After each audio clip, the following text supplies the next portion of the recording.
The story begins with Gene Runcandle, a young man deeply lost in thought. His mind wanders to the legacy of his lineage, a clan of renowned swordsmen who control half the world with their unmatched martial prowess. This clan, the Runcandle family, is known for producing sword masters blessed with extraordinary talent and physical strength. Their dominance in battles, plunder, and conquest seems almost unquestionable. Gene reflects on a world where only the strong survive, a harsh reality that fuels the clan's actions. Gene himself is the youngest son of this infamous family. He recalls a pivotal moment from his childhood, the selection ritual. This event determines a child's destiny in the clan, and Gene had chosen Barasada, the patriarch's legendary sword, signaling that he was fated to lead. His elder brother, Daytona Runcandle, had found his choice intriguing, as Barasada symbolized power and authority. At the time, everyone believed Jin's future would be nothing short of glorious. But reality turned out quite differently. Despite the overwhelming expectations, Gene lacked even a shred of talent for swordsmanship, the very essence of the Runcandle identity. This shortcoming earned him scorn and ridicule, with people calling him the disgrace of Runcandle. No matter how hard he trained, he remained far below even the clan's average skill level. The whispers and judgments followed him everywhere. He was, without question, the least talented Runcandle in history. One day, while practicing alone with a wooden sword, Gene found himself interrupted by two of his older brothers, Haytona and Daytona Runcandle. Haytona sneered at him, mocking his aimless attempts. Daytona joined in, sarcastically suggesting Gene might be waiting for a special sword to unlock his potential. They taunted him relentlessly, implying that he had no future and was clinging to a foolish dream. When Gene ignored them, Haytona grew impatient and kicked him, causing Gene to stumble backward. As he cursed under his breath and reached for his sword, Daytona teased him further, waving a stack of papers in front of him. Basic swordsmanship theories Gene had been studying in secret.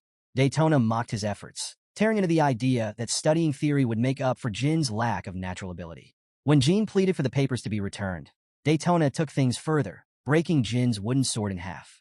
He argued that wasting time and resources on someone like Gene only fostered worthless hope. Despite Jin's protests, Daytona ripped the papers apart, dismissing Jin's struggles as futile. He grabbed Gene by the hair, taunting him about his supposed lack of respect and questioning if this was the kind of behavior his nanny, Gilly, had taught him. Gene insisted that Gilly had nothing to do with the matter, but his defiance only fueled Daytona's cruelty. Smirking, Daytona suggested that perhaps it was time for a lesson in manners from his elder brothers. Haytona and Daytona's taunts hung heavy in the air as Gene faced their relentless ridicule, powerless to fight back against the overwhelming weight of their expectations and scorn.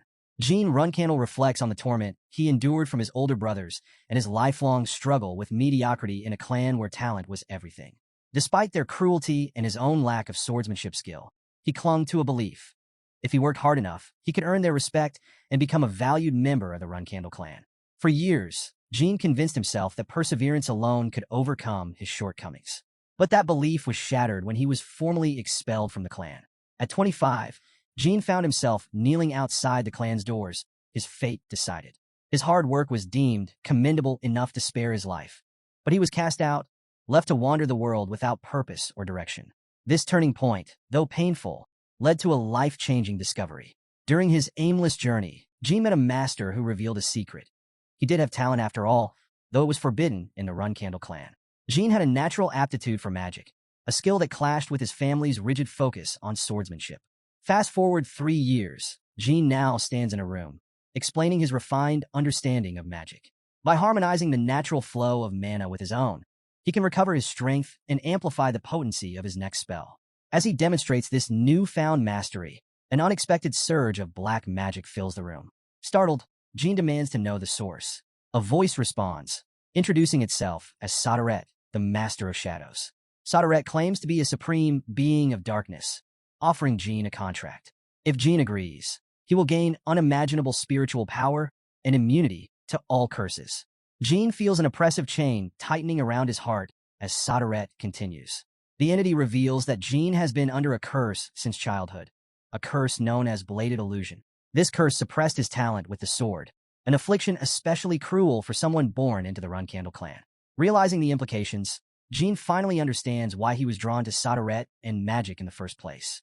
Sodaret assures him that no curse will harm him any longer and declares Gene his contractor. As the chain around Gene's heart shatters, Sodaret leaves him with a declaration. Gene Runcandle will become the magic swordsman of the century. With that, the black aura dissipates, and Jean is left standing alone in the room. Gripping his sword, Jean steps outside and lifts the blade toward the sky. For the first time, he feels its weightlessness, as if it's an extension of his own arm. He smiles, realizing the least talented boy in Runcandle history is gone forever. Now armed with the combined power of swordsmanship and magic, he envisions a new path, one where his hard work finally bears fruit. Jean resolves to forge a name for himself outside the shadow of his family. But fate tests him once again. Severely injured and trapped beneath heavy rubble, Jean lies helpless. His body feels impossibly heavy, and his strength wanes. Hearing faint screams in the distance, he calls out, desperate for anyone, to answer. He wonders if his master, Soderette, might intervene, but the silence that follows is deafening. As despair sets in, Jean looks at his surroundings and questions his fate. Was this truly his destiny? To die here, alone and powerless, despite all he had achieved? He laments the lack of time to use his newfound abilities, the endless possibilities lost to cruel circumstance. Jin's thoughts linger on everything he could have done if given just one more chance. The flicker of determination in his heart refuses to fade, even as darkness threatens to claim him. Jean Runcandle, broken and desperate, pleads for another opportunity, a chance to prove himself and rewrite his destiny. As the darkness surrounds him, the scene shifts abruptly, pulling him back to his childhood. He finds himself sitting on the ground, surrounded by familiar faces from his clan. Confused, he looks around and realizes with a mix of shock and certainty, he's dead. Or at least he was. Before he can process what's happening, Gilly appears, wishing him good luck. Her presence puzzles him, but then his eyes fall on the sword in front of him. Barasada, the patriarch's legendary blade. It's the same sword he chose during the selection ritual all those years ago. Astonished, Jean realizes he's been transported back to the day of that fateful event, now reliving it as a 1-year-old child. Reflecting on his previous life, he remembers choosing the sword by pure chance. This time, however, Jean resolves to take control of his fate. As he grabs Barasada, a man nearby marvels at the sight, declaring that the youngest of the Runcandle family has selected the patriarch's sword. A gray-haired elder is equally shocked, announcing that the selection ritual is complete and ordering Jean to be moved to Storm Castle, a place reserved for the clan's future leaders. The story then jumps 6 years ahead. Jean, now a child at Storm Castle, struggles to reach a book on a high shelf. Reflecting on his situation, he notes that he's been stuck here for 6 years due to the house rules. Until he turns 10, he's confined to this place. As he finally grabs the book, he flips through it, only to find it dull and uninteresting. Later, in his room, Jean encounters Gilly, who informs him of a disturbing sight, a dead bird left inside his chambers. Jin's suspicions immediately fall on his older brothers. Not long after, Daytona Runcandle enters, mocking Jean by calling the gruesome scene beautiful. He explains with a twisted smirk that a servant girl had found the bird and deemed it a waste. Daytona Runcandle soon joins in, sarcastically asking if Jean is so moved by their gift that he's about to cry. Remaining calm, Jean covers the bird with a cloth, though his mind races with thoughts about his brothers. He knows what they are capable of. Even at such a young age, they have already begun to show their ruthless nature, earning infamy as killers. To them, this cruel act was nothing more than a game.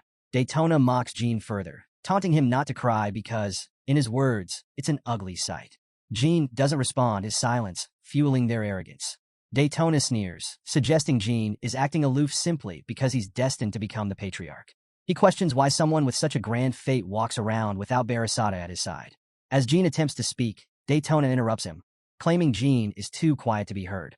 Then, Daytona moves to attack, but Jean grabs his hand mid-strike and sternly orders him to be quiet. The sudden shift catches Daytona off guard, and Jean doesn't hesitate. He punches Daytona in the chin with a force that sends a clear message. When Daytona steps forward, Jean strikes him as well, silencing any words of protest. With a fire in his eyes, Jean declares that he has been holding back all this time, enduring their torment, but no longer. He lands another blow on Daytona, leaving him stunned. Jean warns them both that, from this moment forward, it would be best if they stayed out of his sight. For the first time, Jean asserts his strength, taking the first steps to claim control of his fate. Khan enters the tense scene to find Daytona and Daytona sprawled on the ground. He demands an explanation. Jean Runcandle quickly replies, claiming that his brothers started fighting each other and then collapsed. When pressed for clarification, Jean repeats his statement, maintaining a calm demeanor. As he observes the situation, Jean reflects on the irony of his clan's brutal nature, even among siblings. Daytona, groaning, questions whether Jin's story is true.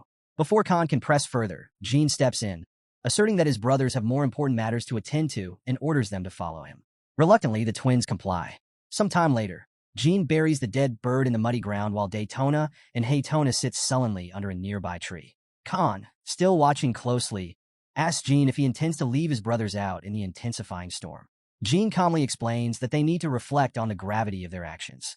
Khan nods, acknowledging Jin's authority, and begins to follow him away from the scene. As they walk, Khan notices something unusual.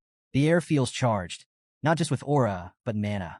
He observes faint traces of magic emanating from Jin's hands and suddenly realizes that the earlier conflict wasn't a simple fight among siblings. The implications trouble him deeply. Without delay, Khan decides to report the incident to the patriarch. Spotting a nearby servant, he instructs them to prepare a horse. From inside Storm Castle, Jean watches Khan near the stables, confirming his suspicions. He knows Khan intends to inform his father.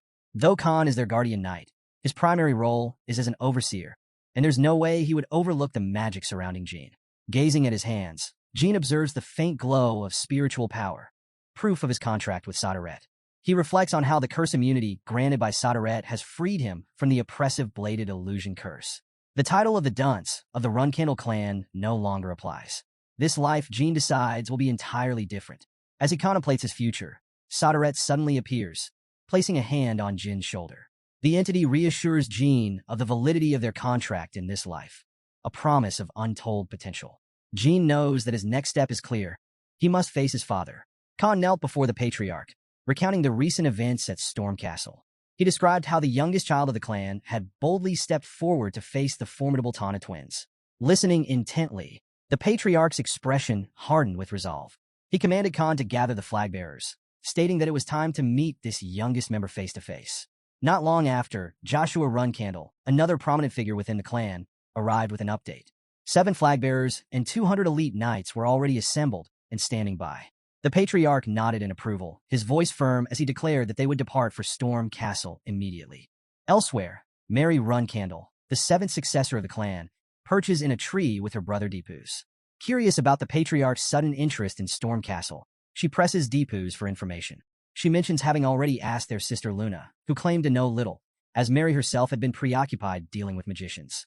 Deepus, the 4th successor, speculates that their father's visit might relate to the Tana twins, who are expected to arrive at Storm Castle next year. However, he ultimately concludes that the real reason is likely their youngest brother. Mary questions why their father would bother visiting Jean, even if he did choose the patriarch's sword during the selection ritual.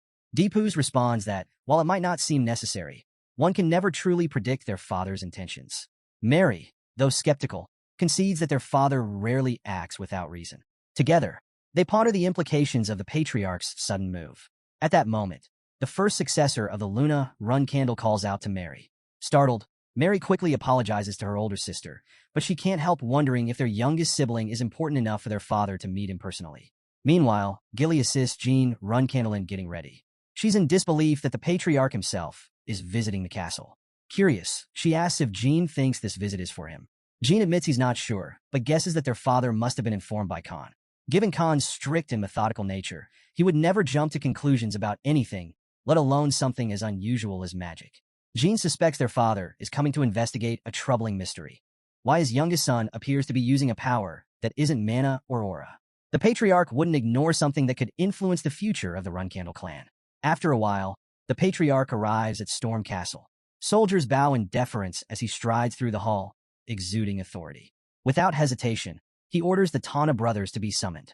Haytona Runcandle and Daytona Runcandle soon stand before him, both answering his call without hesitation. The patriarch wastes no time, asking them to explain their role in the recent altercation with Jean. Haytona, defensive, claims they did nothing wrong. Daytona adds that it was Jean who attacked first, wielding an unusual ability, something neither mana nor aura, but an odd, forbidden form of magic. Both brothers emphasize that magic is strictly forbidden in the Runcandle clan. Their sister Mary quickly agrees, urging the patriarch to interrogate Jean before he has a chance to hide anything. The patriarch rises, his presence commanding complete silence. He declares that such behavior will not be tolerated in the Runcandle clan, reminding everyone present that survival within the clan depends on discipline. With his judgment passed, he orders Jean to be brought before him. Jean enters the grand hall and immediately feels the weight of his father's gaze. Chiron Runcandle, The patriarch is the strongest and coldest man Jean has ever known. Chiron isn't just a warrior. He's a Genesis knight who has ascended to near mythical status, becoming a being akin to a demigod. Once an ordinary man, Chiron's ascension stripped him of human emotions, leaving him with a single, unwavering obsession: the prosperity of the Runcandle clan. To someone like him, a son with no talent for swordsmanship like Jean was as good as invisible. But Jean is no longer the boy he once was. In this life, he vows, no one will ignore him. He stands before his father with determination and bows, addressing him formally as the patriarch. Chiron immediately questions this formality, asking why Jean does not address him as father. Jean explains that with so many people present, siblings, knights, and over 100 others from the clan, he assumed this was an official visit. Chiron considers his explanation and deems it acceptable. Jean responds with a polite acknowledgement. However, the patriarch clarifies that he is here for a different reason. For now, Jean should address him as father. He then repeats the question he asked Jin's brothers. What mistake did they make during their quarrel? Jean answers calmly, pointing out that in the Runcandle clan, revenge is a fundamental principle. Every kindness or hostility must be repaid in equal measure. Satisfied with the response, the patriarch orders everyone but Jean to leave the room, setting the stage for a private conversation between father and son. A long-haired girl inquires about whether the young master passed the patriarch's test, voicing her uncertainty about what they're supposed to do next. She reminds the group that the patriarch gave a direct order. One black-haired guy confirms they must follow his wishes, and everyone begins to leave. Mary Runcandle, however, can't help but think to herself, a one-on-one meeting with their father? That's no small thing. It suggests their little brother might be more capable than he seems. Inside, the patriarch begins his private conversation with Jean. He explains that the Tana brothers claim Jean used a strange power during their confrontation. In the Runcandle clan, magic is strictly forbidden because it's seen as a crutch, limiting one's potential in swordsmanship. He directly asks Jean about the nature of his power, warning that if it is indeed magic, the consequences will be severe. Jean knows there's no dodging the issue now that his father has caught wind of his unique abilities. Calmly, he explains that he isn't sure what his power is. It's neither aura nor magic, and even he struggles to classify it. To clarify, he demonstrates the ability, suggesting the patriarch could give it a name if he wanted to. The patriarch's expression shifts as he recognizes the power. This isn't just any ability. It's the same power wielded by the first patriarch of their clan. He identifies it as the spirit of Barasata. For the first time, he begins to see the significance of Jin's potential. He elaborates, revealing that this power is linked to Sadaret, the so-called god of shadows. Curious, Jean asks about this mysterious figure. The patriarch explains that Sadaret forged a contract with the first patriarch of the Runcandle clan, binding himself to their family. However, since the first patriarch's death, Sadaret had not been seen or felt within the clan until now. Somehow, through Jean, Sadaret has returned.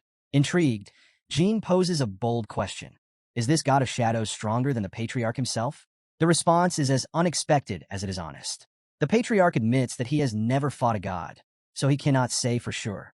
Jean marvels at his father's straightforwardness, finding it both humbling and fitting for someone so powerful. The patriarch rests his hand on Jin's head, remarking that it's a thought-provoking question, one that opens up a larger discussion about power, destiny, and the unknown. He silently concludes that visiting Jean today was the right decision. Then, he asks Jean an important question.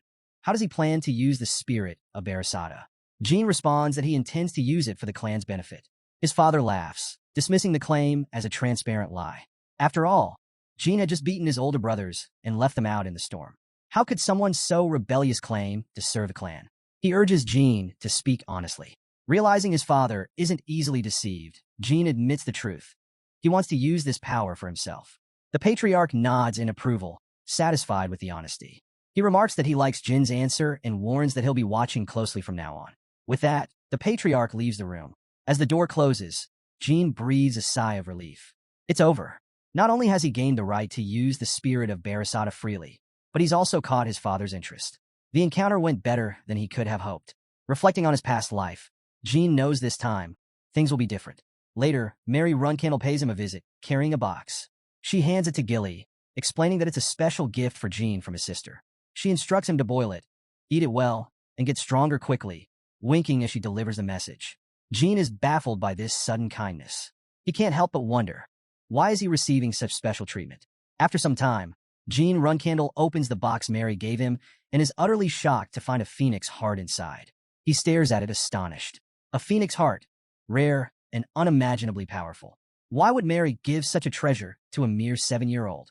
His thoughts race as he recalls Mary Runcandle's reputation. She's not just the 7th flag bearer of the Runcandle clan or a 6-star knight. She's Windfury Mary, also secretly nicknamed the Madwoman of the southern region. It clicks. This is so typical of his battle-hungry, slightly unhinged sister. By gifting him such a valuable item, she isn't just helping him grow stronger. She's setting him up to become a worthy opponent for her to fight someday. Jean knows the Phoenix Heart's potential. Consuming it at his age could enhance his fire tolerance and accelerate his physical growth. He also realizes its significance to 6-star magicians, who use it to summon phoenixes. A bold thought crosses his mind. Perhaps, in this life, he might eventually summon a real phoenix with his own hands. Just then, Gilly enters the room carrying food. She asks if he's been waiting long. Jean thanks her as she places the meal on the table. Gilly casually mentions that Mary left him quite the remarkable gift, suggesting he eat it while it's still warm. Before Jean can dig in, Haytona Runcandle and Daytona Runcandle enter the room. Jean, unbothered, asks if they've come for a reason. Daytona's eyes dart to the meal and comments on how generous the portion seems for one person. Haytona agrees, recalling the large pot Gilly had been carrying earlier.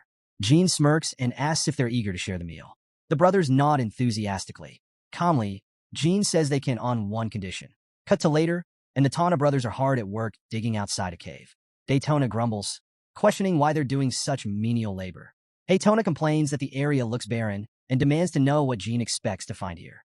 He frets over someone discovering their little excavation, but Daytona brushes it off, reasoning that if anyone gets in trouble, it'll be Jean. Despite their complaints, they admit the soup they had earlier was worth it. Daytona even mutters that their little brother is a bit terrifying.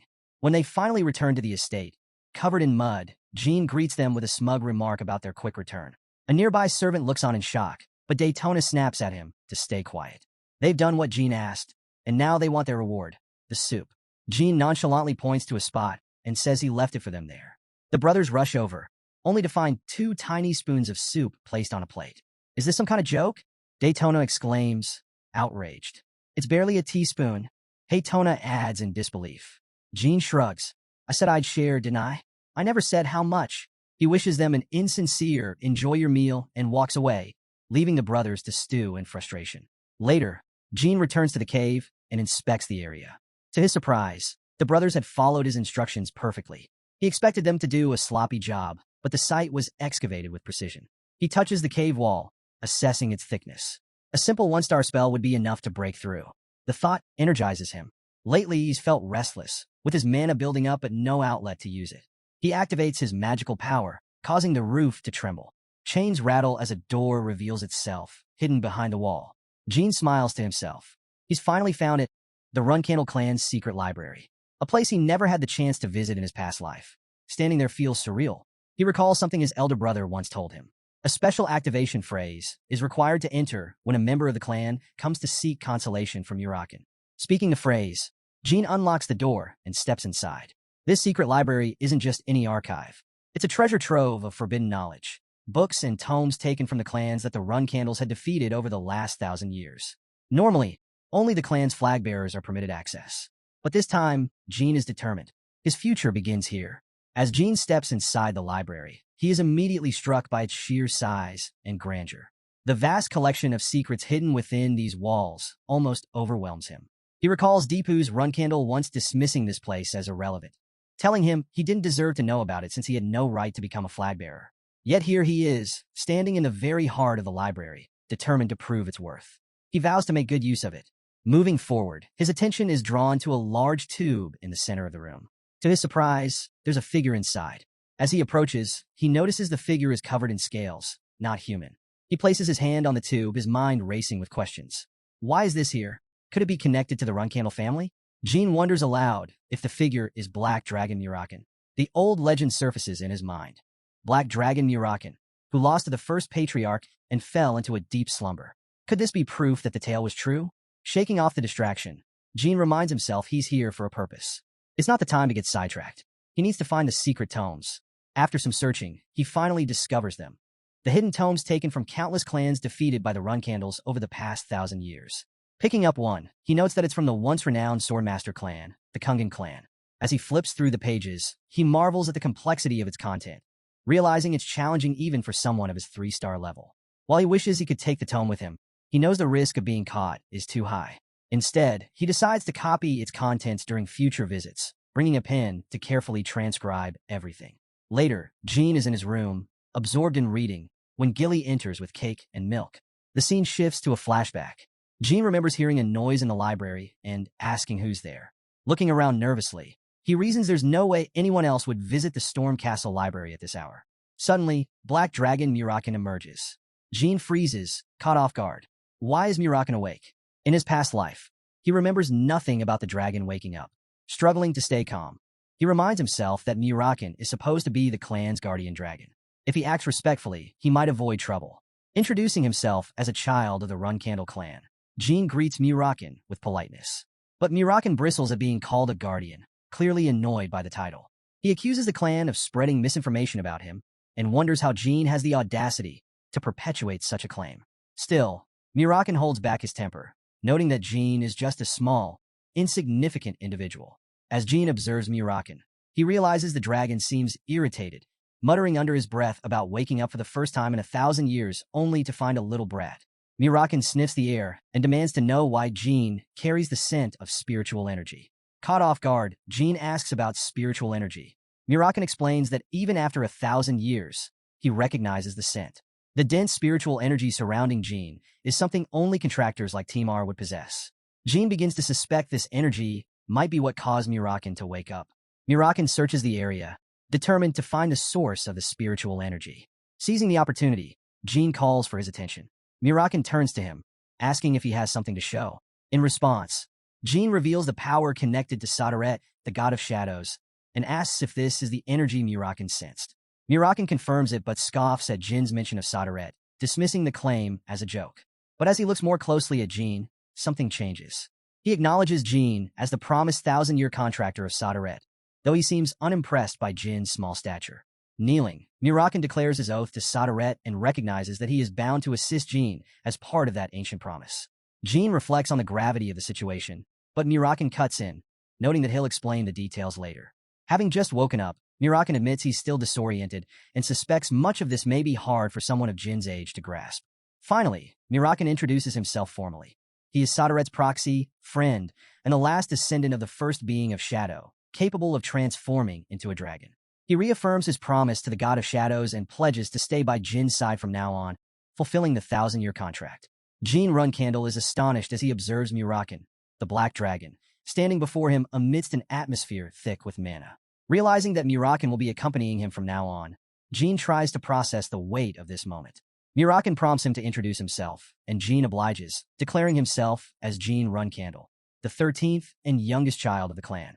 As he reflects on Mirakin's history, Jean recalls that Mirakin Mountain, where Storm Castle is located, was originally named after this legendary dragon. Mirakin was once a dominant ruler of the region, feared and respected for his immense power. However, 1,000 years ago, Mirakin lost a climactic battle to the clan's first patriarch, Timar Runcandle. After conceding defeat, Mirakin granted the clan the mountain and Storm Castle before falling into a deep slumber. Jean now understands that Mirakin is not an enemy, but rather a trusted ally and friend of the first patriarch. This revelation leads Jean to connect the dots. Contractors of gods are often accompanied by guardian dragons, but the lack of information about Sodaret's dragon always puzzled him. Now, it all makes sense. Mirakin's 1,000-year slumber is why the details were lost to time. In the present, Jean returns to the secret library, wondering if Mirakin's awakening means he now has a guardian dragon of his own. As he announces his arrival, Mirakin responds with a casual, "I'm back too." Jean realizes they'll be spending much more time together, and he decides to use the opportunity to ask Mirakin questions while he can. Months pass since Mirakin's awakening, and Jean visits the library regularly. During one such visit, while Mirakin is happily devouring cake, Jean decides to ask about the legendary battle between Mirakin and Timar. Mirakin, however, brushes it off, saying it happened 1,000 years ago. How could he possibly remember the details? One thing Jean has learned about Mirakin is his eccentric obsession with strawberry pies. Mirakin interrupts the conversation to count the desserts and, with great concern, declares there's a severe shortage. Only 7 pies left. He quickly shifts the topic, asking Jean what he does during his library visits. Jean explains that he spends his time transcribing the secret tomes. Since removing the originals would risk discovery, he painstakingly copies their content by hand. Curious, Mirakin asks if Jean actually understands what he's writing. Jean admits he grasps about 30%, which he doesn't find particularly impressive. To Jin's surprise, Mirakin commends him, pointing out that most people wouldn't even attempt such a feat. He reassures Jean that for someone his age, he's doing remarkably well. Jean acknowledges the praise, but adds that being a Runcandle means certain expectations come with the name. With 12 older siblings, plus his father, mother, and the clan elders, the bar is always set incredibly high. If he wants to surpass them, he knows he must achieve far more. Jean then asks Mirakin if Timar Runcandle, the first patriarch, would have understood these books at his age. Mirakin chuckles, revealing that when Timar was Jin's age, he couldn't comprehend a single sentence from such a text. However, he quickly adds that theory and real combat are two different things. Timar's strength wasn't in studying. It was in his unmatched skill on the battlefield. Mirakin reassures Jean, acknowledging his talent. While he may not yet measure up to Timar, Jean has two major advantages. He is Sodaret's contractor, just as Timar was, and he has the intelligence to understand complex knowledge. Mirakin advises Jean to train consistently and avoid impatience, emphasizing that with time and dedication, Jean has the potential to grow as strong as, or perhaps even surpass, Timar. Skeptical but intrigued, Jean asks if Mirakin truly believes he can surpass the first patriarch. Mirakin confidently responds that he does. He then asks if Jean knows Sodaret's nickname. Jean admits he doesn't, leaving the question hanging in the air as their conversation continues. Mirakin explains to Jean that Sodaret's power is infinite, signifying that as Sodaret's contractor, Jin's potential has no limits. To emphasize his point, Mirakin gestures towards him dramatically before giving him a playful pat on the back. Sensing Jin's lingering doubts, Mirakin offers to lift his spirits by teaching him a new skill. Intrigued, Jean asks what the skill is. With a grin, Mirakin reveals the name, Shadow Energy Liberation.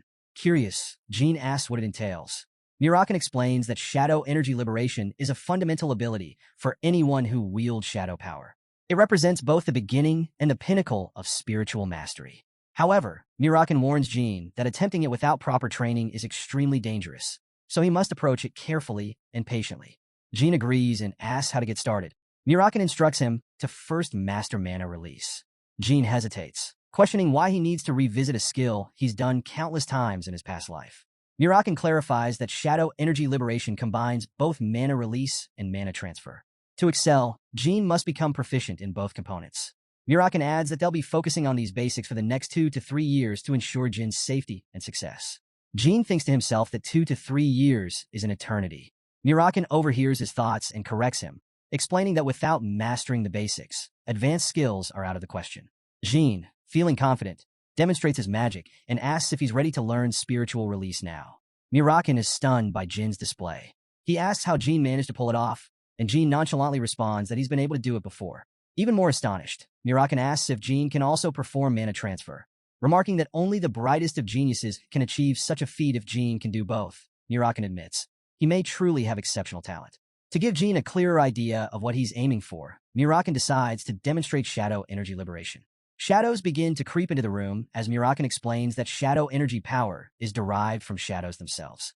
Every shadow in existence is born from Sodaret's will. As Sodaret's sole contractor, Jean has access to this power. Jean watches, awestruck, as shadows swirl and gather.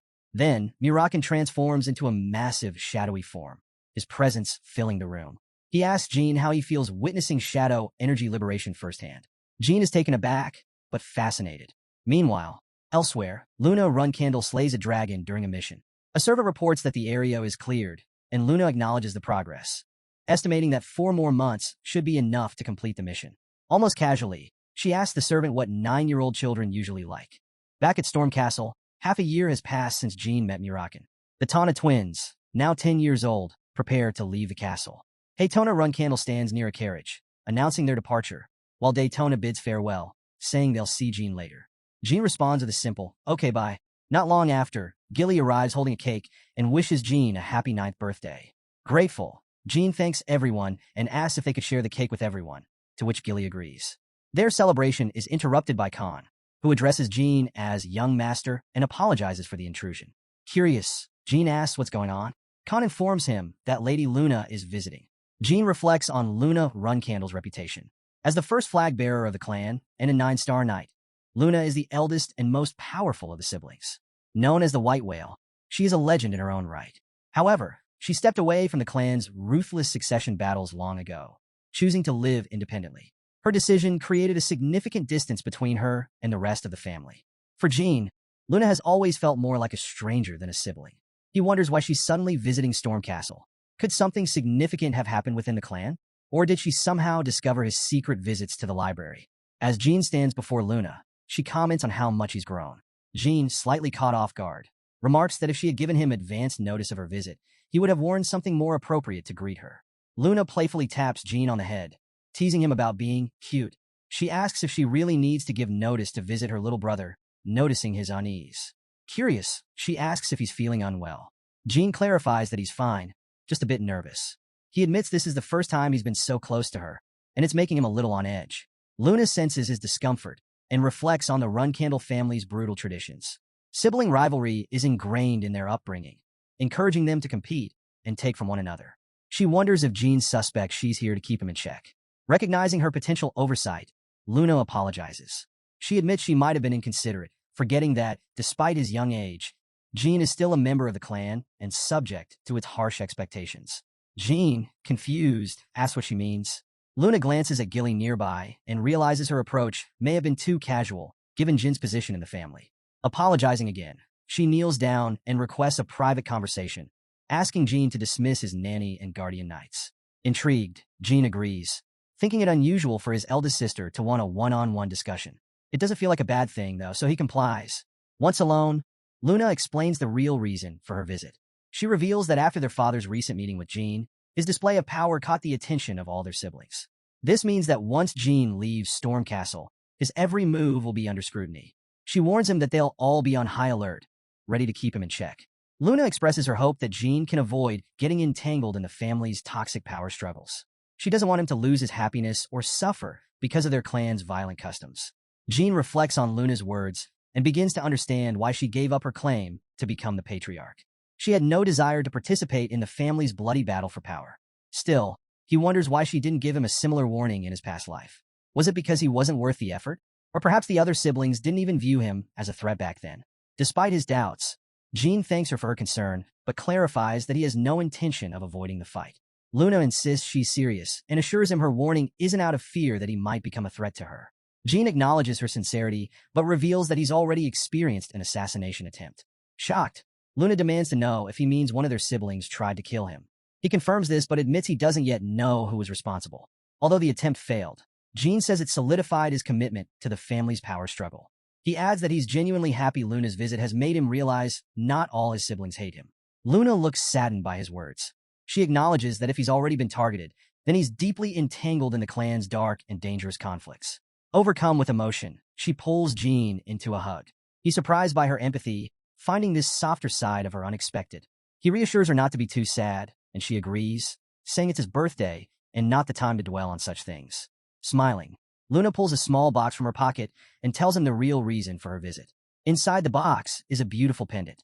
She asks Jean to turn around, which he does without hesitation. Luna fastens the pendant around his neck and explains its significance. If Jean ever finds himself in a situation he can't handle, he should smash the blue gem in the pendant. No matter where he is, she promises she'll come to him immediately. She urges him to always keep it with him. Luna wishes Jean a happy 9th birthday, and he thanks her sincerely for the thoughtful gift. A little later, Gilly arrives with a slice of cake for Luna, placing it in front of her on the table. Luna picks up a spoonful of the cake, then playfully offers it to Jean. After spending some time together, Luna announces that she has to leave. Jean wishes her a safe trip, and she departs. Later, Jean returns to the secret library, where Mirakin immediately notices the new pendant around his neck. Curious, Mirakin asks about it, and Jean explains that it was a birthday present.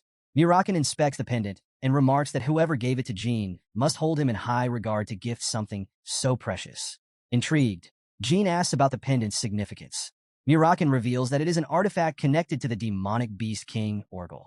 1,000 years ago, countless people lost their lives attempting to obtain it. Jin's curiosity deepens. Is it really that remarkable? He asks. Mirakin confirms, explaining that the pendant grants immunity to any magic attack below 5 stars, enhances the holder's magical abilities, and may even have a summoning function. Jean is impressed, noting that Mirakin seems very knowledgeable about artifacts. Mirakin chuckles and explains that he's familiar with the pendant because he was active around the same time as its original owner.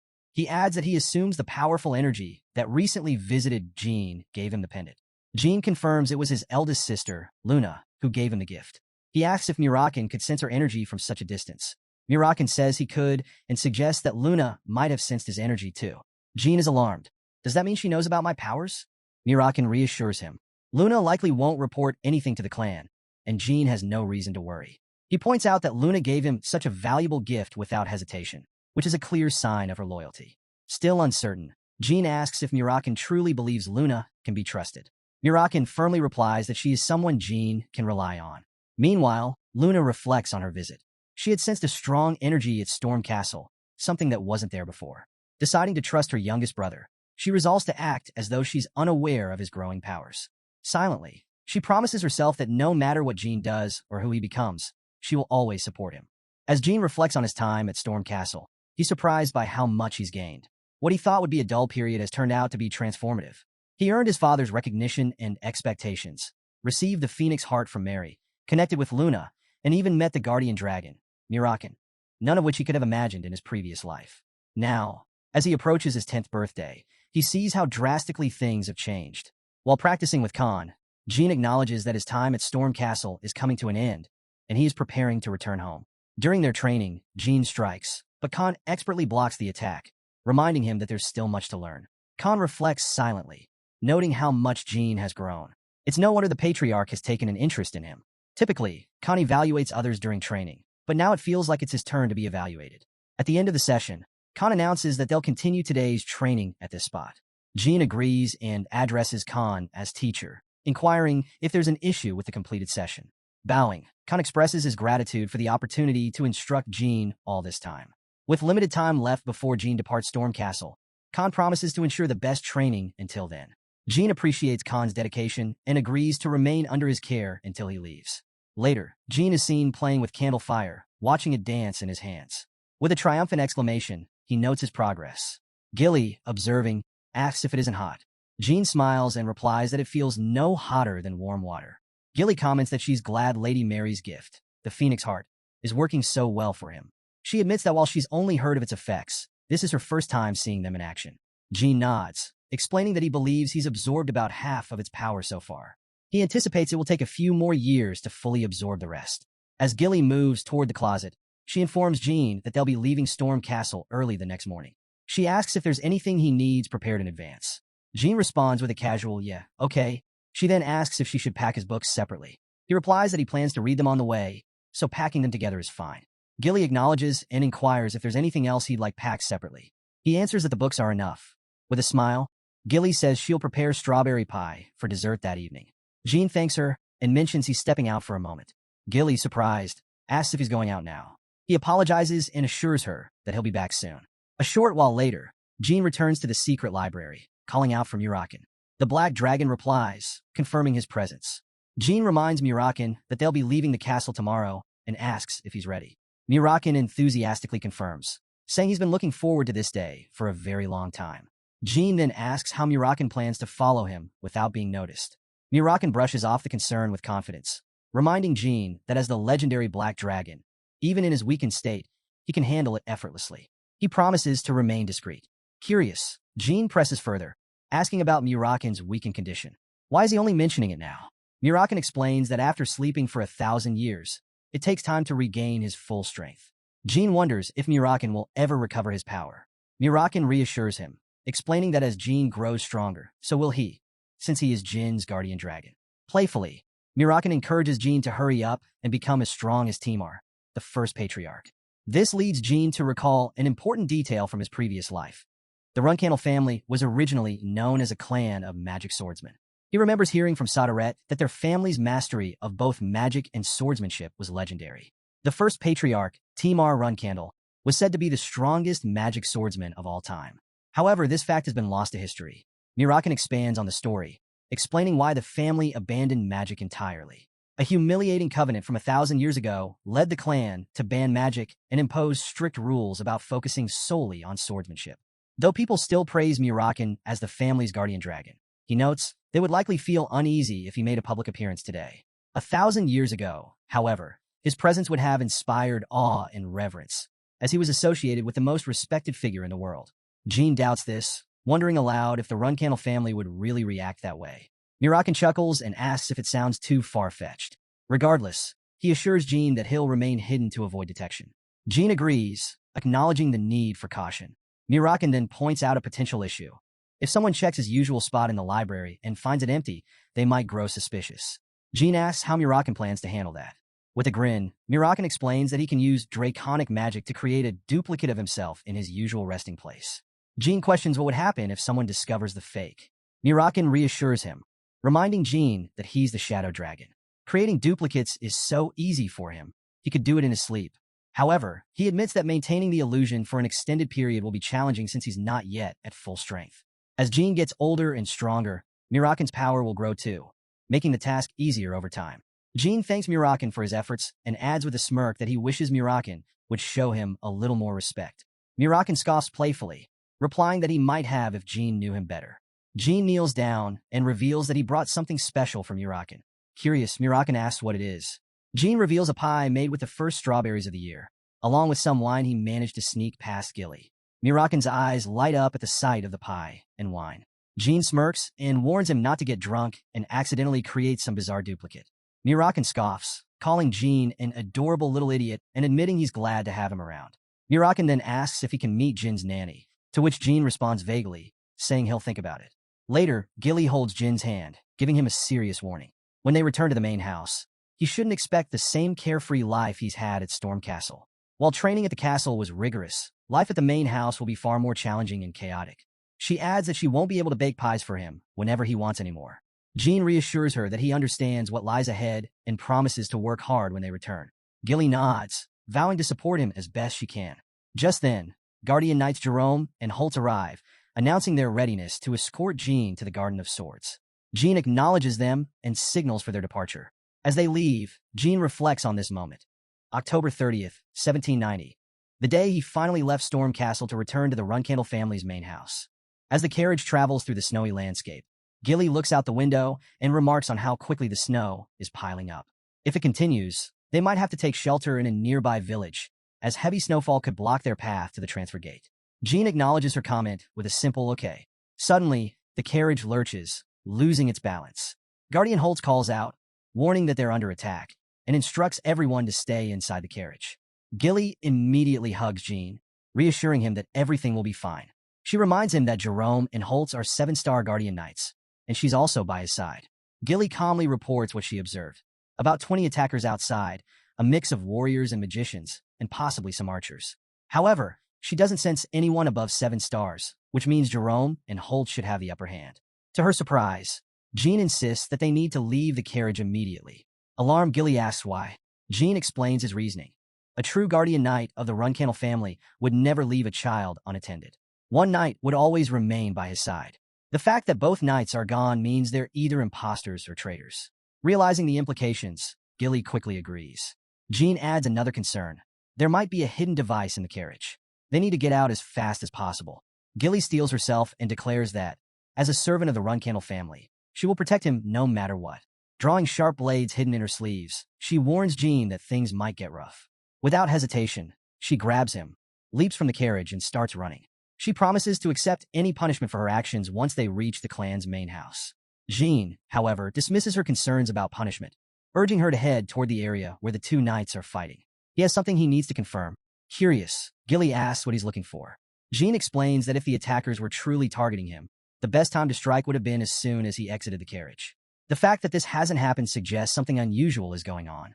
He wonders if the attackers might actually be allies and insists they proceed cautiously. Gilly acknowledges his point, agreeing that the situation feels off. Meanwhile, the vice captain of the Black King Mercenaries' 3rd Corps issues orders to his team. They're to find Jean Runcandle, while the 3rd group is instructed to block the left side. Jean Runcandle spots the attackers and realizes his suspicions are correct. Gilly takes note of the emblems they bear. The leaf symbol of the Yuta clan, a magic clan from the Middle Region, and the Black Beast emblem of the Black King Mercenaries. Members of the Yuta clan spot Jean and Gilly, announcing that they've located them. They confirm that Jean is alive and instruct their group to prioritize his protection. The vice captain of the Black King Mercenaries approaches Jean and Gilly, identifying himself and explaining that their group was sent to rescue Jean upon a request from the Runcandle clan. He condemns those who attempted to harm the young master and vows to ensure his safety. Jean realizes that there wasn't a betrayal after all. The attackers must have been imposters. True 7-star knights wouldn't struggle against ambushers like this. Gilly demands answers, ordering the imposters to reveal their identity and objectives. One of the imposters, Jerome, responds with a sneer, sarcastically asking if she really expects the truth from someone facing a Runcandle dog. Turning to Jean for guidance, Gilly asks how they should handle the situation. Jean, unflinching, instructs her to kill one of the imposters and cut an arm of the other before bringing the survivor to him. Without hesitation, Gilly carries out the order, swiftly killing Jerome and severing both arms of Holtz. She drags the disarmed imposter by the hair toward Jean. As Holtz is dropped before him, Jean remarks that his opponents underestimated him. He coldly points out that becoming a Runcandle nanny requires a minimum of 7-star strength. If someone wanted to assassinate a Runcandle child, they should have sent at least 3 or 4 8-star knights. Holtz, undeterred, sneers at Jean, calling him arrogant and claiming this attack was just a warning. He boldly declares that the era of the Runcandle clan is coming to an end. Jean smirks and counters that he wouldn't mind such an outcome, as long as it ushers in the era of Jean Runcandle. Holtz shouts glory to the great Zipple, prompting Jean to reflect on the Zipple, a clan of magicians who rule the other half of the world. Unlike the Runcandles, who strive for the pinnacle of swordsmanship, the Zipple aim for mastery of magic. 1,000 years ago, after the death of the first patriarch, the Zipple imposed a humiliating covenant on the Runcandle family, banning the use of magic and sealing their magical potential. To the Runcandles, the Zipple have always been eternal enemies. Jean deduces that today's attack must have been carried out by extremists loyal to the Zipple. However, something about the attack feels off. Unlike the usual coordinated strikes by the Zipple, this seems disorganized, suggesting it might be the work of rogue elements. Jean orders Gilly to dispose of Holtz, deeming him unworthy of further questioning. She complies with a simple nod, while Holtz hurls insults at Jean, calling him an arrogant fool and demanding his death. Jean dismisses the insults, his mind still puzzling over the details of the attack. He notes that no matter how convincing a disguise is, fooling a 7-star knight should be near impossible. He wonders if that person was behind all of this. Gilly returns, reporting that she has carried out his instructions. Jean praises her efficiency and turns to Mirakin, the vice-captain of the Black King mercenaries. He asks if Mirakin was responsible for providing cover during their escape. Mirakin confirms his role, and Jean acknowledges his assistance, promising to mention Mirakin's efforts to the clan once they reach home to ensure he's properly rewarded. Jean then asks Mirakin to guarantee their safety until they reach the transfer gate. Mirakin agrees and reflects on Jin's demeanor. Despite being only 10 years old and leaving the castle for the first time, Jean carries himself with remarkable composure and authority. Mirakin recalls Jin's earlier statement about ushering in the era of Jean Runcandle, realizing that those weren't just a child's idle words. They carried a conviction that hinted at something far greater. As Mirakin addresses his team, he reminds them to mind their actions and avoid crude language until they safely reach the gate. As the group prepares to depart, one warrior questions the sudden strictness of Vice-Captain Mirakin's commands, remarking that they've never been so rigid about such rules before. Another warrior snaps back, telling him to shut up and follow orders. Meanwhile, Gilly approaches Mirakin, suggesting that it's time to start moving. Mirakin agrees, giving the order to proceed. After some time, Gilly asks Jean if it's wise to leave the imposters behind. Jean reassures her, explaining that whether they're found dead or alive, they'll serve as a warning to others. He praises her for doing a good job so far. Gilly thanks him and mentions that they're about 2 hours away from the nearest village. Jean expresses relief, noting that they'll need to wait there until the snow clears. He also tells Gilly not to feel disheartened by the escort's failure, emphasizing that it wasn't her fault. Even Khan, a 9-star warrior, hadn't detected the imposters, so expecting a 7-star like Gilly to notice such deception wasn't reasonable. Jean points out that the incident isn't a major issue, especially since it taught him valuable lessons about escort protocols. Still, Gilly apologizes, clearly feeling responsible. Jin's thoughts drift to his past life. Gilly, who had been his nanny then as well, had always tied her fate to his, remaining loyal even when the clan looked down on her because of his lack of talent. He recalls how she was unfairly treated and yet never once blamed him for her hardships. Even on the day he was exiled from the Runcandle clan, she had been exiled alongside him. Bowing her head, she had apologized for not serving him better, taking on a burden of guilt that wasn't hers to bear. Now Jean is determined to change that. Things are different in this life, and Gilly needs to toughen up. When Gilly repeats her willingness to accept punishment for what happened, Jean firmly tells her to stop blaming herself and to leave the incident behind. He reminds her that while she is his nanny, she's also his only guardian knight at the moment. If she lets minor setbacks like this affect her, it could compromise her ability to protect him in the future. I don't want to repeat myself, he says, locking eyes with her. Do you understand? Gilly, touched by his concern, promises to do her best to focus on her duties. She realizes Jin's words weren't meant to chastise her, but to encourage her. Resolved to stay sharp, she silently vows not to let him down again. Jin observes her shift in demeanor, feeling relieved to see her spirits lift. He thinks to himself that it's good to see her mood improve. It seems she's back to her usual self. After some time, they arrive at a hotel. The receptionist greets them warmly and asks how many rooms they'll need. Mirakin responds that they'll require 2 rooms. As Jin considers the situation, he recalls the earlier attack and suspects that the fake Guardian Knights may have played a role in their current predicament. His mind drifts to Transformer Buber Gaston, a dangerous figure with a unique ability to execute perfect transformations, a rare privilege among dragons. However, not all dragons can wield this skill flawlessly, making Buber's talent exceptional. Unfortunately, Buber has a history of using his transformative abilities for nefarious purposes, causing chaos wherever he goes. As Jin heads to his room, he ponders the possibility of Buber's involvement. If the imposters were connected to him, the situation could become far more complicated. Still, Jin reflects that he hasn't drawn too much attention to himself so far, which may work to his advantage. In his past life, Jin Runcandle had been arrested by the Beemit Special Forces at the age of 20. While someone like Buber Gaston, with his transformative abilities, could potentially be a useful ally, Jin sees no reason to align himself with someone who has previously threatened him. Jin considers that before Buber creates any bigger problems, it's worth checking if anything about him has changed from his previous life. Later, as Jin prepares for sleep, Gilly tells him she'll be right outside if he needs her. She leaves him to rest. Sometime in the night, Jin is woken by a noise. Annoyed, he grumbles about the commotion disturbing his much-needed sleep. Despite all his training at Storm Castle, his 10-year-old body still feels the strain. Wondering about the source of the noise, he glances toward the window and freezes in shock. A cat is perched there. Jin exclaims, asking aloud if the cat is really Mirakin.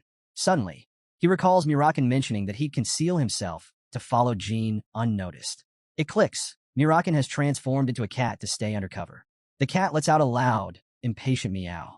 Jin quickly apologizes, explaining that he didn't mean to startle him and simply wasn't expecting this kind of transformation. Opening the window, he invites the cat inside. The feline leaps into the room and seamlessly transforms back into Mirakin. Jin comments that he expected Mirakin to blend in as a horseman or a servant, not a cat.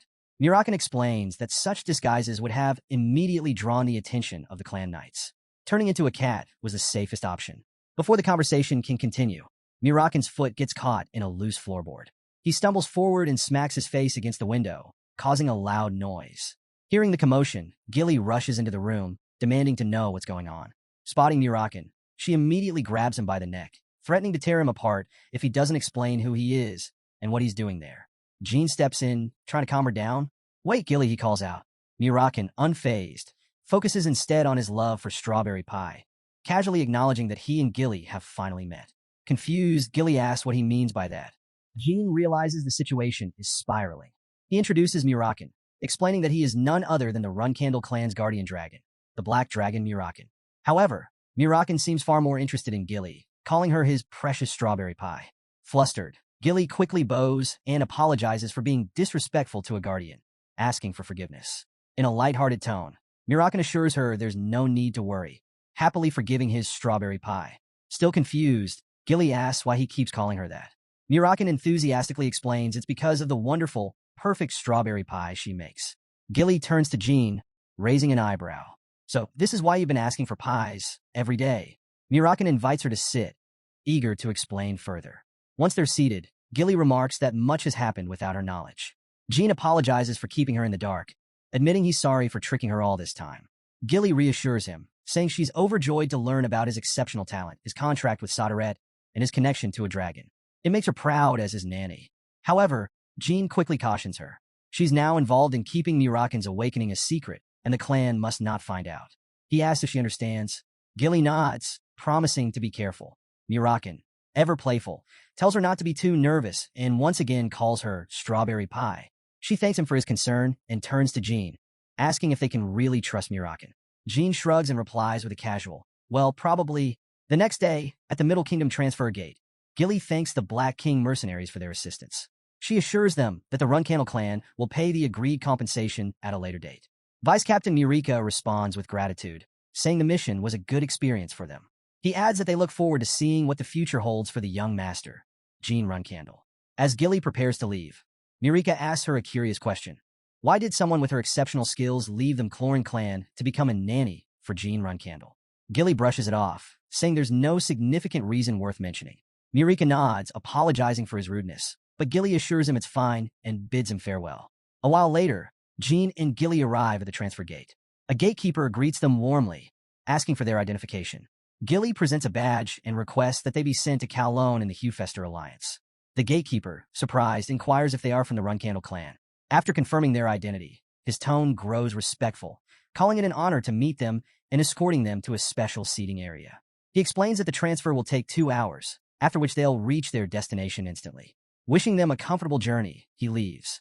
Seated on a sofa, Gilly expresses concern about how Jean will manage to keep Lord Mirakin's existence and his connection to magic a secret from the rest of the clan. Magic, she points out, is the one thing the Runcandle clan absolutely won't tolerate. Jean reassures her, promising to be careful and keep everything hidden. Just then, Veridin Zipple arrives with his entourage of guardians. Jean immediately recognizes the golden dragon emblem of the Zipple and recalls where he's seen it before. Veridin looks familiar, and Jean wonders why he has to encounter such troublesome people here in Hewfester. Mirakin, still in his cat form, catches Veridin's attention. Approaching the cat, Veridin calls him a good boy and reaches out to pet him. Mirakin, unimpressed, responds by scratching Veridin's hand. Veridin's guardians immediately bristle with anger, calling the cat a vermin. However, Veridin calms them, admitting that he probably provoked the cat by picking a fight. He wisely points out that drawing swords in front of a Runcandle would only make matters worse. Turning his attention to Jean, Veridin observes the youngest Runcandle and notes his calm and composed demeanor despite the situation. Introducing himself as Veridin Zipple, he extends a hand in apology for the earlier rudeness. Jean recognizes Veridin Zipple as a genius magician and a strong contender for the future leadership of the Zipple family.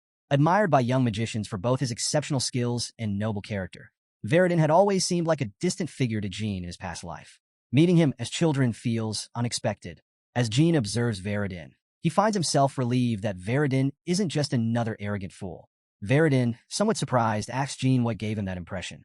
He jokes that if the Guardians had drawn their swords over the scratched hand, he might have been wandering around Hewfester without any escorts, or at least missing a couple of fingers. Amused, Jean replies that Veridin's sense of humor is a bit dark, then asks if he really thinks the leaders of their clans, Chiron Runcandle and Celiac Zipple, are close enough to mobilize their entire families over a squabble between children. Veridin chuckles, acknowledging that such a conflict would likely end with nothing more than a few gold coins paid in compensation. Still, he advises Jean to avoid drastic actions like cutting off fingers in similar situations, as it would only escalate tensions between their families. Jean finds Veridin's caution humorous, but appreciates the advice. Veridin then thanks Jean for teaching him something valuable today and promises to repay the favor someday. At some point in the future, Jean Runcandle shares his intentions, stating he'll repay a debt another day, but will pay for now. He expresses his agreement with a calm, okay, gladly. Turning serious, Jean instructs the person before him to remain silent and not disturb his rest until the transfer gate activates. As Jean reflects on their encounter, he notes the other individual's potential. In a few years, they could grow into a formidable figure. If it weren't for their respective clans, Jean might have even considered asking to be friends. However, as a member of the Zipple family, this person is likely to become his eternal rival, solely because Jean is a Runcandle. Observing their demeanor, remaining composed even after almost losing fingers, Jean concludes that there must be something fundamentally off about the Zipple. None of them seem entirely sane, he muses. The system announces that teleportation will soon commence, cautioning passengers about potential pain or faintness due to the ripple effect. As they pass through the transfer gate, Veridin Zipple remarks that he enjoyed their time together and suggests meeting again. Jean dismisses the idea with a cold, "We should never meet again." Stepping out of the carriage, Jean is greeted by Pedro, the second-in-command butler of the Runcandle household. Pedro introduces himself and welcomes Jean to the main clan house, the Garden of Swords. Jean reflects on the garden's significance. Only those who have achieved something extraordinary for the prosperity of the Runcandle clan are granted the honor of placing their sword in this sacred space.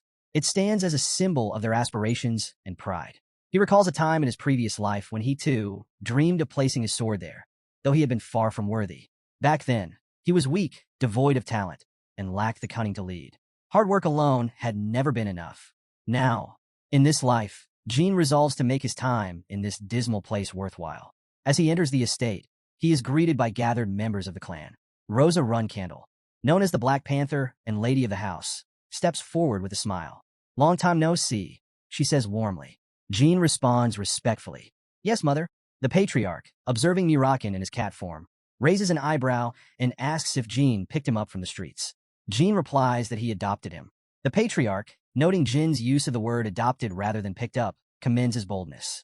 "A Runcandle should always display confidence when acquiring something," he remarks. Rosa approaches the cat and asks for its name.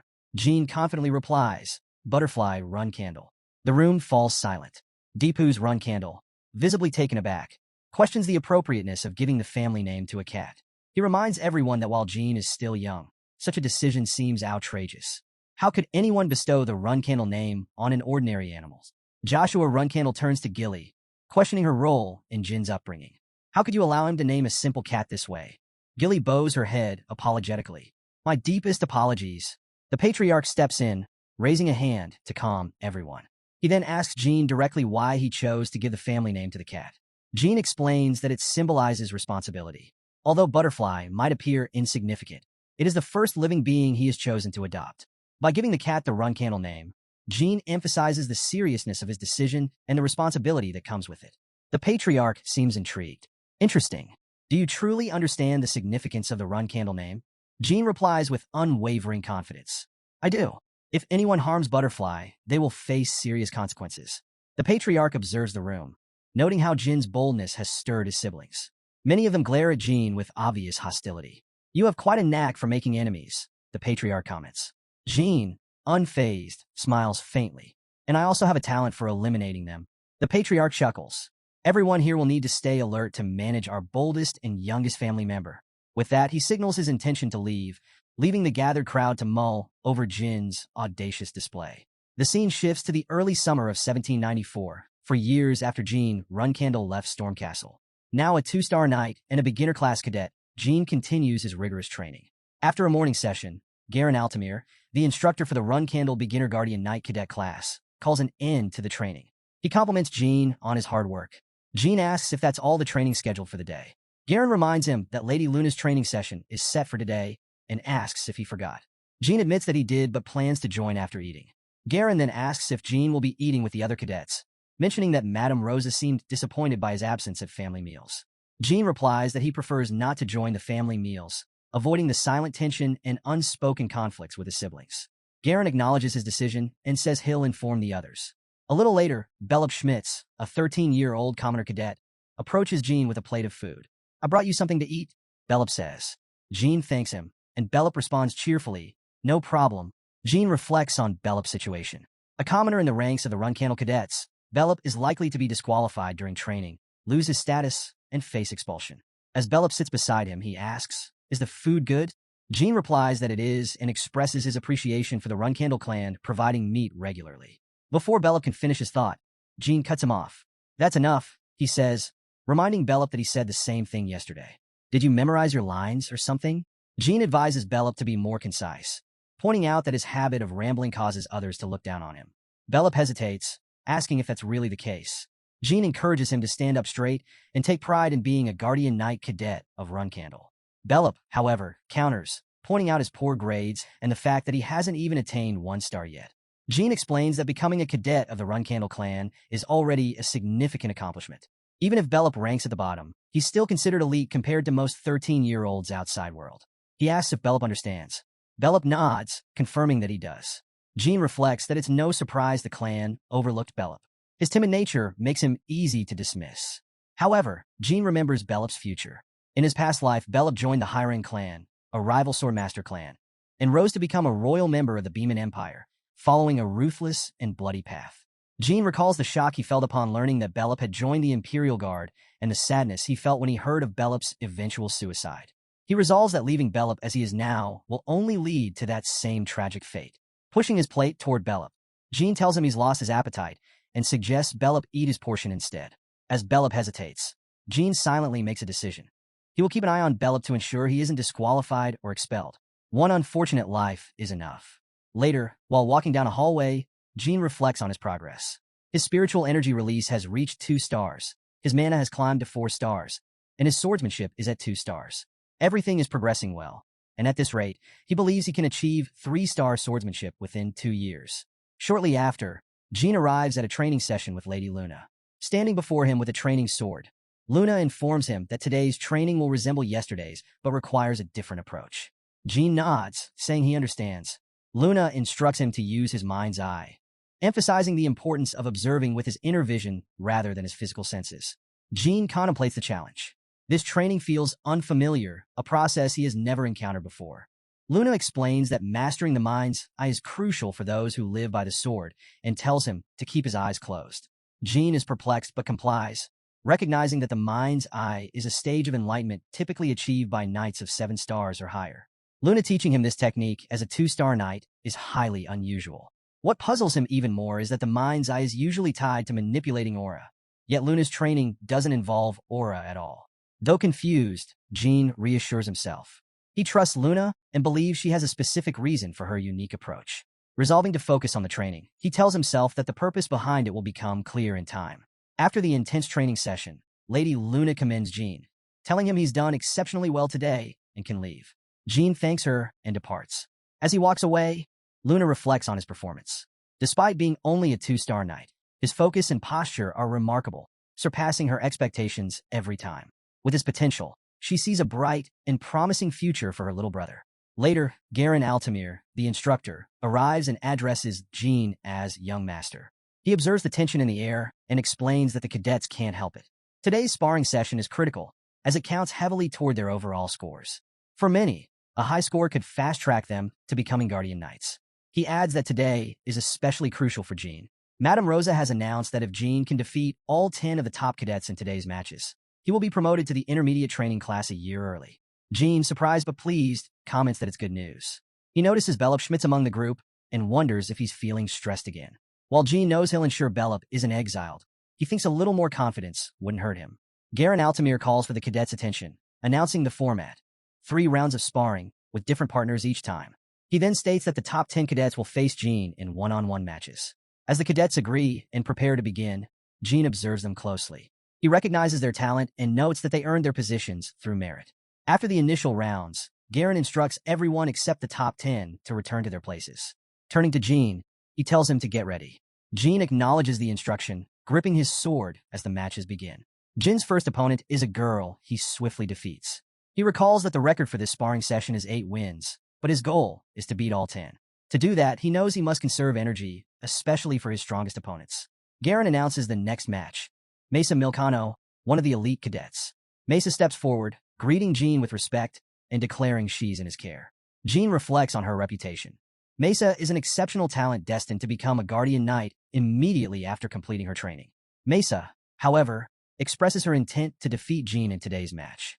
Jean regards this sparring session as the most critical part of the test, noting that Mesa's skill level poses a serious challenge.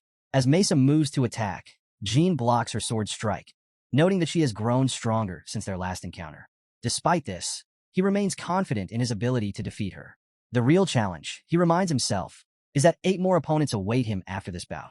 Mesa notices something unusual. Jean is only using basic moves, a stark contrast to his typically varied tactics. She wonders if he's holding back and becomes irritated at the thought that he might not consider her a serious threat.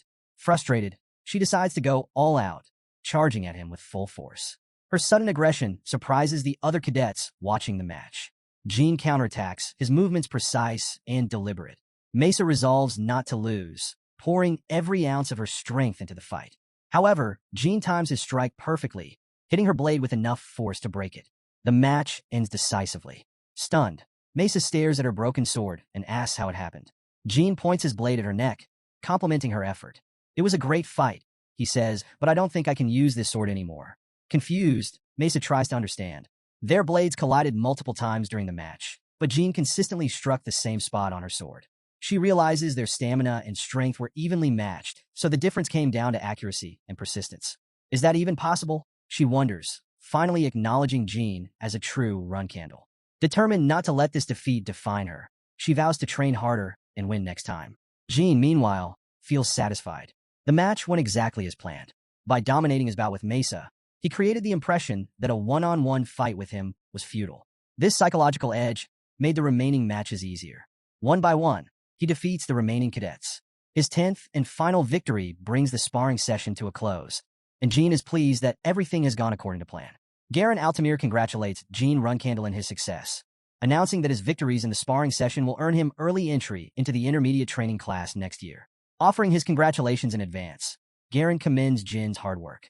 Jean acknowledges the praise and asks Garen to continue supporting him until then. As the session winds down, Garen announces that it's nearly lunchtime. Jean asks how much time is left until the meal. Garen, curious, tells him they have about 10 minutes and asks why he's interested. Picking up his sword, Jean replies that he has someone else in mind for sparring. When Garen inquires further, Jean calls out to Belop Schmitz, inviting him to fight. Belop, taken aback, asks if Jean is serious. Jean points his sword at him and insists, warning that with his current attitude, Belop won't survive in the Runcandle clan. He taunts him, saying the clan will crush him like a bug if he doesn't learn to fight back. Belop hesitates, wondering why the young master is targeting him. Is it because he's weak, or is Jean trying to toughen him up? He notes that Jean has just fought 10 cadets and must be exhausted, while he himself is in good condition.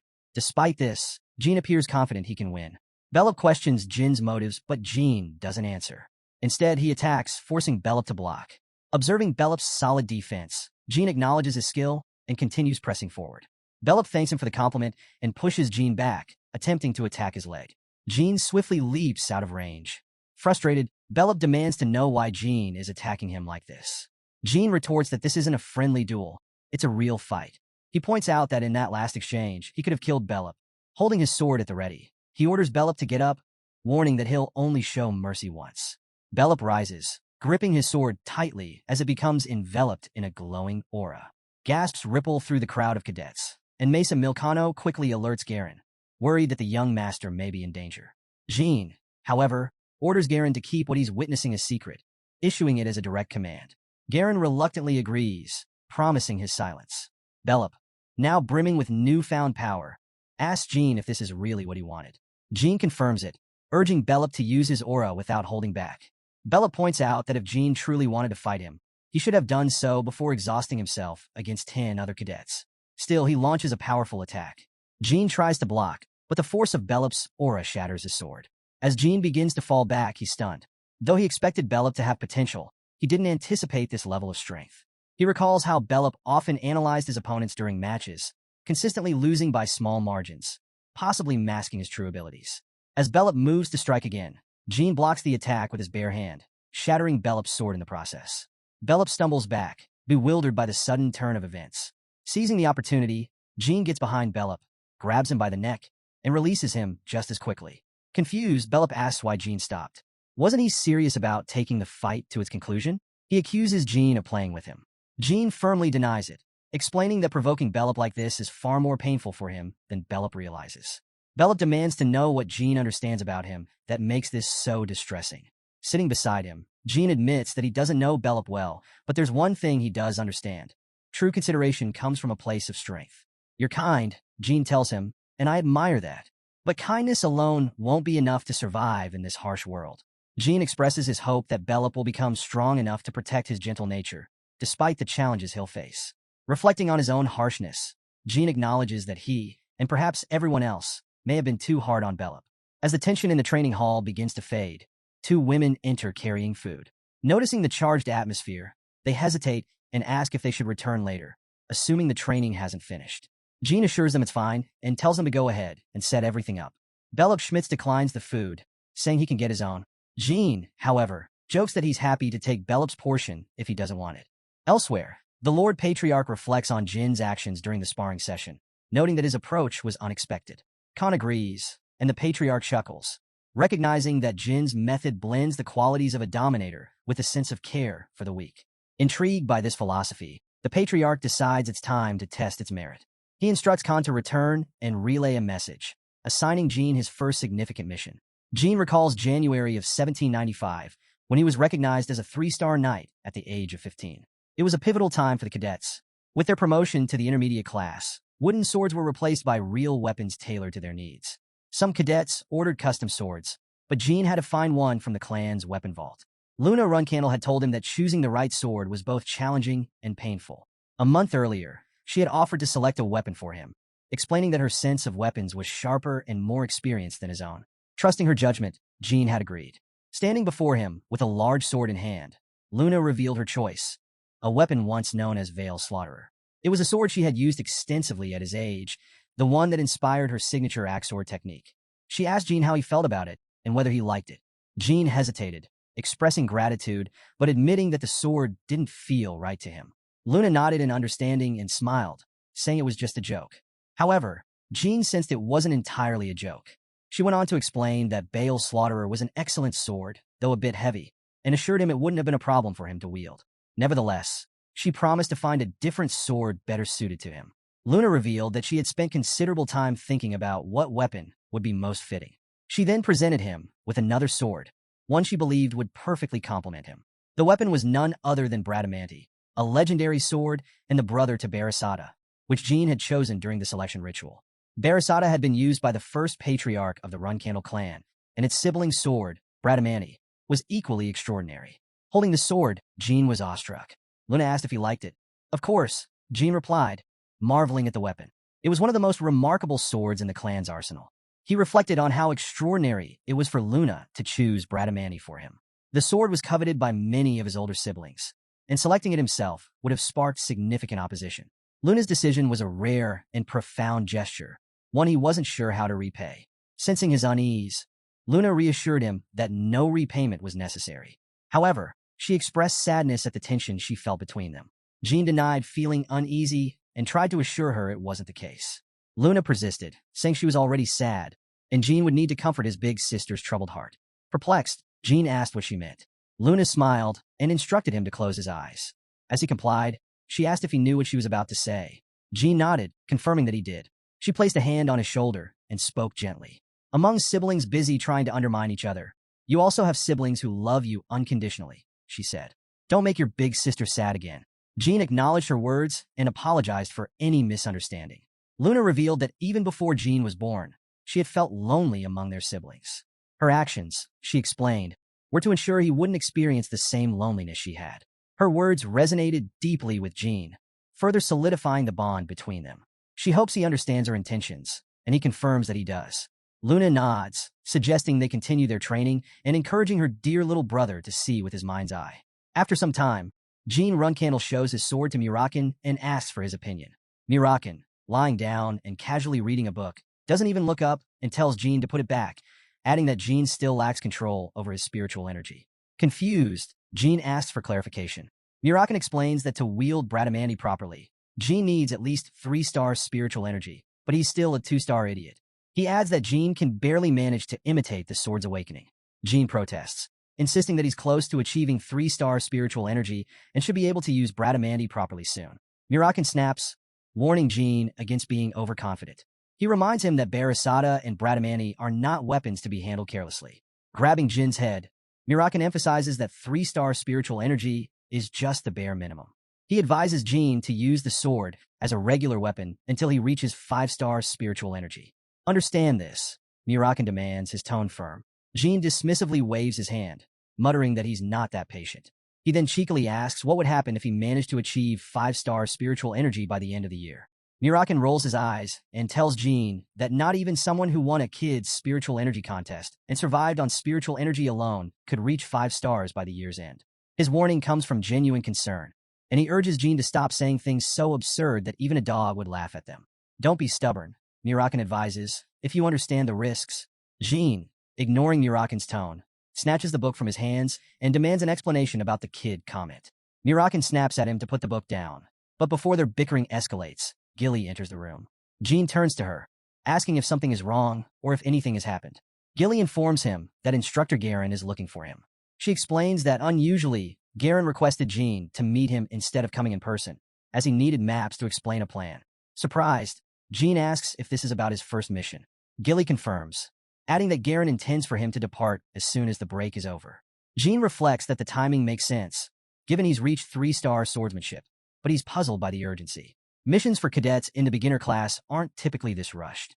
Gilly elaborates, explaining that assignments are usually challenging and only given to intermediate cadets. Jean speculates that this urgency might be related to his confirmed transfer to the intermediate class. Deciding to investigate, he asks Gilly to stay with Mirakin. She agrees and urges him to hurry. After a while, Jean enters the room and informs Garen Altamir that he's heard about his mission assignment. Garen welcomes him and confirms that a mission has been assigned to Jean and 9 other beginner-class cadets. Garen explains that the mission involves scouting the southern border of the Jean Kingdom. It will be carried out by dividing the cadets into 2 groups. Jean raises an eyebrow at the location, noting that the Jean Kingdom borders the land of the Beastmen, with the designated area close to the territory of the White Wolf tribe. This strikes him as an unusual and highly challenging assignment for beginner-class cadets, particularly for a first mission. Jean also notices that his group is made up of cadets who rank in the bottom half of the class, including Bellup Schmitz, whose performance is notoriously inconsistent. The setup seems deliberate, as if someone ordered this on purpose. He wonders if his recent conflict with Bellup has reached his father, the patriarch. Could this mission be a test from his father, designed to evaluate him? Jean resolves to accept the challenge, determined to prove himself and show that his creed won't falter, no matter the circumstances. The scene shifts to 4 days later at the southern border, where Jean Runcandle and his team are running through the wilderness. Jean explains the mission's goal: to locate Semberville, the successor of the Jean Kingdom's Ville clan. Upon arrival, they will set up a base camp in the central region of the border. Once the camp is established, each division will conduct its search, with one person returning to camp daily to report their findings. Jean instructs the team to address him as captain instead of young master. Injured members will remain at camp to recover, and Jean concludes by expressing hope that their target is still alive. Bellup Schmitz reports that Eddington saw a member of the Watertail tribe. Jean clarifies that the Watertail Beastmen are generally docile and avoid predators, which means the group is unlikely to encounter the more aggressive White Wolf tribe. Jean orders Bellup to head to the base 2 hours earlier due to delays caused by snow, directing him to relocate to the 13th zone. Bellup acknowledges the order. Jean then assigns the rest of the team to search the same zone, and they all agree. Despite the smooth progress, Jean senses that something feels off. This mission, assigned directly by his father, was supposed to test his capabilities, but everything seems to be going too well. During their search, they encounter a Watertail Beastman carrying a fish. The Beastman jokingly comments that the group looks like beggars and offers the fish as a gift. Jean thanks the Watertail, promising to return the favor. Jean realizes that going beyond the 13th zone would bring them into the land of the Beastmen, which is far too dangerous for beginner-class cadets. Aggressive tribes like the White Wolf would easily overwhelm them. Deciding to avoid unnecessary risks, Jean resolves to finish searching the area cautiously over the next 4 days. At that moment, Bellup Schmitz arrives, calling out to Jean. He reports that the 2nd Division has been ambushed. Jean immediately orders everyone to get ready and asks for more details. Bellup explains that the 2nd Division scattered after being attacked, with one survivor making it back to camp to report. When Jean asks if the attackers were beastmen, Bellup clarifies that they were humans, with at least 3 attackers confirmed. He suspects there were more, pointing out that an ambush wouldn't be staged with only 3 people. Jean orders Eddington and David to scout the base camp's surrounding area, emphasizing that they should avoid engaging the enemy and report back immediately. The 2 cadets nod in agreement and head out. As Jean contemplates the situation, he notes the ambush's unusual nature. He wonders about the attackers' objectives, especially since they targeted the 2nd Division instead of his own. Whatever their motive, Jean vows that they will pay dearly for crossing the Runcandle clan. Shortly after, Bellup Schmitz notices blood on the ground and exclaims in shock that it might belong to Mesa from the 2nd Division. Jean tells him to stay calm, pointing out that the blood hasn't hardened yet and there are no signs of corpses or body parts. He deduces that there was a confrontation and that the 2nd Division fled. Examining the footprints, he concludes that there was likely only one attacker. Sierra finds used bandages nearby and notes that they appear to be Hewfester products. She shows them to Jean, who praises her for the discovery and asks where she found them. Sierra points to the west. Jean concludes that the 2nd Division was ambushed, tended to their injuries in this area, and then fled west after detecting another threat. Jean instructs Sierra to join Eddington and David and report the updated situation. He then tells Bellup Schmitz to follow him as they continue the search. Bellup agrees, and the 2 head off together. After a while, Jean, Runcandle, and Bellup Schmitz hide behind a tree, observing the area. Bellup whispers that he sees members of the 2nd Division. Jean confirms it but notes that Mesa is missing. He also spots someone lying in ambush nearby. Jean instructs Bellup to close his eyes for a moment and then strike the person to his left after a 2-second count. Bellup nods, preparing to act. Jean recalls what mirakin told him about spiritual energy. Anything infused with it gains immense cutting and destructive power while its presence becomes harder to detect. Following Jin's instructions, Bellup moves to attack the masked ambusher. The ambusher reacts quickly blocking the strike and shouting in confusion. Meanwhile, Jean engages the remaining attackers, swiftly knocking them out. Once the fight ends, Jean turns to the 2nd Division members and asks if they're okay. A brown-haired boy confirms that they're fine, but reveals that Mesa was taken by the assailants. Another boy with gray hair adds that they don't have any information about their attackers. Jean reassures them, telling them to focus on recovering while he tracks down Mesa and the ambushers. Among the defeated attackers, one pleads for his life. Jean, unimpressed, questions if he's begging, noting that it's clear isn't a brainwashed Zipple subordinate. Jean offers him 2 options. Reveal his group's affiliation, objectives, and base location, in which case only one of them will die, or remain silent, and everyone connected to them will perish. He assures him that he's a man of his word, swearing on the name and honor of the Runcandle clan. He hesitates before agreeing, requesting a guarantee for his family's safety. He reveals that he is part of a revolutionary group called Canzello. Hearing this, Jean recalls that Canzello was a notorious terrorist organization active until his death in his previous life. They were responsible for assassinating the Jean Kingdom's emperor and causing widespread chaos under the guise of revolution. However, their so-called revolution was simply an attempt to install their leader as ruler of the world. Jean asks if the attack on the cadets was meant to destabilize the Jean Kingdom. He said, "I'm low-ranking member," admits he wasn't told much, but reveals that their active camp is at the entrance to the land of the Beastmen. He adds that approximately 24-star knights and magicians are stationed there, though he doesn't know the location of the main base. Jean then presses him on why Mesa was taken. Kilo explains that female cadets are being held for symbolic purposes tied to Canzello's declaration of revolution. Hearing this, the brown-haired boy's anger boils over, and he lashes out at Kilo. Kilo insists that he has told them everything he knows. True to his word, Jean kills the attacker. He then turns to the others and asks how long it has been since Mesa was kidnapped. Bellup estimates that it's been nearly an hour. Jean notes that they might still be near the entrance to the land of the Beastmen. He instructs everyone to recover and then request reinforcements from the main clan house. The brown-haired boy asks if Jean plans to go alone, pointing out that the ambushers are at least 4-star knights and magicians, with possibly as many as 20 of them. Another cadet, Scott, agrees, emphasizing that such odds are impossible for Jean to handle alone. He warns that cadets often face fatal dangers during missions and urges Jean not to take the risk. Jean acknowledges the danger, but insists that as a son of the Runcandle clan, he cannot stand by while a cadet is held captive. He declares that he's far stronger than they realize and warns them that any further defiance will be treated as disobedience. Turning to Bellup, Jean reminds him that, with the 2nd Division injured, Bellup is now the strongest among the remaining cadets. He urges Bellup to stay composed and asks if he understands. Bellup nods and promises to do his best. Jean quickly sets off, determined to reach Mesa before it's too late. As he assesses the situation, Jean estimates that his enemies include 24-star martial artists, while his current abilities are at 3-star swordsmanship, 4-star mana control, and 3-star spiritual energy release. Despite his rapid progress, he knows fighting all of them at once is impractical. Rescuing Mesa is his primary goal. He decides to avoid unnecessary confrontations and focus on locating Mesa.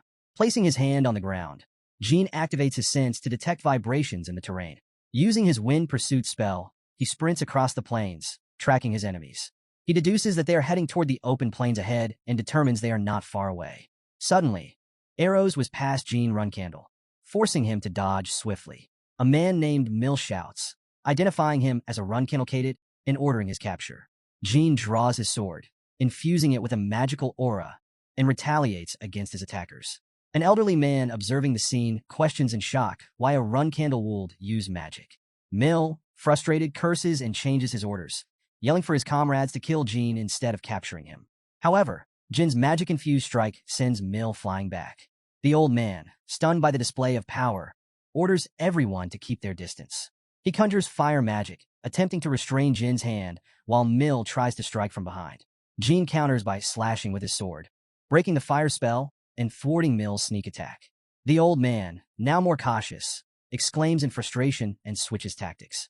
"If fire doesn't work, I'll try ice," he yells, launching an ice spell at Jean. Unfazed, Jean shatters the ice effortlessly with his sword. The old man is left speechless, muttering in disbelief that his magic could be broken so easily. Seizing the moment, Jean charges toward him, cursing Canzello as he advances. Jean thinks to himself that the Canzello members don't seem worried about covering their tracks, suggesting their overconfidence stems from inexperience. He deduces they must have regrouped and traveled by carriage, likely led by a clearly defined chain of command. This structure means spoils are distributed by rank, leaving Mesa in the hands of higher-ranking members who would ensure she remains unharmed.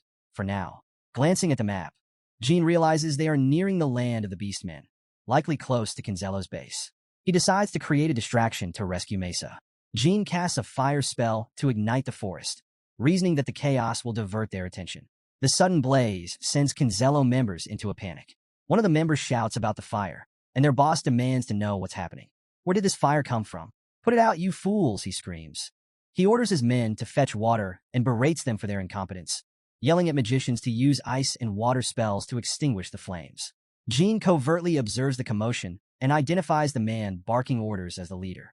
A younger member exclaims that the fire isn't going out, speculating that it must have been deliberately set. He commands the others to search for the culprit and bring in more magicians. Recognizing his chance, Jean knocks out a magician and sneaks into the main building. The interior feels eerily quiet as he begins searching for Mesa. Spotting a trapdoor in the floor, he opens it and descends into the basement. There, he finds Mesa Milcano bound with ropes. She looks up in surprise. Why are you here? It's too dangerous, she warns. Jean reassures her not to worry about him and asks if she can walk while cutting her bindings. She replies that she can, but she's uncertain about running. Jean tells her it's fine and that he'll support her if needed. Suddenly, noises come from above. Jean stops to listen while Mason insists he promise something. Before she can continue, he commands her to stop talking, but she presses on. If things become too dangerous, you must leave me behind, she insists. Jean doesn't respond, instead helping her to her feet and saying they need to leave immediately. Mesa nods, and they make their way out of the building. Outside, Jean surveys the chaos. The destruction is far worse than expected, clearly the work of beastmen from a combative tribe. He spots a wolf-like figure, Quajito Truca of the White Wolf tribe. Mesa Milcano, despite her condition, moves to attack Quajito, urging Jean to flee while she holds the wolf off. Quajito retaliates, knocking her unconscious with ease. Looking at her fallen form, Quajito sneers, calling her and the others vermin. Unworthy of survival if you can't even extinguish a fire properly, he declares coldly. Jean Runcandle demands to know if Quajito Truca is responsible for the destruction. Confirming his identity, Jean announces himself as the son of Chiron Runcandle and challenges Quajito Truca to reveal his name as a warrior of the Beastman tribe. Acknowledging Jin's lineage, Quajito Truca identifies him as a Runcandle offspring. A few days earlier, back at the Runcandle clan's main house, Jean had been examining his sword, its surface glowing faintly with aura. Mirakin had approached, calling him an idiot and asking if he wanted to die. Mirakin reminded him that he wasn't at a high enough level yet, warning that recklessly awakening the sword could lead to spiritual energy congestion, a fate Jean wouldn't survive. He sternly warned Jean not to attempt awakening the sword again, to which Jean begrudgingly replied with an okay. Back in the present, Jean prepares to attack, declaring that today he will claim his most prized prey. Quajito Truca introduces himself formally as a warrior of the Truca tribe. Jean reflects on the White Wolf tribe, renowned for their combat prowess and bloodlust. The average adult from their tribe is as powerful as a 6-star warrior. Their animosity toward the Runcandles runs deep, rooted in the history of the first patriarch slaying their revered wolf god Javier. Quajito Truca coldly acknowledges that Jean has little chance of escaping with Mesa. He declares his intention to offer her as a sacrifice to Javier's altar to console the wolf god's soul. He challenges Jean to choose between fighting honorably or being torn apart while trying to flee like a coward. Jean responds with resolve, stating that he will fight honorably. Quajito Truca smirks, readying his massive axe to attack. Jean blocks the strike, but notes how difficult it is to parry even a single attack from the White Wolf tribe, their immense strength matching their fearsome reputation. Quajito Truca presses forward with another attack, confident in his strength and the hidden tricks he has yet to reveal. Jean, meanwhile, considers his options. He reflects on the tools at his disposal, his elder sister's pendant, his magic, and his spiritual energy. Using the pendant, a powerful artifact, feels unnecessary for what he considers a relatively minor confrontation. To him, relying on it in this situation would mean he is unworthy of reaching greater heights. He also dismisses using magic, recognizing that his current 4-star spells would be insufficient to pierce a white wolf's thick hide. Additionally, using magic could alert the clan's guardian knights during any investigation into the Canzello incident, further complicating things. With no other viable options, Jean resolves to rely on his spiritual energy. Determined, he launches a counterattack, aiming to awaken his sword. Quajito Truca observes Jin's movements, commenting on the quality of his weapon. Despite its appearance being at odds with the Runcandle's black sword emblem, it shows surprising resilience. Jean focuses on the battle, recalling the first time he felt the power of an awakened sword. Quajito Truca, wielding his white sword, declares the end of the battle, proclaiming that Jean will be sacrificed at Javier's altar. But just as Quajito moves to strike, his confidence is shaken. He struggles to perceive Jin's actions, confusion overtaking him. Jean calmly explains that until recently, he too didn't fully understand why the Runcandle clan's emblem depicted a black sword. With precision and power, Jean wounds Quajito Truca, cutting deep. Enraged and confused, Quajito demands an explanation for Jin's actions. Jean acknowledges the intensity of their battle, but Quajito begins berating himself. Calling himself a useless idiot, he laments his failure, questioning his plans and bemoaning his weakness. He cries out that he is a disgrace to the clan, unworthy of sharing the same bloodline.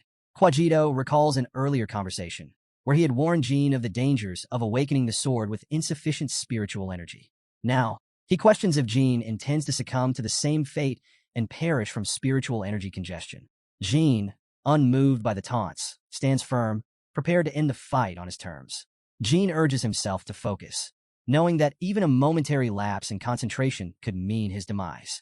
Remembering the instructions he received on managing spiritual energy, he sits down to meditate and attempts to release it. However, the process is more difficult than he expected.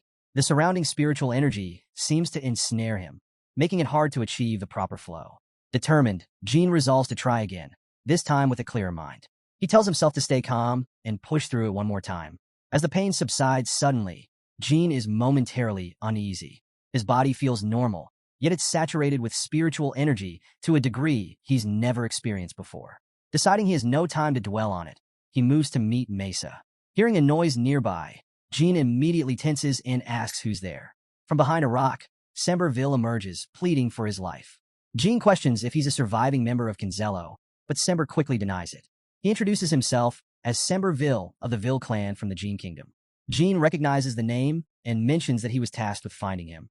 Relieved, Sember thanks Jean, expressing his gratitude for meeting a member of the Runcandle clan. Reflecting on the chaos caused by Canzello, Sember admits he had almost forgotten about this critical encounter. He assures Jean he'll never forget this act of kindness. Jean, carrying Mesa Milcano on his back, brushes off the gratitude, explaining that he's only doing his duty.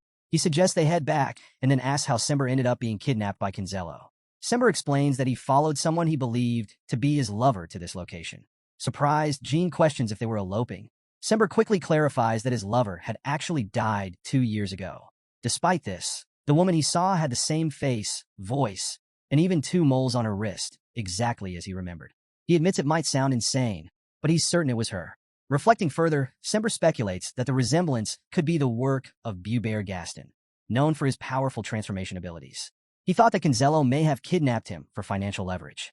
Jin's thoughts shift to the mysterious connection between Bubert and Canzello. This is the second time he's encountered Bubert's influence since leaving Storm Castle at the age of 10. Something about the situation feels off. Jean resolves to meet Bubert personally to better understand him. Fortunately, Bubert's lair is in the capital of the Kirano Principality, giving Jean an opportunity to visit while continuing his intermediate training. Semberville thanks Jean for listening so intently to his story. Jean acknowledges his gratitude and mentions that reinforcements from the main family should arrive soon. He urges Sember to head back. Sember asks if Jean called for the Guardian Knights specifically for his protection. Jean explains that he didn't. The Knights are here because of Mesa. Sember assures Jean he'll never forget this encounter and offers his help if Jean ever needs it. Jean accepts the gesture with a simple acknowledgement. Later, Gilly congratulates Jean on successfully completing his first mission, expressing her admiration for his performance. Jean thanks her modestly. Gilly mentions that he must be tired and informs him that she's prepared a bath for him. Jean praises her efficiency, appreciating her attentiveness.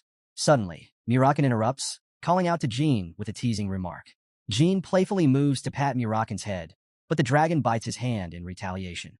Startled, Jean instinctively throws Mirakin against the wall, grumbling as Mirakin laughs in his usual mischievous way. In surprise, Gilly quickly intervenes, asking Jean not to throw animals, though she adds with a sigh that Mirakin is a dragon, so it's not exactly a big issue. Jean, rubbing his hand, demands to know why Mirakin bit him. Mirakin, clearly angry, snaps back, questioning if Jean has lost his mind. He reminds Jean of the countless warnings he gave about recklessly using shadow energy release. "Do you want to destroy yourself?" he exclaims, emphasizing that his concerns were for Jin's own good. Jean tries to defend himself, urging Mirakin to hear his explanation, But Mirakin transforms into his human form, grabbing Jean by the collar. What could possibly be more important than the life of Saldus' only contractor, he demands. Gilly intervenes again, calmly reminding Mirakin that the young master has just returned from his mission. The mention of the mission causes Mirakin to pause, but then he suddenly gasps. The strawberry pie. I forgot the pie, he blurts, claiming it's a serious problem. Jean, exasperated, acknowledges the pie issue but tries to redirect the conversation. Mirakin's expression turns serious again. He points to the pendant hanging from Jin's neck, scolding him for treating such a powerful artifact like mere decoration. It's not a toy. It's a safeguard meant to be used only when absolutely necessary. Jean acknowledges the risk, but counters that the pendant might be needed in future battles against formidable enemies. Mirakin narrows his eyes. What do you mean by waste? He snaps, clearly frustrated. When Jean hesitates, Mirakin's voice rises. You damned idiot. Do you even know what you've done? Your shadow energy has jumped from 3 stars to mid-4 stars. That's not normal. Jean blinks in surprise, admitting he felt an overflow of shadow energy, but didn't realize it had pushed him to such a significant increase. To demonstrate, he shows Saldus' magic glowing in his hand and mentions that he should thank Sauter for his grace. Mirakin, unimpressed, retorts grimly. Do you know how many people have survived shadow energy intoxication? 10, no, 11 now, including you. None of them died from it. Jean raises an eyebrow, asking who the other survivor is, guessing it might have been the founder. No, Mirakin corrects him. It's me. If it were Timar, he would have been dead long before. Jean shrugs and cheekily remarks. We're basically the same then. He assures Mirakin that he has no intention of enduring that kind of pain again and excuses himself to wash up, mentioning that the strawberry pie can wait until he regains his composure. Gilly smiles at his comment and excuses herself to prepare his meal. Meanwhile, Mirakin mutters jealously, glaring at the mention of food. Elsewhere, in Runcandle, the 9th flag bearer is in disbelief over reports of Jean defeating a white wolf tribe warrior. There's no way, she asserts. Mayu Runcandle, the 8th flag bearer, agrees, remarking that the idea is laughable. If it were a bandit wearing a wolf pelt, maybe, but an actual white wolf? Impossible. He's only just become a 3-star knight, and hesitates. Still, if the white wolf were unusually weak, then maybe, just maybe, he pulled it off. Daytona and Haytona Runcandle approach, overhearing the discussion. Haytona, crossing his arms, agrees firmly. Regardless of his monstrous nature, it's simply not possible. The issue isn't whether he defeated a white wolf. The real problem is that he'll now be joining the intermediate class. Daytona, whispering cautiously, adds, maybe Jean really did kill him. Haytona shakes his head. That doesn't matter. What matters is this. If Jean enters the intermediate class, it will spell our downfall. That's what we should be worried about. Haytona Runcandle expresses his despair over the situation, admitting that it is indeed grim. Mayu Runcandle comments on their whispering, mocking them for their apparent fear of Jean joining the intermediate class. She calls them 2 blockheads and questions why they're being so obvious about it. Haytona and Daytona quickly deny any fear, asserting that they're not scared of Jean. And Runcandle steps in, urging her brothers to be honest with her and their elder sisters. She expresses her disdain for lies, calling them the most detestable thing in the world, so much so that she wishes she could rip lying mouths off entirely. Cornered, the brothers reluctantly admit their unease about Jean, and smirks, asking if their sisters should assist them. They inquire how she proposes to help, and offers to lend them her sisters, specifically encouraging them to use certain cadets in the intermediate class as their servants. Haytona contemplates and suggestion. The intermediate class operates under the law of the jungle, where only the strong survive. It consists of knights ranging from 3-star to 5-star, a mix of newcomers and those who have been training for over a decade, and reminds him that she and Mayu often select a few cadets in the intermediate class to act as their subordinates, treating them more like slaves. She suggests that her brothers use these cadets to put Jean in his place, noting that they aren't particularly fond of him either. However, she warns them that if they can't handle it properly, they should be prepared to face the consequences. Meanwhile, Jean Runcandle dries his hair with a towel, reflecting on his recent success. Completing his first mission has earned him a place in the intermediate class. His shadow energy has advanced to 4 stars, but he knows he must bring his swordsmanship to 6 stars within 5 years to truly be effective. Jean understands that becoming a 6-star swordsman would make him remarkable, and reaching 7 stars would make him a master. But he's aware that such achievements are only exceptional among ordinary people. To reach the level of 8 stars or higher is to become an anomaly. On the entire continent, with a population of 2 billion, fewer than 100 people have reached 9 or 10 stars. Among them, only one has surpassed even that, the Celestial Knight, a demigod. Jin's thoughts drift to this mythical figure. In this life, he aims to achieve that level of power, or even surpass it. Sitting on a sofa, he reminds himself that his next challenges lie ahead. Once he joins the intermediate class, he knows that even siblings will turn against one another to maintain their standing. The camaraderie of the basic class, where everyone is young and their skills similar, will be left behind. In the intermediate class, survival depends on strength, skill, and a hardened heart. Jean concludes that the only way forward is to dominate through sheer brute strength. Later, Jean knocks on his mother's door. She is busy writing but calls him in. She greets him warmly, noting that she's heard about his successful mission and commending his performance. Jean thanks her. She then mentions a report she received from Pedro, noting that Jean declined her offer to change rooms. She explains that the room in question is traditionally reserved for those considered potential future patriarchs of the family. It has remained unoccupied since Joshua, her eldest, used it as a child. Now, she offers it to Jean, expressing her wish for him to use it. Jean expresses his gratitude, but politely declines. She questions his decision, asking why he would turn down such an honor. Jean explains that while the room is prestigious, it doesn't hold any personal significance for him. He finds it too grand for his current needs and remarks that, at the end of the day, it's still just a room. His mother asks again if he's sure, and Jean confirms that his mind is made up. She nods, allowing him to leave. After he's gone, she muses aloud. She wonders whether her youngest son lacks ambition, or has so much ambition that he recognizes and declines offers with hidden strings attached. She acknowledges that the room is symbolic, typically reserved for the eldest child destined to lead the Runcandle family. Accepting it would give Jean significant support, but would also make him a target for his siblings who weren't afforded the same privilege. She concludes that Jean likely understood her hidden test. Now, she's curious to see how he will navigate the intermediate class, where alliances and rivalries are as important as strength. Jean Runcandle stands resolute before his beginner class cadets, announcing that they are now officially part of his faction. He acknowledges that they will face taunts and torment in the days to come, but assures them that he will not tolerate such behavior. He promises that the harassment will cease once he has fully conquered the intermediate class. He instructs them to move in groups of at least 3, even outside training, and to avoid wandering alone. The cadets respond with a united, determined yes. Zed Runcandle, an 8-star knight and Jin's uncle, soon commands attention. Standing before the assembled cadets, Zed announces that 10 new recruits have joined the intermediate class this year, while 27 have dropped out.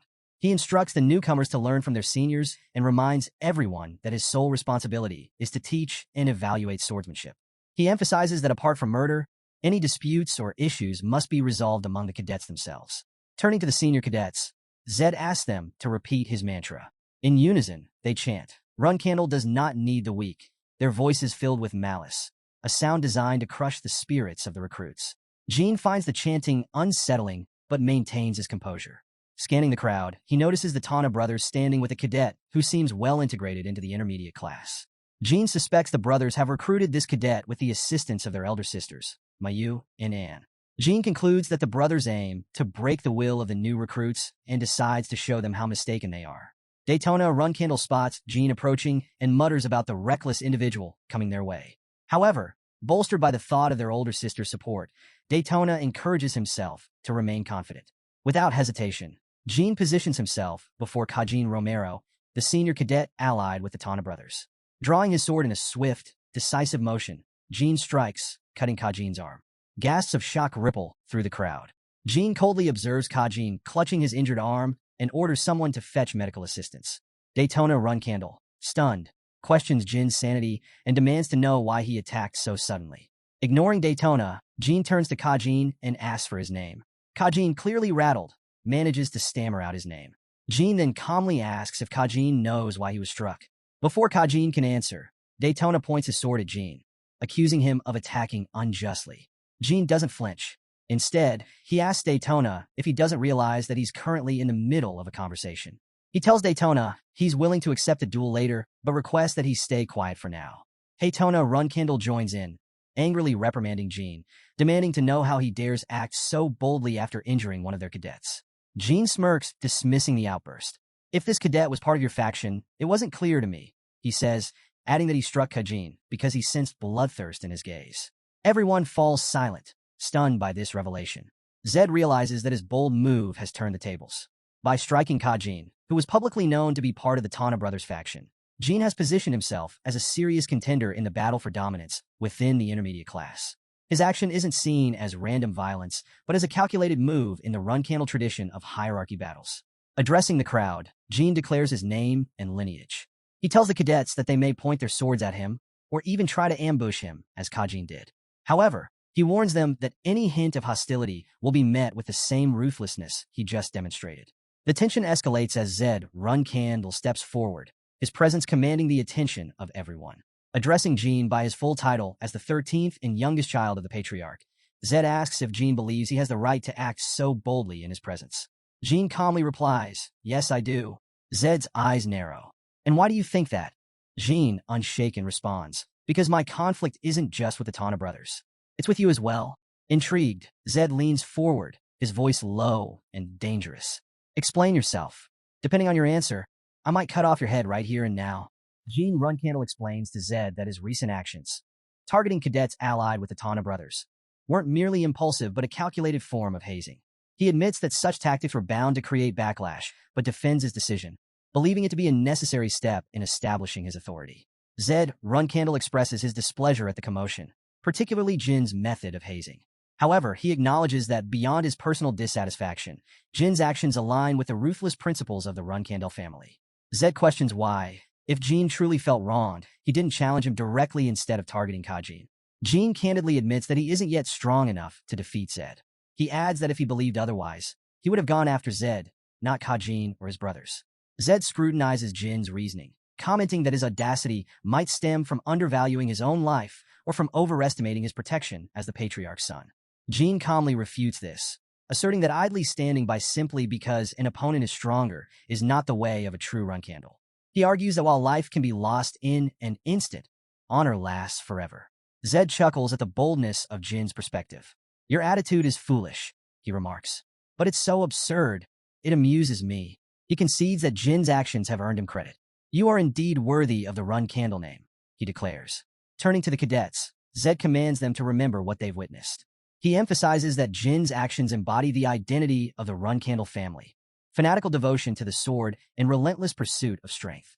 He urges the cadets to struggle fiercely and never forget their heritage. Dismissing them, Zed reminds everyone that training begins tomorrow. The cadets respond with a unified acknowledgement. As the group disperses, Haytona and Daytona Runcandle fume over Jin's actions, glaring at their younger brother. Jin, unbothered by their anger, offers them a piece of advice. "You may be feared by your elder siblings now, but that won't always be the case," he says calmly. He encourages them to think beyond their immediate circumstances and consider the long-term consequences of their actions. Later, Jin returns to his quarters and places his sword in its rack. Gilly remarks on his early return, and he confirms that he came back after initiating a hierarchy war with the Tana brothers. Her shock is palpable. Jin elaborates, explaining that his sisters, En and Mayu, are likely supporting the twins. He recounts how he injured one of the cadets allied with his brothers, only to discover that the cadet was part of his sister's faction. A slip of the tongue from one of his brothers has now tied that cadet to his own faction, which he finds both ironic and advantageous. Gilly notes that En and Mayu, as flag bearers, are already breaking unspoken rules by interfering with Jin. Typically, flag bearers only engage in direct conflict with other flag bearers. Jin agrees but views their interference as a good sign, interpreting it as an acknowledgement of his growing influence. He speculates that his sister's next move will likely involve manipulating team assignments or increasing the difficulty of his missions. Using their authority, they could make his tasks dangerous enough to severely injure or even kill him. However, Jin finds an unexpected advantage in their tactics. He explains that many of the challenging missions they might assign him will be solo missions. In these situations, with no one to supervise him, he'll have the freedom to fight with his full strength, unrestricted. Gilly considers this and comments that such missions could become a great opportunity for Jin to prove himself. Jin nods, admitting he's grateful to his sisters for providing him with the chance to build a solid track record. As he speaks, Jin jokes about taking a cat on his missions, casually noting that he won't bring Mirakin because he has other tasks planned for him. Curious, Mirakin asks what those tasks might be. Jin replies that he'll explain next time, but emphasizes the importance of staying low profile for now. Mirakin huffs in annoyance, but begrudgingly agrees. Gilly acknowledges Jin's remarks with a simple yes. Later, Zed Runcandle gathers Jin, Haytona, and Daytona for a special training session, explaining that it will take place in a secret training ground reserved exclusively for pure-blood members of the Runcandle family. He emphasizes that these privileges come with significant challenges, warning them not to expect the training to be easy. The three respond in unison, acknowledging his instructions. Zed begins by explaining the essence of Runcandle swordsmanship, which revolves around power, destructive, unhesitating, and deeply tied to the principles of victory and possession. He notes that their family's swordsmanship lacks a fixed form, distinguishing it from other martial families. While there are secret and ultimate techniques, those can only be learned once one becomes a flag bearer. Jean silently reflects that his sisters have undoubtedly caused him more trouble with their interference. Zed then poses a question. Why does the Runcandle family's swordsmanship lack a fixed form? Jean answers that it's due to their unique physical abilities and inherent talent. Zed agrees, elaborating that their blessed bloodline grants them physical bodies and skills that far surpass those of ordinary humans. Even with slight individual differences, they remain exceptional. He points out that what they've learned so far has been basic and straightforward. Now he will introduce them to a new challenge. Handing each of them a steel ball, Zed explains that these are known as clear rocks, named for the clear sound they produce when struck. Jean examines the object and realizes it contains steel fragments. Zed proceeds to demonstrate the first of 3 distinct sounds the clear rock can produce, instructing them to listen carefully. As he strikes the steel ball, Haytona and Daytona cover their ears, visibly annoyed by the unpleasant noise. Zed strikes again, this time producing a clearer and more harmonious sound. He explains that the sound varies depending on the force of the strike. If they don't strike hard enough, the sound is muffled, but with the right amount of force and precision, it creates a beautiful tone. Jean quickly deduces the purpose of the training: to develop strength, control, mental fortitude, and concentration. Given the physical capabilities of the Runcandle family, it's an effective yet deceptively simple method. Despite its apparent simplicity, Jean feels the training might be too safe to qualify as special training for the family. Zed announces that he will now demonstrate the third and final sound the clear rock can produce. Jean watches intently, wondering what it could be. As Zed strikes the ball with great force, Jean hears a rattling sound from inside and suddenly realizes what's about to happen. Without hesitation, he rushes toward Haytona and Daytona, pushing them to the ground and shouting for them to lie down. The clear rock shatters, exploding violently. Once the dust settles, Haytona asks in shock what just happened. Zed smirks, praising Jin's instincts. He explains that if the clear rock is struck with excessive force, it explodes, just like it did. He then remarks that Jin is the first in a long time, after Luna, to avoid injury during this brutal demonstration. For most siblings, learning this lesson comes at a cost. Jin considers Zed's harsh training method to be a rite of passage for the Runcandle family. Though unexpected, he finds pride in being among the few to emerge unscathed. Zed declares that now that they understand the risks, it's time to begin the training in earnest. Jean Runcandle raises his hand during training and asks how Luna managed to avoid injury during the clear rock explosion. Zed Runcandle warns him that the answer might disappoint him, just as it did their other siblings. Jean assures him he can handle it. Zed then reveals that Luna didn't avoid the explosion like the others. Instead, she took it head-on and emerged unscathed, her resilience protecting her completely. Zed proceeds to outline the training. From now on, the 3 of them will strike the clear rock until they can produce a clear sound under any condition. He asks if they understand, and they respond with a resounding yes. Meanwhile, Luna sits in her room, reading a book as her nanny enters with a cup of tea. The nanny places it on the table and mentions their earlier discussion. Luna confirms it concerns the sibling who tried to assassinate Jean. The nanny acknowledges Luna's suspicion that Mayu and might be involved. She notes that while the sisters are actively working to keep Jean in check, attempting an assassination within Storm Castle seems reckless even for them. Such an act, if discovered by their father, would plunge the family into chaos and endanger their own lives. The nanny doubts they'd take such a risk. Luna wonders if Jean might have lied or misunderstood something, given that he was only 10 years old at the time. However, she doesn't think Jean would fabricate such a claim. Luna recalls how uneasy Jean seemed around her back then. It wasn't simple awkwardness. It was the tension of someone who felt his life might be in danger. She instructs the nanny to proceed with investigating Mayu and Anne, admitting her growing anxiety about the lack of conclusive findings even after 5 years. This uncertainty feels ominous to her.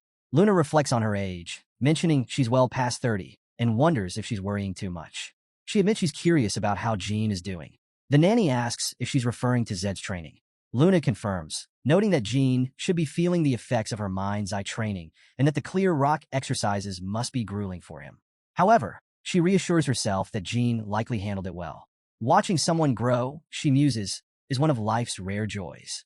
The next day, 4 hours into training, Jean Runcandle finds the session unbearable, deeming it the most challenging he's ever faced. Zed announces a 5-minute break, allowing Jean to reflect on the purpose of the training. Initially, he thought it was about controlling strength and sharpening focus, but he realizes it's more about intensifying the destructive power of his aura. Jean recalls that Zed could shatter the clear stone without aura due to sheer physical strength, something Jean knows he lacks. To compensate, he resolves to focus on refining and amplifying his aura. He reminds himself to be patient. After all, even his foolish brothers from his previous life were able to master this training. There's no reason he can't surpass them. Zed observes the trainees and notes their progress. Jean, in particular, stands out for his talent and determination. Zed quietly muses that Jean might even surpass Luna's record. As he stands beside Jean, Zed comments dryly on their progress, remarking on how pathetic they are. Jean acknowledges Zed's instruction to warn his brothers that if they plan to collapse tomorrow, they shouldn't bother showing up. Zed reflects on the Tana brothers' endurance, admitting they lasted longer than expected, a testament to their Runcandle lineage. He then muses aloud about being the youngest of his siblings, lamenting that if he had been born 10 years earlier, he could have wielded the full power of the Runcandle family. Sitting down, he expresses his lingering regret. The scene shifts to 1 month later in March 1795 at the Intermediate Cadet Training Facility. A brown-haired boy stands before the class, holding a scroll, and calls for attention. He announces their first mission assignments. The first mission involves guarding rookies from the Public Blacksmith Association, with Houston and Vading assigned as guards. After a pause, he announces the third mission, subjugating demon beasts, specifically orcs, in unguarded areas of the Kirano Principality. The participants are Mesa, Bellup, Scott, Tymont, Kiko, Jusin, Eddington, Sierra, Pills, and David. 10 cadets in total. Folding the scroll, he warns that orcs typically move in groups and that the cadets must steel themselves for the challenge.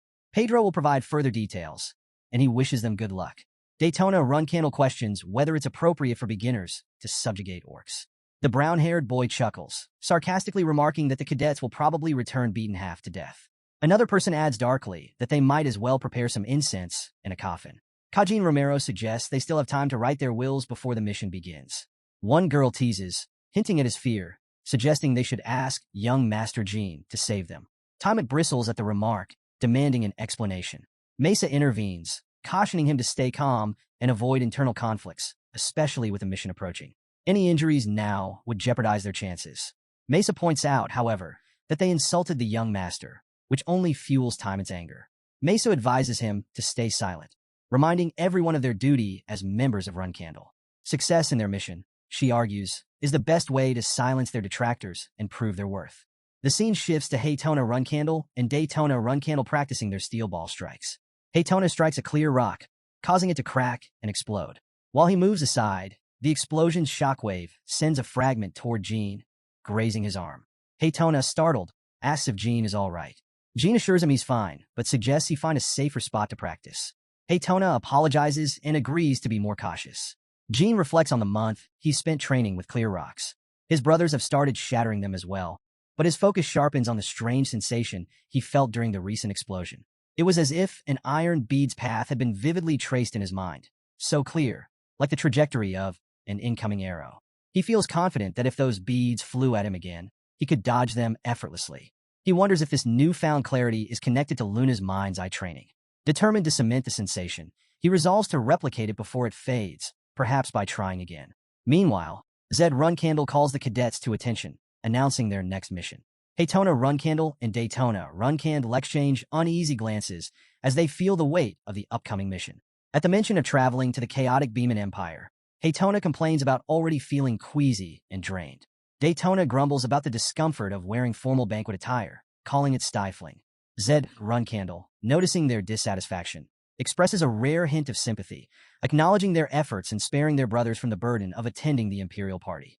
However, his tone sharpens as he warns them not to sigh or complain further. He assures them that if he catches such an attitude again, they'll wish they were dead. The Tana brothers quickly apologize, visibly shaken. Jean Runcandle reflects silently, finding it amusing that their sisters, Mayu and Anne, orchestrated this punishment by assigning their brothers to a social mission in the Beeman Empire. He considers it a clever but harsh maneuver. Zed continues, emphasizing the significance of the event. He explains that powerful individuals will attend, offering a valuable opportunity for observation and learning. The brothers begrudgingly nod in agreement. And residing in Mummit's lawless zone, turning his attention to Jean, Zed assigns him a separate task. Jean acknowledges the order without hesitation. Zed elaborates, explaining that his task is to assassinate a VIP, Alcaro Chinner, a man under the protection of the Ice Palace. Then Zed turned to Jean with a knowing look and asked if he was familiar with the Ice Palace and its master. Without hesitation, Jean confirmed, though his mind was already piecing things together. The Ice Palace, an enormous tower standing alone in the middle of the Western Sea, was a name that carried weight across the continent. And its master? That referred to none other than the tower's owner, the 51st ruler of the Ice Palace, Talarisan Dorma. Nicknamed the Spider of the Abyss, she had built a reputation for being ruthless, especially toward anyone foolish enough to lay a hand on her lovers. A warning unspoken, yet well understood by all who valued their lives. Haytona and Daytona are visibly startled. Mummet, Haytona blurts out, while Daytona mutters about the complications of dealing with the Guardian Knights in such a lawless area. Jean raises a hand and asks Zed for clarification. He confirms the client is the Chinderer family, questioning if it's true they requested the assassination of their own child. Zed confirms, explaining that the Chinderer family had exhausted all means to bring Alcaro back. With nothing working, they concluded it was safer to kill him rather than risk exposing a family secret. Zed asks for Jin's thoughts on the mission and whether he can handle it. Without hesitation, Jean declares, "I'll do it." Zed is taken aback by his decisiveness. He admits he had been prepared to make adjustments if Jean deemed the mission unreasonable, given the Ice Palace's power and the lawlessness of Mummet. However, impressed by Jin's straightforwardness, he praises his resolve and instructs them to depart in 2 days. Still uneasy, Haytona asks if Jean is really planning to go. Seeing his determination, Jin's brother suggests he reveal his identity as a Runcandle if things become too dangerous. Daytona adds that doing so will likely deter anyone from targeting him. Jean is surprised by their concern and asks when they started caring about him. The brothers clarify they don't want him to die yet. They're planning to make his life harder after all. Jean smirks and strikes the clear rock with his sword, startling them. "Make your decision firm until I return," he advises, before teasingly questioning whether they truly prefer their older sisters over him. 2 days after Zed's commanding warning to the Runcandles, the focus shifts to Jean Candle. He stands with Mesa and her companions as they prepare to part ways. Mesa, noticing his change in hair color, curiously asks about it. Jean explains that he's in disguise. He can't afford to risk being identified as a Runcandle. With a nod of understanding, Mesa acknowledges the need for caution, given their respective missions. While her group is tasked with a subjugation mission, Jin's purpose differs, requiring him to use a separate teleportation gate. Despite her neutral tone, Jean senses a heaviness in the air and asks if something is wrong. Mesa brushes off the concern, saying they simply came to wish him farewell. Jean, taken aback, clarifies that this isn't their final goodbye. He reminds them that while danger is a given, fear won't change the outcome. Instead, he advises them to focus on their mission and not let worry distract them. With a firm yet reassuring tone, he promises to return and urges them to stay safe. Placing a hand on Bellup Schmitz's shoulder, he encourages the group to stay strong. Bellup responds with a resolute agreement, urging Jean to be careful. Before parting, Gilly teases Jean about finding himself cute companions. Jean laughs, telling them to look after each other in his absence. Mirakin reassures the group, mentioning his formidable abilities, but Jean cautions him not to draw attention. Frustrated by Jin's apparent recklessness, Mirakin mutters under his breath, but Jean expresses his trust in his team's disguises. Gilly notes that with Jean and Mirakin gone, things will be unusually quiet. Jean jokingly tells them to treat it like a vacation, promising to return with a souvenir. However, concern lingers as Gilly brings up the danger of Jin's mission. Assassinating the Ice Palace Master's lover in the treacherous Mummet lawless zone is no simple task, even for someone of Jin's high rank. Jean brushes it off with his characteristic confidence. The scene shifts to Mummet, the notorious sanctuary for criminals, where not even weeds dare to grow. Tonk, a brash outlaw, announces his return, laughing as others recognize him. Meanwhile, Jean arrives, quietly observing the chaos of the lawless zone. As he enters, all eyes turn to the newcomer. One man comments on Jin's bold demeanor, tossing a coin and requesting food and water. A mustached man catches the coin and sarcastically remarks on Jin's nerve. Tonk, ever the troublemaker, approaches Jean. With a sneer, he mocks Jin's confidence, questioning if he's a renegade star knight or something of the sort. He then issues a humiliating demand, telling Jean to kneel and lick his toes. Jin's response is swift and deadly. Without hesitation, he draws his knife and strikes, silencing Tonk in an instant. The room falls into stunned silence, the audacity of Jin's actions shocking even this hardened crowd. A bald man bursts into laughter, pointing out the obvious. Tonk is dead. Another outlaw comments that it was only a matter of time before someone snapped. Jean remains unfazed, reflecting on his master's warnings about Mummet, a place full of truly unhinged individuals. Here, survival requires proof of both skill and courage. remembering all his master has done for him. In this life and the last, Jean silently vows to repay her someday. For now, though, he steels himself for the trials ahead in this ruthless domain. As Jean sits, the man with the mustache brings him food, assuring him it isn't poisoned. Jean, unfazed, responds that poison is forbidden in Mummet, and even he knows that much. The man chuckles, impressed by Jin's knowledge, and asks if he has family in the city. Jean brushes off the question, snapping that it's none of his business. Undeterred, the man probes further, asking if Jean is after drugs. He casually mentions having access to top-quality merchandise that's been selling well recently, then shifts gears to inquire if Jean is searching for someone. Jean confirms, stating he's looking for someone named Hister. The man pauses before replying that no one by that name exists in Mummet. He's sure of it. Jean nods, accepting the information, and asks for a recommendation on where to stay, preferably a place free of bugs. The man points him to the Moonlight Well Inn on the city's west side. It's an upscale spot where Mummet's elite gather, so Jean won't need to cause a scene like the one he just pulled. At the Moonlight Well Inn, Jean walks through the lobby, his mind fixed on his target, Alcaro Xander. He recalls what he knows. Alcaro is the spoiled son of a count, a man-child who has spent his entire life basking in privilege. Alcaro craves attention, indulges in excess, and avoids any semblance of hardship. He's the kind of person who acts tough around the weak but cowers before the strong, a textbook scumbag. Jean wonders why someone like Alcaro would risk staying in a dangerous city like Mummet. The answer, he concludes, lies with the Ice Palace Master. Alcaro is likely desperate for her attention, but with her focus on a new lover, Alcaro might be looking to prove his worth, or drown his insecurities in the city's vices. Jean recalls the mention of a new drug circulating in Mummet. It's not hard to imagine Alcaro locked in his room, indulging in his addictions.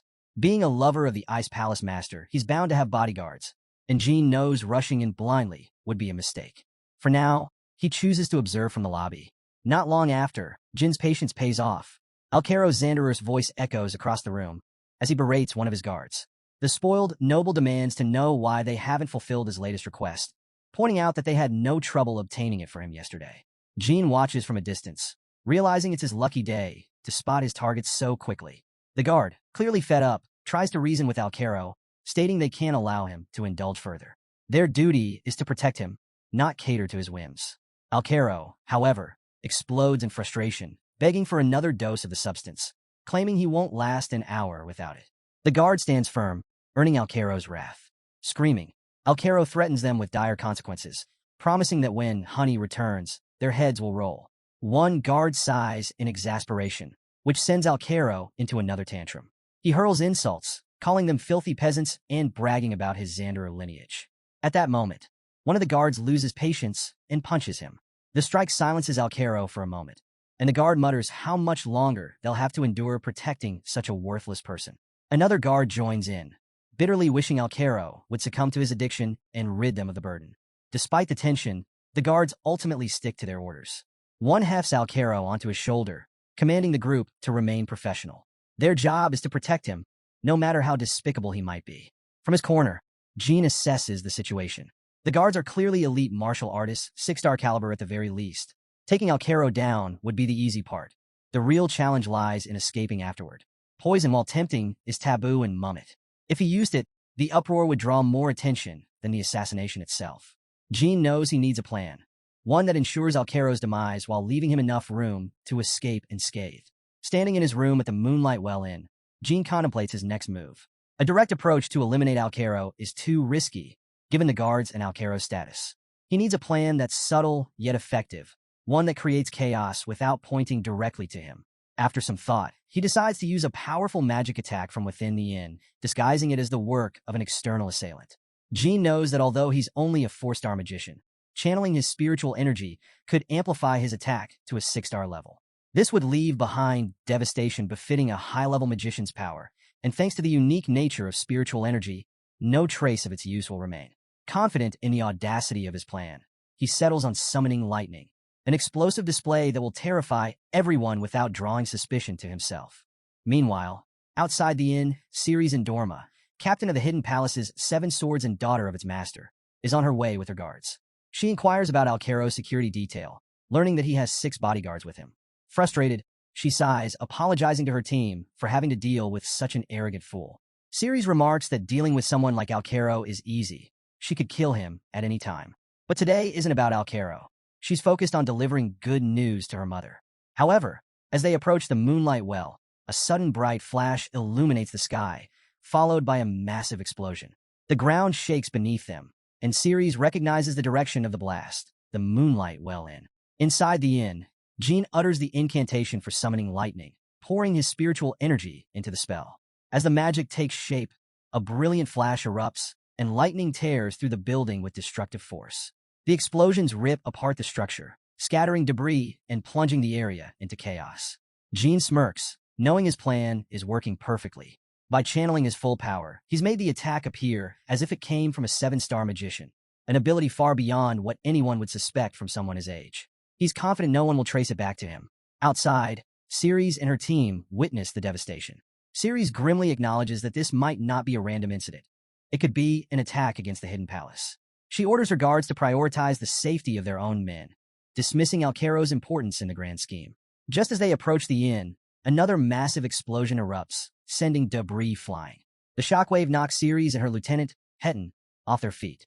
Disoriented, Hetton stammers, asking what just happened. Ceres speculates that the attack could be the final strike of a powerful magician. Amid the chaos, bystanders nearby try to make sense of the destruction. Some speculate it could be retaliation by the Zipple family, though others dismiss the idea as a fabricated rumor. Ceres and her guards rush toward the ruined inn, determined to find out what happened. Inside the wreckage, Jean surveys the destruction. His final lightning strike had taken every ounce of his spiritual energy, leaving him physically drained. He realizes the blast may have been as powerful as a 7-star attack. Thanks to his protective pendant, he avoided harm, but now he needs to confirm whether Alcaro survived the chaos. He scans the area, noting that while the Hidden Palace guards seem to have survived, Alcaro is nowhere to be found. If he's still alive, this might be Jin's best chance to finish the job.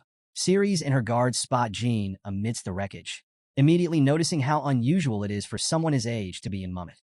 Ceres approaches him, concerned, and asks if he's okay. Realizing Jean might have been caught in the explosion, she quickly urges him to leave the area for his own safety. Jean nods, carefully concealing his involvement in the disaster as he begins to plot his next move. Amid the chaos, Hetton approaches Ceres with a report. Their men have been located. Though slightly injured, all are alive. Relieved, Ceres instructs him to call the guards outside, adding that if they're still guarding Alcaro, they should just kill him. Hetton acknowledges her order and relays it to the others. Ceres, meanwhile, observes that the magical attacks carried a consistent signature, meaning a single magician was responsible for the destruction. She orders her team to capture the culprit if they come across them, and Hetton confirms her command. Jean, overhearing their conversation, realizes Ceres and her group had come specifically to deal with Alcaro. With Alcaro's fate clearly sealed, Jean concludes there's no reason for him to check on his target anymore. However, he recognizes a new problem. If Ceres remembers his face, it could complicate his escape. Resolving to stay unnoticed, Jean adjusts his posture and blends into the panicked crowd. Soon, a guard reports that Alcaro Zanderer died in the magical attack, admitting their failure to protect him. Surprisingly, Ceres reacts with visible relief, calling it good news. She explains that she came to relieve the guards of their duties and commends their long-suffering efforts in dealing with Alcaro. Raising her sword toward the sky, she declares that the Hidden Palace will now take control of the inn, introducing herself as Ceres Indorma, daughter of Talaris, the master of the Hidden Palace, and captain of the Hidden Palace's 7 swords. She warns that anyone who defies their authority will be considered an enemy of the Hidden Palace. Her bold declaration draws mockery from the crowd. A bystander scoffs, pointing out that she's overstepping her authority, especially in Mummet, a lawless zone where the so-called kings rule. Another adds that the attack might have been a direct response to the Hidden Palace's presence, implying that their involvement is the real issue. Ceres swiftly silences the dissenters, slashing their throats in one fluid motion. She reminds the crowd that anyone opposing the Hidden Palace will meet the same fate. Turning her attention to the self-proclaimed kings of Mummet, she challenges them directly, accusing them of underestimating the Hidden Palace.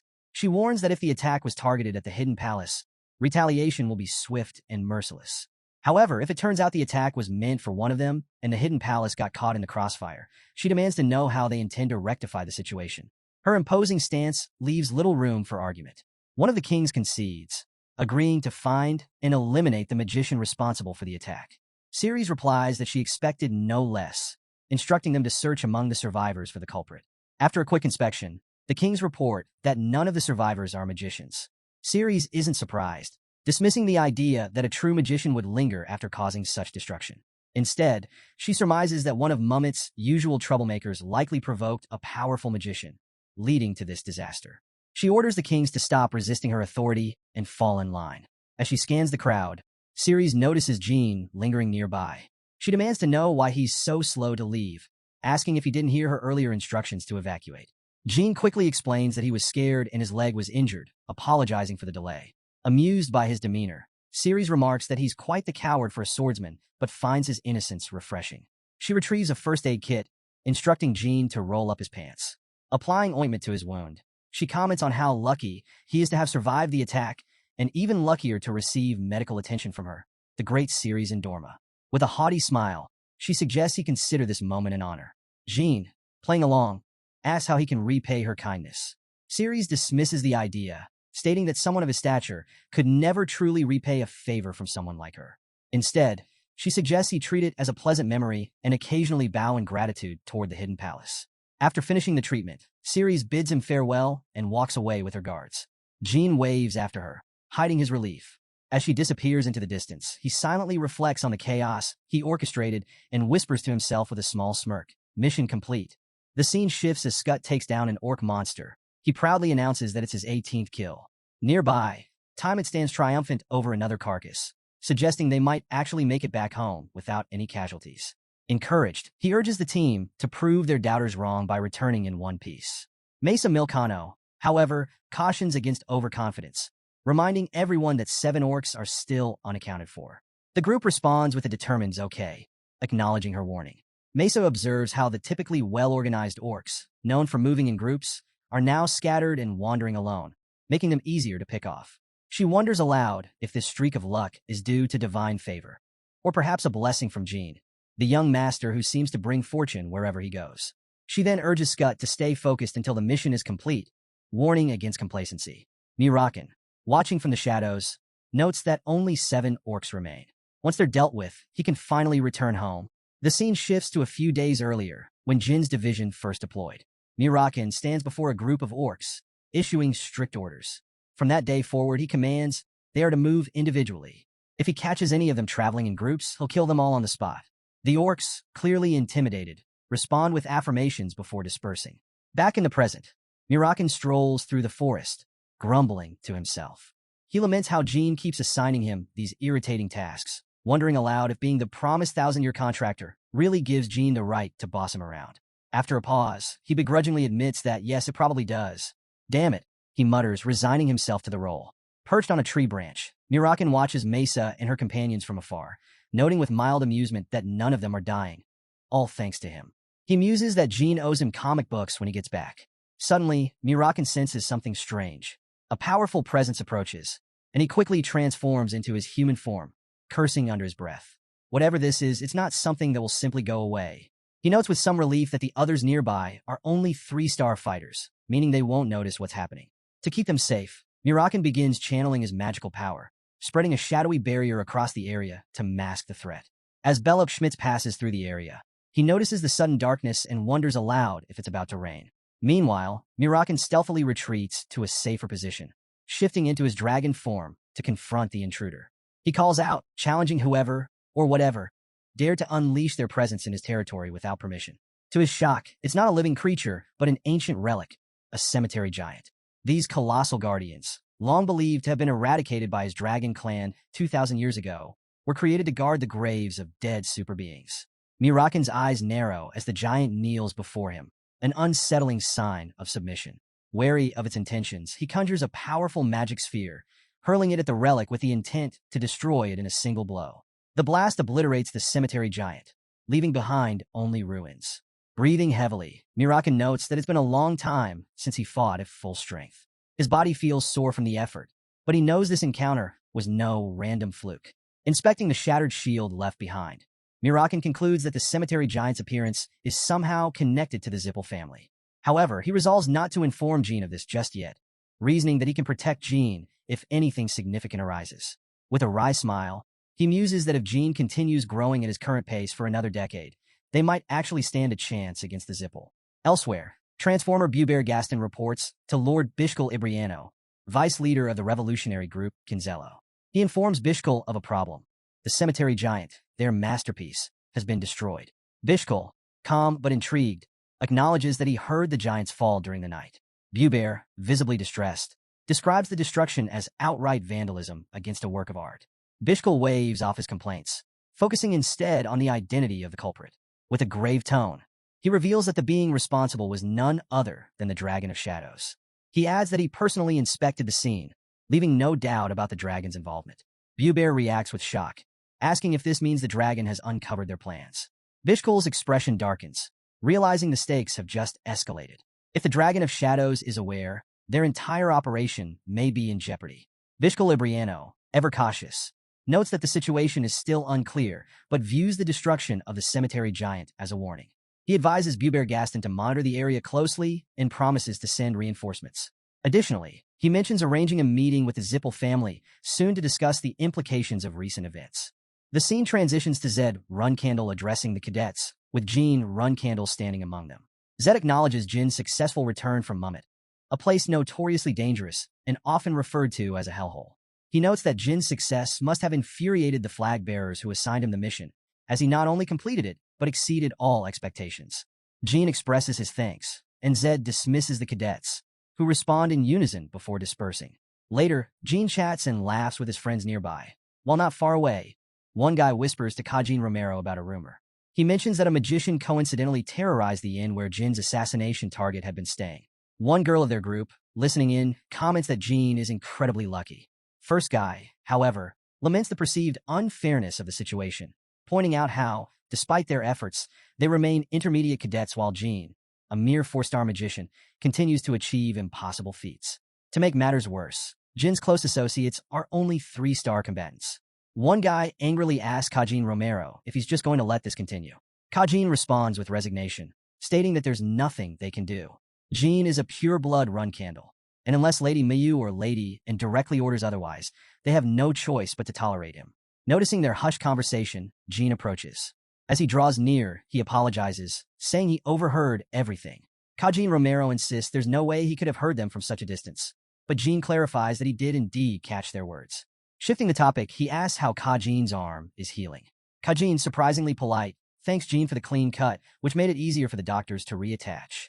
Jin nods and remarks that their conversation sounded interesting. Kajin admits that as commoners, all they can do is talk behind the back of someone like him and hopes Jin understands. Jin replies that there's nothing to understand since he's not a flag bearer or technically their superior. Kajin agrees, but points out that, technically or not, Jin's influence means he could have someone like Kajin punished with a single word. Jin, unfazed, asks why Kajin thinks he would do such a thing. Kajin suggests it's because of how disrespectful he's been, calling himself an eyesore. The other guy questions what Jin is planning, while Kajin grumbles about the constant praise Jin receives for his supposed luck. Jin corrects Kajin, clarifying that he wasn't calling him an eyesore for his comments or disrespect. Instead, Jin draws his sword and explains that Kajin Romero, as a 5-star knight, is one of the strongest in the intermediate class, possibly even stronger than Jin himself. He questions why someone with such skill resorts to trash-talking instead of issuing a proper challenge. Jin invites Kajin to draw his sword, making it clear he has no intention of holding back. Surprised, Kajin asks if Jin is serious. Jin confirms, setting the terms for an unrestricted duel. Kajin smirks, warning Jin he'll regret it, before lunging forward. Kajin's powerful strike comes fast, but Jin blocks it, thinking to himself that Kajin's attacks are strong, but not nearly as fearsome as the ones he expects to face in the future. Kajin presses on, attacking again while taunting Jin, saying he's not yet at the level to challenge someone like him. Jin blocks once more, but is caught off guard when Kajin lands a kick, sending him stumbling backward. Seizing the opening, Kajin strikes again, but Jin steps back, regaining his composure. In the brief moment of reprieve, Jin analyzes Kajin's moves. He recalls a past incident involving a steel marble and realizes he can now predict Kajin's attack patterns. Though a sword can cut through countless trajectories, a 5-star knight like Kajin typically follows a limited set of movements, especially when driven by rage. Blocking another strike, Jin resolves to end the duel quickly. Determined, he plans to finish the fight in just 3 moves. Jin Runcandle calmly declares that he has analyzed all of Kajin Romero's attacks, stating confidently that Kajin cannot defeat him. Kajin, irritated, dismisses this as nonsense and charges forward, initiating his ultimate attack sequence. Jin, anticipating the moves, thinks to himself, first, Kajin will slash left. then an erratic upward swing. Finally, his signature move, a devastating aura strike that no 4-star user could block. As predicted, the fight unfolds just as Jin expected. Though Kajin's powerful aura strike throws Jin backward, he quickly regains his footing and counters, disarming Kajin in a single, decisive moment. Stunned, Kajin demands to know how Jin countered his ultimate move. Jin responds with quiet composure, remarking that he thought it would take years for him to reach the level of a 5-star aura user. Kajin accuses Jin of trickery, but Jin denies any deceit, explaining that Kajin simply underestimated him. He adds that he never enters a fight unless he's confident of victory.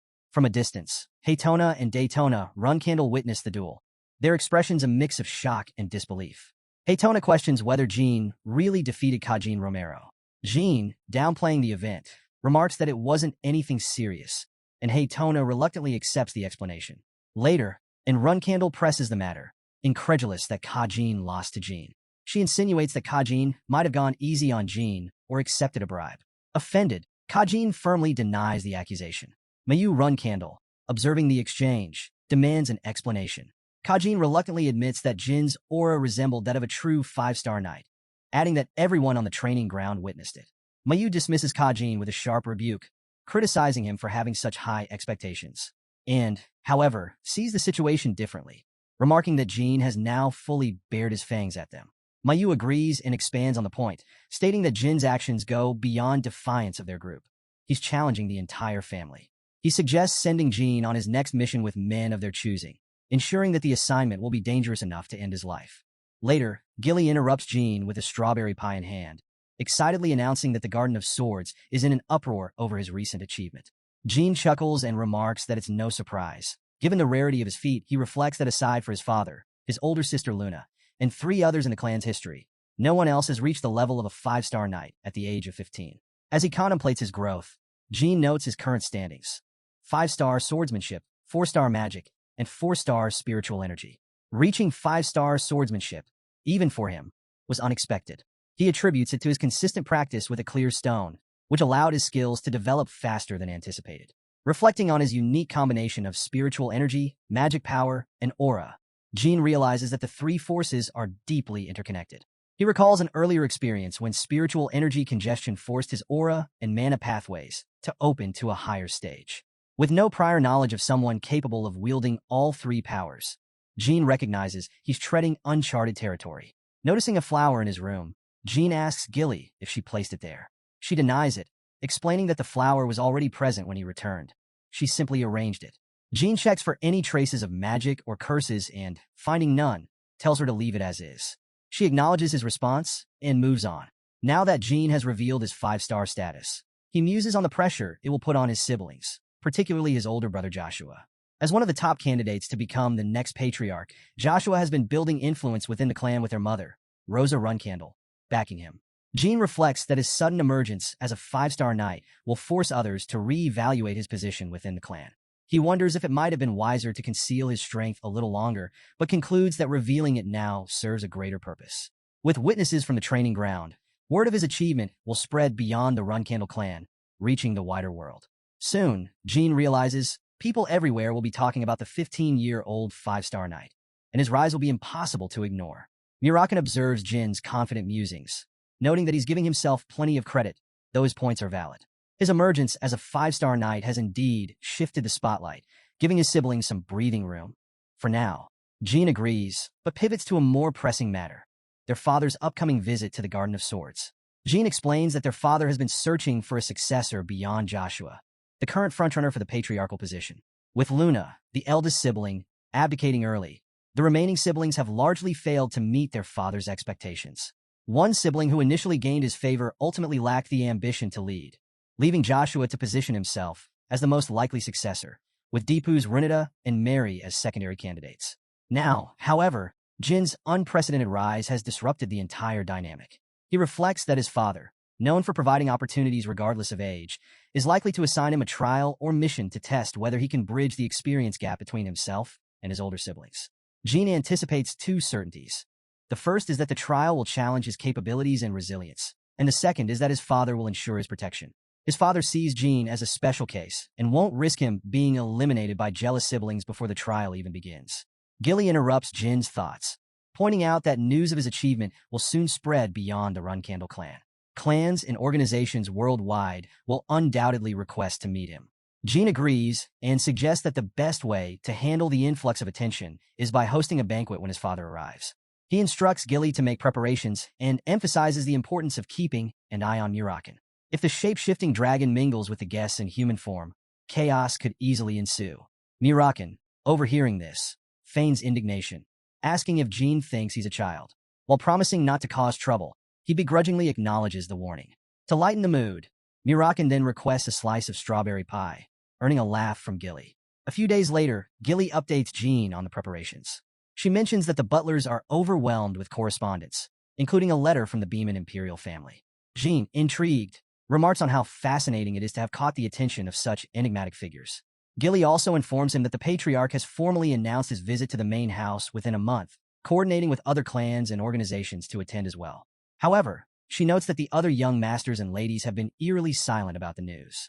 Jin speculates that their silence stems from a strategic calculation. Any public opposition to him, while he's in the spotlight, would suggest fear or dislike, tarnishing their public image. Gilly agrees, acknowledging his sharp insight. Their conversation is interrupted by Pedro, who arrives with urgent news. Jin has been assigned a new mission, and its destination is the perilous Colin Ruins. In another part of the house, Rosa Runcandle, Jin's mother, vents her anger at her children. She demands to know how they can call themselves flag bearers while carelessly sending Jin into Zipple territory without a second thought. Her other children stand in uneasy silence as she scolds them, unwilling to provoke her further. Jin enters the room, and Rosa immediately asks if he's aware of the mission to the Colin Ruins. Jin confirms that he knows. To everyone's shock, Rosa declares that the mission is cancelled, and Mayu, visibly upset, question her decision. Rosa silences them with a sharp rebuke, accusing them of being so focused on plotting against Jin that they've lost sight of reason. Mayu, undeterred, boldly asks why it's strange for them to want Jin dead, and agrees, expressing confusion as to why their mother is protecting him. Furious, Rosa demands an explanation for their audacity, warning them to watch their words. She reminds them that their father has always encouraged competition among siblings, fostering an environment where ambition thrives. This culture of rivalry has pushed them all to become stronger, but Rosa challenges whether their plotting is a symptom of their upbringing or simply a reflection of their personal failings. Rosa Runcandle continues her scolding, pointing out that she herself endured difficult assignments even as an intermediate cadet, all because of the constant rivalry with her siblings. While she acknowledges that competition is necessary, she firmly believes it should have its limits. She challenges Anne and Mayu directly, asking if either of them reached 5-star status at the age of 15. Anne and Mayu interrupt, demanding to know what she means by that. Rosa clarifies that Jin is different. If they had achieved the same level of excellence at his age, she might have offered them the same protection. However, given their current behavior as flag bearers, she has no regrets about canceling Jin's mission or withdrawing her support for them. Turning her attention to the other flag bearers of their generation, she declares that Ran, Runtia, and Vigo also share responsibility for the chaos caused by Anne and Mayu. Rosa orders Runita to engage in self-reflection and instructs both Ran and Vigo to each return a prized clan sword. Vigo objects immediately, demanding clarification. Rosa coolly explains that while she would prefer to confiscate all their prized swords, they should consider themselves fortunate that she's only asking for one each. Then, with a wry tone, she muses about how Jin will react to her decision. Will he take the moral high ground and ask her to punish him instead? Or will he feel superior, basking in this display of favoritism? She waits, curious to see his response. Jin speaks up. "Mother," he says. Rosa nods, instructing him to continue. To her surprise, Jin expresses that he actually likes the mission his sisters assigned him. Rosa, narrowing her eyes, asks if he fully understands the nature of the Colin Ruins. Jin confirms that he does. He knows it's Zipple territory, a place where the Runcandle clan previously failed to conquer, making it one of the most dangerous assignments possible. Despite the risks, he has no intention of backing down from the challenge, and reacts with disbelief, exclaiming, "What?" Jin turns to her, asking if the assignment wasn't made because his sisters believe in his skills. Rosa interrupts, eyeing Jin carefully, and remarks on his bravery. She wonders aloud if he's testing her. Jin shakes his head, explaining that he's not testing anyone. Instead, he argues that canceling the mission at the last minute could send the wrong message to the clan's followers, creating doubts about the stability of their hierarchy and power dynamics. Rosa dismisses the concern, asserting that no one in the clan would question their leadership over something so trivial. She insists that and Mayu's motives are simple. They want to harm Jean, but cannot attack him directly, so they're abusing their authority by sending him to a perilous location.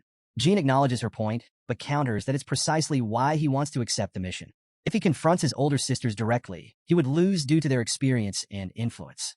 However, by completing this mission, he can prove them wrong without engaging in petty squabbles. This mission, he explains, is a fight where he actually stands a chance of winning. Rosa, still skeptical, warns Jean that a single mistake in the Colin ruins could be fatal.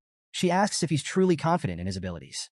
Without hesitation, Jean responds that he is, and he has a request. If I return successfully, he begins, I'd like to keep the swords that my brothers are turning in. The room falls silent as everyone stares at Jean, shocked by his bold demand. Ran is the first to object, questioning why Jean should get to keep the swords they're returning. He offers to give Jean one of his own swords later, urging him to give up on the mission instead. Ran insists that Jin's survival is more important, particularly with their father's arrival imminent. Jean, however, remains resolute. To him, the mission isn't just a challenge. It's an opportunity to cement his position and demonstrate his value, even if it means taking risks that others consider reckless. Jean couldn't help but point out the irony in the situation. If staying alive was such a priority, then Rand shouldn't have allowed and Mayu to assign him this perilous mission in the first place. Before tensions could rise further, Rosa stepped in to intervene. She firmly told them to stop arguing and declared that if Jean successfully completed the mission, he would earn the swords from his brothers. With that, she dismissed everyone, signaling that the discussion was over. As the room cleared, Rosa reflected on her concerns about Jean. She had worried he might follow in Luna's footsteps, his eldest sister whose pride led to troubling outcomes. To prevent this, she had tried to temper the pride of her other children. Yet now, it seemed her fears were unwarranted. When Soren returned, he would likely be pleased with how far Jean had come. Meanwhile, Jean stood outside the room, lost in thought, and approached and asked if he thought luck would favor him again this time. Jean replied with a dry chuckle, admitting he was known for his bad luck, and unfazed, remarked that his casual demeanor wouldn't carry him through this mission. However, she added that he wouldn't be going alone, so he wouldn't have to endure the journey to the netherworld in solitude. Jean thanked her for her concern, promising to see them all later. Soon after, Milhass introduced himself to Jean, formally stating his name as Milhass, and that he would be accompanying him on this mission. Another individual, Lima Hass, stepped forward and introduced herself as well. With a respectful tone, she expressed her honor to be part of the mission and even apologized for any prior misunderstandings. She assured Jean that they wouldn't let him down. Kajin Romero added his voice to the sentiment, vowing their full cooperation. Jean responded calmly, suggesting they put any past grievances behind them. He expressed his hope for smooth teamwork, though deep down his thoughts were less optimistic. He suspected all three of them were loyal to and Mayu, making them potential threats. In a dangerous environment, betrayal was always a possibility. As they prepared to depart, Mass provided overview of their mission. Their goal was to retrieve 4 relics from the Colin ruins. He explained that the ruins once belonged to tribes of thousands of natives. However, the territory was now controlled by the Zipple clan and fell under the jurisdiction of the Phelan kingdom. The stakes were high, and the path ahead was fraught with uncertainty. The Colin ruins had been discovered by the Zipple clan a few hundred years ago, but their arrival had been anything but peaceful. When they first found the ruins, they slaughtered and enslaved most of the native population. Now, they publicly claimed to respect the surviving Cologne natives, but Jean wasn't convinced. To him, it was all for show. The truth was very little had been done to improve their living conditions, and most people in the world simply didn't care. He suspected the Zipple clan had only kept the surviving natives alive to maintain the region's natural balance, and to make it seem like they were making amends for past atrocities. Normally, the Zipple clan prided itself on ruling through reasonable governance, ensuring natural obedience rather than relying on force. However, their actions in the Colin ruins had crossed the line, so much so that they had willingly sacrificed their reputation. Jean believed their true motive had been a powerful artifact hidden by the natives, the mirror. The existence of this artifact remained a closely guarded secret, known only to the Zipple clan. However, in his past life, the truth had eventually been exposed thanks to a brave journalist. The article had revealed a shocking testimony from a native survivor, claiming that the Zipple ruthless actions had been in pursuit of something called the Fountain of Mana. Simply gazing upon it could elevate one's mana to the legendary 7 stars. Jean suspected the Zipple clan had used this artifact to create mass-produced magicians, something that would become a reality in about 10 years. This meant that, as of now, they had yet to find the Fountain of Mana. This time, Jean was determined to prevent them from ever obtaining it. Sometime later, Jean and his team stood outside a house, keeping a low profile. Milehas whispered that the magicians were on the move, heading back to their lodgings at the Zipple magician quarters. Their target, the relics, was stored in the third warehouse.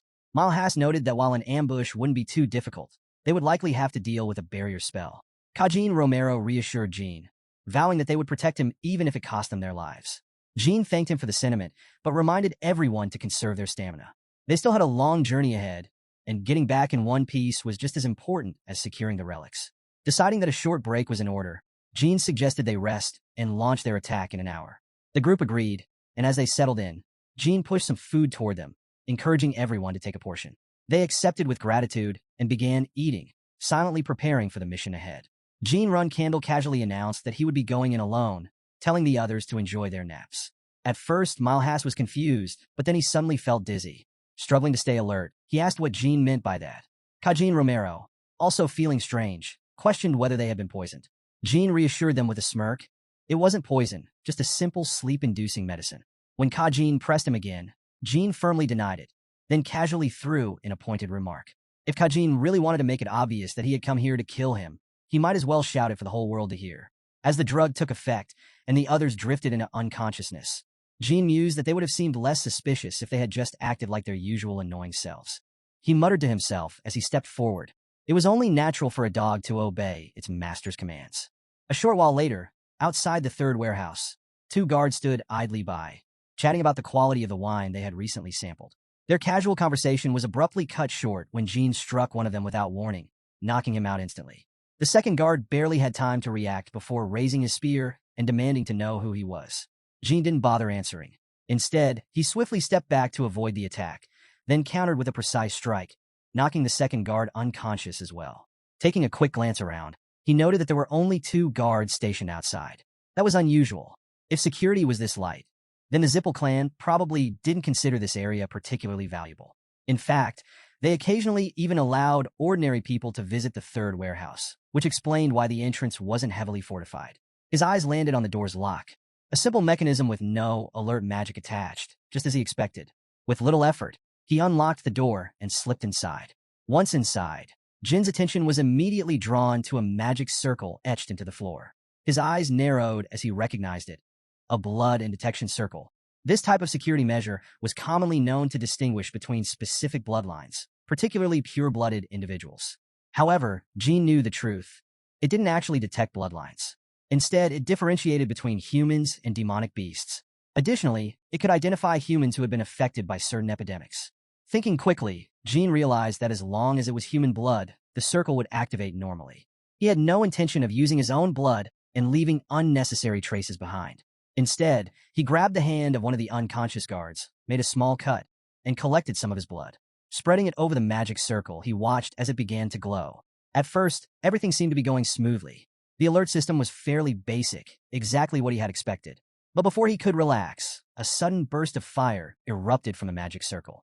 Jin's eyes widened slightly. Something was wrong. The blood he should have belonged to a normal human guard. So why had the detection circle still been triggered? That left only two possibilities. Either the guard had been infected with a disease, or he hadn't been human at all. As monstrous creatures emerged from the shadows, Jin's mind raced. What is this? The wind of silence.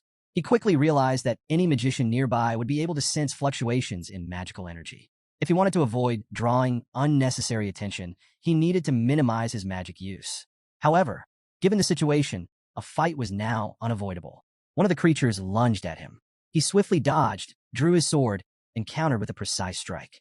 As he fought, he noticed something unsettling. The creature seemed to recognize the danger posed by his aura. Their movements were cautious yet aggressive. Then, to his dismay, he watched as the wounds he inflicted began healing almost instantly. Regeneration? He frowned. The speed of their healing was something he had only ever seen in upper-class demonic beasts. Yet, these beings had been human just moments ago. That realization sent a chill down his spine.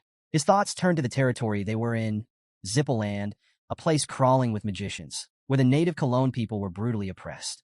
The presence of these strange creatures raised a disturbing possibility. Could they be living golems? If that was the case, the implications were grim. Creating living golems was a serious crime, one that violated the fundamental laws of magic. If the Zipple clan was secretly using the Colin ruins as a lab for forbidden experiments, then this was far more than just a simple relic retrieval mission. He refocused on the battle, analyzing their movements. Living golems possess the strength and speed of low-level 4-star automatons, but they lack the refined combat skills of a properly trained 4-star knight. While strong, they were still manageable opponents. Jean recalled that ordinary golems, even when heavily damaged, wouldn't stop moving unless their core was destroyed. For most golems, the core was located in either the head, heart, or abdomen. Even if these forbidden creations were different, this fundamental weakness likely still applied. If he could locate and shatter the core, the fight would end. Without hesitation, he struck at one creature's head, slicing it clean in half. But instead of slowing down, it only grew more aggressive. So the core isn't in the head. That leaves one other likely location. Before he could attack again, the monster hurled a clear rock at him. The moment it struck his sword, it exploded on impact. Jean gritted his teeth. Self-destructing attacks? That complicates things. The creature suddenly snarled, its distorted voice filled with anguish. Why would you do this to a fellow human? Jean didn't flinch. Stepping forward, he drove his sword deep into the monster's chest, where the core had to be. In an instant, the creature erupted in a burst of intense light, releasing a surge of magical energy that had been on the brink of escaping. That had been close. As the monster collapsed, its final, desperate plea reached his ears. Kill me? Jean granted its request without hesitation. Very well, then. Stepping over the fallen creature, his mind weighed heavily with the truth. No one would willingly choose to become a living golem. This was a fate worse than death. Once transformed, a person lost their identity, their freedom, their future, reduced to nothing more than a disposable tool. But now wasn't the time to be angry. There was still more to uncover and more enemies ahead.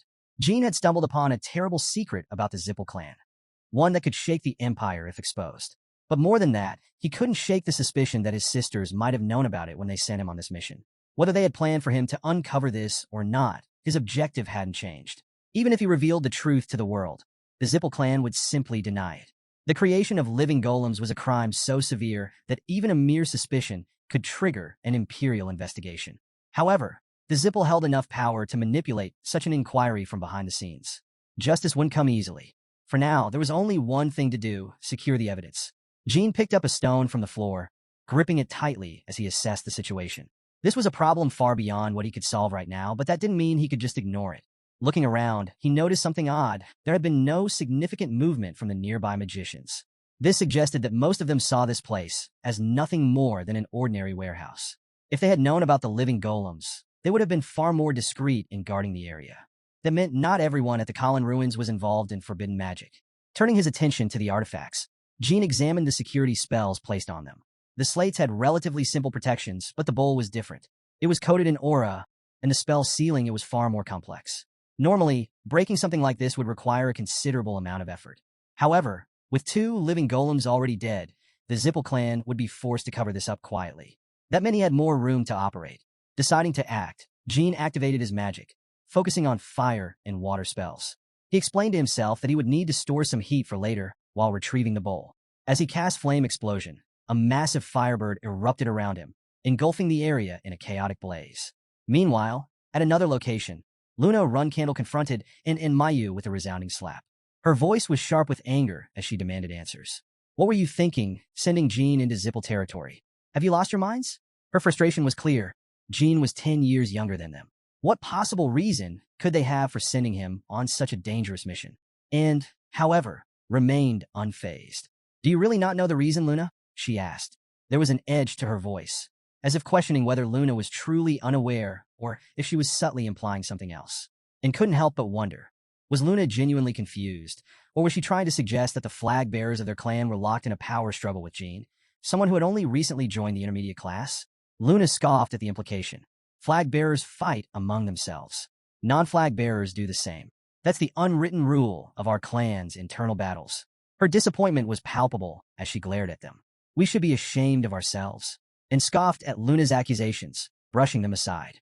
She had never been interested in power struggles, and she openly questioned Luna's authority to interfere like this.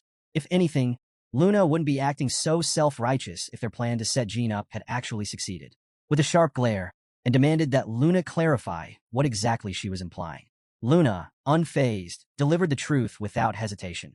Jean had successfully completed his mission at the Colin Ruins. By now, their mother was likely receiving the official report. This, Luna stated, should make it abundantly clear why she was ashamed of them. Their interference hadn't hindered Jean. In fact, it had only strengthened his reputation. With a smirk, she added that this might be the first time in Runcandle history that flag bearers had been so utterly humiliated while trying to suppress the youngest member of the family. And now, they had nothing to show for it. Her patience worn thin, Luna ordered them to leave. And Mayu, recognizing the weight of her words, complied without further argument. As they turned to go, Luna delivered one last warning. Jean isn't particularly forgiving. If they weren't careful, their past actions would come back to haunt them. But despite everything, Luna assured them that she was saying this out of genuine concern. Because at the end of the day, no matter how frustrating they were, and Mayu were still her little sisters.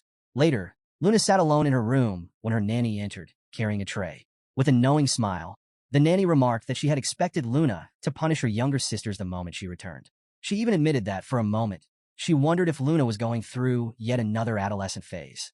Luna raised an eyebrow at the absurd comment. An adolescent phase? At my age? She scoffed, adding that her teenage years had been anything but ordinary. Extravagant, yes, but childish?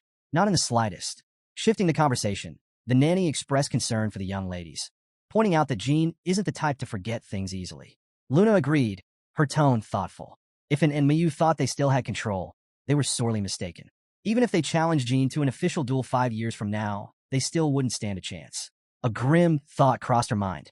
Did that mean they only had 5 years left to live? Don't say something so awful, Luna scolded.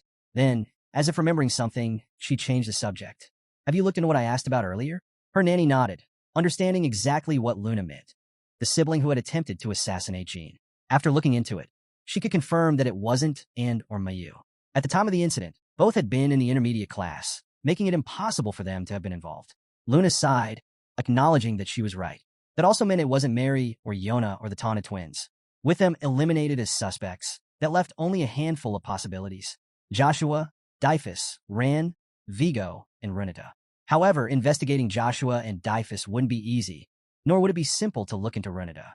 The only ones they could reasonably investigate were Ran and Vigo. Luna took a slow sip of her tea, her mind deep in thought. The remaining 3 suspects, Joshua, Dyfus, and Renata, each had strong backgrounds, making it far more difficult to investigate them directly. Digging too deep without concrete evidence could lead to unnecessary trouble. So for now, the best course of action was to simply observe.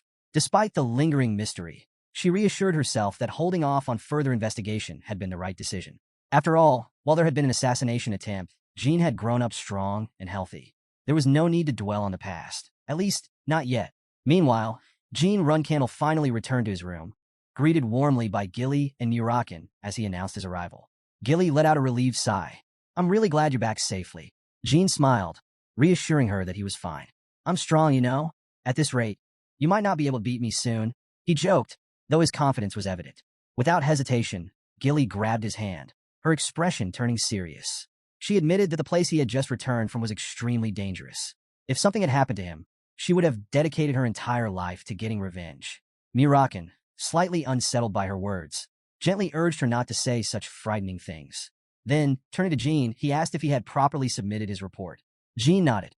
I did, though I'm sure most people think I'm only succeeding because of outside help. He shrugged, unconcerned. Doesn't really bother me. Reaching into his belongings, he pulled out the stones he had retrieved from Zipple territory after defeating the living golems. Handing them over, he told Gilly and Mirakin to take a closer look. Mirakin examined them curiously. What is this? Jean revealed the truth. It was the heart of a living golem. Mirakin's expression darkened. You're lucky you made it back in one piece, Jean. The golems you encountered must have been failures. He then asked whether Jean had found these in the Colin ruins. Jean confirmed it. He explained how 2 warehouse guards had transformed into monsters and attacked him, regenerating no matter where he cut them. The Heartstone had dropped when he pierced their hearts. Mirakin considered the implications carefully. First, there was the cemetery giant. Now, a living golem. Whatever the Zipple clan was up to, it was something deeply sinister. If what you're saying is true, this has to be the Zipple doing, Mirakin muttered. Especially since it happened on their land. Jean agreed. They needed to make time to return to Colin and confront the Zipple clan directly about what was going on.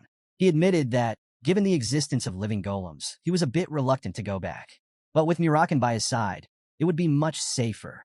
If he was lucky, this could even be his chance to find the fountain of mana. Regardless of whatever chaos they stirred up, the Zipple would do everything in their power to cover it up. Mirakin nodded, agreeing to make time for the trip. Jean recalled that shortly after the mission had ended, Kajin and the Haas brothers had returned to the Runcandle clan on their own. The pieces of this mystery were slowly coming together, But one thing was clear. They hadn't seen the last of this yet. Despite Kajin and the Haas brothers successfully returning to the Runcandle clan, their fate had already been sealed.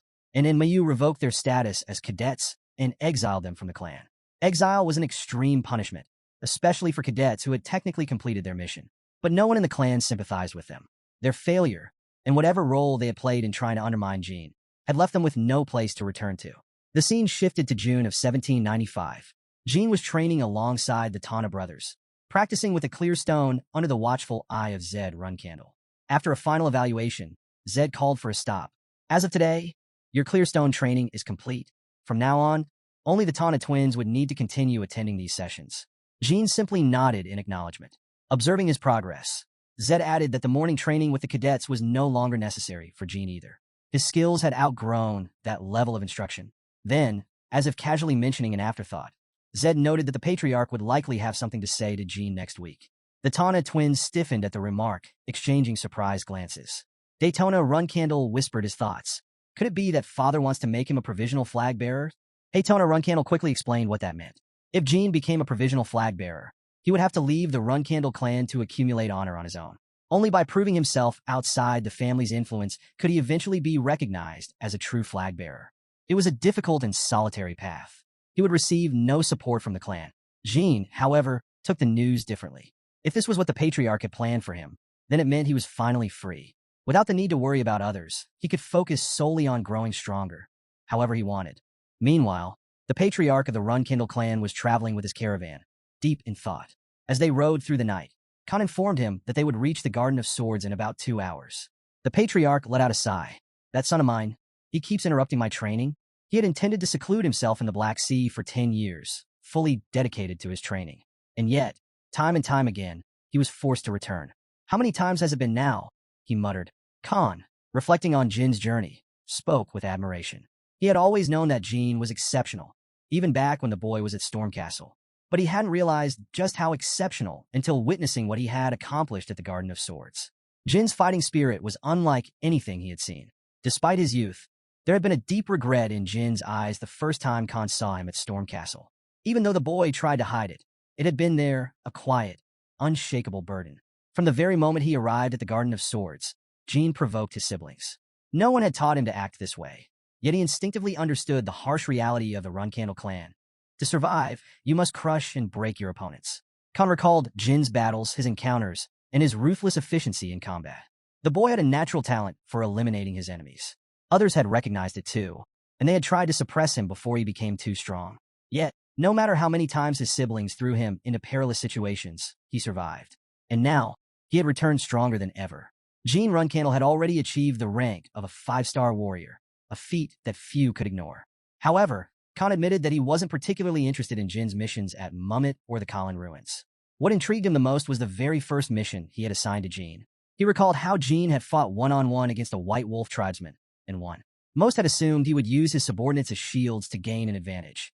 Yet he had defied expectations by facing the enemy alone. In doing so, he had upheld the very convictions he had declared from the beginning. Khan turned to the patriarch and asked, "Do you truly believe Jin defeated the White Wolf tribesman by himself?" The patriarch, without hesitation, confirmed that he did. However, he added that, strictly speaking, Jin hadn't done it entirely on his own. Even so, the patriarch found him to be an interesting kid. With a knowing smirk, he remarked that he would have to ask Jin about that when they met again. Some time later, the patriarch's caravan arrived at the palace, where the guards immediately stood at attention and saluted him. Waiting at the entrance was Rosa Runcandle. As he approached, she greeted him. "We've been waiting for you." He nodded in acknowledgement. "You've done well." Rosa, ever composed, replied that she hadn't done much. After all, he had already prepared everything himself. The patriarch chuckled. "If these grown children were doing fine on their own, I wouldn't have needed to leave the Black Sea." He then mentioned the guests they would be receiving today, noting that they would likely be too focused on him. He then turned to Rosa with a thoughtful expression. "Doesn't that complicate things for our children?" Rosa agreed, but led him inside, assuring him that she had prepared the food he liked. He commended her efforts, saying he was looking forward to it. As they walked, his attention was drawn to the 2 swords that Jin Runcandle was carrying. He suddenly called out, "Ran and Vigo." The 2 responded promptly. Gesturing toward the swords, he asked if they had given the youngest the weapons he had originally allowed them to take as a gift. Vigo Runcandle stepped forward, explaining that Jin had stolen the swords from them. However, they had agreed to let him keep them if he succeeded in his mission at the Colin ruins.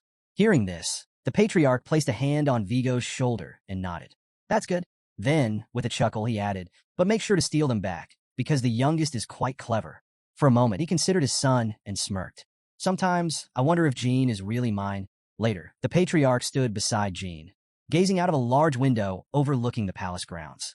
He turned to his son and remarked, this must be your first banquet. Jean nodded in agreement. However, as he stood there, he couldn't help but reflect on his past life. Back then, he had attended a few banquets, but only those hosted by other families, and only thanks to his teacher's influence. This, however, was different. This was the first time he was attending a banquet held by the main branch of the Runcandle clan. Before, even when banquets were held, he had always hidden away, as if he were a criminal. But now, he was the guest of honor, standing alongside his father. The patriarch glanced at the grand banquet hall and remarked that the Runcandle family rarely hosted banquets. Unlike other noble families, they only held such events when there was something truly worthy of celebration, which meant that Jin's achievements were no small matter. Hearing this, Jean Runcandle thanked his father for the recognition. The patriarch then asked him how many guests he thought were in attendance. Jean took a moment to consider before estimating. Around 1,000. His father nodded. That's correct. We've been informed that there are about 1,000 guests here tonight. An increase of around 200 people compared to the last banquet we hosted 7 years ago. He then turned to Jean with a serious expression. Do you understand what that signifies? Jean thought for a moment before responding. It means the Runcandle family's influence has grown over the past 7 years. Many noble families could gather 1,000 guests for a banquet. But what set this event apart was that every single person in attendance was distinguished in their own right. The Runcandle name was carrying more weight than ever before. However, Jin's father reflected that while the family's authority had been expanding, he himself had spent the past 7 years in seclusion, focusing only on training and hunting demonic beasts in the Black Sea. Yet despite his absence, the clan's influence had continued to grow. The reason was simple. He was the only Genesis knight of this era. That alone was enough to hold the loyalty of many guests in attendance. But this also suggested something concerning. If he were to disappear, a large portion of these people might abandon the Runcandle family altogether. Jean Runcandle silently reflected on that truth. Without his father, the Runcandle family's power would weaken significantly. Though they were one of the two dominant noble families, alongside the Zipple family, the balance of power would shift drastically if his father were no longer around. In that case, the Zipple family would likely rise as the undisputed dominant force. Jin's father stated his thoughts plainly. If you were absent and people turned their backs on this family, leaving us vulnerable to Zipple oppression, what would you do? Jean didn't hesitate. I would disown the family. The patriarch's expression darkened. What did you just say? Jean elaborated. If the Runcandle family crumbled solely because of his absence, it would mean that the next patriarch had failed. To him, that was inexcusable. He had no intention of watching his legacy end in such a feeble manner under poor leadership. Seeing Jin's resolve, his father changed the subject slightly. Then tell me, what do you think our family's weaknesses are? Jean responded carefully. Which specific weaknesses are you referring to? His father nodded, as if expecting that answer. Jean then revealed something important. In exchange for returning the sword he took from his brother Vigo, he had requested access to the family's commission contracts. Normally, these were documents only flag bearers were allowed to read. What he found was concerning. First, he discovered that the head of the Vernov family had deceived the emperor and secretly pocketed imperial treasures. Yet, despite this crime, the Vernov family had still been allowed to attend the banquet without shame. More troubling, however, was something else. The cunning Vernov family had recently requested the Runcandle clan to assassinate magicians from the Zipple family. This wasn't just an internal matter. It was a dangerous move in an already fragile power struggle. Jean now understood. His family wasn't just growing in influence. They were playing a much riskier game than they let on. Harold's daughter had squandered her family's treasures to fuel her gambling addiction, then turned to the Runcandle family for help in recovering them, despite still owing the commission fee. However, with just a quick glance at the contracts, Jean uncovered multiple points of leverage hidden within. These secret documents contained far more than just business dealings. They held a collection of figurative and literal weapons, accessible only to him and his mother. When questioned if the Runcandle family could survive without him, Jean responded pragmatically. If a patriarch who wasn't a Genesis knight were to take the helm, their survival would depend entirely on their ability to negotiate. While that was a valid concern, he pointed out that their rivals, the Zipple family, had just as many weaknesses. Jan Runcandle agreed, but noted that, unlike their own, the Zipple family could never justify using such tactics. The reason? It was the Runcandle family's role to be the villains of the story. Still, Jean made it clear. Having access to these weapons meant nothing if the next patriarch failed to use them properly. If that happened, he wouldn't hesitate to sever ties with the family and seek revenge on the Zipple, no matter how long it took. His words earned a chuckle. The idea of surviving just to exact revenge wasn't the worst fate. Reflecting on his children, Jayan Runcandle acknowledged that most of them wouldn't dare speak so boldly of the family's downfall. They preferred to boast or complain. Yet, the youngest, Jean, expressed his convictions with composure and unwavering resolve. It was almost a shame Jean was born so late. He seemed to have Luna's talent, Mary's wild nature, and Dyfus's fighting spirit. At best, Jayan estimated he could hold onto the patriarch seat for another 10 years. 15 if luck was on his side. That would be just enough time to witness whether Jean would turn the entire line of succession upside down. As they observed the arrival of their guests, Jayan suggested they head inside. He then mentioned that after the banquet, there was something he wished to discuss privately with Jean. Meanwhile, Jayan contemplated the qualifications to become a reverse flag bearer. It seemed Jean would have to leave the family temporarily. As the banquet stretched on, with 4 long days still ahead, an unexpected arrival disrupted the proceedings. Hines approached the patriarch, addressing him with urgency. When asked what the matter was, he reported that uninvited guests had arrived. The patriarch's first thought was the Zipple family, but could it really be them? His suspicions were confirmed. 5 members of the Zipple family had arrived, including their second-in-command, Andre Zipple. The patriarch scoffed at the audacity, dismissing Andre as an impudent fool. Without hesitation, he ordered Hines to send Andre away, but allow the rest of his family inside. However, the message was to be delivered by the servants, not by Hines himself. As Hines bowed and departed, Jayan Runcandle considered the situation. Andre's arrival was indeed disrespectful, but outright rejecting the Zipple second-in-command at the door would be a severe humiliation. The patriarch turned to Jayan, questioning whether his decision was too harsh. Jayan, however, found it refreshing. If Andre let his emotions control him and left in frustration, he would be outright ignoring the patriarch's permission for his family to enter, something completely unacceptable in the Garden of Swords. As expected, Andre would either obey or leave the banquet missing both his legs. With that matter settled, it was time to begin. Later, as the banquet officially commenced, the patriarch stood on the terrace, addressing the gathered guests. He introduced himself as Siren, the head of the Runcandle clan, and expressed his gratitude for the occasion. He then credited his youngest son, Jean Runcandle, as the reason he could enjoy such a grand event in his later years. The audience responded with applause. Setting the tone for the gathering, Siren laid out the only 2 rules of a Runcandle banquet. First, if anyone wished to fight while drinking, the Guardian Knights would escort them to the arena. Second, while the loser must surrender, the winner was required to show mercy. After all, this was still a banquet. Jean observed the crowd, understanding that this was no ordinary party. Among the 1,000 attendees were influential figures from across the continent, bound together by intricate and often treacherous relationships. In any other setting, conflicts might remain veiled behind passive-aggressive gestures and veiled threats. But here, in the Garden of Swords, the stakes were far higher. As long as the patriarch's 2 rules were followed, outright killing was off the table. But brutal beatings? Those were fair game.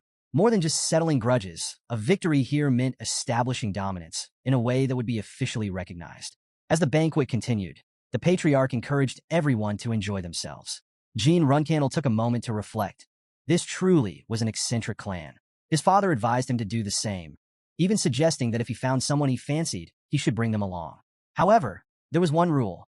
Jean couldn't challenge anyone weaker unless they had insulted him or the clan. Jayan Runcandle affirmed his understanding, acknowledging that losing wasn't an option under any circumstance. As he turned to leave, Jean made his intentions clear. If he ever lost, he would reclaim everything that was rightfully his, not just Bradamanti but also his nanny. Bowing slightly, he assured his father that he would keep that in mind. This interaction felt surreal. In his past life, such a conversation with his father would have been unthinkable. For the first time, it seemed they had a real father-son exchange. But forming an emotional bond? Becoming a dutiful, loving son? None of that mattered to him in this life. His only goal was to surpass his father. Later, Haytona and Daytona Runcandle joined the party and approached Jean. Daytona congratulated Jean on reaching 5-star status and asked if they could spend some time together. Jean agreed, then casually inquired about their progress with clear stone training. Daytona admitted it was improving, especially after switching to the weapon recommended by their uncle. Jean responded positively, making a mental note that he could leave once he was satisfied with their exchange. Haytona seemed to catch on, casually agreeing with a simple, "Yeah, okay." Just then, one guy arrived, introducing himself to Jean as a member of the Kin clan. Haytona and Daytona also greeted him, and shortly after, Daytona excused himself to return to training. Jayan Runcandle wished him luck, earning a thankful nod in return. Turning his attention to him, Jian mentioned that he had heard of his heroic deeds as a child. He, amused, responded that Jin was making him blush. At that moment, an arm suddenly reached from behind and grabbed Jin's hair. It was Wooger. With a smug grin, he called out Jin's name, his tone dripping with curiosity. He had heard about the so-called prodigy who achieved 5-star warrior status at just 15 years old. Taking a closer look, he couldn't help but remark, Jin really did look like a kid, at least 10 years younger than himself. Introducing himself, Wooger greeted Jin, who responded with a polite but measured acknowledgement. But Wooger wasn't done. His words carried a mocking edge as he questioned whether Jin was intentionally trying to make him seem like an idiot. Though he was blunt, he reminded Jin that while he might be a Runcandle, Wooger was still his senior in the martial arts world. He insisted that his words came from pride in his junior and advised Jin not to act foolishly. Jian Runcandle remained calm, but issued a warning. With an unwavering gaze, he told Wooger of the Tuko clan to listen carefully. His actions just now had insulted every single person who had shown Jin respect up to this point. Just as tensions hung in the air, Dyfus Runcandle arrived, cutting through the moment with a sharp remark. If Wooger wanted to bring up seniority, he should be even more mindful of his own. Wooger, caught off guard, asked what he meant. Dyfus explained that the first and second flag bearers of the Kin clan, the Dragon King Knights, and the Black King mercenaries were all senior to Wooger. Yet, they had treated Jin with respect. Wooger should have taken that as a cue, recognized his mistake, and apologized instead of escalating the situation. But since Dyfus had already issued a warning, he was willing to let this slide for now. Kin First Flag Bearer stepped in next, reminding Wooger that young Master Jin had just saved him from making a serious mistake. Perhaps he should take Jin's advice to heart. Another man chimed in, remarking that with Wooger's big mouth, trouble was inevitable. It was best to just let things go before they spiraled any further. Wooger, seeing the situation for what it was, finally backed down. If his senior insisted, then he had no choice. He turned to Jin, formally apologizing for his misstep and asking for forgiveness.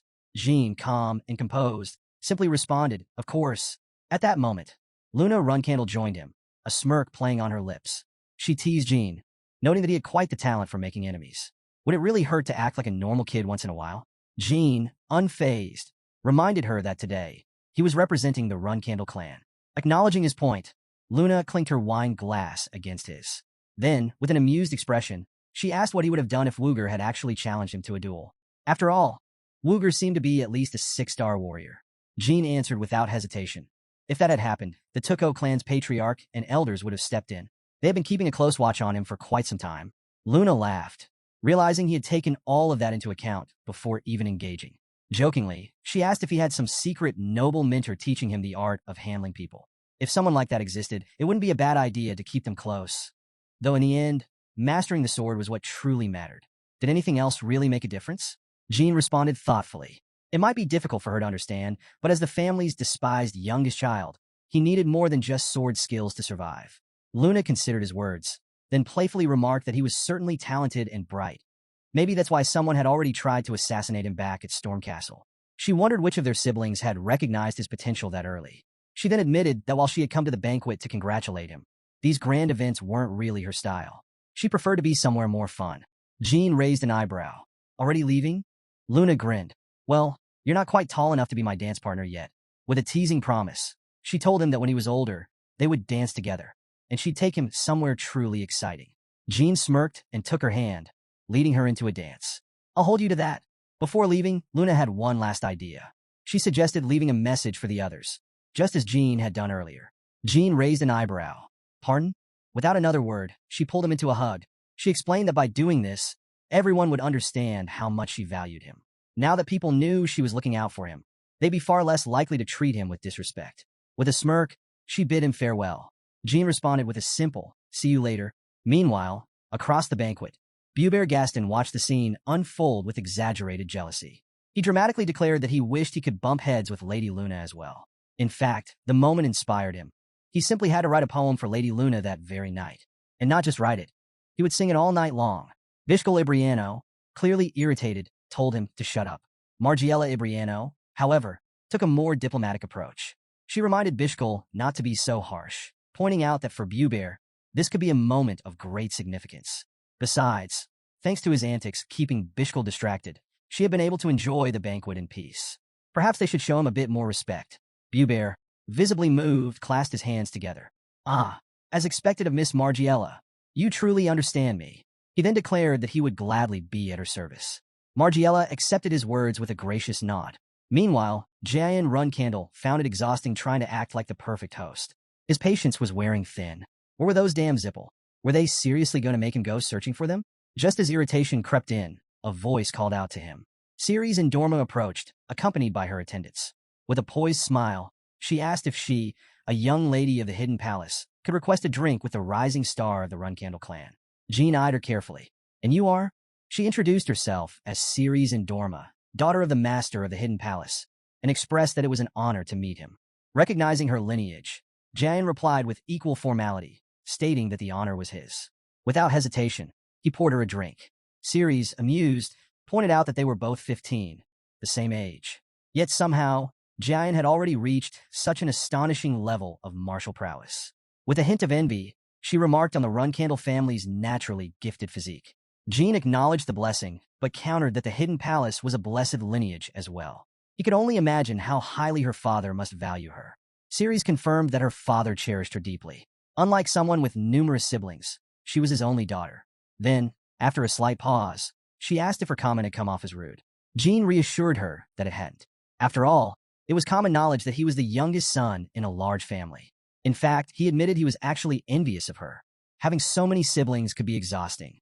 Jean found it strange that Ceres hadn't mentioned Mummet yet. He was sure she had recognized him, even with a bit of ash still clinging to his face. It was hard to believe she hadn't noticed. Before he could dwell on it further, she spoke up, saying she had a question for him. He nodded. "Go ahead." Her gaze sharpened as she asked about his injured leg. Jean replied that it had healed, thanks to someone wonderful who had personally treated it for him. With a hint of amusement, he admitted that he had no idea how to properly repay such a favor. Ceres scoffed. "You're more shameless than I expected." Then, without missing a beat, she asked why he had been at the Moonlight Well in Mummet. She added that she felt she was owed an explanation. Jean tilted his head. "And why exactly do you think you deserve one?"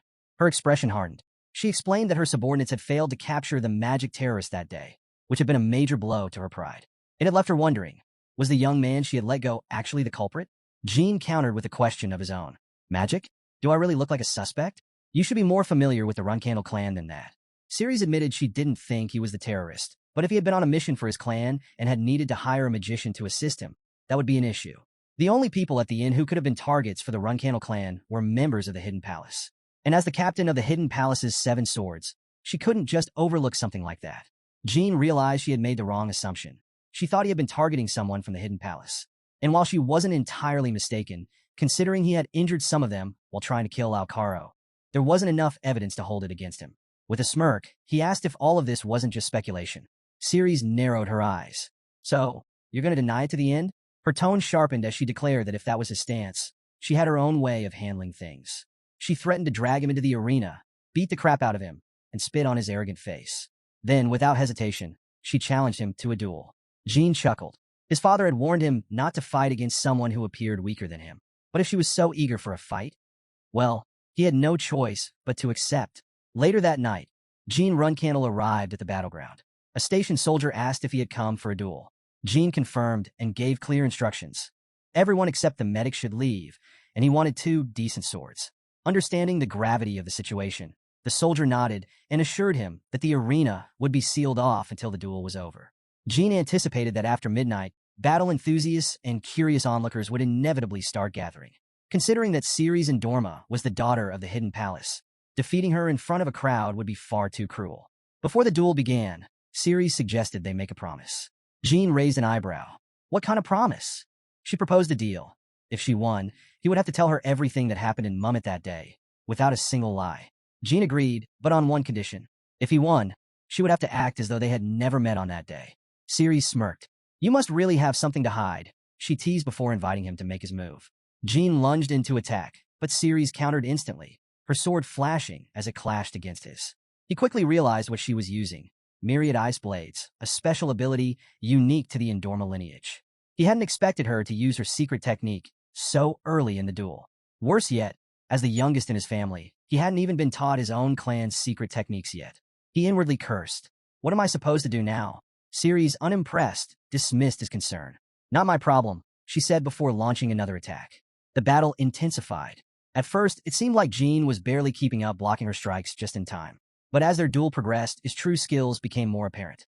Ceres noted that, despite their one-star difference, she could still turn the tide of battle. She decided to end it quickly. As a 4-star knight, she lacked the stamina for a prolonged fight. If she dragged this out, she would only be at a disadvantage. Instead, she would unleash the third form of myriad ice blades and finish the duel in one decisive strike. Jean, meanwhile, assessed the situation. While Ceres had access to myriad ice blades, her attack power and defense were still lower than his. He suspected she was preparing a final move to shift the momentum in her favor. She would undoubtedly use her strongest technique. The problem was, he had no way of gauging just how powerful it would be. In a fight like this, he needed an ace of his own, one of the many secret techniques he had studied at Stormcastle. Among all of them, there was one that stood out as the most potent. Ceres made her move, declaring that it was over. She unleashed the third form of myriad ice blades, a powerful strike aimed directly at him. Jean raised his sword, blocking the attack just in time. Ice shards erupted upon impact, their edges infused with condensed aura. Jean smirked. Ceres caught his reaction and assumed he was laughing. But that made no sense. She had already unleashed Avalanche, a technique so powerful that even a prodigy like him, a 5-star warrior at just 15, shouldn't be able to break through it. And yet something felt off. Her instinct screamed at her. Something wasn't right. Jean struck, his sword slicing toward her eyes, forcing her to dodge and counterattack. Just as he adjusted his stance, a sudden burst of magic exploded from her. For a brief moment, he hesitated. Had he chosen the wrong weapon?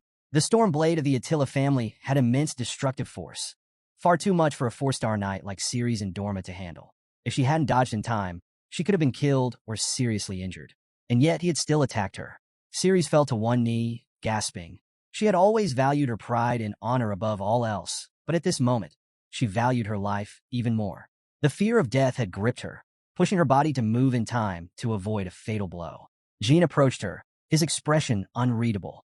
Then, in a surprisingly calm tone, he asked if she was okay and apologized for almost killing her.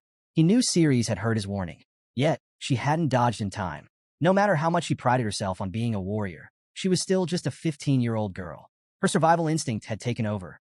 If their roles were reversed, he admitted he would have dodged too, and knowing Ceres, she would have advised him to do the same. With that, he suggested they leave things as they were. There was no need to dwell on it any further. Maybe he thought this would help ease her mind. Ceres didn't respond right away. Instead, she pulled out a small medicine box, noticing a scratch on his face. Without hesitation, she offered to treat it, saying it was her way of repaying him for saving her life. Jean raised an eyebrow. Are you not underestimating the value of your life? You're the only heir to the Ice Palace. She met his gaze and replied firmly. This is a life I once pleaded for, so I've decided to cherish it again. With that, she reassured him not to worry and prepared to leave. Before departing, she suggested they consider today as the first time they had met. Then, with a small smile, she said, "See you tomorrow." The next day, Jay and Runcandle sat drinking wine, quietly observing the shift in atmosphere. The crowd was noticeably smaller than the day before. He mused that now the real party was about to begin. With duels officially allowed, spectators would soon be able to watch battles unfold. And with fewer distractions, he finally had a chance to seek out the Zipple family members. He reflected that all of them were between 15 and 20 years old, just like him. That meant it was the perfect opportunity to test how his combat skills, including his magic, compared to theirs. For a moment, he considered asking them a few questions about Colin. But then he reconsidered. Now wasn't the time. Jean figured that once he became a reserve flag bearer, he'd have more free time to investigate these things properly. Colin, for example, he could explore it with Mirakin's help. With Mirakin's expertise, locating the Fountain of Mana would be easy, which meant he could put a stop to those Zipple idiots mass-producing magicians. This time, I'll stay ahead of them. He was determined to prevent such an appalling thing from happening again. His thoughts were interrupted when he noticed Mirakin, currently in cat form, sitting off to the side. Vered and Zipple had taken an interest in him, gently playing with the small feline. He curiously asked why a cat was even present at a Runcandle banquet and where its owner was. As he examined the pendant around his neck, he read the inscription aloud. Butterfly. Veridin Zipple. His voice boomed as he pointed at the cat.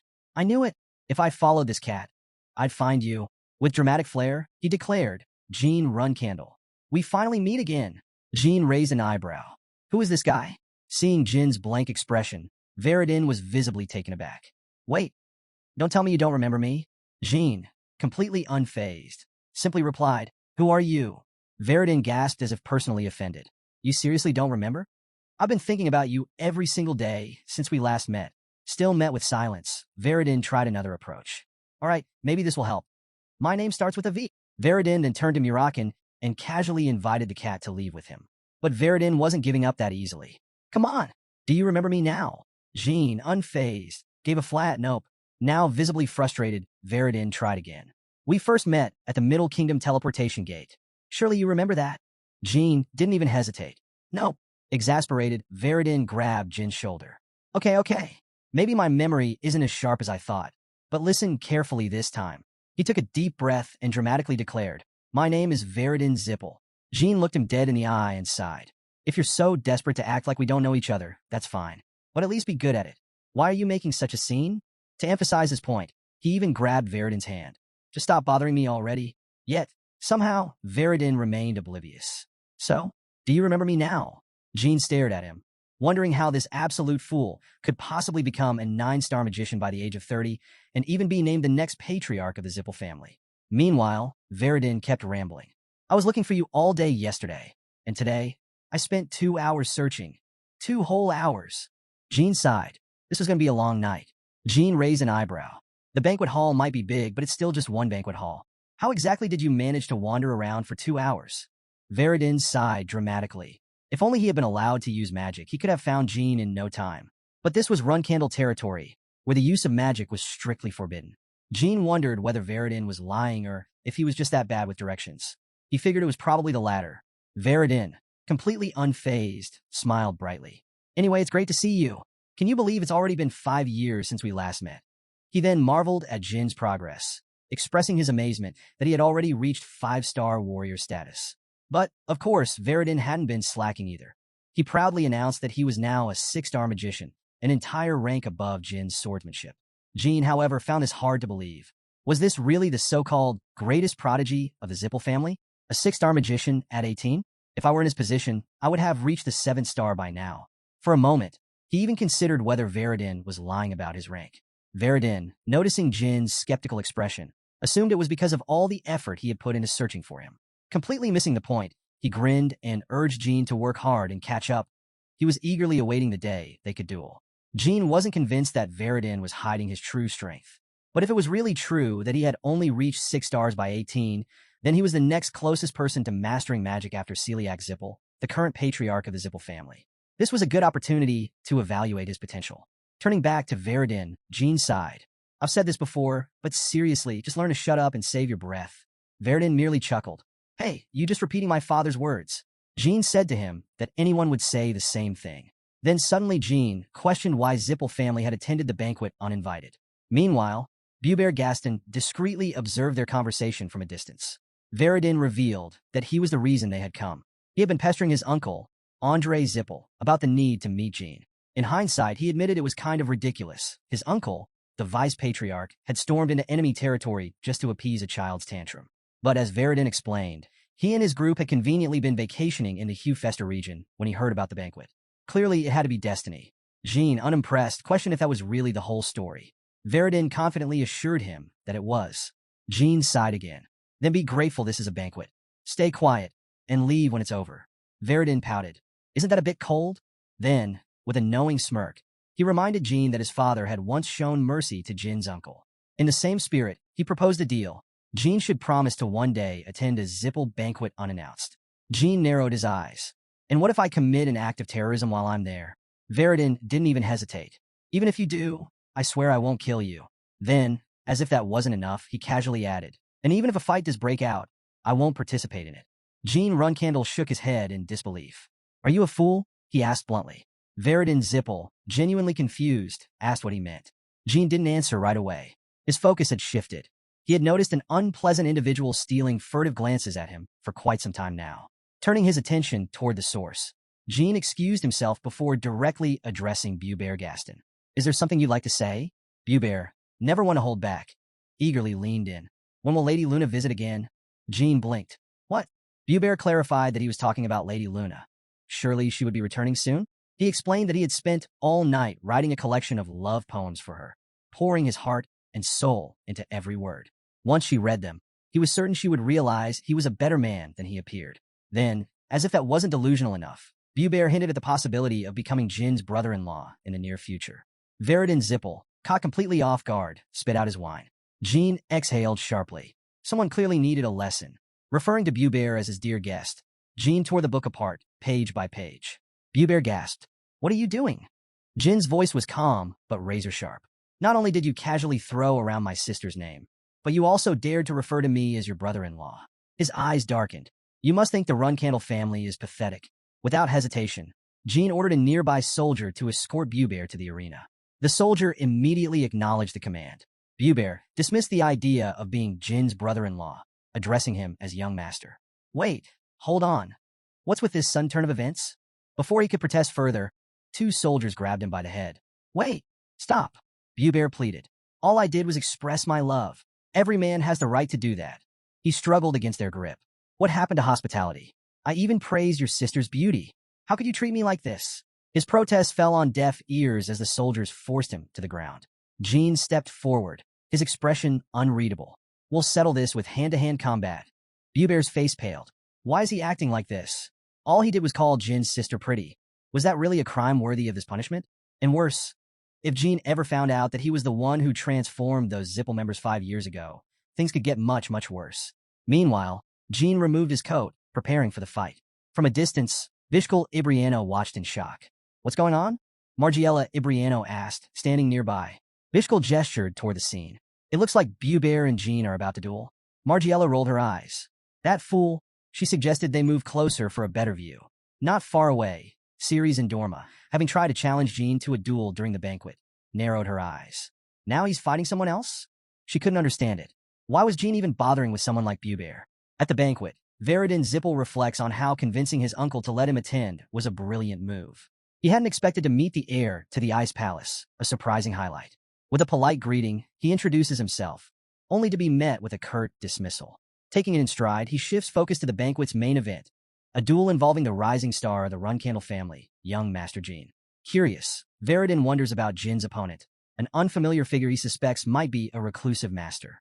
Someone notes that the mysterious man arrived with the Ibriano family, speculating that his unassuming appearance might hide great skill. Meanwhile, Buber Gaston, another guest, steps forward to formally introduce himself to Jean before the duel. But instead of pleasantries, Jean responds with a swift punch, bluntly commanding him to stay quiet, uninterested in even learning his name. Offended, Buber retaliates with his aura powers, launching an attack. Jean remains unfazed, calmly assessing Buber's aura level as around 6 stars. Observers, including Ceres and Indorma, comment on Jin's choice of opponent, noting that the burly Buber seems heavily combat-focused. Veridin adds that, despite the potential for disaster, it would be interesting to see how this plays out. Buber lands a punch, declaring his superiority and vowing to make Jean regret his actions. But Jean retaliates fiercely, unleashing a barrage of punches. Veridin remarks on Jin's strategy, baiting his opponent into dropping his guard before delivering the decisive blows. As the duel escalates, Jin's relentless assault leaves Buber battered. Continuing even after the fight seems decided. Onlookers express mixed reactions. Margiela Ibriano questions Jin's continued aggression, finding his actions excessive. Turning to Bishkal Ibriano, she voices her disappointment, wondering if the duel's outcome isn't already clear. Bishkal agrees it's unfair for Jean to target a weaker opponent, but challenges Margiela, asking if she plans to intervene. He adds that he's not weaker than Jean, hinting at his willingness to step in. Margiela, however, chides him, suggesting he should approach things with more honor than Jean has displayed. Her parting remark plants the idea. Perhaps Bishkal should challenge Jean himself. As the tension builds, a blonde-haired boy notes how fired up Margiela seems, while a brown-haired boy advises Bishkal to heed his sister's words. With a nod, Bishkal Ibriano steps forward, calling out to Jean Runcandle. He demands that Jean put down Buber Gaston and face him in a fair fight instead. Before long, the two stand opposite each other, swords in hand. Jean considers the value of this duel. Going up against a 7-star knight is beneficial, whether he wins or loses. Not only will it sharpen his skills, but it's also an opportunity to experience the Ibriano family's swordsmanship firsthand, something even his father once acknowledged as formidable.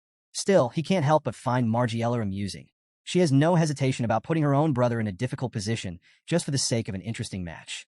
With a smirk, Jean remarks that Bishkal must hold his sister in high regard. Bishkal responds without hesitation. It should be obvious. Jean, having a sister of his own, completely understands. Bishkal then shifts the conversation, stating that since he cherishes his sister, He'd appreciate it if Jean kept his subordinates in check from now on. However, he quickly clarifies that Buber Gaston isn't a servant but a companion. Curious, he asks if Buber might have done something wrong to deserve such treatment. Jean explains that Buber attended the banquet to assist his sister, who has mobility issues. However, his abilities simply didn't align with the nature of a Runcandle banquet. He acknowledges that there was likely no malicious intent and asks Bishkul to let the matter slide. Privately, Jean pieces things together. Buber Gaston isn't just any fighter. He's the infamous transformation sorcerer. What's more, Bishkul's connection to him is puzzling.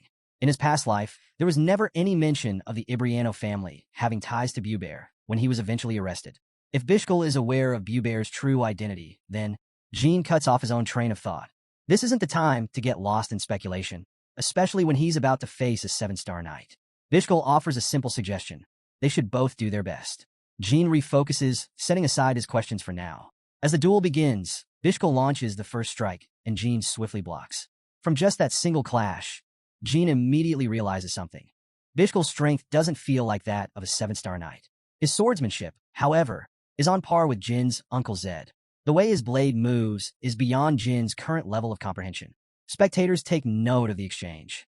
Veridin Zipple comments on how quickly Jean was pushed back, while another observer chimes in, pointing out that, considering the circumstances, Jean is holding up surprisingly well. As the duel intensifies, someone in the crowd comments on the Ibriano family's renowned swordsmanship, famous for its cunning and unpredictable style. Another person agrees, adding that anyone who has ever faced it would never want to go up against an Ibriano swordsman again. However, Veridin Zipple scoffs at their remarks. To him, these people know nothing. He believes the Runcandle family thrives in situations like this. If the Ibriano family's swordsmanship is like a sly, coiling snake, then the Runcandle family style is a charging rhinoceros. Unstoppable, even if its horn were to break. Back in the fight, Jean Runcandle lunges at Bishkul Ibriano, but Bishkul effortlessly bends backward, dodging the attack with ease.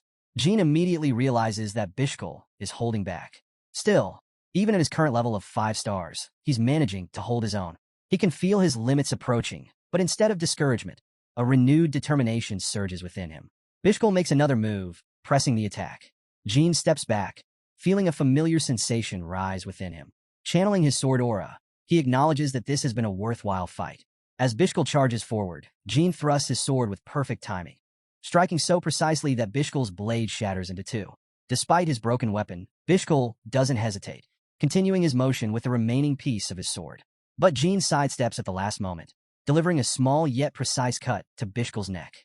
Veridin quickly declares the match over, announcing Bishkul Ibriano as the victor. Bishkul himself is momentarily confused, unsure of what exactly happened in those final moments. Meanwhile, Jean suddenly collapses, losing consciousness. Alarmed, someone shouts for him to be taken inside immediately, and attendants rush to comply. As he reflects on the duel, Bishkul recalls the sharp sensation at his throat when his sword broke. The fact that Jean could gauge the fight's flow so precisely in that instant is nothing short of terrifying. A fraction of a second's difference, either in Jin's attack or his own reaction, could have completely changed the outcome. Watching Jean being carried away, he concludes that this man is far more formidable than he initially thought. Some time later, Jean is fast asleep in his room, recovering from the fight, until mirakin decides to sit on his face. Jolted awake, Jean immediately shoves him off, groggily demanding that he move. Looking around, he processes his surroundings and asks if he fainted right after the duel. Just then, Gilly enters the room, relieved to see him awake. He turns to her and asks how long he's been out. Her answer? 2 days. Jean blinks, taking it in. The banquet must be long over by now. With a sigh, he realizes he never even got the chance to properly greet the guests who had come to see him. Gilly reassures Jean that he doesn't need to worry about missing the banquet's conclusion. For the past 2 days, his duel with Bishkul Ibriano has been the biggest topic of conversation, drawing plenty of attention. She explains that it's because he revealed the heart sword at the very end of the fight, a feat that has left many in awe. Elsewhere, onlookers continue to discuss the match. One man points out that Bishkul could have been seriously injured if things had played out differently. Another marvels at the sheer talent required for a 5-star swordsman to reach the level of the heart sword, a technique far beyond his supposed rank.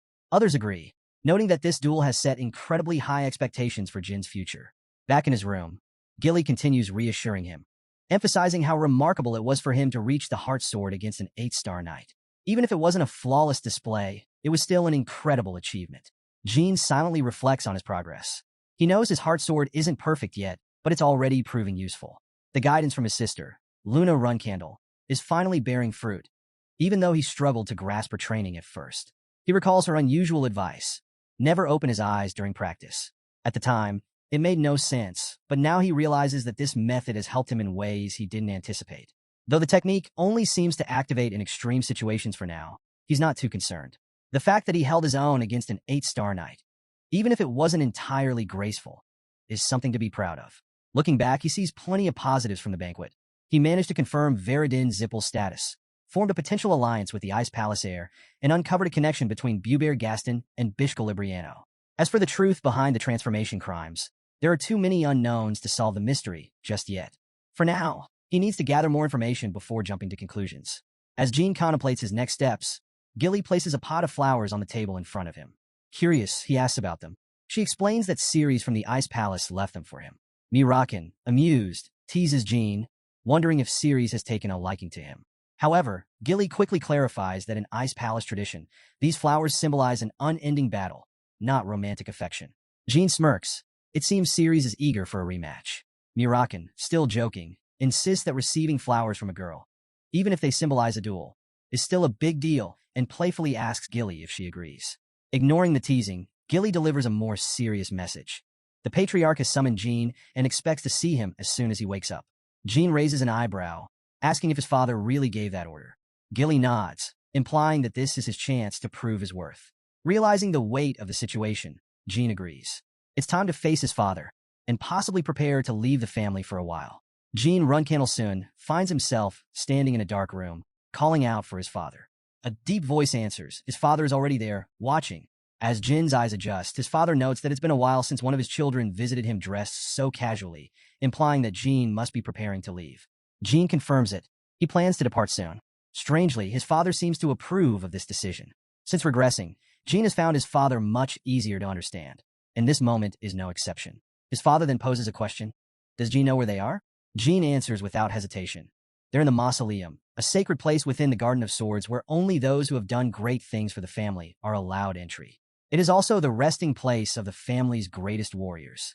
His father nods, affirming that this land is dedicated to the family's heroes, those who have protected the Runcandle lineage for generations. He then asks another question. Does Jean know about the first patriarch, Timar Runcandle? More importantly, does he realize that Timar has no grave here? Jean acknowledges this. There is no burial site for Timar Runcandle, not in the Garden of Swords, nor anywhere else. His father goes on to explain why. The dark power that Timar once wielded made it impossible for him to be honored like the other ancestors. After Timar's death, the Runcandle family was forced into a humiliating deal with the Zipple family, one that cost them their ability to use magic. Because of this, they could no longer properly pay tribute to the powerful ancestors who had wielded magic before them. The Zipple family took full advantage of this weakness, using the moment to unite their super beings and place a curse on the Runcandle bloodline. The result? Every Runcandle born after Timar was stripped of their ability to use magic. Shifting the conversation, his father brings up Jin's past battle with the Tana brothers, when Jin used his aura powers to defeat them. He asks if Jin ever wondered where that power came from.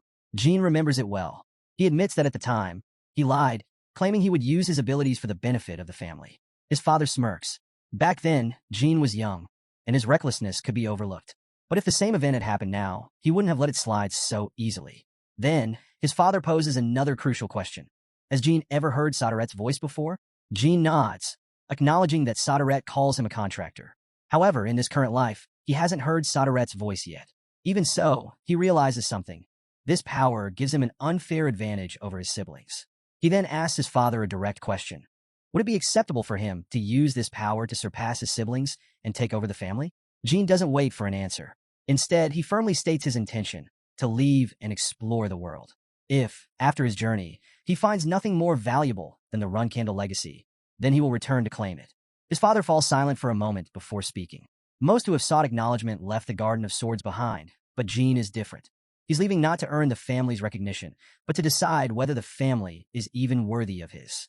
His father isn't sure whether this mindset is something to be proud of or a sign of arrogance. Regardless, he gives Jean a deadline, 5 years.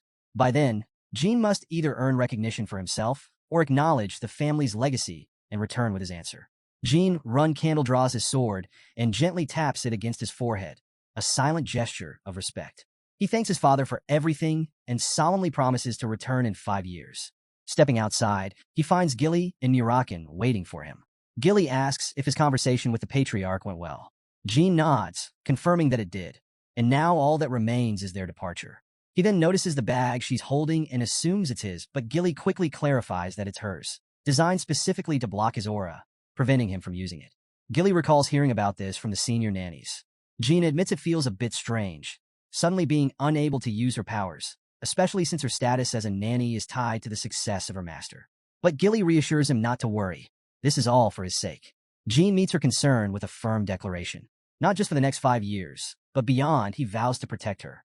He also apologizes for any inconvenience his journey may cause. Gilly, however, dismisses his apology, saying it's enough for her to serve as his reserve rider. She knows her powers will return once he completes his trial. Jean acknowledges this and encourages her to stay strong.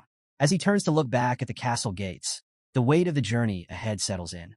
This is the true beginning of his path, and with unwavering determination, he steps forward to explore the world and carve out his destiny. Meanwhile, the patriarch reflects on his own struggles. Despite reaching the level of a demigod through sheer mastery of the sword, he has failed to break the ancestral oath binding their family to the Zipple clan. But now, with Jin's contract with Saderet and his command over shadow energy, there is hope. This youngest member of their bloodline may possess the strength to free the family from its curse. The patriarch watches from afar, eager to see what the future holds for him. Later, deep within a forest, Jean conjures a flickering flame in his palm, using magic to light the way. Gilly, watching him, asks if he's truly okay with leaving without saying goodbye to anyone. She mentions that the cadets in his faction, and even young Lady Luna, might be disappointed by his sudden departure. Jean, however, remains unfazed. Luna has always been free-spirited, and as for the cadets, it's not like he's marching off to his death. He muses that if he had told them, they might have seen him off with their swords raised in a grand salute. Gilly agrees, noting that they probably would have gone even further to show their support. Shifting the conversation, she asks where he plans to go first. She's heard that most of the other flag bearers chose Mummet as their starting point since taking down villains is the fastest way to gain fame. Jean considers this. After all, for the reserve flag bearers of the Runcandle family, reputation must be built from the ground up. In the outside world, reserve flag bearers must prove themselves before they can be recognized as full-fledged members of the family. Additionally, they receive no support from their clan during this journey. Jean reflects on this harsh reality, using his sister, Mary, as an example. She carved her reputation by defeating countless formidable opponents in the southern regions of the continent, eventually earning the fearsome title Madwoman of the South, Wind Fury Mary. Unlike her, however, all his other siblings returned home within 6 months to 2 years. Yet his father has given him a full 5 years. And there's only one reason for that. His goal isn't just to prove himself, but to uncover everything there is to know about shadow energy before returning. With that in mind, he announces their first destination, the Arkan Kingdom. Gilly raises an eyebrow, confirming if he means the nation affiliated with the Literal Magic Federation. Since it's outside Zipple territory, she's curious why he'd choose to go there first. Jean explains that during a past mission to the Kalin ruins, he heard about a rising number of unregistered magicians wreaking havoc in Arkan. It seems these rogue spellcasters have joined forces with martial artists, making life miserable for the locals. Gilly approves of the plan, mentioning that in her days as an active-duty soldier, she always enjoyed dealing with troublemakers. As Jin's excitement grows, a deeper realization sets in. This isn't information he should know in this life. He remembers from his past life that all those unregistered magicians and warriors were mere puppets of a dark family known as the Tessing. But his real interest isn't them. It's the underground auctions they run. These secret markets hold countless rare items whose true value remains undiscovered. He expects to find several crucial artifacts there, including a particular grimoire and a ring he must acquire. Gilly then points out a major problem. They won't be able to use the teleportation gate to enter Arkan. According to the family's rules, she was only allowed to carry 10 gold coins, and as a reserve flag bearer, Jean cannot reveal his identity as a Runcandle. With no financial or logistical support, their options seem limited. Jean, however, remains unfazed. He casually states that they'll resolve this issue once they reach the Jean Kingdom. Gilly, still skeptical, asks how exactly they plan to get there. Without hesitation, Jean shrugs and says, "We'll just fly." He then turns to mirakin and instructs him to transform. Mirakin hesitates, questioning whether that's really a good idea. Gilly immediately objects, worried that someone might recognize him. But Jean reassures her, it's worth trying at least once. Sure, there's a risk the family might find out, but isn't that what makes things exciting? Mirakin leaps off Gilly's shoulder, his body expanding as he transforms into a massive black dragon. With a deep rumble, he warns them to hold on tight. He'll need to fly fast if they want to reach the Gene Kingdom by tomorrow. Meanwhile, Luna Runcandle walks down a dimly lit hallway when something catches her eye. Through the window, she spots a dragon soaring into the night sky. Her eyes widen in shock. It can't be. Gene?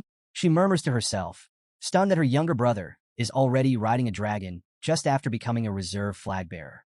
Resting a hand against the window pane, she lets out a small sigh. He really is something else, leaving without even saying goodbye. Still, she wishes him fortune in battle. Her cold, distant brother, by the time they reach the Gene Kingdom, the rough flight has taken a toll. Gilly looks pale and unsteady, clutching her stomach. Mirakin immediately glares at Gene, snapping that it's his fault for scaring Strawberry Pie, their affectionate nickname for Gilly. Gene rolls his eyes, retorting that it wasn't his fault. Mirakin was the one flying like a lunatic. Mirakin huffs in response, while Gene shifts his focus to Gilly, gently telling her to breathe deeply and take it slow. He helps her rest against his arm, supporting her with soothing words. Gene then turns to Mirakin and asks if he's in a bad mood because of what people think about black dragons. Mirakin grumbles that he can't help it, but offers to take care of Strawberry Pie while Gene goes to handle their money situation. Gene warns him to stay put and, most importantly, not to cause a scene. Meanwhile, in the heart of the Gene Kingdom's capital, Semberville sits atop a small hill, gazing at the sprawling mansions below. He sighs, feeling a mix of frustration and regret. A banquet was held in his honor, yet he only learned about it after it was already over. Even if it was just part of his commission, he hasn't forgotten what Gene Runcandle did for him. The young warrior saved his life, and Semberville had hoped to meet him again, to properly express his gratitude. He recalls Jin's words, "If you ever need my help, just let me know." Just then, a familiar voice calls out from behind. Semberville turns sharply, startled. Gene Runcandle stands before him, a knowing smirk on his face. He casually places a hand on Semberville's shoulder and tells him to relax. It's just him, the one who saved him from those Conzello guys. Semberville blinks in surprise, momentarily speechless. Then, recovering quickly, he asks how Gene got here so suddenly. Gene simply reminds him, "Didn't I say to come find me if you ever needed help?" Semberville immediately acknowledges the sentiment, his expression sincere. Of course, he remembers. After all, without Gene, he wouldn't even be here today. Gene, satisfied, nods. Good. Then, without hesitation, he tells Semberville, "I wait here, so go and get some gold and money." Semberville is momentarily stunned. Money? He hadn't expected that. Gene thought to himself that as far as he knew, it was an unspoken law. Reserve flag bearers had to conceal their identity at all costs. After all, they were supposed to build their reputations based on their own skills, not the backing of their family. It was well known that young masters of Runcandle, still in the early stages of their training, would often live incredibly modest lives for months. Until they could earn money by collecting bounties or working as mercenaries, they had to endure hardship. But these three? They were different. They actually ate proper food. Sometime later, Gene, Gilly, and Mirakin stroll through the streets, discussing their recent experiences. Gilly notes that the food in the Gene Kingdom isn't too bad. She admits she had braced herself for days of starvation, like most flag bearers do when they first start out. But thanks to Gene, they've had a much smoother beginning. Mirakin chuckles. Just yesterday, Gene was calling it extortion, but now he's glad he did it. Gene rolls his eyes and argues that it wasn't extortion. Semberville had debts to pay, and by giving Gene the money, he managed to clear them. He recalls Semberville handing him a large bag of coins, his face full of gratitude as he thanked Gene for his help.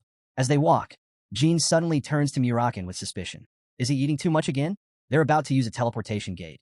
And the last time Mirakin overate before teleporting, the aftermath wasn't pretty. Mirakin glares at him. Shut up. He insists that he's a binge eater.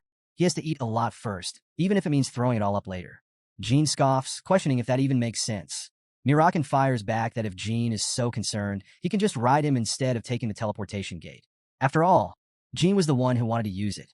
Gilly, amused, chimes in. If it's just motion sickness, they can deal with it. But Gene shakes his head. That's not the real issue. Their destination, the Arkan Kingdom, falls under the Lutero Magic Federation, which is controlled by the Zipple family. The real problem is that nearly 80% of all active dragons are currently under Zipple's command. Riding Mirakin into their territory without caution would be nothing short of declaring war. However, Gene smirks. That being said, more than half of those dragons would probably tremble in fear just hearing Mirakin's name. Mirakin, clearly annoyed, mutters under his breath. Those so-called dragons strut around like they own the place. a sign of how much the world has changed. Jean then shoots Mirakin a sharp look. And speaking of which, didn't I warn you about transforming in the middle of the street? Jean reflects on the power dynamics at play. The dragons, the super beings who command them, and the numerous contractors bound to those forces. All of them currently support the Zipple family. In stark contrast, he is the only one in the Runcandle family who has a contract with a higher being. If not for his father's presence, the Zips would have wiped out the Runcandle family long ago. But something doesn't sit right with him. How did the Zipple family manage to secure so many contractors? Gathering this many in a single generation seems far from a coincidence. A while later, Jean finds himself standing before a checkpoint guard who asks for identification. He barely registers the question, lost in thought, before realizing that they've already arrived. Handing over 2 identification cards, he introduces himself as Jean Grey and Gilly as Gilly Piton, explaining that they're just tourists visiting the Arkan Kingdom for sightseeing. Moments later, he and Gilly sit in a waiting room alongside other travelers as an announcement echoes through the teleportation terminal. Passengers are warned that they may experience headaches and dizziness during transit and are advised to remain seated. Gilly, inspecting their flawless passage through security, remarks that, as expected, a family-made identification card worked perfectly. Jean nods, unsurprised. The Runcandle family's forgeries are sophisticated enough to fool even Vermont's Special Affairs Division. The system's automated voice chimes in once more, thanking everyone for their patience and confirming that teleportation will begin shortly. Gilly hugs Mirakin, currently disguised as a small black cat, while Jean takes a moment to reflect. The Arkan Kingdom, to him, this place belongs to his past life. It's been 15 years since he was last here, yet the memories feel as vivid as ever. In an instant, they are teleported to the Literal Magic Federation's Arkan Kingdom. A final announcement welcomes them to their destination. Stepping onto the bustling streets, Jean takes in his surroundings. Despite the 15-year gap, the capital still looks much the same as he remembers from the final year of his previous life. The streets are lined with merchants and vendors calling out to customers, yet the contrast is stark. Alongside them sit homeless individuals with dark, empty expressions. Gilly glances around, frowning. Despite the pleasant weather, the atmosphere feels strangely gloomy. Jean already knows why. The suffocating presence of the Tessing weighs heavily on this place. He had heard things were particularly bad at this time. Shaking off the unease, he suggests they secure accommodations first before seeking out their targets. Gilly nods in agreement, and with that, they set off into the city. After a while, the group finds themselves standing outside a rundown restaurant. Mirakin looks at the place in disbelief, questioning if they really need to stay somewhere this shabby. His companion, however, calmly suggests that the young master probably has a plan. Mirakin isn't convinced. After all, he's rich, so why should they settle for such a dump? Before they can argue further, Jean Runcandle heads toward the entrance, reminding them that showing off wealth in a place like this, especially as a bunch of unregistered mages, might not be the best idea. Mirakin scoffs, saying that even orcs wouldn't stay in a place this bad, but Jean shuts him down, telling him to keep quiet as they step inside. Inside, they find a man slumped over a table, fast asleep. Jean calls out, asking if he's the owner of the inn. The man, Jet, jolts awake and greets them with a lazy smile. As he sizes them up, he notes the odd trio, a flashy-looking guy, a novice swordsman, and a refined lady who looks like a maid. Without missing a beat, he offers them juice, cheerfully welcoming them to Jet's Inn and boasting about their many vacant rooms. He proudly presents their so-called special orange juice and invites them to pick any room they like. Mirakin takes the glass, but Jet is already scheming. He smirks internally, knowing that once they drink it, they'll wake up in the underground auction house, about to start a whole new life. One they definitely didn't sign up for. Before anyone can take a sip, Mirakin glares at the drink, immediately sensing something off. Without hesitation, he throws the juice right into Jet's face, calling him an insignificant fool. Jet, stunned and dripping in sticky orange juice, stammers in confusion. But before he can react, Mirakin steps forward and lands a punch, demanding to know how Jet dared to try poisoning them. 40. Jet, wide-eyed, denies everything, frantically asking what they mean by poison. But Mirakin isn't buying it. He declares that Jet will die here today for his treachery. Jet, now in full panic mode, pleads for them to wait and at least talk things out. Unfortunately for him, Mirakin isn't feeling generous. He follows up with a brutal kick to Jet's face. As the chaos unfolds, Jean silently observes, remembering his past life. Back then, Jet was a self-proclaimed informant with high-quality intel, someone Jean had relied on when he was exiled and had nothing. In fact, Jet was the reason he had managed to settle in Arkan. But their friendship had been far from smooth. Jet had scammed him countless times, leading him into underground auction houses with the promise of rare opportunities, only to strip him of nearly everything he owned, except the clothes on his back. Just thinking about it makes Jin's blood boil. But this time, things will be different. In this life, he plans to turn the tables and use Jet to his advantage. Jet, still reeling from the beatdown, refuses to take the abuse lying down. He reminds them that despite appearances, he's actually a 5-star. Before he can even finish, mirakin shuts him up with another punch, completely unimpressed. Who cares? Jet quickly backtracks, realizing he's in no position to argue. He hurriedly admits that the drink wasn't poison, just a sedative. Mirakin scoffs. Same thing.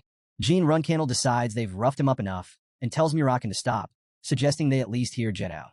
Mirakin isn't convinced. Why waste time talking to someone who just tried to drug them? Jet, battered and desperate, begs for mercy, swearing he'll make up for what he did. Mirakin, however, has zero patience. He orders Jet to shut up and prepare for death. Jin, ignoring the threat, informs Jet that he's going to ask a few questions. He makes one thing clear. If Jet lies, he dies. If he tells the truth, he lives. And to make things even more nerve-wracking, Jin adds that his judgment will be entirely subjective, based on instinct and mood. Jet, sweating bullets, hastily agrees. Mirakin huffs, but ultimately lets Jin do whatever he wants. Jin's first question is simple. What does Jet do for a living? Jet, now completely honest, admits his full credentials. He's an owner, an informant, a scammer, and, unfortunately, a human trafficker. But he insists that if they spare him, he'll be a valuable asset. He knows everything about Arkan and isn't lying. Jin then asks why Jet tried to drug them. Jet confesses it was to take them somewhere. And where exactly? Jet spills the truth. He was planning to deliver them to an underground Tessing auction house. Jin demands details, and Jet doesn't hold back. Tessing is a dark organization that runs illegal auctions, selling everything from slaves to stolen goods, illicit drugs, and even rare artifacts. If something is illegal and valuable, it's being sold there. Hearing this, Jin feels a sense of satisfaction. He's finally reached the Tessing auction house. With this, he knows exactly what his next move should be. He decides to heal Jet by tonight. After all, there's work to do. Jet, grateful beyond words, thanks him profusely. Mirakin, however, isn't thrilled. Spending money to fix up someone like Jet? A complete waste. Gilly agrees, pointing out that if they let him live, Jet might just turn around and betray them again. Jin acknowledges their concerns, but argues that taking down a dark organization like Tessing is worth the risk. And if Jet does try to double-cross them, well, they can always get rid of him later. Mirakin grudgingly accepts this logic. With that settled, Jin makes his decision. He'll trust Jet, at least for now. They needed an Arkan guide anyway, and this was as good a place to start as any. The first step? Finding someone to treat Jet's injuries. Stepping inside his room, Jin exhales, feeling the weight of his role. Pretending like this is exhausting. But he has no choice. No one can know he's a regressor. And for now, the act must continue. After some time, a gray-haired man advises Jet to rest as much as possible until his bones heal. He casually offers his services again if needed before heading off. Jin Runcandle, watching the exchange, reflects on how unexpected it is. This random healer they found on the street turns out to be part of the prestigious Lutero Magic Federation. Meanwhile, Jet examines himself in the mirror, scowling at his missing tooth. He curses under his breath. These people are insane. They beat him up, then heal him like nothing happened. He's completely baffled. Who are they? An heir to some elite martial arts family? Someone from Beeman's Special Affairs Division? One thing is clear. If he even thinks about betraying them, there won't be enough of him left to regret it. Jin, cutting through his thoughts, announces that it's time to move. Their next destination? The underground auction houses. After some time, they arrive at their destination, where a guard stops them at the gate. Eyeing the group, the guard questions why Jet is bringing so many people today, then asks with a little too much curiosity if they're products. Jet snaps at him, telling him to shut up and just open the door. They're his guests. The guard, grumbling, does as he's told, and they step inside. The scene before them is striking. A massive crowd fills the auction house, yet the atmosphere is eerily refined. Mirakin smirks at the irony of it all. Gangsters running this place, yet they have an entire orchestra playing in the background. The contrast is almost comical. Jet hands them each a face mask, explaining that while the public knows Salka as the boss of Tessing, the real power behind the operation belongs to someone else. He strongly advises them to wear the masks if they intend to participate in the auction. Better safe than sorry. Jin, intrigued, asks who this real boss is. Jet reveals the name, Spider-Hands Alu. The extravagant decor, the grand atmosphere, all of it is designed to match Alu's tastes. Jet claims that Alu does this to cover up the fact that, at his core, he's nothing more than an uneducated gangster. Jin encourages him to continue. Jet goes on, explaining that Alu isn't like the usual small-time thugs. He has enough influence to control these rough streets, but more importantly, he's a 7-star martial artist from the Arable lands. There's even a rumor that he has connections with the pure-blood Runcandle family from across the sea. Mirakin immediately dismisses the idea. The prestigious Runcandle family dealing with some lowlife gangster? Impossible. He scoffs at Jean. Surely, he doesn't believe that nonsense. Gilly agrees, pointing out that the story doesn't seem very convincing. Jean, however, remains silent, taking in the information. If there's even a shred of truth to this, things might be more complicated than they expected. However, Jean Runcandle isn't so quick to dismiss the idea. In fact, this revelation sparks a memory. One person could potentially be tied to both the Lutero Magic Federation and the criminal underworld. The same person who placed a curse on him, the one that robbed him of his ability to wield a sword. If there really is a connection to the Lutero Magic Federation, then there's a good chance he is involved. Jean reflects on the infamous 9-star curse known as Bladed Illusion, a spell so powerful that no ordinary mage could have cast it. He doubts anyone in Tessing has that level of skill. But after spending 10 years at Storm Castle and another 5 in the Garden of Swords without finding a single clue, he's long past being picky. It's been 15 years without answers. At this point, even the thinnest lead is worth chasing. Since they came here to shake things up anyway, looking into Aloe's identity might be well worth the effort. Mirakin, always one for action, asks about the plan. He jokes that if Jean is thinking about wiping out every gangster in Arkan on their first day, that might not be the best approach. Gilly chimes in more cautious. She notes that the guards they passed on the way and seemed highly trained, and there were quite a few people who looked like unregistered magicians. Suddenly launching a fight in the middle of enemy territory? Not exactly a winning strategy. Jean, unfazed, tells them not to worry. He has a plan. Gilly, skeptical, presses him for details.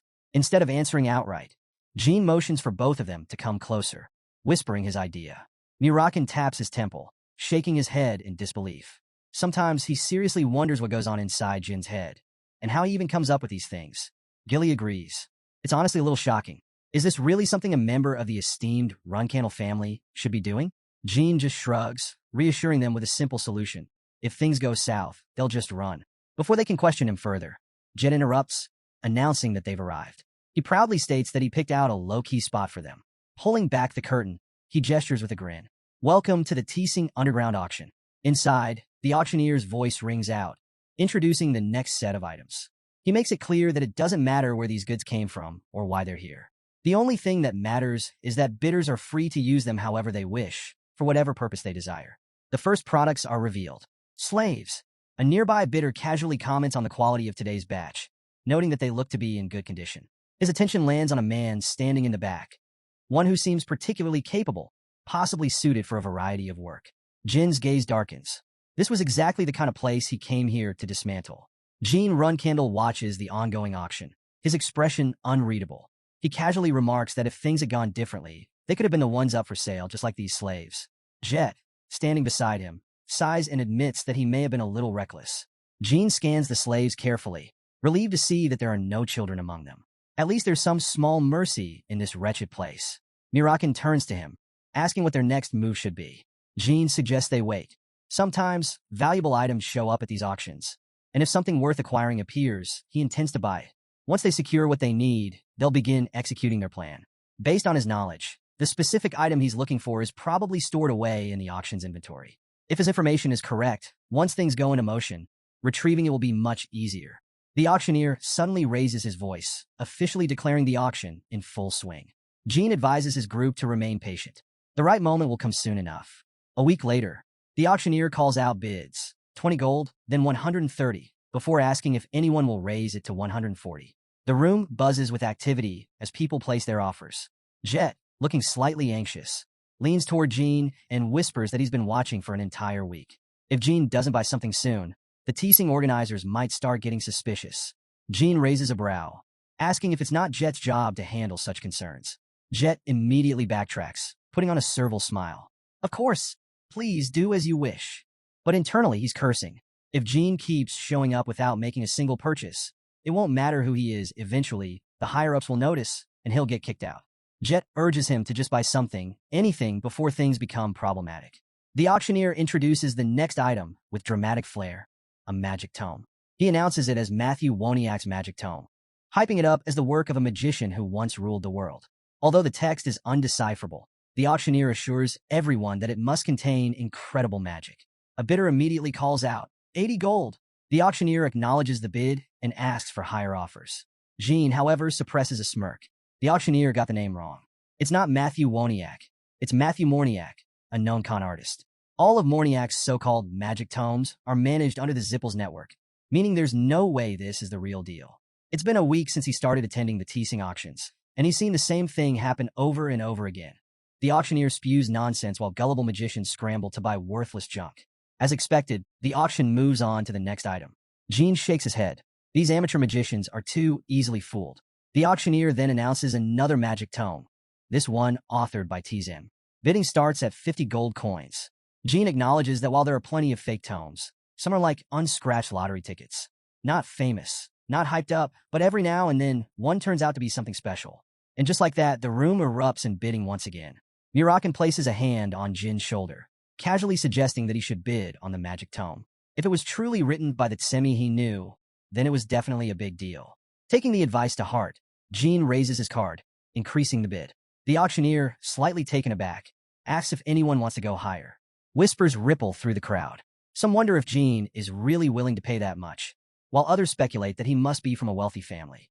Meanwhile, Jin weighs his decision. A magic tome recommended by a dragon? There was no reason to doubt Mirakin's instincts. Soon enough, the auctioneer brings the hammer down. Sold for 150. Mirakin barely has time to react before the next tome is introduced. He raises an eyebrow, questioning why it's even there. The auctioneer presents it as Shujiel Histur's magic tome. Mirakin frowns. First Semi, now Histu? The names keep getting more obscure.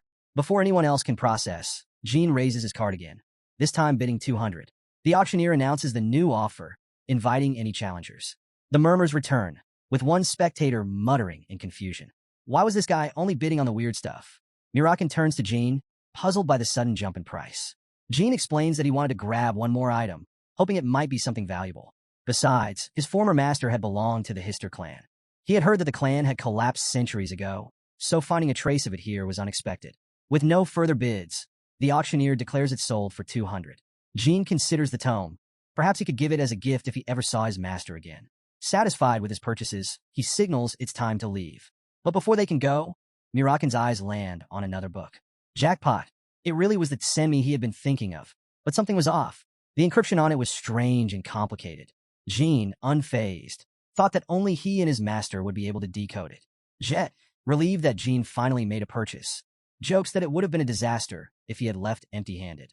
Before long, Jean calls for Jet and instructs him to arrange a meeting with Spider-Hand Alu. Jet hesitates. You might be a customer, but that kind of meeting isn't exactly easy to set up.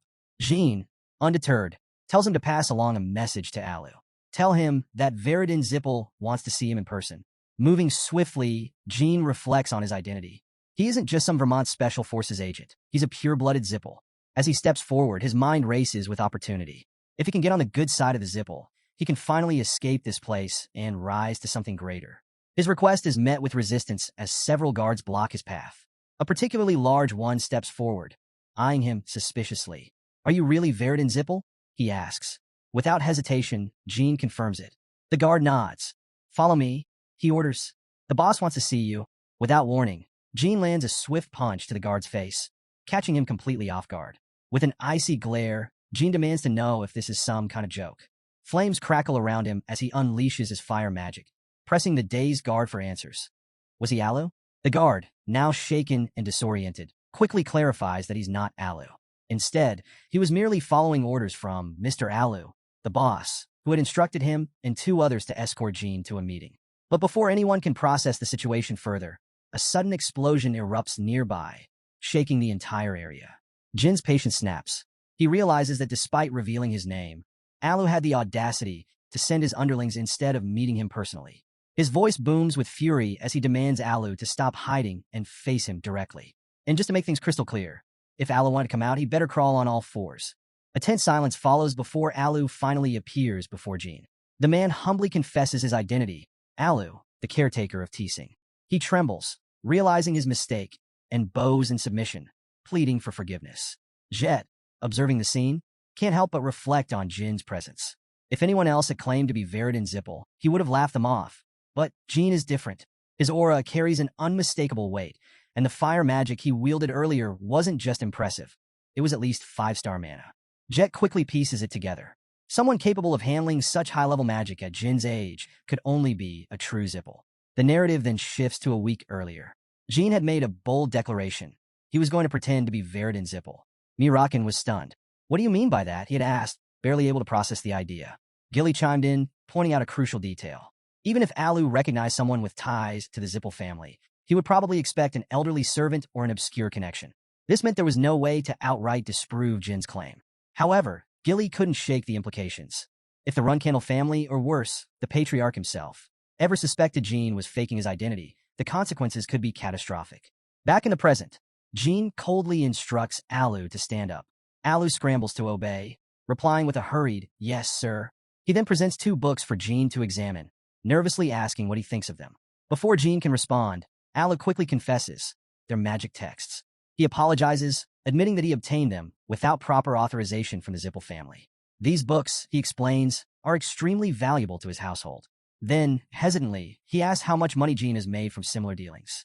Scrambling to save face, Alu offers an excuse. He's primarily a martial artist and hadn't fully grasped the true worth of the texts.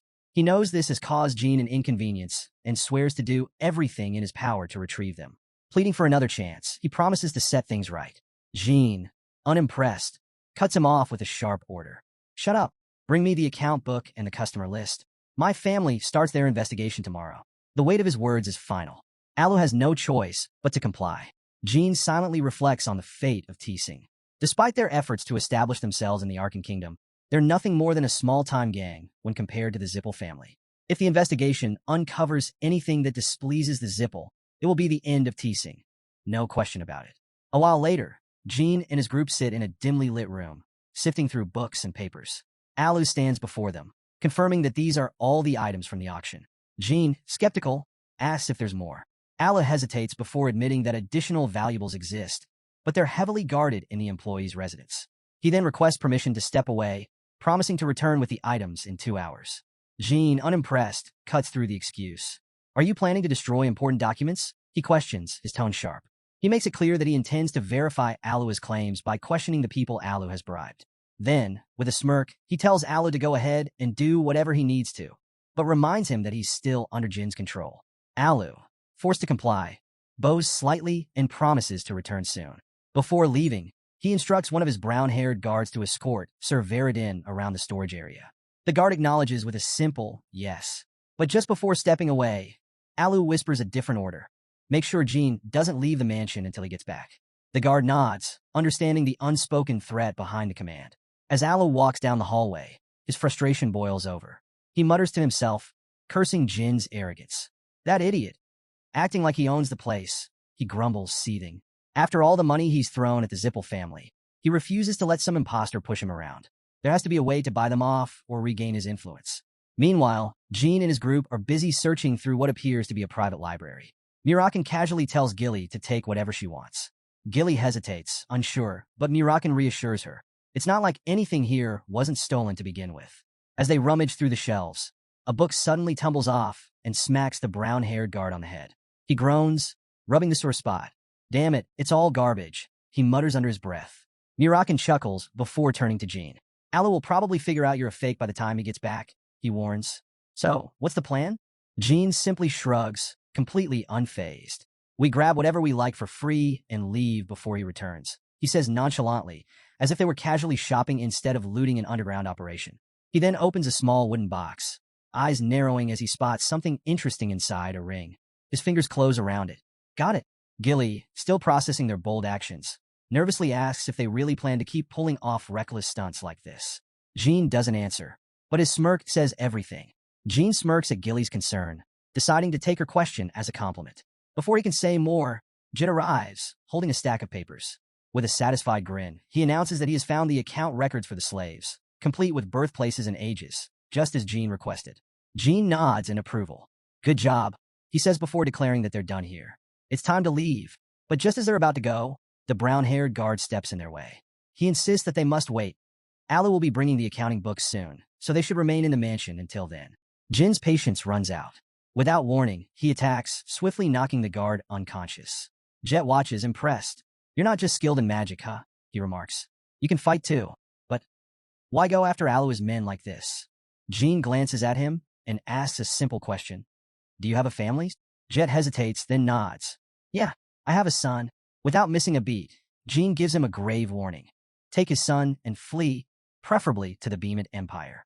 Jet is stunned. What? Jean explains that the best way for Jet to protect himself is to turn over the accounting books and present himself as a whistleblower. That's the only way he'll stay safe. But Jet refuses. He insists that he'll stay by Jin's side until the very end. After all, he's worked too hard to reach this point. He won't let this opportunity slip away. He begs Jean to let him serve him for life, hoping this path will lead to something greater. That's when Jean finally reveals the truth. With a hint of regret, he tells Jet that he's not actually Veridin Zipple. Jet is speechless. 2 hours later, Alu returns, looking smug, until he sees one of his guards unconscious on the floor. His expression darkens. Before he can react, another guard rushes up to him, addressing him as boss. Alu narrows his eyes. Speak. The guard hesitates before delivering the bad news. Jean and his crew took the records on the slaves and other key customers, then vanished. Teasing is finished. Alu's face twists with rage. Chase them, he roars. The guard lowers his head. It's too late, boss. They're already gone. Alu's fury erupts. He grabs the guard's face with one massive hand and hurls him across the room, sending him crashing into the wall. I don't care what it takes. Gather every man we have and hunt them down. His voice shakes with rage. I'll skin those frauds myself. Meanwhile, mirakin sits by the fire with the others, his gaze fixed on Jean. So, he asks, is there a reason you're still hanging around? Jean, arms crossed, responds calmly. There's no point in worrying about Alan now. Instead, they need to figure out if he's connected to the Runcandle family. Mirakin nods in agreement. Think of this as our final farewell, he says. Then, with a chuckle, he adds, besides, I gave him a Chenmi grimoire and even gifted him a masterpiece. You should have seen the look on his face when he saw it at the auction. He pauses, frowning. But that's the real mystery. How did Alu even know about such an ancient item? And more importantly, how did he manage to get his hands on it? Suddenly, a group of guards spots them. One immediately shouts, Over here! They're hiding over here! His voice echoes through the area as he calls for the boss. Mirakin groans in annoyance at all the noise, while Jean simply sighs. Guess we should go have a little chat, he suggests casually. A moment later, Alu arrives, his face twisted in anger. There you are, he sneers. You really thought you could scam me and just walk away? His voice drips with fury as he declares that Jean will be made an example of. He'll be strung up in the marketplace for everyone to see. No one crosses the head of Teasing, Spider-Hand Alu, and lives to tell the tale. But Jean doesn't flinch. Instead, he smirks and starts listing the evidence he's uncovered. The registry of kidnapped slaves from Beamid. The transaction ledger detailing the ancient grimoire sought by the Zipple family. The customer registry, exposing every aristocrat who turned a blind eye to Alu's operations. With a flick of his wrist, Jean tosses the documents into the air. Too late, he says smugly. I've already spread this information far and wide. By tomorrow, the entire world will know about your crimes. He then tilts his head. Isn't magic mail convenient? Alu's face contorts with rage. He hurls insults at Jean, vowing that his death won't be quick. He'll skin him alive, and every time he passes out from the pain, he'll be revived with flames, over and over again. Unfazed, Jean calls out to Mirakin. The dragon sighs, clearly reluctant. What now? I want a one-on-one fight with Alu, Jean states. Mirakin groans. What a pain. Alu, now furious beyond reason, calls Jean a lunatic. You really think you can take me on alone? He scoffs. Then, barking orders at his men, he tells them to stop standing around like idiots and attack. The guards waste no time, launching their assault using magic crystals. Alu instructs them to leave Jean alive, but to kill everyone else. One of the guards makes a move on Mirakin, but it's a mistake. Moving with speed that defies belief, Mirakin counters effortlessly, cutting through them one by one. As he advances, he leaps high into the air and delivers a devastating strike, sending another guard flying. The remaining enemies freeze in shock. Alu, furious at his men's hesitation, snaps at them. Why are you just standing there? Attack! One of the gray-haired guards hesitates before explaining that using magic now might hit their own people. Alu growls, then aim for the ones in the back. Meanwhile, Jean glances at Gilly. Step back for a moment, he advises. The guards unleash a barrage of fire and water magic, their attacks surging forward. But Jean raises a protective shield, effortlessly blocking the onslaught. Gilly watches in amazement as the spells dissipate against the barrier. The guards, now visibly shaken, mutter in disbelief. Jean smirks. This is a lot easier, thanks to my sister Luna. From a distance, Luna crosses her arms. And yet you didn't even say goodbye before running off, she mutters unimpressed. Meanwhile, mirakin sizes up their opponents. They rely on numbers because they're weak, he grumbles. Then, rolling his shoulders, he adds, what a pain. Just drop dead all at once. Without warning, he unleashes a blast of light magic, so intense that the battlefield is momentarily bathed in a blinding glow. The sheer power of the attack leaves everyone stunned. Alu lunges at mirakin, his movements wild with rage. Nearby, one of his guards watches in confusion. What's going on, he asks, sensing something is off. Another guard shakes his head. Boss has lost it, he mutters. After a brief pause, he adds, actually, that might make things easier for us. Meanwhile, mirakin reports that he has taken care of the smaller threats, just as Jean requested. With the battlefield cleared, he tells Jean to do whatever he needs to. Alu, furious and cursing, demands answers. Who sent you? Why are you here? Jean barely acknowledges the question, dismissing it with a smirk. It doesn't matter, he says. You're gonna die anyway. Alu doesn't waste another second. He charges straight at Jean. But Jean is quick, sidestepping just in time to avoid the strike. Even as he dodges, his mind races. He's fast. Whether Alu is lying about his strength or not, Jean knows he can't afford to take him lightly. A single mistake could cost him everything. Mirakin watches the exchange closely, his interest piqued. Looks like he's found himself a worthy opponent, he muses. If the rumors about Alu being a 7-star martial artist are true, then this fight is about to get serious. Compared to Jin's previous opponent, Vishkal, Alu is different. This one seems hungry to kill. Mirakin, ever the observer, offers a simple piece of advice. Do your best, kid, and don't die. Alu scoffs. How arrogant, he sneers. What's an air mage like you doing on the front lines? Jean smirks. And what's a rookie like you doing looking down on me? Without hesitation, he launches an attack with his sword. Alu raises an eyebrow. Interesting sword, he notes, easily blocking the strike. He counters with a swift attack of his own, pressing Jean back. You're no mage after all, are you? Jean doesn't respond. He regains his footing and lunges forward again. Alu moves like a blur, dodging and maneuvering effortlessly. In a flash, he circles behind Jean, aiming for a devastating blow. Jean reacts just in time, barely evading the strike. Alu's attack slams into the floor instead, sending debris flying. Alu clicks his tongue. Shallow hit. Jin's mind is racing. He's holding back. Even at this level, he's already too much for me to handle. Alu, watching Jean struggle, chuckles. That fireball you threw at the auction house, he muses. Must have been an artifact. He shakes his head, realizing just how badly he's been played. But there's a bigger problem, the other guy. The one who took down all his subordinates alone. Alu's eyes flick to Mirakin, still standing there, unmoving. Why isn't he doing anything? Meanwhile, Mirakin watches as Jean takes another hard hit. That little idiot, he mutters under his breath.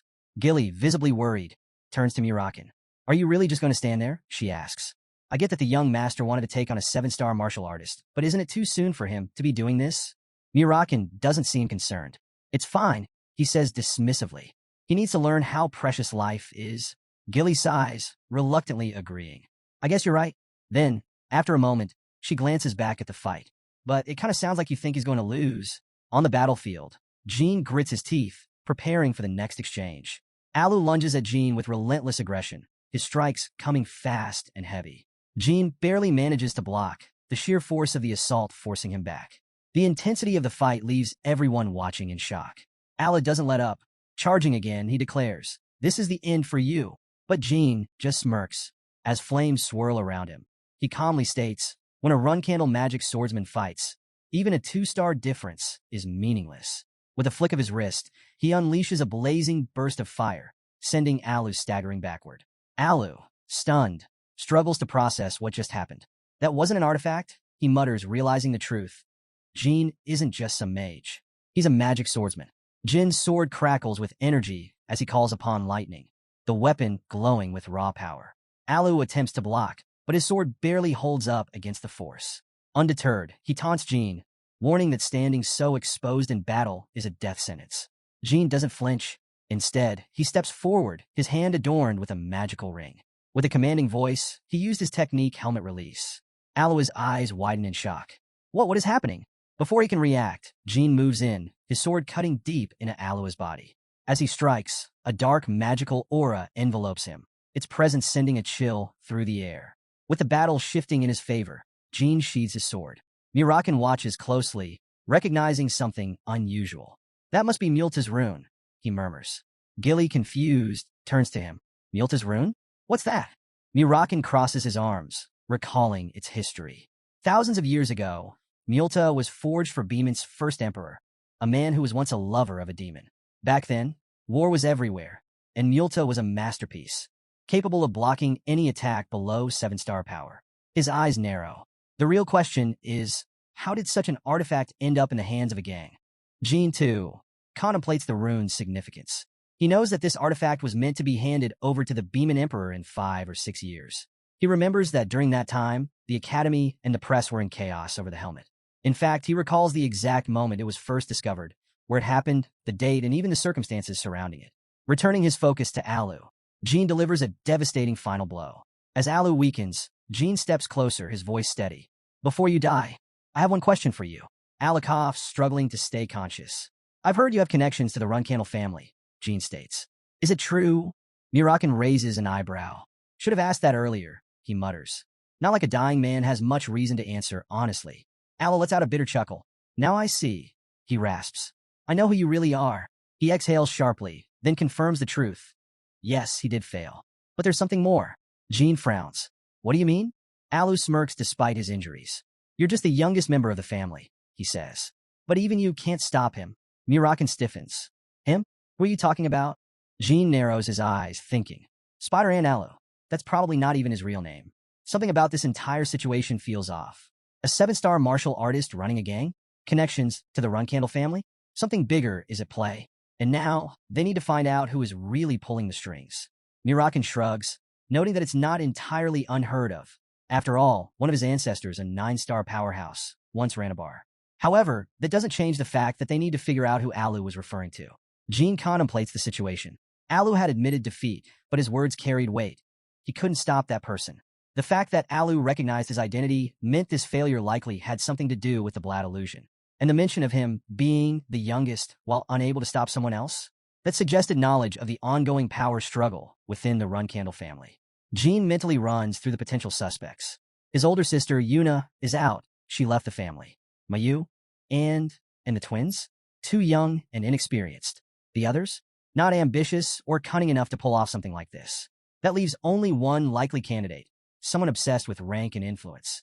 Someone who started pulling strings the moment they recognized Jin's potential. Joshua Runcandle. The next heir. Jean clenches his fists. Whether he's overthinking it or not, he has to get to the truth. The next morning, a young boy with messy black hair stands on a street corner, holding up newspapers. He shouts for all to hear. Teasing has been eliminated. A joint investigation between the Zipple family and Beeman took down the gang that terrorized the innocent. In just one day, Jean schemes the headline and smirks. Looks like Jet did a good job. While Jet would likely face some pushback from the Zipple family and Beeman, it was a small price to pay for securing his own safety. Mirakin, arms crossed, scoffs. Honestly, those criminals deserved worse. But if the Zipple family and Beeman want to take the credit, that works in our favor. Jean nods, listing their gains. A valuable ring, skilled mages, a 7-star knight, and a win in a real fight. Just then, Gilly approaches, addressing him with a firm tone. Young master. Jean raises an eyebrow. She reminds him that just because someone holds the title of a 7-star knight doesn't mean they're competent. Don't get careless just because you defeated Alu, she warns. You need to be more cautious in the future. Jean exhales, knowing she's right. Fair enough, he concedes. I mean, compared to you, we don't even come close. Satisfied with his response, Gilly nods. Turning to Jet, Jean offers his gratitude. Thanks to him, no one would suspect their whereabouts. With things settled, he suggests they take it easy for a bit, then move on to their next destination. A new journey awaits. Mirakin curiously asks about their next destination, prompting Jean Runcandle to explain that Tyken is an independent city. Gilly chimes in, mentioning that Tyken is famous for its 7 colors, which immediately piques Mirakin's interest. He wonders what makes these 7 colors so significant. As Jean Runcandle casually hands some coins to an elderly man nearby, Gilly elaborates, explaining that Tyken is home to a vast information center. Alongside the renowned Runcandle, Zipple, and Beeman organizations, it serves as one of the most reliable sources of intelligence. It doesn't take long for Mirakin to realize Jean Runcandle's real intent. He plans to gather information on potential adversaries, just like he did with Jet. Curious, Mirakin asks if that's the plan. Jean Runcandle acknowledges that it's one possibility. Before long, A voice announces that everyone is aboard, and they set off on a boat. As they travel, Gene Runcandle takes a moment to reflect. Moving forward, he knows he must prioritize memories from before his regression, ensuring that both Gilly and mirakin serve a meaningful role in his journey. At the same time, he considers the tangled web of connections, Vishkal Ibriano, Buber, Canzello, and Alois' history with the Runcandle family. There are still too many unanswered questions, including the mysteries of the Colin ruins and taboo magic. With all this in mind, he determines that Tyken, with its 7 colors, is the best place to start unraveling the truth. After some time, mirakin shares an intriguing discovery. He has finally figured out what Chimmy left behind. He believes it's none other than light magic. Gene Runcandle is visibly surprised, as light magic was thought to have vanished in ancient times. Mirakin confirms this, explaining that Chimmy was once an enemy of the Zipple family. To erase all traces of their adversaries, the Zipple family ensured that light magic was wiped from history, a ruthless but characteristic move for them. Mirakin reflects on this harsh reality, realizing that if he fails to surpass his current limits, the Runcandle family could face a similar fate in the future. Mastering light magic might be the key to survival. Gene Runcandle acknowledges this and decides to demonstrate something important, urging mirakin to pay close attention. With a flick of his hand, he unveils a glowing magical energy. Mirakin watches intently, but something is off. The supposed light magic is black. Gene Runcandle intensifies his power, letting out a laugh as he asks how it feels. In just a brief moment, mirakin experiences a strange sensation. His eyes feel like they're swelling from the sheer force of the spell. Covering his face with his hand, Gene Runcandle smirks, confirming that this magic is not only powerful, but also versatile, useful for both offense and defense. He then reveals the spell's name, Flashbang, one of Chimmy's most treasured techniques. The excitement in his voice is undeniable. He's thrilled to have acquired such a formidable ability. But just as he basks in this newfound power, he suddenly brings up a certain Hister mage. The conversation takes an abrupt turn as Gene interrupts, questioning why he's mentioning this mage out of nowhere. He pulls out a book, explaining that it's encrypted in such a complex way that even he finds it frustrating. He has no idea what it contains, but wonders if it might be useful in the future. Gene Runcandle suggests setting it aside for now, and he agrees, deciding that one day, he'll find an expert who can crack its secrets. A week later, the scene shifts to Tyken, the independent city. Gilly beams with excitement as she explores, admiring the city's beauty. Gene takes in the surroundings, reflecting on what makes this place unique. A small island city in the southern part of the central continent, completely unaffiliated with either the Runcandle family or the Zipple family. Though its population is relatively small, it's a famous tourist destination, with ocean views visible from almost anywhere. As they wander, Gilly comments on how lively everything feels and suggests finding a place to stay. Meanwhile, mirakin, perched on her shoulder, leaps off just as Gene agrees, suggesting they head toward the city center for accommodations. Without hesitation, mirakin shifts into his human form, complaining that he won't tolerate another lousy in this time. Gene immediately scolds him, reminding him, once again, not to transform in public. Mirakin, unconcerned, shrugs it off, insisting that humans don't pay much attention anyway. Unfortunately, one human does. A girl named Julia witnesses the transformation, her eyes widening in shock. She points excitedly, exclaiming to anyone nearby that a black cat just turned into a man. Before the group can react, she starts shouting, "How did you do that?" She was full of excitement and said out loud, "Teach Julia how you do that." Gene, caught off guard, quickly tries to cover it up, telling her she must have imagined things. After all, how could a cat turn into a human? Julia, casually eating ice cream, refuses to back down. She insists it wasn't just her. Her friend Yuri saw it too. She's absolutely certain of what happened and demands to know why he's lying. Gene, trying to smooth things over, assures her he's not lying. And also, he's definitely not a mister. Julia, unimpressed, argues back, confidently declaring that he is a mister and that he is lying. Gene, realizing he's getting nowhere, reminds her that he bought her ice cream. So wouldn't it be nice if she just pretended she saw nothing? Julia shakes her head, refusing outright. She won't lie, no matter how much ice cream is involved. Meanwhile, Gilly stands off to the side with mirakin, quietly asking what they should do now. She reminds them that they initially found Julia lost and were planning to take her to the garrison. But if word spreads about what she saw, it could attract the Zipple family's attention, something they really don't need. Mirakin waves off the concern, confident that no one will believe a child's wild story. Gilly, clearly frustrated, shoots him a glare. If only he had listened to the young master in the first place, none of this would have happened. After a while, Julia suddenly points to a building, announcing that it's the information center. She also makes it clear that she doesn't like the garrison. Curious, Gilly asks why. Julia explains that they always harass her mother and cause trouble for her, which makes her upset. Gilly frowns, concerned.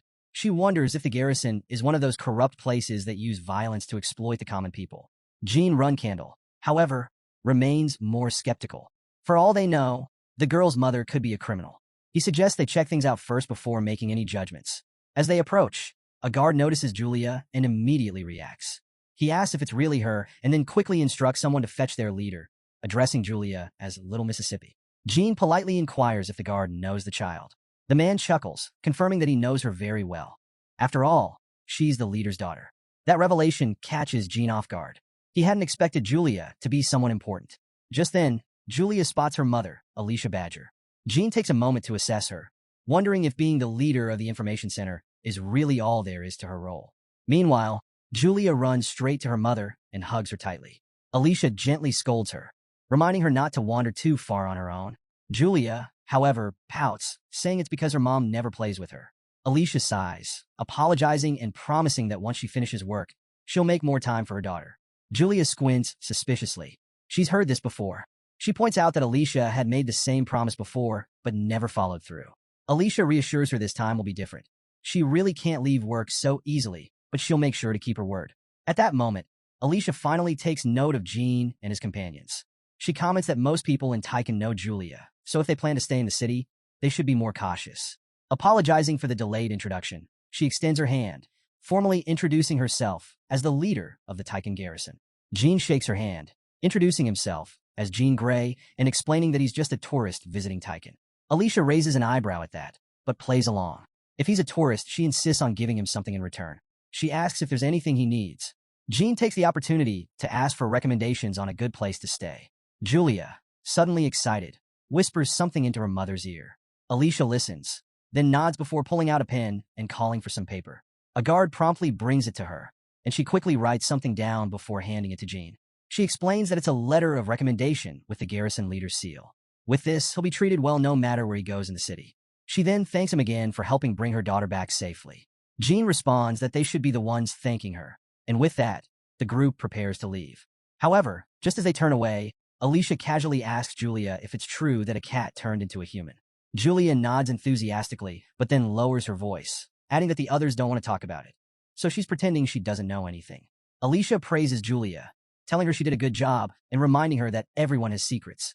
As she reflects on the transformation she witnessed, she notes that such a feat is something only a dragon should be capable of. Meanwhile, in their lodge, Gilly sits comfortably on the bed, marveling at the excellent service. She notes that the only other time she's experienced such luxury was back at Huffister. On the other bed, mirakin sprawls out with a satisfied sigh, commenting on how incredibly soft it is. This is what a proper lodge should feel like. Gilly acknowledges that the letter of recommendation has certainly paid off, making everything go smoothly since their arrival in Tyken. She then brings up something that's been on her mind, the ice cream Julia was eating earlier. Since it's a popular treat in the city, she wonders if she should try some too.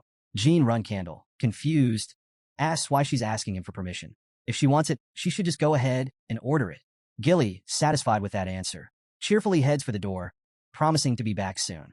As she leaves, mirakin stretches out, commenting that it's been a long time since they've lived in such comfort.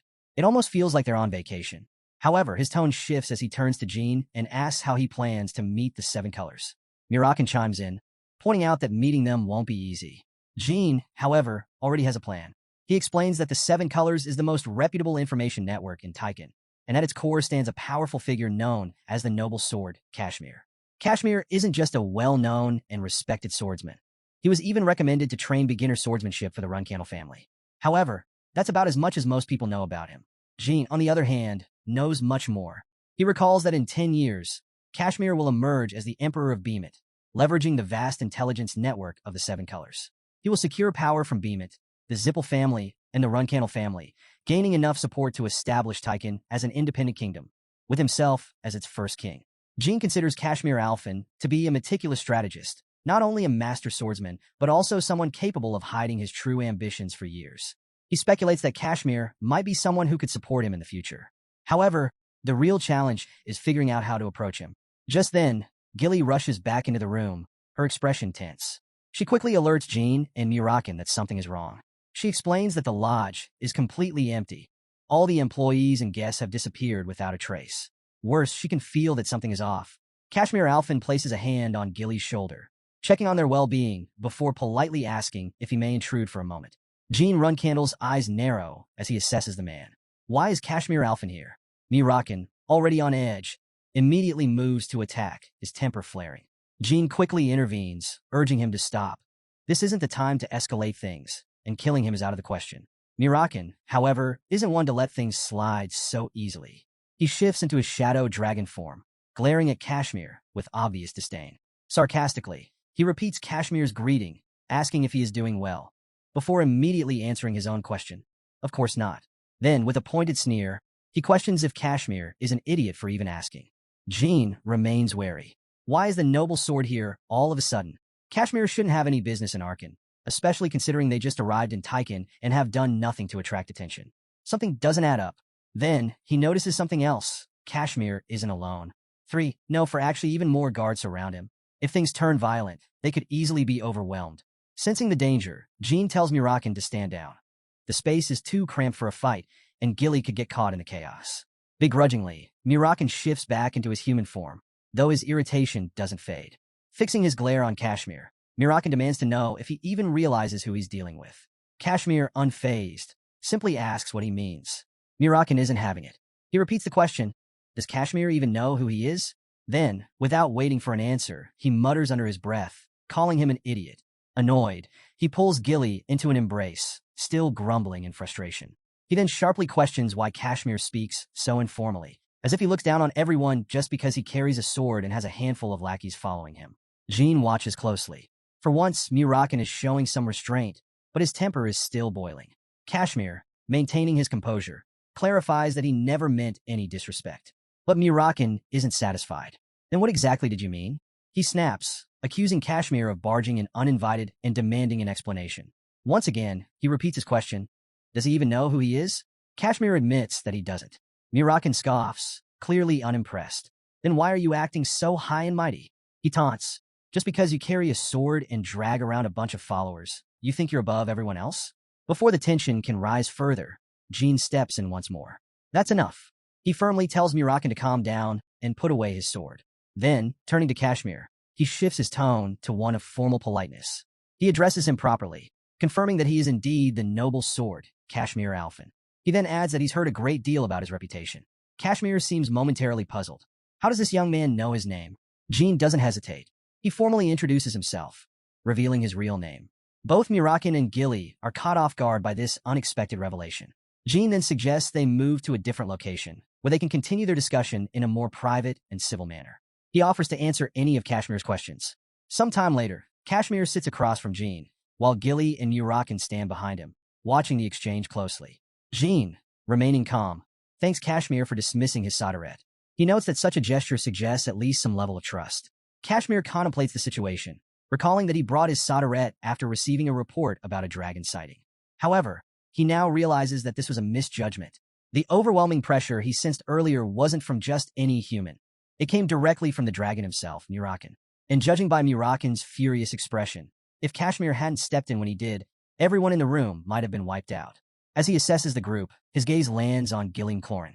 He recognizes her instantly, recalling their past encounter before his fall from grace in the Beeman Palace. He remembers her impressive military skills during training drills, but now, there's nothing. He can't sense any trace of her former self. This raises a new question. What exactly is her connection to these people? Shifting his focus back to Jean, Kashmir directly asks if he really is who he claims to be. He admits that Jean doesn't seem to be lying, but he still has many questions. Jean remains calm, inviting him to go ahead and ask. Kashmir doesn't hold back. He questions why Jean is traveling with a dragon of all things. Since ancient times, dragons have only formed contracts with powerful magicians, either those who have a pact with a god or someone possessing an extraordinary power. Typically, that would mean a Zipple, not a Runcandle. He then presses further, asking if Jin's family is even aware that he's traveling with a dragon. Jean Runcandle shakes his head. No, they don't know. Kashmir warns him that if this information were to leak, the Runcandle family would not take it lightly. He points out that Jean is carrying a dangerous secret, one that could easily cost him his life. He suggests that the real issue isn't just that Jean is a Runcandle, but rather why he has chosen to ally himself with a dragon in the first place. Instead of answering directly, Jean turns the question back on him. Why was he so interested in meeting this dragon in the first place? Kashmir considers for a moment before deciding to share something in return. He reveals that his daughter, Julia, was the one who saw the transformation, a black cat turning into a man. That's why he came to investigate. Jean raises an eyebrow. So, he actually believes the words of a child? Kashmir smirks.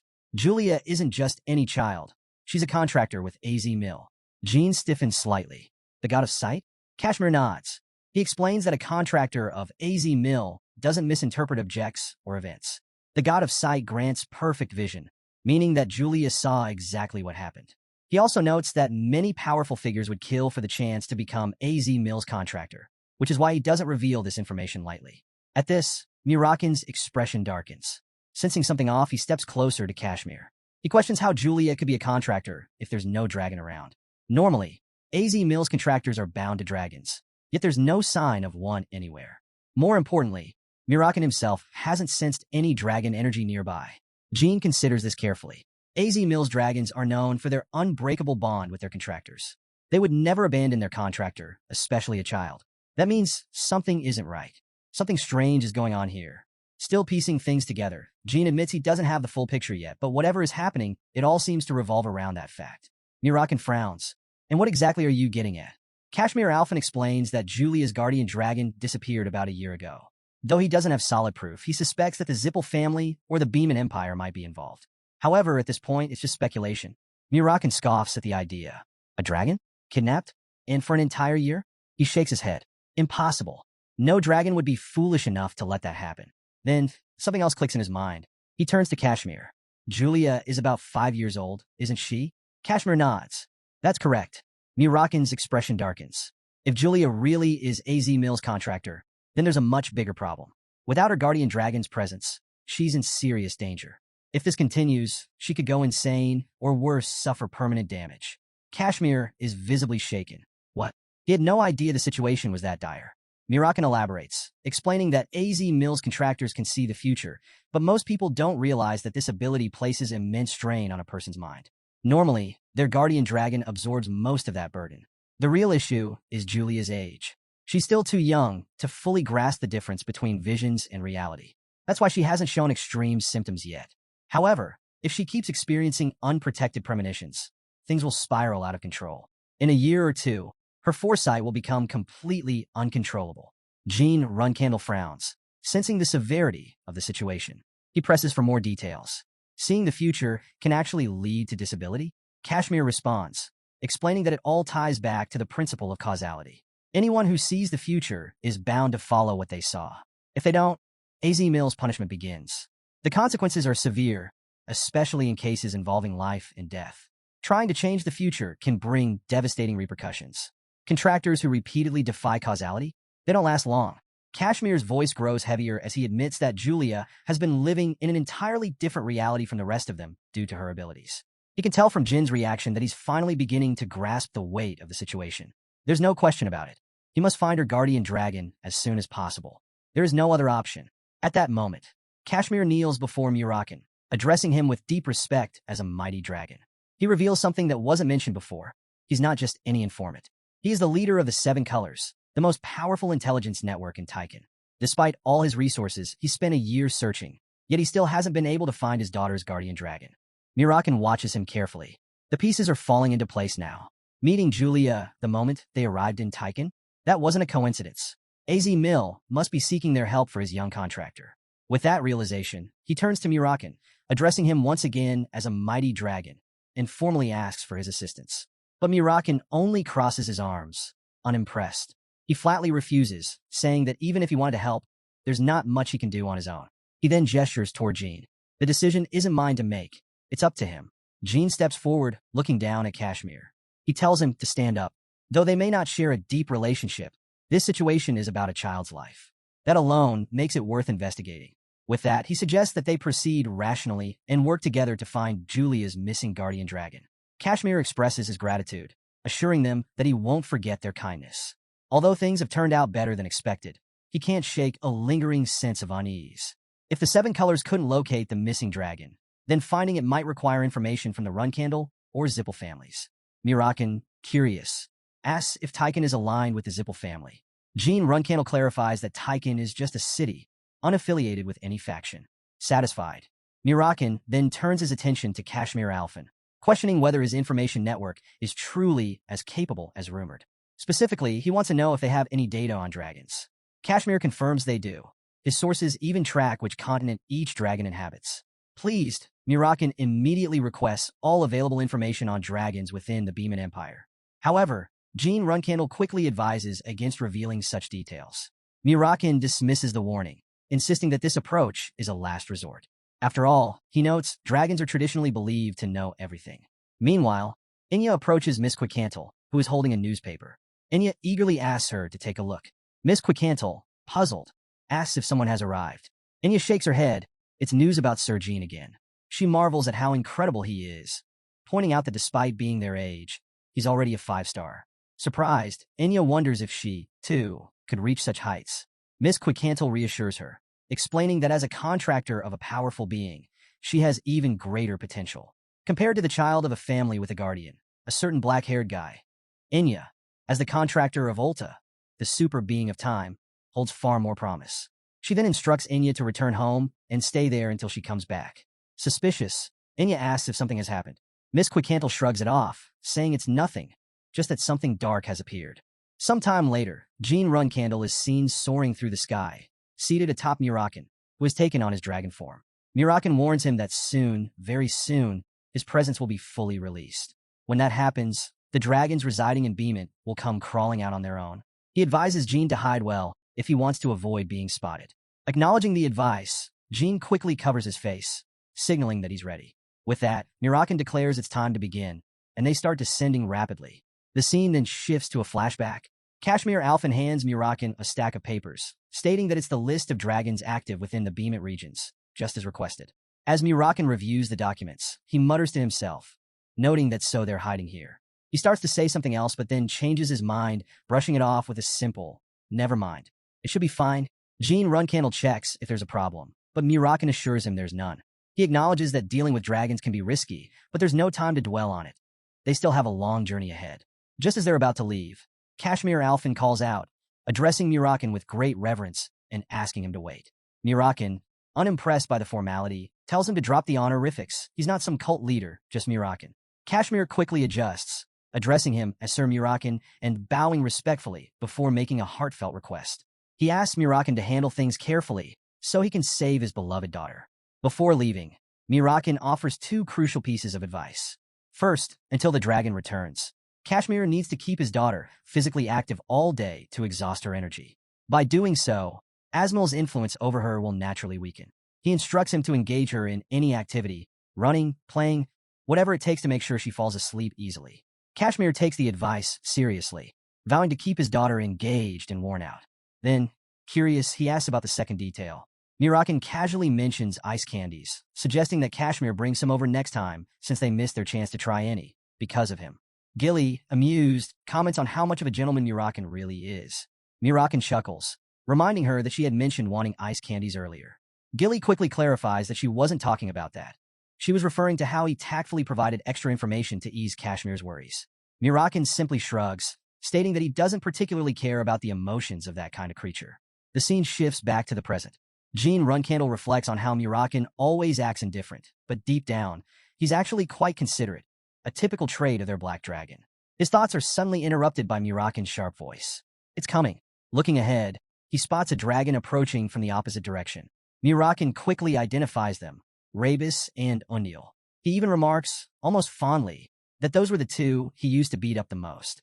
Mirakin, realizing what's about to happen, urges Jean to put on his helmet. Jean, smirking, casually comments on how much Mirakin must have terrorized them in the past for them to show up so quickly just from sensing his presence. Unbothered, Mirakin explains it was just how things worked back in the day. Anyone who stepped into his territory got a beating. Simple as that. Jean then asks if he doesn't feel even a little pride about it. Before Mirakin can respond, Rabis calls out, demanding to know why he's here. Mirakin responds just as casually, addressing Rabis as the Earth Dragon and Unil, then announcing that he has awoken from a long slumber for a task that requires their assistance. Until, however, seems uneasy. He refers to Mirakin as the great ruler of the tall mountains and a close friend of Sadaret, acknowledging his power, but cautioning that now is not the right time. Please, he urges, avoid this area. Rebus urges Mirakin to leave immediately, warning that a young contractor is still in the region. Untiel adds that he wants to avoid any conflict along the coast of Beemit. Mirakin, unimpressed, scoffs at their concerns. He asks if they actually have the nerve to order him to retreat, declaring that there is no place under the heavens where he is unwelcome. Untiel, visibly exasperated, suggests that fleeing might be the smarter option. He explains that the entire region is already in chaos, thanks to the disruptive presence Mirakin has been spreading. Curious, Mirakin demands to know what Rebus is talking about. Rebus anxiously reveals that Quickcantle is on her way, and she's coming to kill him. Mirakin raises an eyebrow. The silver dragon, Quickcantle? He then asks about her connection to the guardian dragon of Ulta, the super being of time. With a sigh, he finally reveals the truth. Quickcantle is his ex. Hearing this, Rebus becomes even more desperate. He pleads with Mirakin, practically begging him to leave. He emphasizes that their contractor is still just a child and could get seriously hurt if caught in the crossfire. Undiel warns that the other dragons don't yet know Mirakin has awakened, but if he stays any longer, the news will spread like wildfire. Mirakin, however, has no interest in running. He tells Jean Runcandle to hold on tight, then suddenly charges straight at Rebus and Untiel, striking them with enough force to send them flying. Panicked, Rebus yells that they should run for their lives while cursing Mirakin. Meanwhile, Jean Runcandle, completely baffled, demands to know what on earth Mirakin is doing. But Mirakin, as usual, isn't concerned. He simply tells Jean to stay focused because more are coming. Without hesitation, he lunges forward again as the other dragons counterattack. Despite their reluctance to fight, Mirakin quickly realizes that even if he underestimates his opponents, their ultimate skills are at least 8-star level, and they're firing off powerful attacks one after another. Just then, Miss Quickcantle arrives, fuming with rage. She doesn't hold back, cursing at Mirakin and declaring that he should have died back then.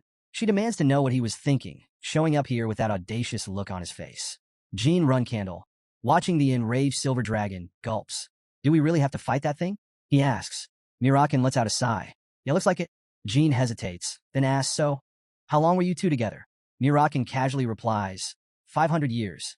Then, after a brief pause, he adds about 5 years in human terms.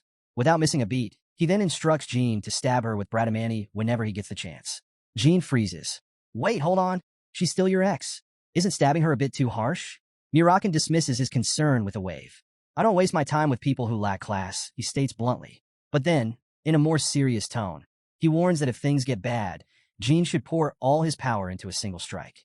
That's the only way they'll have even a chance of landing a hit. Before Jean can argue, Miss Quickcantle suddenly transforms into her dragon form. Her voice booms through the air as she declares that it's too late to run. She's going to bury Mirakin at sea. Mirakin sighs, calling out for her to wait and calm down. He admits that, sure, she despises him, but they have more important things to deal with before settling personal grudges. Unfortunately, Quickcantle has zero interest in talking. She immediately launches a powerful magical spell at him. Mirakin barely dodges and begins retreating, but she's relentless, chasing after him with increased ferocity. The fight escalates as she attacks repeatedly, even attempting to bite him. As the battle intensifies, Mirakin questions why Quickcantle is so agitated. Instead of answering, she hurls another powerful magical spell at him, her frustration boiling over. For the love of, what the hell are you even doing? Realizing he needs time to regroup, Mirakin quickly spreads his black shadow aura, obscuring her view in an attempt to stall. From a distance, Jean Runcandle watches the chaos unfold, muttering that it's a good thing he tagged along. Otherwise, if Mirakin had been caught by the silver dragon, they wouldn't have even heard about it. Mirakin, however, remains confident. He assures Jean that he won't die. No matter how strong Quickcantle is, she can't enter this space. That said, calming her down won't be easy, so he suggests they try reasoning with her. Before they can even attempt that, Quickcantle suddenly disperses the shadow and scoffs. If you really thought your shadow tricks would work on me, you're even more pathetic than I remember. Mirakin is momentarily taken aback. How did you do that? She crosses her arms, unimpressed. You really don't get it, do you? You've gotten weaker, Mirakin. If you still think you're the same as before, you're fooling yourself. Despite her hostility, Mirakin tries to defuse the situation. Come on, let's not do this. Just stop for a second. I didn't come here to fight. I came to ask you something. But she isn't having it. Just thinking about our past makes me want to tear you into 10,000 pieces. She snaps before launching another brutal attack. Mirakin, dodging, sighs. You're seriously this mad? Just because we broke up? Quickcantle glares at him. Oh, trust me, just breaking up isn't the only reason you're getting your ass beat. And with that, she lands a devastating punch straight to his face. Seeing an opportunity, Mirakin signals Jean Runcandle to move in. Jean leaps into action, ready to strike. Quickcantle, caught off guard, exclaims, wait, a human? She quickly realizes that even with Mirakin's strength, her outer hide is too tough to pierce. That means Jin's attacks won't do much either. However, Jean notices a small gap, remnants of Mirakin's shadow ki lingering around the area. Seizing the moment, he activates Shadow Ki Liberation and strikes with his sword. His blade pierces through, stabbing her cleanly. Quickcantle lets out a scream of pain as his attack cuts through her arm and wings. Mirakin smirks, nodding in approval. Not bad. You used up all your power, but still good job. Jean, completely drained, stares at his sword in disbelief. Wait, did I just become a dragon slayer out of nowhere? Taking a deep breath, he adds, all right, now let's hope she's finally calmed down a little. But Mirakin shakes his head. Not even close.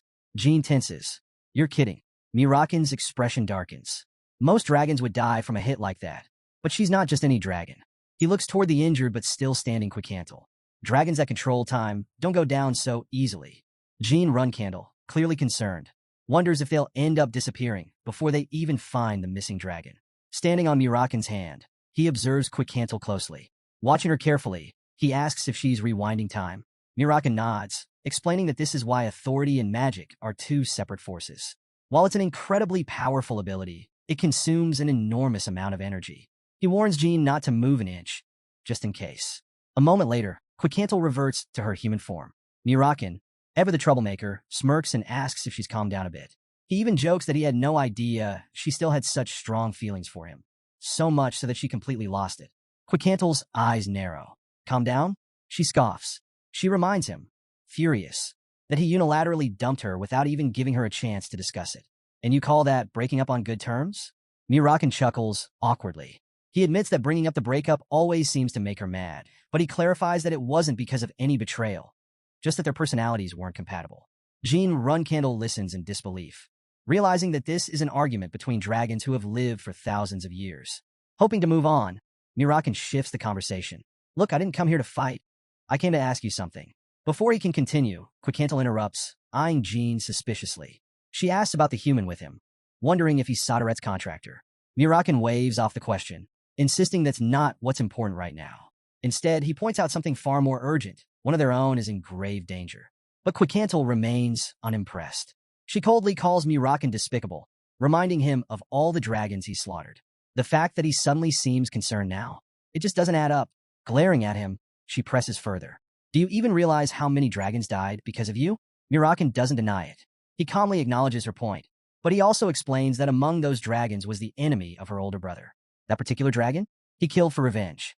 It wasn't his fight to begin with, yet he got involved anyway. He implies that this wasn't entirely his choice. It was just how things played out. With a sigh, he admits that maybe asking her was a mistake. Maybe I should have asked another dragon instead. Quickcantle takes a deep breath, trying to compose herself. She realizes that whenever she sees Mirakin, her emotions take over. After a brief pause, she finally relents. All right, go ahead. What do you want to ask? She even apologizes for her outburst. Mirakin gets straight to the point. One of Asmal's guardian dragons has recently gone missing. Quickcantle immediately catches on. You mean Tyken? Mirakin nods. Yeah, that was the name. Jean Runcandle realizes they're finally getting to the heart of the matter. But before they can even process the information, Quickcantle makes a surprising revelation. That's strange, she says, because Latrie was taken by Valletta not long ago. Jean Runcandle recalls that Valletta is a wind dragon. One of Melzia, the super being of wind's dependence and the guardian dragon of the Zipple family's vice head, Andre. Immediately, he begins to suspect that the Zipple family might be involved in all of this. Quickcantle then mentions that the Zipple family claimed they would teach Latrie the dragon language magic, which raises even more suspicions. If that's the case, they might need to relocate to avoid falling into a trap. She proposes that they backtrack a little to bypass any potential danger and safely enter Beeman's capital. Offering to guide them to her place, she takes the lead. A while later, deep in a forest on the outskirts of Beeman's capital, Jean formally introduces himself to Quickcantle. He explains that he's Soderet's contractor. She barely reacts. I know, she says plainly. She then casually reveals that she also knows he's Timar's descendant. The youngest son, in fact. Mirakin is taken aback. Wait, how do you know that? Quickhandle takes a sip of tea before answering. It's obvious. She explains that Jean gives off the exact same energy as Timar. 1,000 years ago, she, Timar, and Mirakin used to spend a lot of time together, so she could sense it right away. She simply guessed he was the youngest based on Mirakin's guardian dragon's reaction. With the introductions out of the way, she shifts the conversation to the real issue. She confirms that Valletta took Latrie about a year ago. Mirakin nods, so they lured Latrie in by promising to teach dragon language magic. He frowns, stating that this doesn't sound good at all. Quickhandle acknowledges that while the promise might be true, there's a bigger problem. The current contractor of Asmal is far too young to fully control their authority. She then asks if it would be dangerous for Asmal's contractor to be without their guardian dragon. Mirakin confirms it. Valletta should understand that too. Quickhandle hums in thought. Then there has to be another reason behind this. Mirakin catches onto her wording immediately. That almost sounds like you know something. As expected, she does. She explains that when Valletta took Latrie, she visited Beemit and even mentioned introducing Latrie to her. But something fell off. Valletta seemed strangely fixated on her contractor and requested a private meeting, without giving a clear reason. She admits that her temper almost got the better of her, but she held back. Since her contractor's identity had already been revealed, getting aggressive would have put them in danger. Many of Beeman's upper-class elites have close ties to the Zipple family, so making any rash moves would have been a serious risk. Jean Runcandle furrows his brows. Wait a minute.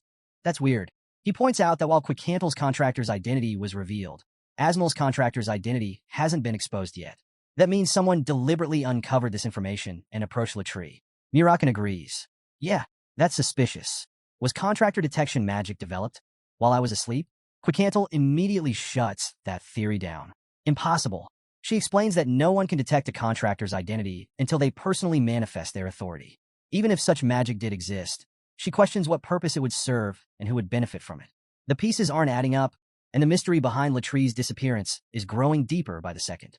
Jean Runcandle lays out two possible reasons why the Zipple family might be targeting contractors. First, eliminating contractors outside their influence minimizes risks and ensures their dominance. Second, by killing a contractor, they might gain the opportunity to form a contract with the super being they once served.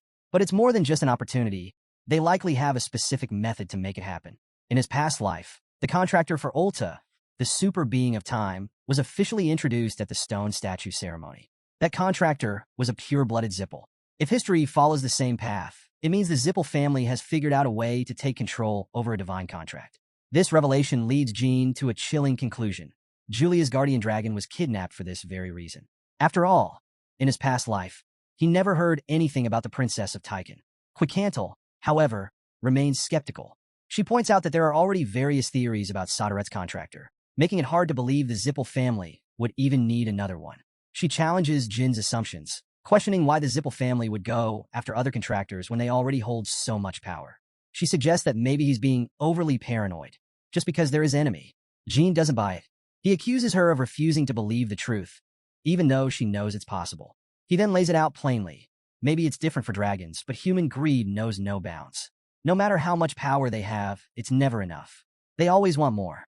And the Zipple family has ruled for thousands of years. It's not unusual for them to do whatever it takes to keep their hold on power. Quickhandle acknowledges that the Zipple leadership is definitely up to something. Jean asked her why she's pretending not to know the full extent of their ambitions. What's the matter? He teases. Afraid of them? Before the tension escalates, Mirakin steps in, calling for everyone to calm down. He points out that everyone knows about the Zipple family's greed, and while he hates to admit it, their skill is undeniable. Caution is never a bad thing. Then, in a surprising move, he suggests Quickhandle leave Beeman altogether. She chuckles at the idea. Wow, you really have changed. It's rare to see Mirakin actually reading the room. She agrees, but with a condition. Her contractor will leave first. After that, she offers to help.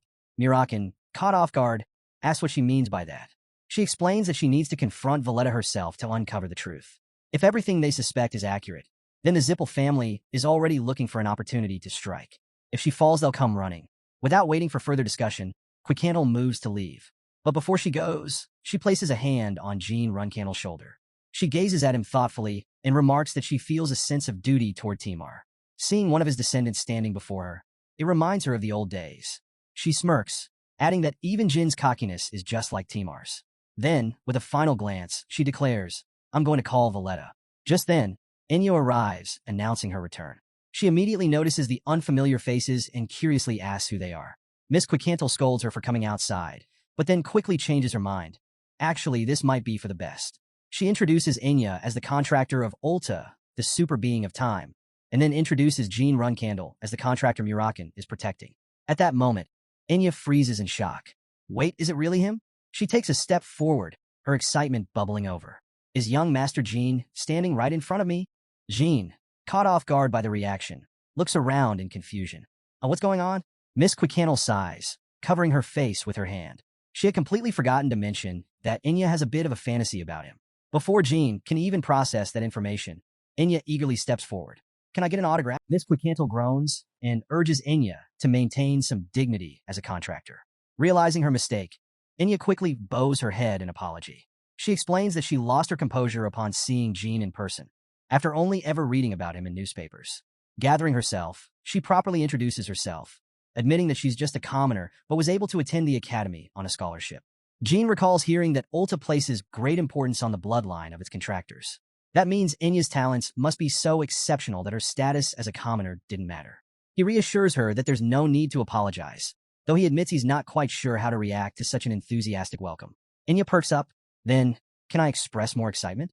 Jean quickly shuts that down. No.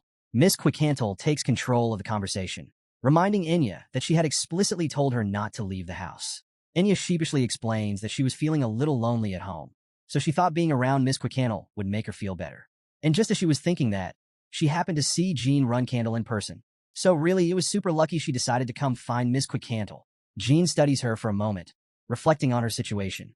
A commoner attending the academy on a scholarship. He's certain that Beeman's nobility must have bullied her extensively, completely unaware of her importance. Not surprising. This is exactly why he never associated with those academy idiots. As far as he's concerned, they're just ignoble fools. Meanwhile, Enya eagerly turns to Jean. So, why are you here? Jean doesn't hesitate. I'm here for you. He explains that there's a strong possibility that someone is targeting her as Ultua's current contractor. He then extends his hand, promising to ensure her safety. Enya, astonished, asks if Jean really means to take her with him. The moment he confirms it, she immediately lights up with excitement. Her prayers to the great Ulta have finally been answered. She raises her hands in devotion, ecstatically proclaiming her gratitude. Miss Quickcandle, visibly unimpressed, quickly shuts her down. That's enough. But Enya, still bursting with enthusiasm, declares that she's completely ready to go. With renewed passion, she begins chanting, "All hail Ulta! All hail the super being of time!" Without hesitation, Miss Quickcandle swiftly knocks her unconscious. As Enya collapses, Miss Quickcandle casually remarks that she had worried Enya might resist the idea of leaving. But clearly, that concern was unfounded. If anything, it seems like she'd happily follow Jean even into the Runcandle clan's underground prison. Jean, confused, raises an eyebrow. Wait, underground prison? He shakes his head, stating that their clan doesn't have anything like that. Miss Quickcandle gives him a knowing look. There's no need to act like you don't know, she says. Then, with a smirk, she adds, and there's even a dragon down there. Both Jean and Mirakin freeze. Wait, what? Before they can demand more details, Mirakin suddenly collapses onto the sofa, completely unconscious. Miss Quickcandle watches him for a moment before sighing. Wow, he didn't even last a minute. She then turns to Jean, explaining that her offer to help isn't just about loyalty to Timar or concern for Enya's safety. The real reason? The exhausted dragon who just passed out. Mirakin hasn't realized how weak he's become. Miss Quickcandle admits that she's held back from commenting on it before, but it's obvious now. He's no longer strong enough to face Valletta. If they do end up fighting Valletta, she offers to step in. Jean hesitates, then asks, is Valletta really that strong? Miss Quickcandle nods, but clarifies that the real problem isn't just Valletta's power, it's Mirakin's current condition.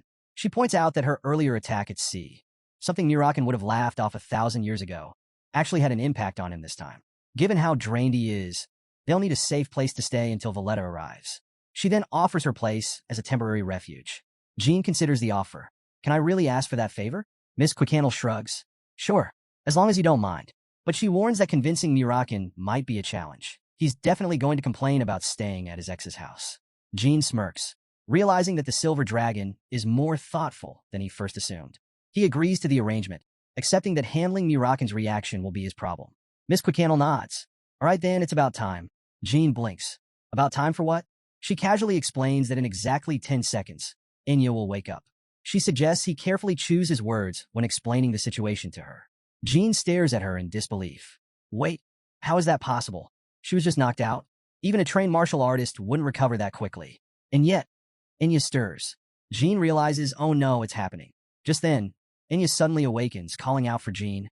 Miss Quicantle casually remarks that some things exist beyond logic or reasoning, hinting that Enya's recovery might be one of them. She leaves the explanation to him and steps back. Meanwhile, Enya sits across from Jean Runcandle, getting straight to the point. She asks him to confirm whether a faction is targeting the contractor of Tyken, and if she might be their next target. Trusting the information because it comes from Sir Jean, she even finds the idea somewhat thrilling. Schemes, adventures, and dragons. It all sounds a little romantic to her. Jean acknowledges her perspective, agreeing that she could see it that way. Enya, ever the optimist, says it's best to stay positive. But regardless of how she feels about it, she knows what she has to do. Move to Tyken with her family. She asks Jean when she should leave, and he advises that the sooner, the better. Without hesitation, she says she can be ready by tomorrow. Her family consists of her 7-year-old brother and an old dog named Poofy. Nothing too complicated to manage. Jean nods, urging her to start packing immediately. Miss Quicantle suggests she go home now and make preparations before it gets too late. As Enya heads out, she assures them she'll see them tomorrow. Before she leaves, Miss Quicantle remits her to make an excuse to the academy, perhaps pretending to be sick to avoid suspicion. Jean agrees, noting that if they claim she's dropping out, it might invite unnecessary attention. With Enya's departure settled, Miss Quicantle shifts focus back to the real issue at hand, dealing with Valletta. Just then, a man wearing a cap calls out from outside the room, asking if anyone is inside. He claims he's here for firewood. Miss Quicantle finds this suspicious. After all, there's plenty of wood around, so why ask for more? Jean immediately tells her to wait, questioning if she really believes this is just about firewood. He suggests that dragons might not all be so easygoing. Realizing the potential danger, he warns her. The man outside is likely from B's special forces. Pulling a mask over his face, Jean prepares for the worst. Miss Quicantle, caught off guard, wonders why special forces would even be involved. Jean explains that it's probably because of Enya. They've likely been keeping tabs on this location and are now trying to identify the outsiders Miss Quicantle brought in. Jean Runcandle questions the surveillance, wondering if they really have the audacity to keep tabs on him.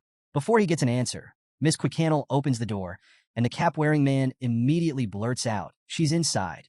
Wasting no time, she grabs him by the neck, demanding to know if he's with Beeman's special forces. The man panics, insisting he has nothing to do with them. She narrows her eyes, pressing further. If he's not special forces, then who sent him? Before he can respond, Raz steps in, revealing that he sent the man himself. He calmly asks Miss Quicantle to release him, warning that if she kills him now, special forces will come storming in. With a scowl, she lets go, acknowledging Raz as the one in charge.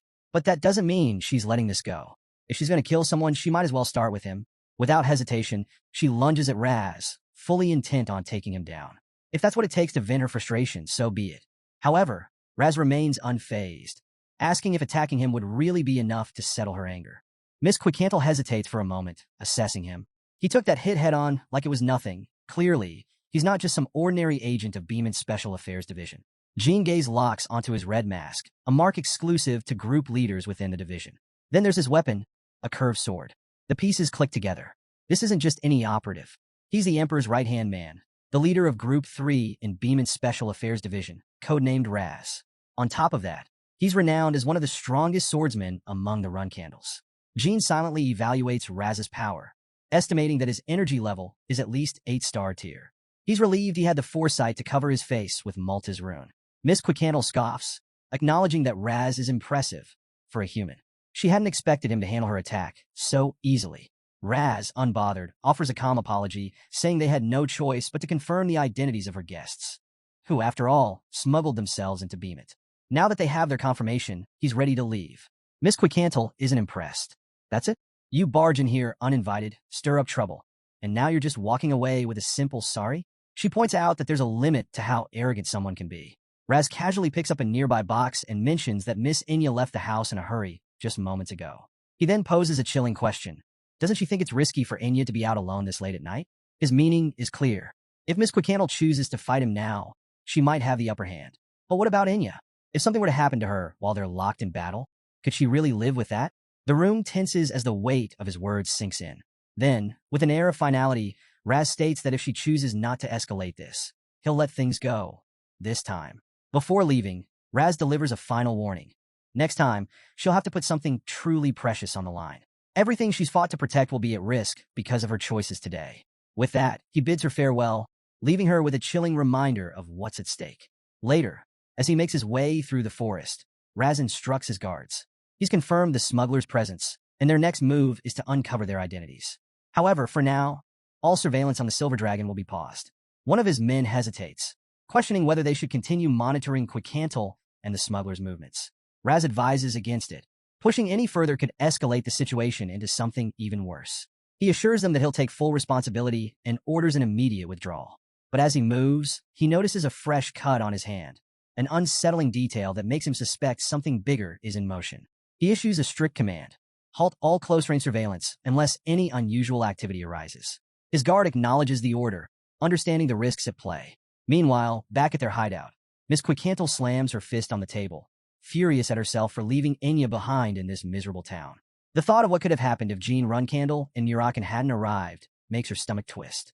Jean, however, takes a more practical approach, reminding her that they should be grateful things didn't turn out worse. What matters now is ensuring Enya's safety. Quicantle agrees. There's no time to waste. They need to act, and tomorrow, they'll make their move. By the next morning, Jean and Quicantle stand on a mountaintop, watching ships departing from the coast. Jean lets out a breath of relief. He secured a merchant ship bound for Tyken. To ensure Enya's safety, he paid the captain a hefty sum, and mirakin is personally escorting her. Miss Quicantle, however, isn't reassured. If anything, mirakin's involvement makes her even more uneasy. Ignoring Jin's attempt to ease her worries, she declares that she's heading off to contact Valletta immediately. Once mirakin returns, Jean will finally be able to meet with her. A week later, the scene shifts. Mirakin stands outside a house when Jean approaches, offering praise for his efforts. But mirakin seems distracted, making an unexpected remark. Quicantle is far more bitter than he anticipated. Jean, caught off guard, asks why he's bringing this up now. Mirakin looks at the house for a moment before revealing a piece of the past. This house was built back when he and Quicantle were together. And now, letting them stay here, it's her way of acknowledging that history. Jean Runcandle smirks and teases mirakin, asking if his cold heart is finally thawing. Mirakin immediately dismisses the idea. Reviving old feelings isn't that simple. But despite his denial, the memories of 1,000 years ago come rushing back. A house just like this, the laughter he once shared with Timar and Quicantle back then, no matter what they were up to, it was always fun. The realization stirs an unexpected pang of sadness. Jean notices a shift in mood and asks if something's wrong. Mirakin quickly brushes it off, claiming it's nothing, just a sudden headache. Before the moment lingers too long, Miss Quicantle arrives, immediately throwing a jab his way. With a mocking tone, she calls him pitiful and asks if he's already exhausted from a bit of flying. Annoyed, mirakin snaps back, telling her to be quiet. No matter how weak he's become, something as trivial as flying wouldn't tire him out. Jean, clearly done with their bickering, urges him to pull himself together. Quicantle gets to the point. Valletta has responded. The meeting is set for tomorrow night on a deserted island off the southern coast of Beemit. Jean asks what her plan is once she meets him. Without hesitation, she lays it out. She's going to ask about Asmel's guardian dragon, Latri, and if Valletta tries to play dumb, well, she'll just have to use force. Jean finds her direct approach refreshing and admits he appreciates the honesty. Mirakin shrugs, saying it's not a bad plan, but if it were him, he'd avoid getting dragged into something this messy in the first place. Then, a realization hits him. Since Enya isn't with Quicantle right now, she has full freedom to act. But before she can get any ideas, he quickly backtracks, telling her not to do anything reckless. Miss Quicantle, of course, dismisses his concern. She intends to fight alone. She doesn't need his help. Mirakin scoffs at the implication, retorting that no matter how much weaker he's gotten, he doesn't need sympathy from his ex. She rolls her eyes, clarifying that this isn't about him. It's about Enya. The other side is dead serious when it comes to dragon honor. That means Valletta is definitely coming alone. Then, with full confidence, she asks if Mirakin actually thinks she'd lose to someone like that. He should just relax. Jean, however, isn't convinced. In reality, their enemies probably won't be coming alone. If they really did kidnap Latri and are scheming something with a contract, they'll be fully prepared. Sometime later, on the deserted island, a man greets her. Andre Zipple. It's an honor to meet the Silver Dragon of Time, Quicantle. He says, pleased to make her acquaintance. Valletta, already present, acknowledges Andre's introduction. He is the Winged Dragon, vice head of the Zipple family, and Melzier's contractor. Quicantle narrows her eyes at Valletta. You said you'd come alone, she points out. Valletta responds smoothly, explaining that when he received her letter, he happened to be with Andre. Since Andre was also interested in the story about Ultua's contractor, he decided to bring him along. He hopes she understands and doesn't mind. Quickhantle, unimpressed, merely comments that she's been rather rude lately. Valletta lets the remark slide and shifts the conversation. If you're ready to discuss the real issue at hand, he says, we should proceed. There's something important I need to tell you about Ulta's contract. Quickhantle wastes no time and demands to know Latree's current location. Valletta chuckles, as if finally realizing the misunderstanding. Of course, he muses. That's what this has been about the whole time. She isn't amused. She reminds him that he took Latree away a year ago, and ever since, Asmal's contractor has been unable to find his guardian dragon. She demands an answer. Valletta sighs, claiming he's not sure what response will satisfy her, but he assures her that Latree is doing just fine. She's had enough of his games. How dare he joke about this? Valletta, still unfazed, questions why she's so concerned. I don't know what connection you have to Asmal's contractor, he says, but getting involved in Zipple's affairs isn't in your best interest. Quickhantle scoffs. He must have truly lost his mind. Kidnapping a young dragon, one who doesn't even understand the ways of the world, is a crime beyond forgiveness. Meanwhile, Jean Runcandle and mirakin watch from behind some rocks. Mirakin mutters a curse under his breath, barely able to contain his frustration, while Jean quietly observes. Arrogant, isn't he? He comments. Valletta, realizing that this argument is going nowhere, decides to end it his way. With a wave of his hand, he conjures a powerful windstorm. Let's make a deal, he proposes. Hand over the contract, and I'll spare your life. Quickhantle lets out a short, unimpressed laugh. You really have some nerve, she sneers. You're nothing more than an old lizard. Valletta's patience snaps. Then prepare to die, he declares, launching an attack. Without hesitation, she shifts in her dragon form and swiftly evades. But she's not backing down. Here's my offer, she counters. Return Latree to me now, and I'll make sure your death is quick and painless. From the sidelines, Andre Zipple watches with amusement. He chuckles, noting how effortlessly Quickhantle is handling Valletta's attacks. But he isn't just here to spectate. Slowly, he raises his staff, gathering an overwhelming surge of mana. It's been a long time since I've been able to fight at full power, he murmurs. Jean Runcandle narrows his eyes. This is the first time since his rebirth that he's witnessing the mana of a 9-star mage. He remembers that Andre Zipple was once rejected by the Runcandle family, but as a member of the prestigious Zipple bloodline, his true power remains a mystery. Just how strong is he? Andre Zipple calls out to his allies. It's time to regroup. The Silver Dragon of Time is ready. Quickhantle senses the danger and attempts to dodge, but something is wrong. Her body won't move. She tries to take flight, but she can't. Andre smirks. Looks like the wind is turned against you, he remarks. You see, on this island, the wind belongs to me. His voice hardens. I am the king of Melger, the god of wind. No one flies without my permission. Quickhandle's eyes widen as she realizes the truth. She's completely trapped. You were never a match for me, Andre declares. Valletta launches a powerful spell at Quickhantle, but she barely acknowledges it. With a smirk, she dismisses their attacks, mocking them. Is that really the best you can do? Valletta's expression darkens. You're not good enough, he growls. Let me show you how it's really done. She had underestimated him if she thought wind was his only weapon. Raising his hands, he summons a raging thunder spell, crackling with lethal energy. Die, he roars as the attack surges toward her. Jean Runcandle, watching from the sidelines, urges mirakin to step in. But mirakin shakes his head. Not yet, he says. He explains that while Quickhantle has indeed grown a little complacent, those fools are even more overconfident. Just as the spell is about to hit, Quickhantle taps into her power. In an instant, Jean feels the shift. Time has stopped. With perfect control, she redirects Andre Zipple's attack, sending it spiraling in another direction. Andre Zipple's eyes widen in shock. The power to control time, even to halt magic itself. He hasn't seen such an ability in ages. Quickhantle glares at him. I should rip that obnoxious mouth of yours apart. Andre, unfazed, laughs. That's quite the temper. For just one spell, he turns to Valletta. What are you waiting for? Attack. But Valletta doesn't move. Andre's smile fades. Valletta now. Still, Valletta remains frozen. It finally dawns on him. This is the effect of time manipulation. Quickhantle seizes the moment. Moving with lightning speed, she grabs Andre's tail and hurls him across the battlefield. He crashes into a pile of rocks with a painful scream. Dazed, Andre calls out to Valletta, but his voice is filled with anger. How dare you betray me? Valletta doesn't answer. Quickhantle towers over Andre. Go on. Keep running your mouth, she sneers. You're just an insignificant lizard.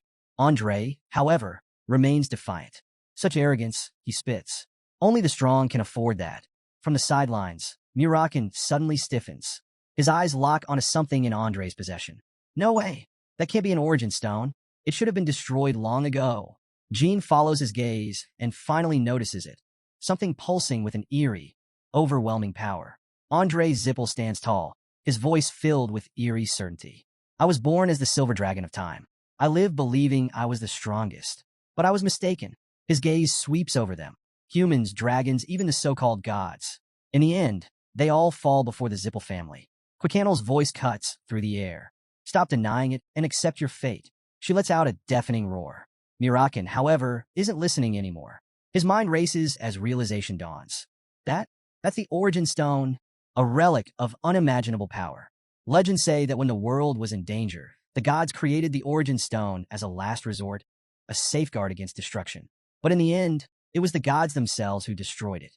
It was too powerful, too dangerous, capable of annihilating everything. And yet here it is, in Andre Zipple's hands. Mirakin's blood runs cold. Why does he have something that should have been erased from existence? Meanwhile, Quickandle finally notices it too. What is that? The battlefield falls into a tense silence as the true danger begins to unfold. Andre Zipple chuckles, remarking that the weak should show strength in front of the strong. But then, he poses a question: where exactly should the weak stand in the presence of true power? Sensing danger, the Silver Dragon urgently warns to stay away from Quickandle. Meanwhile, Andre turns his attention to the Black Dragon, noting that only 2 of them remain in the world. His gaze fixes on one of them as he pieces things together. Jean Runcandle. He questions whether this dragon has truly awakened from his 1,000-year slumber. And if that's the case, then the boy standing next to him must be his contractor. Recognizing him, Andre realizes it's the youngest one, the one who left home not too long ago. Andre reveals that he initially came here with the intention of taking Ol to his contractor, but it seems the situation has changed. His meal just got bigger. To keep things fair, he decides to awaken an old friend who has been sleeping. Apologizing for holding back his energy, he calls out to his comrade. The Black Dragon stirs surprised. He had truly believed his friend was dead. With a sharp tongue, he scolds him, saying it's been a while. But their reunion is far from peaceful. Valletta wastes no time, noting that while the Black Dragon has weakened, his words remain as cutting as ever. Without hesitation, he tells him to go back to sleep and launches an attack. The Black Dragon retaliates, admitting that if his opponent had been any weaker, it would have been disappointing. Instead, he welcomes the challenge. Calling him Mirakin, he warns that history will remember him as the one who dared to challenge a legend. But Mirakin scoffs, calling him delusional. Watching the battle unfold, Andre Zipple questions whether they plan to continue fighting. He had originally planned to take it easy, but after seeing a certain face, he realizes he has no choice. He must kill them. His gaze sharpens. That's right, he was here too, Jean Runcandle. Andre dismisses the idea that a mere child could change the outcome of this battle and swiftly attacks Jean. Valletta intercepts with a counterattack, shouting for Jean to dodge. But Jean does more than that. He grabs Valletta's chain, snapping it effortlessly. In the same instant, he shatters Luna's mirror. Suddenly, Luna came, and she stares at him, surprised. He hadn't contacted her once since leaving, but now it's clear he's dealing with quite a predicament.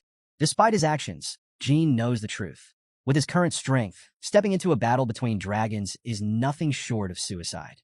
But he also knows there is someone here, someone to whom he can lend his power. Andre Zipple smirks, unimpressed. He acknowledges that Jean is still here, but insists that no matter how much a rookie interferes, nothing will change. Jean doesn't hesitate. He rushes forward, preparing to strike. One more time, just like that. His attack is so sudden that it catches Andre off guard. For the first time, Andre's confidence wavers. Then Mirakin shouted fear flashes in his eyes as he stammers, "No. Move, kiddo." Valletta launches another attack, shoving Jean Runcandle back before letting out a deafening roar. Jean steadies himself, ready to counter, but before he can strike, Valletta attacks again. Just as the clash seems inevitable, a powerful force intervenes. White Whale appears, blocking Valletta's attack with ease. As the dust settles, White Whale recalls the moment Jean shattered the mirror and comments on his silence. No letters, no messages. But judging by the situation, it seems he's caught up in something beyond his control. Andre Zipple eyes her carefully, wondering if she is the legendary White Whale. She confirms it, asking Jean the vice patriarch of Zipple and the wielder of the Wind Dragon. That's about the level of strength required to call her out, she muses. Turning her attention to Jean, she acknowledges that he held on surprisingly well against such formidable opponents and asks if he's injured. Jean admits he was nearing his limit, barely keeping up, and thanks her for arriving just in time. She then shifts her focus to Andre Zipple, calling him out for his silence. She demands an explanation, What exactly does he want with her younger brother? Jean, assessing the battlefield, takes in the gravity of the situation. His opponents included both the vice patriarch of Zipple and the Wind Dragon, a being resurrected using an artifact imbued with divine power. Even with his sister's arrival, the outcome had been uncertain. But now, for the first time, he feels a sense of confidence. This battle is as good as over. Andre Zipple, sensing the shift in momentum, steps back. Before he can make a move, Mirakin arrives, grabbing hold of him. As their eyes meet, Andre recognizes him immediately. Mirakin. Apologizing, Mirakin admits that their control over the wind had been absolute, making it impossible for him to stop them. He acknowledges that if Jin's sister had arrived even a second later, they would have been finished. Jean reassures him, saying they made it through thanks to his efforts. However, there's one thing he never expected: the sudden appearance of White Whale. But with this, one thing is now certain. Andre Zipple's expression darkens. He declares that Jean has broken their oath with Zipple, accusing his sister, Luna Runcandle, of using forbidden magic. He warns that Zipple will not overlook this betrayal. Luna, however, remains unfazed. She acknowledges the accusation, but dismisses his concerns. Truth, she says, will never reach his clan. Andre sees at her defiance, questioning how she dares to act beyond her place. His monstrous companion lets out an enraged roar, launching an attack. But Luna is quicker. She strikes first, knocking him unconscious with a single, devastating blow. Scoffing, she remarks that every Zipple she's encountered so far has been all talk, and it seems the Vice Patriarch is no different. Then, turning to Valletta, she asks if he plans to remain in his true form. After all, in this state, there are far more places to cut. Taking her words as a warning, Valletta transforms into his human form. Andre Zipple, regaining some composure, calls out to him. With a nod, Valletta acknowledges and grips his magical spear. Jean watches closely, sensing something unusual. This power, it's not magic. It feels similar to authority, yet also bears a resemblance to demonic energy. No wonder the Wind Dragon is going all out. Luna, unimpressed, narrows her eyes.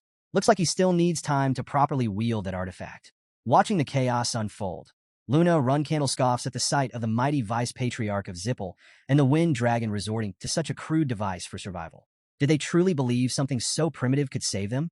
Valletta, enraged by the remark, dismisses her as nothing more than an insignificant wench. Without hesitation, he lunges at her, demanding to know what gives her the right to speak so boldly. But she's unfazed, countering with equal force.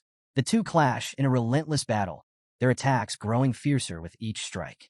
Despite his power, Valletta begins to falter. Wounded and struggling to keep up, he hears her cold verdict. This was the limit of his strength. He had nothing left to show, and with that, she decides to end it quickly. Calling upon Runcandle's third and final technique, Meteor Shower, she launches a devastating attack. Jean thought back to Zed Runcandle when he providing insight into their clan's swordsmanship. Unlike traditional styles, the swords of Runcandle have no structured forms, only raw, unrelenting force designed to destroy. Their techniques embody the very essence of conquest, competition, and dominance. Among them, the third and final move stands above all. Back in present, Jean Runcandle takes in the sight of Meteor Shower, blindingly beautiful, yet suffocatingly powerful. A technique that instills both awe and despair. As White Whale's attack lands, Valletta stumbles. Still reeling from the impact, he turns to Andre Zipple, asking if he's all right. But instead of answering, Andre stares in disbelief. None of this made sense. She wasn't wielding divine authority through a contract, nor was she using an ancient artifact. So how? How is something like this possible from a mere human? Meanwhile, Valletta clings to a single desperate thought: survival. If he could just stay alive, there was still a chance. With the magical Godstone, they could turn this battle around. Even if he had to die protecting Andre Zipple, it wouldn't matter. The stone would bring him back. That's right, so long as he had it, he couldn't die. So long as he had it, he was a god. But his opponent wasn't finished. She calmly states that she still has a long way to go before reaching her father's sword. Standing over Valletta's broken wing, she muses, this much should be good study material. Not just for herself, but to provoke him as well. As if on cue, something stirs. A monstrous presence looms behind her. She narrows her eyes, unfazed but slightly irritated. Now this was starting to bruise her pride. If he insisted on being this persistent, especially in front of her brother, she had no choice. She grips her weapon, her voice laced with quiet frustration. Fine. If he wanted to keep pushing, she'd make sure he regretted it. And with that, she strikes. Jean Runcandle watches the chaotic battlefield and questions what exactly they're dealing with. Mirakin, eyes sharp with realization, states that it's now certain Zipple has managed to create a source stone using unknown factors. Jean presses for more details, and mirakin explains. A source stone is a weapon designed for super beings to keep each other in check, something akin to a god-forged tool of balance. Luckily, this one still appears rough and incomplete, but that doesn't make it any less dangerous. The Black Dragon steps in, making a decision. They need to escape. He tells mirakin to wait, but Jean refuses to back down. How could they just leave such a dangerous opponent to fight as Nuna alone? They should face this threat together. The Black Dragon, however, disagrees. His sister is more than capable of handling this on her own. Right now, they're only getting in the way. Falling back is the smartest option. As they retreat, Jean wrestles with his frustration. He had come this far with a mix of luck and abilities beyond the average fighter. Yet here he was now, forced to withdraw without even putting up a proper resistance. At this rate, it would be just like that time. Not again. He refuses to experience that same crushing powerlessness. If he wanted to stand his ground next time, he had to become even stronger. The Black Dragon watches his determination burn. Intrepid, reckless, yet undeniable. Seeing Jin's spirit ignite like this makes him feel something unexpected. A smirk creeps onto his face. If Jin keeps this fire alive, he'll become the best. Until then, this mirakin will be watching his back. Meanwhile, on the battlefield, Luna Runcandle faces her opponent head-on. Andre scoffs, questioning whether she truly thinks she can defeat him just because his form has changed. Is she really so lost in her delusions? What a pitiful woman. He lunges, but she blocks with ease. Without hesitation, she reveals something chilling. Right now, 12 powerful beings are locked inside her. His confidence wavers. What exactly is inside her? And why does she carry only a single sword, unbecoming of her size? He demands that she surrender, declaring that even if his father were here, no one could stand against him. But Luna remains unfazed. For a true swordsman, one blade is enough. If he had truly mastered the magic he had spent a lifetime refining, he might have at least glimpsed half the martial strength she has accumulated. But he didn't. And now, as a final act of sympathy, she'll show him the difference. She'll show him what can never be reached with a crude, artificial weapon. And she'll show him the power of a blade that has been honed, strengthened, and honored through battle. Valletta watches her aura blaze red-hot.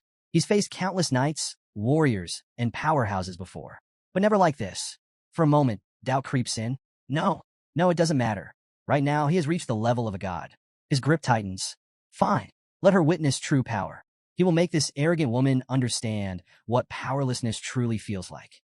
As she wields the Mind Sword Blood Moon to strike, Valletta finds herself overwhelmed when Luna Runcandle launches a fierce counterattack. The sheer force of the assault makes her think she's about to be caught in the chaos. Just as she begins to fall, Jean Runcandle calls out, urging her to take his hand. In that moment, she reflects on the irony. Today, it seems, the youngest will be the one saving her. She desperately reaches for his outstretched hand. Meanwhile, codename Raz arrives at Amir Beeman's location. Amir Beeman immediately inquires about the island's status. Raz confirms that it has completely vanished, swallowed by a strange vortex that also consumed the surrounding matter.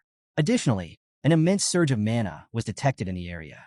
While humans played a role in the incident, one thing is certain. The Silver Dragon and the Wind Dragon's magic power were at the center of it all. Amir Beeman presses further, asking about the Wind Dragon. Raz explains that the division suspects it was Valletta from the Zipple family.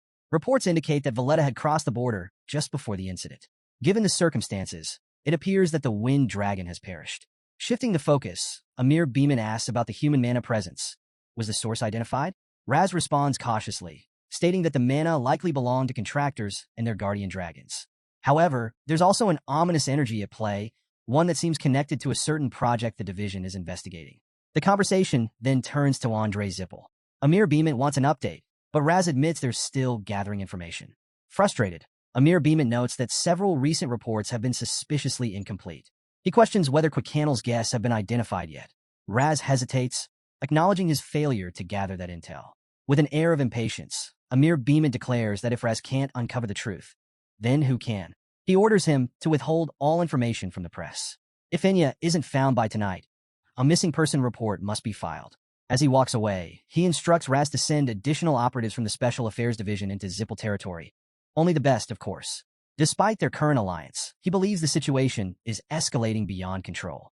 More importantly, he knows all too well that patience isn't his strongest virtue.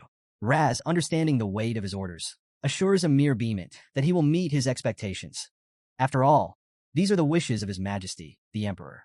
Elsewhere, in a dimly lit chamber, two figures sit in silence. Sir Bishkul cautiously requests pardon, referencing the use of a devil stone. The other figure confirms his suspicion. Indeed, a fierce battle unfolded on the coast of Beemont between the Silver and Wind dragons, resulting in the complete disappearance of an island. In its place, a massive vortex now swirls, a clear sign that a devil stone was shattered. Hubert Gaston suddenly interrupts, furious that his precious product was destroyed so carelessly. He scolds them, warning that it shouldn't be used recklessly before it's complete. With an air of arrogance, he casually chews his food before tossing a piece straight into his friend's mouth. Still seething, he declares that he won't forgive them for this blunder and insists they confront those foolish mages immediately. After all, they clearly don't understand the true value of what they've ruined. Sir Bishkul barely manages to shield his face from the flying food, internally cursing the Zipple family's incompetence. Thanks to their mess, he'll have to delay his own plans, including getting rid of this pig. Hubert Gaston, grinning, claims he knew it.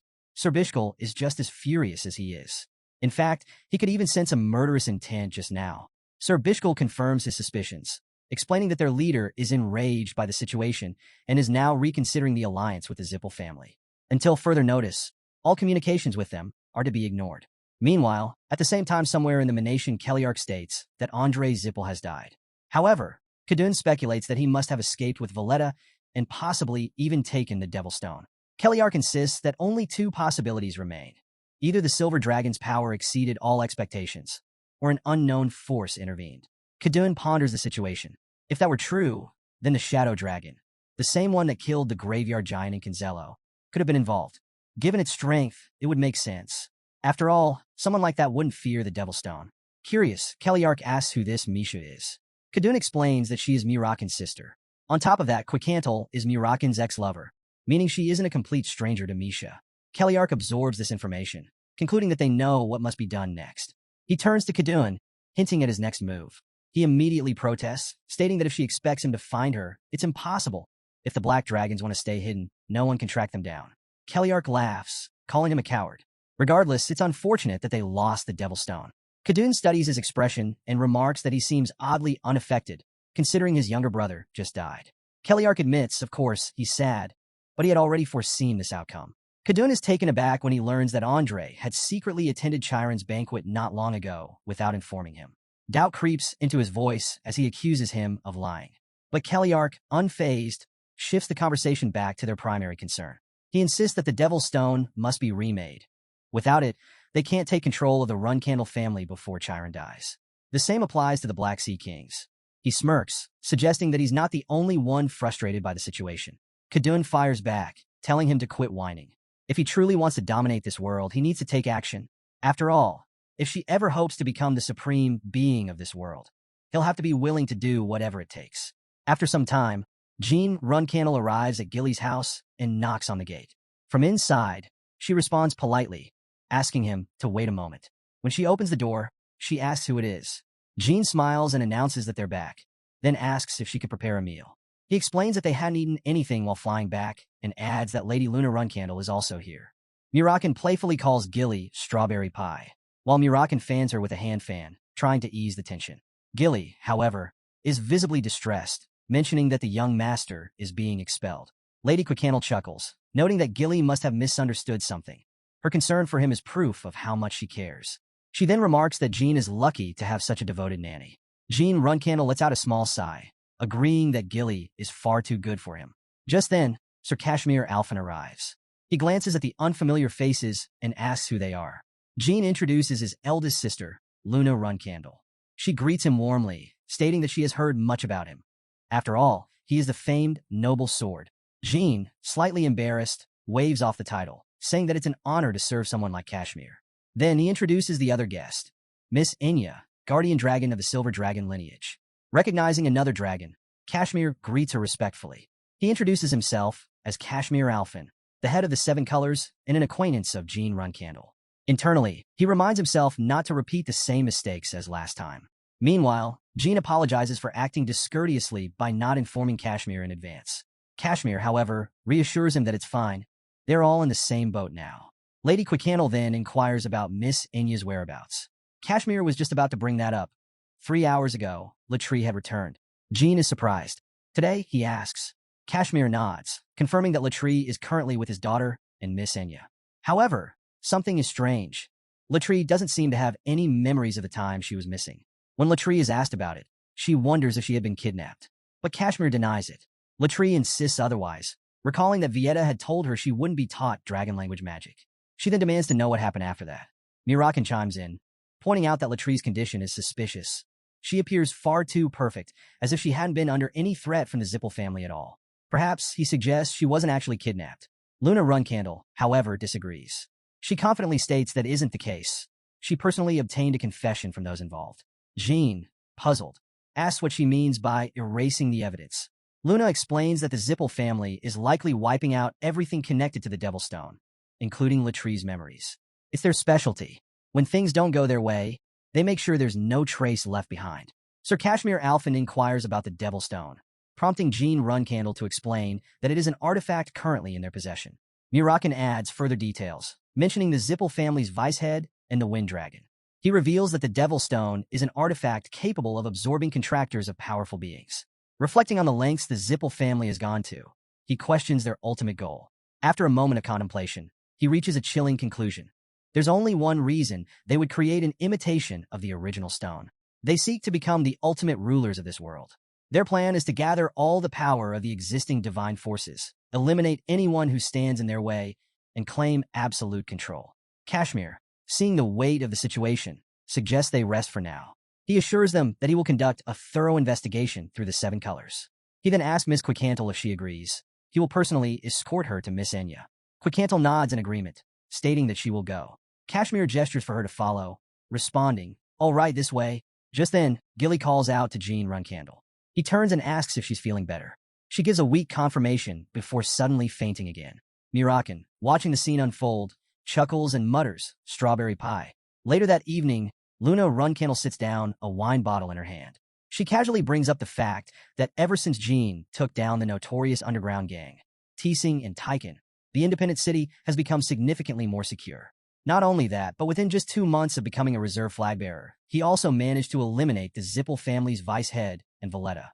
She acknowledges his accomplishments, but reminds him that he used magic without official authorization. If he had been caught, it would have meant his death. Yet, despite the risks, he pulled it off. She admits that it's an incredible feat. Gilly, still processing everything, confesses that she initially thought everything had ended when they captured their enemies. However, deep down, she realizes she had known all along that things weren't that simple. Luna laughs, but her sudden reaction unintentionally startles Gilly. Sensing her nervousness, she reassures her that they can keep moving forward as long as they avoid the patriarch's attention. However, she then drops another bombshell. Their father already knows everything. From the teasing incident to Andre Zipple's death, he's aware. And soon, he will also uncover her involvement. Gilly's face pales as she expresses her concern. "That could be really bad," she murmurs. Before the tension can grow any further, Jean Runcandle arrives, confidently telling them not to worry. He has a plan. His strategy? To face their father head-on, but not alone. This time, he'll do it alongside his eldest sister. Luna Runcandle looks at Jean and asks if he had a plan all along. He confirms that he did. His goal was always to meet their father. She presses him further, asking what exactly he intends to say. Before he can answer, something unexpected leaves both of them momentarily stunned. Gilly, still catching up, asks who he's planning to meet.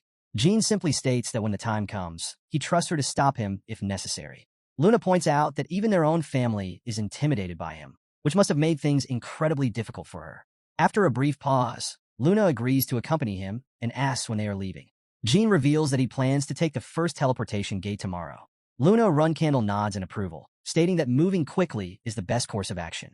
Gilly starts to say something, but before she can, Luna Runcandle turns to her and makes an unexpected suggestion. Given that their family is constantly at war with itself, Gilly should at least be a source of warmth for Jean, someone who could be his shield. She then reassures Jean, confident that he must have thought everything through. He affirms without hesitation, "Of course." Not long after, a magician arrives and immediately comments on Luna Runcandle's decision to bring Jean with her instead of persuading him otherwise. Runtia Runcandle, clearly skeptical, questions if she actually expects him to believe that. Luna Runcandle calls out to Jean, prompting him to confirm her statement. She then advises Rensher to treat Jean well. Runtia agrees, though with a hint of reluctance, saying that perhaps he should. One of the Runcandle brothers scoffs at the situation, calling Jin's actions reckless. He questions if Jean actually cares about anything, especially since he's daring to step into the Garden of Swords as an upcoming flag bearer. And Runcandle attributes this bold move to their eldest sister's leniency. Meanwhile, Runcandle criticizes Jean, accusing him of abandoning his responsibilities as a reserve flag bearer. She then turns to their older sister, insisting that even she must think this is excessive. Right, older sister? She asks, waiting for validation. As she observes the tense atmosphere, Runcandle realizes that everyone seems oddly prepared for this confrontation. It makes her wonder, did their father already know this was coming? Suddenly, Mary expresses shock. Did the youngest really give up his right to be a flag bearer? She asks, incredulous. With a hint of sarcasm, she suggests that maybe he became curious about what happens after death now that he's hit puberty. But despite her teasing, she insists that Jean can't just walk away. He still owes her a proper fight when he grows up. Then Runtia turns to her sister and demands to know why she even brought Jean here in the first place. Runcandle calmly replies that she didn't. He came on his own. Runcandle is unimpressed. Then you should have stopped him, she snaps. You can't just be careless because it's him. At that moment, Runcandle realizes something. She isn't entirely sure where their father is right now. Her uncertainty sparks suspicion, leading Runtia to ask why she's even bringing him up.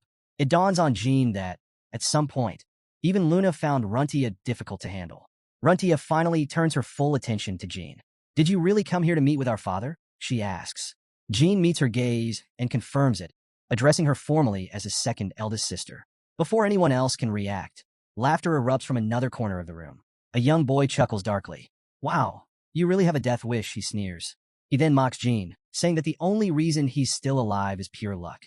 And now you think you're something special, just because you were slightly better than the Tana twins? Runcandle swiftly draws her sword, pressing it against Runcandle's neck, blocking her path.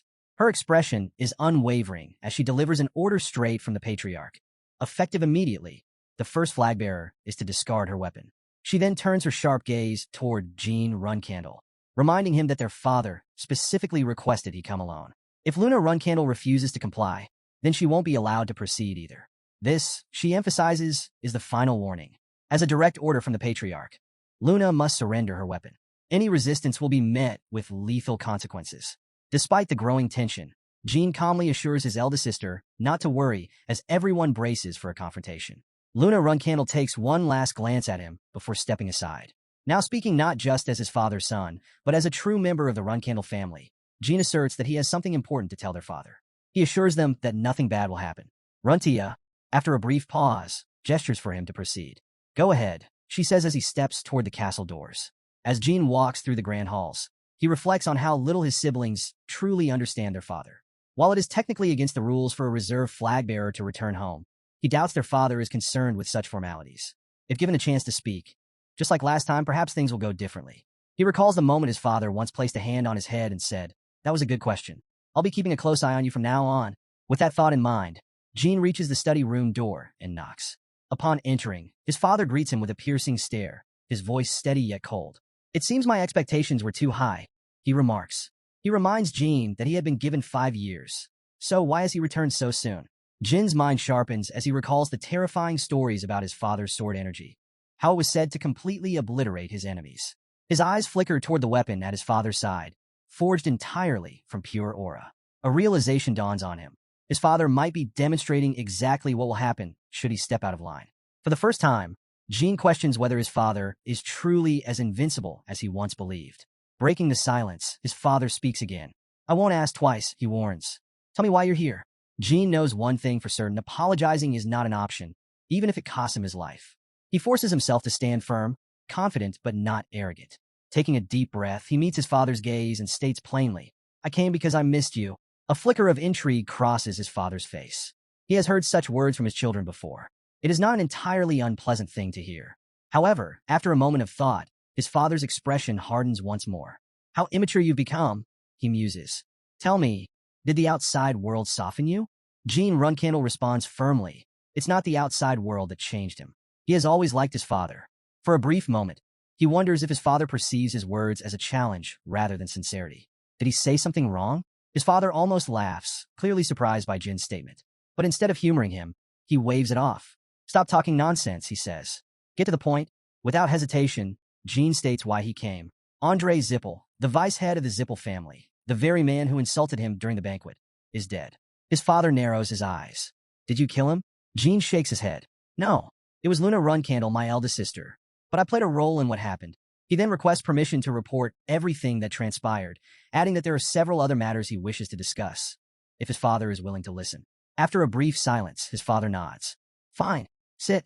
As he descends the stairs, Jin's father takes a seat across from him. He leans back, his gaze unreadable, before finally speaking. You've been busy. From Arkin to Beamit, all in a short amount of time. So, tell me, did you come here to warn me about possible internal shifts in the Zipple family after the death of their second-in-command? Jean shakes his head. Andre Zipple wasn't the real second-in-command. He acknowledges his eldest sister's overwhelming strength, but points out that, as vice-head of the only family capable of challenging Runcandle, Andre was lacking. His father smirks slightly. You're right. He was just the vice-head, not the real power behind the Zipple family. Then, in a rare moment of transparency, he adds, there's someone else pulling the strings after Keliark. But that's all I'll say. Jean takes note of his words, but moves on to something more pressing. He thanks his father for confirming his suspicion, but states that he hasn't even mentioned the most crucial part yet. His father's expression darkens slightly. Then say it. Jean takes a deep breath. They used an artifact. His father frowns. An artifact? Yes. Andre Zipple referred to it as the Devil's Stone.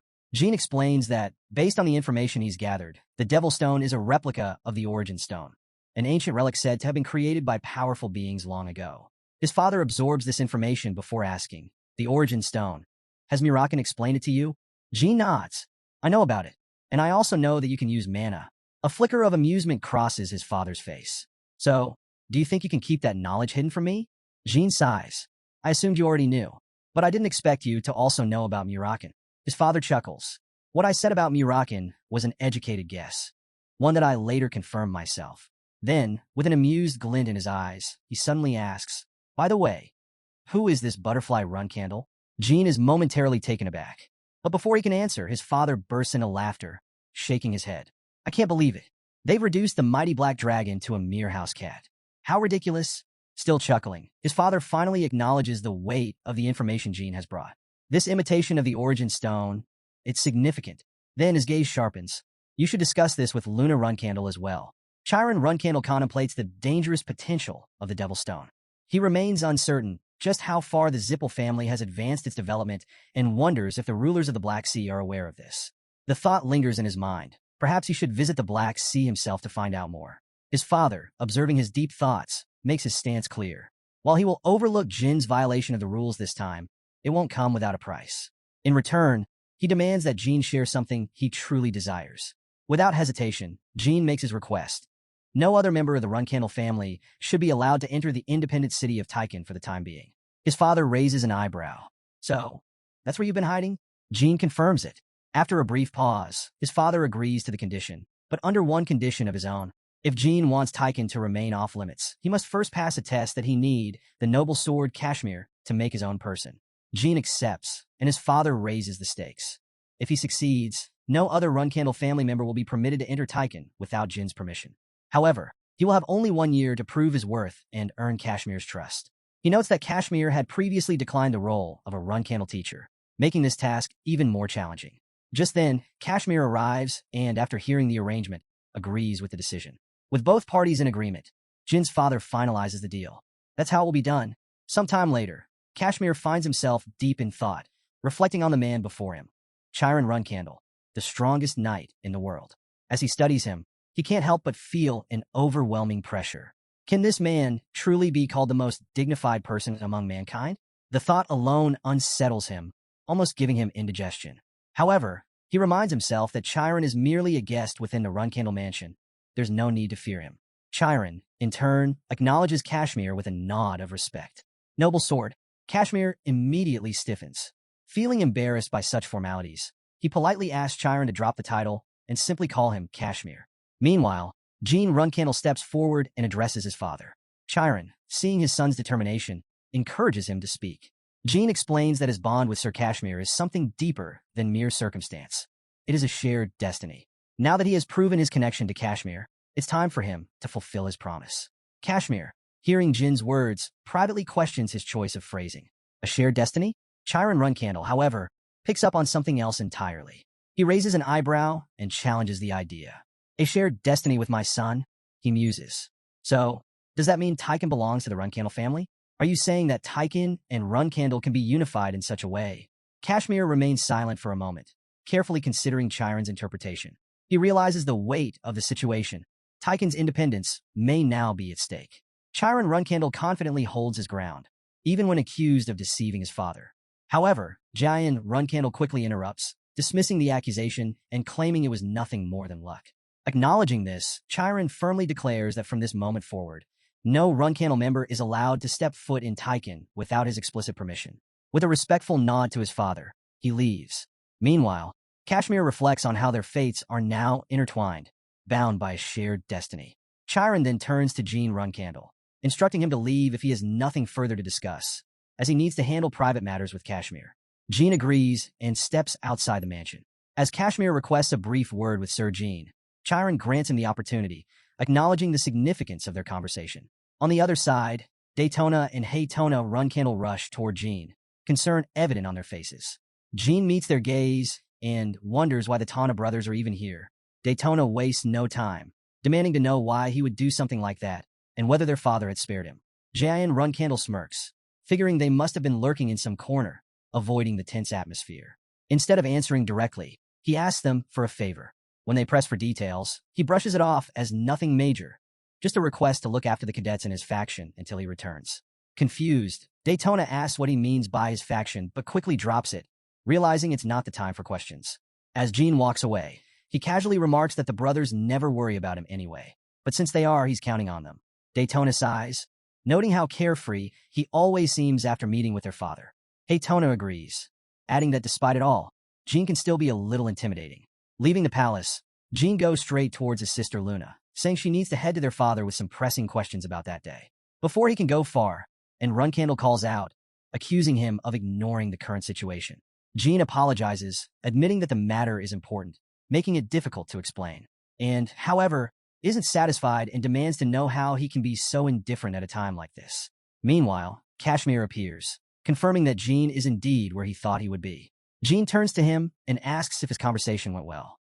Kashmir nods, confirming that the conversation went well, much to Jean Runcandle's relief. However, Runcandle remains unimpressed, questioning why Jean is still standing in the family garden after entering so long ago. His tone carries both irritation and disbelief at Jin's audacity. Before tensions rise further, Runtia Runcandle steps in, instructing them to stop. She notes that their head has concluded his business, signaling that there's no need to escalate matters further. With that, she sheaths her sword, putting an end to the confrontation. Jayan Runcandle expresses his gratitude, thanking his eldest sister for her efforts and admitting he remains forever indebted to her. Luna Runcandle reassures him that it's nothing. He simply needs to acknowledge her work. With a smile, he does just that, thanking her once more for her help. Luna then asks if he plans to leave now, to which he confirms that he intends to dedicate himself fully to training for a while. She bids him farewell, reminding him to take care. Jean responds with confidence, saying they'll see each other again, along with their eldest sister and older brothers. 1 month later, deep within the underground training hall of Kashmir's mansion, the air is thick with tension. After 30 sparring matches against Alicia Badger, Jean Runcandle has suffered his 30th consecutive defeat. Yet, despite the losses, his resolve remains unshaken. He steps forward once more. Meanwhile, across the continent, in August of the year 1795, the Zipple family makes a shocking announcement. They officially confirm the deaths of Andre and Valletta, but notably, they provide no explanation for the cause. This deliberate silence only fuels speculation, and soon, rumors begin to spread like wildfire. Some claim their deaths were the result of internal political strife, while others suggest they perished in a clash with an unknown cult. Another theory points to the wrath of the Emperor of Behemoth. However, the most widely accepted belief is that they fell in battle against the Runcandle family. With this revelation, whispers of an impending war between the Zipple and Runcandle families grow louder. Debates erupt over which force will ultimately prevail, sword or magic. The true answer, however, lies not in speculation, but in the decisions of the remaining neutral powers and which side they choose to support. Amidst the brewing storm, a figure with striking yellow hair arrives with a report. He announces that the prince from the Shutran Kingdom, along with 5 second-grade mercenary groups, has officially requested support and sent gifts as a gesture of goodwill. Chiron Runcandle, ever the strategist, dismisses the gifts but accepts their requests. He instructs his men to provide the Shutran Kingdom with a decent sword and ensure the prince's successful ascension to the throne. Later, The yellow-haired messenger confirms that, in response, an 8-star Guardian Knight will be sent to solidify the alliance. Chiron Runcandle shakes his head, blaming the entire situation on the youngest sibling's reckless actions on one of the family's deserted islands. He criticizes the boy for already exerting influence over the family, far sooner than he should. Without wasting any more time, he summons Knight Conan, instructing him to set out for the Black Sea once again. Before dismissing him, Chiron gives one final order. If Kashmir sends a letter, it must be delivered to him without delay. Knight Conan acknowledges the command and departs.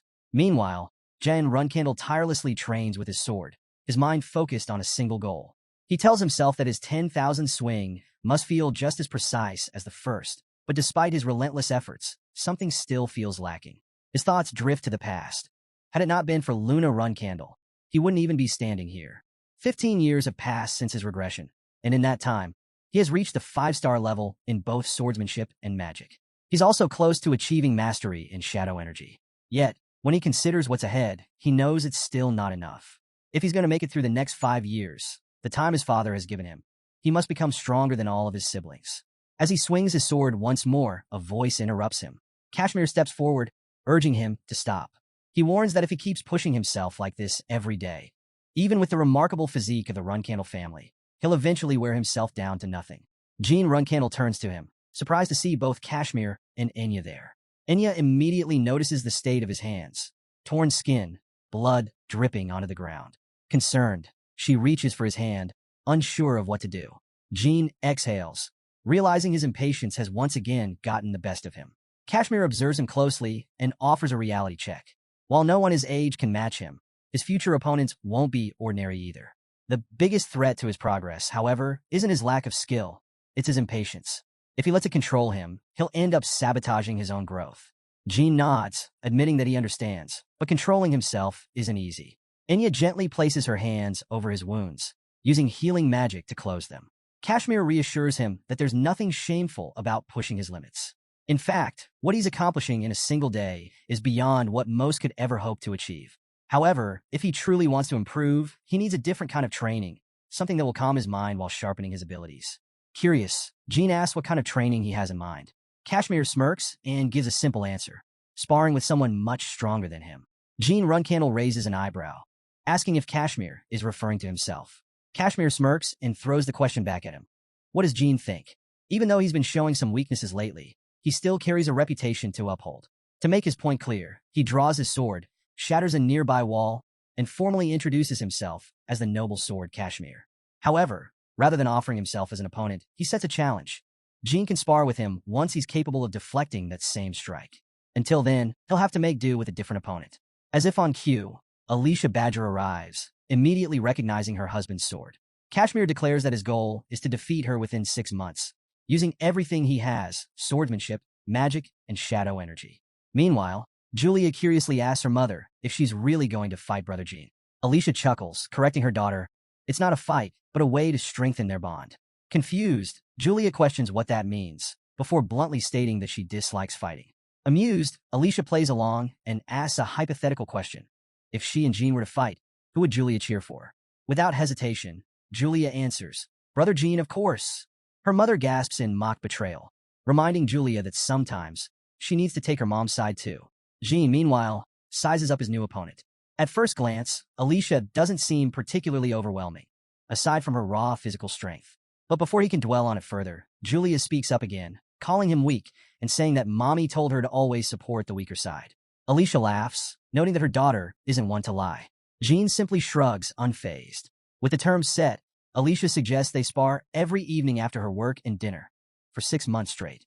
Jean blinks in disbelief, questioning if every single day is necessary. But Alicia reassures him with a laugh. Time will fly by before he knows it.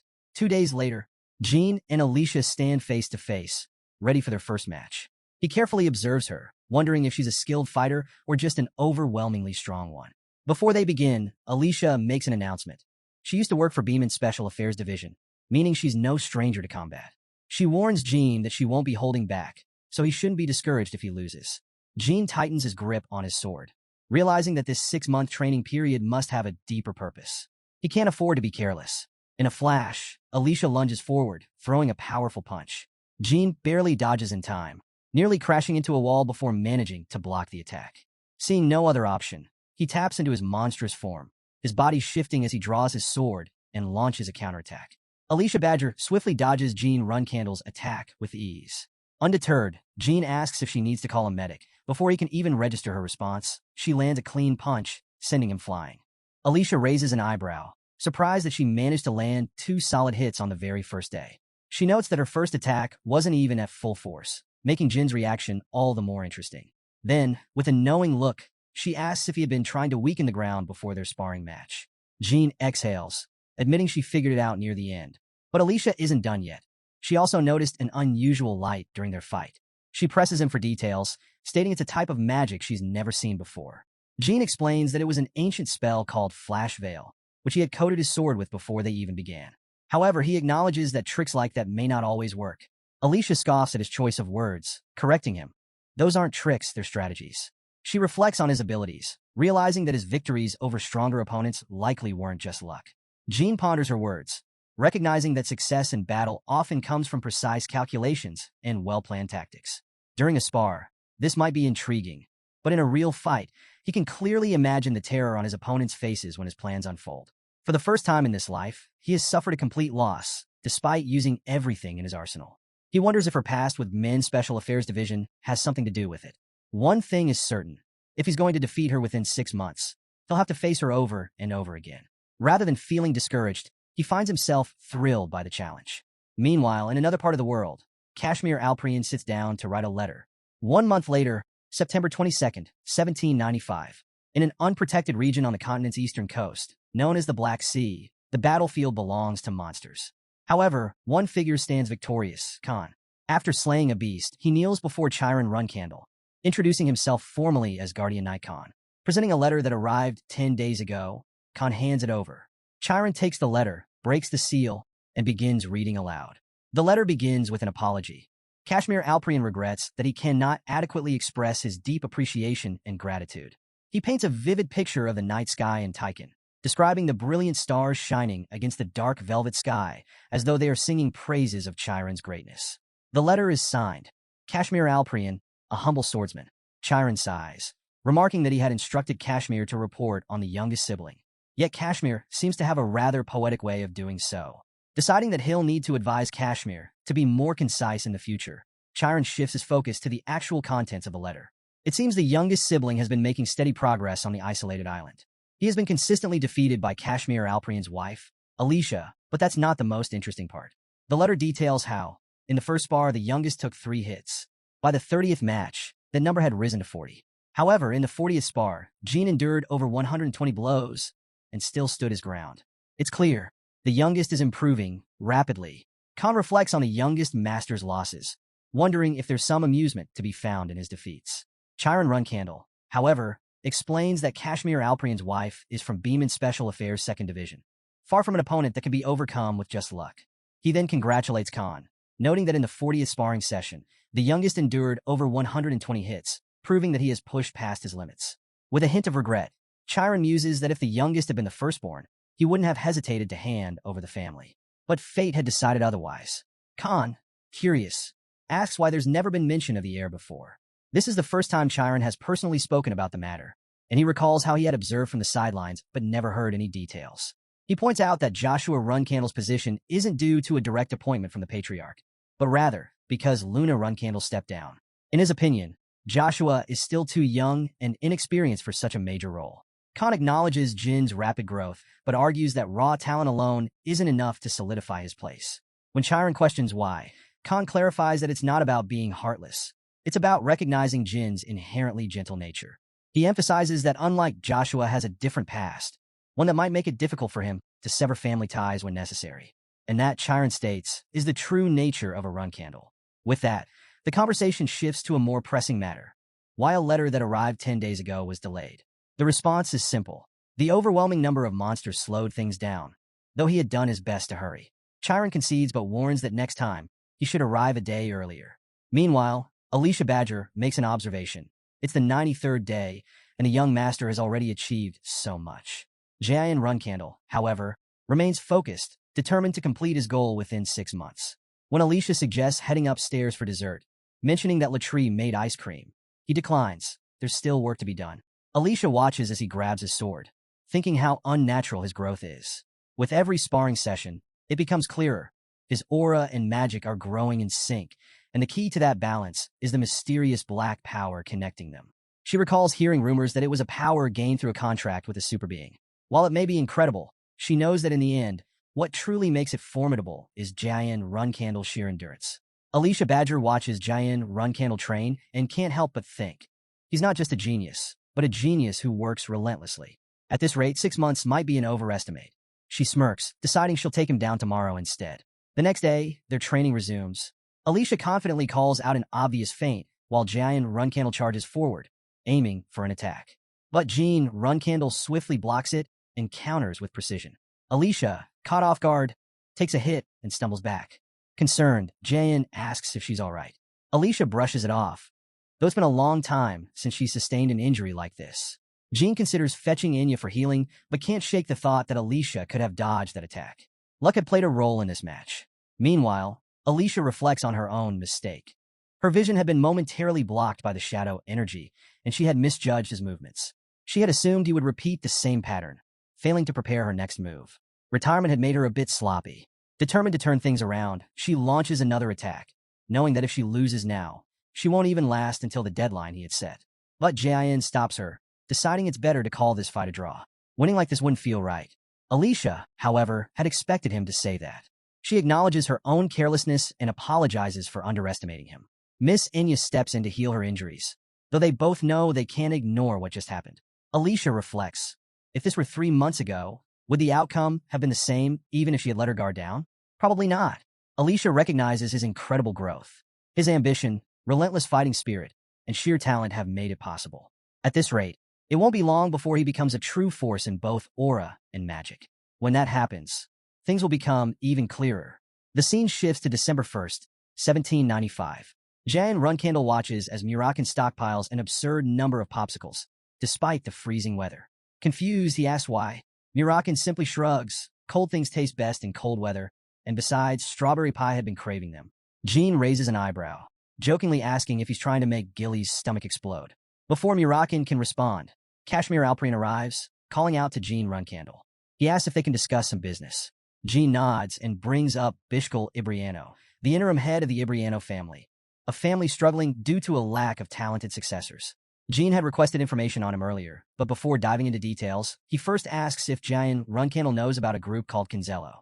Jayan Runcandle recalls encountering the Kinzello group during a mission back when he was a cadet, so this discussion won't take long. He isn't entirely certain, but there's a strong possibility that Bishkul Ibriano is connected to them. He explains that Ibriano makes a trip to the Carano Principality once a week, and every time, he visits a peculiar workshop called Explosion is Art. The name alone is suspicious, but what makes it even more concerning is its owner, Bubert Gaston. From what Jayan has uncovered, Gaston is an executive within Kinzello, which strongly suggests a close relationship between the two. Kashmir Alpreen, taking in this information, notes that at this point the connection is more than just a theory, especially since they know that every time Ibriano visits, he brings food and supplies with him. That kind of repeated gesture hints at Gaston holding a higher position, which could explain why he personally stepped forward during the banquet. Kashmir then reflects on Kinzello. Initially, he had assumed they were just another extreme political group, but for an 8-star fighter to be involved with them, that raises serious questions. Jean recalls what those lunatics did in his past life, and now it makes sense why they never dared to directly confront the Runcandle, Zipple, or Beemit families. Just then, the conversation is interrupted. Mirakin tells a kid to wait, as Jean Runcandle is busy. But Julia, ignoring the warning, grabs his hair and loudly calls for him. Without hesitation, she casts a magic spell, and Mirakin follows up by hurling an ice ball straight at Kashmir Alpreen. Kashmir dodges and turns around, baffled. "Why are you attacking your father?" he asks. Meanwhile, Jean Runcandle refocuses and shifts the topic. He asks Kashmir if there's still no information on Spider-Hand Alu. Kashmir sighs and explains that Alu is even more mysterious than they initially thought. Despite the efforts of the Seven Colors elite troops, there are no records of him before he became the head of Teesing. It's as if someone deliberately erased his past. Jayan Runcandle considers this. Maybe he shouldn't have killed him so quickly. But what's done is done. He nods in understanding and thanks Kashmir for his continued efforts. Kashmir acknowledges the hard work of their informants and assures Jayan that he'll keep digging into Kinzello. If any new information surfaces, He'll report back immediately. Jean Runcandle expresses his gratitude, admitting that he owes Kashmir for all his help. Kashmir brushes it off, saying it's nothing, but if Jayan is really that thankful, he should at least take some time to play with Julia. Jean hesitates, but then declines, explaining that it's almost time for his sparring session. Instead, he turns to Kashmir and asks, "Why don't you join me?" Kashmir Alprian responds enthusiastically, saying that sounds like a great idea. He's curious to see how much young Master Jean Runcandle has grown. Jayan Runcandle assures him that he won't be disappointed and hints that he has recently come to a new realization. After seeing her husband Alicia Badger raises an eyebrow. "Why are you here?" she asks. Kashmir smirks and shrugs. "Am I not allowed?" "Jean Runcandle invited me, so I came." Alicia crosses her arms. "You're allowed. I just don't want you to watch me lose." Alicia chuckles. "Interesting. But according to young Master Jean Runcandle, today will be your last day." Alicia takes a deep breath and responds with a faint smile. If that's the case, she hopes he will remember her as a worthy opponent in the distant future. Jean, however, corrects her. "Not just a good opponent. I'll remember you as a great teacher and a true friend." Kashmir silently reflects on those words. It's only been a little over 3 months, and yet Alicia Badger, a warrior in her own right, is already at the verge of defeat. Without further delay, Alicia asks if they should begin. Jean answers by summoning a phoenix. Kashmir watches in surprise. 6-star mages gain the ability to form contracts with powerful entities, but the outcome is always uncertain. While mages can open a dimensional gate to the world of fire, they have no control over which phoenix will choose them.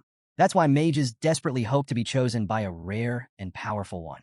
And among them, one phoenix stands above the rest, the legendary Blue Flame Phoenix, Tess. Kashmir's eyes widen. No way. Did he actually form a contract with Tess?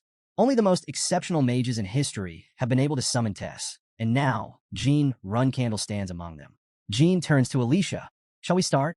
Alicia tightens her grip on her weapon, her determination unwavering. "I'm coming," she says, launching into battle. As the fight begins, Alicia immediately analyzes the situation. The Phoenix's flames aren't just ordinary fire magic. They carry an unusual force. If she touches them, her body feels heavier. The pressure it exerts is immense, rapidly draining her stamina. She realizes she only has about 3 minutes before exhaustion sets in. That means she has to finish this fight quickly. Just as she finalizes her strategy, Jean makes his move. His attack lands, and Alicia flinches from the impact. For a moment, she assumes it was a sword strike, but then she realizes the truth. It wasn't just a sword. It was wind magic.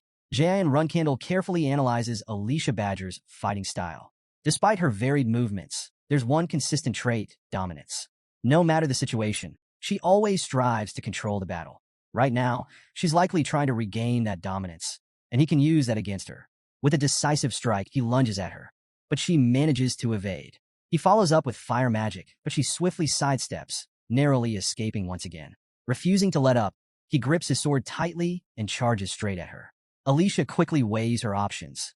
Dodging would mean staying on the defensive, constantly reacting to Jean Runcandle's relentless attacks. That's not a position she wants to be in.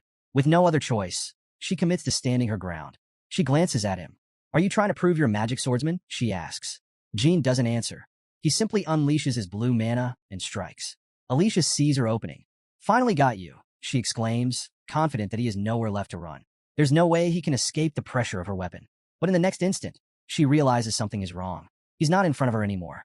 Before she can react, a devastating punch lands from behind, hitting her so hard she coughs up blood. The force alone makes it clear, this match is over. Alicia staggers, but concedes, acknowledging her defeat. Young Master Jean Runcandle has won. Jean immediately turns to Kashmir Alprian. "Call for Inya," he orders. Then, as if something just clicked, he asks Kashmir to repeat what he said earlier about a microbe. Mirakin, still reeling from what just happened, confirms the shocking news. Yes, young Master Jean Runcandle has defeated Alicia Badger. Even saying it aloud feels surreal.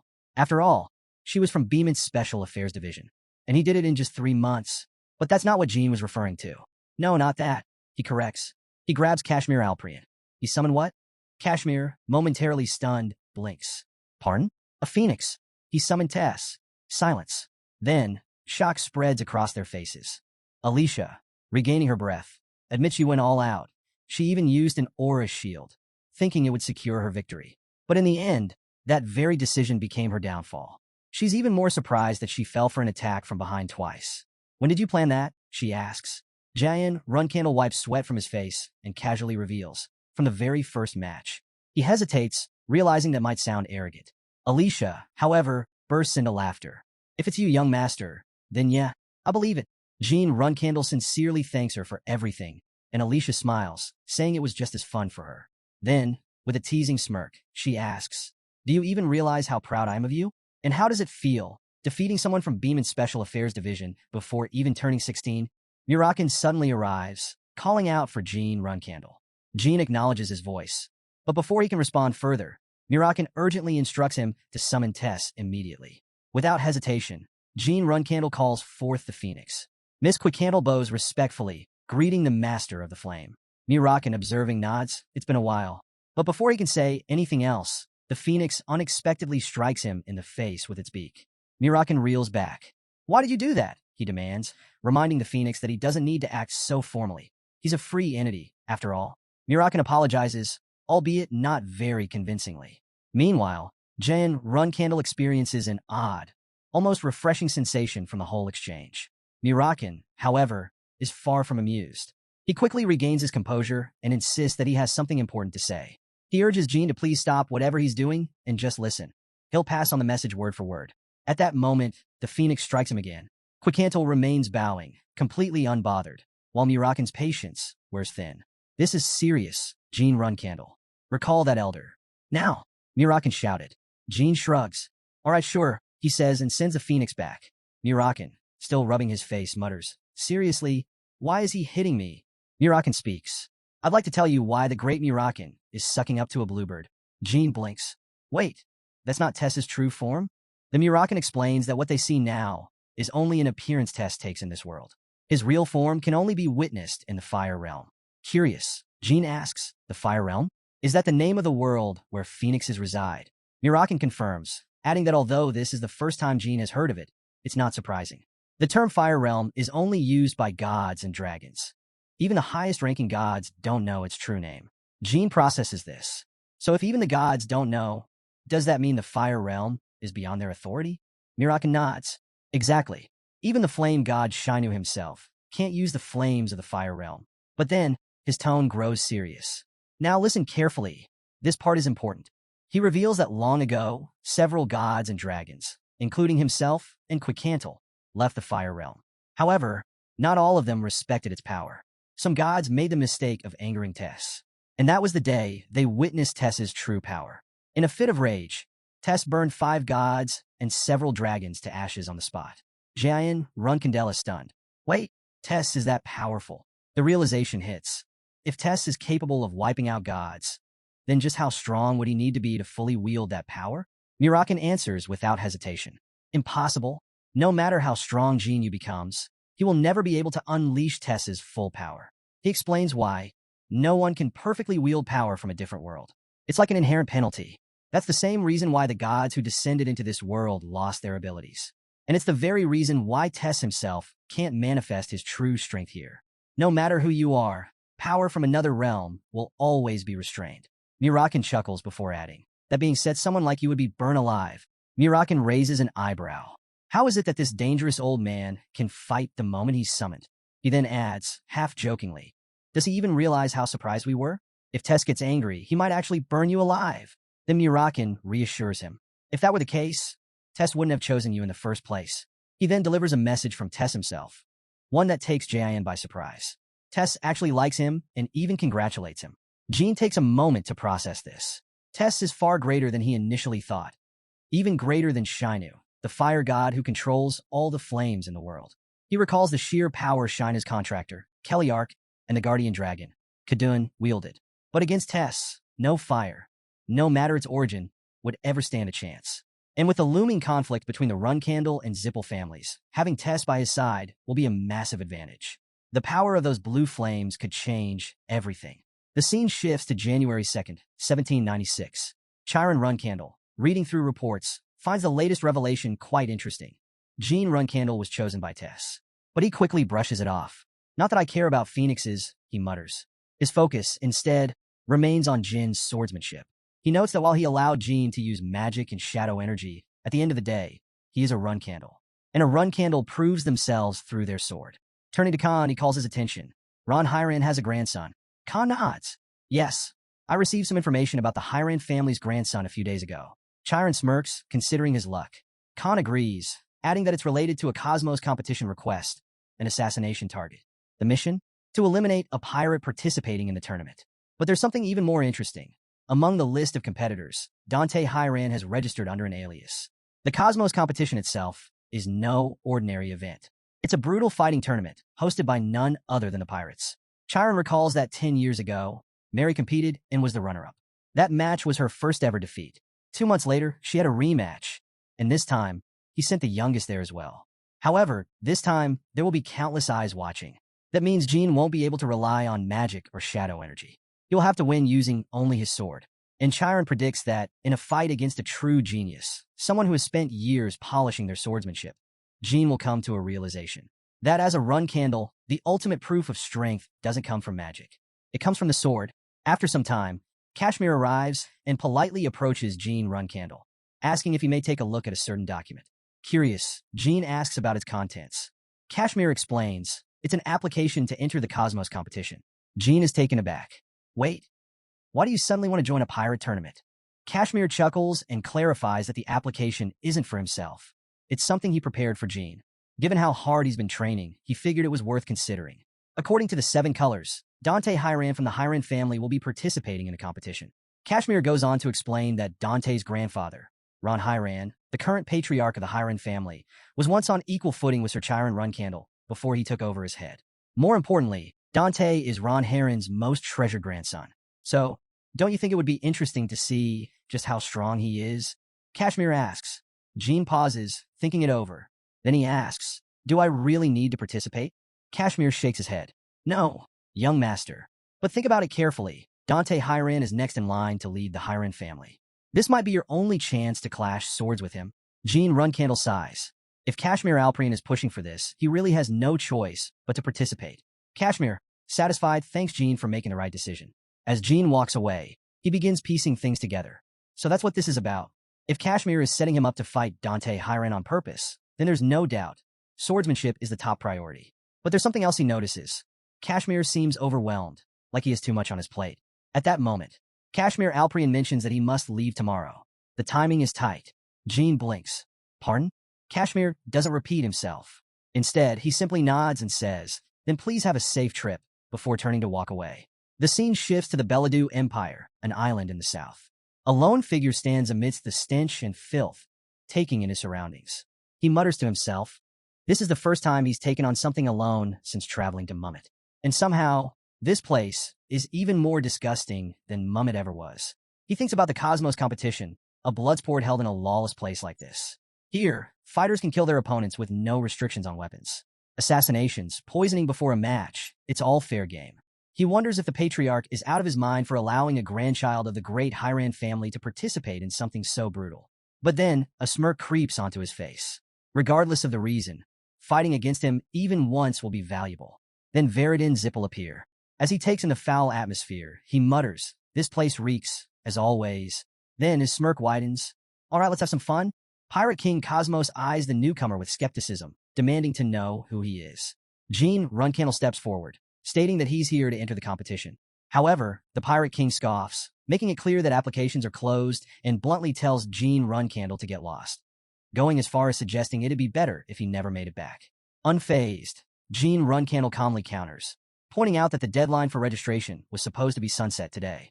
Pirate King Cosmos dismisses him with a wave, claiming he's not in the mood to accept any more applications. He then glares at Jean Runcandle, warning him not to test his patience because he's far too busy for this nonsense. Without warning, Cosmos flings a handful of coins at Jean Runcandle's face before delivering a solid punch. With a smirk, he sarcastically asks if that's enough for his entry. But as Jean Runcandle remains unfazed, the Pirate King's irritation shifts to amusement. Laughing loudly, he admits that the newcomer has guts. He likes that. With a dramatic flourish, he scribbles Jin's name onto the roster and hands him a paper. You're in Group 13, Cosmos announces, smirking. Take this inside. The people there will welcome you. With romance and love, his mocking tone suggests anything but a warm reception. Jean Runcandle proceeds inside, where a figure wearing a head covering snatches the paper from him and calls out, Group 13. Nearby, A man named Jean Grey overhears and comments with confidence that they should pair him with someone decent. If no one fits the bill, he jokes he doesn't mind if they just toss Jean Grey to the Sharks. He notes that this year's competition is full of young blood and even mentions another fighter, a notorious rascal who even managed to beat up the captain. It's a shame they're not in the same group. He was hoping for a showdown. Still, he wishes Jean Grey luck, though he doubts he'll make it far without a miracle. Pointing towards the Group 13 area, he tells Jean Grey to head over. See you later, he adds with a smirk. If you survive, that is. Once inside, Jean Runcandle asks about his room, only to receive a dismissive response. He's on his own to figure it out. He soon realizes why. The rooms are overcrowded, packed with 2 or 3 people each. It doesn't take long for him to put 2 and 2 together. The organizers probably want the participants to fight over space, turning even the sleeping arrangements into a survival game. Before he can even get settled, someone sneers at him, questioning who he is and why he doesn't seem to notice that the room is already full. Tensions rise as one person barks at another to get lost. Jean Runcandle doesn't waste time. His voice cuts through the chatter, calm but commanding. I'm going to count to 3, he announces. By the time I'm done, everyone not supposed to be here better be gone. The challenge is set. Now, it's just a matter of who dares to stay. Jean Runcandle begins counting. 1, 2. Before he can finish, a voice from the room hurls insults at him. But instead of backing down, Jean Runcandle fights back without hesitation. Just as the chaos escalates, someone new enters the room. Without missing a beat, Jean Runcandle grips his sword, scanning the room before asking a simple, yet chilling question. Who wants to stay with him? The response is immediate. A group of thugs rushes at him, shouting for his demise. However, they quickly regret it. Jean Runcandle counters with precise, ruthless strikes, easily overpowering them. As the dust settles, he scoffs, noting that while this place might be a lawless battleground, it's still nothing compared to Mummet. For now, he won't be getting much sleep. At that moment, the hooded figure from before appears again, visibly annoyed. He sighs, asking if Jean Runcandle plans on wiping out half the competition before the real fights even begin. Jean Runcandle smirks, calling this little brawl just the appetizer before the main event. The hooded figure studies him for a moment before chuckling. He admits that at first he thought Jean Runcandle was just another arrogant fool, but as the captain said, this guy is intense. That's precisely why they grouped him with the decent fighters. He then informs Jean Runcandle that Groups 1 and 2 are about to start their matches, and since he'll be facing some of them later, he might want to watch, offering to personally escort him. He also warns that bringing a sword into the spectator stands is forbidden, so he should just sit back and enjoy the show. Jean Runcandle sees no issue with that. As he follows the hooded figure, he notices the massive crowd gathered to watch the fights. No one here should recognize him, but in hindsight, he probably should have paid more attention to his disguise. He turns to the hooded figure and casually asks if he's heard the rumors about half of Group 13 getting wiped out already. He wonders if the guy placed a bet on one of them. When he asks who was responsible, the hooded figure shrugs, clarifying that besides that mess, there's another rumor floating around, one involving a reserve flag bearer from the Runcandle family. Nearby, a person in a green dress overhears and frowns, asking what exactly a Runcandle reserve flag bearer is and why one would even be here. His friend leans in, explaining that he got the scoop straight from some of the Cosmos pirate executives while drinking with them last night. He says there's a strong contender in the tournament, and if the rumors are true, he's from the Runcandle family. Laughing, the friend speculates that if it's legit, the fighter could be either Daytona Hona or Jean Runcandle himself. And if it really is Jean Runcandle, things are about to get interesting. After all, the last time that young guy made a name for himself, he became a 5-star, and chaos followed soon after. But what surprises him even more? The fact that they're not just aware of Jean Runcandle's name. They even know about the Tana twins, too. Jean Runcandle reflects that it's about time the Tana twins' names started spreading. If they really are participating, he figures he'll track them down and make them sit night watch while the real fireworks begin. Meanwhile, Pirate King Cosmos arrives at the Grand Arena, greeting the massive crowd with his usual flair. With a wide grin, he addresses the spectators, jokingly asking if they haven't dropped dead from all the waiting. Introducing himself as the Pirate King Cosmos, he lets out a hearty laugh before commenting on the sheer number of people who've come to line his pockets. He chuckles, noting that they clearly don't know how to manage their own money. But enough with the small talk. It's time to get things rolling. He lays out the structure of the competition. 14 participants per group, spread across 13 groups, making for a total of 182 martial artists on standby. With the basics out of the way, he hypes up the opening match, introducing the first fighter, someone who made it to the last year finals. Facing off against him is a fresh challenger, a newcomer to the competition this year. He introduces the so-called cute fighter from the Shark Pirates, Mantis, and his opponent, the young swordsman, Paul Mick. From the stands, Gene Runcandle takes note of Paul Mick's age. There are plenty of young fighters this year, but this one? He looks barely 13 or 14. That's way too young for a tournament this brutal. Just as he's processing the absurdity of it, a nearby spectator, sporting a nasty facial scar, shifts the conversation. Instead of discussing Paul Mick, he brings up another competitor, the reckless idiot who had the audacity to beat up a captain. Before the conversation can go any further, the match begins. Paul Mick moves in an instant, his blade flashing through the air. The next thing anyone knows, his opponent collapses.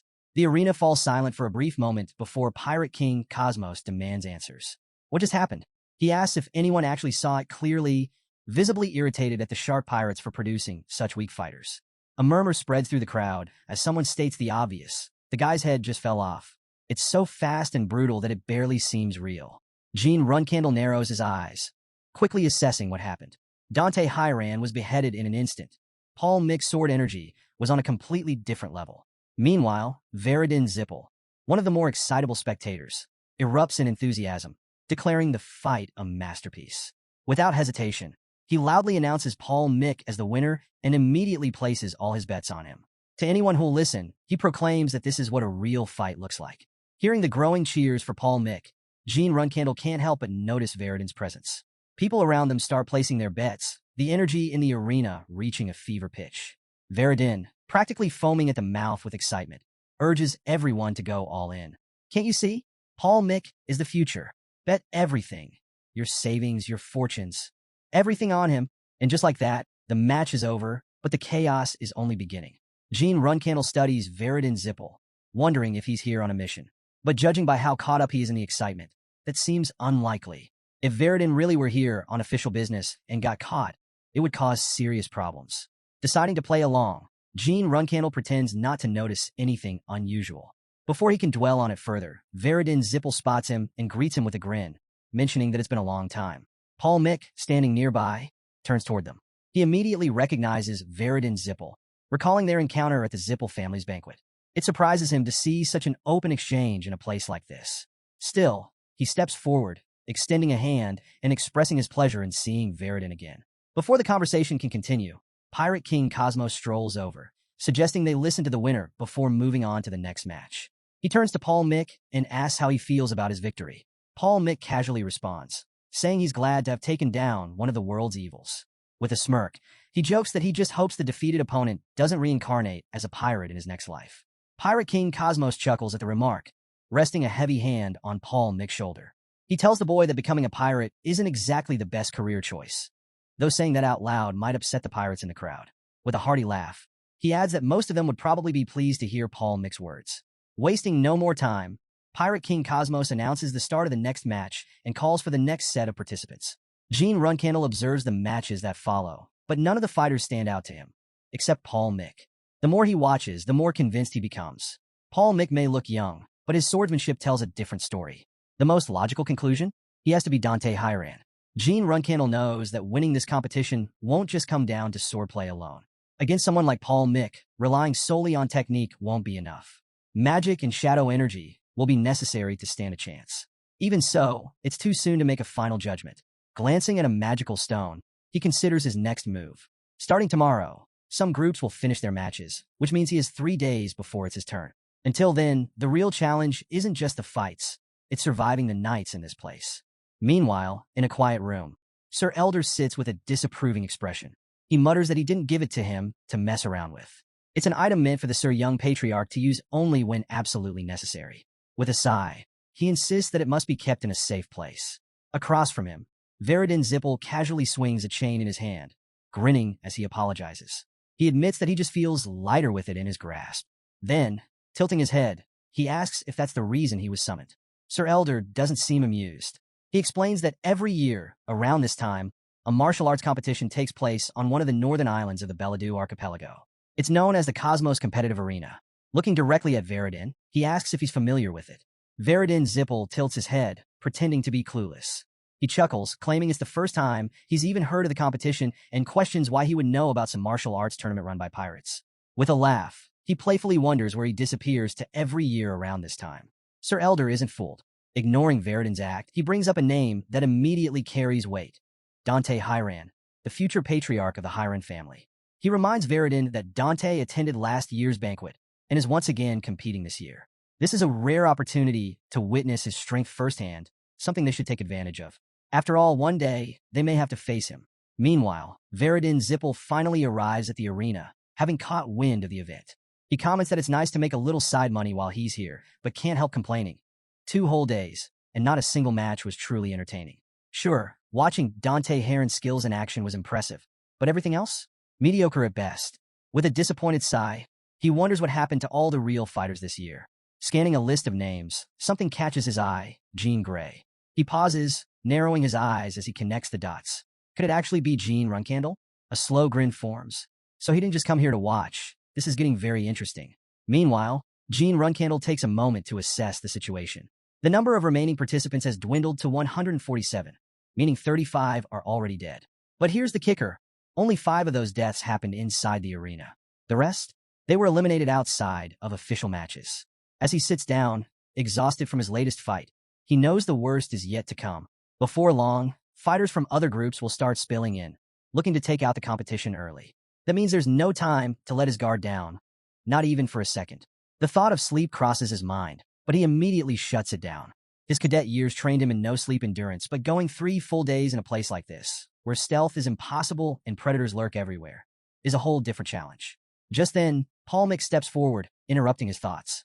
He acknowledges that it's rude to ask this when they've just met, but he needs a moment to talk. Jean Runcandle studies him, mind racing. Paul Mick, or rather Dante Hiran.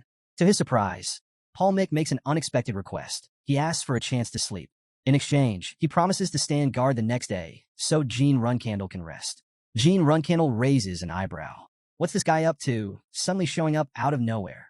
Paul Mick simply shrugs and explains. He's been watching since yesterday and can tell that Jean Runcandle is, at the very least, a true martial artist. That's why he's asking. Just let him sleep. Jean Runcandle wants to protest, but the exhaustion hits him like a wave. Even Hiran no-sleep training has its limits. Before he can argue, his body gives in. He collapses to the ground, and sleep takes him instantly. Jean Runcandle sits in his room, his senses sharp despite the exhaustion. The overwhelming smell of blood lingers in the air, a constant reminder of how many people have come after him. It seems like trouble just won't leave him alone. Meanwhile, outside, an old man whispers for someone to wait, signaling that the time has come. But before he can make his move, Jean Runcandle catches him. Without hesitation, he strikes with his sword. Coldly, Jean Runcandle warns the intruder. Hadn't he heard the rumors? Anyone who steps into this room doesn't make it out alive. A masked man steps forward, urging him to wait. He acknowledges that Jean Runcandle has already taken out every member of Group 13, but insists that they aren't here to fight him. They have a different target. His demand is simple. Hand over Paul Mick, the boy who just went inside. If Jean Runcandle complies, he'll even throw in an arrow as a parting gift. Without hesitation, Jean Runcandle deflects the incoming attack. He catches the arrow mid-air, inspecting it before smirking. Poison? Regardless of who's behind this, targeting a child is beyond despicable. He wonders if these guys have any idea who they're messing with. He then casually mentions the group of scoundrels that had been tailing him earlier. They were underlings of Pirate One-Eyed Joe. The last guy spilled everything before dying. Apparently, they were hoping to make some quick cash by kidnapping a Runcandle. Paul Mick steps forward, thanking Jean Runcandle for protecting him, despite having no obligation to do so. He's surprised at the situation, wondering how Jean Runcandle ended up being mistaken for those clueless, greedy fools. Paul Mick sighs and decides he owes him at least some explanation. He clarifies that, like Runcandle, he also comes from nobility, just not from the Runcandle family. He tells Paul Mick to think of him as nobility from Beemont instead. However, he apologizes for not being able to share any further details. Paul Mick, however, is already convinced. He expresses his deep gratitude, declaring that he owes Jean Runcandle his life. And in his eyes, a debt like this must be repaid in full. An eye for an eye, a life for a life. From this moment on, he vows to protect Jean Runcandle with his life, no matter the situation. He swears it on his honor. Jean Runcandle smirks, brushing off the sentiment. Figure that out on your own, he says. Right now, I need sleep. Just wake me up before the Group 13 matches. Despite Paul Mick's promise, Paul Mick notes that the protection he's giving him now that has nothing to do with the vow he take just now. There's no need to worry. He may seem cold and detached, but his actions speak louder than words. He's already fought for someone he just met, proving himself to be a man of conviction. Perhaps, in a way, they might even become friends. The scene shifts to the arena. Attacker rushes in, aiming straight for Paul Mick. But before he can react, Paul Mick moves first. In a single strike, Paul Mick counters and takes down the opponent with ruthless precision. The crowd erupts in cheers, chanting his name. Paul Mick, Paul Mick. Once again, his victory is absolute. As the competition heats up, the crowd erupts with cheers, not just for Paul Mick, but also for another rising star, Jean Grey. Spectators call out his name, with some even debating whether he might be stronger than Paul. However, not everyone agrees. One onlooker argues that while Jean is impressive, he's still no match for a reserve flag bearer of the Runcandle family. Another chimes in, emphasizing that Jean isn't a Runcandle, making the comparison pointless. Amid the growing excitement, someone notes that this year's tournament has essentially boiled down to these two young contenders. With their dominance, it seems the final match is all but decided. However, another warrior arrives, unimpressed, suggesting that while these two might be strong, they're just a couple of guys. He urges his group to gather their forces before the winner's group takes action. Before they can act, a mysterious figure wearing a head covering steps in, warning them to drop their plans. He stresses that their group isn't prepared to handle Jean Grey, nicknamed the God of Death for a reason. Having shared a room with him, he knows firsthand that challenging Jean would be a terrible mistake. When pressed for details, he explains that stopping others from interfering is the safest move because Jean has grown too popular. If challengers start dropping before the matches even begin, things will get complicated. With that, they walk away, deciding it's best to abandon their scheme. Another warrior questions if that's truly the right call, but his companion reassures him. According to the tournament program, they won't even have to face Jin's group. That's all the reason they need to steer clear. They also make it clear that their plan must remain a secret, especially from one person, Pirate King Cosmos. Meanwhile, Pirate King Cosmos slams his hand on the table, demanding to know who's been pulling strings behind his back. Someone in the room asks what he plans to do, pointing out that if things continue like this, the competition will lose its excitement, and the spectators will catch on. But Cosmos isn't interested in keeping things fair, only profitable. He decides to scrap the entire program, ensuring that all roads lead to a grand showdown between Jean Grey and Paul Mick. To him, the rest of the participants are just sacrificial lambs to raise the stakes. With that in mind, he orders the betting dividends to skyrocket, high enough to keep gamblers restless and desperate to place their bets. He envisions a lightning-fast progression from the winner's match to the finals, all to maximize profits. Meanwhile, the crowd continues chanting Paul Mick's name, fueling the anticipation. Then, Veridin Zipple arrives, sizing up the tournament's two biggest threats. One, a shocking supernova who has been dazzling since the start. The other, a warrior drenched in blood and legend, the so-called God of Death. With the stage set for an explosive finale, he poses the ultimate question: who will stand victorious? As the tension in the arena builds, a masked spectator confidently calls out Paul Mick's name, and his friend nods in agreement, pointing out how Paul's swordsmanship seems far more refined. Curious, he asks if young Master also placed a bet on Paul Mick. However, Veridin Zipple reveals that he went all in on Jean Grey, wagering a staggering 100,000 gold. His knight is taken aback, reminding him that Jean Grey's payout is 3 times that amount. Even if Jean wins, will the pirates actually cough up 300,000 gold? Veridin smirks, explaining that Pirate King Cosmos owns several islands. If he needs the money, he can simply sell one. Impatient with all the chatter, Pirate King Cosmos abruptly announces himself, demanding they quit stalling and start calling for Paul Mick already. The crowd erupts, but not just for Paul. A voice rings out, calling Jean Grey by his infamous title, the Grim Reaper of Group 13. However, the welcome isn't exactly warm. Booing, jeering, and even a few flying wine mugs and rotten vegetables rain down toward Jean. Watching the chaos, Cosmos grins to himself, already considering doubling next year's entrance fee. Wanting to speed things along, he orders the fighters to step forward. Answering the call, Paul Mick strides confidently onto the battlefield. His opponent, the so-called unknown swordsman from Group 13, soon follows, Jean Grey. While the crowd remains divided, Veridin Zipple stands firm, fully believing in Jin's strength. Encouraging him once more, he shouts, "Let's go." Jean, however, can't help but wonder why Veridin keeps saying that. Cosmos sees no reason to delay further. With a commanding voice, he declares the match has begun. Paul Mick steps forward, pledging to fight properly. Jean Grey, unfazed, draws his magical sword and invites Paul to attack as much as he wants. The two waste no time, rushing at each other with incredible speed, swords clashing in a fierce battle. At first, Jean Grey carefully measures his movements, conserving his energy and only increasing his speed when necessary. He knows he has to match Paul's pace strategically. Spectators watch in awe, one of them commenting how rare it is to witness such a high-level duel in a place like this. Another, overwhelmed by the intensity, argues that calling this a mere children's fight is an insult. Paul Mick acknowledges Jin's resilience, but warns that if he's holding back, now would be the time to reveal his true strength. Taking the challenge, Jean Grey surges forward with a faster attack, but Paul narrowly evades it. The crowd roars in response, with one spectator shouting, "Yep, Paul Mick. That's it. Send that scoundrel into the abyss." Paul remains calm, analyzing his opponent. He understands his own strengths, his nearly indestructible swordsmanship, his blessed physique, and above all, his superior stamina. This allows him to drag out fights deliberately, forcing his opponents into exhaustion. He also notes that Jean Grey is fighting under an alias, Jean Runcandle.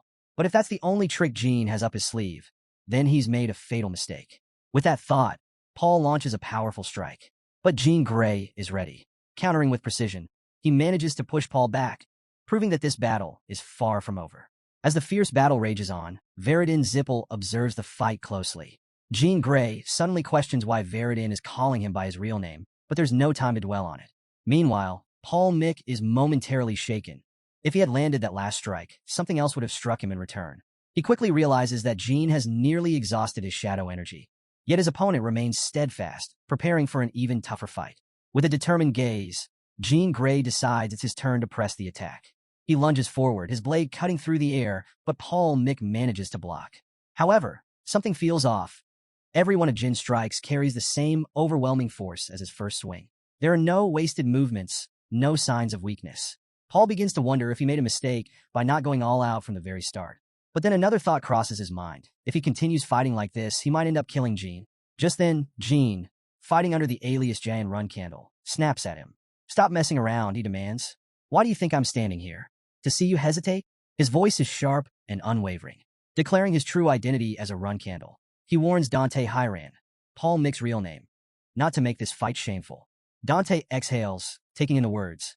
He acknowledges that he showed a weak side of himself, but no more. "All right," he mutters. "Then let's fight properly." With that, the battle resumes, fiercer than ever. Jean Grey presses the attack, relentlessly pushing Paul back. Paul shouts, charging forward to counter, but Jean is even faster, striking again before he can react. For the first time, Paul's expression falters. He hesitates, momentarily shaken by the look in Jin's eyes. It's not just determination. There's something deeper, something terrifying. Jean notices Paul's exhaustion. By now, he should be at his limit. So how is he still standing?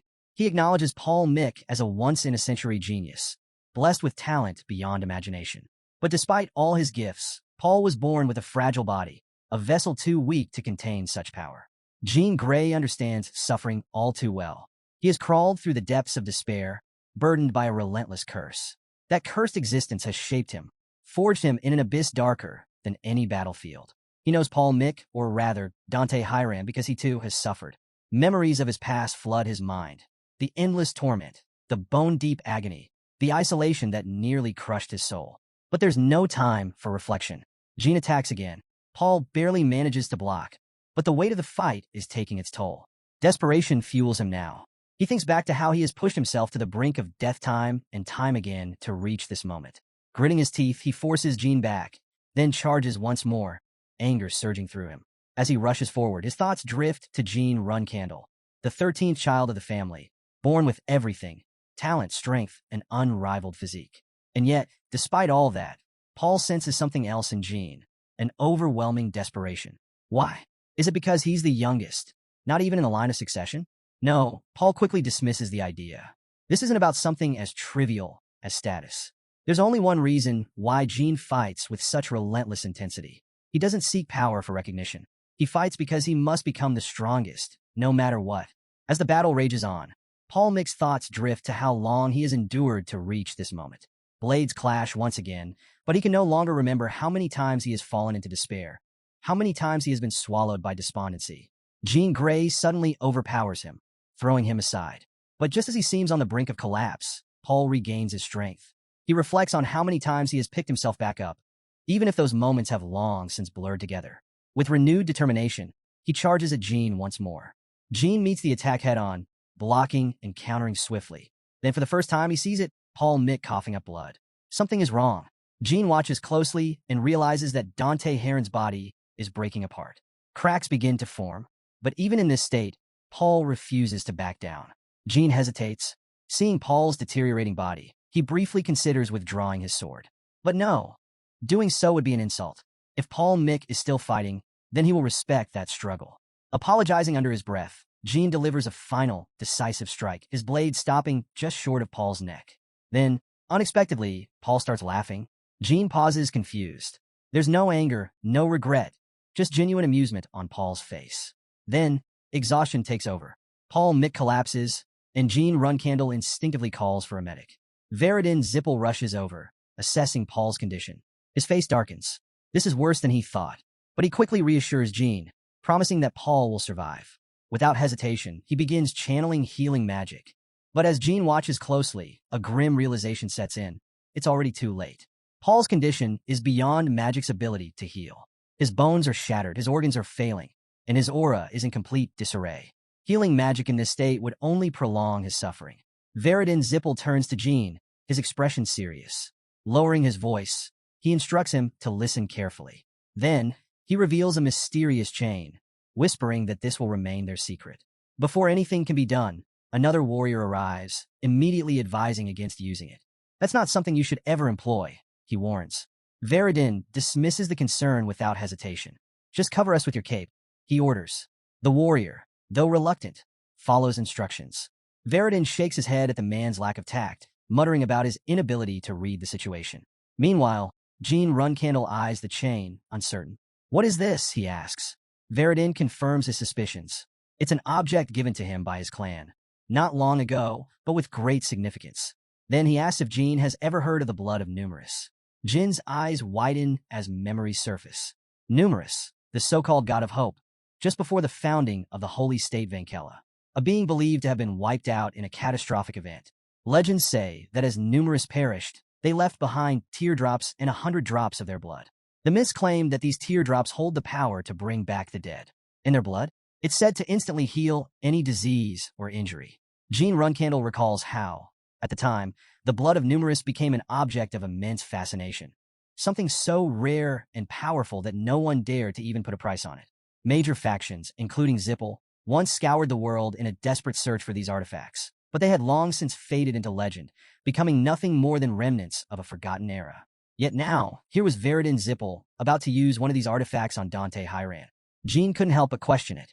Zipple and Hyran weren't exactly known for being on good terms. So why would Veridin go to such lengths for him? What was the real reason behind this decision? Meanwhile, Veridin retrieves a pill infused with the legendary blood and carefully places it into Dante's mouth. He muses that losing an equal is just as painful as losing a friend. As Dante swallows the pill, a brilliant light engulfs his body, and the healing process begins. Moments later, he coughs, blinks, and slowly opens his eyes. Veridin grins, relieved. Glad to see you're back. Dante, still dazed, looks around in confusion. What are you even doing here? Jean Runcandle watches the scene unfold, still trying to process what just happened. The blood of Numerous had done exactly what the legends claimed. It had brought Dante back from the brink of death. But to use such an invaluable relic for this purpose alone, that was an extraordinary decision. Veridin, fully aware of what he had just sacrificed, merely shrugs. The cost of using the blood of Numerous is massive, he admits, tapping his head. Dante, still trying to piece things together, asks about Numerous and how he could ever repay such a debt. Jean Runcandle smirks. Now this sounded more like the kind of deal Veridin Zipple would strike. But instead of some grand demand, Veridin simply waves a hand and grins. First things first, you're buying us all a round of drinks once this is over, he declares. And this time I'm sticking around. No excuses. Then, turning to Jean, he adds, oh, and when you see me somewhere else, don't act like you don't know me. Got it? Jean studies Veridin for a moment. At first, he had dismissed him as nothing more than an eccentric fool. But now he had to admit, Veridin Zipple was actually a pretty cool idiot. Fine, Jean says, amused. I'll consider it. Later, the group gathers at a hotel, where Veridin takes a moment to praise Jean Runcandle's extraordinary performance. The conversation soon shifts to the victory prizes, and when Jean is asked to pick one, his response catches everyone off guard. He wants both. Veridin bursts out laughing. Spirited as ever, he teases. Jean, however, can't help but reflect. Not long ago, he had nearly died in this very place. Now here he was, celebrating. He chuckles, shaking his head. Honestly, he mutters, I just wish Veridin had only asked for one prize. But then again, considering how close they had all come to death today, maybe it was fair enough. Veridin Zipple chuckles. waving off the idea that he truly needs both victory prizes. Since the situation played out this way, he decides to hand over the bag of coins to Dante Hyran. With a teasing grin, he remarks that it's not as if Hyran is lacking money, but he considers this a commemorative gesture. In fact, he plans to frame one of the coins as a keepsake. Then, as if struck by an idea, Veridin suggests an exchange, catching Jean Runcandle's attention. Jean notices a piece of paper in Veridin's hands and leans in curiously. "Wait, is that what I think it is?" Jean asks, eyes narrowing. He recognizes it instantly. A treasure map, something he's only ever heard about in stories. If Veridin intends to gift him something this valuable, then this is no ordinary trade. But Jean quickly clarifies that the map is already his. Veridin raises the bag of coins with an amused expression. "So an empty chest in return?" he asks. Jean simply nods, offering his gratitude. Turning to Dante, Jean suddenly shifts the conversation. "Now, let me ask you something. Why didn't you use your secret technique like you were supposed to?" His tone is serious. "You know things should be done properly?" Dante exhales, looking unfazed.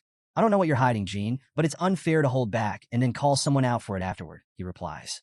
"From where I stand, that just doesn't sit right." He acknowledges Jin's sharp instincts, but insists that he doesn't fully understand what's being implied. Without missing a beat, Dante then proposes something bold. "If we ever fight again, let's do it without hiding anything. No tricks." Veridin Zipple grins at the thought. Already looking forward to the day, they all stand at the helm of their respective clans. Leaders destined to clash. However, ever the jokester, he also suggests that maybe they should just settle down and keep things friendly instead. Jean scoffs. "That's awfully soft of you." Veridin shrugs. "I'm just saying, if things go sideways, it could cause a lot of trouble. We should be careful about how we handle our future battles." Dante Hyran, meanwhile, contemplates the paradox of their relationship. Tonight, they sit together, clinking glasses in camaraderie. But when the time comes, their paths will inevitably cross in battle. Friends now, enemies later. They raise their drinks in a silent toast, acknowledging the strange reality they share. As the moment settles, Veridin suddenly shifts the conversation. "By the way, have you guys heard about that Veridin impersonator running around?" Meanwhile, Pirate King Cosmos storms into his storage room, only to find everything gone. Fury boils within him. "Those noble scoundrels, they took everything," he growls, his frustration echoing through the empty chamber. Back at the gathering, Dante Hyran raises an eyebrow. "Someone dared to impersonate you in Zipple family territory?" He leans back, genuinely surprised. "That's bold. Who would even have the nerve to pull that off?" Veridin shrugs. "No idea. But recently, because of what happened to Uncle Andre Zipple, our family's honor has been tarnished. That's why these kinds of incidents are happening." His tone turns sharper. "And just to be clear, I'm not bringing this up for your sake, Dante." He then adds, almost as an afterthought, that there's also a rumor floating around about a Runcandle being involved. But at this point, nothing has been confirmed. Jean Runcandle turns to Veridin Zipple with a question. "So, what's your plan for dealing with this impersonator?" Veridin sighs, explaining that while he definitely needs to catch them, he's considering hiring a high-ranking mage to track them down. Jean immediately shakes his head. "Bad idea," he says. If it were up to him, he'd use the rumor to boost his public image rather than rushing to capture the impersonator. Publicly announcing that someone was running around impersonating a Zipple in their own territory would only make Veridin look weak and incompetent, something that would invite mockery and disrespect. He suggests letting the impersonator roam for now and dealing with them later, once the situation can be used to his advantage. Veridin pauses, considering the strategy. After a moment, he nods. "Now that you put it that way, you're right. I'll talk more about this once I return." Jean smirks. "Then I take it this conversation is over?" Before they part ways, Dante Hyran, who had been listening quietly, suddenly speaks up. "Wait, what exactly is settled here?" Jean glances at him and shrugs. "If I stay here any longer, I might actually start liking Veridin Zipple. And unlike the two of you, I have other matters to take care of." Veridin raises an eyebrow. "This wouldn't happen to be about the reserve flag bearer issue, would it?" Jean responds with a knowing smile. "Let's just say it is." Veridin chuckles. "All right then, I'll see you next time, friend." As Jean walks away, he turns and said, "In your dreams?" Elsewhere, Chiron Runcandle receives a letter from Kashmir Alprian. He sighs, recalling how he once told Kashmir to keep his letters concise. Now, receiving such a short message almost feels like he's being toyed with. Khan, standing nearby, notices his reaction. "Did something happen to the young master?" Chiron shakes his head. "Not exactly. It's just that Jean Runcandle defeated Heron's grandson. A 6-star feat," he pauses, impressed. It seems Jean has been quite diligent. He then instructs Khan to inform Kashmir Alprian that they will meet for drinks soon. Without wasting another moment, Chiron casts a spell and vanishes, his urgency clear. Khan watches him disappear and simply nods. Understood. Meanwhile, Jean Runcandle sits with Kashmir Alprian. Alprian looks up from the fire and suddenly asks, "Do you feel that? A cold breeze?" Nearby, Julia plays with a kitten, completely unaware of the shift in atmosphere. Jean, glancing at the burning fire, frowns. "Now that you mention it, yeah, I do. Maybe I'm coming down with something." Alprian chuckles. "You should take some medicine." Then, after a brief pause, he changes the subject. "By the way, about that map you mentioned earlier, can I see it?" Jean reaches into his belongings and pulls out the map, laying it on the table. "It's a bit rough," he admits, "but maybe you'll recognize something." Kashmir picks it up, examining it closely. After a few moments, he shakes his head. "This is the first time I've seen a map like this.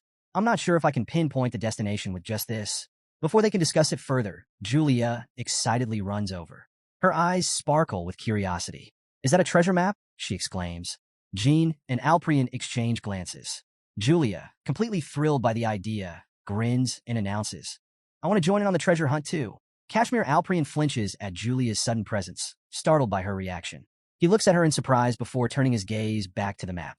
Pointing to one location, she remarks, "There's something important here." Then, shifting her finger to another spot, she adds, "And here something very precious is being carefully guarded." Before she can explain further, tears suddenly well up in Julia's eyes. Kashmir is caught completely off guard. "Wait, why are you crying?" he asks, panicking. Mirakin quickly grabs Julia, his expression tense. "Her authority is going out of control," he warns. "We need to call the guardian dragon now." Turning to Kashmir, he urges him to summon Latri immediately. Kashmir, snapping out of his shock, nods. "Got it." Within a minute, Latri arrives. Mirakin hurriedly explains the situation. Julia lost control after seeing something on the map. Whatever it was, it overwhelmed her. Now, only Latri can calm her down. Latri gently takes Julia into his arms. "It's okay now," he soothes. "I'm here. Just take a deep breath." He reassures her, his voice calm and steady. "You don't have to be afraid. Everything will be all right." Slowly, Julia begins to relax, the tension in her small frame easing. Just then, Alicia Badger arrives. Taking in the scene, she frowns and asks, "What's going on? And why is my Julia crying?" Kashmir glances up at her and reassures her. "Everything's fine now." By now, Julia has fallen asleep in Latri's arms. Alicia gently takes the child into her lap, brushing a hand through her hair. Mirakin exhales in relief. "Nice work, Latri." Latri gives a small smile. "Sorry, I couldn't greet you properly earlier. I was a little preoccupied." Mirakin waves it off. "Forget about that. What matters is what she saw. Was it the future?" Latri's expression darkens. "No," he shakes his head. "It wasn't the future. It was the past." Mirakin narrows his eyes. "The past?" He pauses, then asks carefully, "Was it a grudge?" Latri sighs, adjusting his grip on Julia. When someone with AZ Mill's power looks into the past, they don't just see history. They see the emotions attached to it, the grudges, the deep-seated attachments. He glances at Mirakin. She must have seen a place or an object that held something heavy. His voice drops slightly. "If we had arrived any later, things could have taken a very dangerous turn." Mirakin's expression tightens. What exactly did she see? Latri closes his eyes for a moment, then covers one of his eyes as if recalling something distant and buried. A scene from a primeval land. His voice is quiet but firm as he begins his account. The people of that land worshipped their own deity and lived in complete isolation from the outside world.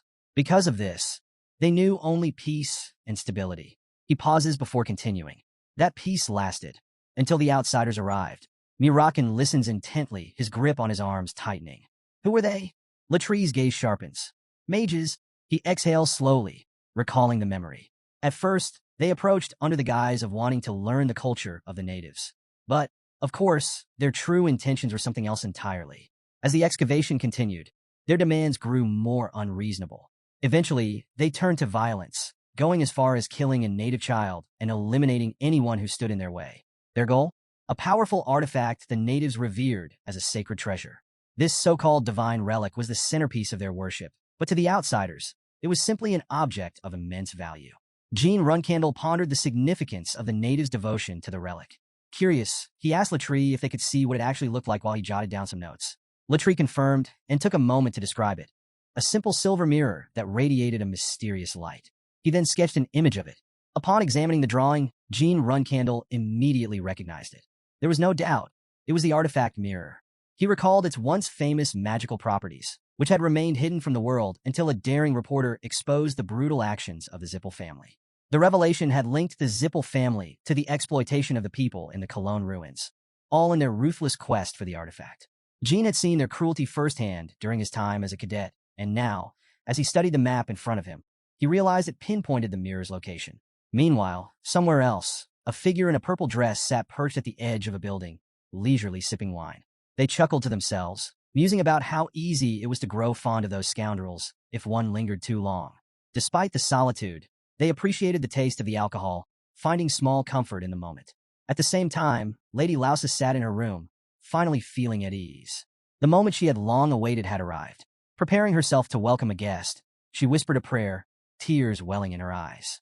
Jean Runcandle, still fixated on the mirror's intricate design, contemplated the staggering implications of the map he had obtained, from a mere pirate, no less. This wasn't just some ordinary find. It was the key to something far greater than he had initially imagined. His thoughts were interrupted when Nguyen, noticing his serious expression, asked what was on his mind. Realizing he couldn't reveal too much just yet, Jean simply responded that something felt off. Satisfied with the answer, mirakin let it go and moved on. Later, Jean reached out to Kashmir Alprian, who apologized for what Yuria had endured in the territory. But Jean reassured him. This was all part of the journey that every contractor of a higher power had to face at some point. He had expected it. Latrie, standing by, firmly assured Kashmir that no matter what happened, they would always be there to protect Yuria. Kashmir Alprian expressed his gratitude, now fully aware that the map in their possession was far from ordinary. Realizing the urgency of the situation, he decided to take action, seeking out someone capable of deciphering the ancient language inscribed on it. He entrusted the task to the seven-colored fowl, believing they had the expertise needed. Jean Runcandle agreed to let him handle it, but privately had his doubts. He knew how challenging this task would be. As he reflected on the past, memories of the Zipple family's brutal massacre centuries ago resurfaced. The residents of Cologne had been nearly wiped out, and those who survived were now imprisoned in Colin. This led Jean to a new thought. If they could find the mirror before the Zipple family did, they might have a chance to change everything. 2 weeks later, on February 17, 1796, a man named Pan was seen dancing in the streets, rambling about how everything in life was spiraling out of control. Ironically, in the midst of his exaggerated performance, he twisted his foot and fell flat on the ground. Jean Runcandle, watching from a distance, noticed how exhausted Pan looked. Seeing a kindred spirit in him, Jean suggested they talk as friends, given that they were both going through difficult times. Pan, still sprawled on the ground, looked up and asked who he was talking to. Jean simply replied that his name didn't matter, offering him a drink instead. Amused by the gesture, Pan called Jean a good man and gladly accepted, even jokingly asking if he was an angel. Jean chuckled and helped him up, mentioning that his younger sister would appreciate his kindness. As they spoke, Jean took note of Pan's distinct skin color and commented on it. Pan sighed, saying he had heard similar remarks many times before. He explained that his tribe was like Zat, a word unfamiliar to Jean. Curious, Jean asked about his people, but Pan hesitated. His homeland was far from here, he admitted, and discussing it only brought him sorrow. Instead of pressing further, Jean nodded in understanding. Wanting to shift the topic, Jean pulled out an old paper with strange markings and asked Pan if he recognized the script. But the moment Pan saw it, his entire demeanor changed. His grip tightened on the bottle in his hand before he abruptly shattered it against the ground. His mood darkened as he glanced toward Latrie and Mirakin, who were nearby. His voice grew sharp as he demanded to know why they were approaching him, especially since he was from Colin. Sensing the rising tension, Jean quickly intervened, casually introducing himself as the freeloader of Tyken's defense captain, Elisa.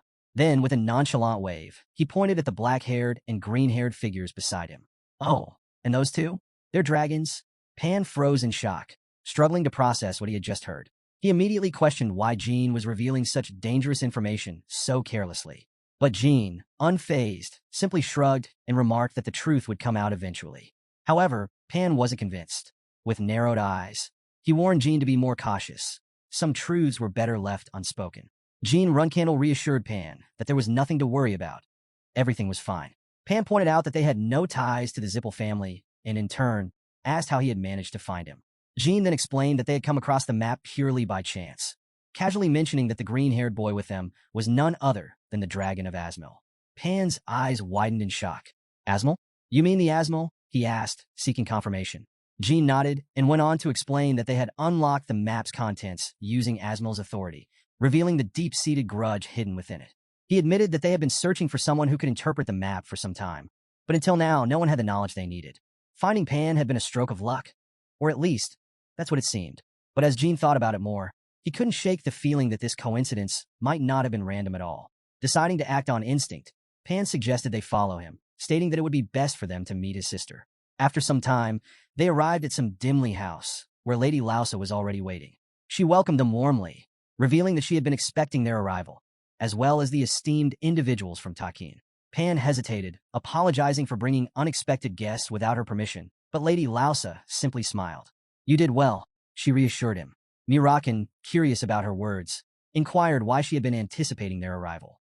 Lady Lausa's expression turned serious. It's different, she explained. Jean Runcandle agreed.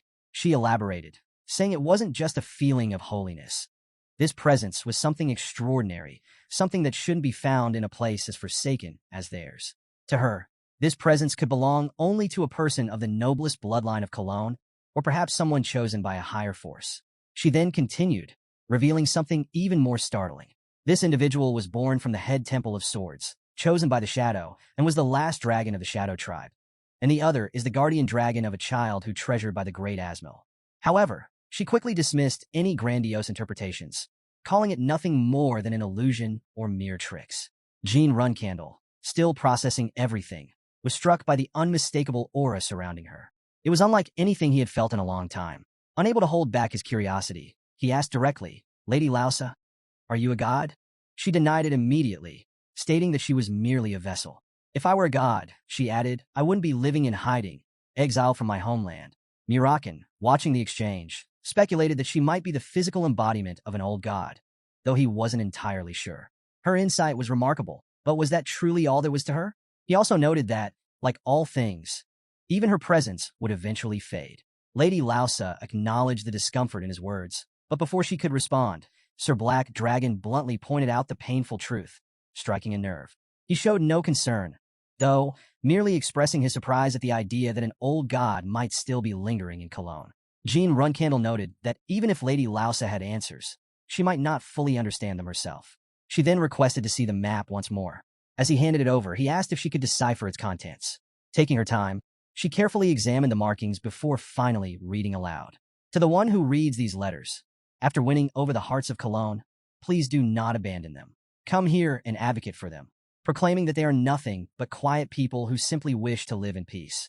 Her voice carried a weight of emotion as she read, revealing a deep-seated resentment.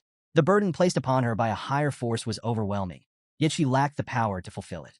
She then disclosed something unexpected. Her grandfather, now long deceased, had created this very map.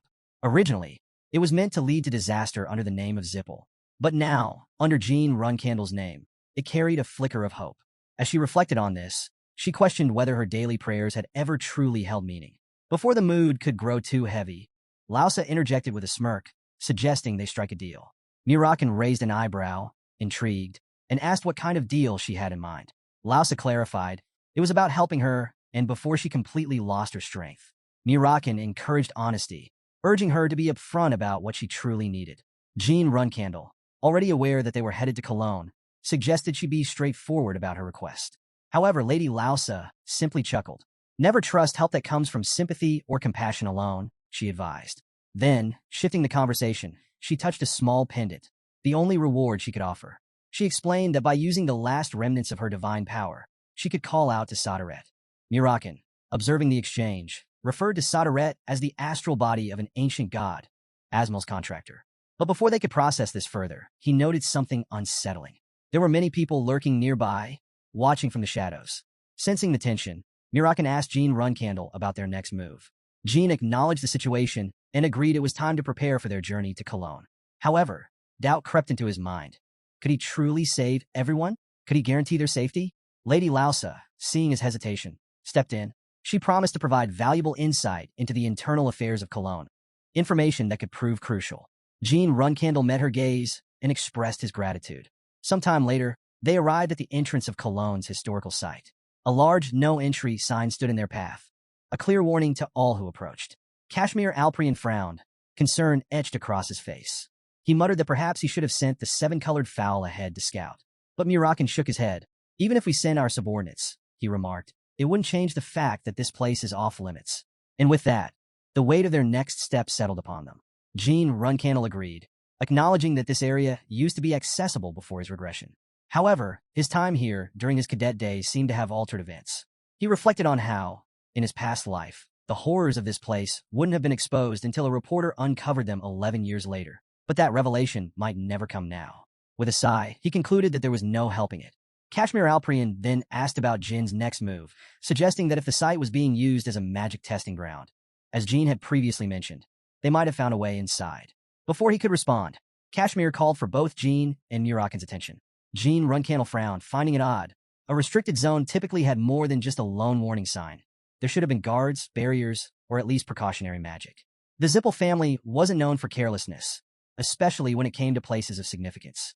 He voiced his doubts, and Kashmir reflected on the possibility that they had already found what they were looking for. Jean speculated that the Zipple family might have given up after centuries of fruitless searching. But before the thought could settle, Mirakin smirked and sarcastically suggested that maybe the Zipple were just using the place as a personal vacation spot. Then, cutting himself off, he pointed to a group of workers nearby. Gene Runcandle turned his gaze toward them and immediately locked onto a silver-haired man. His sharp instincts kicked in. A pure-blood Zipple? He called out, asking the man to confirm his identity. Gene confirmed it. Miran Zipple. Jin's mind clicked into place. Miran Zipple, also known as the lunatic of the Mage's Tower. From what he remembered, Miran was less recognized as Patriarch Zipple's sixth son and more infamous for his eccentricities. Observing him further, Gene noticed something strange. Mirakin was a pure-blood Zipple, yet he had no escort, no guards. Just him, drinking in broad daylight, as if this were a casual outing. Kashmir Alprian, equally intrigued, remarked that Mirakin was the master of the 7th Mage's Tower in Zipple, an 8-star mage with immense wealth and influence. That kind of power explained his arrogance. Mirakin, ever the pragmatist, suggested a simple solution: eliminate Miran and evacuate everyone from the area using the microbe they had brought along. But Gene Runcandle immediately shot the idea down. Killing a pure-blood Zipple, especially after what had happened with Andre Zipple, would have serious consequences. The backlash from the Zipple family would be severe unless they had an irrefutable justification. He emphasized the importance of securing a legitimate reason before making such a bold move. At that moment, Jin's sharp senses picked up a discreet presence nearby. His eyes narrowed as he quickly turned, catching sight of a figure, Dino Jaglin. Recognizing something familiar about the man, Jin approached him without hesitation. His tone was firm, almost demanding. "Who are you?" He made it clear he wouldn't ask twice. The man calmly responded, identifying himself as Dino Jaglin, a reporter. Jin's mind immediately made the connection. Dino Jaglin, the reporter who exposed the truth about Cologne in my past life. But something didn't add up. If the original report had only been published 10 years later, how had one man managed to uncover so much by himself? A new thought crept into Jin's mind. Was he really working alone back then? Gene Runcandle instructed Dino Jaglin to turn around, taking a moment to assess him. The boy was young, frail even, yet he had the nerve to challenge the Zipple family. Gene couldn't help but admire that kind of boldness. He then asked if Dino was here, chasing the next big story, and more importantly, what kind of truth he was hoping to uncover. Instead of answering directly, Dino turned the question back on him, asking where Gene himself had come from. Gene reassured him, telling him not to be so tense. They were just passing through, helping out a friend from the area. And since Dino had introduced himself as a reporter, it seemed their goals might align after all. Dino confirmed that he was well aware of the situation concerning the citizens of Cologne. At this, Mirakin raised an eyebrow, questioning whether they should really be sharing everything with him. But Kashmir Alprian dismissed his doubts, explaining that this was all part of their strategy. Mirakin wasn't convinced. "And what exactly is the strategy?" he asked. Kashmir explained that the reporter was likely here to expose the truth about this place. If they worked with him, they could create a legitimate pretext for attacking the Zipple family. He also suspected that Dino had already gathered key information on the subject. Dino didn't deny it. Instead, he reached into his bag and pulled out a worn notebook, inviting them to take a look. He explained that it contained extensive notes on the natives. Gene Runcandle flipped through the pages, impressed by the level of detail. He chuckled slightly, commenting on Dino's boldness. If the Zipple family ever got their hands on this, he let the implication hang in the air. But Dino remained unfazed. He confidently assured them it wouldn't be a problem. He had already spent time with Miran Zipple. According to him, Miran had been drinking nonstop for days, too intoxicated to be a threat. Given the situation, there was no need to go to extreme lengths to extract information from him. An interrogation, or even elimination, would be much simpler. Gene acknowledged the point, then turned back to Dino with a request. Murin talked to himself and made a passing remark about how the old elders always seem to send people to miserable places for trivial reasons, shaking his head in mild frustration. His tone dripped with disdain as he referred to elders as nothing more than an insect. At that moment, Dino Jaglin approached Murin Zipple, breaking the silence. Drinking alone again? Murin, already deep in his cups, waved lazily at him and grinned. Ah, there you are. I was waiting for you. Thought I might die of boredom. He slumped back in his chair, groaning in frustration. You know, it's exhausting not being able to have a proper conversation with anyone around here. Dino Jaglin introduced himself, explaining that they were merely travelers and storytellers. He had brought his companions along, thinking Murin Zipple might find them interesting. Apologizing for the unannounced guests, he waited for Murin's reaction. To his relief, Murin waved off the concern with a lazy smile, assuring him it was fine. Instead, he asked where they had met. Dino answered without hesitation. Phalon Kingdom. We were gathering medics. With that, introductions began. Gene Runcandle stepped forward, expressing his honor at meeting the esteemed Murin Zipple. Murin simply smiled in response. However, Veridin Zipple, standing off to the side, scoffed. Brother Murin is a despicable man, he muttered. My late uncle, Andre, was already evil. He went on, his expression darkening. Just thinking about Murin's actions was enough to make his stomach gag, even in his sleep. He questioned the elder's decision to appoint him as the master of the Mage's Tower. Dante Hyran, caught off guard by Veridin's harsh words about his own kin, interjected. Is Murin really that terrible? Veridin didn't hesitate. He's a monster from the abyss. Something far beyond what someone as innocent as you could comprehend. His voice was firm, almost warning. Then, turning to Gene Runcandle, he added, avoid him if you can. A confrontation with Murin will only bring disaster. The scene shifts back to the present. Murin suddenly asked Gene if he shared stories during his travels. Gene nodded, confirming that they often did, something Dino had already mentioned. Murin acknowledged this, but his gaze sharpened. You may have seen much, but it's nothing compared to what a high-ranking Zipple family member experiences on a mission. Meanwhile, Murin Zipple leaned back, calling out to Dino Jaglin. It's been 2 weeks since we met, hasn't it? His tone was casual, but there was an edge to it. I can't help but wonder. Who are you, really? Dino remained composed, but Murin's curiosity only grew. And tell me, Dino, are you curious? He let out a low chuckle. You've got some nerve, wandering into a restricted Zipple territory like it's your own backyard. His gaze darkened as he leaned forward. Tell me, how are your little chats with the natives? His voice took on an almost mocking concern. I hope you weren't too attached to them, because they're gone now. Dino stiffened. Murin grinned wider. What? Just realizing it now. He shook his head in amusement. Every single one of them that spoke to you vanished. He laughed, the sound eerie. And if you try to match me, I'll just keep rising higher. Dino met his gaze, unflinching. Murin tilted his head, genuinely curious. I don't get it. How can you be so fearless? He ran a hand through his silver hair, exhaling in mock exasperation. It's giving me goosebumps just thinking about it. His amusement quickly turned to something more sinister. You really are audacious, aren't you? Dino narrowed his eyes. What do you mean? Murin's smirk deepened. The Garden of Swords and the scoundrels backing you. Before Dino could react, Murin moved. In a flash, he lunged, his magic surging forward like a lethal tide. But before the attack could land, mirakin was faster. He grabbed Dino and yanked him out of harm's way, just in time. Gene Runcandle examined the mysterious shield, puzzled by the fact that he couldn't detect any magical energy being used to create it. Considering that the magic had been hidden within the campfire, he found it strange that he couldn't perceive its flow. Something about this situation didn't add up. Mirakin warned him to stay cautious, explaining that while magic power could be concealed, it could never be completely erased, meaning whoever was responsible for this was definitely hiding something. At that moment, Murin Zipple called out, asking if Gene Runcandle was present. He mentioned that a certain girl had made a request to him. However, when Gene asked how Murin recognized his face, he received no answer. Instead, Gene unsheathed his sword, making it clear that if Murin wasn't going to talk, he'd just have to get the information out of him the hard way. Murin, in turn, recalled that Gene was still just a reserve flag bearer and questioned how he had come into possession of the request, wondering if it was a personal matter. Gene scoffed, finding Murin's tone annoyingly superficial. With a weary chuckle, he made it clear that he was quickly losing patience. Acknowledging his own rudeness, Murin dismissed the conversation and instead prepared himself, forming a protective shield just as Gene attacked with magical projections. Mirakin quickly intervened, shielding Dino Jaglin and the others from the barrage. Some individuals even stepped forward to protect Murin from harm. As the chaos erupted, Mirakin commanded everyone to get out of the way and take the others to safety. Meanwhile, Dino Jaglin, overcome with anger and frustration, cursed and demanded answers. He couldn't understand why Murin would resort to such actions, calling him nothing more than human trash. "What have these people done to deserve this?" he shouted. Murin, unbothered by Dino's outburst, observed his expression with amusement.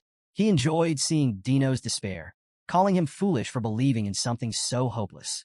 He then turned his scorn toward Dino directly, mocking him for being nothing more than a flatterer and a spy. "Do you really think you'll find solace in saving people even more pathetic than yourself?" he sneered. Without hesitation, Murin placed the blame for this entire situation on Dino, stating that nothing could stop him now. He prepared for another attack, determined to wipe out everyone in his way. At that moment, Jean suddenly unleashed a powerful attack toward Murin, cutting off his words mid-sentence.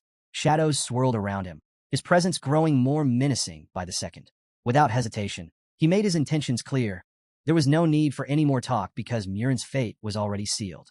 Watching the destruction unfold, Kashmir Alprian assessed the battlefield. Even though he had managed to strike when Murin let his guard down, the damage caused was still immense. What intrigued him most, however, was the power of shadow energy. Murin found it infuriating that this non-magical force was sapping his magic, as if the shadows themselves were alive. It didn't take him long to realize the truth. Jean Runcandle was manipulating shadow energy. With a knowing smirk, Murin laughed. "So, Sodared is supporting Runcandle once again?" he mused, referring to the mysterious force at play. It seemed Jean was more cunning than he had initially thought. Jean wasted no time. Calling upon his shadow energy, he positioned Mirakin and Kashmir above the battlefield before launching a decisive strike against Murin Zipple. As the attack surged forward, Murin muttered under his breath. He couldn't sense anything again. Jean Runcandle carefully observed Murin Zipple, noting that he was deliberately concealing his mana flow. While this made it harder to detect his magic, it also worked to Jin's advantage. He could now fight under the assumption that Murin was constantly using magic, which would drain his energy over time. Meanwhile, Murin Zipple acknowledged Jin's quick reaction, recognizing that he had secretly been preparing for this battle all along. However, he doubted that Jin could save everyone involved. Without hesitation, he rushed forward to attack, and Jin charged at him in return. Mirakin quickly joined the fray, escalating the intensity of the battle. Murin retrieved his magical staff and unleashed a powerful strike, which Jin blocked with precision. Determined to end this fight, Jin vowed to use every ounce of his strength and warned Murin not to get any closer. However, he quickly realized a troubling fact. No matter what magic he used, Murin's shadow energy nullified it completely. Undeterred, Jin retaliated with a spell, feeling a brief sense of relief when it landed. But Murin only laughed, exhilarated by the challenge. He relished the thrill of battle and eagerly anticipated the satisfaction of crushing Jin Runcandle. Thanking Jin for his efforts, he declared that the battlefield they fought upon would become a testament to his power. Jin, however, was beginning to recognize the nature of Murin's magic. It felt like a trap, designed to wear him down over time. Instead of countering each attack head-on, he decided to focus on dodging and conserving his stamina. He subtly signaled Mirakin and Kashmir Alprian, who immediately understood his plan and joined him in the offensive. Mirakin urged them to move quickly and get everyone outside of the magic circle, an idea that Dino Jaglin agreed with. However, Murin dismissed their efforts with a smirk, declaring that the magic square extended as far as the eye could see, with no gaps in its construction. Confident in his control, he challenged Jin to embrace the battle and launched another devastating attack. Jin managed to dodge, but the force of the attack sent him crashing to the ground. As he scrambled to his feet, he noticed that the very earth beneath them was beginning to erode where Murin's magic had struck. The battlefield was now fractured, splitting the group into two.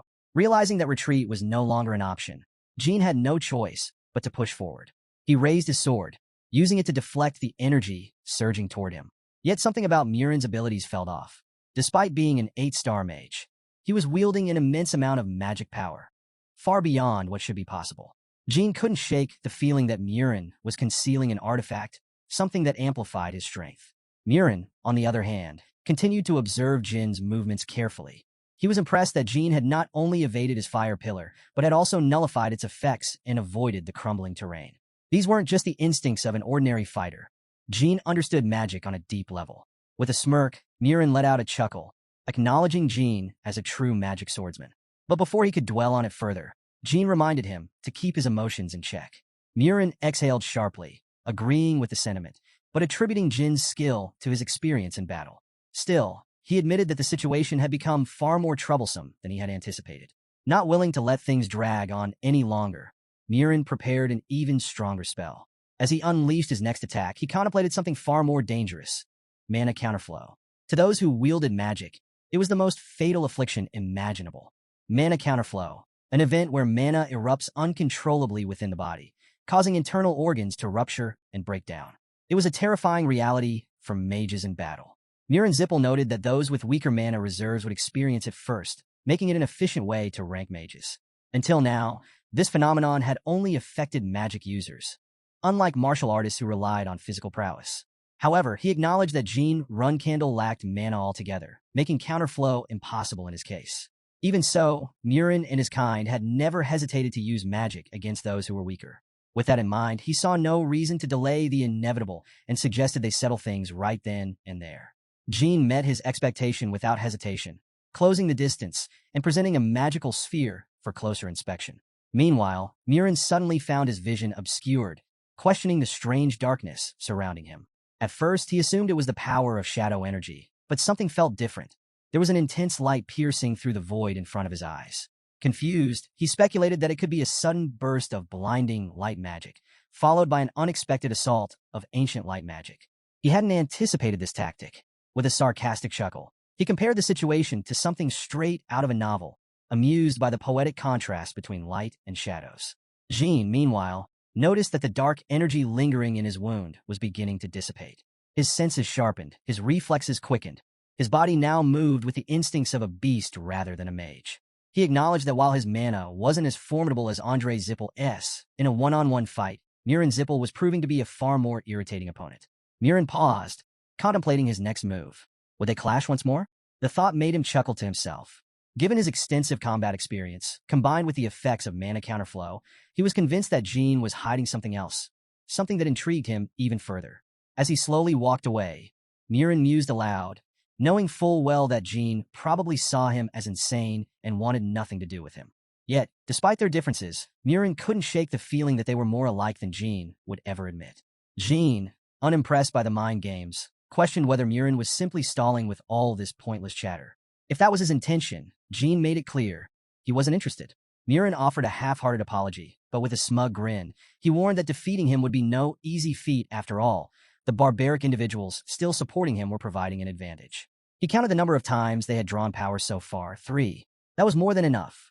Jean, sensing something ominous, warned him not to take things too far and demanded he clarify his true intentions. Murin's smirk widened. His interest in Jean was only growing. He noted that Jin's level of magic control surpassed even that of an 8-star mage, a realization that genuinely surprised him. He then cast a spell, making a bold assertion: nothing should exist under Zipple's blessing. And yet, here they were, referring to Dino Jagelin and the others. Murin saw them not as people, but as tools, mana amplification weapons to be used at his convenience. Looking at them, he casually remarked that while they appeared lifeless, they were still breathing. And as long as they were alive, they could be used to replenish his mana. Then, locking eyes with Jean, he delivered his final chilling statement. If you truly wish to kill me, then you must first eliminate these obstacles in your way. Murin Zipple reiterated his point. He and Jean Runcandle were alike. Both were individuals willing to go to great lengths to achieve their objectives, no matter the cost. Urging Jean to act swiftly, he encouraged him to finish things and set off the final fireworks. Before anything could happen, Ludika Mamutica suddenly arrived, her voice cutting through the tension. She immediately accused Murin of lying, claiming that everything he had said, especially about the item that supposedly amplified his mana, was false. She revealed that after torturing the collapsed individuals, she had uncovered the truth about how to utilize the so-called divine relic. Murin narrowed his eyes, momentarily puzzled. Divine relic? He demanded an explanation, growing more suspicious of what Jean Runcandle was up to. Ludika ignored him and instead pointed to the fallen people around them, including her own compatriots, emphasizing their dire state. Her words infuriated Murin, who barked at her to stop speaking nonsense, dismissing her as nothing more than an insect. But she didn't back down. Instead, she delivered a chilling truth. They were all dead. Murin's expression darkened. He shouted for her to be silent, his rage boiling over as he turned his accusations on Jean Runcandle. He called him a demented murderer, a manipulator who used people as mere tools for his own gain, experimenting on them, then discarding them without a second thought. Realization struck him like a blade. Jean had deceived him from the start, slowly tightening his grip over him. Ludika, her voice trembling, pleaded for anyone, to end this nightmare. Tears streamed down her face as she begged for help. But to Murin, she was nothing more than a rat who had overstepped her place. With cold malice, he decided she no longer had any use to him. Snarling, he launched an attack, declaring that she had ruined his spectacle. He spoke of the screams that would follow as he tore apart the corpses, his so-called grand finale for the night. Keeping her alive had been a matter of convenience, but now he was eager to snuff out her life. Just as his attack was about to strike, Dino Jaglin burst out from the woods, desperation in his voice. He pleaded with Jean Runcandle to save her, revealing that Lutica Tika was the acting leader and the last pillar of support for the natives. If she fell, so would their people. Jin's eyes flickered with recognition. In an instant, he identified Murin's secret weapon, the evil eye. The telltale blue flames of the Zipple family's secret magic. He had heard about it before. A memory surfaced. His master had once spoken of the blue flames, a technique exclusive to the Zipple bloodline. These flames could burn endlessly, refusing to be extinguished by any normal means. Worse, the more one struggled against them, the faster they would be consumed. Back in the present, Jin's mind raced. How could he counter such a deadly fire? Then his master's voice echoed in his thoughts, as if she were casually sitting beside him, sipping tea. Simple, she had said. If a fire won't go out, just burn it away with an even hotter flame. Returning to reality, Jin wasted no time. Summoning a more intense blaze, he countered the blue flames, shielding Lutica from their deadly grasp. Murin watched, intrigued. So it really is a hotter flame, he mused. As Jin secured Lutica in his arms, Murin's curiosity deepened. How was this possible? A mere magic swordsman, and a Runcandle at that. How could he wield such power? With a sneer, he threw out his next challenge. Tell me, how does someone like you get named the strongest mage of your generation? A title only Tess had the right to bestow? That's something I could never have imagined. Lutica felt the intense heat surrounding her, yet not a single burn marred her skin. Instead of pain, she sensed the flames protecting her, as if shielding her from harm. Overwhelmed with gratitude, she expressed her thanks. Jean Runcandle reassured her, acknowledging that if it weren't for her, he might have been deceived. But now, with the truth laid bare, she could finally relax. However, Lutica shook her head. This was no time to lower their guard. She warned him that Murin was tapping into the power of the divine relic, a power he didn't actually possess. He had only learned a few activation words through interrogation, but the relic itself remained hidden in a place known only to her people. She then turned to Jean with urgency. Did you come here at Priestess Laus's request? She asked. She promised that once the battle ended, she would reveal the relic's location, but only if Jean put an end to their suffering. Jin's gaze hardened. Murin's shocked expression said it all. He hadn't expected Tess to choose Jean, nor did he anticipate the trap magic and the evil eye being used against him. Jean smirked, sensing Murin was running out of tricks. Playtime is over, Jean declared, his voice cold and resolute. It's time for you to descend into hell. Murin sneered. Hell? He echoed, his voice dripping with disdain. He summoned his magic, boasting of his past, of once being the lover of the witch Helurum, of drinking with the kings of the Black Sea. With burning arrogance, he challenged Jin's understanding of hell before launching a devastating attack. A pressurized flame, its sheer force meant to crush anything in its path. But before the flames could reach their mark, Tess intervened, blocking the attack with precision. Jin narrowed his eyes. Was Tess angered by that spell? Before he could dwell on it, another presence arrived, mirakin. Jin immediately questioned Mirakin's sudden appearance and asked about the safety of the natives. Mirakin confirmed that he had successfully evacuated everyone. Now they needed to focus. He quickly explained that the spell Murin had just cast was a possession spell, meant to summon the Demon King Orgel.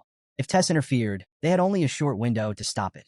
As Mirakin braced himself against the ongoing assault, he turned to Jean with sharp instructions. Gather your shadow energy. Unleash your sword's full potential. Strike with everything you have. Then, with a smirk, he added, step on my shadow energy and run. Jean understood instantly. Their plan was to slice open the dimensional door before the summoning could fully take effect. Without hesitation, both swordsmen charged forward, their blades flashing as they struck in unison. But the moment their swords clashed with the dimensional rift, a sudden, crushing force struck Jean. He staggered back, wounded. The overwhelming mana counterflow was taking its toll. For a fleeting moment, he doubted whether he could sustain Tess any longer.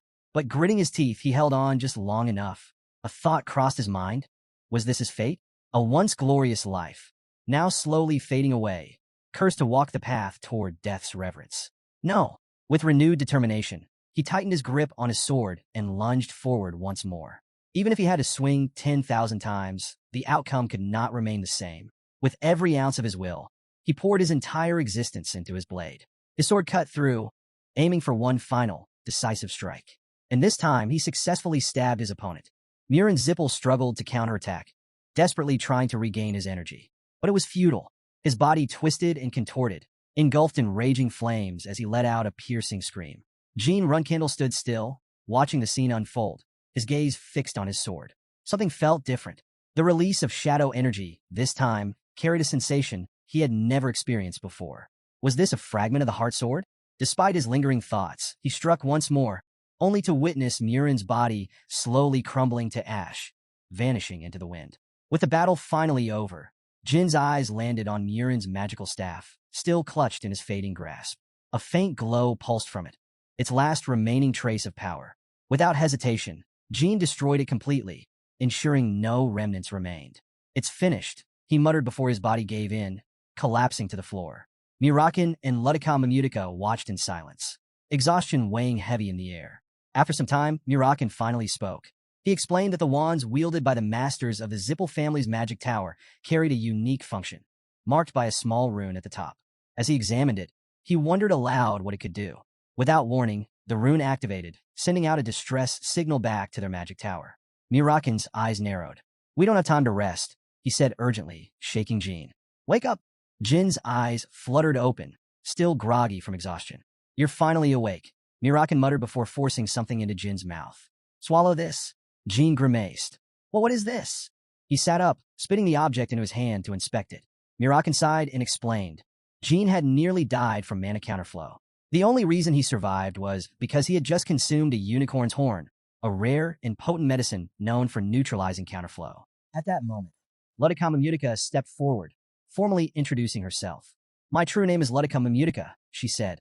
"I am the proxy saintess of Lady Lausa." She bowed respectfully before them and inquired about the current situation. "Even in death, I will not forget this moment," she vowed. She then explained the meaning behind Lady Lausa's request for their rescue. It was never about literal salvation. Instead, it was about restoring the divine relic, their lost columns. Jean frowned. "Restore? What does that mean? If something is broken, how can it be restored?" Before she could answer, Mirakin interrupted, his expression unreadable. "As a dragon who has lived for over 3,000 years, he said, I've never heard of a divine relic like this before. At first, I thought it was just a bluff, but thinking back on the battle, he realized something unsettling. That lunatic's magic. It was on another level, he admitted. And it wasn't just raw talent. It had to be the power of the divine relic." Mirakin leaned in, his voice barely above a whisper, and asked about the true owner of the divine relic. His tone was laced with caution, as if uttering the name of its deity could invoke something beyond comprehension. Ludika hesitated for a moment before answering. "The god's name is Klam." Mirakin furrowed his brows. "I've never heard that name before," he admitted. "What era did this god belong to?" Before she could respond, Kashmir Alprine interjected. "If this is true, then we need to locate the divine relic and get out of here fast. We may be in a remote area, but this is still Zipple territory. We have no idea when they'll notice us." Ludika, however, revealed a critical issue. Retrieving the divine relic wasn't that simple. It first needed to be restored. And to do that, they required the sun's energy to open the sealed ground. Mirakin frowned. "The sun? It's the middle of the night." She nodded. "Exactly. We'll have to wait until noon and conduct a ritual with the tribe members to awaken it." Mirakin sighed in frustration. Why does everything have to be so complicated? He emphasized the urgency of finishing before Zipple forces arrived, instructing everyone to stop standing around and move. Meanwhile, Jean Runcandle stewed deep in thought. The Zipple family, the divine relic, and the midday sun. Something about this situation still felt incomplete, as if a crucial piece was missing. At the very least, Murin Zipple was no longer a threat. With Tess having ended him, this remote location had essentially been abandoned by the Zipple family, as long as no signal was sent to the magic tower. That was the key. Mirakin suddenly brought up Murin Zipple's status as a master of the Zipple family's magic tower, assuming that everyone would already be aware of the implications. But Kashmir Alprine disagreed, insisting there was no time to waste. Jean Runcandle's gaze darkened. "They'll find us soon." As if on cue, a sudden pulse of magic energy surged through the air. The magical staff Murin had carried, now in Jin's grasp, and then he activated an emergency signal. Midder Elner, the vice master of the 7th magic tower, he sent signal to him. Kashmir Alprine's expression turned grim as he eyed the rune inscribed on the staff. There's no doubt about it. He's a master of the magic tower. Mirakin clenched his fists. Then we need an explanation now. He demanded specifics. What did it truly mean to be a master of the Zipple family's magic tower? What exactly did the staff allow them to do? He had heard rumors about a feature that allowed these masters to summon the mages under their command. But was that really true? And more importantly, how did this kid know about it? Jean met his questioning gaze and explained, the Zipple family is always evolving. I wasn't certain if this feature still existed until I heard about it from my elder sister, Luna. His mind drifted back to the words of his teacher, words spoken to him when he was unconscious. Only now did he fully understand their meaning. Those words had unknowingly prepared him for this exact moment. Kashmir Alprian explains that each tower is home to at least 100 mages, most of whom are ranked at 7 or 8 stars. Beyond their magical prowess, they also have a duty to protect civilians. If even half of them show up, it will be a serious challenge. Giant Runcandle asks how long it will take for them to arrive. Kashmir responds that the 7th tower is located at the northernmost part of the continent. Even with the use of a teleportation gate, it will still take 2 hours. Upon hearing this, Jen Runcandle expresses concern about the time frame and inquires if he can make a request. Kashmir is doubtful, emphasizing that any delays could result in the death of everyone present, including himself, as the other party remains neutral in this matter. However, Jan Runcandle reassures him, confidently stating that there's no need to worry about offending anyone. The urgency of the situation ensures that his request won't be rejected. Leaving it in Kashmir's hands, he asserts his determination to survive no matter what. Kashmir acknowledges his resolve and expresses her gratitude before announcing that they will now begin the ceremony to restore the divine relic. Meanwhile, Mirakin is uncertain about their course of action, while Jayan Runcandle coughs, admitting he might have overstepped. Mirakin criticizes him for summoning his subordinates after defeating someone, recalling that in his time, losing meant accepting defeat. Jayan Runcandle, however, clarifies that they also called his elder sister, Luna Runcandle, and that Kashmir Alprian is currently fetching someone essential to their plan. The person they need responds, acknowledging that the situation is vastly different now. They're fighting to protect the world. However, there is still the lingering question of whether Microb will arrive on time. Jayan Runcandle remains confident, stating that if Microb uses the teleportation gate, he will make it. Before long, a group mounts a dragon, one of them commenting that they'll need to endure the upcoming ordeal. Another individual addresses the Vice Master, noting that this location is Colin's historical site and that they should document everything they observe. The Vice Master confirms, adding that the natives are in the middle of a ceremony and that 2 unknown individuals are present. However, he does not see the Master. This prompts an old man to call for calm, suggesting that the Master may have been taken hostage.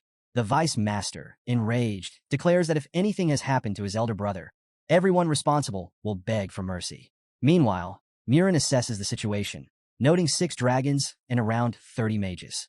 He calculates their odds, realizing that if things escalate, he will have to undo his transfiguration.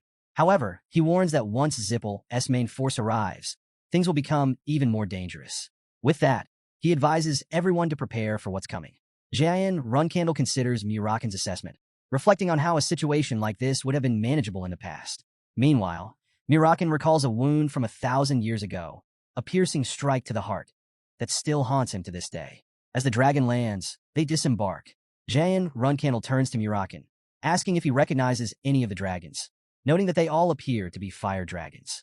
Mirakin responds that he doesn't recognize them. These are all young red dragons, a lower-ranking species of fire dragons, likely subordinates of Kadun. At that moment, Midder Elner steps forward, introducing himself as the Vice Master of the Zipple family's 7th Mage Tower. Without wasting time, he demands to know the whereabouts of Master Murin Zipple.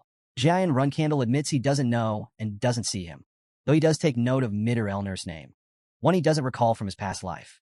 Midder speculates about Murin Zipple's disappearance, suggesting that given his difficult personality, he may have made some enemies. He then pointedly implies that the Runcandle family could be involved. Jayan Runcandle questions whether Midder is expecting some sort of confession, but instead, Midder reassures him. He's not asking him to remove his mask or drop his weapons. He just wants a simple answer. Is his brother alive or not? Appealing to their shared bloodline, Midder pleads for honesty, promising that if Jayan Runcandle tells the truth, he won't harm his family. However, Jayan Runcandle scoffs at his plea, calling it absurd. He condemns those who harm others under the guise of family affection, dismissing it as nonsense. Midder, however, remains firm, arguing that those so-called bugs are just as human as the Zipple family. Growing frustrated with Jian Runcandle's refusal to cooperate, he blames him not only for harming his brother, but also for toying with him. Losing patience, he orders his warriors to prepare for battle. Not to kill, but to capture everyone. With that command, the air crackles with magical energy. They unleash powerful spells, ensuring that their targets will suffer agonizing pain rather than a swift death. Midder swears to make them beg for mercy, promising that their screams and spilled blood will serve as an offering to honor his brother's soul. Jian Runcandle quickly assesses the situation, recognizing the use of advanced 8-star magic. Realizing the severity of the fight ahead, he notes his own distaste for extreme heat. But there's no time for complaints. Without hesitation, he retaliates, launching his own powerful magic to counter the incoming attacks. The battle is about to begin. Meanwhile, a girl arrives on the scene, immediately drawing the attention of Middelner. He scans the area carefully, assessing the situation. Around the same time, Talaris and Ceres also arrive, and Talaris said out loud that she heard that her daughter had given someone a flower. Though she arrives late, her presence doesn't go unnoticed. Middelner shifts his focus to something more pressing, a chilling domain that has completely neutralized 8-star magic. The sharp cold air is undeniable, but even more striking is the presence of a particular individual. An old man nearby wonders aloud if this could be none other than the Ice Palace Master, Talaris and Dorma. Jian Runcandle notes that it seems Kashmir Alprian was successful, while mirakin can't help but admire the Ice Palace Master's abilities, finding them truly impressive. He recalls the legendary Snow Toad mode, a creature said to be controllable only by chosen individuals, and expresses surprise that humans in this era are still capable of such feats. Talaris opens a portal, instructing her daughter to step inside and rest before she departs. Soon after, Talaris and Dorma approaches Jian Runcandle. Acknowledging that her daughter gave him flowers, she bows slightly before introducing herself. She mentions that she's heard a lot about him, and then comments on how, despite his visible wounds, he's still standing. However, she notes that his internal injuries may be an even bigger concern. Jian Runcandle brushes off the concern, assuring her that it's nothing to worry about. She humors him, remarking that at least he's able to talk, which gives her the chance to ask an important question. She wants to know if he was truly the one who killed her toy, someone named Alcaro, or something similar. Jian Runcandle pauses, recalling a mission from his student days involving Alcaro. He quickly realizes that Ceres must not have kept it a secret. However, Talaris clarifies that she isn't blaming him for anything. In fact, she had already planned to eliminate Alcaro herself. Instead, she shifts the conversation, asking if Jian Runcandle knows someone like mirakin, suggesting that he serves as an example of an acceptable man. Mirakin, amused, compliments Talaris and Dorma, acknowledging her keen observation skills. She responds playfully, suggesting they should have tea together sometime. Suddenly, she changes the topic, bringing up Ceres, her boyfriend, and some tasks she still needs to take care of. However, her daughter, clearly exasperated, immediately corrects her. Ceres is not her boyfriend, no matter how many times she's had to explain it. She then questions why he was given flowers in the first place. Her daughter clarifies that it was meant to protect him before the upcoming confrontation, adding that he must have simply been too preoccupied to notice. Jian Runcandle rests his head on Ceres' lap, letting out a tired sigh as he admits that things have been absolute chaos. Ceres, meanwhile, wonders if Kashmir Alprian was the one who brought the flowers, noting his willingness to put himself on the line for others. She recalls the moment Kashmir arrived, urgently presenting the flowers and explaining that the boy her daughter gave them to was in grave danger. He had even gone so far as to wake her mother from sleep, proof that he was a reliable ally. Jian Runcandle agrees, acknowledging that everyone has been remarkably kind, including Ceres herself. She dismisses the need for gratitude, casually remarking that she simply doesn't like seeing him hurt, at least, not by anyone other than her. Before he can respond, he suddenly starts coughing, black blood spilling from his mouth. Ceres immediately asks if he's all right, but even he is startled by the unusual color of his blood. As he contemplates how he has been fighting in this condition, she swiftly uncorks a bottle, apologizing before ordering him to stop talking and drink. As he obeys, she quietly reflects on his relentless determination to make it this far. While she admires it, she can't help but feel a bit displeased by his recklessness. Meanwhile, Talaris and Dorma turns her attention to Middelner, studying him for a moment. She remarks on his lack of silver hair, questioning whether he is truly of pure blood. Middelner instantly realizes that this won't be an easy exchange. Fortunately, he had already reported to the main family before coming here. Now he just has to stall long enough for backup to arrive. Introducing himself formally as the Vice Master of the 7th Mage Tower, he demands to know why Talaris is interfering in Zipple family matters when she is the dominator of the Western Seas. However, Talaris counters his accusation, questioning what exactly the Zipple family considers its business. She remarks that she hasn't been active for a while, so perhaps it's actually the Zipple family causing the disruption. Midden attempts to argue, but she cuts him off. With an air of finality, she states that she will overlook the matter this time and commands him to leave. The third elder, outraged by her dismissal of their authority, steps forward, furious that she would make such claims on what he considers Zipple territory. Talaris, unimpressed, challenges his boldness, questioning whether he truly has the audacity to speak to her in such a manner. A sudden shift in the air signals danger. Behind her, a massive snake materializes. Without warning, she orders the third elder to be silent, launching an attack that knocks him out instantly. Elner quickly reacts, commanding the third elder to construct a barrier to block out the freezing cold. They work fast, successfully raising the barrier, but the battle is far from over. A dragon roars as it unleashes a torrent of fire, but Talaris retaliates with her own powerful magic. Assessing the situation, she questions whether they are truly willing to continue this fight, even if it means all of them perishing here. Midder doesn't back down. Using his magic staff, he launches an attack of his own, boasting that history will remember their names, not hers, nor the Ice Palace. With unwavering confidence, he declares that the authority of fire bestowed upon him by the patriarch ensures that even she cannot escape his flames. Talaris, unfazed, studies him with mild interest. She asks if he's using space explosion magic and casually mentions that Celiac must have granted him his power, suggesting that the patriarch seems to have Tyken a liking to him. The battle is only just beginning.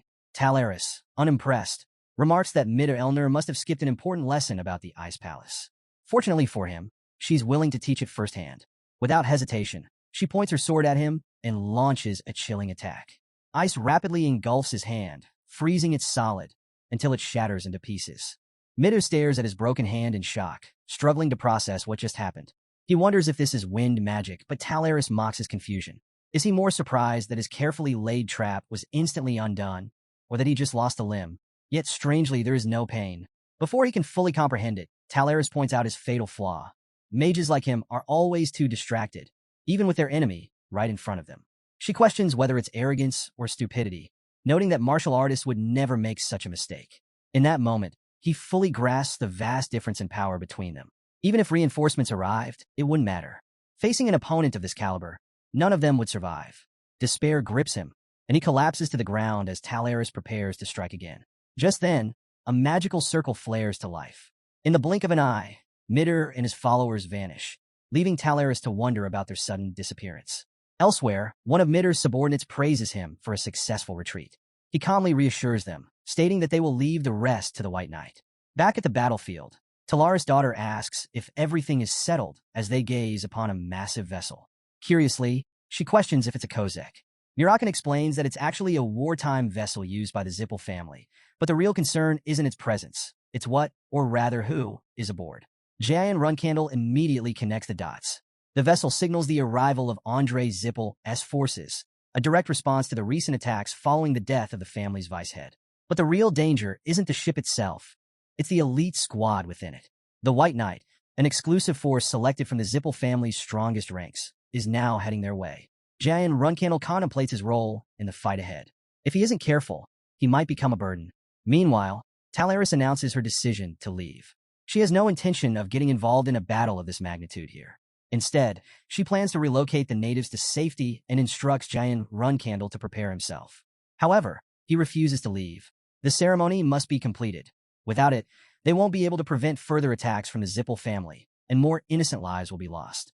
Talaris doesn't take his defiance lightly. Scoffing, she dismisses his objections, calling him a child and making it clear that she isn't asking for his opinion. But Jayan Runcandle remains firm. If they don't act now, the cycle of violence will only continue. He pleads for her help to stop this from happening again. After a moment, she relents, but on one condition. They have exactly 1 hour to finish everything. No more, no less. And once it's done, she adds, they'll need to have a serious face-to-face discussion with his parents. Ludika and the others are deep in prayer to Klum as Jayan Runcandle rushes toward their location. Without wasting a second, he urges her to speed up the ceremony, warning that the Zipple family is preparing for a full-scale attack. However, she remains resolute.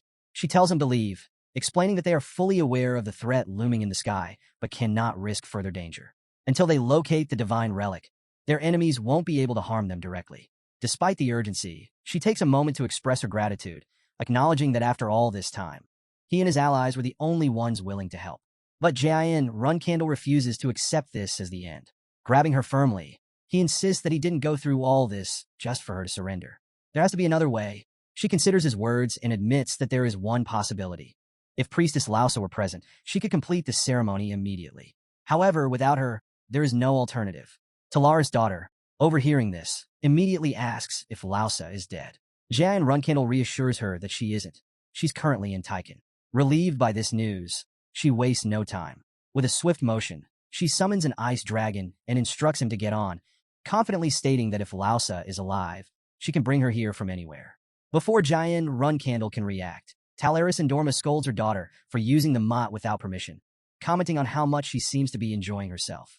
But the girl remains unfazed. She doesn't know exactly what Jian Runcandle is planning, but she made a promise to see this through, and she intends to keep it.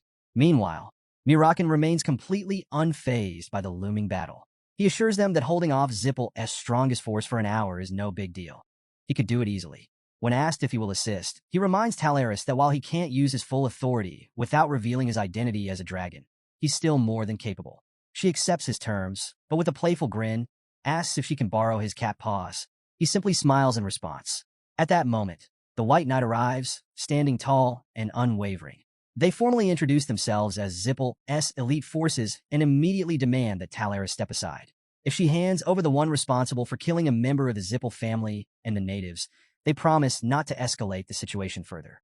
But she isn't intimidated. Without missing a beat, she counters their demand with one of her own.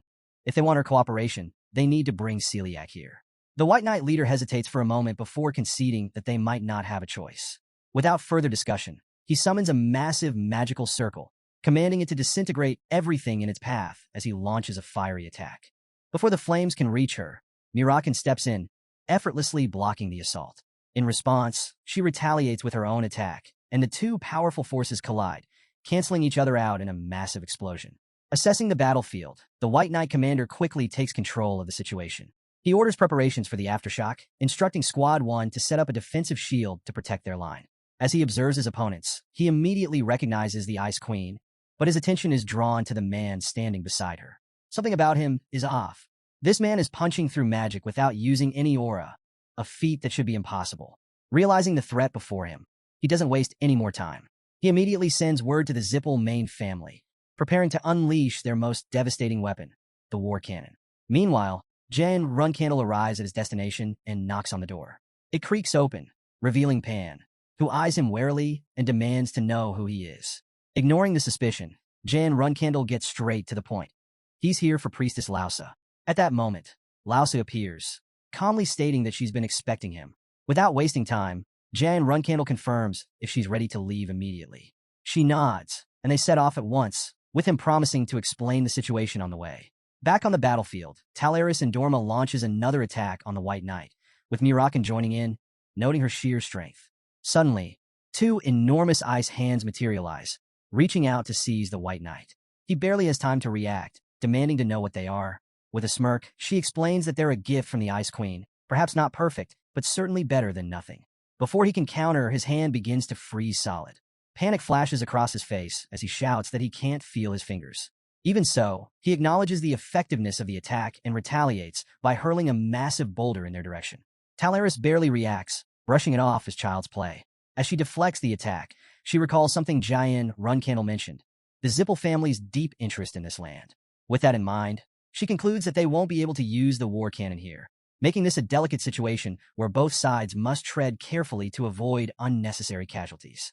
The White Knight studies her reaction, growing more frustrated by the second. If she truly believes time is on her side, she's sorely mistaken. However, he still hasn't received the final order to fire. Instead, he observes that the natives are locked in a ceremony, and two key individuals have suddenly disappeared. Suspicion creeps in, something is being planned, and he can't let this drag on any longer. Just then, another White Knight rushes forward, delivering a message from the main house. The commander listens carefully before repeating the single-word directive, annihilation. Talaris raises an eyebrow, puzzled by the sudden escalation. Mirakin, noticing the abrupt shift in energy, wonders if they've finally given up. Talaris quickly dismisses the thought. There's no way the Zipple family would back down so easily. And just as expected, the White Knight commander immediately launches a fierce attack. With a booming voice, he declares that permission has just been granted by the patriarch himself. That can only mean one thing: total destruction. Talaris clenches her jaw, realizing this is her last chance to change the tide. The commander wastes no time, beginning a final countdown. 1, 2, 3. Talaris remains firm, still demanding to see Celiac. But before she can push further, reinforcements arrive. Giant Runcandle, Talaris' daughter, and Priestess Lausa appear on the battlefield. The White Knight commander doesn't hesitate. With a single command, he orders his forces to fire. As a flurry of attacks hurtles toward them, Talaris Indorma steps forward without hesitation, shielding everyone from the devastating onslaught. Her daughter, refusing to stand idly by, rushes to assist her. In the heat of battle, Talaris calls her Shrapnel, a nickname that instantly catches attention. When questioned about it, she explains with a smirk, it's because of the ice trait. Anything that touches her mother's sword freezes instantly, making her as dangerous as flying shards of ice. The battle is far from over, but one thing is clear: their enemies have no idea what they've just unleashed. In the midst of escalating tensions, Jean Runcandle instructs Priestess Lausa to lower her body and remain still, then rushes forward to engage the enemy. Lausa joins the fray shortly after, noting how much his skills have improved. Meanwhile, Miss Ceres observes Jin's ability to keep up with her movements, expressing her surprise at his progress. Despite the brief moment of camaraderie, Jin admits the situation is grim. He voices his concern over the challenges of escorting the priestess to the ceremony's location while contending with a formidable ship opposing them. Miss Ceres grimly adds that the Zipple forces have brought something truly terrifying to the battlefield. Elsewhere, the White Knight issues a stern warning. He declares it impossible for an ordinary human to withstand Kozak's war cannon and insists that this is the Ice Queen's final opportunity to accept their terms. If she refuses, he vows to destroy her entire party, even if it means obliterating Cologne itself. The Ice Queen, Talaris Indorma, remains unshaken. Amused by his threats, she mocks his bravado, stating he lacks the resolve to carry out such destruction. She then boldly declares her identity and asserts that no matter how many Zipple scoundrels arrive, none can take her life. She orders them to retreat while they still can. The White Knight concedes that killing her might be impossible, but shifts his focus to her companions. He questions whether she can protect everyone under her care from the devastating blast of Kozak's war cannon. He suggests that enduring a slight humiliation might be better than losing everything. Undeterred, Talaris inquires about her daughter, specifically whether the girl is integral to the native ceremony. Upon confirmation from Jean Runcandle, Talaris resolves to ensure her daughter reaches the altar at any cost. She vows to shield them from the cannon blast and declares that either the Ice Kingdom or the Zipple forces will bear the shame of failure. As tensions peak, the White Knight orders the cannon to be prepared, proclaiming Cologne's imminent destruction. Talaris entrusts Miss Ceres with the priestess's safety while asking about Jin's plan. Jin assures her that he will create a path for her and the others, even if it costs him his life. This declaration prompts Talaris' daughter to question his decision, citing the immense danger posed by the overwhelming shrapnel. Jin reflects on the many sacrifices made to bring him to this moment. If he doesn't risk his life now, he fears he won't be able to honor the choices and commitments that have brought him this far. Meanwhile, Lady Lausa recalls a dire warning from an old man. He had urged her to flee with the priestess, emphasizing the relentless determination of the Zipple forces to uncover the relic's location. Gripping her shoulders, the man had stressed the importance of survival, insisting that Cologne's future and their sacred mission depended on it.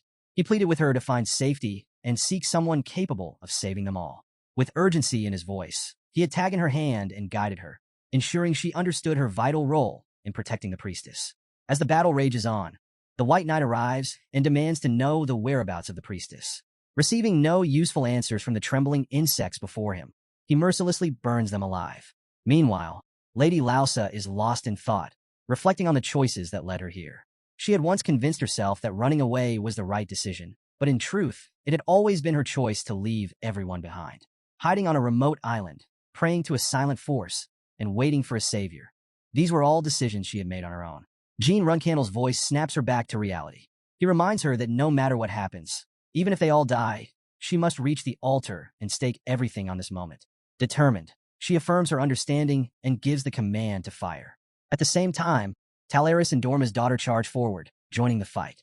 Jean steadies himself, pushing away hesitation. Jean knows that the only thing he needs to trust is his own unwavering will. Every swing of his sword must carry the same intent, the same strength, and the same precision as the very first. Doubt has no place in battle, only absolute conviction. At that moment, the White Knight arrives, standing tall and unwavering. They formally introduce themselves as Zipple's elite forces and immediately demand that Talaris step aside. If she hands over the one responsible for killing a member of the Zipple family and the natives, they promise not to escalate the situation further. But she isn't intimidated. Without missing a beat, she counters their demand with one of her own. If they want her cooperation, they need to bring Celiac here. The White Knight leader hesitates for a moment before conceding that they might not have a choice. Without further discussion, he summons a massive magical circle, commanding it to disintegrate everything in its path as he launches a fiery attack. Jin's soul hesitates, struggling to grasp what this means. Clom doesn't give him much time to process. She tells Jin that, as the contractor of 1,000 years, time is running out. After what transpired today, Jin should now understand the road he must forge, the weight of his choices, and the pain of those he failed to protect. Left speechless, Jin questions whether anything matters anymore, now that everything seems to be over. But Clom reassures him. Nothing is truly final. There is still more to be done. With those words, Jin's soul returns to his body. His eyes snap open as he surveys the battlefield around him, his mind racing. How many times has he woken up like this today? Before he can gather his thoughts, Miss Ceres approaches, noting his shock and how much he clearly values his life. Moments later, mirakin arrives, slapping him hard on the back of the head, muttering that she wants to beat him to death. Still reeling, Jin states with certainty that he was attacked by Kadun. mirakin raises an eyebrow at the comment, questioning who exactly attacked him. He explains that Kadun retreated the moment their eyes met, as if acknowledging something, and that now, Jin is finally awake. Talaris and Dorma, watching from the side, admits that she had been wondering what kind of belief gave him the strength to do what he did. But she never expected him to make a god descend. Jin stiffens. He asks her what she means by god and what exactly she's talking about. mirakin looks at him incredulously, asking if he really did it, without even knowing. He explains that the priestess channeled the god into her body, and it wasn't just any ordinary deity. The moment it descended, it annihilated Kozek in an instant. Jin is stunned. He admits he has no idea what the god did, but he saw firsthand that the White Knights were powerless against it. On top of that, there was an infinite surge of magical power and an unbreakable barrier. He doesn't know who or what it was, but he is certain it wasn't just an ordinary god. Yet, strangely, he can't seem to remember any of it. Shaking off his confusion, he turns to Clom and demands answers. Now that Jin's awake, what exactly is Clom planning to do? Clom, however, clarifies that Jin has it wrong. She isn't Priestess Lausa. Instead, she introduces herself once more as Clom. She reveals that thanks to Lausa's sacrifice, she was able to descend, experiencing both the suffering and the weight of death firsthand. Jin Runcandle processes everything that has happened, still unsure whether what he witnessed was real or just an illusion. Clom simply states that Jin should consider it a small lesson, one that goes beyond what he originally set out to achieve. Before Jin can question further, mirakin steps in, accusing Clom of playing tricks on the kid. He demands that Clom stop acting superior and give them straight answers. What exactly was her plan? And what did she want from Jin Runcandle? In response, Clom presents a mirror, revealing that he has been waiting for its rightful owner. Jin studies the object, questioning whether it's really just a mirror. Clom then explains his true nature. She is the creator and source of magic power. However, that immense power had once spiraled out of control, nearly destroying the world. It was only thanks to Sodaret that he was sealed away. Talaris and Dorma, still trying to make sense of the situation, ask what Sodaret is. Clom clarifies that after losing control, he sealed both herself and her power inside this mirror. mirakin, skeptical, asks if that means Clom is the so-called god of magic power, since he's never heard of a god like that before. Clom dismisses the term, instead telling them to watch as Sodaret's seal is revealed. mirakin, observing the mirror closely, notes that the seal is crafted from shadow energy but has grown dangerously weak. She realizes that Clom must have needed someone capable of maintaining it. Clom confirms her suspicion, explaining that the magic inside the mirror is infinite and ever-expanding, and that magic is him. If it were to be fully unleashed, the world would be crushed under its power. To prevent that catastrophe, she had asked Sodaret to seal her away, and for generations, the children of Cologne had been entrusted with protecting that seal. mirakin, clearly frustrated, points out the suffering the people of Cologne endured to safeguard him. He questions why Clom didn't seek protection from someone more powerful instead. Clom, unfazed, responds that the world of the past was vastly different from what it is now. At that time, there was no force stronger than Cologne's people. However, after she was sealed, her blessing could no longer reach them, leaving them to struggle alone. Even so, She insists that it was all necessary because now she can finally put an end to everything. As she speaks, she looks directly at Jean Runcandle, referencing the thousand-year contractor Soderette. Miss Series, puzzled, asks who this contractor is. Meanwhile, Jin's mind races. He himself is in a contract with Soderette as well. Before he can voice his thoughts, Klom sends the mirror toward him, instructing him to take it. Klom explains that within the mirror lies Soderette's power, the power to preserve the world. As soon as Jean grasps the mirror, he feels an overwhelming surge of magic rushing into his body. The sheer energy coursing through him is staggering, but he quickly realizes something alarming. Every time the magic leaks from the mirror, the seal weakens further. His thoughts darken as a realization hits him. Was this the very artifact the Zipple family had recklessly used for their own ends? Had they been toying with something that could bring utter catastrophe? Jean Runcandle reflects on his past life and acknowledges that, instead of simply protecting the people of Cologne, his duty now seems to be safeguarding the seal itself. However, Klom clarifies that this task isn't just about maintaining Soderette's seal. The people of Cologne were never meant to protect it alone. That's why Soderette left this responsibility specifically to him. Klom continues, explaining that the seal isn't just a dense concentration of shadow energy. It is a masterpiece, something Soderette poured all his power into, something he had never attempted before. In essence, it contains a part of Soderette himself. Jean recognizes how valuable this will be, but his thoughts immediately turn to Priestess Lausa. She had promised to summon Soderette personally. Klom, however, shakes her head, stating that the child had simply promised too much given the circumstances. Even if the black dragon standing beside Jean attempted to summon Soderette now, he would refuse. Klom offers her apologies on her behalf. Jean firmly responds that it's not about compensation. He didn't do any of this expecting something in return. Even so, he expresses his gratitude. Klom, thoughts race. How could Lausa have known the truth? That this was Jin's second life? And more importantly, how had he obtained it? But there is no time left for further explanations. Klom has already said everything she needed to. Her role here is complete. With deep sincerity, she thanks Jean, acknowledging that his choice has broken the cycle of suffering that had long burdened them. She refers to Jean as Soderette's child, their savior. Now, her presence will reside within the mirror, and before vanishing, she offers Jean her blessing for the journey ahead. Meanwhile, Talaris and Dorma watch the extraordinary event unfold. Talaris, having lived a long life, remarks on the rarity of such a sight, a god expressing gratitude toward a human. It is a moment of profound significance. However, she quickly regains focus. They can't afford to remain idle. Reinforcements could arrive at any moment. Jean agrees.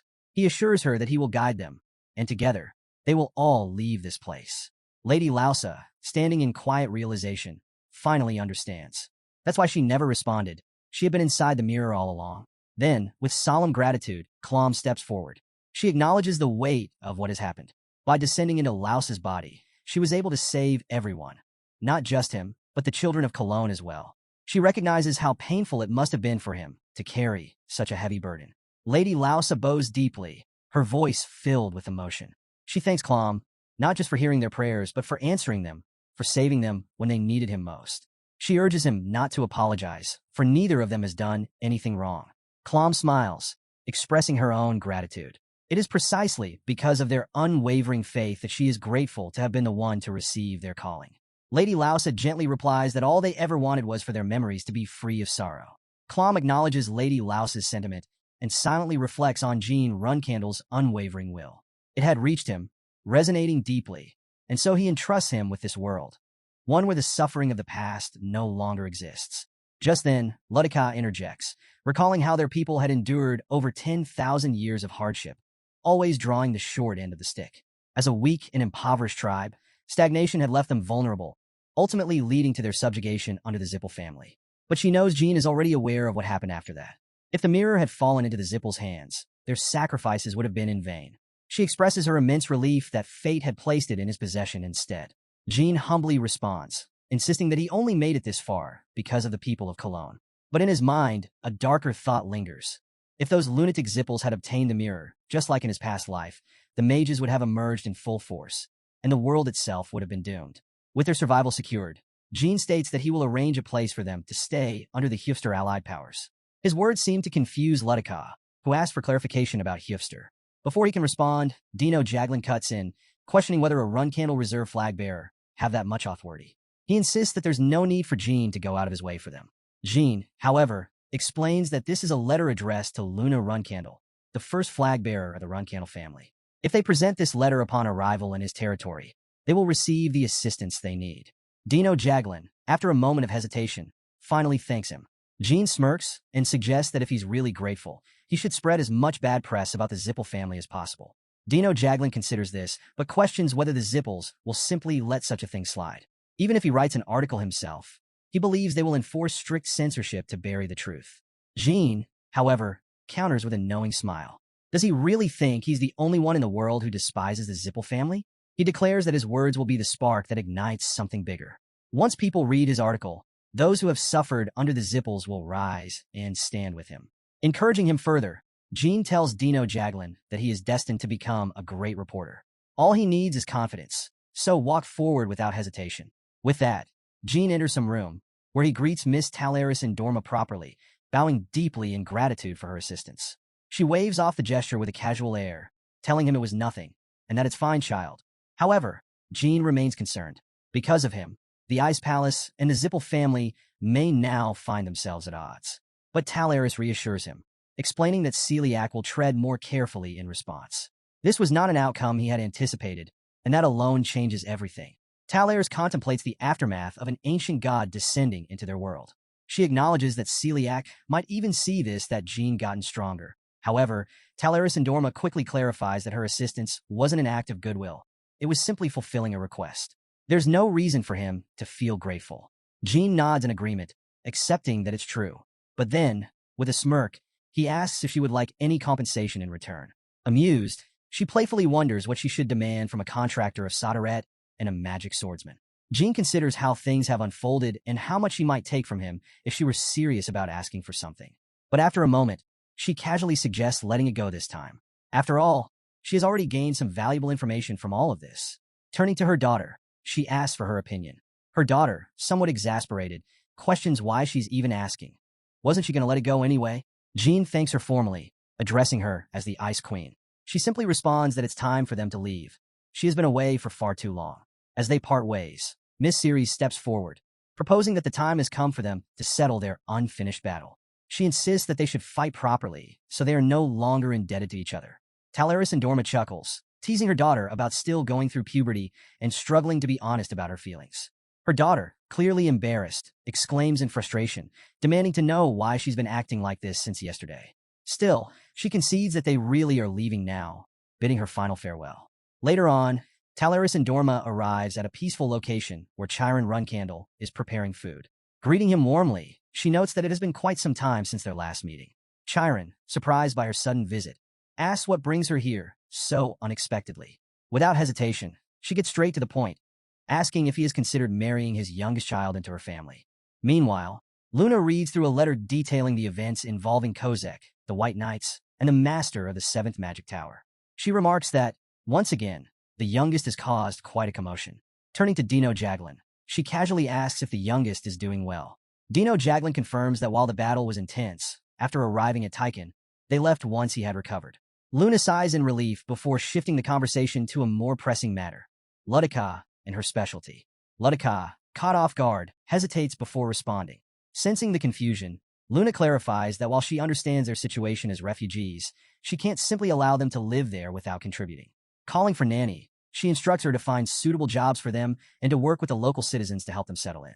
Nanny acknowledges the request and assures her that she will handle it.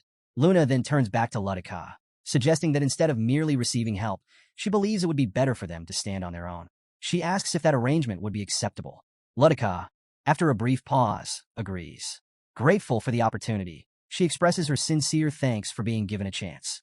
Luna looks at Dino Jaglin and asks if he is indeed the one she's heard about. He confirms his identity, and she immediately offers her support, promising to back him with everything she has. However, she makes one thing clear. He must deliver the results that the youngest requested of him. Dino Jaglin reassures her confidently, telling her not to worry. Satisfied with his response, she nods, stating that she will hold up her end of the bargain and fulfill his expectations. 1 month passes after the Colin incident, and Dino Jaglin reflects on how the entire world was consumed by the news of the massacre. Reports spread like wildfire, detailing how the Zipple family had brutally slaughtered the Cologne natives, only to be punished by unknown adventurers. The incident quickly became a point of conflict among the major powers. The Runcandle family, along with other factions opposing the Zipples, wasted no time in spreading the rumors far and wide. Even though the Zipple family officially claimed that Murin had acted independently, no one truly believed them. Adding to the controversy, evidence surfaced from the wreckage of Kozek, proving that the Zipple family was directly involved in the massacre. This revelation sent shockwaves through the political landscape. The Huster allied powers were enraged, while the Lutero Magic Federation did its best to suppress the information.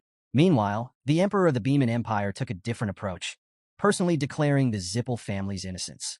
Dino Jaglin notes how public outrage initially surged but eventually began to settle. In the aftermath, the Runcandle family gained newfound prestige for revealing the truth, while the Beeman Empire secured stronger ties with the Zipple family in exchange for their loyalty. However, the damage was undeniable.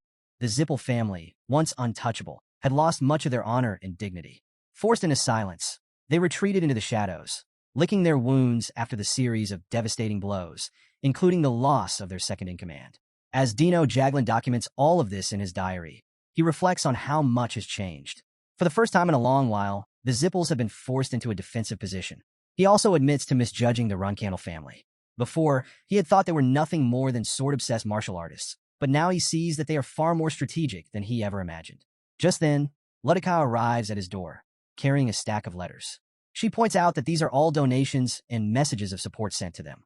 As she scans the overwhelming amount of letters, she comments on how, after being ignored for centuries, people are finally paying attention to them. She adds that the prayers of the people, which once were directed toward Clom, are now being offered to none other than young Master Jean Runcandle. Dino Jaglin contemplates this shift, acknowledging that this attention will continue until the world discovers that the so-called unknown adventurer is none other than Jean Runcandle himself. He firmly believes that one day, Jean will rise to become a flag-bearer, elevate the Runcandle family status, and ultimately bring about the downfall of the Zipple family. Meanwhile, Khan surveys his surroundings. This is the third time he's been here, and he hopes that Sir Kashmir Alprian's writing has improved since the last. His eyes land on a massive ice wall in front of him, and curiosity sparks in his mind. He asks aloud what the wall is made of. Talaris Endorma, standing nearby, looks at her own hand in slight surprise. She explains that her body moved instinctively, forming the wall before she even realized it. Chiron Runcandle, clearly unimpressed, demands repayment and accuses her of using a new provocation tactic, interrupting someone's meditation for marriage. But she quickly shuts down any assumptions, making it clear she's not here to cling to him like before. Without warning, she launches an attack on Chiron Runcandle. However, Khan steps in just in time, blocking her strike. She eyes him and asks if he's Khan's knight, but he corrects her. His name is Khan. Recognizing him, she acknowledges that it's been a while. Meanwhile, Chiron Runcandle remains unbothered, telling Khan not to concern himself with her and to hand over that. Without hesitation, Khan obeys, presenting a letter. As Chiron Runcandle reads, he learns that Kashmir Alprian is claiming to have taken down mirakin Zipple. Khan adds that not long ago, an unknown adventurer assisted the Colons, who were being slaughtered by the Zipple family. Not only did this mysterious figure punish the Zipples and rescue the natives, but in the process, the master of the 7th Magic Tower, Murin Zipple, was killed. Reports also confirmed that the Kozek and White Knights were attacked. The revelation catches Chiron Runcandle off guard. He finds it surprising that the youngest young master was in that region and questions what Kozek is. However, he doubts the youngest could have pulled it off alone and assumes Talaris and Dorma were involved. She notices his skeptical expression and clarifies that she simply received a request. Then, shifting gears, she asks if he mentioned Kashmir Alprian. He confirms but notes that nothing she just said is actually written in the letter. Suspicious, he questions Kashmir Alprian's decision to withhold information from him. She playfully asks if he plans to scold him for it, but Chiron Runcandle believes a warning is necessary. She, however, disagrees, suggesting that praise might be a better approach. Intrigued, he asks what she means by praise. She points out that Kashmir Alprian has clearly chosen his loyalties, and they don't lie with him. They lie with Chiron Runcandle. After thinking it over, Chiron Runcandle admits he almost put the youngest in a tough spot and concedes that he owes her one. Smirking, she questions why he owes her and then playfully brings up another debt, the one his youngest owes. He assures her she'll have to collect that from youngest by herself. Satisfied, she decides it's time to leave, but leaves him with a final thought. He should really consider what she said, especially since his youngest and her daughter seem like a perfect match. After some time, Chiron Runcandle sits alone in his room, suddenly feeling an eerie chill. Confused, he mutters to himself, wondering what's going on. Gilly, noticing his reaction, asks what's wrong. He brushes it off, saying it's nothing, just a strange feeling creeping up on him. Meanwhile, Kashmir Alprian enjoys tea with young Master Jean Runcandle and admits that he's been experiencing the same thing quite often. She points out that it's happened frequently ever since he returned from Colin, wondering if it's just growing pains. After all, thanks to the mirror, his magic power has significantly increased. It could simply be a side effect. Jean Runcandle chuckles, thinking about everything he gained from the Colin incident. 6-star swordsmanship, 5-star shadow energy, and now 7-star magic power. The realization that he reached 7-star status just from the mirror alone is staggering. However, no matter how much he pushes himself, he can't advance beyond that. The seal remains unyielding, not even weakening in the slightest. Just then, a guard arrives with a message. A man has come to see him, claiming to be one of his intelligence operatives. Kashmir Alprian laughs, suggesting they come up with an excuse to enter. Please send him away. Jayan Runcandle considers it, but the man knows something crucial: the exact location of one of the 7 Colors' secret bases.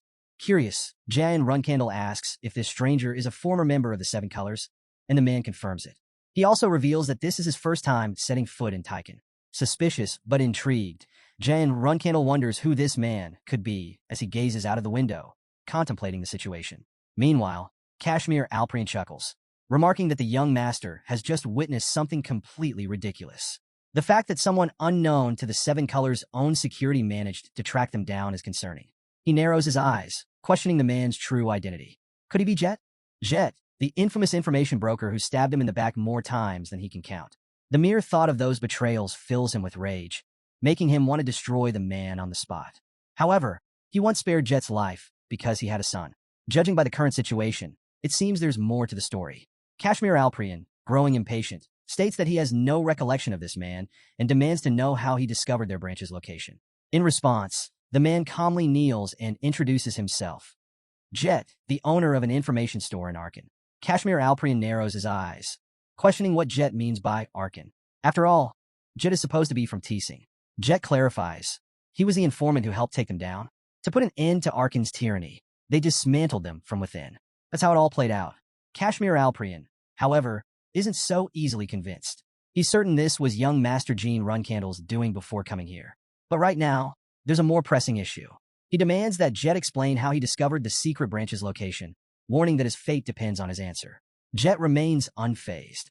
He states that, for an informant, security is as precious as life itself. Until he's accepted as one of them, he won't disclose anything.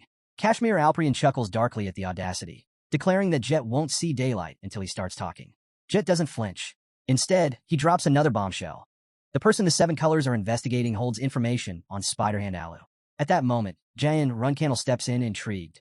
He wants to hear more, but Kashmir Alprian immediately shuts him down, claiming that even if they did know something, it would be a lie. Jet glances at Jayan Runcandle, sizing him up. He had assumed the Lord of Tyken was Kashmir Alprian. So who exactly is this young master? He remains cautious. Jean Runcandle, however, greets Jet casually, noting that it's been a long time since their last meeting. He then asks, with a smirk, why Jet is here without the gift he once gave him. Jet's demeanor shifts instantly. His tone turns sharp as he hurls insults at both Jayan Runcandle and Kashmir Alprian. He outright calls Kashmir Alprian a scoundrel, accusing him of impersonating Veridin Zipple and warning that trusting him would lead to Tyken suffering the same fate as Teesing. Kashmir Alprian's patience snaps. Furious, he questions Jet's sanity. How dare he speak like that? Just as he's about to strike, another voice cuts in. Mirakin arrives, unimpressed, asking if Kashmir Alprian didn't hear him calling earlier. More importantly, where's the ice cream he was supposed to buy? Kashmir Alprian freezes, clearly unnerved. He quickly apologizes, explaining that he's in the middle of an interrogation. Mirakin, however, isn't interested in excuses. Instead, he locks eyes on Jet and immediately recognizes him. He remembers him as the crazy scoundrel from before and wonders why he's here now. But what really catches his attention is how Jet is speaking informally to Kashmir Alprian. Recalling the events in Arkan, Mirakin puts the pieces together. This lunatic must be that kid scoundrel's subordinate. And if that's the case, Jet must be the highest-ranking informant in the room. Jet, sensing the shift in atmosphere, doesn't hesitate. He bows down, admitting that he was an idiot for failing to recognize Mirakin before. Jayan Runcandle, watching the exchange, finally sees Jet for who he is. Good, he says. Now let's get to the point. Tell me everything about Spider-Hand Alu. Jet exhales, finally revealing the truth. Spider-Hand Alu's real name is Tagan Marius. He was once a Runcandle cadet, Giant Runcandle narrows his eyes, repeating the words, Runcand El Cadet? The name Tyken Marius feels oddly familiar. Before he can place it, Gilly leans in and whispers, Tamien Marius was the first young lady's nanny, and that's her surname. Jet said to them, that's Spiderhand Alu. He's from Delki, part of the Hugpester allied powers. A commoner. And yet, he somehow managed to pass the Runcandle cadet exam? Jet said further back then, the name he used was Tyken Marius. But that identity no longer exists. It has been erased from this world. Jayan Runcandle turns to Gilly for confirmation. She nods, confirming that Nanny Tamien Marius was also from the Delki Kingdom. Wanting more details, he asks when the exam took place. Jet answers without hesitation, the year 1776. Exactly 20 years ago. At this, Kashmir speaks up. 20 years ago? That would place the Delki Kingdom right in the middle of a brutal civil war. If that's the case, it would have been nearly impossible for a commoner to even attempt the cadet exam, let alone pass it. He eyes Jet suspiciously, questioning if he's lying.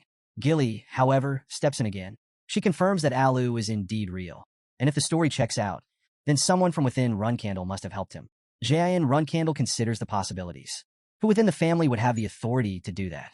Only two groups, the pure bloods or the nannies who support them. He reflects on the unique role of Runcandle's nannies. They don't just raise the children. Depending on the status of the pure blood child they serve, their influence within the family can grow immensely. 20 years ago, everyone recognized Luna Runcandle as the temporary head of the family.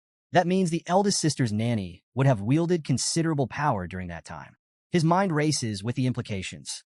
If Tamien Marius and Spider-and Alu are truly connected, could the same person who cursed him in his previous life be involved? Or did Tamien Marius act alone? If so, why? Breaking his train of thought, Jan Runcandle turns to Jet and asks if the information has been verified. Without hesitation, Jet swears on his life, stating that he personally went to Delki and confirmed everything himself. That's all Jan Runcandle needs to hear. All right, he declares. Take the lead. Jet blinks in confusion. Pardon?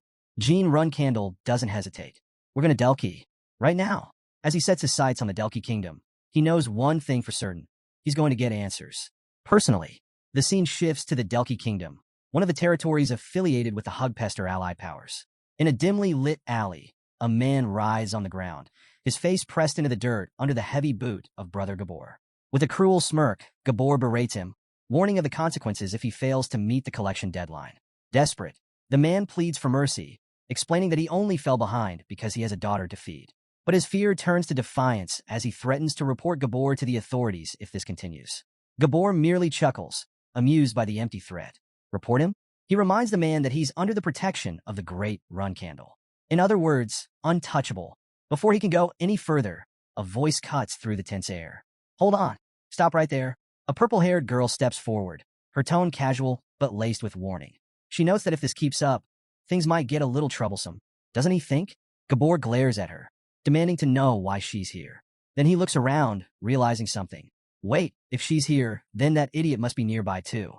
As if on cue, another figure appears, this one masked. In a flash, Gabor's neck is sliced open, blood splattering onto the cobblestone. The man beneath him gasps in horror, his previous threats forgotten as pure terror takes over. The masked figure steps closer, voice dripping with contempt. How pathetic, groveling for survival after wasting his life playing gangster, even after receiving help from his mother. The fallen man, shaking, scrambles for a way out. He swears he'll hand over all his money, won't report anything, just please let him go. His daughter is waiting for him at home. But the masked man doesn't care. To him, these people are all the same scum. We're not here for money, he says simply. The man stammers, begging for forgiveness, desperate to know what he can do to survive. But before an answer comes, the purple-haired girl moves swiftly. Her magic pierces through him. It's nothing personal, she murmurs as he collapses. Just unfortunate. Then, almost as an afterthought, she adds, everything is for that person. Meanwhile, Kashmir Alprian provides some much-needed context. The surname Marius may be a common one across the continent, but in Delki, things are different. There, only a specialized organization was permitted to use it. He recalls the Moon Sacrifice Orphanage. On the surface, it appeared to be a normal orphanage, but in reality, it was a brutal facility where Delki's royal faction turned orphans into assassins and spies. The method? First, they let the children form deep emotional bonds with one another. Then, they forced them to kill each other. The ones who survived became perfect assassins. Eventually, the orphanage shut down when the prince's faction won the civil war. Of the children raised in that hell, 10 were released as free citizens. Except for Alu, who was declared dead. That means 9 of them are still alive. With that, Kashmir Alprian hands Jean Runcandle a stack of papers containing their addresses. Jean Runcandle takes one look at the documents and nods.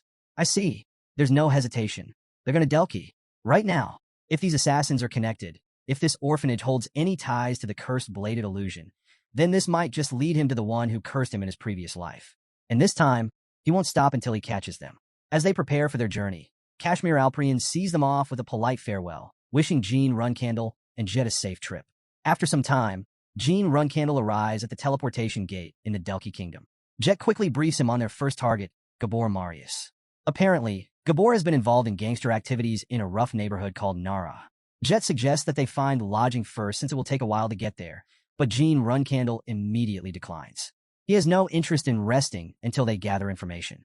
Instead, he directs them to the western region, where 3 survivors from the Moon's Sacrifice Orphanage reside. They can think about lodgings after dealing with that. Upon reaching their destination, Jet knocks on the door. But before they get a response, guards arrive, their expressions tense as they take in the sight of several dead bodies nearby. Jean Runcandle examines the scene carefully. The evidence is clear. It's poison and wind magic. In the Huffister region, this kind of assassination is considered a magic crime. Whoever was behind this must be insanely bold. Some guy nearby observes the situation and shakes his head. Gabor, huh? Looks like his gangster days finally caught up with him. Jean Runcandle's eyes narrow. Did you just say Gabor? That guy nods. Yeah. Why? Did you know him? Jean Runcandle isn't convinced. The bodies are barely recognizable. How can you be sure that's him? This unknown person explains that it's not his first time seeing Gabor in this state. Just yesterday at dawn, he saw him stumbling around drunk. Not long after, he heard a scream. And now this. The other dead man beside him? Someone deeply indebted to Gabor. A pitiful end. Jean Runcandle pieces it together.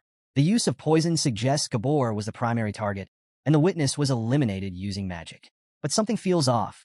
If they planned to kill him with poison, why not wait until he was alone? Why the rush? A realization strikes. Jet! Jean Runcandle calls. Jet, sensing the urgency, immediately asks what's wrong. Who's next? Jet hesitates before answering. Weatherway Marius. 2 hours from here. Jean Runcandle doesn't waste a second. We're running. We get there in 1 hour. Jet grimaces, but keeps up as they move. Something about this situation feels wrong. He voices his concern, but Jean Runcandle is already deep in thought. The poison, self-moderating assassin-type poison. It's fresh. The bodies haven't started decomposing. Their skin tone and complexion still unchanged. That means the killer is still active. Then it hits him. Someone is systematically hunting down the survivors of the Moon's Sacrifice Orphanage in real time. And if they don't move fast, the next target will be dead before they get there. Jean Runcandle urges them to move quickly, stressing that time is running out. Jet agrees, and the two take off, reaching the outside of a building. Peering inside, Jean Runcandle notices a powerful mark, an 8-star wind magic symbol known as Hellwind. The energy radiating from it is growing stronger by the second. Jet points out that only 2 targets remain, but at this rate, catching up to them will be nearly impossible. He also voices concern that since they've been present at every scene so far, they might end up as suspects. He suggests reporting it to the guards, but Jean Runcandle immediately rejects the idea. If they go to the authorities, they'll end up under investigation themselves, and by then, it will be too late. Frustrated, he curses their enemies for intruding on his territory and declares that no matter what, he will get ahead of them. Meanwhile, Varys nonchalantly asks who's next, wondering if this is already the last one. She sighs, unimpressed, commenting on how much more boring this was than she expected. She then questions why their older brothers, who underwent the same training, turned out to be so weak. The masked man beside her explains that just because it was training doesn't mean it was the same for everyone. Only they were truly chosen. It was obvious that they stood on a completely different level compared to the so-called failed products. Varys smirks, agreeing. All right, let's finish this. A sudden explosion erupts, taking Kyujin completely by surprise. On the other side, someone starts following Jean Runcandle and Jet. The pursuer apologizes and anxiously asks if all the members of the Moon's Sacrifice have really been eliminated. Jean Runcandle confirms that someone is hunting them down one by one, systematically assassinating them in order based on their proximity to the dimensional gateway. Because of this, they've been lagging behind, constantly forced to chase after the killer. He reveals that this pursuit actually led them to him. Since he lived the farthest away, they had to come find him directly. He also acknowledges that, because of this, they were able to save his daughter. However, his expression darkens as he voices his regret. fearing that their enemies may have already gotten to her. Jayan Runcandle questions what he means, but another realization strikes. Despite not training in years, the orphans who survived still underwent brutal conditioning. The fact that they're being taken out so easily means only a handful of people could be responsible. The names Varys and Kyujin come to mind. Jean Runcandle acknowledges that those two are in a completely different league compared to the rest of them. He then wonders, weren't there originally 10 survivors? Den Marius corrects him. There were actually 12 survivors of the moon's sacrifice. And the ones hunting them down? They weren't just any survivors. They were monsters trained directly by him. Before he can say anything else, Varys suddenly strikes Den Marius from behind, sending him crashing to the ground.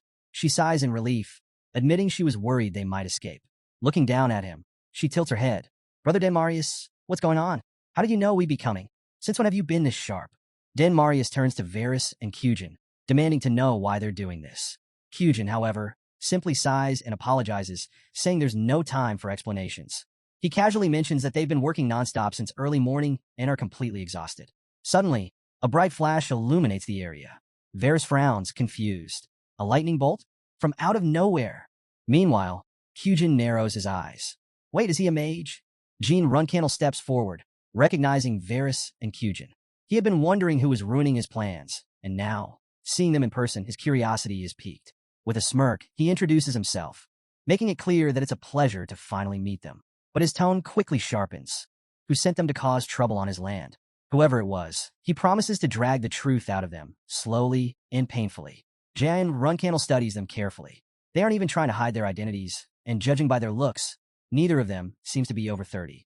That woman, though, she's at least an 8-star mage. But she's not a Zipple. So who exactly is she? Varys, unfazed, crosses her arms. Wow, you already hired a bodyguard? And tell me, how do you think Brother Den Marius knew about this? She glances at Kyujin. Kyujin shrugs. That guy? He definitely wouldn't have figured it out on his own. But his boy? Now that might hold some answers. Varys grins wickedly. We could always turn Brother Den Marius into minced meat and then interrogate his bodyguard after cutting off a few limbs. Kyujin reminds her to stay on guard. Something's off. This doesn't seem like normal inner ki. Varys laughs, turning back to Kyujin. You look nervous. Relax a little, will you? You're always so careful. That's probably why you're not popular. Just then, Jean creates a magical circle. Varys narrows her eyes. Wait, did he just block that attack? She glances around, suddenly feeling drained. Damn it, did I use too much energy getting here? Jean Runcandle instantly recognizes the spell. 4-star magic, Blade Wind. They must be conserving mana since they've been using it since morning. But the real problem? That guy over there. If his instincts are right, he's the one using poison. He notices the man's sword and realizes he's not just some random assassin. He's a poison-wielding swordsman. Assessing the situation, Jean Runcandle makes a split-second decision. He orders Jet to take Den Marius and run. Jet hesitates. Are you serious? We can't just fight them. And how can I leave you behind? But Jean Runcandle has already made up his mind. He clenches his fists, knowing all too well that this enemy is at least an 8-star mage. Kyujin smirks. A magic swordsman? Oh, so your life is more valuable than that piece of trash over there? Be smart. Hand him over and run while you can. Jean Runcandle exhales, unfazed. You're right. My life is more precious, he admits. But I happen to be quite attached to him. His expression hardens. Jet, go. Now. Jet refuses to leave, declaring that he'd rather die together. But Jean Runcandle shuts him down. Stop saying things you don't really mean. Go. Reluctantly, Jet obeys, grabbing Den Marius and dashing away. As he runs, he calls back, determined. We'll meet again. Alive. Varys watches the scene unfold, and to her own surprise, she finds herself tearing up.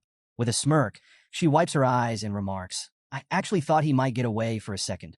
Then, turning to Kyujin, she orders him to keep Jean Runcandle busy. She'll handle the others herself. I'll be back after I kill them.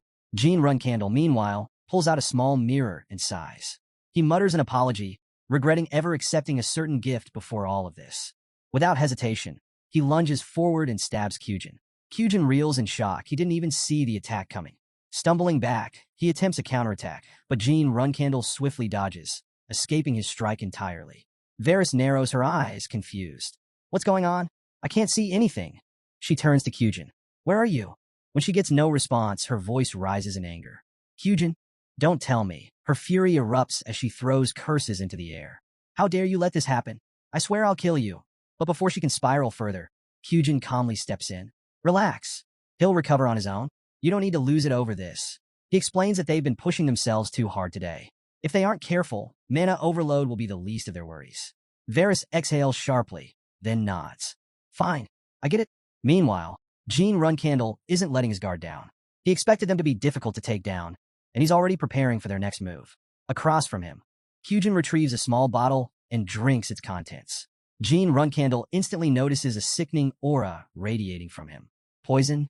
He recalls hearing about warriors who built up a resistance to poison and then used it as a weapon, even though the process ate away at their lifespan. In exchange, they gained power strong enough to justify the price.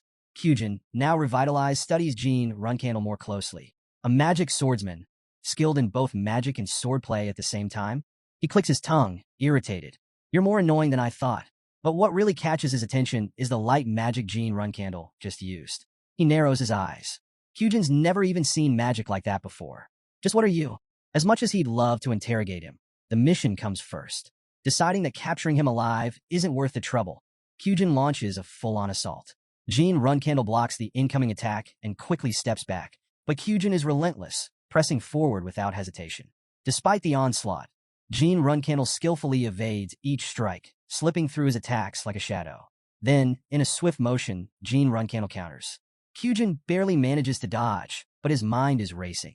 His aura is only 6-star, so why does he move like someone far stronger? There's clearly more to him than meets the eye. Suddenly, Varys' voice cuts through the battle. Wait, those blue flames. Her eyes widen. That's Tessa's flames. Before anyone can react, she vanishes into the blaze. Kyujin turns sharply, calling out to her. Varys? His attention flickers just for a second, but it's enough for Gene Runcandle to take note. A smirk tugs at his lips. So, he does care about her a lot. Gene Runcandle readies himself for another strike. But before he can make his move, Kyujin suddenly freezes. His expression shifts to one of complete bewilderment as a dark energy swirls around Gene Runcandle. Something neither magic nor aura. Something entirely unknown. Meanwhile, Gene Runcandle strikes again, stabbing Kyujin. Kyujin, unfazed, finally acknowledges what he's up against. Gene Runcandle isn't just a magic swordsman. He's bolstered by both the Blue Phoenix and Shadow Energy, making him a truly formidable opponent. But Kyujin is curious. Will his poison work on someone like this?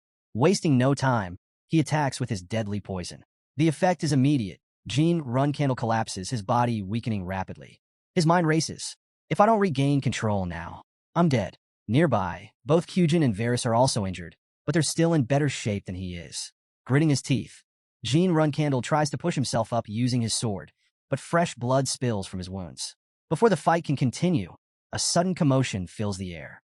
A group of people arrives, their presence commanding attention. One of them turns to the leader and reports, "We found them." A regal voice responds, "Prepare the archers." "Knights, follow me." Gene Runcandle barely manages to lift his head as he hears the name. Lyca Delki, 3rd Prince of Delki. The prince steps forward, his voice firm. "Drop your weapons. Now." Gene Runcandle wonders if Jet was the one who called them. Meanwhile, Kyujin quickly grabs Varys, steadying her. He gives Gene Runcandle a sharp look. "This isn't over. I'll come looking for you again. Don't get too comfortable." With that, they make their escape. Prince Lyca Delki isn't about to let them get away so easily. "Do not lose sight of them," he orders. "Capture them immediately." But he soon turns his attention to Gene Runcandle, observing his worsening condition. "Are you on their side?" he questions, his gaze sharp. More importantly, he demands to know where the nearest healer is. If they don't act fast, it might be too late. Gene Runcandle fights to stay conscious, refusing to succumb to the poison. The next thing he knows, he's waking up in an unfamiliar place. Prince Lyca Delki sits nearby. "You're finally awake," he says. "This is my villa. Since we couldn't confirm your identity, I brought you here for now." Gene Runcandle struggles to sit up. "How long?" "It's been 3 hours," the prince replies. He exhales in relief. "Honestly, it's a miracle you survived. That poison was lethal. It would have killed an 8-star martial artist instantly. But being a Runcandle, well, that's a different story." The prince recalls seeing Gene Runcandle at the banquet, confirming his identity. Gene Runcandle, regaining some strength, asks about Kyujin and Varys. Prince Lyca Delki's expression hardens. They managed to escape, despite suffering serious injuries. "My knights lost them." He then eyes Gene Runcandle carefully. "But tell me something, how did you get injured so badly?" In his mind, he thought that last time I checked, he was a 5-star. Even if he's improved, he should only be a 6-star now. There's no way he would have struggled this much unless... His gaze sharpens. Unless he had outside interference. Jean Runcandle express his gratitude. The prince waves it off. It's fine. Saving a Runcandle in Huffister is only natural, even if you were just a reserve flag bearer. But Jean Runcandle isn't done yet. He fixes the prince with a serious look. Did you inform the main house? Prince Lycadelki hesitates, then nods. Of course not. The moment those words leave his mouth, a shadow falls over Jean Runcandle's expression. If they know, I would have been better off dead. And as expected, it didn't take long. Powerful figures had already begun stirring trouble in Delki. Jean Runcandle studies the prince carefully. Are they comrades from Tyken? He wonders aloud. Prince Lycadelki simply chuckles. You haven't caused me any trouble, he replies. But then, with a knowing smile, he adds, however, could you do me a favor? Jean Runcandle raises an eyebrow, but agrees to hear him out. The prince gets straight to the point. When Jean Runcandle eventually becomes a flag bearer, he wants him to send more guardian knights to Delki. Additionally, he'd like a small share of the Delki gold mine, which the Runcandle family currently controls. Jean Runcandle smirks. Seems like you don't value my life very highly, he remarks. Instead of just sending more knights, he offers twice the number requested and even agrees to return all the gold mine shares. The prince blinks in surprise. You think that's feasible? Jean Runcandle confidently reassures him. Don't worry. There's nothing I won't be able to achieve in Huffister in the future.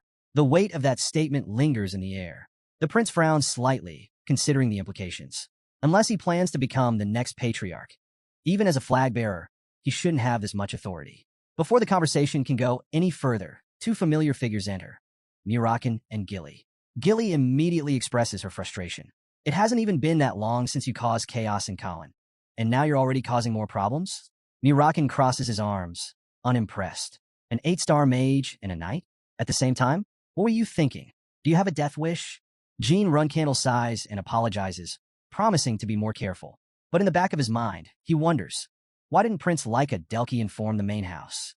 Still, a sense of relief washes over him. Not just Kashmir Alprian, but even Miss Quickannel are also here. Just then, Jet arrives, his tone serious.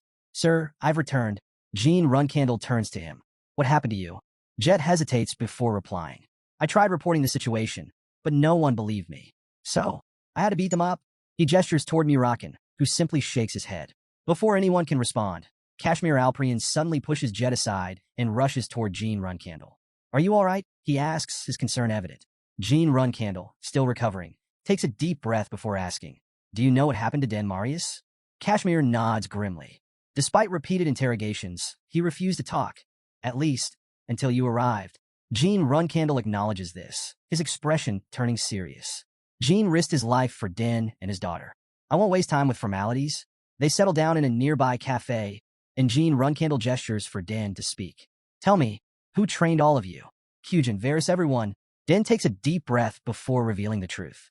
It was Runcandle's first flag bearer, Luna, Runcandle's nanny, Tamian Marius. She's our mother. Meanwhile, in a dimly lit chamber, Varys and Kyujin kneel before Tamian Marius. Her expression is cold, her tone laced with frustration. Not only did you fail your mission, she says sharply, but you also let your identities be exposed to a magic swordsman. She sighs in disappointment. It seems you two have a death wish.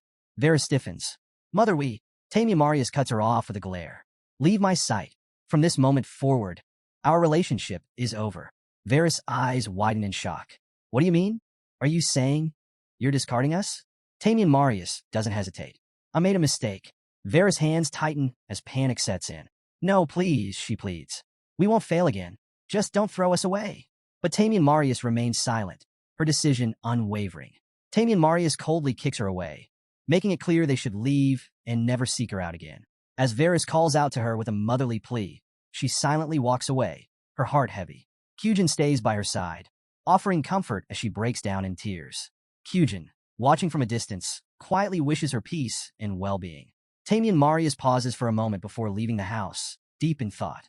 She is now certain the magic swordsman was none other than young Master Jean Runcandle.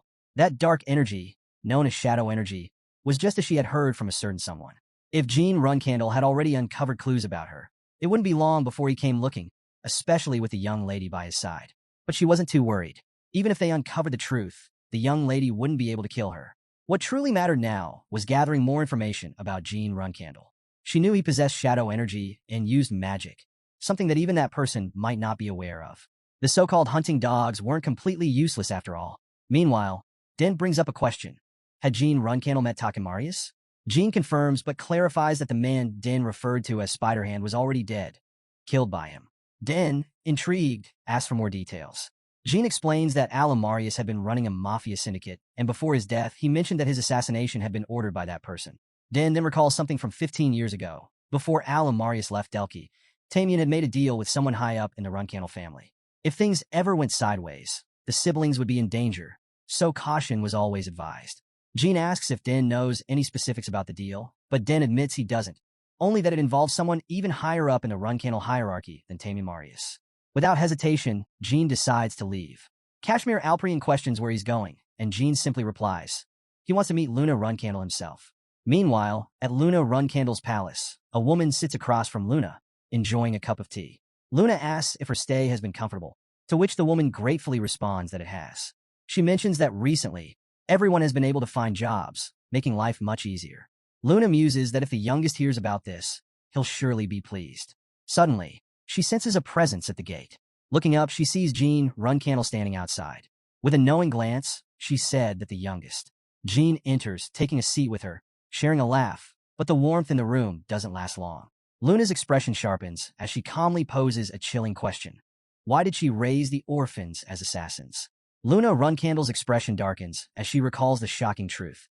Someone had even placed a curse on the youngest, who was none other than her sister's nanny. She demands to know why such a thing was done to him by Nanny, insisting that there must be a mistake. But Jean Runcandle remains firm, convinced that the information he received was accurate. Trying to deflect, Luna claims the nanny is on vacation and tells Jean to come back later. At that moment, Jean's composed facade quickly cracks. Then Luna's slamming her fist on the table.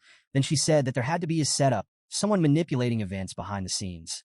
Luna points out that the orphanage survivors he questioned must have lied. If the nanny was truly involved, there had to be a deeper reason behind it. Luna hesitates, then agrees. She can't just sit idly by. She needs to find out the truth for herself. Without wasting another moment, she decides they need to go to the nanny. Meanwhile, Nanny Tamian sits deep in thought. Varys and Kyujin had exposed their identities, but it didn't matter. That person would deal with him soon enough. After all, they were just hunting dogs, disposable. She could always create more. But what truly disturbed her was how the young master had discovered this information. Had the mage made a mistake? Or was there another explanation? A sudden knock at the door pulls her from her thoughts. She turns, her expression tightening. They've come. As Luna Runcandle and Jean Runcandle step inside, Luna wastes no time. She gets straight to the point, demanding to know about Varys Marius and Kyujin Marius. Did the nanny know them? Nanny Tamian confirms that she does. But before she can say more, Luna presses further. Why had she secretly created assassins? And why had they been targeting Jean Runcandle? Caught off guard, the nanny pleads for them to listen. She insists it wasn't her order. She had only acted out of panic when she found out her so-called hunting dogs had come into contact with Jean Runcandle. That was the only reason she had been waiting for Luna. But Luna isn't convinced. Her voice rises in anger. Does the nanny really think flimsy excuses will be enough? Did she expect to be forgiven for secretly raising assassins under Luna's nose? Overcome with emotion, if they don't believe her, then she begs to be submitted to the family trials. There, she will testify in full. Luna glares at her, demanding to know if she's trying to run away from responsibility. This isn't the person she once knew. She can't understand her actions. Why is she speaking in circles? Why can't she just give a straight answer? Nanny Tamian bows her head in remorse. She admits to hiding the truth, but insists there was a reason. The only reason she raised those subordinates was simple. She did it to survive. Luna Runcandle narrows her eyes and demands an explanation. What did the nanny mean by that? Nanny Tamian sighs and asks if Luna truly isn't aware of how many enemies she has within the family. Because of that constant danger, she had no choice but to act. Luna, still unconvinced, presses further. Who would dare to harm her people? The nanny gives a knowing look. As expected, Luna is completely unaware. She reveals a chilling truth. The household staff never lasts more than a year. In fact, some barely make it a month. Did Luna never question why? Luna hesitates, and the nanny continues. The reason is simple. Every single one of them was murdered by the very siblings Luna claims to love. Luna's face hardens. She refuses to believe it. If that were true, why hadn't the nanny told her? Tamian shakes her head. She didn't say anything because she knows exactly what kind of person Luna is. Luna scoffs, calling it ridiculous. But the nanny isn't finished. Even if she had told Luna, what would she have done? Would she have been able to kill her own siblings? Would she have even punished them properly? She reminds Luna. She withdrew from the battle for the throne because she didn't want to fight her siblings. Luna falls silent, the weight of those words settling in. She doesn't want to deal with this anymore. The nanny, however, refuses to stop. She reminds Luna that the war for the Runcandle throne never truly ended. The moment Luna gave up that fight, all of her people became prey. Tamian reflects on her own past. 35 years ago, she had her first taste of real power. Before that, she had been nothing, just another orphan, doomed to become a disposable bloodhound for the nobility. But then, she was recognized for her skills and became the nanny of the Runcandle family. For the first time in her life, she was able to live, not as livestock, but as a person. That was fate. She had never resented Luna Runcandle for being born into this powerful family. Jealousy? No. If anything, she had been grateful, because it was Luna, that small, warm presence, who had given her purpose. But then, more children were born into the family, year after year, and each one was a competitor. It could have been a problem. But the patriarch had declared that Luna was the one who had inherited all the true talent. Luna recalls sparring with every member of the beginner class and winning. Even when Joshua and Runcandle teamed up against her, she had still emerged victorious. The nanny had been in awe, praising her talent, but Luna had simply shrugged it off. Fighting wasn't something she particularly liked, she was just naturally good at it. Nanny Tamian had always worried about Luna's naivety. But in that moment, she realized perhaps her worries were unnecessary after all. Luna Runcandle's voice is cold as she declares she won't even show herself in front of her brother, Joshua Runcandle. Next time, she'll kill him without hesitation. With a sharp glare, she orders him to get lost. His presence alone ruins her appetite. Without another word, she throws him to the floor. But her anger doesn't stop there. Turning to her sister, she hurls food at her head, calling her trash. With cruel disdain, she tells them both they should lick the floor for the rest of their lives, because that's all they're worth. Watching from the sidelines, Nanny Tamian reflects on how much Luna has changed. At just 13 years old, there is no trace left of the innocent girl she once was. All that remains is raw authority. Years pass, and Luna's exhaustion becomes evident. She's tired of her mother, her father, her siblings, and the entire family itself. She wants to end everything. She doesn't want to become the next head of the family if it means following in their footsteps. But Nanny Tamian is quick to shut that down. No, Luna doesn't have a choice. Luna, however, refuses to accept that. Killing her own family members to maintain the family's legacy? That's not the answer. Instead, she vows to create something new. She won't be another cog in the cycle of bloodshed. Instead, she'll become a sword, one that protects the family, not destroys it. By the time she turns 19, her long, turbulent adolescence finally comes to an end. And with it, so does her thirst for revenge. But Nanny Tamian, she had never let go of hers. For 20 years, she endured pain, abuse, and sacrifice, all for the dream of making Luna the matriarch and using her as the ultimate weapon for revenge. Yet, despite all of that, Luna had turned into something else, an untouchable white whale swimming above the chaos. Meanwhile, Nanny Tamian was just another starving predator, desperately circling beneath her. But it didn't matter. No matter what, she would follow Luna. And on that day, she would find a new dream to chase. Luna, unaware of these thoughts, simply thanks Nanny Tamian for always staying by her side. But dreams don't last forever. Before long, her siblings noticed the change in her. And once they did, the hunt began. What Luna's siblings achieved through sheer madness and obsession was beyond anything Nanny Tamian had ever endured, even after a lifetime of assassinations. But Luna could never find out. If she did, she'd blame herself. And that was something Nanny Tamian could not allow. But how could she fight back? How could she protect Luna? Then it hit her bloodhounds. Just like she had once been trained to kill, she would raise her own deadly forces. She would choose useful orphans and turn them into weapons. That was the only way. But in the end, they captured her. Now, standing before him was Tamian Marius, the infamous instructor and the most lethal assassin from Moon's Sacrifice. He wasted no time. He got straight to the point. He wanted her skill. He wanted her loyalty. And in return, he would give her exactly what she wanted. But Nanny Tamian didn't hesitate. She told him to just kill her. Tamian Marius, however, simply smiled. Listen to the end, he told her. He had seen that smile of hers before, the one she always wore. But he also knew the real expression hiding behind it. Did she really want to keep living like this? Did she not resent the princess who had no idea what was happening behind the scenes? Then, he made his final offer. If she came with him, he would give her true freedom. That day, the starving angler fish, endlessly circling the aloof white whale, finally heard the voice of its savior. Back in the present, Nanny Tamian wonders. Has the young lady figured it out? As Jean Runcandle and Luna Runcandle step outside, Jean glances back at her, curious. What kind of expression does she have right now? Meanwhile, Nanny Tamian quietly apologizes. Even if she dies, she prays that Luna never learns the full truth. But it doesn't change anything. No matter the reason, the fact remains. She secretly trained assassins and pointed them at young Master Jean Runcandle. That alone is an unforgivable crime. She has already reported her sins to the main house. Just then, guards arrive. Jean eyes them carefully. Are these the family's execution knights? It seems Tamian Marius has already made his move. With a cold smirk, he tells her they'll meet again at the trial. Clearly, she has someone backing her. But who? There are many people with enough power to protect someone from a familial trial. Tamian Marius meets his gaze, unfazed. She tells him he's speaking nonsense. She is no one but Miss Luna Runcandle. Even if she is to be executed, she will face it with dignity. Jean scoffs. For someone prepared to die, she sure talks a lot. And considering she was once part of that person's circle, is there really anyone left who would risk everything to save her? Nanny Tamian doesn't respond. Instead, she merely states that if he has nothing more to say, she will be on her way. As the guards take her away, she can't help but think. As expected, he didn't make it this far on luck alone. That's right. That person may have abandoned her, but the information she holds about Jean Runcandle, that could save her. If she plays her cards right, if she makes the right deal, then surely. A guard suddenly steps forward and delivers a chilling message. That person has sent their regards. Good job. Before she can process it, another guard moves too fast. He draws his weapon, ready to strike. Tamian whips around just as a blade comes down, but it never reaches her. Luna Runcandle steps in, blocking the attack with ease. Her eyes burn with fury. How dare he?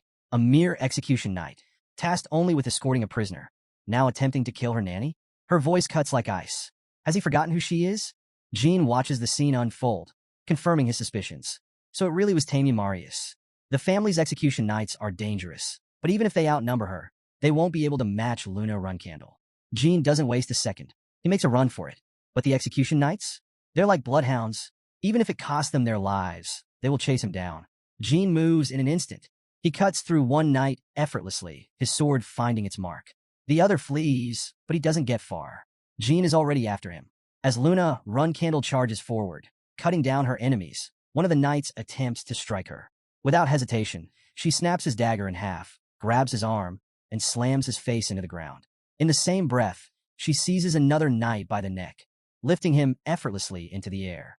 Meanwhile, Jean Runcandle turns to Tamian Marius, confirming her worst fear. She was right. The young master never intended to save her. Luna Runcandle coldly tells the knight that if he wants a painless death, he must answer her questions properly.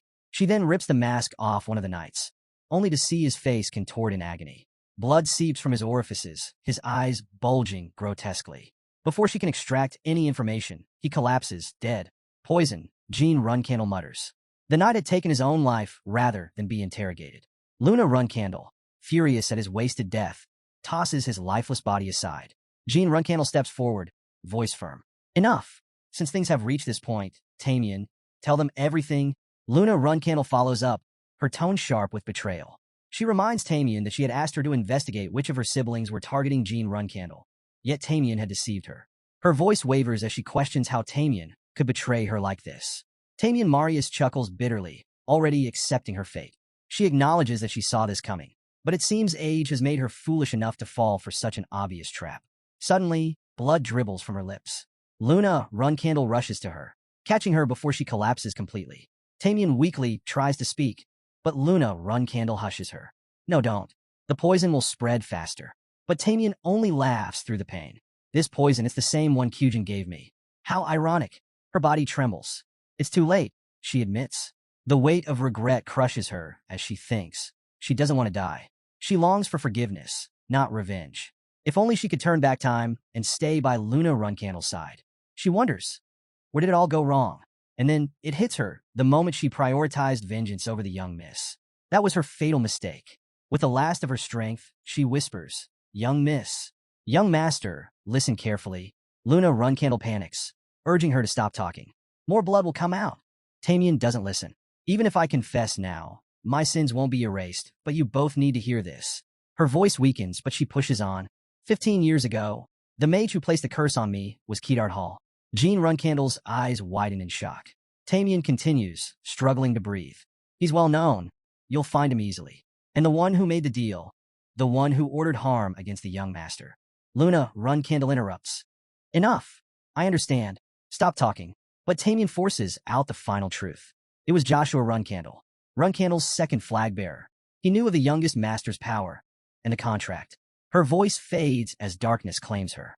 Blood spills from Tamian Marius's lips as she weakly clings to life. Luna Runcandle holds her tightly, her voice trembling as she calls out, "Nanny!" Tamian's eyes soften at the familiar name. "I'm sorry, young miss, for hurting you," she whispers. "I should have told you sooner." She takes a shuddering breath before admitting that claiming everything was done for Luna Runcandle would be nothing but an excuse. Still, in this moment, she finally understands. With the last of her strength, she reaches up, resting a frail hand against Luna Runcandle's face. Memories of their best moments flash through her mind. Warmth, laughter, the bond they once shared. A bittersweet smile forms as she pleads, "So please, don't remember this lowly person for too long." And with that, her body falls limp. Luna Runcandle clutches her tightly, grief consuming her. "Mom!" She sobs, her cries echoing into the night. Elsewhere, a lone guard approaches Joshua Runcandle, who crushes his cigarette beneath his boot. Without looking up, he asks, "Did Tamian Marius get the death she deserved?" The guard nods, but Joshua Runcandle simply exhales, as if disappointed. "I only wanted her to die in peace," he mutters. Before the conversation continues, the guard reports that Tamian Marius's hunting dogs have arrived. Joshua glances at the door before giving a casual wave. "Let them in." The doors open, and Kyujin and Varys step inside, immediately kneeling before him. Joshua studies them with amusement before asking, "So, Tamian Marius excommunicated you?" Varys confirms it, but then desperation creeps into her voice. "Please, we'll do anything to change her mind. Without her, we are nothing." Hugin, standing beside her, clenches his jaw. "That's enough," he warns, but she ignores him, continuing to plead. "We'll accomplish anything you ask. Please, just help us." Joshua leans forward, resting his elbow on his knee as he taps Varys' head lightly. "Unfortunate," he sighs, "but I can't grant your request." Confusion flashes across their faces. He leans back, his expression darkening. "It seems you haven't heard the news yet. Tamian Marius didn't excommunicate you out of hate." He pauses before delivering the final blow. "She did it to save you." Silence fills the room. Joshua watches as the weight of his words sinks in. "She's dead," he continues casually. "Killed by an unidentified swordsman." The air grows heavy. Varys' hands tremble. "No," she whispers. Joshua explains that Tamian Marius had claimed she was being threatened and requested his help. In response, he had dispatched 5 of his top officers. Yet, in the end, not only did Tamian Marius perish, but the knight protecting her also lost their lives. Kyujin, fists clenched, demands, "Who was the swordsman?" Varys, eyes burning with fury, vows, "I'll kill them. I'll kill them 100 times over." Joshua sighs, shaking his head. "Whoever they were, they struck a deal with a soldier. Beyond that, we have no information." Kyujin slams his fist into the floor. "I'll find them myself. I'll avenge her with my own hands." Joshua watches their anger with mild interest before standing up. "I understand your feelings," he says, "but now isn't the time." He walks past them, his voice calm but firm. "Eventually, the swordsman will come for me too. When that time comes, we must be ready." He turns back to them. "Can I trust you to wait?" Varys and Kyujin exchange glances before nodding. "We'll handle it," they promise. As they bow their heads in gratitude, Joshua smirks, amused by their unwavering devotion. Even though they share no blood ties, they would go to war for Tamian Marius' name. "She raised her hunting dogs well," he muses. Then his expression shifts, his smirk deepening. "And I should also thank the youngest sibling," he thinks to himself, "for dealing with Tamian Marius ahead of schedule, and for the gift I received as a result." A knight rushes into the room, stopping before Joshua Runcandle. "A moment, please," he says urgently. Joshua raises an eyebrow. "You're already in the room," he points out. "Why ask for permission now?" Ignoring the remark, the knight leans in and whispers something into his ear. Joshua's expression remains unreadable, but Kyujin notices the shift. "Is something wrong?" he asks.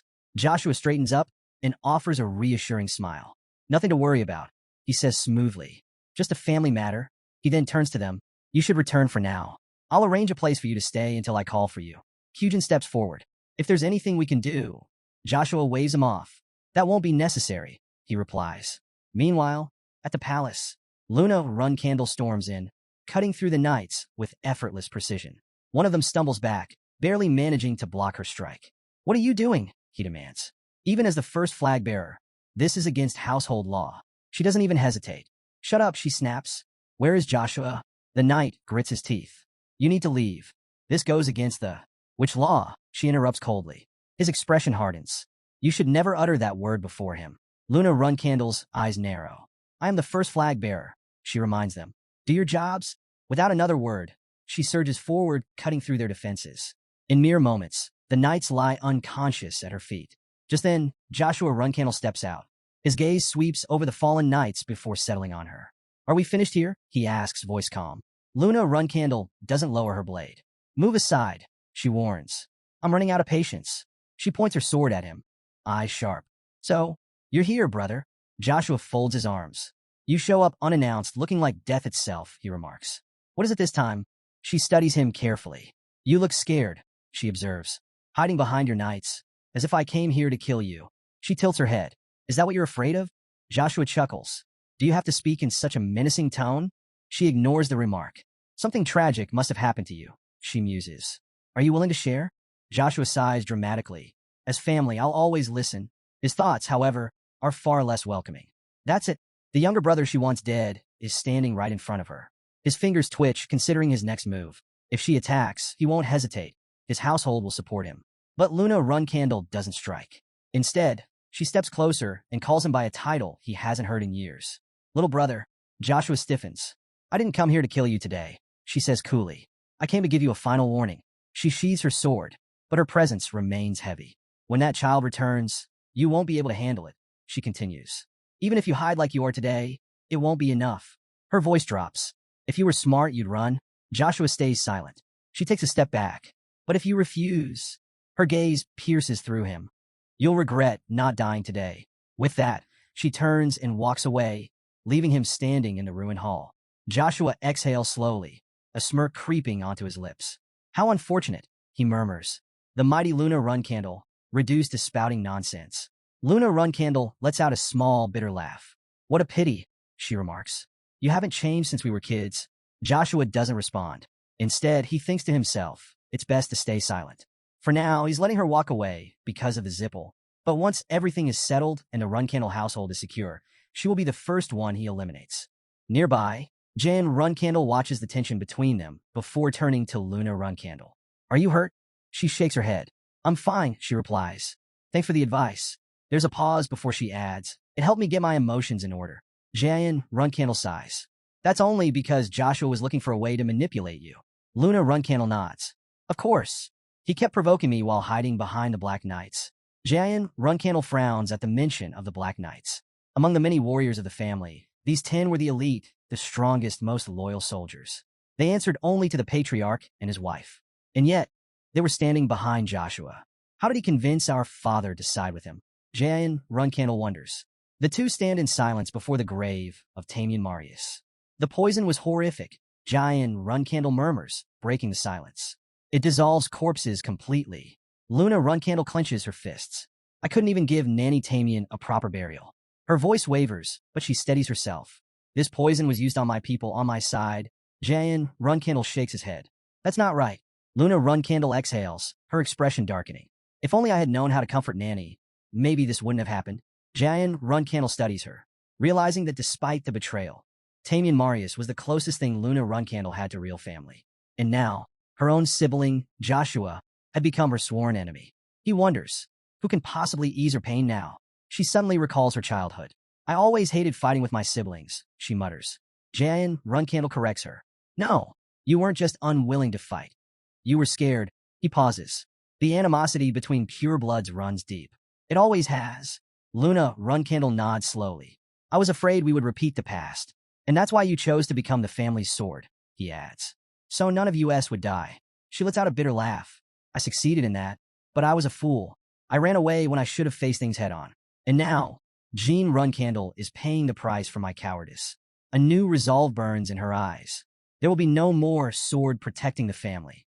Jan Runcandle looks at her in surprise. Elder sister, Luna Runcandle plants her sword firmly into the ground. Her voice is unwavering. If anyone goes after Jean Runcandle, I will deal with them myself. Her grip tightens. Even if it means eliminating every single threat from this moment on, my sword belongs to him. She takes a deep breath, her thoughts clouded with regret. This is all my fault, she thinks. Tamian Marius, Joshua Runcandle, if I had acted differently, none of this would have happened. But now, there is no turning back. Luna Runcandle steals her resolve. Helping Jian Runcandle is the right path, even if it means turning her back on all her other siblings. Her past cowardice had cost too much already. Jian Runcandle looks at her with unwavering determination. No matter what happens, I'll stand by your side, he assures her. Whoever threatens you, I'll eliminate them, even if they're our own blood. His words cut through her lingering doubts. He asks if she remembers their bond, promising that no matter what she does or who she becomes, he will always support her. Luna Runcandle gazes at her youngest brother, the one she had once tried to protect from the shadows. Now, no matter what path he takes, she will stand by him. He steps forward, embracing her. When you return as a flag bearer, I'll protect you, he says. She closes her eyes, finally acknowledging the truth. Her sometimes arrogant but fiercely loyal youngest brother is her family. And for that family, she is ready to give everything. She will help him rise. She will help him become the next patriarch. Meanwhile, mirakin frowns, his curiosity piqued. A mage was involved? A curse was cast? That wouldn't have happened in Timar's time. Gilly, still visibly shaken, exhales sharply. I can't believe it. I shouldn't speak ill of Joshua Runcandle, but Mirakin interrupts gently. There's no need to hold back. Keeping it in will only make things worse. Go on, say it.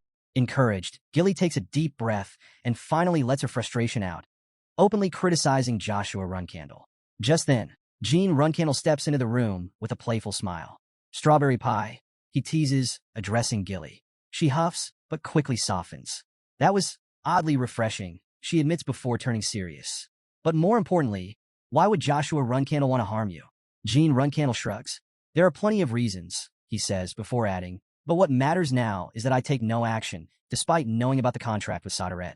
Gilly nods in agreement, recalling Joshua Runcandle's past breach of taboo at Storm Castle, his failed attempt to harm Jean there. Yet at the main estate, he had done nothing.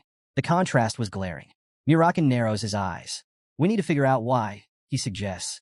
If our theory is right, Jean Runcandle leans back in thought. Joshua might be after my contract. He recalls his past encounters with Enya and the Zipple family, the only ones known to have the ability to steal contracts. However, something doesn't add up.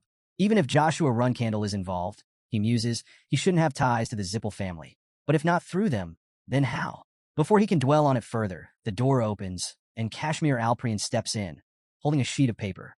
I found the place you were looking for, he announces. Jean Runcandle takes the paper, scanning it quickly. So it's confirmed? Kashmir nods. He, a renowned mage, has retired to Meltador State in the Eastern Continent. He's been operating under the alias Amal ever since he helped establish the high-ranking magic academy in Zipple. Right now, he's engaged in a specific magical research project there.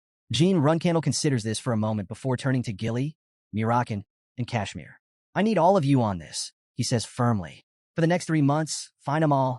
Meanwhile, Huel arrives at a quiet cafe where a man named Amal is seated. Approaching cautiously, he politely inquires if the man before him is Sir Amal. Amal, intrigued, questions the stranger's identity. Introducing himself as Huel Hister, an aspiring mage, he explains that he is currently en route to the esteemed Meltador Magic Academy. However, upon hearing about the presence of a noble sage in the area, he couldn't resist the chance to meet him. At the mention of aspiring mage, Amal appears puzzled. The term draws curious glances from the nearby patrons, but before the tension builds, Amal swiftly commands everyone to leave. In an instant, he incapacitates them with a spell, his gaze locked onto the unexpected guest. The air crackles with magic as he demands to know who Huel really is. Undeterred, Huel simply repeats his claim. He is an aspiring mage. Amal scoffs at the statement, noting that Hugwell's physique clearly belongs to a seasoned warrior, not a scholar of magic. But Huel remains firm, insisting that his body carries the power of 7-star magic.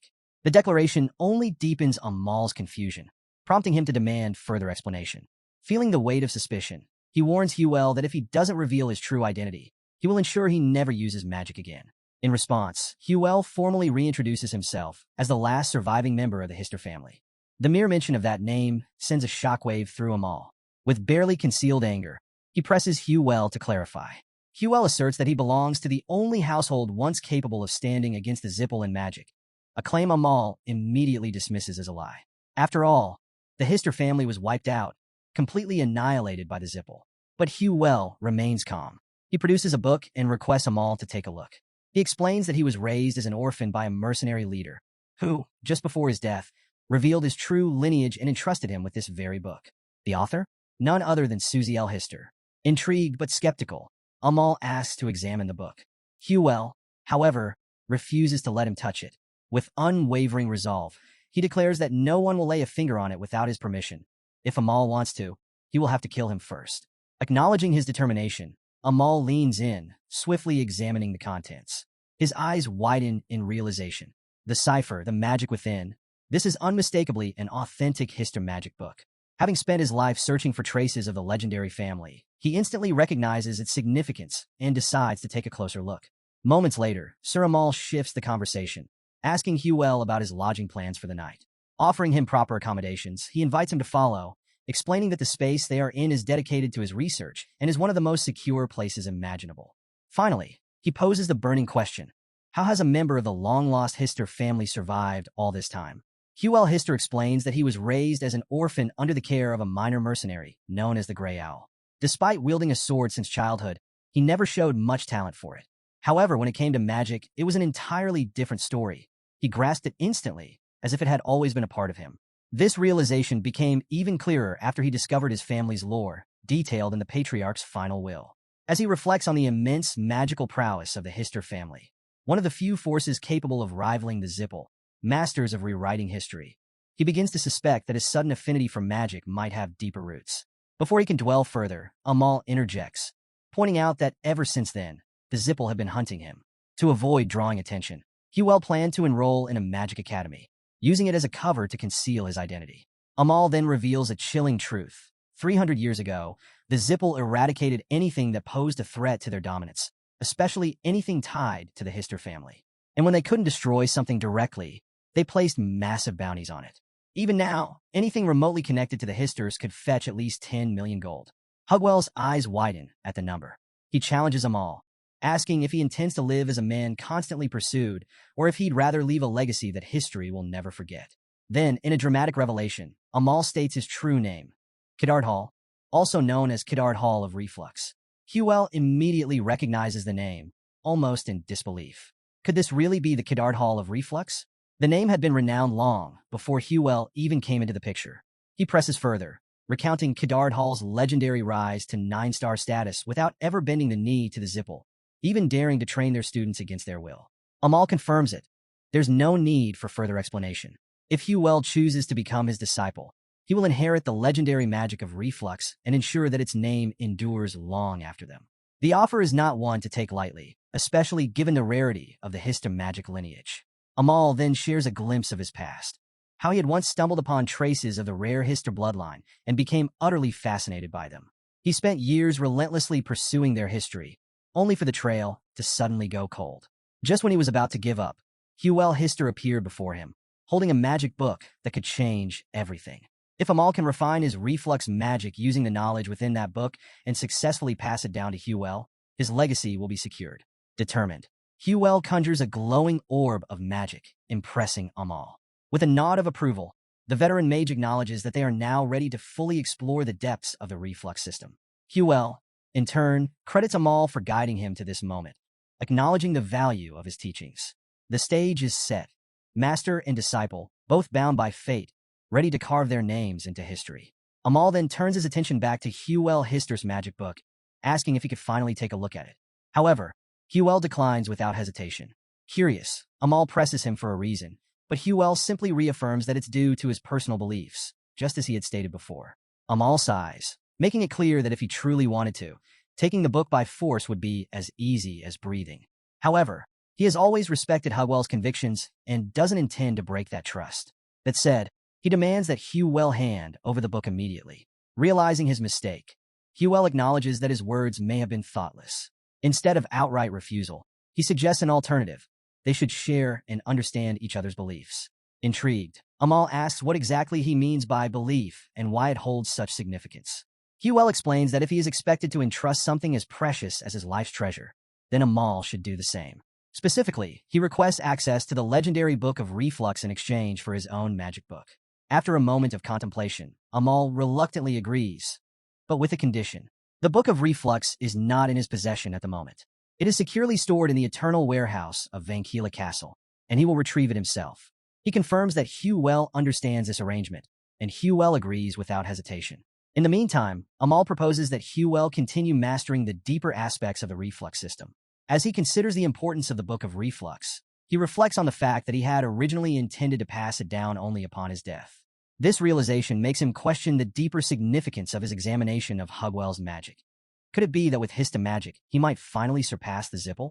Pushing those thoughts aside, Amal instructs Hugwell to wait before disappearing into another room. Left alone, Hugwell envisions the legacy he will leave behind, the mark he will carve into history. After some time, the door finally creaks open, and Amal calls out to him. Hugwell promptly responds, standing at the ready. Amal then asks if he has mastered the deep reflux system. Without hesitation, Hugwell confidently affirms that he has. Strangely enough, it feels as though he has always known this power, as if it had been dormant within him all along, simply waiting to be awakened. Amal is momentarily taken aback, marveling at the boy's sheer aptitude. This child is truly a genius. Impressed, he offers his congratulations before handing over the requested item. Hugwell accepts the book, assuring Amal that he will return swiftly. Acknowledging that deciphering the contents will take time, Amal reassures Hugwell that he is free to study the Book of Reflux to his heart's content. Hugwell humbly admits that he has not yet reached the level needed to fully grasp the deeper meanings within Amal's masterpiece. But for now, he is simply honored to have been entrusted with it. Satisfied, Amal suggests that since Hugwell has begun learning the deep reflux system, it's time for full-scale practice sessions. He proposes a simple yet effective training method, fighting against summoned magical creatures. With a smirk, he asks if Hugwell is up for the challenge. Hugwell Hister raises a question. Can reflux magic be effective against non-human opponents, like bugs? Amal clarifies that he isn't talking about literal insects, but rather the bugs of the town. Humanoid creatures that, while lacking magical abilities, are still suitable for practice due to their resemblance to living beings. He explains that, in his youth, he often used them as training dummies since their physical structure closely mirrors that of humans. Before they begin, Hugwell makes a bold request. He asks Amal to use reflux directly on him, believing that experiencing its effects firsthand would be far more valuable than simply studying it.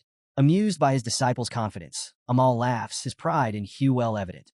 However, he warns that they must be careful. Recklessly harming these creatures would quickly attract the attention of the capital's knights.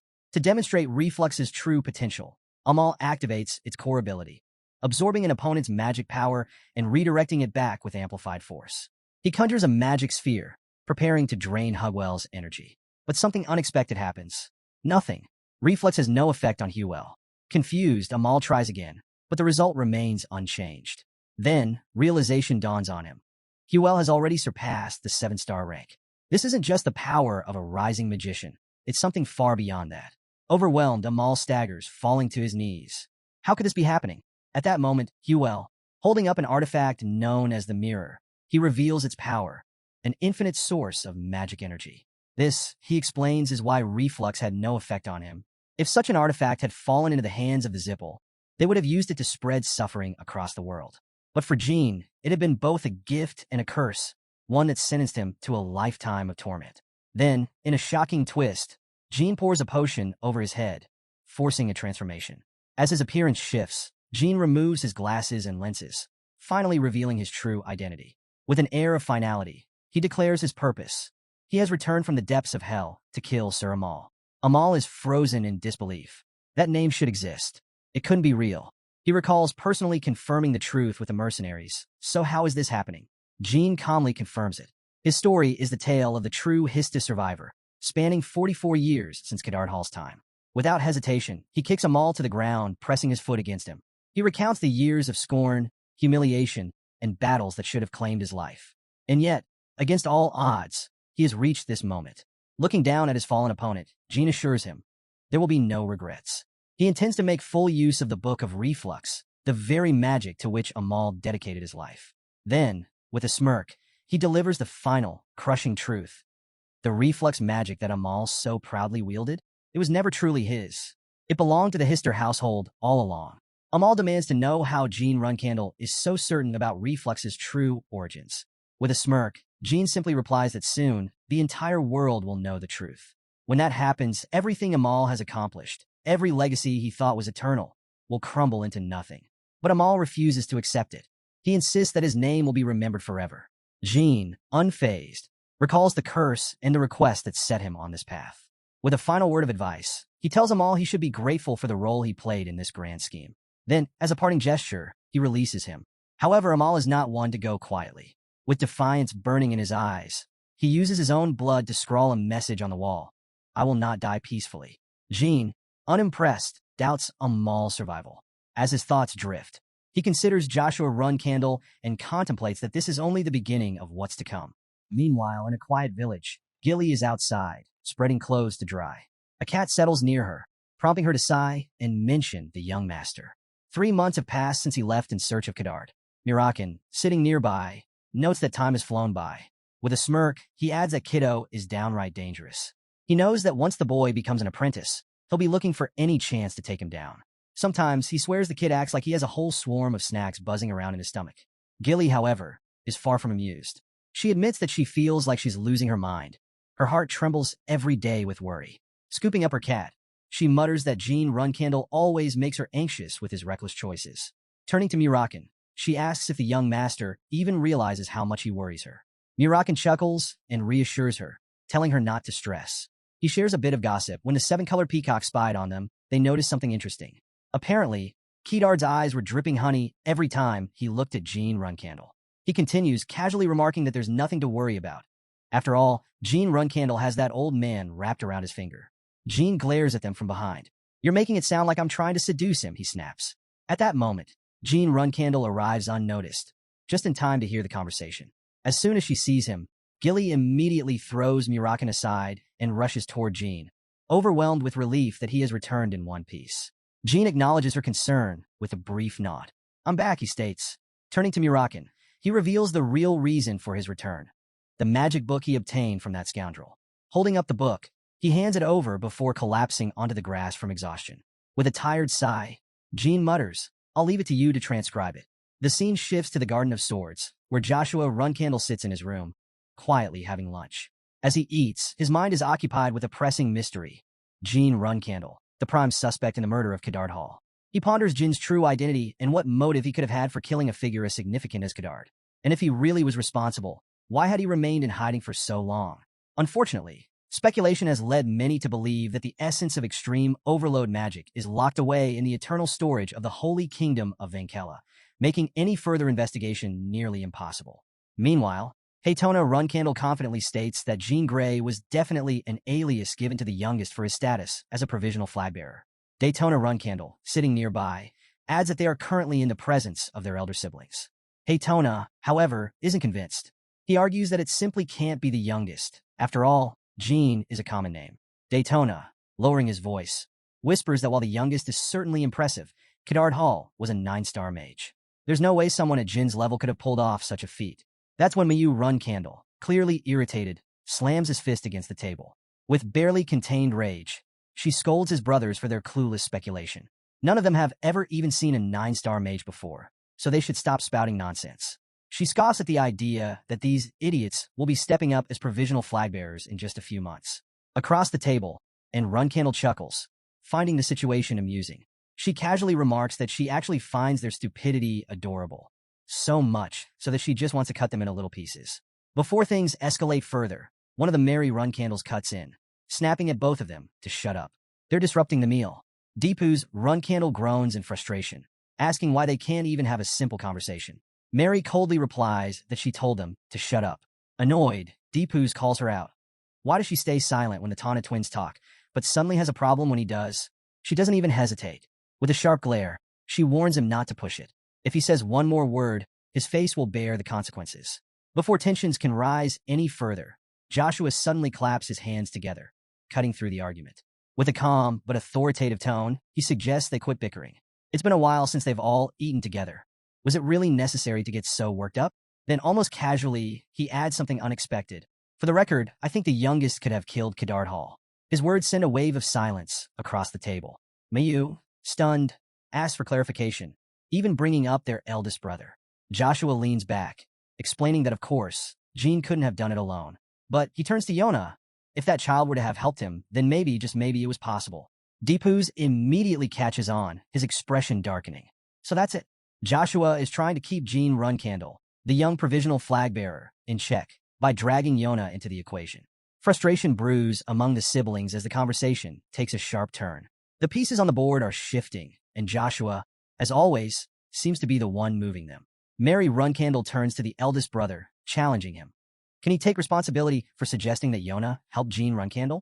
Joshua, unfazed, tilts his head and asks what she even means by responsibility. After all, it's just speculation. A 9-star archmage was killed, yet the cause of death remains a mystery. He points out that unless it was someone from Nameless, the most feared assassination group in existence, pulling off such a feat would be nearly impossible. He then casually adds an interesting detail. Yona was assigned to Nameless long ago, on their father's orders. And here's his theory. The youngest Jean commissioned Nameless to ensure his name would be known across the world. Meanwhile, Yona, feeling abandoned by the family, sided with him, hoping that he would stand by her in return. Mary Runcandle narrows her eyes. She notes that Joshua has been wishing for Yona's downfall for a long time, but now he's being unusually direct, dragging her into the youngest's affairs so suddenly. Mayu Runcandle agrees, adding that if Yona did help Jean, it would explain his exceptional performance during his time as a cadet. He then muses aloud. Although Yona is with Nameless now, how does she truly feel about the family? Before he can finish his thought, Mary launches an attack. With lightning speed, she grabs Mayu's face, slams her into the wall, and lands a brutal punch. And Runcandle immediately rushes to her aid, while Deepu's Runcandle steps in, grabbing Mary's arm and warning her not to take things too far. He reminds her that she's playing right into Joshua's hands. Mary scoffs but backs off, stating that as the 7th flag bearer, she wouldn't dare challenge the 2nd flag bearer of the family. However, she warns them all. If Yona gets hurt, their father won't just stand by and watch. Deepu's exhales and turns to Mayu. Instead of provoking Yona with words, he advises him to confront his fear of her directly with his sword. That's the true way of the Runcandles. Joshua smirks and asks, "Then why don't you draw your sword?" Deepu simply shakes his head. How would that help anyone? Meanwhile, Haytona and Daytona Runcandle, having remained mostly silent, finally speak up. Instead of discussing Yona or the youngest growing influence, they express a different sentiment entirely. They miss the youngest. Elsewhere, after some time, Dante Hyran sits in contemplation. The recent murder of a 9-star mage has left a troubling clue behind. Jean Grey's name. With that, there's no one else to suspect. Veridin Zipple nods in agreement. That's correct, he says. Then, turning to Dante, he asks, "Can you spare some time?" Dante raises an eyebrow. "Time for what?" Veridin smirks. "Starting tomorrow, I suggest we pay Jean Runcandle a visit." Dante Hyran turns to Veridin Zipple, asking if he knows a way to reach Jean Runcandle. Veridin confirms that he does and begins explaining his plan. After considering it, Dante agrees. It's a solid idea. Without hesitation, he suggests they put it into action as soon as tomorrow arrives. Meanwhile, elsewhere, a guard arrives with an urgent report. He informs his superior that Dante Hyran and Veridin Zipple recently met at the banquet hall. Until now, the relationship between the Zipple and the Hyran clan had been unclear, but this meeting changes everything. The guard continues. There are growing suspicions that the Zipple were involved in the death of Kadard Hall. Even more concerning, Veridin Zipple seems to have provided Dante Hyran with sensitive information. It appears that the Zipple are prioritizing their relationships with allied clans while systematically dealing with unaligned forces. Kadard Hall's fate serves as a prime example of their tactics. A figure known only by the codename, Raz listens carefully before making a calculated suggestion. Whether the information is true or not, it can serve as a powerful tool to control the Zipple's movements. Leaking it to the media might be the perfect way to apply pressure. The guard bows in understanding. "I will do as you wish." Raz, deep in thought, reflects on the unusual urgency behind the Zipple's actions. Normally, they operate with cold precision, but this time, it feels different. It's as if something or someone has shaken them to their core. Whoever it is, tracking their movements is proving difficult. On the other side of the kingdom, Julia clings to Jean Runcandle's arm, pleading with him not to leave. Gilly chimes in, suggesting that this time, he should stay and play with Julia instead of rushing off again. Kashmir Alprian, however, gently intervenes. The young master is very busy, he explains, asking Julia to understand. Even so, Gilly can't help but feel disheartened. He's leaving again, without a moment of proper rest. Worse, he's heading straight for Nameless City, Samel, a place far too dangerous. Jean simply responds, "There's something I need to retrieve, and someone I want to meet there." Gilly hesitates before asking, "Do you even know anyone in Samels?" Meanwhile, high atop a mountain, Yona sits at the edge of a cliff, watching the wind scatter fallen leaves around her. A faint smile crosses her lips. So, he became a provisional flag bearer and left the house. She muses. And yet, he's already out there making a name for himself. She leans back, stretching her arms. I can't wait to see how strong he's gotten. Her fingers idly play with the leaves at her side before she smirks to herself. I wonder, will he come by Samel? If he does, she thinks it'll be fun to play together. Back at the estate, Kashmir Alprian gently hugs Julia before turning to Jean. While you're gone, I'll also be away for a little while. Jean glances at him, sensing something off. What's wrong? Kashmir sighs, explaining that there's something he left behind in Beemit. Jean thought to himself that his father has called for him. Jean nods in understanding. I see. Take care of it. Just then, Mirakin appears, looking satisfied. I'm finished with what I needed to do, he announces. Without wasting another moment, he quickly pushes the door open and steps inside. Jean Runcandle acknowledges Mirakin's dedication, and Mirakin invites him to join in so he can engrave something onto his back. The two move to another room, where Jean removes his shirt, revealing glowing inscriptions etched onto his skin. Mirakin observes the markings and notes that this will allow Jean to use Kadard Hall's magic without any issues. Jean, feeling like he's just acquired the perfect weapon to complement his photon cannon, is eager to test it out. Mirakin explains that after carefully deciphering the inscriptions, he's discovered that this magic is quite powerful. Even if mages rank 7-star or lower try to overwhelm Jean, he should be able to suppress them all at once. Jean, satisfied, puts his shirt back on and decides to activate the magic immediately. As spiritual energy surges from him, Mirakin observes that it's working perfectly. At that moment, Inya arrives, only to get caught up in the magic's effects. She calls out to Jean, who immediately worries if she's all right. However, to his surprise, she exclaims that she loves the sensation so much she could die. Though she reassures him she's completely fine and even urges him to try it again. Before they can, Quickhandle suddenly arrives, scooping Inya up onto her shoulder. Jean notes her presence, and she confirms, stating that this so-called scoundrel, referring to Inya, has now escalated to outright harassing him. With a sigh, she complains that things are getting more out of hand by the day. Jean takes responsibility for the situation, admitting it's his fault and promising to apologize once Inya wakes up. However, Quickhandle dismisses the need for an apology, pointing out that Inya was practically asking for it. She then shifts the topic, mentioning that she's heard Jean is heading to Samel. Jean confirms, explaining that Samel is an enormous training ground for the Nameless. Even visitors aren't exempt from the constant threat of assassination. At his current level, he should be able to fend off attacks from the Nameless cadets. However, the longer he survives there, the stronger his pursuers will become, until, eventually, the best assassins will be after him. He recalls a past incident and realizes he never truly understood how dangerous this would be. Even if assassins aren't specifically targeting him, his survival is far from guaranteed. Quickhandle then hands him a small bag filled with shimmering pearls. Jean opens it, puzzled, and asks what they are. She explains that these pearls hold significant value among the Nameless assassins. If he ever finds himself in a fight he can't win, simply showing these should be enough to spare his life. Jean Runcandle thanks Quickhandle for her help, but admits he's not sure how he'll ever repay the favor. She waves off his concerns, telling him that the best way to do so is by performing well. After all, if he succeeds, her contractors will feel more at ease. Before he leaves, she suggests that when he returns, he should help Inya with her training. Jean agrees without hesitation, assuring her he's got it covered before finally setting off. The scene shifts to the year 1796, September 4th, in the infamous city of assassins, Samel.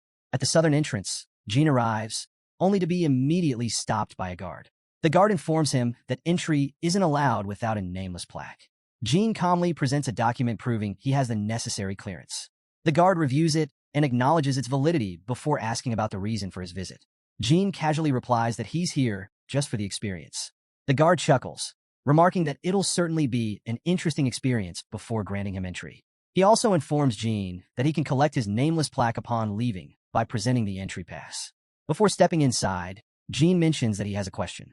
The guard nods, waiting for him to speak. Jean asks whether the law of the Nameless applies to visitors only after entering. Before the guard can respond, a sudden attack comes his way. Jean, already anticipating it, swiftly knocks the assailant out in one move. With a smirk, he remarks that it seems the law applies even before stepping inside. As the attacker collapses, a coin rolls from their hand. Jean picks it up, noting that the person had been radiating murderous intent the entire way here. An obvious giveaway. He advises them to reconsider their career choices, as they clearly have no talent for assassination. Turning his attention to the bystanders, he asks if anyone else wants to try. Another figure responds, stating that they are assassins, not warriors. Direct confrontations aren't their style. Jean acknowledges this and finally steps through the gate. As he walks in, he reflects on the Nameless and the symbolism behind their signature milk-white garments, a mark of their confidence in never leaving bloodstains, even while dressed in pure white. His sharp senses tell him that there are people lurking ahead, but their presence is nearly imperceptible. He can't help but admire their precision. It's more breathtaking than he imagined, yet it also sends chills down his spine. Jean observes that within this eerily pristine and silent city, only the cadets who have survived and successfully carried out assassinations over long periods earn the right to live in the nameless coffin, the towering structure in the distance. Meanwhile, visitors like him are nothing more than training targets, subjected to the brutal cycle of daily killings. The sheer risk of assassination here is staggering. Arriving at an inn, Jean reminds himself that he doesn't want to repeat the kind of suffering he endured in the Cosmos Arena. If he wants to make it through this alive, he needs to choose wisely. A man scoffs at how absurd the situation is before asking Jean Runcandle if he wants a room. Jean confirms that he does. The man clarifies that this is Samel, where assassination is permitted, even against nameless cadets. Jean acknowledges this but still insists on staying. Curious, the man asks why he would even choose to stay at an inn under these conditions. Jean simply replies that he'd rather not have too many unexpected visitors at night. The man seems displeased with the response, and Jean realizes that his words might have come across as a provocation. With a smirk, the man finally invites him in, assuring Jean that he won't need to pay. He'll cover the cost with his life instead. He directs Jean to a room upstairs, adding that he can rest easy, at least for now. Jean accepts the offer and heads up, immediately checking for traps. Satisfied that nothing seems out of place, he finally allows himself to relax a little, using the time to strategize his next moves. Just then, he hears the sound of clapping. His instincts kick in, and he quickly prepares for a fight. But something feels off. He didn't sense anyone nearby. Scanning the room, he suddenly spots someone hiding under the bed. Sister Yona, the intruder, barely holds in a sigh of relief, thinking she almost got caught. Meanwhile, Jean recalls seeing a small child wandering around the city earlier. He had followed just in case, but the moment he saw Bradamanti, his excitement got the better of him. He questions whether he misheard things. He was sure the clapping came from the ceiling, yet there's no one there. The paranoia sets in, making him wonder if his nerves are playing tricks on him. Still, he knows that in Samel, being this cautious is completely necessary. As Jean remains on high alert, Sister Yona observes him carefully, marveling at his instincts. She realizes that his mind's eye is already half open, a remarkable feat for someone his age. As his elder sister, she can't just ignore his potential. At first, she considers playing with him, but after a moment's thought, she decides there's no choice. She has to train him properly. With a smirk, she tells herself that he should look forward to it. 4 days pass. Suddenly, another person arrives at the inn and bluntly tells Jean that it's time for him to leave.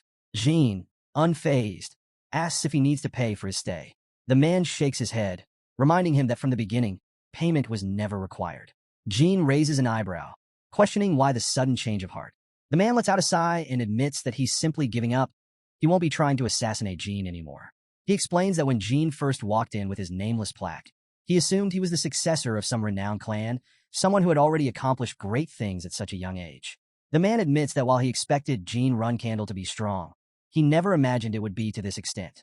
Over the past 4 days, he hadn't found a single opportunity to strike. Frustrated, he acknowledges that he simply isn't at the level needed to kill Jean. Meanwhile, Jean reflects on his time at the inn. He had spent the days gathering information while staying on high alert due to an unknown presence lingering around him. Now, he wonders if that constant vigilance was the very reason no opening ever appeared for an assassination attempt. Regardless, failing to eliminate a visitor in Samel is a significant disgrace. With that in mind, Jean brings up his upcoming promotion evaluation. Since the assassin has officially given up, he wants him to leave. The man acknowledges that his own skills have stagnated, but he still learned a lot from observing Jean these past few days. Before parting ways, he offers Jean a final piece of advice. When facing an assassin, he should imagine he's fighting either a mage or a swindler. Outside these walls, those are the types of enemies he'll encounter the most. With that, he wishes Jean good luck.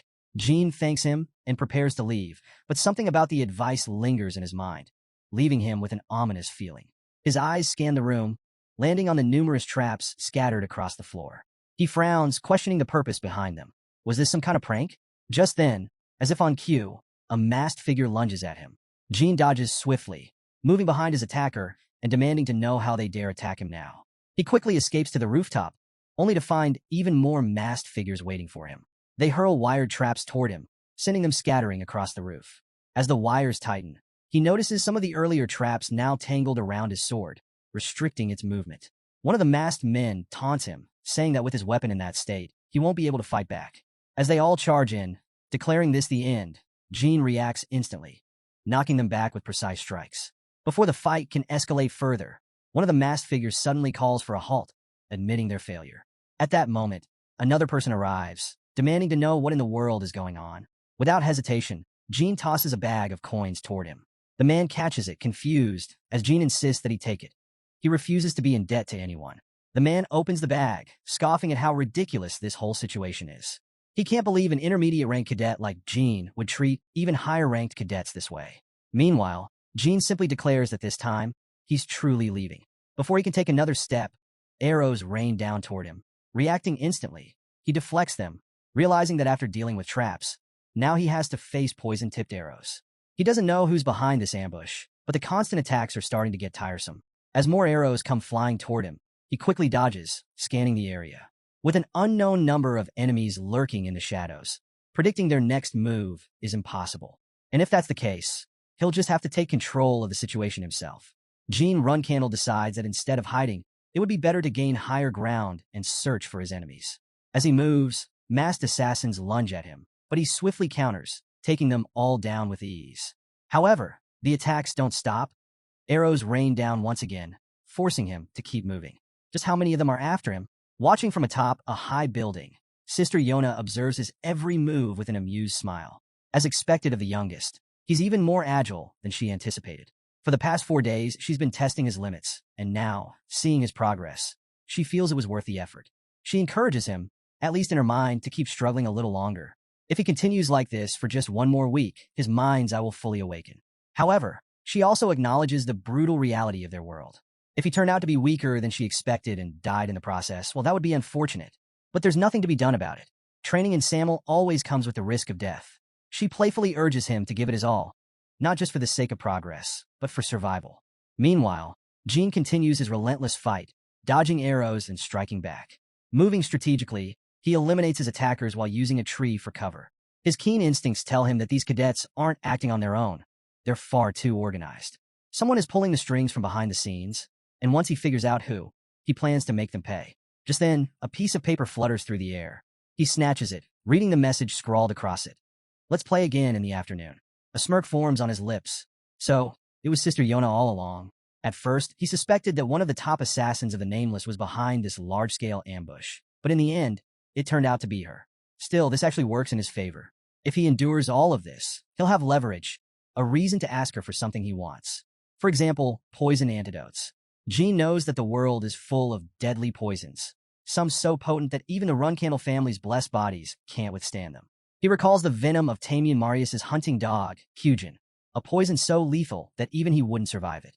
What he truly needs is the legendary 1,000 poison antidote, a secret elixir passed down only to the top assassins of the Nameless.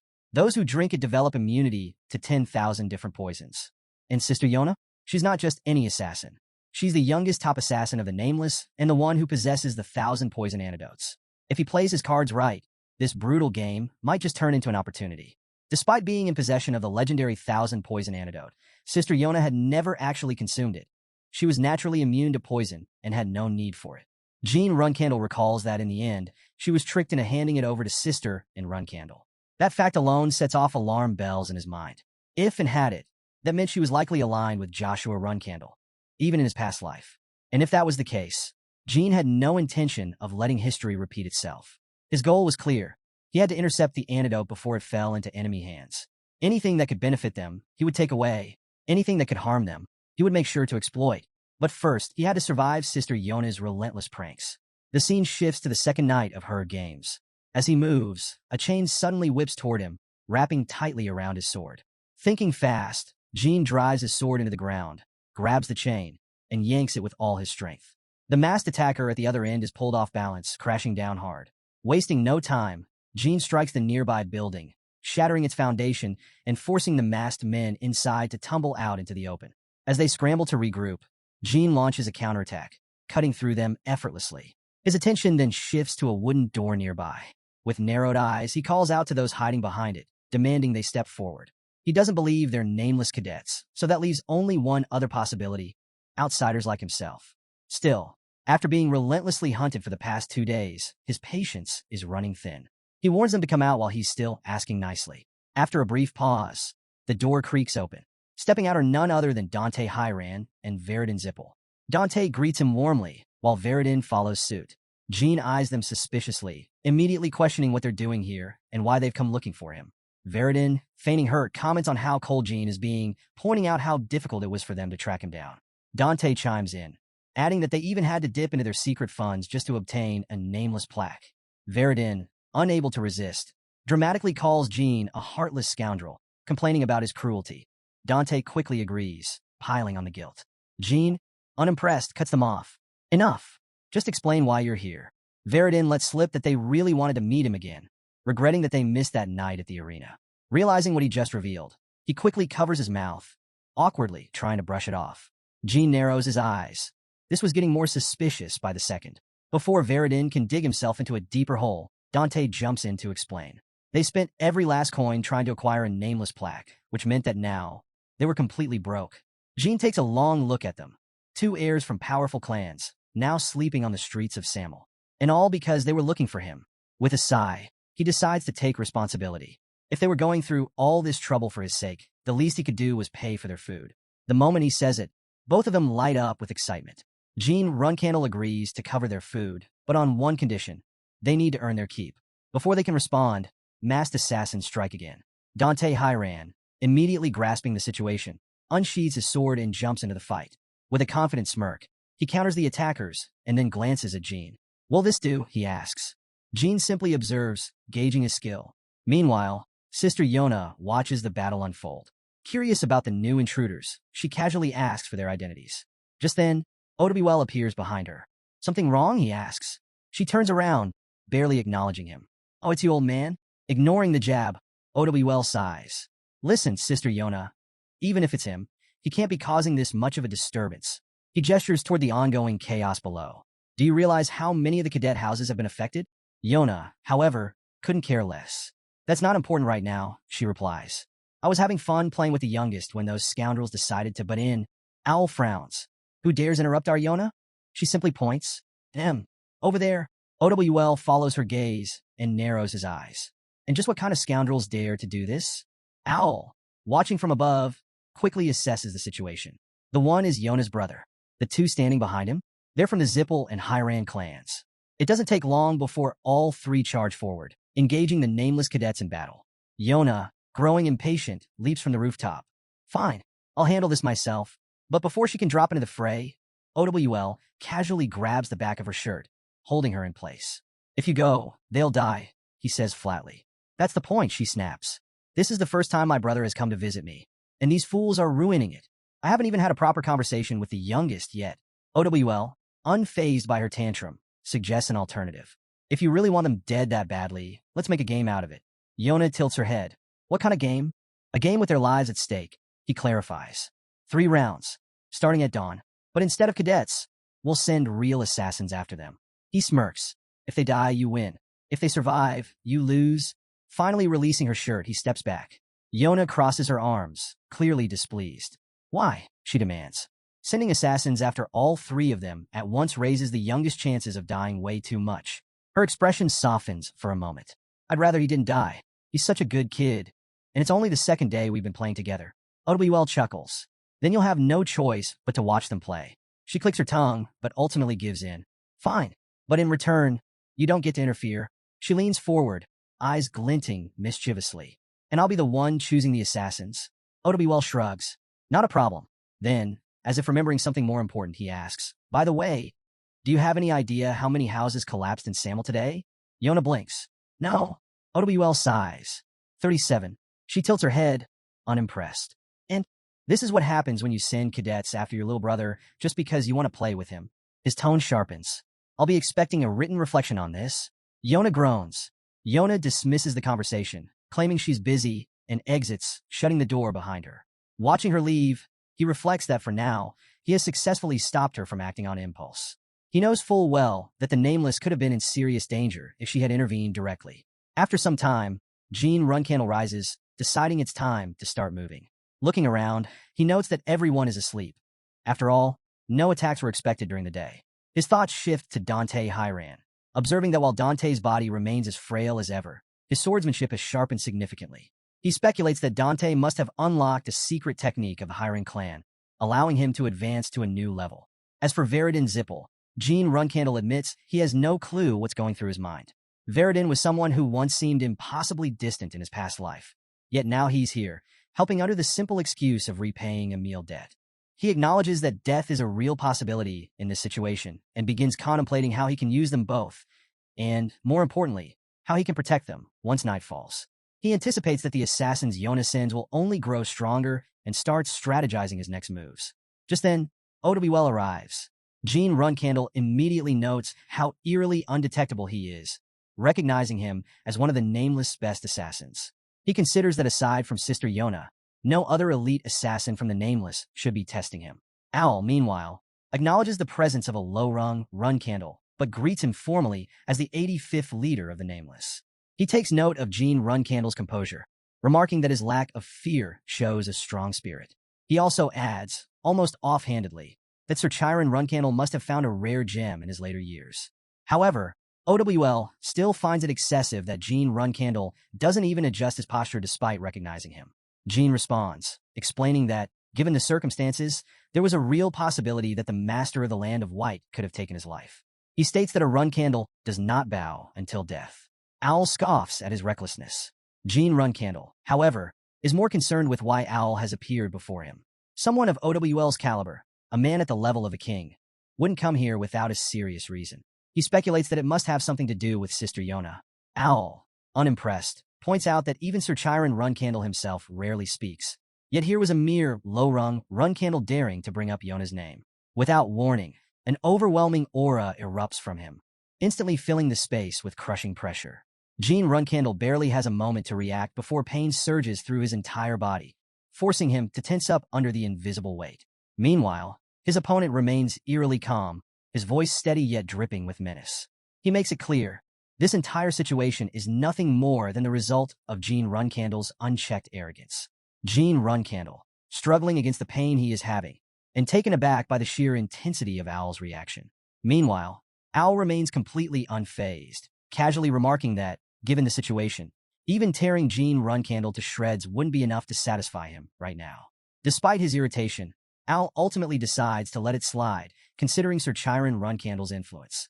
Jean Runcandle quickly realizes the true reason Owl mentioned his father's name. It was a justification. If Jean had made a mistake, invoking Sir Chiron's name gave him a reason to spare Jean Runcandle's life. Recognizing his recklessness, Jean Runcandle apologizes, admitting that he spoke too brazenly. If punishment is necessary, he's ready to accept it. However, Owl makes one thing clear. Starting tonight, real assassins dressed in white will be coming for him. While he personally doesn't care about Jin's survival, those two, Dante Hyran and Veridin Zipple, must not die. He instructs Jean to listen carefully and enforce the punishment by sending assassins instead of cadets. Jean, intrigued, comments that this is nothing more than a game set up by Sister Yona, one that directly targets the lives of Dante and Veridin. Jean Runcandle wonders if Owl is trying to interfere with Yona's plans and questions why he's choosing such a roundabout approach. Unless, of course, even the Nameless King himself can't control Yona. This thought makes him reflect on just how much power Yona holds within the Nameless. Turning back to strategy, he explains that the assassins will strike 3 times, and the 3 of them must stick together, making their way toward the center of the city. If they manage to do that, he'll have a chance to survive for at least a day. But come morning, he needs to get Dante and Veridin out of the city. Only he should remain behind. With his life on the line for this so-called game, he asks Owl if there's any reward he can claim. Owl raises an eyebrow and inquires what he wants. Without hesitation, Jean Runcandle requests 1,000 poison antidotes. Owl scoffs, calling him a lunatic. Even if Sir Chiron himself had made such a request, it wouldn't be granted. However, after some thought, Owl concedes that such a price is fair given what's at stake. But he makes one thing clear. Jean Runcandle must ensure the survival of the other 2. Before leaving, Owl offers one last piece of advice. There is no enemy they can't kill if they put their minds to it, but carelessness is deadly. A weapon is far more terrifying when held back, and those who swing recklessly will eventually face the consequences. He then questions why Jean Runcandle continues to bring up Yona when he already understands his concept so well. This makes Owl wonder, does Jean not know the full extent of Yona's connection to them? Or was he genuinely curious when he asked about her earlier? Regretting that his emotions got the better of him, Owl feels ashamed for provoking Jean without understanding the full situation. Owl simply smirks, saying that's a great answer before vanishing. Realizing that Owl has left, Jean Runcandle turns his gaze toward Dante Hyran and Veridin Zipple. He makes up his mind, he's sending them back. Apologizing, he states firmly that he has no intention of following orders anymore. Jean Runcandle gathers the group and warns them to stay sharp. Starting today, real assassins will be coming after them instead of cadets. Dante Hyran, unfazed, remarks that even though the enemy's level has supposedly gone up, he doesn't see any threats yet. He questions why they're moving so urgently.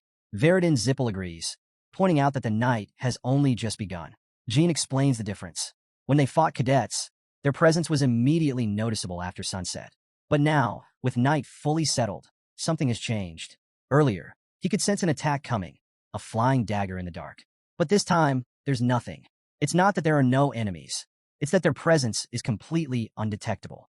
Instead of sensing them, he feels something else, an unmistakable sensation of being hunted. The gap between cadets and real assassins is far larger than he expected. Meanwhile, Sister Yona watches from afar, perched comfortably on someone's shoulder. She notes, as expected, that the youngest is already on the move. Al questions if she seriously intends to kill her little brother, considering she sent an advanced assassin right from the start. She scoffs at the idea, denying it outright. She explains that her little brother is sharp. He's already trying to escape. But once the real attacks begin, he won't stand a chance. If that happens, the two following him will die as well. Yona, however, remains confident. She insists that won't happen, revealing that the youngest mind's eye is already half open. Curious, Al asks what she means by that, wondering how someone so young could already possess such an ability. Yona elaborates. Right now, it might seem like he's moving purely on instinct, but it's more than that. He's definitely sensing something, even if only faintly. Over the past few days, his mind's eye has been developing, and now, it's opening even further. She can't help but feel a sense of pride in him. This surprises Sir Al. It's the first time he's ever seen Yona react this way about someone. He finally asks for the boy's name, confirming. So, the youngest is Jean Runcandle's? Back on the battlefield, Jean Runcandle is deep in thought as he runs. He wonders if someone is expecting something from him, testing him perhaps. Before he can dwell on the thought, an explosion erupts in front of them. Without hesitation, he orders everyone to stop, grabbing Dante Hyran and Veridin Zipple and pushing them back just in time. Veridin, impressed, praises Jin's quick reflexes and asks why they had to stop so suddenly. Before an answer comes, Nameless Killer ambushed them. One of the killer lunges with a dagger, but Jean Runcandle reacts instantly, blocking the strike. The attacker is stunned. How did Jean sense him? Before the killer can react further, Veridin Zipple steps in, using his ice magic to freeze him in place. Dante Hyran, watching the scene, nods in approval. Veridin, satisfied with his handiwork, casually remarks that they'll just leave the frozen attacker like this. Jean Runcandle quickly interrupts, saying they don't have time to waste. Before they can react, a nameless killer shatters the ice and charges forward, blades drawn. Veridin Zipple, surprised, asks what's going on. Jean Runcandle explains that if they drag this fight out, the assassins lying in wait will join the fray. There's no way they can take on both groups at once. Dante Hyran immediately understands the situation and orders everyone to move. They need to head straight to their destination. Veridin, however, laughs, taunting the nameless killer. Some assassin he is, he mocks. He can't even catch me. Jean Runcandle finds Veridin's behavior odd. Normally, he would close the gap and go on the offensive, but instead, he's keeping his distance. He briefly wonders why before being forced back into the fight. Another nameless killer lunges at him, but Jean quickly counters, knocking the attacker away. Jean Runcandle calls out, but Veridin shrugs, saying there was no way he could have predicted this would happen. Annoyed, Jean tells him to stop talking and prepare his strongest magic. Veridin grins and agrees, promising to buy him 10 minutes. He just needs a moment to focus. Without hesitation, Veridin unleashes the heavenly annihilating Jade Flame Demon First Formation. The sheer power radiating from him catches even the nameless killer off guard. They immediately recognize the overwhelming magic as a serious threat. Meanwhile, Jean Runcandle watches in shock. He realizes that Veridin has somehow mastered the legendary Ring of Erupting Flames Massacre, a devastating spell. His mind flashes back to the former head of the Zipple clan, Ryal Zipple, a mage so powerful she was crowned the Empress of Magic over 200 years ago. The Ring of Erupting Flames Massacre was so destructive that Ryal only used it once in her entire lifetime. Before he can process this, another nameless killer launches an attack on Veridin. Veridin quickly calls for help, and Jean Runcandle steps in just in time, blocking the strike. But he knows this is just the beginning. If one cadet is attacking, there must be more closing in. Wasting no time, he calls for Dante Hyran. Dante responds instantly, activating the Hyran's secret technique. Imperial Sword Dragon Blade armor, and launching a devastating counterattack against the nameless cadets. Jean Runcandle takes a moment to reflect. Both Dante and Veridin have grown immensely. He can't help but wonder, how is Veridin able to wield such an immense amount of mana at his age? Is it truly possible for him to master a secret magic that has only existed in legend? Meanwhile, Veridin himself realizes something is wrong. He made a miscalculation. Gritting his teeth, he raises his axe high into the air, preparing to unleash his fire attack. The nameless killer watch him warily, bracing for what's coming next. Jean Runcandle wastes no time. He orders Dante Hyran to grab Veridin and run, assuring him that he'll hold back the assassins. Dante doesn't hesitate. He hoists Veridin onto his shoulder and takes off at full speed. Meanwhile, Veridin, still coughing up blood, apologizes to Jean. He admits that it's been a long time since he last used that technique, and he must have lost control. The mana overload is hitting him hard. Jean, unimpressed, tells him to stop talking and, more importantly, to stop spitting blood everywhere. He then instructs Dante to keep running and head to the location he had previously mentioned. Dante acknowledges the order and keeps moving. Behind them, a nameless killer urgently commands his comrades to give chase. He declares that they must catch their targets, even if it means risking their lives. If they let those scoundrels escape tonight, Yona herself will handle their training, and that's a fate worse than death. Meanwhile, Al notices that Yona seems lost in thought and asks what's wrong. She questions whether he secretly helped Jean Runcandle and his group, finding it suspicious that they knew exactly where to run. How could they have known about the safe zone? Jean, reflecting on their location, realizes they've reached the center of Samel City, a place where certain benefactors and the families of nameless assassins reside. He notes that the assassins have indeed stopped attacking. Unless there's an enemy invasion or an emergency of equal magnitude, the nameless assassins follow a strict tradition. They do not use weapons in this area. Veridin, still recovering, asks how Jean knew about this. Was it some kind of test? Jean Runcandle confirms that it was something like that, but Veridin remains unconvinced. It still doesn't make sense, he mutters. Yona, watching from afar, points out the obvious. If no one had told them, how would they have known to flee there in the first place? Owl simply laughs and brushes off her suspicions, pretending not to understand what she's implying. Instead, he casually changes the subject, asking if Yona has finished writing his letter of reflection for the destruction he caused. Yona, seeing right through him, bursts into laughter. Lying through your teeth again, she accuses. He was the one who broke their promise first. Covering her face dramatically, she declares that it's her turn now. She'll take matters into her own hands. To most, OWL is the king of Nameless, the leader of the deadliest assassin organization in existence. But to him, Yona is more than just a daughter. She's an unparalleled talent, a force beyond what any other assassin could hope to become. The world has given her many nicknames. The one born to be an assassin, the second coming of the god of murder. Those who have glimpsed the true chaos within her know the truth. She is a blade stained with destruction. With finality, Yona reiterates that she will personally deal with them. The promise has been broken, and Owl must not interfere. Owl, realizing there's no stopping her, simply nods. He understands. There's nothing left for him to do now. He can only hope that Jean Runcandle succeeds in getting Dante Hyran and Veridin Zipple, the interim patriarchs, out of the city before Yona reaches them. Yona points out to Owl that night is approaching. It's time for her brother's two companions to die. She invites him to come along. Owl, knowing better than to resist, agrees. He understands the severity of the situation, even if he feels bad about having to deal with Yona like this. Still, there's no other choice. He wonders if things could have turned out differently. Maybe if he had listened to him from the start, none of this would be happening. He also considers that Yona, despite everything, might show some mercy since she seems to have a soft spot for the youngest. They step out onto the terrace, peering into the window of another house. Inside, Jean Runcandle stands alert while Veridin Zipple collapses to the ground after drinking a healing potion. Jean wonders why his companions are still asleep. Yona, amused, laughs. How convenient, she muses. They're all gathered so neatly. It makes killing them so much easier. Before she can act, Owl interrupts. Hold on. Wait. His tone is firm. She raises an eyebrow, and he elaborates, frustrated. How dare they sit here, casually chatting and laughing with the youngest, while he hasn't even had the chance to speak with him yet. Yona brushes him off. She's made up her mind.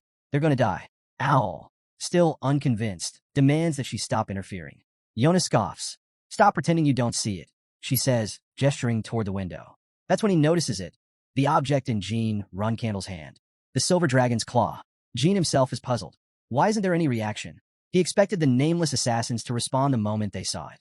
No matter how many times he encounters this, it always gives him chills. They're in the same space, yet their presence is completely unreadable. Moments later, Yona and Owl step inside.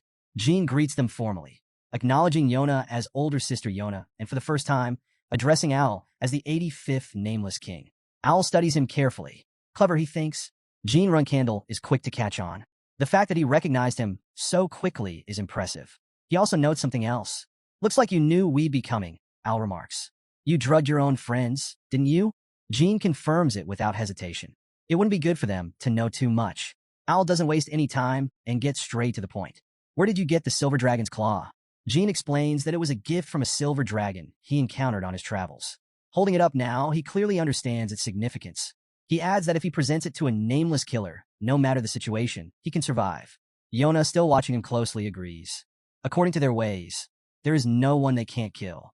Owl calls her over, and she responds with a subtle signal. He quickly confirms the terms. If Jean hands over the silver dragon's claw, they can guarantee his life. Before handing over the item, Jan Runcandle had one last question. Owl, sensing his curiosity, asked what was on his mind. Jan Runcandle wondered why real killers were after him instead of just the cadets. Shifting the topic, he then asked if Sister Yona was wary of him because he was a Runcandle. Yona denied it, but Owl mind raced as he thought that unbelievable scoundrel had secretly told him to keep quiet about his help, especially from Yona. Owl then revealed the real reason behind his actions. He and Yona had made a bet. He bet that his friends would survive, while Yona bet against it. Thanks to Jayan Runcandle, he won. But this wasn't just about the wager. From now on, there would be no more assassins coming after Jayan Runcandle. All nameless killers, including Yona and himself, would leave him and his allies alone for the next 10 years. Unless, of course, Jean's family attacked first. That was a promise that couldn't be undone. Hearing this, Jan Runcandle felt an immense sense of relief. With this dangerous variable out of the equation, he could focus entirely on his battle with his siblings. Owl then brought up another matter. Since Jan Runcandle had obtained the Silver Dragon's Claw, he deserved a reward. Jan Runcandle thanked him and said they could discuss the details later.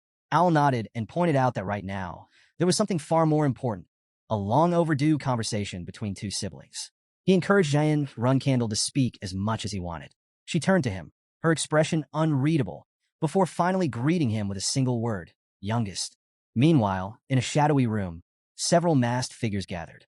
One of them reported that a Runcandle reserve flagbearer was currently with the interim patriarchs of both the Zipple and Hyran families. He admitted that even Sir Joshua Runcandle likely didn't see this coming. Their leader took this as good news, speculating that there might be something going on between Miss Yona and the reverse flagbearer. With a better grasp of the situation, they were now in a position to gather more evidence. However, another issue loomed. The number of assassins targeting the reverse flagbearer was rising, and the reason remained unclear. One thing was certain, they couldn't kill him just yet. Until further orders, everyone had to proceed with caution. Meanwhile, Sister Yona chuckled, looking at the youngest sibling with amusement. She assured him that she had no intention of fighting him. In fact, she wanted to help him grow. Jan Runcandle wasn't convinced. He pointed out that she had sent dozens of killers after him. Yona clarified that it wasn't her intention for things to escalate like that. Then, shifting the topic, she acknowledged that Veridin Zipple and Dante Hyran were with him and asked if he had truly considered what that meant. A Runcandle associating with both a Zipple and a Hyran? That was practically unheard of. Jean asked if she regretted not being able to kill them, but she brushed it off, saying that the Silver Dragon's Claw was far more important. He then suggested that she would probably report his alliances to the family, but she countered, questioning why she would do that. It could lead to his death or serious injury. Jayan wasn't buying it. If that wasn't her goal, why had she systematically sent those assassins? He demanded to know the real reason. Yona simply smiled and said she just wanted to play with him. He frowned. Was she treating him like a toy? She denied it. But when he pressed further, asking if their elder sister had ordered her to do it, her expression suddenly crumbled. Tears welled up in her eyes as she shook her head, saying that wasn't what she meant at all. Jean watched her reaction, trying to figure out if she was being sincere. Did she truly just want to play with him? He hesitated before asking why she was crying. But even she didn't seem to know. It's just coming out, she admitted. That didn't make sense. Wasn't she supposed to be one of the best killers? Surely, she had been trained to suppress her emotions. But Yona revealed that she never received such training when she first joined the Nameless. Her mother had told them she didn't need to suppress her emotions. She could kill just fine without it. Jean then asked if she had taken lives even before joining the Nameless. She thought for a moment, then admitted that perhaps when she was 8, maybe even at Storm Castle, she had killed one of her cousins because he annoyed her. After that, her nanny, the one responsible for her education, mysteriously disappeared. Back at the Storm Castle and the main estate, Her brothers and sisters were there, but she was forbidden from eating with them or participating in cadet training. At first, she thought it was punishment for killing her cousin, but she had been wrong. Instead, she was given missions that involved taking lives. Jean pondered her words. She had been born with a talent for killing. It made sense that their father had removed people from Yona's surroundings, perhaps to prevent his other children from dying too soon. Despite everything, Yona suddenly laughed. She was just happy that she could talk to her youngest sibling like this. She mentioned that she didn't really care where she was sent, but she did find it unfortunate that she could no longer see her siblings. Jean studied her closely. She was far from normal. She might not feel guilt over taking lives, but that didn't mean she lacked emotions altogether. Jae and Runcandle reflected on the past. The decision to isolate Yona had been necessary at the time, a way to protect the other young children. Still, shaping her into what she had become had been a difficult choice. Yona suddenly asked if he hated her too. He shook his head and denied it. Instead, he asked if she ever felt that her treatment had been unfair. She tilted her head in confusion. What did he mean? He explained that she had been raised as little more than a tool for killing since childhood. But instead of reacting with anger or regret, she simply asked if that was a bad thing. When he confirmed it was, she tapped his forehead lightly and smirked. She pointed out that the youngest had never killed anyone, not even in battle, despite having the chance. She acknowledged that she was simply born this way and asked what she was supposed to do about it. He suggested that she could at least recognize what she was. Shifting the subject, he wondered if she was a contractor. She dismissed the idea, and when he pressed her about what kind of power she possessed, she refused to answer. Instead, she pointed out that he had secrets too. Jean considered if she was referring to his shadow energy, but something about her words made him uneasy. She clarified that whatever was inside her was terrified of him. From the very first moment she saw him, it had been screaming at her to kill him. She sighed, shaking her head. He was leaving her speechless in more ways than one. Then, with a playful smile, she told him to think of it as her liking him so much that she was actively resisting her instincts. Would he return the sentiment? Jean remained skeptical. They didn't exactly have fond memories together. He mused aloud. Should he try threatening her instead? If he told her that if she didn't like him, he'd have to kill her, would that finally push her away? Yona ignored his sarcasm and abruptly changed the topic. She asked if she should give him the elixir of 10,000 poisons, implying that it was the only reason their siblings had sought her out and why he had come here. She admitted that she had no use for it, so he might as well take it. But Jaein refused. Even if she handed it over, it wouldn't change anything. She frowned, then asked what he wanted from her. What did she have to do for him to like her? What would it take for her to finally be accepted by her family? Jean glanced up at the sky and noted how bright the moonlight in Samel was. Instead of giving her an answer, he suggested they take a walk. Bonds, after all, were formed through conversation. He raised his hand in front of her, waiting. She hesitated for only a moment before reaching out and taking it. As they walked, Jaein silently contemplated the situation. His elder sister was dangerous, unpredictable, and utterly clueless about how to connect with others. And yet, beneath it all, she was pitiful in a way he couldn't ignore. He just needed time to figure out how to deal with her. As Jean Runcandle walked down the empty street with Yona, he couldn't help but notice how eerily quiet it was. There wasn't a single soul around. Yona, noticing his curiosity, casually explained that she had arranged for the area to be off-limits. After all, this was supposed to be their time to have fun together. Then, pointing to the side, she mentioned a place she liked. A place where visitors were normally prohibited. She asked if he wanted to go. Jean shrugged. Sure, let's go. They continued walking, and soon, Yona announced that they were almost there. They just had to head up from this point. He glanced upward and asked what was waiting for them. Flowers and a cliff, she answered. That last part made Jean pause. A cliff? He muttered that just hearing about it was making him feel a little dizzy. Yona rolled her eyes. Did he seriously think she was going to push him off or something? She scoffed at his pointless fears, adding that even if he did fall, there was no way he'd actually die from something like that. Jean laughed. Relax, I was just joking. Before long, they reached the top of the cliff. There, he spotted something unusual, a cluster of green flowers. He narrowed his eyes. Were those green roses? Yona confirmed it. She explained that while green roses were often dismissed as mere weeds, bathed in the moonlight, they had a beauty of their own. They were also her favorite flowers. She continued, saying that green roses didn't wither easily. Even if they were stepped on or left without water, they endured. And even if one did die, another would grow in its place almost immediately. She plucked one of the flowers and held it out to him. A present. Jean hesitated as memories stirred. This wasn't the first time he had been given a green rose. He had received them a few times in his current life, but strangely, he recalled instances in his past life as well. Back then, even when his siblings harassed him, someone had always left bunches of green roses in his room. And when he was cast out from the Garden of Swords, during every hardship, a green rose would somehow find its way into his coat pocket, a silent bond that had already been forged. Taking the flower, he remarked that this truly seemed like a genuine gift. Yona smiled. She only gave green roses to people she particularly liked. Jean then asked how she had been all this time. He assured her that if there was anything she had never been able to say, now was the time. He would listen. She blinked, caught off guard by his words. Then, after a moment of silence, she simply responded, "Okay." The conversation shifted, and she suddenly asked if it was true that he had tried to kill the leader of the Nameless. Yona confirmed it, explaining that she had made the attempt when she was about 14. Afterward, Owl had reprimanded her, and she had been forced to write a letter of reflection while in solitary confinement. Yona smirked. She admitted that she had tried 2 more times after that. But, of course, she had failed. Jean Runcandle raised an eyebrow. Had she really tried to kill the leader of the Nameless just because he scolded her? Yona admitted she had failed back then. But now, things would be different. If she tried again, she probably wouldn't fail. Jean didn't doubt her. Given her skills, it was only natural for her to challenge the so-called king of assassins. She then changed the subject, asking about the silver dragon that had given him their claw. Was he close to them? He confirmed that he was. Without hesitation, she declared that she planned to kill them and put their claws to good use. Jean quickly pleaded with her to spare his friends, suggesting that, in time, they could be her friends too. Yona burst into laughter. Relax, she was only joking. Besides, she found it amusing how he never seemed to fear her. She then admitted that aside from her conversations with OWL and their father, this was the first time she had ever felt so comfortable talking to someone. Jean smirked. Honestly, I think you'd make a better flower shop owner than an assassin.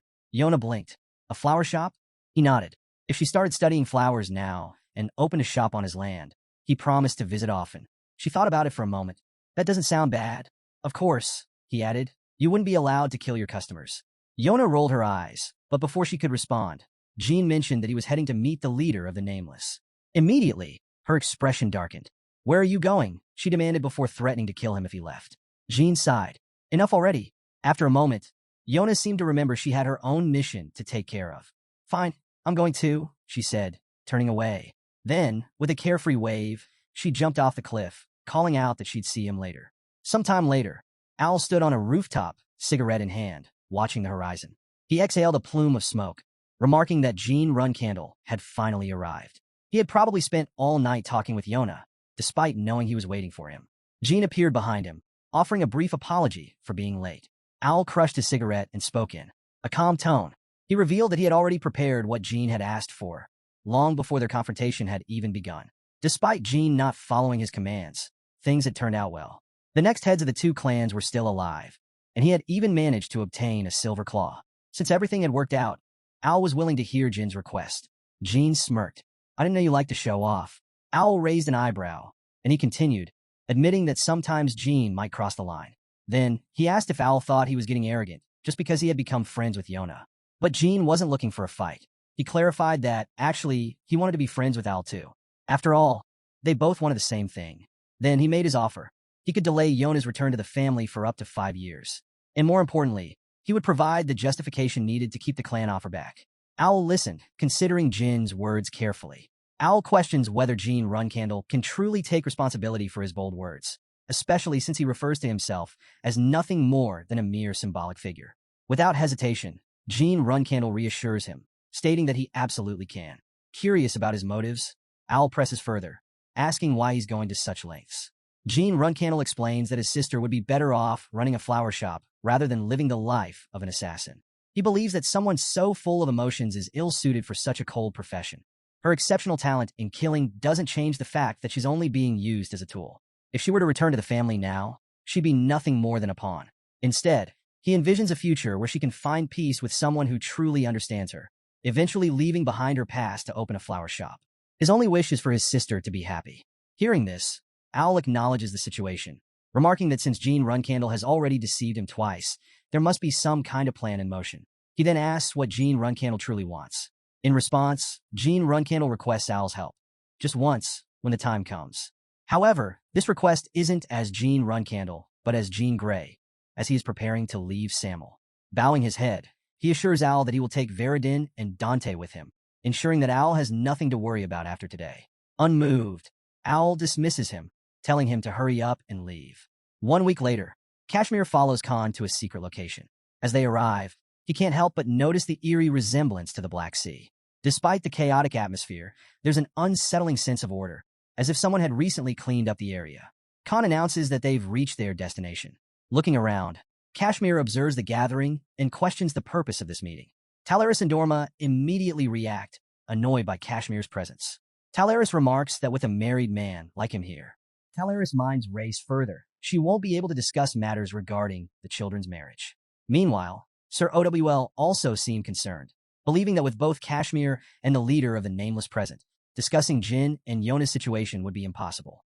Kashmir speculates that Talaris must have come to talk about a marriage proposal, but he remains curious about the identity of the other individual. Just then, Chiron Runcandle steps forward, suggesting they all take a seat. He admits that he was the one who called Kashmir here, but unfortunately, the situation has taken an unexpected turn. He then addresses Talaris, referring to her as an uninvited guest, and clarifies that he is not the uninvited guest, but rather, she and Owl. As everyone settles in, Kashmir's thoughts drift back to Owl, concluding that he must be the leader of the Nameless.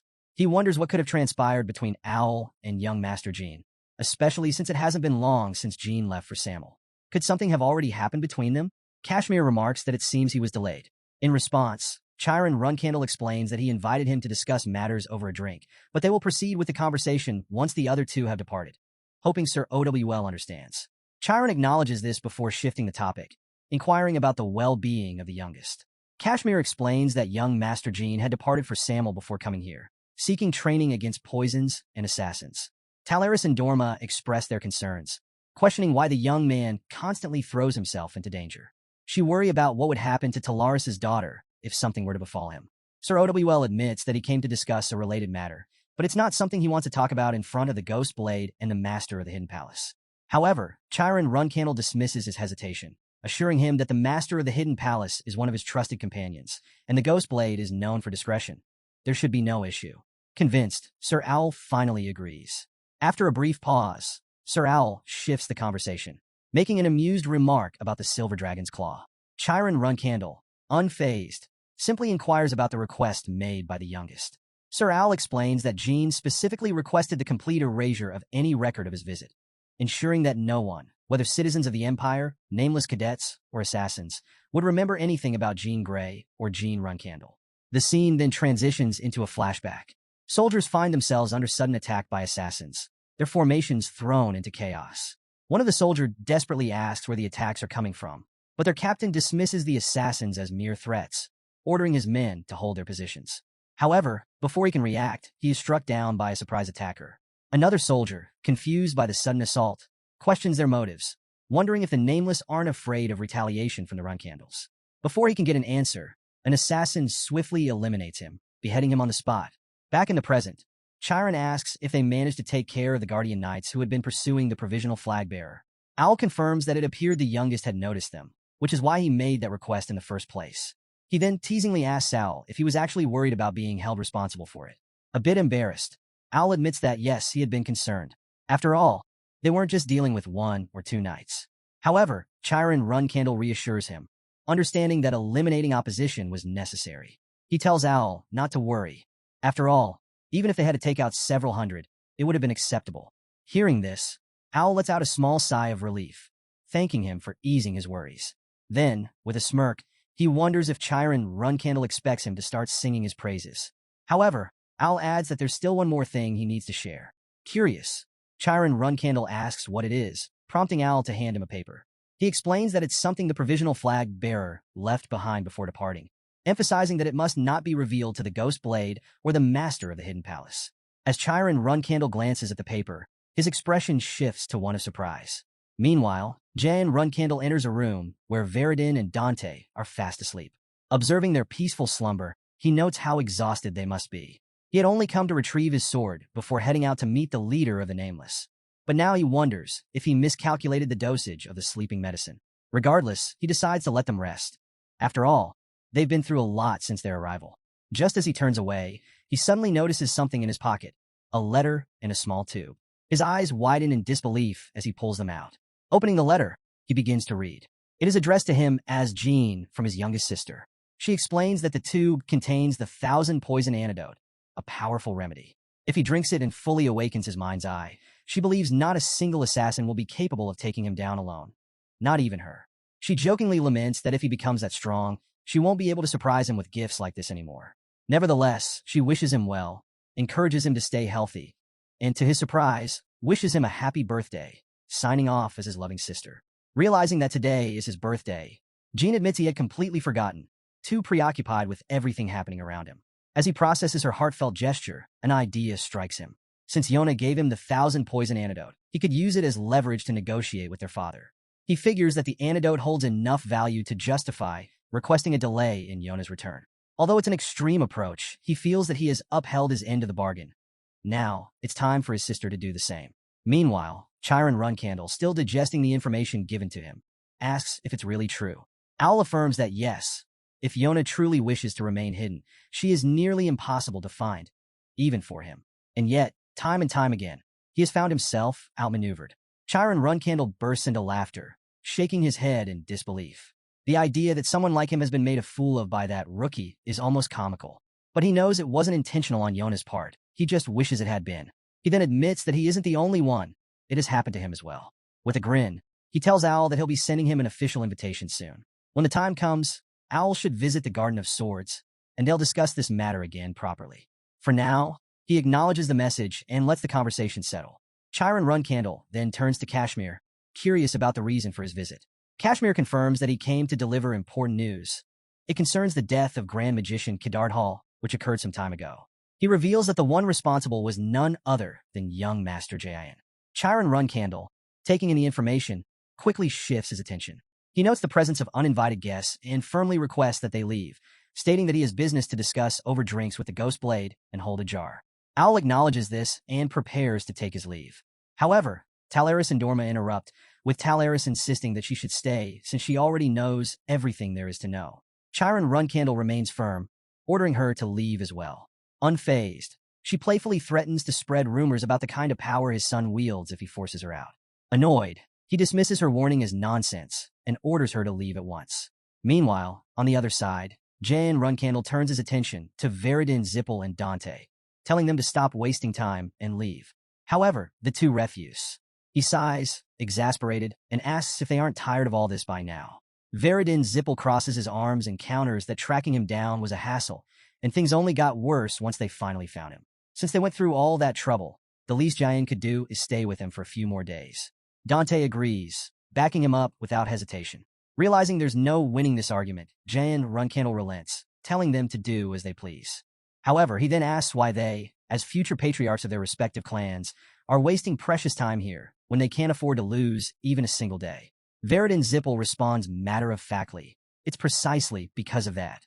Once he takes over as patriarch, he'll be so busy that they won't have time to meet like this anymore.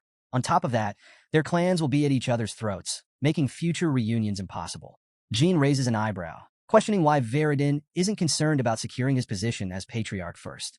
But Veridin simply smirks, explaining that his standing is so solid that no matter what he does, he will inevitably inherit the title. Dante Hyran chimes in, adding that he has the personal backing of his grandfather, the head of the Hyran clan. Taking a sip of his drink, he confidently confirms his strong position. Jayan Runcandle sighs, acknowledging their points but reminding them that, unlike them, he has places to be. Dante nods in understanding and casually brings up the fact that Kedard Hall was killed a couple of months ago. Jayan, unfazed, wonders aloud why Dante is bringing it up, as he already denied being responsible. Veridin Zipple, growing impatient, calls Jayan out for setting up boundaries between them again. Jean smirks, questioning whether Veridin has ever considered that he might be too pushy. Veridin, undeterred, asks if Jayan intends to keep acting this way. Jean simply remarks that once he becomes a flag bearer, they won't be seeing much of each other anyway. Dante Hyran nods in agreement, reiterating that once they take on the responsibilities of their clans, meeting up like this will be nearly impossible, especially for him. Veridin Zipple, unwilling to let the moment slip away, suggests that they should enjoy themselves before that happens. He then brings up the fact that Jayan needs to build a reputation if he wants to become a flag bearer. Since he didn't get credit for taking down Kedard Hall, it's unfortunate, but there's still time. With that in mind, he proposes that they all travel together, helping him establish a name for himself. Dante Hyran takes the idea further, suggesting they do some good by helping others. Veridin Zipple immediately agrees, throwing out a list of possible targets. Infamous criminals like the Mummic Kings, Mad Jack Glow in Western Beemit, and the remnants of the Dark Magic Association. He even jokes about hunting down the Vankala Knight of Destruction, though that would be quite the journey. Then, as if adding an afterthought, he mentions the Orange Tiger Tribe as another option. Jayan Runcandle, unimpressed, raises an eyebrow and asks if Veridin seriously expects the three of them to go on some grand adventure. Taking a sip of his drink, he dismisses the idea outright, telling him to stop talking nonsense. Veridin, however, is fully committed to the plan. With an excited grin, he insists that they should go on an adventure, not just as allies, but as friends. Jayan, unimpressed, calls the idea ridiculous. The next morning, Jayan wakes up in an unfamiliar bed. Blinking groggily, he looks around, confused. He doesn't even remember falling asleep. Slowly, the memories start piecing together. He distinctly recalls being coerced by Veridin Zipple into drinking and causing a ruckus. As he steps out of his room, he finds both Veridin and Dante passed out on the couch, snoring away. Sighing, Jayan mutters that they should just go to Beeman already and then vaguely recalls throwing them into a transfer gate. However, after that, things get hazy. He distinctly remembers returning to Tyken, but can't recall much else. Strangely, though, his body feels refreshed. Just then, Enya enters the room and greets him with relief. Addressing him as young master, she asks how he feels and whether he absorbed the 1,000 poison antidote properly. Jean freezes. The 1,000 poison antidote? He quickly asks her what she means and whether he fainted after drinking it. Enya nods, confirming his suspicion. She admits that for a moment, she truly thought he had died. She explains that after consuming the antidote, his body kept shifting, darkening every few minutes before returning to normal. Even in that bizarre state, though, she notes that he somehow still managed to look cool. Before Jayan can respond, Lady Quicantle enters the room, startling Enya. With a calm demeanor, she remarks that he's finally awake. Jayan, now fully alert, asks how long he was unconscious. Lady Quicantle informs him that he was bedridden for 5 days straight. Normally, anyone who drank the 1,000 poison antidote would need at least a month to recover, but thanks to the Runcandle's naturally blessed body, he woke up much earlier than expected. Jean sighs in relief, grateful that he didn't end up losing too much time. Lady Quicantle encourages him to think of it as an opportunity to rest. Still, curiosity gets the better of him. He asks if anything happened while he was asleep. She reassures him that nothing major occurred, except for one thing. Kashmir Alprian returned not long after he had left. Meanwhile, Enya chimes in, mentioning that Gilly had to step away due to an urgent summon from the clan. This morning, she took the transfer gate to the Runcandle clan. Jayan Runcandle, still groggy from his recovery, asks for clarification about the clan situation. Miss Enya reassures him that Gilly mentioned she would be back soon, so there's no reason to worry. It likely isn't anything serious. She then excuses herself, saying she will inform the others that he's awake before leaving the room. Some time later, Jayan finds himself sitting with Mirakin and Lady Quicantle. In front of him is a bowl of something he doesn't recognize. Mirakin grins and insists that it's nothing unusual, just a little celebration drink to mark his healthy recovery. He urges Jayan to hurry up and drink it. Jean eyes the bowl suspiciously before finally picking it up and drinking its contents in one go. He pauses, then asks what it was. Mirakin smirks and asks him how it felt. Jean shrugs, saying it was a bit hot, but nothing out of the ordinary. That's when Mirakin nonchalantly reveals the truth. It was a poison, one that Jet scoundrel got off the black market. A single sip is enough to instantly kill anyone below 7 stars. Jean freezes for a moment before calmly asking why Mirakin thought it was a good idea to give something like that to someone who had just woken up from a 5-day coma. Lady Quicantle sighs, calling Mirakin's stunt a ridiculous prank, but at the same time, she acknowledges that it proves the 1,000 poison antidote has been fully absorbed into Jean's body. With a satisfied nod, she congratulates him, declaring that there is now no poison in the world that can instantly kill him. However, she quickly shifts gears, reminding him that it's time for him to fulfill his promise. Jean nods, confirming his agreement. In exchange for receiving his clan support, he had promised to help Enya with her training. Lady Quicantle acknowledges this, explaining that while Enya has been training diligently, her education has been purely theoretical. She has no real combat experience, and one day, she will need to be able to subdue an opponent in battle. Jean hesitates, questioning whether it's truly necessary for Enya to fight. Lady Quicantle gives him a sharp look and reminds him that everyone here is his companion. When the time comes for him to face his siblings in battle, his allies will be fighting alongside him. Does he really think Enya will be an exception? Jean takes a moment to reflect. While it sounds like she's reprimanding him, he realizes that her words are meant for Enya as well. He finally agrees, stating that Enya must grow stronger so that he can truly consider her a companion. Reassuring them not to worry, he reveals that he has already decided on his next destination. He plans to refine his overload magic by fighting against powerful mages, and he believes it would be beneficial to take Inya with him. Just then, Miss Inya enters the room once more. With a teasing smile, she comments on how they're alone together and jokingly asks if this is supposed to be a date. Before Jian can respond, she adds that while she won't go as far as telling him to act with dignity, she does warn him not to cross any lines. Meanwhile, in the Garden of Swords, Chiron Runcandle addresses the room with a sharp tone, remarking that he heard something interesting happened in Samel. He turns to Joshua Runcandle, demanding that if he has something to say for himself, he should speak now. Joshua remains silent. Unimpressed, Chiron asks once more, making it clear that he expects an answer. He then points out that, because of Joshua's actions, Yona's return has been delayed. As he removes his metal gloves, he demands to know what Joshua has to say about it. Joshua, keeping his composure, replies that everything he did was in the best interest of the clan. Without hesitation, Chiron slaps him across the face. Stand up straight, he orders. Joshua, now bleeding, places his hand on the table and forces himself upright. Another slap. Owl and Gilly, standing nearby, watch the scene unfold in silence, both visibly uncomfortable. Chiron looks down at Joshua with disdain and orders him to remove his black metal armor. He declares that Joshua is no longer fit to wear it. Still covering his nose to stop the bleeding, Joshua quickly removes the armor without protest. Chiron shakes his head, calling it disgraceful. As the second flag bearer of the family, being defeated by the youngest, who is only a reserve flag bearer, is nothing short of humiliating. He reminds Joshua of the warning he once gave to all his siblings and asks if he remembers it. Joshua, still reeling, responds, "We were told not to touch Sister Yona." Another slap. This time, Joshua collapses to the ground. Owl observes the scene carefully, realizing that this isn't just a punishment for Joshua as the interim patriarch, it's a warning. If something like this happens again, even Joshua's status won't be enough to protect him. Everyone involved will face consequences. Chiron, now calmer, acknowledges that he knows Joshua didn't intend to go against his orders. That's the only reason the armor given to him by his mother 17 years ago remains unblemished. But his patience has run thin. He warns Joshua to remember his words well. When the day comes that he is summoned to the Black Sea, he will be stripped of his flag-bearer title. With that, he orders Joshua to leave. One of the guards steps in to help Joshua exit the room. As he steps outside, and Runcandle is waiting. Seeing his bruised and bloodied face, she bursts into laughter. Frustrated and humiliated, Joshua lets out a scream of rage. Back inside, Chiron Runcandle shifts his focus to Gilly, calling her forward. He asks how the youngest is doing. Gilly bows slightly and confirms that he is doing well. She informs him that Jean left Samel not too long ago after drinking the elixir of 10,000 poisons and is currently resting. Chiron nods and then instructs her to deliver something to the youngest. More importantly, she must ensure that he is informed of everything that transpired here today.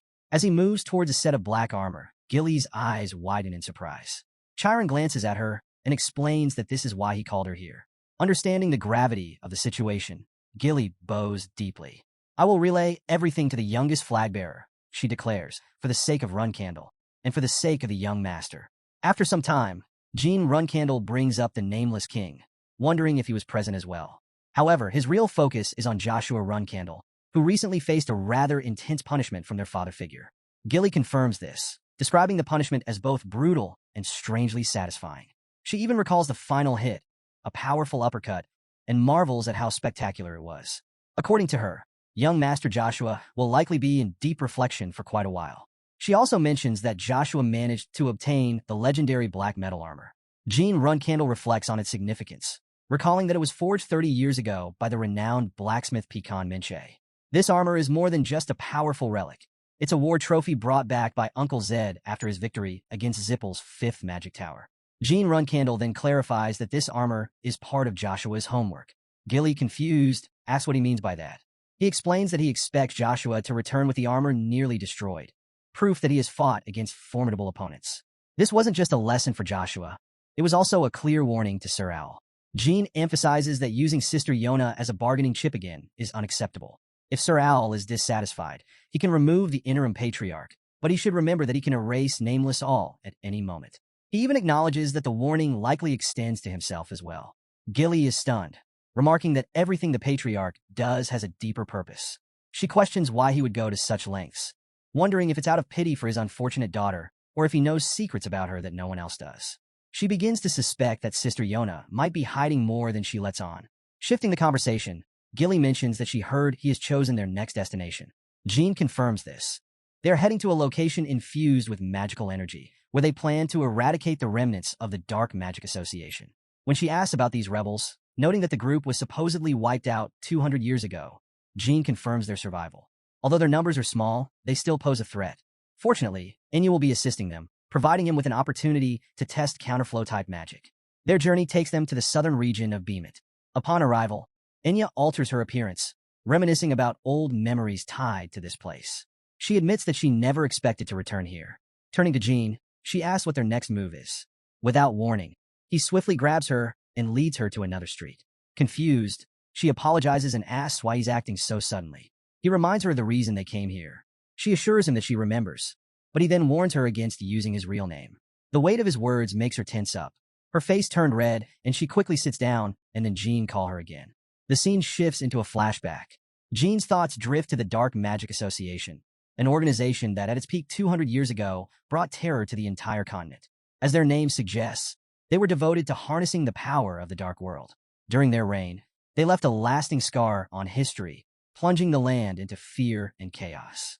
He recalls that the one who disbanded them was Ryal Zipple, the first and only time a woman ever unleashed the annihilating Thousand Fires, Mako's first formation. That devastating technique had been used to eliminate the leader of the Dark Magic Association. In his past life, Ryal Zipple had been Sodaret's previous contractor, and back then, Sodaret had hoped he would follow in her footsteps. And he tells him that once he becomes strong enough, he will go meet the mage Ryal, but only after he proves himself by passing the test she left behind. Back in the present, Enya brings up a troubling rumor. The remaining members of the Dark Magic Association are still active, and they're involved in kidnapping children. It makes her question if this place is truly Beemit. Looking around, she notices the gloomy expressions of the townspeople and suspects it's because of them. Jean, however, thinks otherwise. He casually remarks that it's probably the nobles causing this atmosphere. Enya, curious, asks what he means. Jean explains that, as someone who has lived in the capital, she should already know Beemit is one of the few nations with strong public order. While they are efficient at eliminating criminals, they intentionally turn a blind eye to organized crime. When she asks why, he clarifies that both criminals and victims rely on the nobles for their own interests. He speculates that the reason Beemit hasn't wiped out the Dark Magic Association yet is to give the Academy mages a chance to intervene. Enya then asks about the Academy. Does this mean they're coming here? Jean confirms that it's a possibility, but notes that the higher-ups are notoriously lazy, so it will take a while.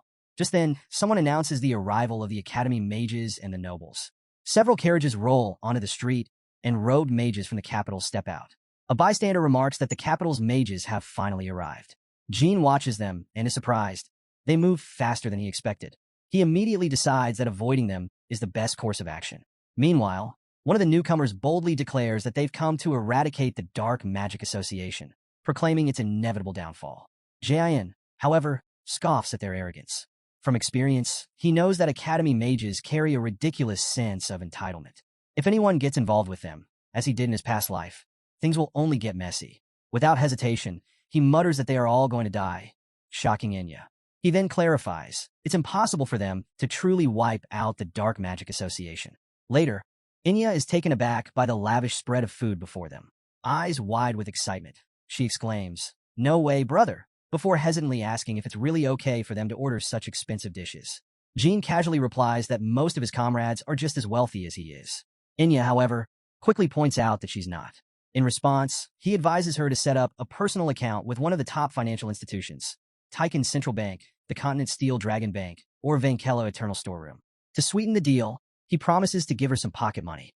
Grateful, she thanks him and secretly marvels at how cool young Master Jean is. Shifting gears, she then asks about his earlier comment. What did he mean when he said the Academy cadets were all going to die? Jean explains matter-of-factly that, as he said before, the cadets are young and inexperienced. She pushes back, arguing that these mages have received high-level training and should all be at least 4-star ranked, meaning the remaining members of the Dark Magic Association shouldn't pose a real threat. Jean, however, tells her that's exactly the problem. He breaks it down. These so-called idiots from the Dark Magic Association are hardened veterans who have lived in the shadows, while the Academy cadets have never faced real life-or-death battles. According to the Seven Colors' latest investigation, there are about 50 members left in the association, with an average rank of 4 stars. Meanwhile, there are roughly 30 cadets. Even with high-ranking mages on both sides, The Dark Magic Association holds a clear advantage due to sheer experience and ruthlessness. At that moment, a group of noble mages takes a seat at the table next to them. One of the cadets, a brown-haired young man, vents his frustration, saying he's so annoyed he's lost his appetite, all because of how the local lord groveled before them. Another cadet, a healthy-looking one named Kit, laughs, mocking the lord's desperate hand-rubbing and pig-like face. The brown-haired cadet shrugs it off, saying it doesn't matter since their seniors mentioned that the food here is supposed to be good. Jean immediately recognizes them as Academy cadets and quietly tells Enya that they should leave. Getting involved with them would only lead to trouble. As she tries to hide her face, Jean notices her tense expression. Clearly, she's recalling something unpleasant. Sure enough, she remembers how mages used to bully her at the academy. Seeing this, Jean advises her to stay quiet and asks if these are the ones responsible. She instinctively starts to call him young master, but quickly corrects herself, calling him brother instead. Then, hesitantly, she confirms, yes, they're the ones who bullied her. Jean takes this as even more reason to avoid drawing attention. Unfortunately, it's too late. One of the cadets, Chip, locks eyes with Jean and immediately grows suspicious. He calls out, demanding to know who Jean is and why he's looking at them like that. Before Jean can respond, Chip presses further, saying they don't look like servants. When Jean remains silent, Chip's suspicion deepens. He outright accuses him of being part of the Dark Magic Association. Jean raises an eyebrow and questions why Chip is so eager to know. This only fuels Chip's anger. How dare someone question him?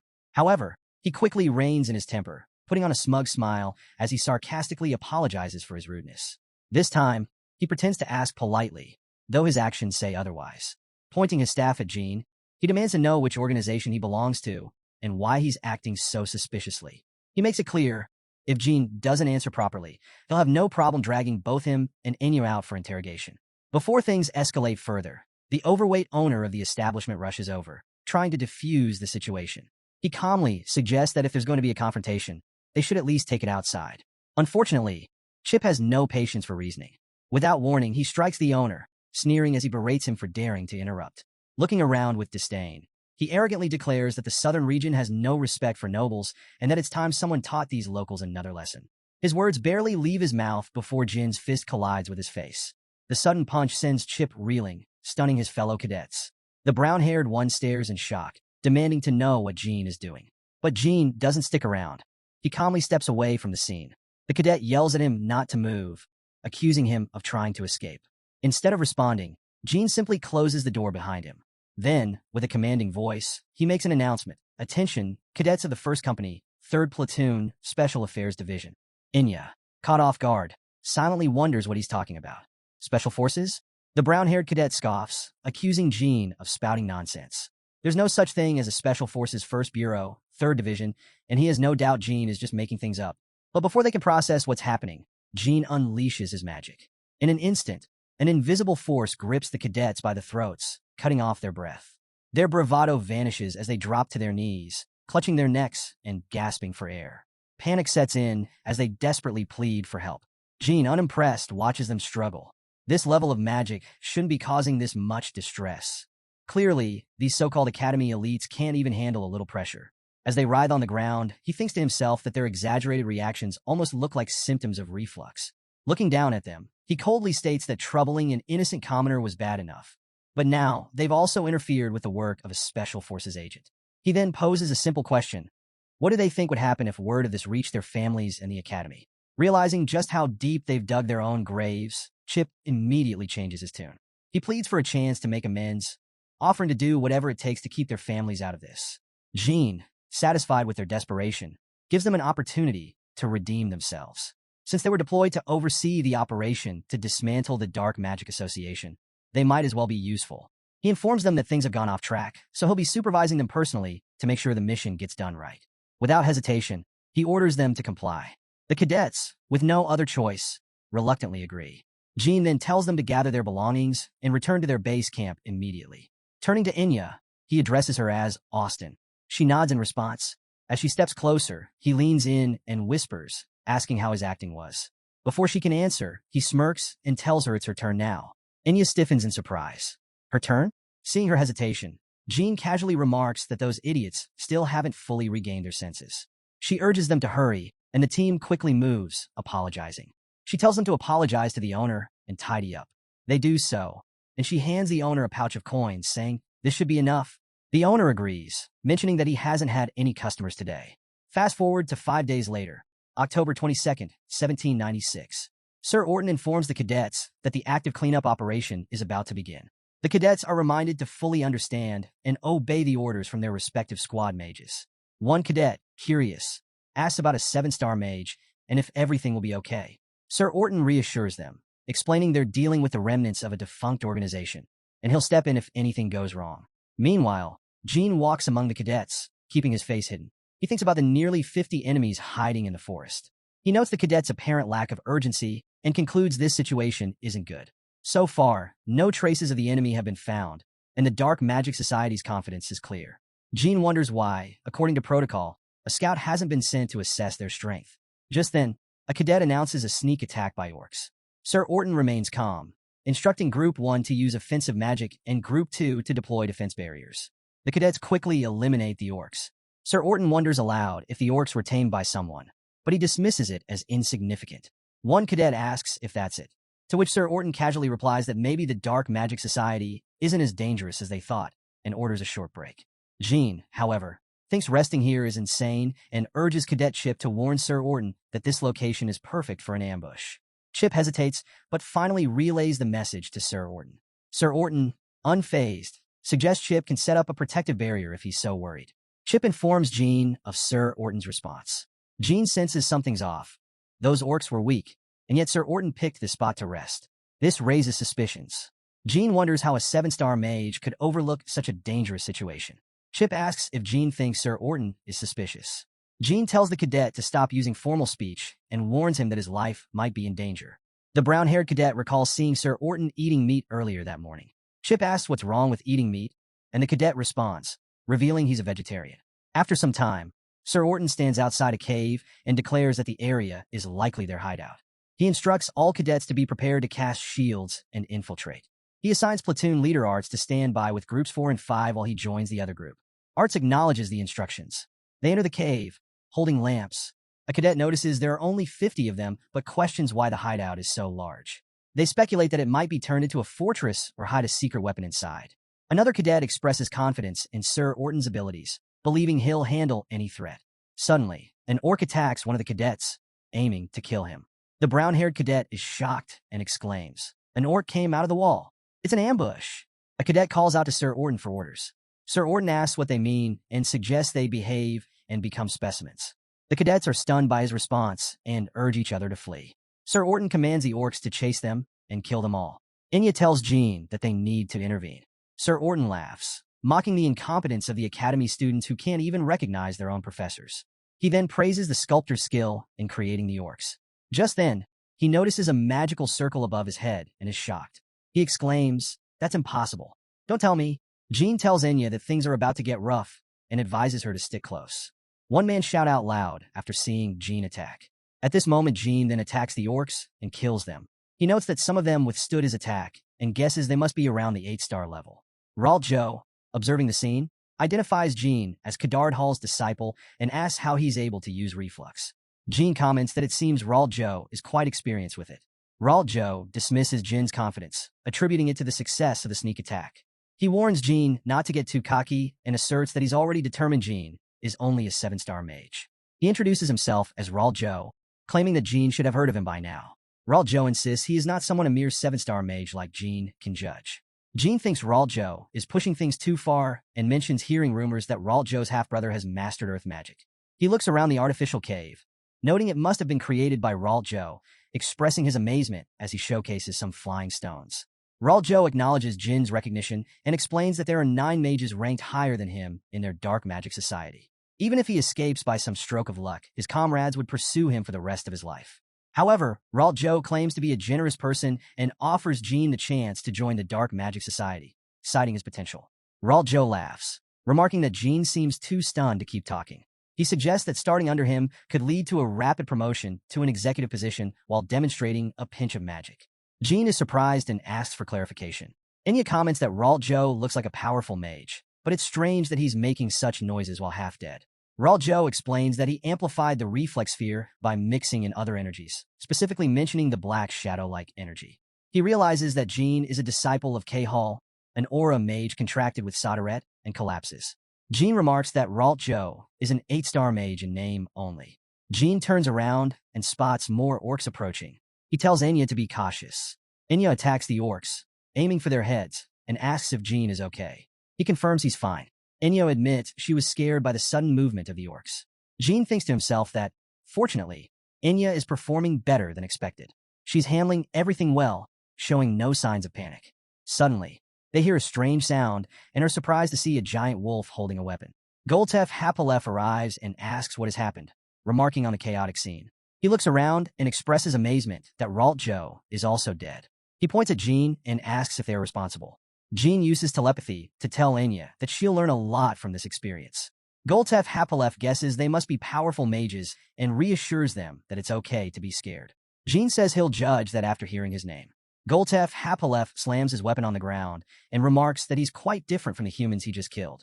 At the cave entrance, Goltef Hapalef expresses admiration and introduces himself, stating that now that he's heard his name, they must fight. However, he offers him an opportunity. Jean exclaims in frustration, "Not again." Goltef Hapalef invites him to join Kinzello. Jean questions him about Kinzello, pointing out that this cave belongs to the Dark Magic Association. Goltef Hapalef explains that the Dark Magic Association is like a branch of Kinzello, and since Kinzello only accepts warriors, mages are affiliated with the Dark Magic Association. Jean reflects that the White Wolf he encountered as a student seemed to be affiliated with Kinzello too. He wonders if the White Wolf tribe has some connection to Kinzello. Goltef Hapalef responds, suggesting that's why he's urging Jean to join. Since Jean killed Joe, he's offering him an executive position. He speculates that their organization must be short on numbers if they're offering such a high position immediately. He emphasizes that they can never have enough people for their noble cause. Jean questions what being an executive entails, noting it doesn't sound bad. Jean responds, "Too bad," but adds that he refuses to work under someone weaker than himself. Hearing this, Goltef becomes enraged and attempts to attack Jean, but Jean blocks it with a protective shield. Goltef Hapalef concedes, saying he understands Jin's decision, but his kindness ends there. Jin's shield is on the verge of breaking, and Goltef Hapalef demands to know how long Jean will hide behind it, urging him to show his skills. Enya uses her fire magic to attack, but Goltef Hapalef grabs the flames and blocks her second attempt as well. He criticizes her skill, saying it's as poor as her disguise, expressing disinterest in her and promising to deal with her later. Goltef Hapalef urges Jean to come out from behind his shield and demonstrate his abilities.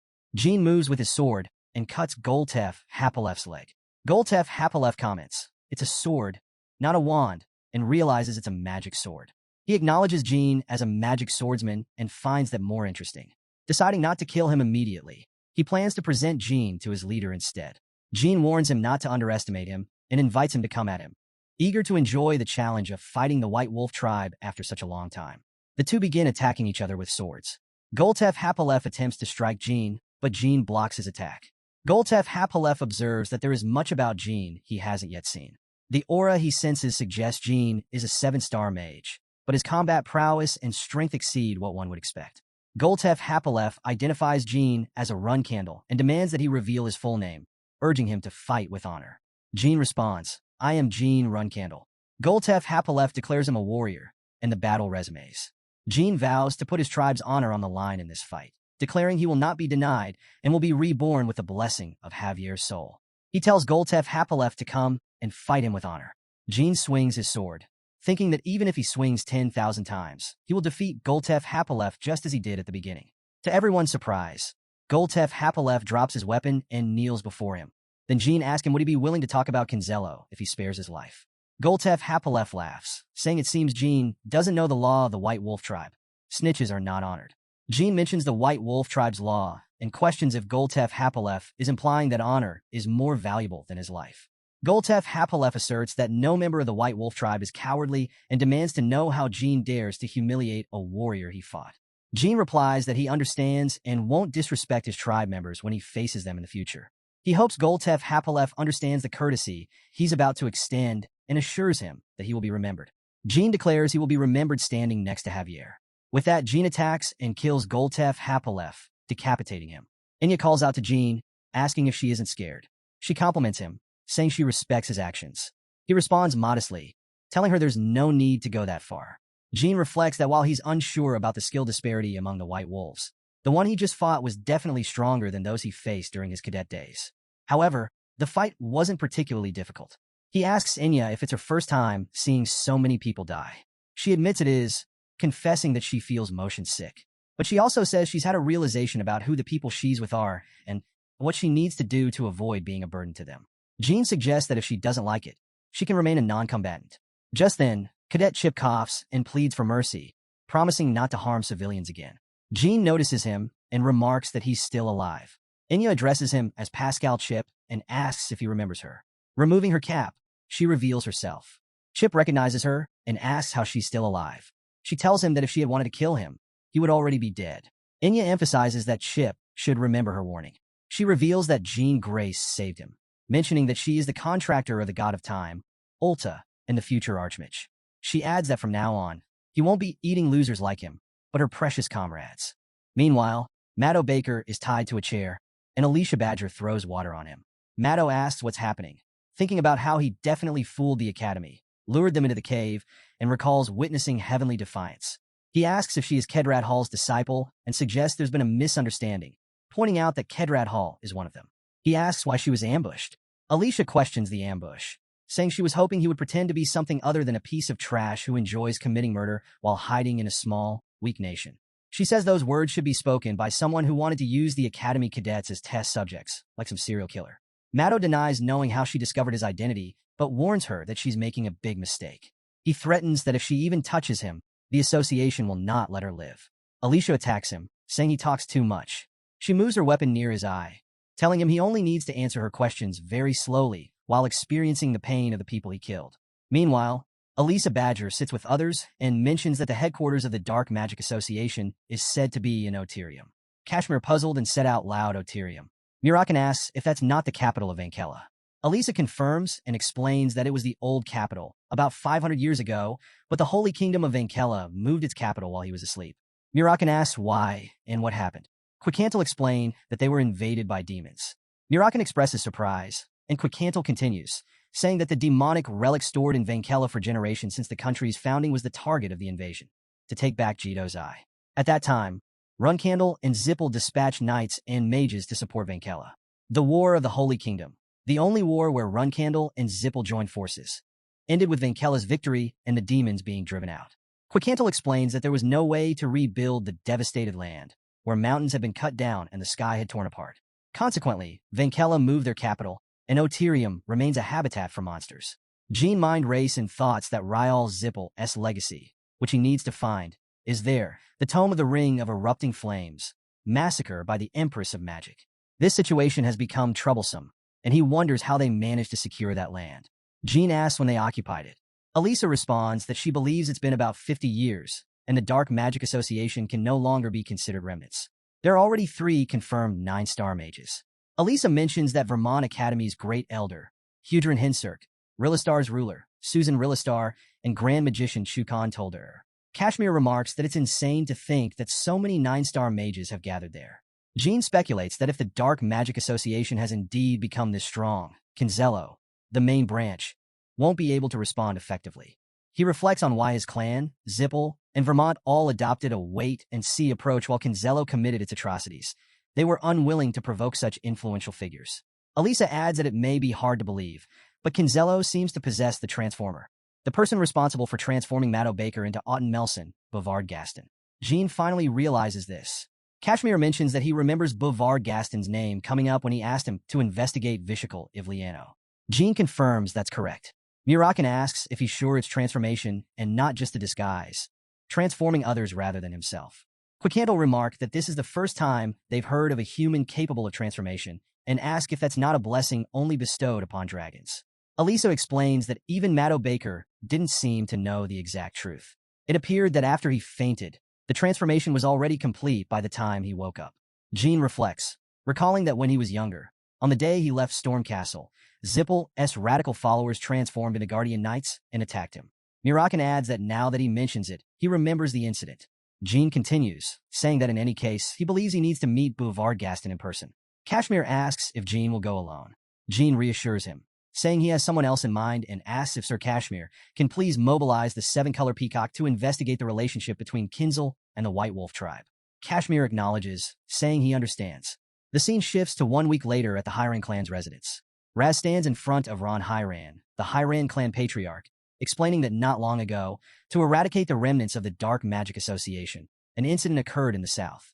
As a result, nearly 20 Academy cadets, 2 6-star mages and 1 7-star mage died. Ron asks if the plan failed. Raz responds that this is not the case. According to the testimony of the surviving cadets, 2 unidentified individuals disguised as squires, Jean Grey and Austin Grey, subdued the Dark Magic Association. He states that the older brother, Jean Grey, uses magic, while the younger brother, Austin Grey, uses swordsmanship. Ron then asks why they came to find them. Dante opens a box and shows a fragment of a weapon, which appears to have been used by the White Wolf tribe. Examining the cross-section of the cut, he explains that it can be assumed the strike was dealt by a high-level knight. He asks Ron if he can make anything of this. Dante starts laughing, and Ron comments that while it's true Dante is highly skilled and talented, he hasn't yet reached that level. At the very least, it seems to be the work of an 8-star knight. Dante acknowledges that Ron is correct, admitting that he isn't at that level yet. He realizes he was mistaken. Raz thanks Dante for his cooperation and says he will take his leave. Dante reflects on Jean, noting that Jean has already reached that level, and realizes there will be many more things to discuss with Veridin.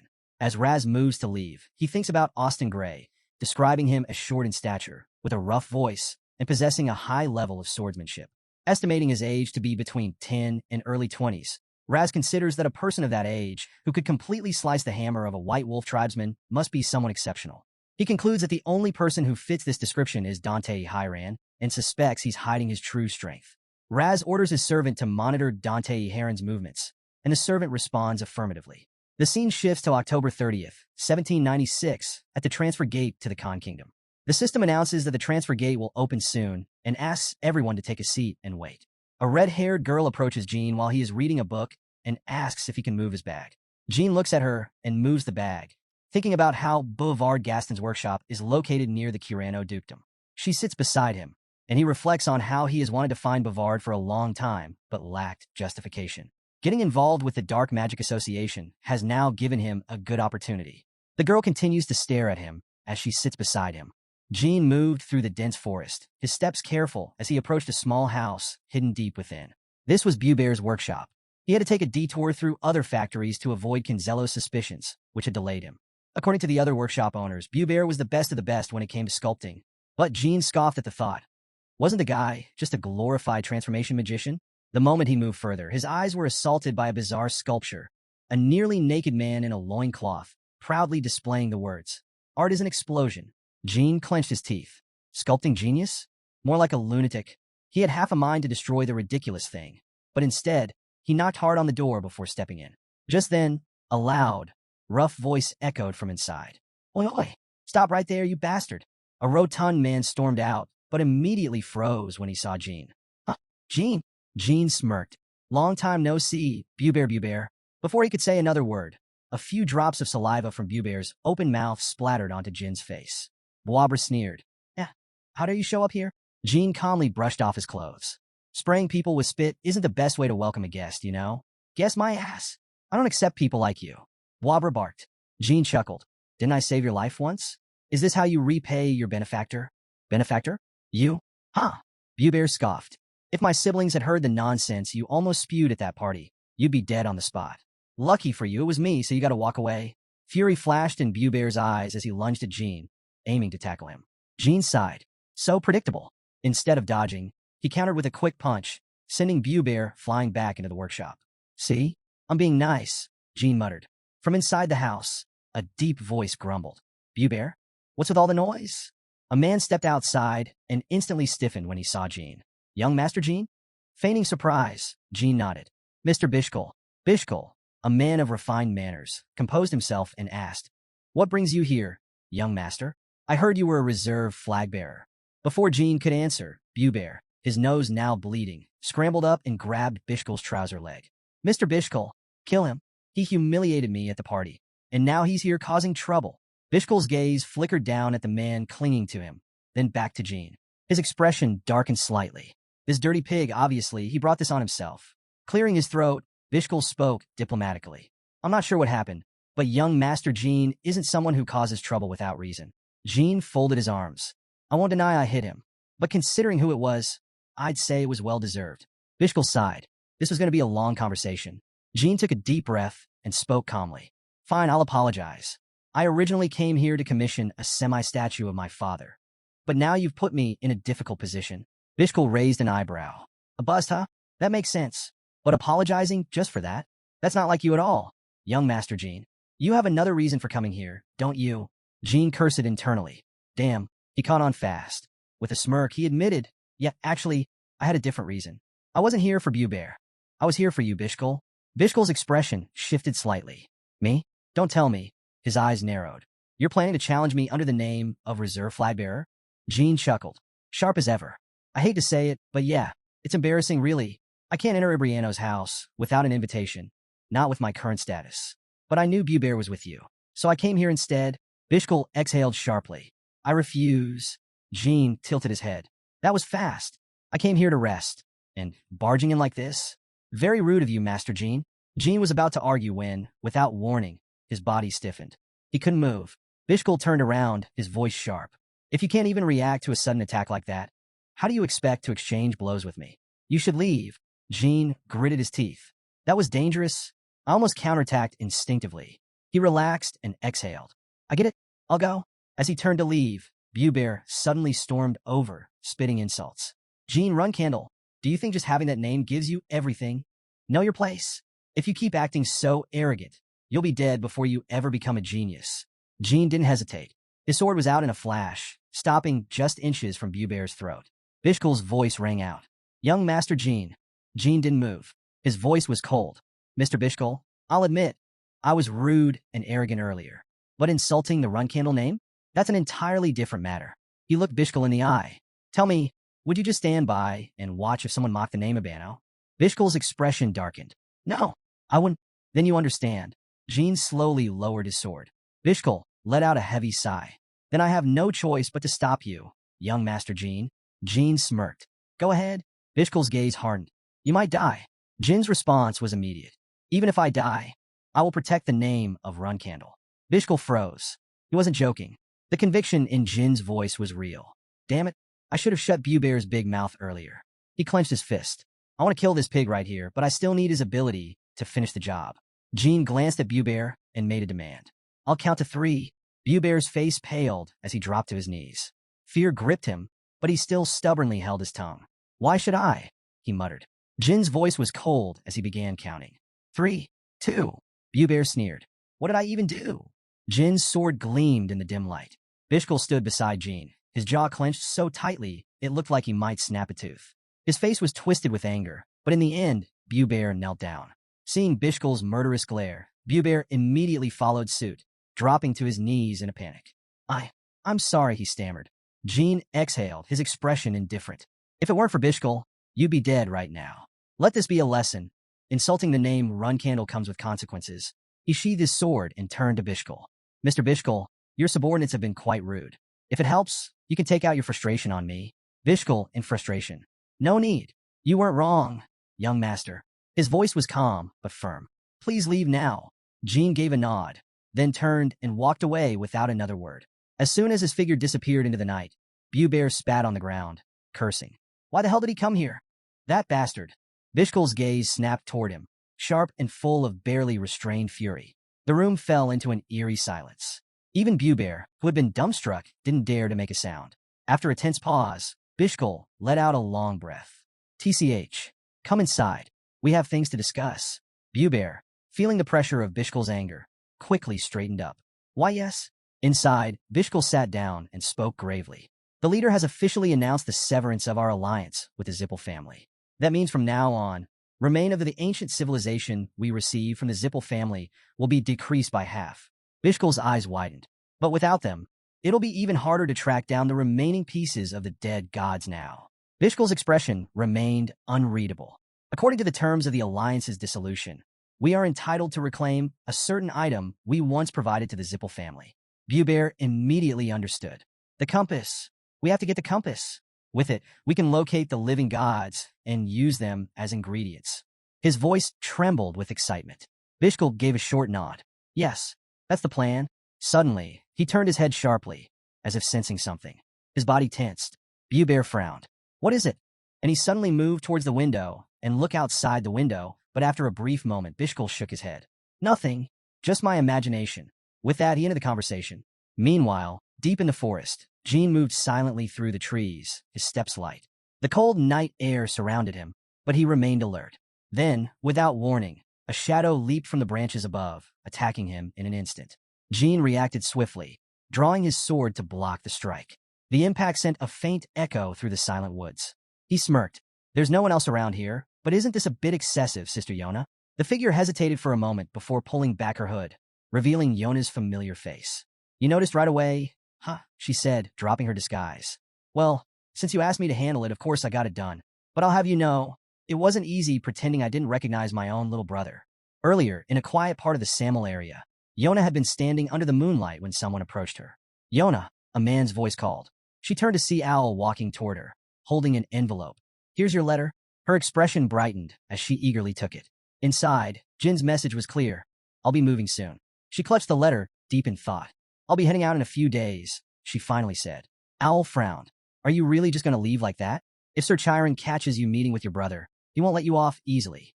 Without another word, he pulled out a wig and placed it on her head. You need to be careful. Don't let yourself be discovered. Yona smirked, adjusting the wig slightly. Relax. I know what I'm doing. The night wind rustled through the trees as she prepared for what lay ahead. In another letter, Jean had written to Yona. I'm going to meet a sculptor named Bear Gaston. I need information about him. Anything, even the words he mutters to himself. If you can, eavesdrop and gather whatever you can.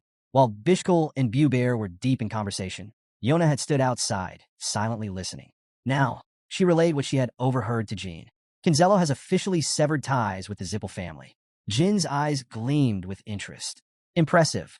You gathered more intel in such a short time than most people could in weeks. He tapped the special Runcandle family document in his hands. With this, I'll be able to figure out what they're planning. Yona's expression suddenly darkened. That blobber guy, she muttered. I think we're the same class. Jean raised an eyebrow.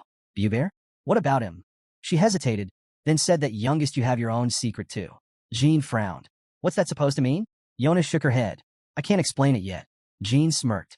Oh, so you have secrets too? Yona burst into laughter. You're being melodramatic again. She playfully grabbed his arm.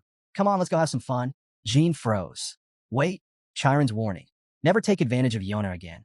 A cold sweat ran down his back. Yona? That's a bit. Before he could finish, she yanked him forward. Let's go play. Jean struggled to escape. Sister, wait. Meanwhile, on Chiron's side, the atmosphere was tense. He is standing in a dimly lit room, his hands on his sword. His expression was unreadable as he questioned Khan. What have Jean and Yona been up to these past 2 days? Khan stepped forward and saluted. My lord, Lady Yona has only been playing around. Chiron's eyes narrowed. Playing? Yes, sir. He leaned forward. And what about Jean? Did he ask Yona for help? Khan hesitated for a moment before answering. According to the guards, no, sir. The clan head gave him a direct warning. He wouldn't dare. Chiron exhaled slowly. His expression remained unreadable, but a single thought ran through his mind. He wouldn't dare, but that doesn't mean he won't try. Chiron chuckled, shaking his head. That boy, he doesn't know fear at all. Even the owl barely escaped Yona's attacks multiple times, and Luna, of all people, kept her distance from her. The youngest one, he's truly something else. Khan beside him raised an eyebrow as Chiron held up a letter. And here it is, a message from Kashmir. Chiron unfolded the letter and scanned its contents. The youngest took down Goltef Hapalef, a warrior of the White Wolf tribe. His gaze sharpened. It's been a long time since I last heard that name. Khan was intrigued. You know the name? Yes, Chiron confirmed. Hapalef, the leader of the White Wolf tribe, once challenged me. He's a wolf you don't forget. Strong, relentless. Our fight lasted 5 hours. Khan whistled. That long? Then for the youngest to defeat him. That's a big deal. Chiron nodded. It certainly is. His eyes narrowed as he continued reading. Apparently, Jean mumbled something about cutting while splitting, and he even split Goltef's hammer in half. He paused. Seems like a habit of his. But as Chiron processed the words further, a realization struck him. No, this isn't just a habit. His fingers tightened around the letter. This technique, it's exactly like the one recorded in ancient texts. Spell-infused swordplay, hidden weapons, and light blades. This is the lost technique of the first family head, Timar. A skill thought to have disappeared 1,000 years ago. A smirk played on Chiron's lips. So, Has he become a magic swordsman stronger than me? Now that's something I'd love to fight him. Meanwhile, at Kashmir's mansion, Alicia crossed her arms. So that's the core of Kinzello. Jean nodded again. Across the room, Mirakin, deep in thought, muttered, relics of dead gods. Could they be like the tears or blood of numerous? His eyes widened slightly. Now I see. Then Mirakin spoke up. Hey kid, there's something I haven't told you yet. Jean turned to him. What is it? Mirakin sighed. Remember when I went to Duke Kirano's territory to assist your cadets? Yeah, Jean replied. Well, at that time, a graveyard giant, one that had been buried for 2,000 years, resurfaced. Mirakin's expression darkened. I took care of it quietly, but I never understood why it appeared in the first place. His gaze flickered. Now though, I'm thinking this was Bubear's doing as well.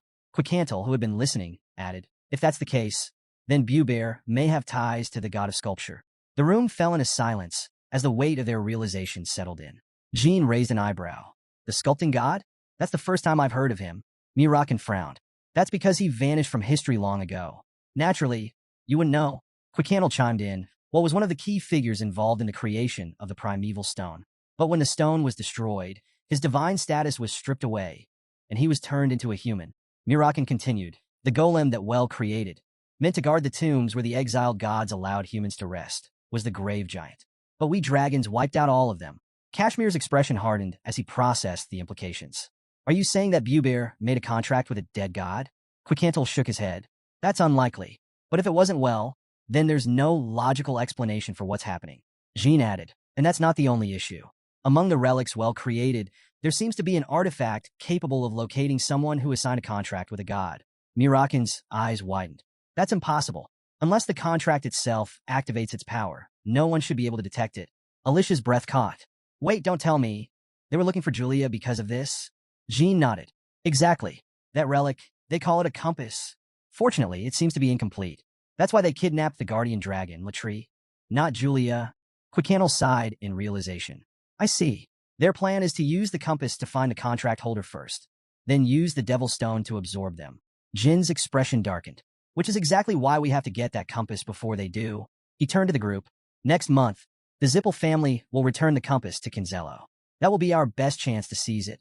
Mirakin, sitting nearby with his arms crossed, smirked. This kid has another route to take. Someone in the group raised a skeptical eyebrow. Is there any place safer than the Ice Palace? Mirakin shrugged. Of course, the safest place in the world. He trailed off, his expression shifting as he recalled a conversation from a few hours prior. At that time, Mirakin had transformed into a cat and perched on Gilly's lap. Looking up at Jean, he had said, Kid, head to the underworlds. I was planning to send you there anyway, so this works out perfectly. Jean had raised an eyebrow. Underworld? Gilly, gently patting the cat's fur, spoke hesitantly. Wait, the underworld? You mean that legendary tribe that once defeated all the beastmen? That's right, Strawberry Pie, Mirakin had replied casually. Gilly frowned. But they've been in decline for 5,000 years. Jean had remained silent for a moment before finally speaking. Why would I go to a ruined land? Does that place even exist anymore? Mirakin had leapt off Gilly's lap and onto the floor, his feline eyes glinting. It still exists somewhere deep in the Great Mitra Desert within Beastman territory. And except for you, no one can enter. Jean narrowed his eyes. Why me? Mirakin's gaze sharpened.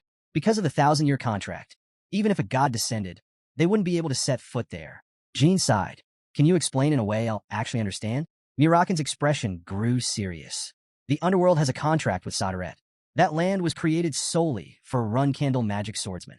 It's the ultimate proving ground. Anyone who truly wishes to become a magic swordsman must go there. Jean absorbed the information that Mirakin said to him. Just go there. The southern border of the Jean Kingdom. It's near Beastman territory.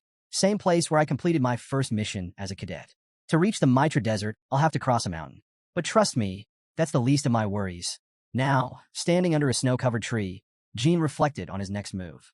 His mind drifted to some tribesmen people. He wasn't particularly close to them. Yet should he ask for their help?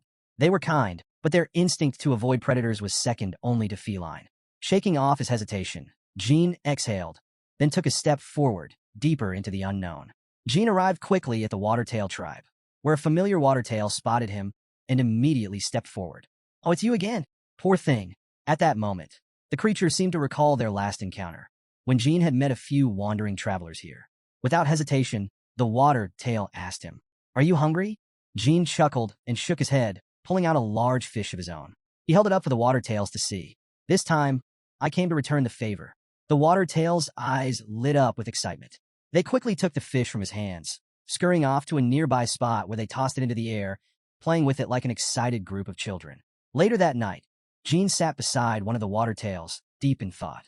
After a moment of hesitation, he finally asked, "Is there a way only certain people can use to reach a place like the Mitra Desert?" The water tail blinked. "Mitra Desert? Where's that?" Jin's eyes sharpened. "I've heard about it. I was planning to see it for myself." At that, the water tail fell silent. Then, in a low voice, it muttered, "If you go there, you won't survive. If I were you, I wouldn't go." Jean smirked. The way it said that was oddly amusing. He glanced at the small creature, then shook his head. "Thanks for the concern, but I can't keep running forever." The water tail said nothing more. Instead, it began leading Jean through the winding paths of their land. Eventually, it stopped and pointed ahead. "Just a little farther, and you'll reach a large open space." Sure enough, after walking for a while, Jean saw it. A vast clearing with a stream of shimmering water rushing through the center. He whistled in admiration. "You were right. It's beautiful." The water tail pointed toward the waterfall in front of them. "Take some water, then go through the market. That's the way to reach the desert." Following its instructions, Jean took out a water bottle and dipped his hand into the cool stream, collecting as much as he could. Once done, they pressed forward. After a long trek, they finally arrived at a cave illuminated by bright torches. Jin's eyes adjusted to the dim light as he noticed a small creature curled up on the ground. It resembled a mouse, sleeping soundly. He remained still for a moment, watching it. This place, something about it felt different. Jean lowered his voice. "Is this the Golden Tongue tribe? I've never met them before." The water tail nodded in confirmation, then scurried over to a corner of the cave, where it nudged a small golden tongue awake. It whispered something to the creature, who immediately jumped to its feet, placed its hands on its hips, and huffed. "What do you think you're doing?" the golden tongue scolded. "Why'd you bring someone like this?" "We agreed. Only our kind can pass this way. You're breaking the rules. You promised to follow them. Don't you think that's wrong?" Jean stood to the side, watching their tiny argument unfold. He couldn't help but think they looked ridiculously adorable right now. The water tail, completely unfazed, simply grinned, reached into its pouch, and pulled out a shiny gold coin. It placed the coin in front of the golden tongue and said smoothly, "Trust me, friend. Here, take this. He's going to the Mitra Desert." The moment the golden tongue laid eyes on the coin, its expression did a complete 180. Its eyes gleamed as it snatched up the coin and exclaimed, "Oh well, you should have said so earlier. I trust him completely." Jean almost laughed at how fast it switched sides. The golden tongue quickly led them to a door and spoke hurriedly. "I had no idea we had such an important guest. Allow me to escort you personally." Jean eyed the door curiously. "Where does this lead?" The water tail gestured. "Once you step through, you'll find yourself in a grocery store. Outside of that is Yuka Market. The Golden Tongue tribe will guide you from there." Jean nodded, but the water tail continued. "The market's a bit messy, but don't worry. The Golden Tongue tribe will recommend a guide to you. They are bad people, you just have to ignore them. But the candies are reliable and they're honest. They won't scam you." After that, the water tail turned to leave. It waved a small hand and said, "I'll leave you here. Safe travels." Jean called after it. "Wait. Before we part, can I ask your name?" The water tail stopped, then turned slightly with a smile. "I am Dark Spark of the Watertail clan." Jean started to introduce himself. But before he could finish, Dark Spark waved him off. "No need to say it. I know who you are, Jean Runcandle. I've seen the Runcandle cloak before. You're a true leader." Jean couldn't help but chuckle.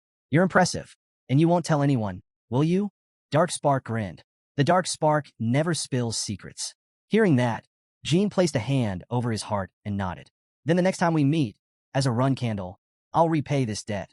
With that, he pushed open the door and stepped into the grocery store, ready for whatever came next. The Golden Tongue tribesman stood at the door, grinning. "Welcome. Heading to the Mitra Desert? I can guide you there if you'd like." Jean shook his head. "No need. I can find my way. Thank you for opening the door." With that, he pulled a towel over his head, shielding his face, and stepped outside. The Golden Tongue didn't press further, simply bowing politely. "Safe travels. Come again next time." As Jean walked forward, he thought to himself, the Canine's clan is definitely trustworthy and honest. He passed through the bustling Yuka Market, where merchants were enthusiastically advertising their wares. A peculiar creature stood by a stall, raising its hand high to draw in traders. "Welcome, welcome. Come in and take a look," a tall vendor called out to passersby. Jean ignored the noise, keeping his focus as he made his way toward a shadowy corner. There, a hooded figure stood silently. Without hesitation, Jean approached and spoke in a low voice. I need a reliable guide to the Mitra Desert. At his words, the hooded figure slowly raised its head, revealing a dog-like face. Without a word, the guide nodded and motioned for Jean to follow. Before long, they arrived at the entrance of the vast Mitra Desert. The golden sands stretched endlessly before him, shimmering under the unforgiving sun. Jean turned back to the guide and shook his hand. Thanks to you, I made it here quickly and safely. The dog-headed guide wagged its tail and stuck out its tongue in response, grinning happily. After bidding each other farewell, Jean stepped forward, venturing into the endless expanse of sand. As he walked through the desert, he couldn't help but reflect. The land of the underworld where the shadow sword is passed down. He exhaled sharply. If I die here, even my body won't be found. The great Mitra Desert, the vast, merciless wasteland at the heart of Monsterland. Long ago, this place was home to an advanced civilization overflowing with gold and resources. Explorers once dreamed of conquering it, but even the strongest of the local monsters failed to uncover its secrets. Walking through this desert was nothing short of a death sentence. It was the most remote place on the continent, and no one had ever returned after stepping foot inside. Jean pressed on, his goal clear, to find the Shadow Sword Guardian. The Manhwa clan 5,000 years ago, they were legendary. A mythical race that maintained peace among the monsters during their golden age. And yet, Jin's mind flashed back to his conversation with mirakin. The memory was still fresh. He had stared in disbelief and exclaimed, "What? They disappeared in just one night?" Mirakin, still in his cat form, gave a small nod. Yes, the Manhwa clan was proud, too proud. They refused to acknowledge the power of the gods and made the mistake of challenging them. Jean listened intently. You mean they faced the gods directly? Mirakin flicked his tail. You've seen the power of demon stones, haven't you? Jin's expression grew serious. Yeah, then understand this, Mirakin continued. A fake primordial stone is just as powerful. The real primordial stones were created by gods themselves. Their strength is overwhelming, enough to wipe out an entire race in a single day. Jin's eyes widened. That can't be. Mirakin, unconcerned by Jin's disbelief, continued. But not all gods turned their backs on them. There was one who showed mercy. At that moment, Gilly, who had been silent, suddenly gasped. It was Sodaret, wasn't it? Mirakin purred in satisfaction, rubbing his furry head against her arm. Exactly, strawberry pie. You catch on fast. After a moment of enjoying Gilly's attention, he sat up straight, his tone turning serious. Sodaret saved a few survivors from the Manhwa clan and formed a contract with them. I don't know the details of that contract, but one thing's for sure. Only they can teach the art of shadow swordsmanship. And even Timar Runcandle also learned it from the... Jin's body tensed at the mention of that name. His thoughts raced. Timar Runcandle. Even though Timar was the first patriarch of the Runcandle family, almost nothing about him remained. The Zipple clan had erased all records of his existence. He was the family's founder, its greatest hero, yet he didn't even have a tombstone in the Sword Garden. If you meet the Manhwa clan, maybe you'll finally hear the truth about him. Shaking off his thoughts, Jean pressed forward. The desert was relentless. Days blurred together as he continued his journey. At night, he huddled next to a small fire, absorbing whatever warmth he could. Time moved strangely. 1 day, 2 days, then an entire month. Jean felt the desert in every part of his body. His muscles ached, his throat burned from thirst, and the heat drained his energy. Fighting a powerful opponent would be easier than this, he thought grimly. Out here, it's just me against nature. There's no enemy to cut down, only myself to endure. December 1st, 1796, 30 days later. Jean trudged through the endless dunes, his steps heavy but determined. He had long stopped keeping track of how many times he had gone without food or water. He was past exhaustion, past hunger. So this is what it means to die here, he mused. Maybe this is natural. My footprints are already fading behind me. There's no turning back. I have to keep moving, even if I don't know how much longer I can last. Just then, a voice rang out behind him. I finally found you. Jin's eyes sharpened instantly. His body, fatigued as it was, reacted on instinct. He turned swiftly, his gaze locking onto the source of the voice. Through the swirling chaos of the sandstorm, Jean could barely make out 2 figures approaching. Their silhouettes wavered in the distance, obscured by the wind and sand. One of them spoke, his voice carrying through the storm. You have no idea how much I wanted to see you again. Without you, life at the main court was unbearably dull. Jin's grip on his sword tightened. That voice, it was familiar. As the figures moved closer, the storm briefly cleared, revealing their faces, Daytona and Haytona. They stood with their swords resting on their shoulders, grinning. Long time no see, little brother, Daytona said casually. Jean blinked. The Tana brothers? Am I hallucinating? But there was no time to dwell on the thought. The brothers shifted into a combat stance, raising their swords. All right, let's see how much you've improved, Daytona shouted. Without warning, he lunged forward, launching a fierce attack. His strikes were heavy, each swing forcing Jean back. Despite his exhaustion, Jean instinctively prepared to counter when Daytona's voice rang out from behind. Surprised, aren't you? Jin's body reacted before his mind caught up. He dodged to the side, just in time to evade Daytona's sudden strike. He gritted his teeth. If I don't block or counter properly, they'll cut me down without hesitation. Daytona smirked, pulling back after his missed attack. We waited until you were completely exhausted. Jean narrowed his eyes.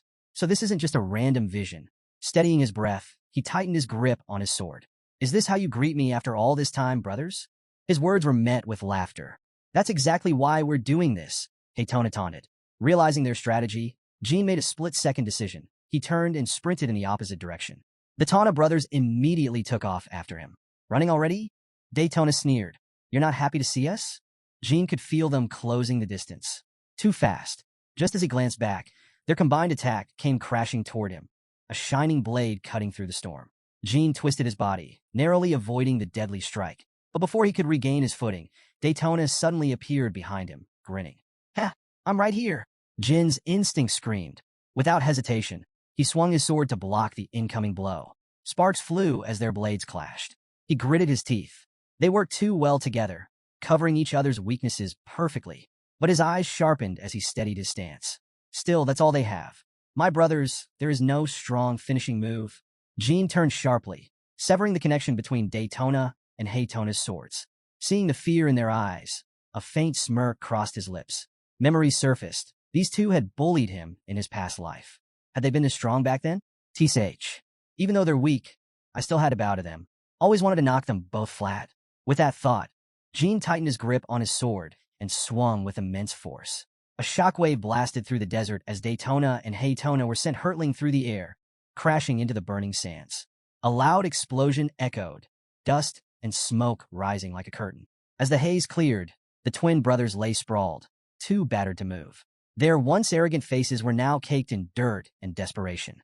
Jean stepped forward, his gaze cold and unyielding. They trembled. Why, youngest brother? Wait. Daytona stammered. I'm sorry. Please forgive us this time. Daytona pleaded. Jean paused, their pitiful faces stirring something within him. Was he hesitating? His eyes, once filled with icy resolve, flickered with uncertainty. Could things have been different? He recalled the worried glances they'd given him before he met Chiron. But that didn't change reality. To move forward, he had to sever the past. My name is Runcandle, Jean murmured to himself. A surge of dark energy pulsed through his sword, its aura thick and ominous. He raised the blade high above their heads. Why, you bastard? Daytona coughed, fear twisting his expression. How dare you call yourself our younger brother? Daytona spat. Jean said nothing. His body, battered and worn, stood against the relentless desert heat. His face was blank, his soul weary. Moments later, the bodies of the Tana brothers lay still in the sand. Yet, even as he looked upon them, something gnawed at him. Why don't they just disappear? He muttered. A full day passed, but their bodies remained. Not illusions, not mere ghosts of his past. They were real. Jean exhaled and silently buried them beneath the dunes. He drove their swords into the sand as grave markers, then turned to leave. As he walked away, a shadowy figure emerged behind him. A woman, her form shrouded in darkness, her face obscured. Her voice, laced with malice, cut through the night air. Yes, killing your own flesh and blood is painful, she whispered. But if you hadn't, how many more of your siblings would have suffered? You made the right choice, Sir Soderette. A sinister aura curled around her like living smoke. The desert night roared with the howl of the wind. Scorpions scuttled across the sands, their dark forms moving in unison, drawn to the scent of death. Jean never looked back.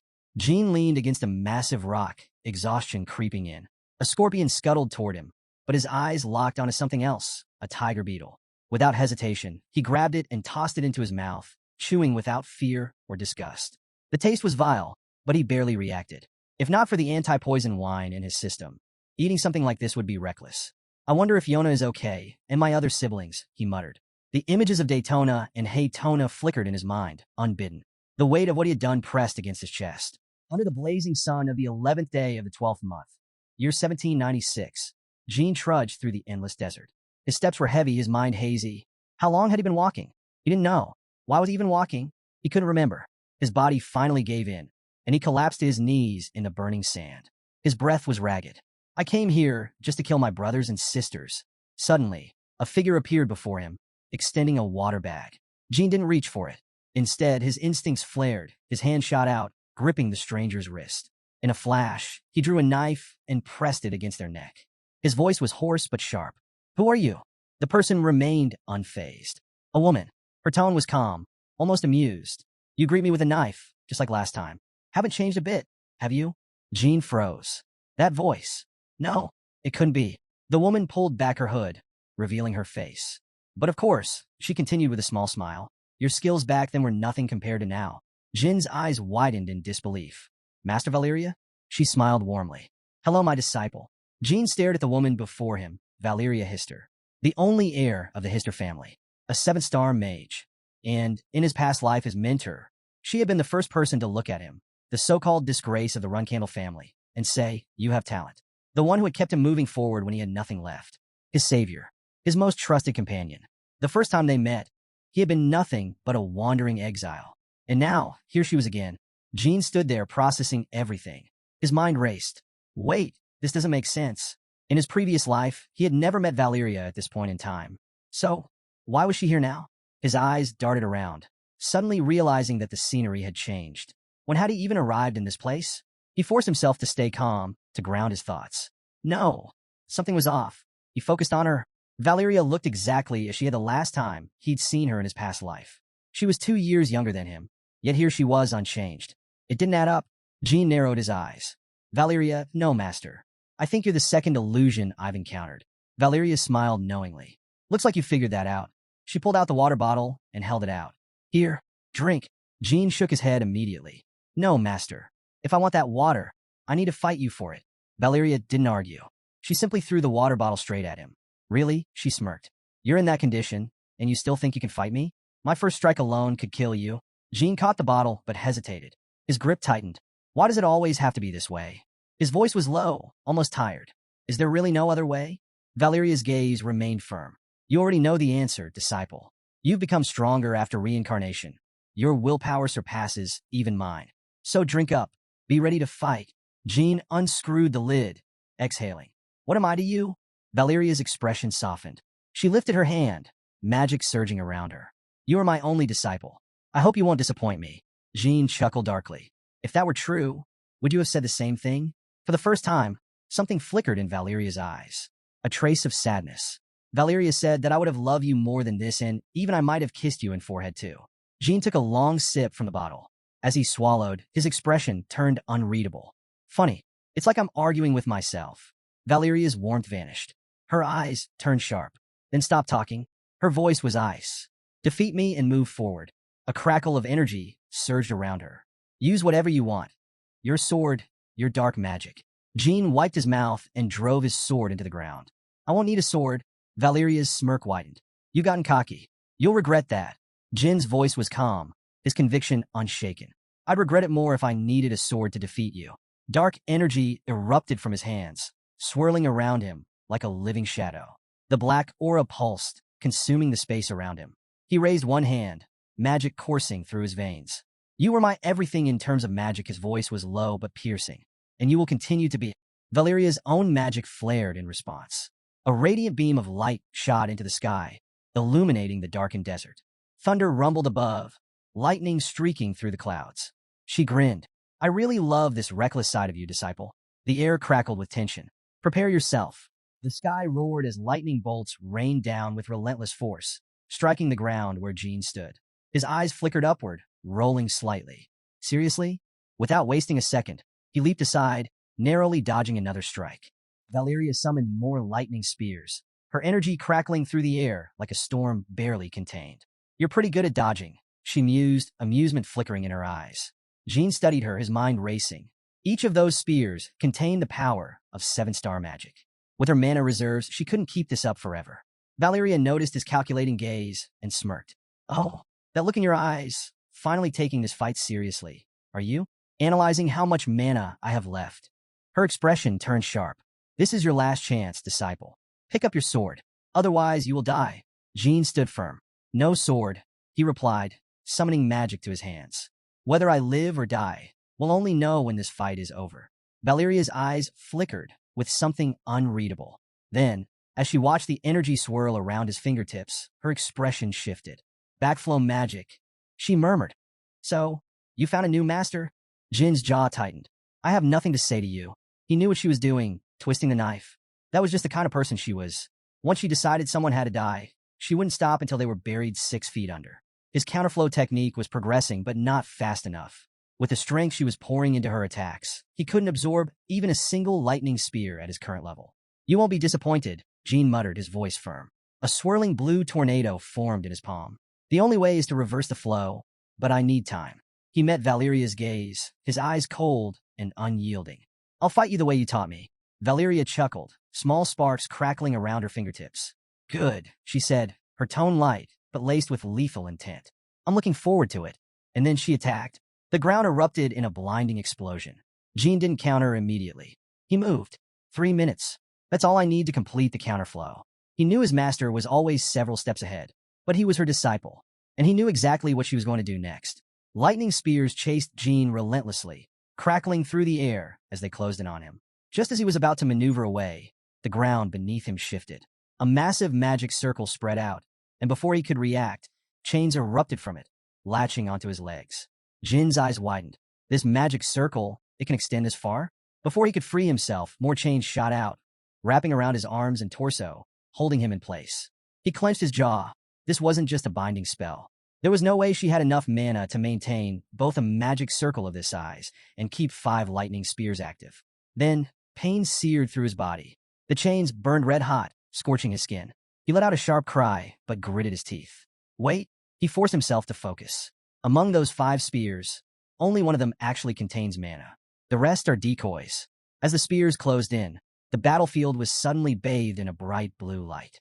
Feathers scattered through the air. Valeria's expression shifted, surprise flickering across her face. Tess! The chains binding Jin shattered, breaking apart in an instant. Standing behind him was Tess, wings spread wide. Valeria's sharp gaze locked onto Jin. Even with your current condition, how much longer do you think you can last? Jin dropped to one knee, breathing heavily. She's right. My mana is almost depleted. I don't have much time left, but he only needed a little more.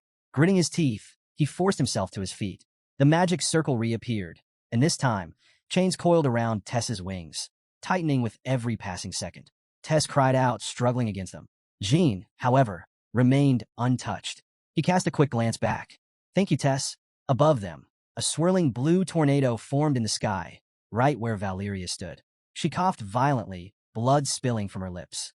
Mana reflux, she muttered. Only happens to people who can't control their own mana. What are you hiding, disciple? Jin's voice was cold. I'm not hiding anything. I've already lost. Valeria narrowed her eyes. Lost? And yet, even now, you're using an absurd amount of mana. How are you managing both the backlash and casting multiple spells at once? Chains tightened around the lightning spears, crackling with unstable energy. You're right, she admitted. No one else can do that. That's why, stay back. I know you still have something up your sleeve. Ignoring her warning, Jin stepped forward, entering the magic circle. His movements were slow, deliberate. You know, Jin said, his voice quiet but firm, I've never lied to you. Not once. Behind Valeria, strange, shadowy creatures slithered into view. Her eyes flickered with warning. Stop, she said, her tone more serious than before. If you take another step, I'll use everything I have to stop you. Jin didn't stop. His trembling hand reached forward. Valeria, I just want to see you one last time. Valeria's expression darkened. I said stop. A surge of power exploded from her palm, slamming into Jin's chest. He staggered back, teeth clenched, barely managing to stay on his feet. The pain was sharp, but he didn't waver. Just one chance. The ball of heavenly countercurrent in his grasp wasn't an attack. It was a tool, a distraction. His real goal was to find a lightning spear infused with mana. Valeria poured everything she had into her magic. Her 5 spears accelerated, slicing through the air toward him with deadly precision. Jin's eyes flickered. There!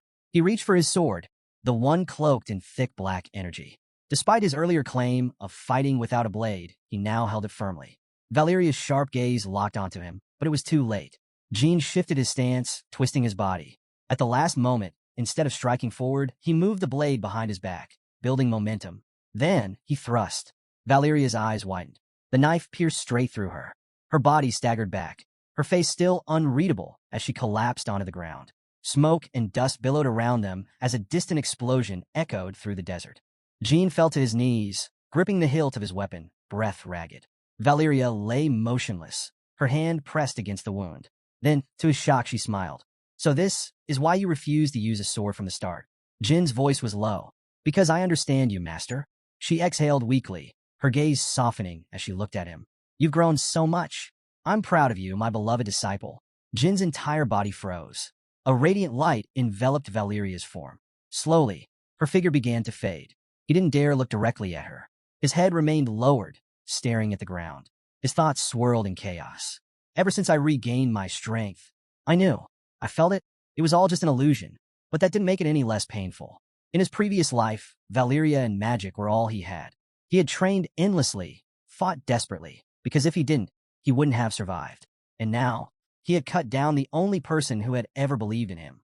Jean gritted his teeth, pulling his cloak tightly around him. His shoulders trembled. Tears slipped down his face, silent but unstoppable. The last remnants of Valeria's body vanished into the night. Jean walked through the vast desert, his steps slow and heavy. Scattered across the dunes were swords, their blades buried deep in the sand. "It's just an illusion," he told himself. But then, a blinding light erupted in front of him. Jean instinctively raised his hand to shield his eyes. Through the intense glow, a silhouette emerged. His breath caught. Father? No, it wasn't his father. It was something far more terrifying. The air thickened, pressing down on him with a suffocating force. This wasn't just magic. This was absolute power. A black aura erupted from the figure, surging toward Jean, engulfing him entirely. His body stiffened. Blood dripped from his lips. Too strong. Jean gasped for air, his entire being trembling. This pressure, it's like standing before a god. A single glance was enough to tell him. This being could crush him with a thought. And yet, is he trying to make me kneel? Jean spat blood onto the sand and straightened his back. "If I was the kind to kneel," he murmured, wiping his mouth, "I wouldn't have come here in the first place." The rain began to fall. Jean clenched his fists, forcing himself forward, step by step. "He's just a man just like me. Until I reach him, I just have to keep moving forward, and take him down." Jean gripped his sword tightly, forcing himself to push off the ground. His body felt like lead, but he pressed forward, each step heavier than the last. Watching him struggle, the man known as Timar suddenly let out a small, almost imperceptible chuckle. At that moment, a strange, invisible door materialized in the air. A girl stepped out from the spatial rift, her eyes locked onto Timar's face. "Timar, did you just laugh?" She reached out, trying to touch his face, as if to confirm it for herself. "You really did laugh, didn't you?" But before she could, Timar effortlessly dodged her hand, refusing to let her make contact. Still, she wasn't convinced. "No way. You definitely laughed. I haven't seen that smile in 1,000 years. I've waited so long for it. But why? Why are you smiling at him?" Jean, still pressing forward, dragged his body with sheer willpower, muttering under his breath, "I'll cut him. I'll cut him. I'll cut him." Timar's gaze remained steady. "That child." The other girl crossed her arms, smirking. "Even I have to admit, that kid is something else. His willpower is on another level. He slaughtered his own brothers without hesitation. Even when he cut down his own master, he felt the pain, but he didn't stop. He understands what it means to keep moving forward." She turned to Timar, her voice serious. "Don't test him anymore." But Timar simply drove his sword into the sand. In an instant, a brilliant light erupted from the blade, spreading like wildfire toward Jean. The intense energy coursed through his body, making him grit his teeth in pain. The girl's expression changed. "Timar, what the hell are you doing? Are you trying to kill him?" Timar remained unshaken. "The test is over." The other girl rolled her eyes. "Seriously, Timar? This again?" Then, out of nowhere, a pair of feet emerged from the blinding light. Jean stepped forward, battered but unbroken. Seeing this, the girl's eyes widened in realization. "I get it now. He reminds you of him, doesn't he?" She sighed. "Fine, I'll keep watching. If this kid was enough to make you laugh, then I want to see just how far he can go."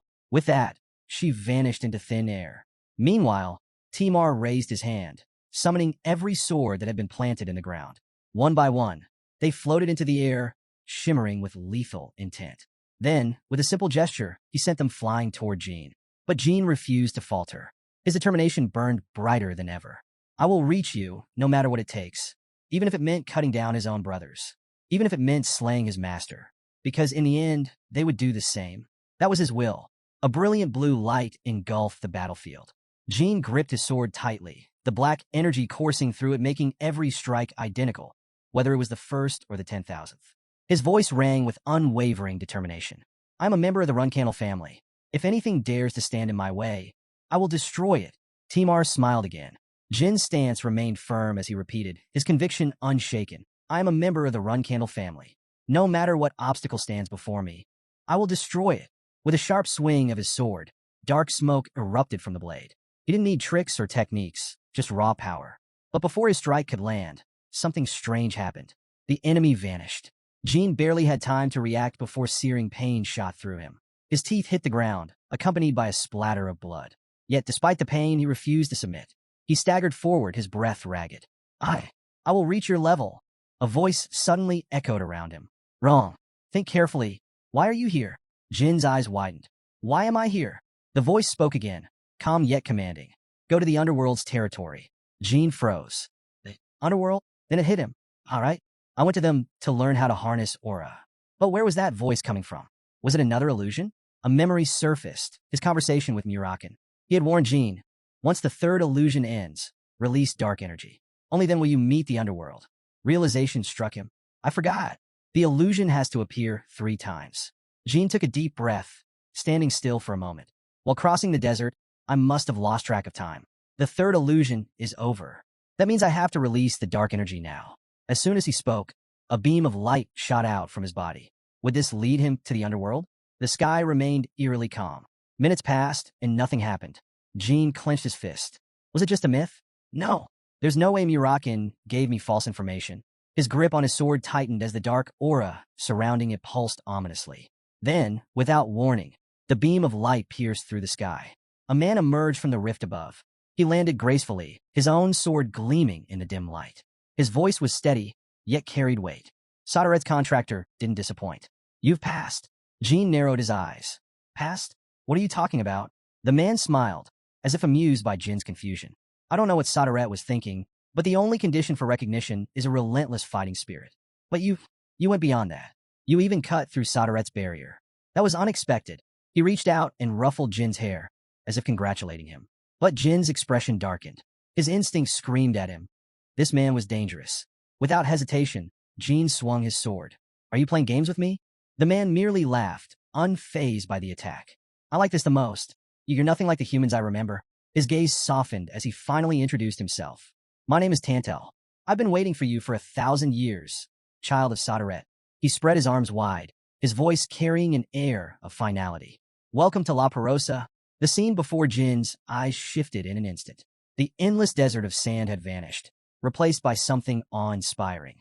Towering golden buildings stretched into the sky, their walls embedded with glittering jewels.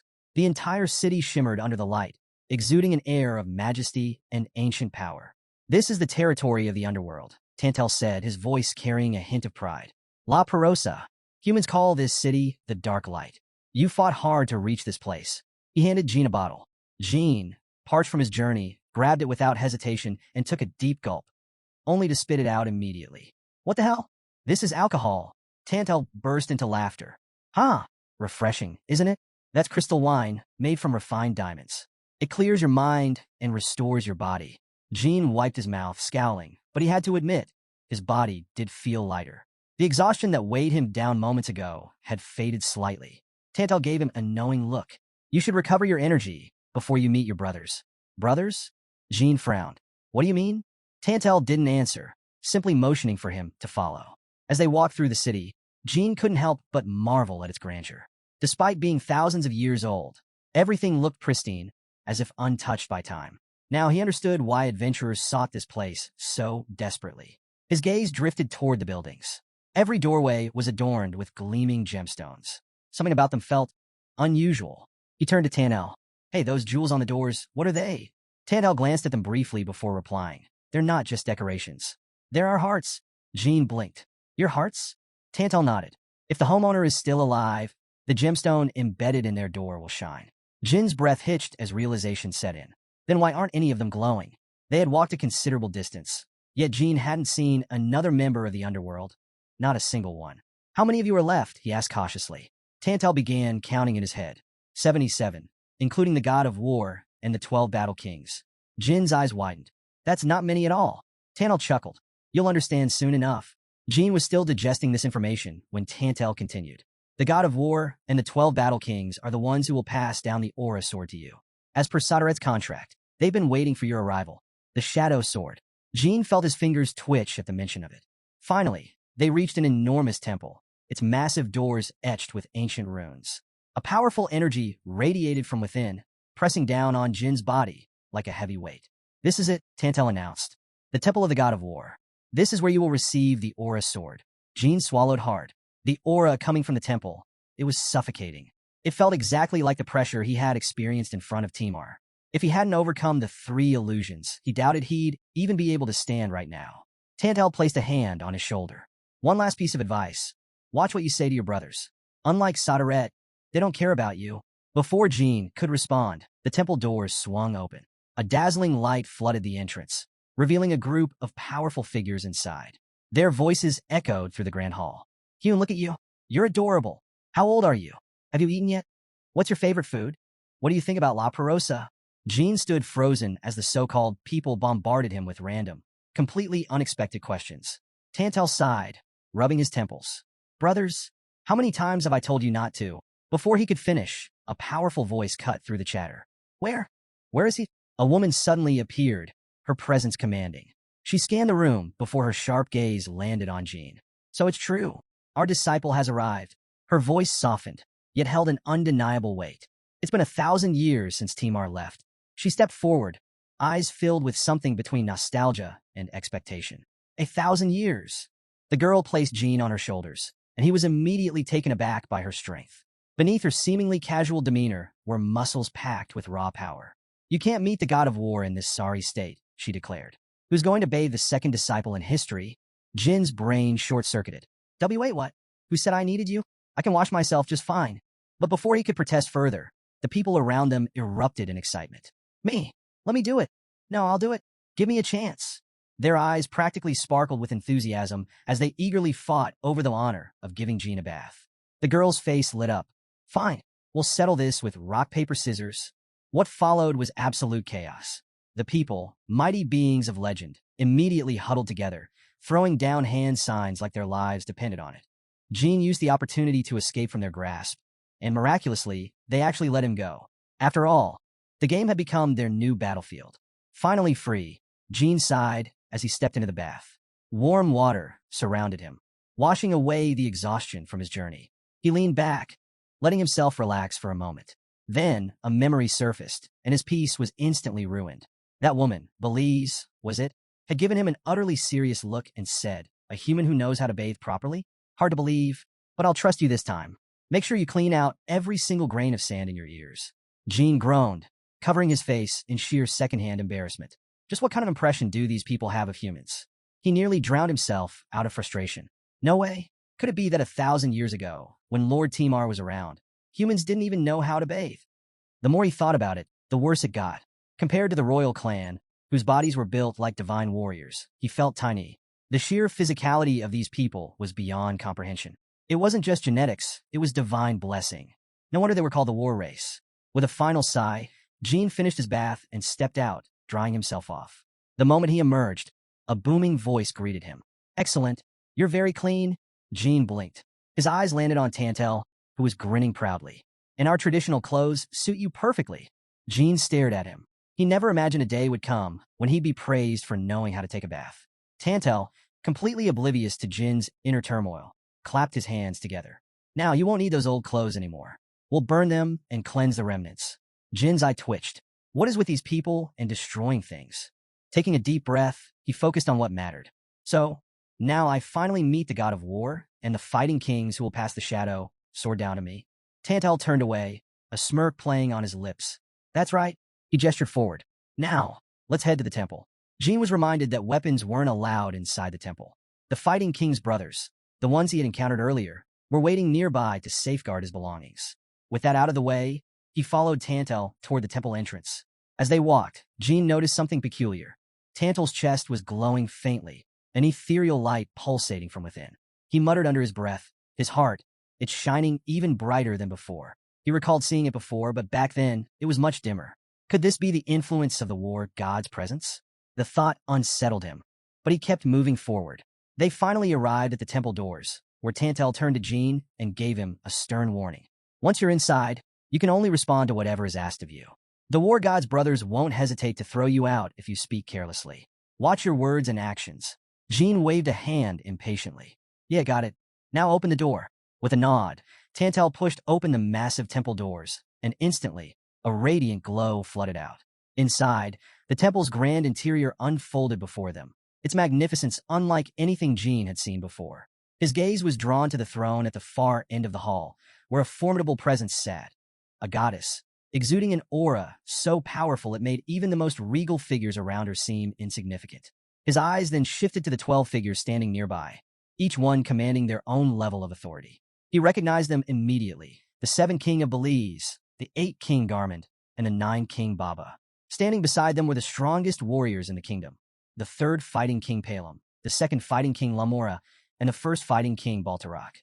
Jin's gaze continued scanning the hall, landing on the remaining warriors: the 10th Fighting King Ko, the 11th Fighting King Nada, and the 12th Fighting King Teto. Then there were the remaining kings: 6 King Dalfer, 5 King Boras, and 4 King Linfa. But none of them compared to the one seated on the throne. Jin's lips curled slightly as he studied her. She was smaller than the others, yet the sheer force of her presence eclipsed them all. Her piercing gaze held the weight of absolute authority. There was no doubt she was the successor of the Aura Sword. As Jin stood there, lost in thought, an immense energy radiated from his body. The air in the temple grew thick with power, and suddenly, the goddess's voice rang out, calm yet carrying an undeniable intensity. You look nothing like Timar, she said, eyes locked onto him. But your energy, it feels just like his. Her words hung in the air, sending a ripple of tension through the gathered warriors. Jean, however, remained unfazed. His smirk deepened.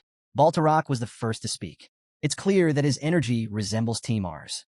Lamora nodded but added cautiously, the real question is, can he surpass him? Nat scoffed. Finding a warrior who meets our expectations like Timar is no easy feat. Should we even be hoping for more? Belize, however, had a different perspective. And yet, after 1,000 years, he's the only one to make it this far. That alone proves he is a worthy vessel. Jean remained silent, his mind racing through the storm of voices around him. The gardener I met earlier, was she speaking on my behalf? He felt a flicker of gratitude toward her, but that warmth quickly faded as he listened to the others. To them, I'm nothing more than Timar's shadow, but I have no intention of being anyone's replacement. After a long pause, he finally spoke. His voice was calm, but his words carried weight. You're all too fixated on my ancestor. My name isn't Heir. It's Jean Runcandle. Ko immediately snapped, his voice dripping with fury. That disrespectful brat. You only speak when the brothers of the war god allow it. The tension in the room spiked. Just as things were about to spiral, the goddess raised her hand, her mere gesture commanding silence. Enough, she said. Ko clenched his fist but relented, nodding begrudgingly. The goddess then turned her gaze to Jean. Yes, you are Jean Runcandle. We've spoken too much about the past and overlooked the present. A new heir stands before us now. Her voice carried a majesty that left no room for argument. She then introduced herself, her tone more measured. My name is Ban. We don't use honorifics like humans, so you may call me by my name. She met Jin's eyes and added, but know this. Until the entire underworld acknowledges you, you are not yet one of us. Jin understood what she meant. He didn't need to fight it. Not yet. He could already see their scornful expressions. None of them intended to accept him. But that was fine. At least now, I know who I need to keep an eye on. The real problem was the Fighting Kings. Unlike the others, their emotions were unreadable. Even Ban, seated upon her throne, remained completely unreadable. Ban then made an announcement. The succession ceremony will take place tomorrow. As she spoke, she casually picked up the sword beside her. Raising it to her lips, she continued. Until then, you are forbidden from using your own sword. With that, she effortlessly tossed the weapon toward Jean. Jin's instincts kicked in, and he caught it midair. His eyes widened as realization struck him. The sword of the god of war? At first glance, it looked unremarkable. But as he held it, he felt something strange, an invisible force tugging at his very core. His fingers tightened around the hilt. Wait, is it absorbing my hidden energy? A strange energy wrapped around Jean, spreading through his entire body. He felt his strength being drawn out, like an invisible force siphoning something deep within him. Ban noticed his confusion and calmly explained. This technique is called sword stealing. You've probably never felt your hidden energy being forcibly extracted before, have you? Jean let out a short laugh. Yeah, this is definitely new. The more he tried to resist, the faster the sword pulled at his energy. Damn, the harder I fight it, the more it drains me. Ban watched him struggle with a knowing look. Your ancestor, Timar, overcame the Shadow Key sword rather quickly. You should be able to do the same, right? She smirked. You were bold enough to announce your name earlier. So prove yourself now. Jean met her gaze with determined eyes. Give me some time. I'll show you the results soon. Despite his confidence, unease gnawed at him. He had no choice but to push through. A short while later, Ban addressed the gathered warriors. That's enough for today. Everyone should return. As the crowd began to disperse, Belize and Garmin stepped forward, facing Ban. The god of war. Belize started, bowing slightly. I believe it's too soon for the heir to handle the heir's sword. Garmin frowned. Why do you say that? Belize crossed his arms. Timar only managed to overcome the Shadow Key sword after mastering the initial steps of the Aura sword. And at that time, he was already over 20 years old. Garmin immediately shook his head. That's enough, Belize. I understand your concern. You want to protect the first heir we've seen in 1,000 years. But do you really think the god of war hasn't considered that? Belize remained firm. It's been 1,000 years since Timar's passing. You can't compare. Ban cut him off with a sharp tone. Time may have stopped in this land, but the outside world hasn't waited for us. The two of them fell silent as she continued. We are heirs of the Aura sword. Our duty is to pass it down. Testing whether the Runcandle bloodline has grown stronger in these 1,000 years is part of that mission. No one argued further. The next day, Jean woke up feeling like he had just survived a battlefield. His entire body ached, and his mind felt drained. He sat up slowly, his movements sluggish and stiff.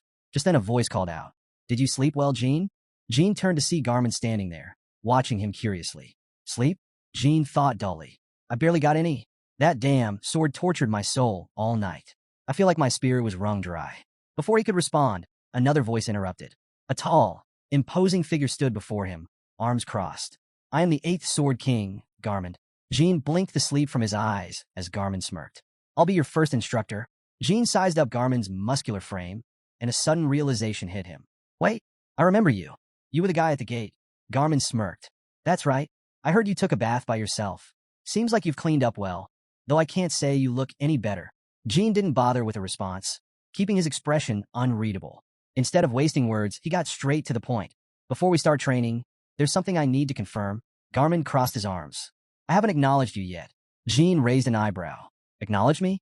The two now stood in the training yard, facing a simple wooden stand. Resting on a tree branch before them was a training sword. Garmin gestured toward it.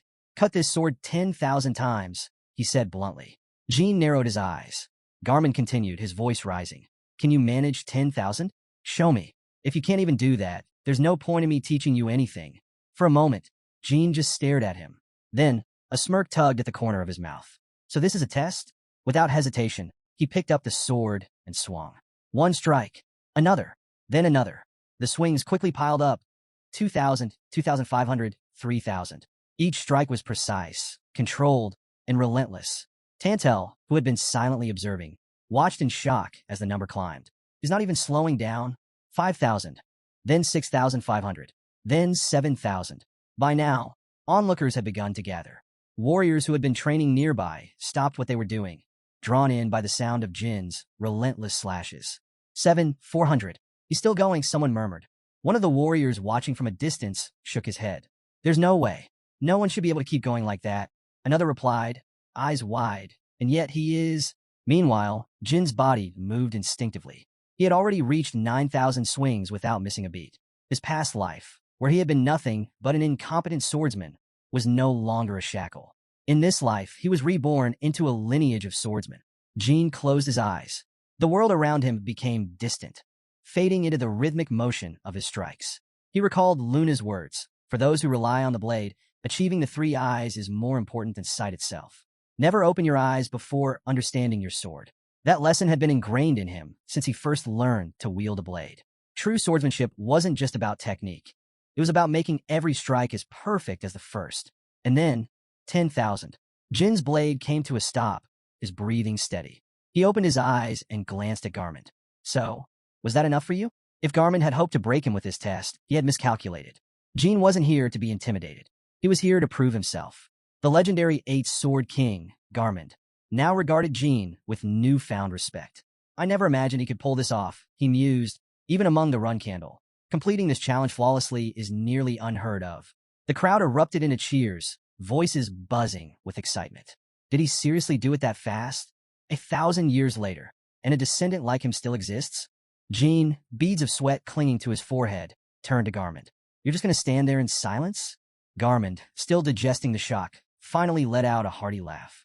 Not only did you match the required force, but you also finished in record time. That was impressive. Jean, unfazed by the praise, waved a hand dismissively. Yeah, enough with the half-hearted compliments. If you've got something real to say, spit it out. Garmond raised a brow.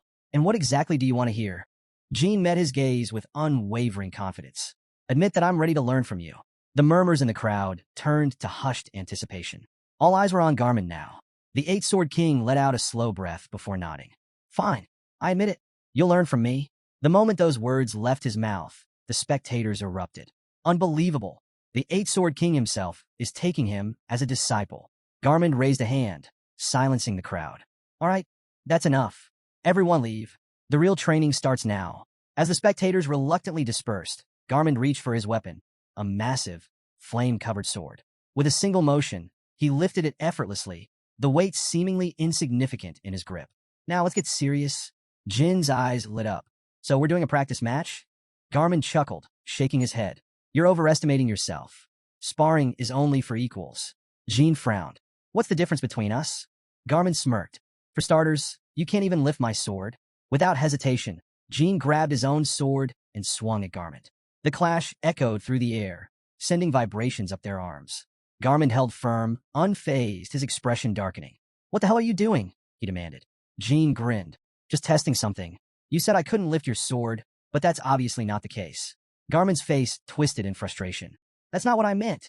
I meant no matter how many times you strike, my sword won't even budge. Jin simply chuckled, brushing off the moment. Oh, so that's what you meant. For a second, I thought something was off. Garmond stared at him, half annoyed, half amused. This guy, he's more interesting than I expected. Garmond lifted his sword once more, his stance unwavering. All right, this time, hit me with everything you've got. Jin let out a small sigh, then raised his sword. Got it? Without hesitation, he swung with full force. The impact was immediate, the shockwave rippling through the air. But Jin's attack had no effect. Garmond's sword remained unscathed, standing firm, as if it were an immovable object. Jin's eyes widened. What the hell? It feels like I'm cutting into a damn city wall. Garmond smirked. Told you. You can't even make my sword budge. But Jin wasn't about to back down. He steadied himself and declared, Let me try again. Garmond chuckled. Be my guest. This time, Jin focused deeply, gripping his sword tightly with both hands. He knew brute force wasn't enough. Spiritual energy, I can't just rely on sword energy alone. Pouring an immense amount of magic power into his blade, he prepared to strike again. This technique was risky. It wasn't something that could be used in real combat. An opponent wouldn't just stand there and wait. But right now, he had to test his limits. With renewed determination, Jin launched another strike. The swords clashed, sending a deafening shockwave through the training field. The sheer force shattered the ground beneath them, sending rocks flying and filling the air with dust and debris. But in the next instant, Jin was violently thrown back by the recoil, skidding across the ground before finally coming to a stop. He groaned, feeling the sting of fresh scratches on his body. Damn, the difference in strength is this massive? For the first time, he truly felt the weight of Garmond's power. This wasn't just skill, this was something far beyond normal comprehension. What kind of monster is this guy?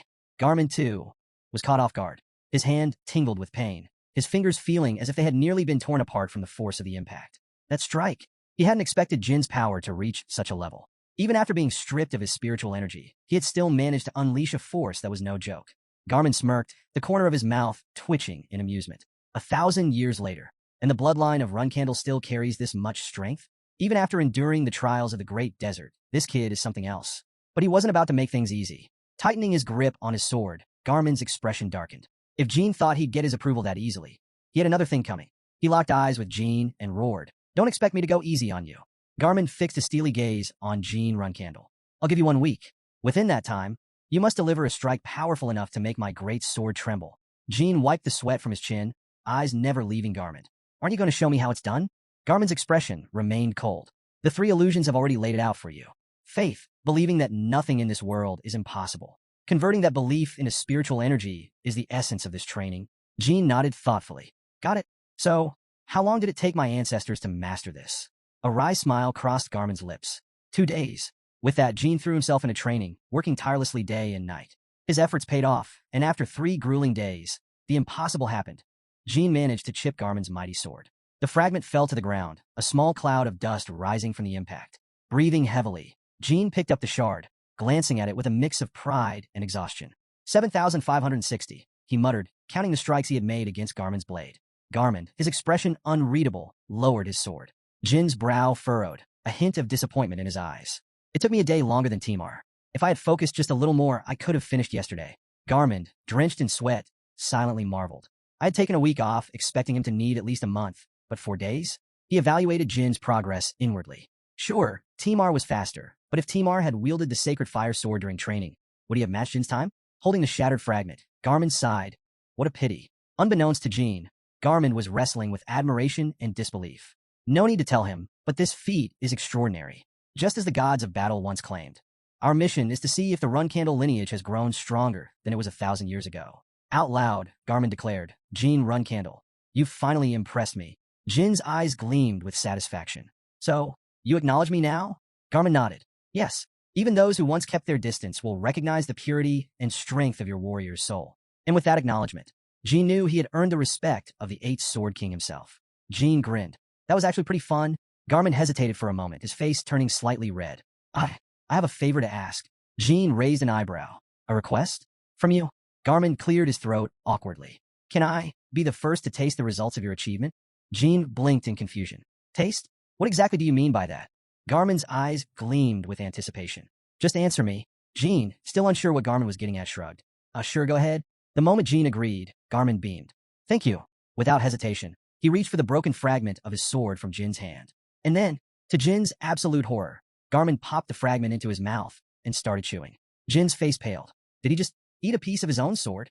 Garmin closed his eyes, savoring the taste like he was enjoying a gourmet dish. The moment he swallowed, his entire body radiated a powerful aura. He let out a satisfied sigh.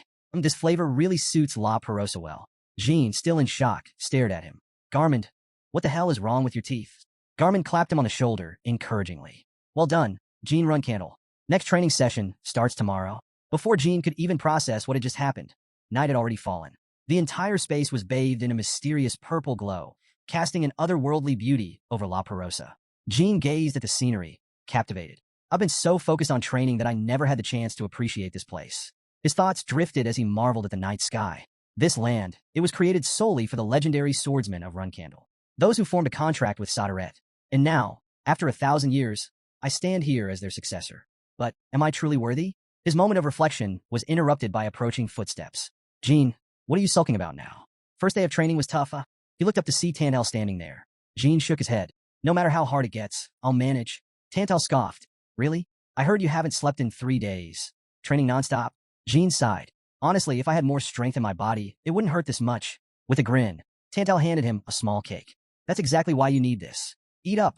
Jin hesitated, eyeing the cake suspiciously. His last experience with Tantal's offerings had ended with him accidentally drinking alcohol. Wait, this isn't booze, is it? Tantal, sensing his doubt, immediately took a bite himself. Relax. Last time was wine, but this is different. It's our traditional cake, cacto. It's not as good as jelly wine, but it restores vitality and helps with swelling. Jin, reassured, took a bite. The moment the cake touched his tongue, warmth spread through his body. His eyes widened in amazement. Whoa, this actually works? And it tastes great, too. Rapesa had plenty of odd things, but this cacto cake definitely needed to be taken back. Just follow me for a bit, Tantal said. All right, Jin agreed. We'll talk to him. By the way, what's the ranking system for the War Kings? Does a lower number mean stronger? Hearing that, Jin was immediately corrected. Nope. The numbers just show the order in which they became War Kings, Tantal explained. Other than the 2 war gods, there's no ranking at all. We use honorifics out of respect, but even warlords and warriors like us stand on equal footing. Jin was taken aback. Wait, really? That's actually a fair system. Yeah, Tantal continued. Unlike humans or other beastmen, we don't fight each other for status, so we don't need complicated hierarchies. As he spoke, Tantal suddenly vanished into a shadow. Jin's reflexes kicked in, and he quickly stepped back. The danger guard unsheathed his sword, his face tense with confusion. What the? Who are you? The figure before them was no longer Tantal. Instead, he had taken on the appearance of the 5 fighting kings. With a smirk, He lightly pushed the guard's sword aside. Surprised, he asked casually. Jin's eyes widened. No way. You're... A hearty laugh broke the tension. Huh, a little on edge. Are we? The man grinned. I'm a war king. Name's Boris. Jin's brain clicked. Wait, you were at the entrance when we arrived. With King Garment. Boris nodded. Sharp memory.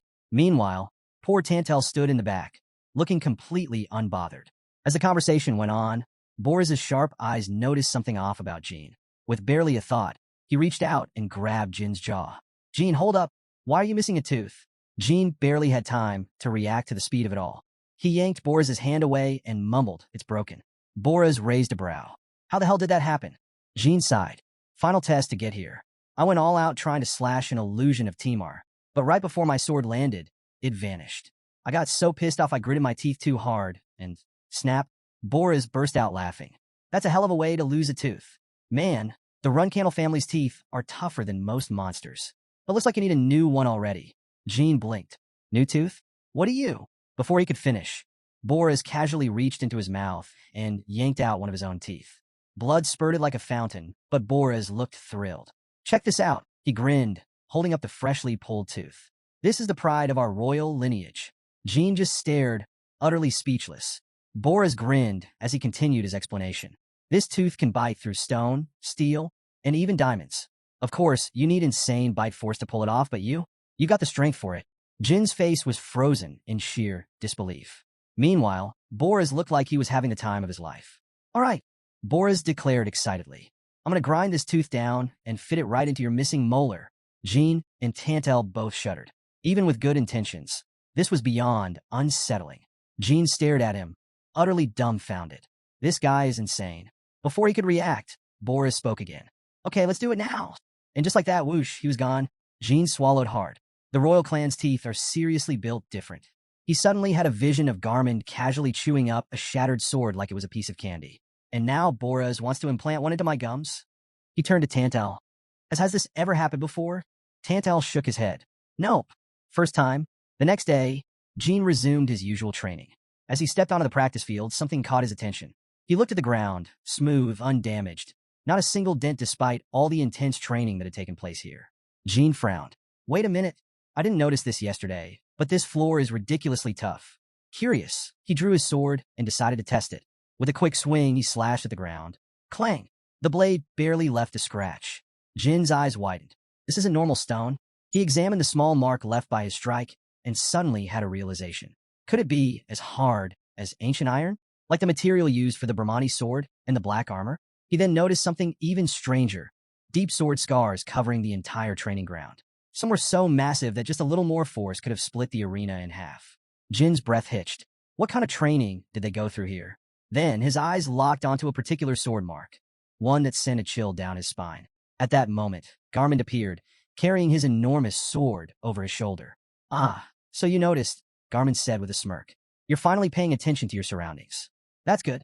Means you're getting serious about training. Jin, still staring at the deep sword mark, turned to him. This? Who left this here? Garmin's grin widened. Your ancestor. Jin exhaled through his nose. Figures, Garmin continued. If you master the first stage of the spirit sword, you could do something similar. But I doubt you could leave a mark this big. Jin squinted at him. Oh, you don't think I can do it? Garmin didn't hesitate. Yes. Jin frowned. So he really doesn't think I can do it. But instead of getting discouraged, he clenched his fists and declared, fine. I'll prove you wrong. Tell me, what exactly is the first knowledge of the spirit sword? Seeing Jin's determination, Garmin smirked. All right, let's begin. The first knowledge of the spirit sword is called soul cutting. Jin narrowed his eyes. Soul cutting? Garmin nodded. It's both the foundation and the pinnacle of the spirit sword. He lifted his blade. Instead of me explaining it, why don't you see it for yourself? It'll be much faster. Jin raised an eyebrow. Wait, what do you mean? Garmin didn't answer right away. Instead, he poured a massive amount of magic into his sword. The air around him crackled with energy. Then he turned to Jin and asked, before I show you, tell me, what do you see? Jin blinked. Huh? What do you mean? Garmin pointed at his sword. Isn't it strange? Even though I use spiritual energy, you can't see it, can you? Jin sighed. Garmin, you said you were going to teach me the first knowledge of the spirit sword, right? If the teacher himself can't control his own spirit energy, then what exactly am I supposed to learn? He crossed his arms. I thought you inherited your power from Sodaret. Relax, Garmin said, amused by Jin's impatience. Let me show you. He raised his sword.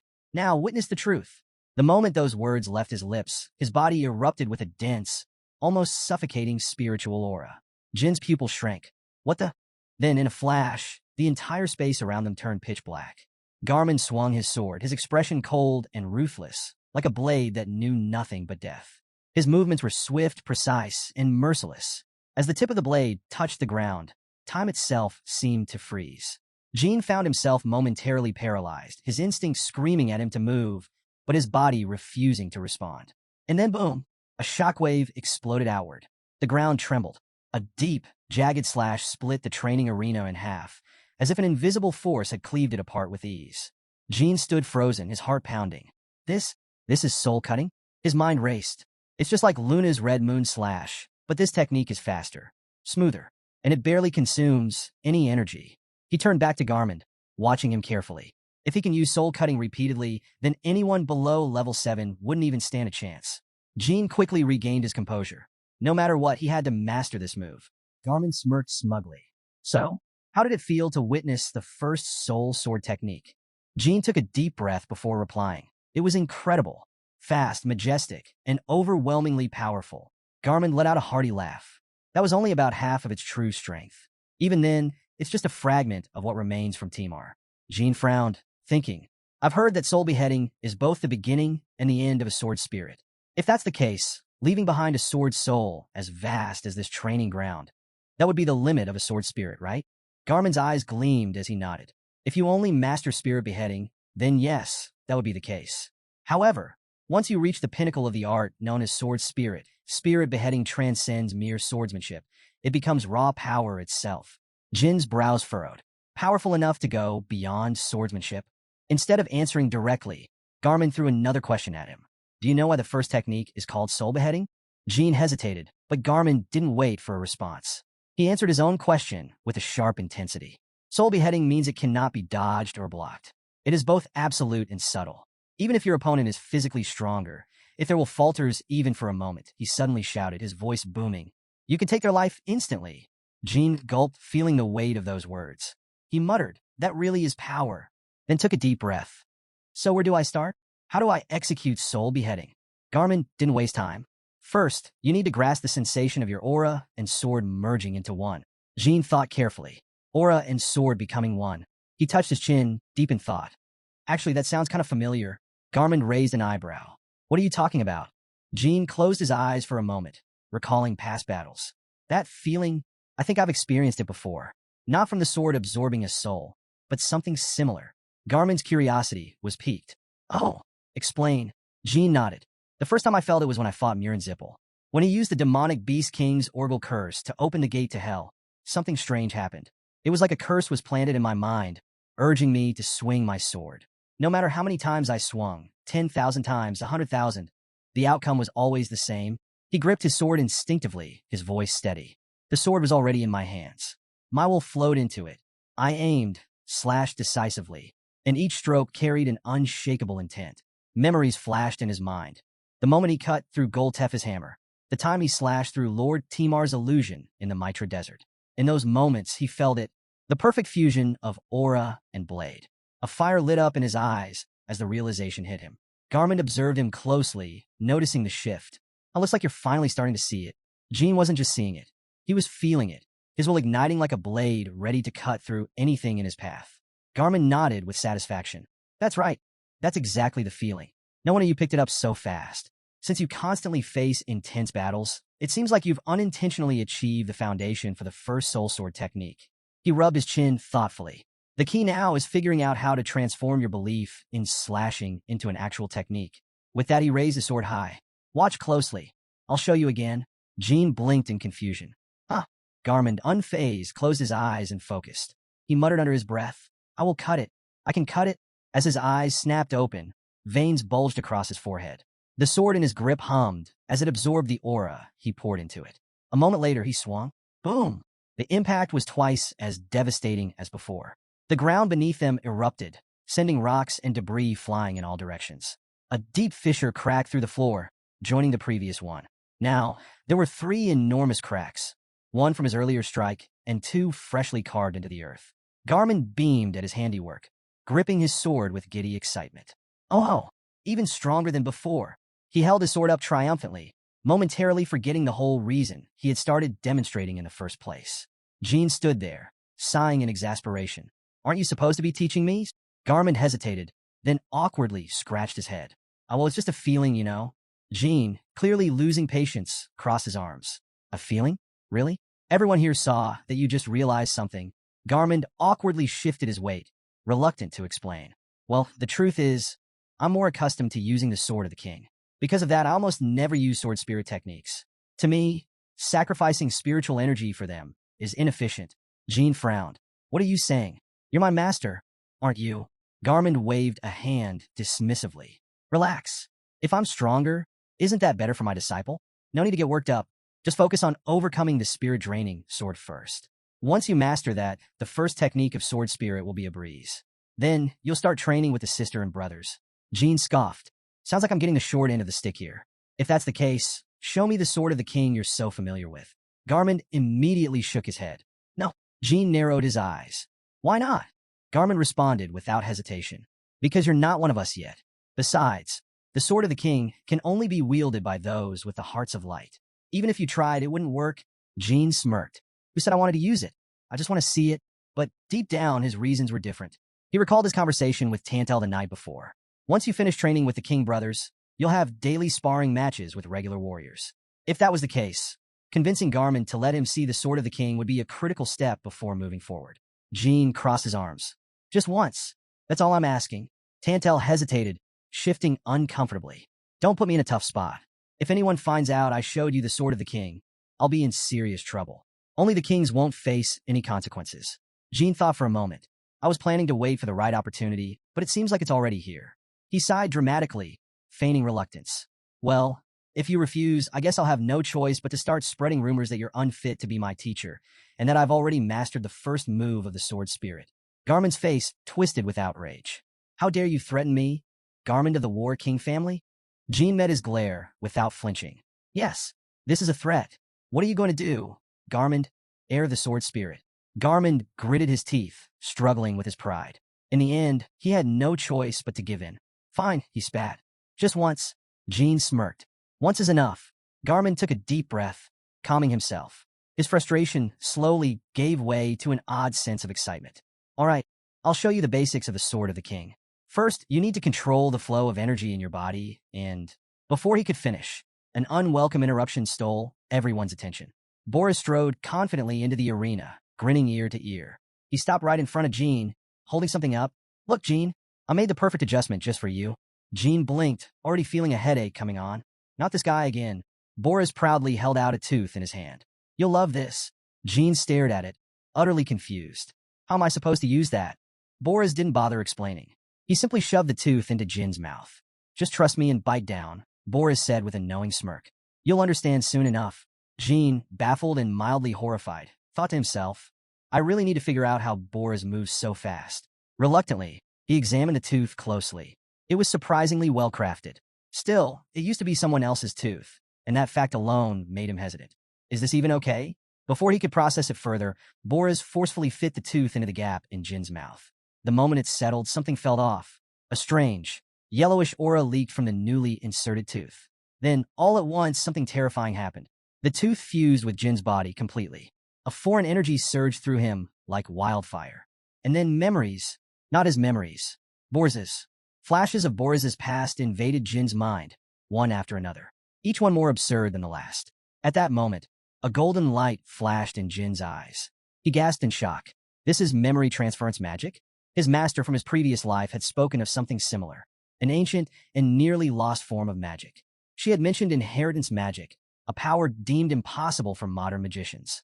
Jean recalled her words clearly. In the inheritance land of the Hister family, there exists a tool for transmitting memories, but it is a unique artifact created solely by our ancestors. Even as his mind reeled, knowledge of the Myungwang sword poured into his consciousness. It wasn't just a sword technique. It was all the martial arts that the Myungwang lineage had ever developed and wielded. His eyes widened as he turned to Boris. Hey, what exactly did you do? What kind of magic did you put on that Fong? Boris chuckled, clearly enjoying Jin's reaction. That's a secret. he said playfully. But I'll tell you one thing. It's not magic. Jean frowned. If it's not magic, then what is it? The air grew tense, so Garmin decided to step in. The power you humans call magic does exist, he admitted. But unlike other races, we don't have magicians. Jean raised an eyebrow. Then what do you have? Garmin smirked. Instead of magicians, those who master this power become blacksmiths, like the brother Boris. Jean was taken aback. Boris is a blacksmith? Boris grinned. That's right. In the history of the Myeongwang lineage, the Boris brother were the greatest blacksmiths of all time. Jean was still processing everything when Boris and Garmin continued talking like old friends, reminiscing about the past. Back in the day, people lined up to receive his work, Garmin boasted. Garmin nodded. That's true. But then time stopped for us. When peace came, there was nothing left to forge, nothing left to fight. He laughed loudly, stretching his arms. That's probably why my body's been itching for a challenge. Boris shared his excitement. It had been ages since he had the chance to truly demonstrate his craft. Jean, meanwhile, was still stunned. The magical civilization from 500,000 years ago was far beyond anything in today's world. Could they have truly been powerful enough to challenge the gods? Still, he knew one thing for certain. This was a gift beyond measure. He turned to Boris with genuine appreciation. Thank you for this tooth. I'll make good use of it. Boris smirked. Well, if you receive something, you should give something back, right? His grin widened. I gave you this tooth. So in return, you owe me your second victory. Jean immediately responded with determination. Victory? I don't know what kind of victory I'll achieve, but I'll try. Boris grinned, pleased with his resolve. That's the spirit. Let's start training right away.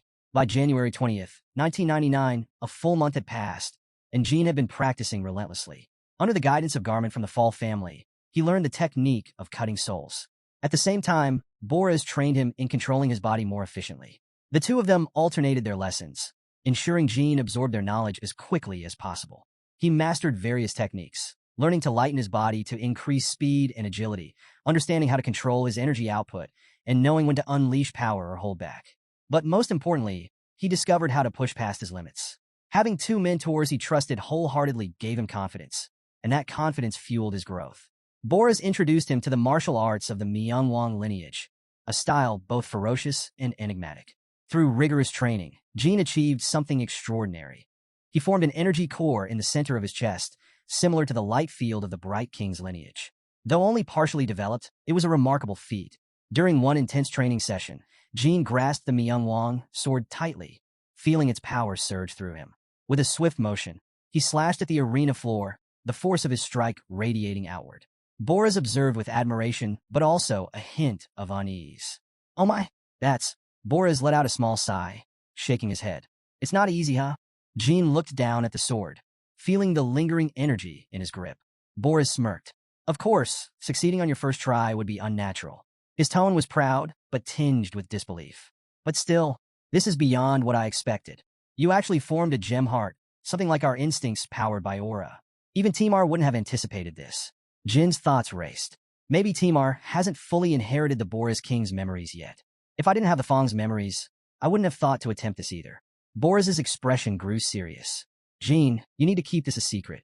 If the others, especially those who don't recognize you yet, find out you're wielding the Myeongwang sword, there will be opposition. Jean nodded firmly. I understand. Yet, as he continued training, he couldn't shake the thought. Why hide it? Those who reach this level could all create a shaped field for aura.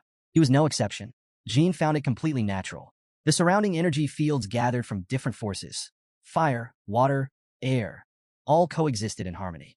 The real question was whether his newly formed energy core could function like the heart of the Myeongwang clan lineage. The Myeongwang king's lineage was born with the heart of light, infused with aura, allowing them to wield its power freely. By human standards, every Myeongwang king was at least level 9 from birth.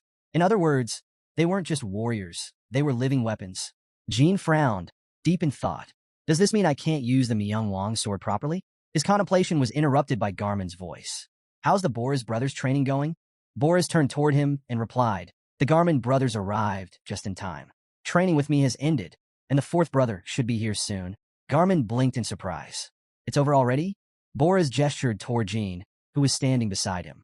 I originally planned to test his soul sword first, but after watching him train, there was no point in waiting. He grinned. Garmin glanced at Jean and nodded knowingly. So he's that eager to surpass his own limits, he thought. Jean, on the other hand, was curious. What will I learn from the fourth brother? Garmin responded, the second part of the soul sword technique. The continuation of what I taught you. Jin's interest peaked. The second part? Now that's something I really want to see. Boris chuckled. But don't expect much conversation from the fourth king, because she is mute. Jean raised an eyebrow. What do you mean? Garmin stepped in to clarify. The king fourth brother isn't silent, but she can't talk. She is practicing the art of silence. No one knows exactly why, but it's an old tradition dating back to the time of La Perosa. Jean nodded. I see. The art of silence. He wasn't too concerned at first, but something about it lingered in his mind. If she don't speak, how is she going to teach me the second part of the soul sword? Just then, footsteps echoed from a distance. As the figure approached, Boris smirked. Oh, here she comes? A moment later, Jean saw him. Rinfa, one of the four fighting kings. The moment their eyes met, Jean felt a chill run down his spine. That king, Jean recognized him instantly. The one who showed no emotion during the mythical battle. Garmin was easygoing despite his intimidating presence. Boris had been friendly from the start, making him approachable. But Rinfa? Jean swallowed hard. This won't be easy. Jean stepped forward to introduce himself. Nice to meet you. I'm Jean Runcandle. Before he could finish, something flashed past him, leaving deep marks on the ground. He looked down and saw a single word carved into the dirt. Rinfa. Cold sweat ran down his back. That fast? He barely even saw the movement.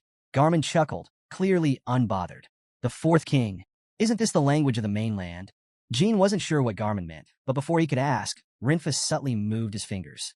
In the next second, something blurred past them, followed by an explosion of dust and shattered rocks. Jean instinctively stepped back, his mind racing. What just happened? As the dust settled, Rinfa stood in the center of the arena, gripping a sword radiating magical energy.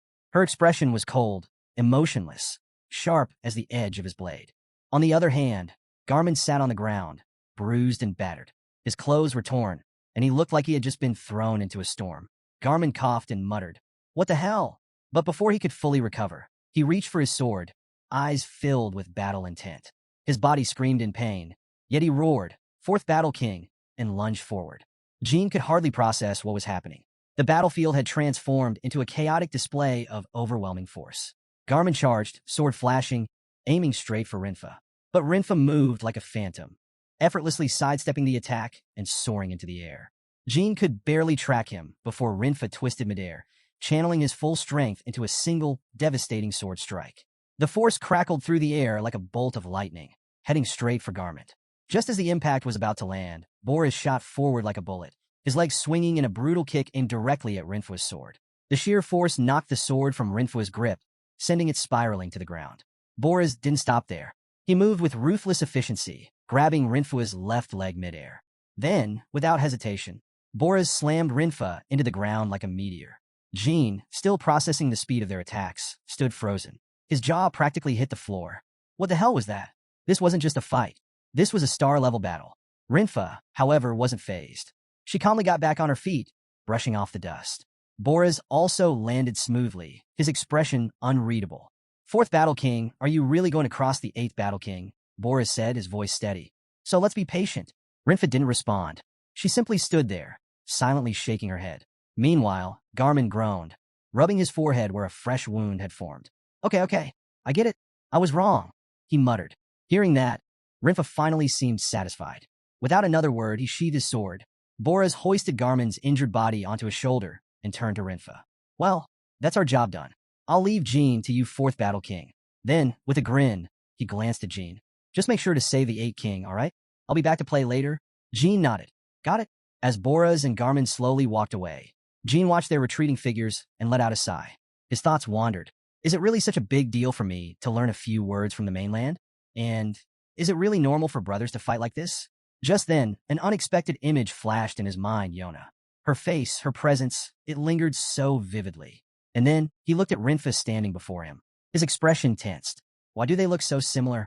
Jean raised his hand in greeting, but as expected, no words came from Rinfa. Somewhere else. Yona had just woken up, her sleepy eyes blinking as she sat up. She yawned and muttered, "Youngest brother?" Beside her, a small water-tailed creature stirred, rubbing its tiny eyes. It murmured. Yona's eyes widened at the sound. Without hesitation, she scooped up the little creature and hugged it, happily rolling on the ground. "I didn't hear wrong, did I?" she whispered with a smile. Back to the training grounds, Training with the fourth king, Rinfa, had begun. Well, more accurately, Jean was the only one training. Jean wiped the sweat from his brow, his breath coming in ragged gasps. His whole body ached, but he pushed forward. I never asked the Du King about the dual sword spirit. Since I didn't ask, I wasn't taught. I have to figure it out myself. He moved through the training exercises, perfecting his footwork and refining his strikes. From above, Rinfa stood, arms crossed, watching in silence. Jean felt the weight of his gaze, but received no guidance. Is this really training? Every time Jean concentrated on channeling his energy, Rinfa would suddenly appear right in front of him, his sheer speed catching Jean off guard every single time. Damn it, Jean thought. How is he this fast? Rinfa's movements were eerily similar to Boris's, almost like a ghost flickering in and out of sight. But unlike Boris, Rinfa's attacks had no hesitation. With no warning, Rinfa's great sword came crashing down. Jean barely managed to dodge, but his reaction was too slow. Pain shot through his arm as the force sent him stumbling backward. Rinfa's expression remained indifferent, but there was a glint in her eyes. Was she satisfied that her attack had landed? Or was she amused that Jean had blocked it at all? Jean grit his teeth. Every training session with the Killing King feels like torture. If he hadn't unlocked the mind's eye, he would have been decapitated at least 5 times already. Yet, despite the sheer brutality, Jean never once asked why Rinfa was doing this. He had already learned one thing from Yona. People like her, and maybe even Rinfa, needed to satisfy their own curiosity before approaching someone. And for now, Rinfa simply wasn't interested in talking. Jean had been training relentlessly with Rinfa for 10 days. Though Rinfa never spoke, she communicated by writing on the ground. One day, after reading Rinfa's response, Jean frowned, clearly dissatisfied. Why? Jean finally voiced his thoughts. I've heard that you haven't spoken in a long time. Not even your brothers know the reason. But lately, I've noticed you still communicate with me, just without words. If this is supposed to be forbidden speech training, then shouldn't it have a clear purpose? Shouldn't you cut off all communication entirely? His brows furrowed. Otherwise, isn't this just selective silence rather than actual training? On the stage, Garmin and Boris listened closely. Garmin nodded slightly. Jean has a point. Boris, munching on popcorn, chimed in, yeah, makes sense. Jean turned back to Rinfa, his tone unwavering. You're probably wondering why I never asked about the dual sword spirit, right? He crossed his arms. Because I don't want to learn from someone who only has a strong presence, but no real intention to teach. If you're the true successor of the sword spirit, you shouldn't just train in silence. You should put your heart into guiding others. Just like Garmin and Boris did for me. Garmin and Boris were completely absorbed, watching Jean challenge Rinfa head-on. Garmin muttered, didn't expect him to go straight for the throat like that. Boris, suddenly feeling uneasy, whispered, is this really okay? Jean finished his speech with a deep bow. If my words were too forward, I apologize. But that's how I feel. With that, he turned to leave. Then for the first time in ages, Rinfa spoke. Don't do that. Jean froze mid-step. The words were so unexpected that even Garmin and Boris, who had been casually eating, dropped their entire box of popcorn. Brother Fourth King, Brother Rinfa, spoke.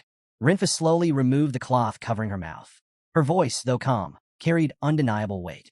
It's not what you think. Then, without another word, she unsheathed her sword and pointed it at Jean. I will teach you. I will show you something truly incredible. Without hesitation, Rinfa demonstrated a series of sword techniques, each movement executed with lethal precision. Her slashes were fluid, sharp, and refined, like the elegant fall of rose petals being cut from their stem. Jean watched in awe. This was the swordsmanship of a true master. Rinfa slowly closed her eyes, sinking deeper into her consciousness. The moment she unleashed his sword spirit skill, her aura intensified. With a fluid motion, she swung her sword downward, her compact yet precise technique making her power even more pronounced. She struck to the left, then instantly transitioned into a rightward slash. The petals in the air, caught in her blade's path, were sliced effortlessly, drifting to the ground in delicate fragments. Jean watched in awe. This is completely different from what Garmin taught me. Each swing of Rinfu's sword was filled with pure essence. The intersecting sword paths mirrored one another, slashing from 2 directions at once. Something only a true dual swordsman could achieve. Whether the strike came from the left, right, bottom, or top, the outcome remained the same. As Jean observed closely, his mind clicked. This is the second sword spirit. Steadying himself at the center of the ring, Jean focused his sharp gaze on the sword in her grasp. With a deep breath, she swung downward. Streams of essence spiraled together, cascading toward the ground in a perfectly straight line, like a tornado rippling across a still lake. Garmin and Boris, who had been spectating, could no longer remain seated. They leaped down, rushing to Jin's side, their excitement evident. See? I told you! Fourth Battle King, Rinfa. always uses this move. Boris practically vibrated with enthusiasm, waving his arms. To witness it firsthand, this is legendary. Rinfa turned to Jean and asked, "How do you feel after seeing the second spirit sword?" Jean took a moment to collect his thoughts before replying. "It's incredible, both powerful and elegant. It feels like it's never truly been demonstrated in its full glory before." Hearing that, Rinfa gave a small nod. Yes, at that moment, Garmin suddenly blurted out, "Wait, is that oath still in effect, Brother Rinfa?" Rinfa's calm demeanor remained unchanged. "It's fine. Don't overthink it." Garmin let out a sigh of relief, but quickly followed up, "If that's the case, we should inform the others." Boris nodded eagerly. "Yeah, before the chance disappears, they need to talk to Rinfa. She never got to say a word when Timar was around. I'll go call the others." Before Jean could even process what was happening, Garmin and Boris took off at full speed. So fast it was as if they had mounted invisible motorbikes, leaving a cloud of dust in their wake. Rinfa looked at Jean and spoke. "Scissors." Jean blinked in confusion. "Huh?" Rinfa repeated, "The name of the second move you just saw. It's called Scissors." Jean took a moment to process before nodding. "That's a very fitting name." He smiled, still amazed. The way the essence forge blades intersected like a pair of scissors. "I've never seen or even imagined a technique like that before." Rinfa studied him and asked, "Can you replicate it?" Jean let out a small sigh and shook his head. "It's not something I can copy after just one glance." He glanced down at his sword, his brows furrowing. "Besides, there's an issue with this weapon. It continuously absorbs essence, which makes using it unpredictable." Rinfa calmly responded, "That sword doesn't just absorb essence, it also restores it." Jean tilted his head, still struggling with the concept. "So, is it possible to clear the absorbed essence?" "Yes," Rinfa answered without hesitation. "Think of the sword as a sheath. Just as you draw a blade from its scabbard, you can also draw out the essence it has absorbed." Jean listened carefully, gripping his sword tighter. "If you were reckless with your essence before, learning to wield this sword properly will refine your control," Rinfa continued. "Overcoming this sword's absorption will allow you to master essence manipulation." She pointed at Jean with complete confidence. "And I believe you can do it." Jean couldn't help but chuckle at Rinfa's straightforward faith in him. "Damn, Rinfa, you explain things way better than Garmin. You're practically built to be a teacher." He grinned. "So, why did you choose to practice forbidden speech?" Rinfa's expression darkened slightly. "Like you said, it's not training. It's my punishment." Jin's smile faded. "Punishment?" He hesitated before continuing. "You didn't tell the others, which means there's a reason why you couldn't tell them." Jin's voice softened with concern. "It must have been hard, being isolated for so long. I may not be your brother, but if you ever want to talk, I'm here." A heavy silence settled between them as the sky dimmed with the falling dusk. After a moment, Rinfa exhaled and finally opened up, his voice low yet steady. She spoke of her past, her burdens, and the reason for her silence. Jean listened intently, his expression unreadable. "So that's how it is," he murmured. Rinfa nodded. Jean clenched his fists. "You warned them not to challenge the gods, but they didn't listen." Rinfa's gaze turned to the horizon, where the last light of the sun faded. She didn't answer, but the weight in her eyes spoke louder than words. Jin's thoughts swirled as he processed everything. Rinfa has been carrying the burden of the Myungwang's downfall all this time. She blames herself for not stopping her brothers. But is that arrogance?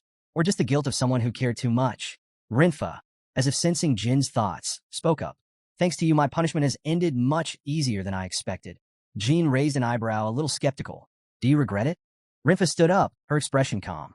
"No, I feel relieved." Then, she turned her gaze to Jean and said with rare sincerity, "Thank you. You have a way of moving people." Jean grinned. "I'll take that as a compliment." Before their conversation could go any further, a distant roar of voices erupted.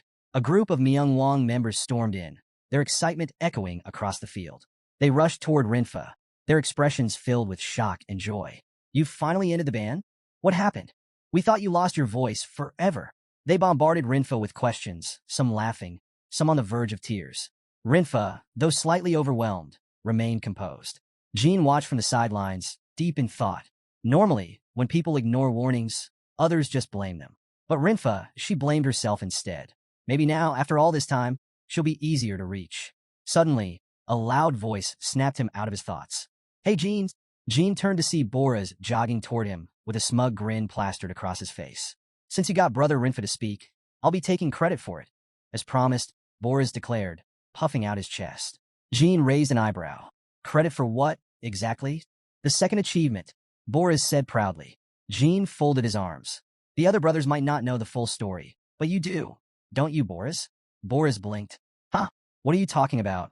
Jean smirked. You knew why 4th King Rinfa was forbidden to speak. And yet, it wasn't a member of the Myungwang who got her to break her silence. It was me. Boris suddenly burst into laughter, his expression a mix of amusement and admiration. That's right. That's the second achievement. And that means... Meanwhile, Rinfa continued mentoring Jean. Not only did she help Jean refine his technique with the essence-absorbing sword, but she also guided him through the foundational movements of the second spirit sword technique. Jin's internal essence grew denser with each passing day. Within 2 weeks, he had learned the method behind Rinfa's signature move. Of course, mastering it was an entirely different matter. But that didn't matter to Jean, because no matter how long it took, he would continue training without rest. Mastery was only a matter of time. February, year 1790. Jean stood firm, confidence radiating from him. Now that I've overcome the sword, I think it's time to return it, he suggested. Tantel, smiling, replied, From today onward, you will be the one needing it. Jean raised an eyebrow. Didn't you say you wouldn't need to use your sword here anymore? Tantel nodded. That's right. But after your training with the 4th brothers, you'll start training with the regular brothers. Jean hesitated. Starting today? Tantel immediately confirmed yes. This afternoon, everyone will gather to watch the match. Right about now, the brothers are probably picking their first opponents. Jin's blood pumped with excitement. Finally, the long-awaited match with the Myungwang clan was happening. Ever since he arrived, he had wanted to fight them properly. He clenched his fist. Yes. Then Tanel said to Jean, to be honest, I feel like it might be a little early for you. Jean smirked. Oh, sounds like you think you'll lose.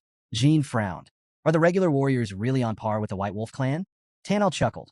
White Wolf clan. The Myungwang warriors are far beyond that. Even the elite Red Tiger lords would struggle against them. And let's not forget, the 1st King brother don't like you. They'll probably pick an opponent that's anything but easy. Jean stroked his chin, calculating his odds. Yeah, if we're talking human standards, almost every Myungwang warrior is at least 9 stars or higher. So no matter who I fight, there won't be any easy opponents. Tanel nodded. True, but I'll still be cheering for you. Jean tilted his head. Wait, what advice did you give me again? Tantel grinned. I told you to look at Myungwang's sword at least once. Jean smirked. I already have. Of course. That was thanks to the memories he had absorbed from Boris. He had seen matches before, but this time, he would witness it in real combat. Tantel waved a hand. All right, from now until the match, get some rest in the waiting room. Jean nodded. Understood. Tantel led Jean to the waiting room, where he was assigned a spot. Wasting no time, Jean carefully cleaned his sword, ensuring it was in perfect condition. From a distance, a familiar voice called out. Jean, are you ready?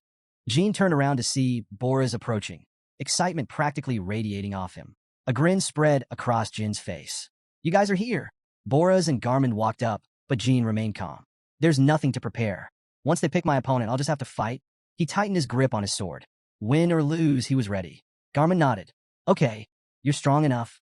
Garmin sighed. No, he's really something else? It's hard to believe he's just a human kid. Don't be discouraged, though. Jean remained calm, but Boris still looked worried. I'm just concerned. Jean seems like the type who'll take failure really hard. Rinfa, standing next to them, said that it has that effect on people who always succeed in their lives. But Jean, Boris continued, you have to learn to get back up after a fall. Jean tilted his head, puzzled. Why is everyone acting like I've already lost? Boris sighed. It's just we don't want you to end up like Timar. Jean raised a brow. Timar. Garmin nodded. Yeah, Timar never lost a match before coming to La Perosa. But here, he kept losing. Curious, Jean asked, what kind of fighter was he in his first match? Lena immediately answered. He was a bit stronger than I am now, but he struggled against regular warriors. Boris chimed in. Even after that first loss, he just broke. He shut himself away for a long time, fell into depression. He never recovered. Jean smirked. Completely misunderstood. Losing once was nothing. Unlike Timar, Jean had faced failure countless times before coming here. He had bled, suffered, and fought through despair more times than he could count, even in his past life. With a confident smile, he reassured them, you don't have to worry. I won't end up like Timar. A few hours before the match, the Myungwang arrived at the arena. The stands were packed, and the air buzzed with excitement. After all, this was the first major match in 1,000 years. Of course, there was betting involved. Oh, brothers, how many moves do you think it'll take? One spectator whispered. I bet within 10 moves, another chimed in. Same here, 10 moves at most. Jean stepped into the ring, greeted by deafening cheers. He glanced around, baffled. They're betting on how many moves it'll take for me to lose? He sighed, shaking his head. This clan really loves to gamble. A moment later, Jin's opponent finally stepped into the ring. As soon as he appeared, the crowd erupted into cheers. The Shaka brothers are back in action, someone shouted. The excitement reached a fever pitch as a warrior with long hair and a strong, athletic build walked confidently toward the center of the arena. His name was Shaku, the lightning of battle. He smirked and asked, "Is the undefeated warrior ready?" Jean stood up calmly and replied, "No need to be ready. Just attack me with the intent to kill." Shaka's smirk faded slightly. He looked unsettled. Jean continued, "If you treat this like just another match, you'll hold back. You'll assume that no matter how hard you fight, you won't die. And that will cost you." Without hesitation, Jean drew his sword, then casually tossed it to the ground. Shaku raised an eyebrow before chuckling. "I have to admit, you're confident." Then his expression hardened. "But this is too much.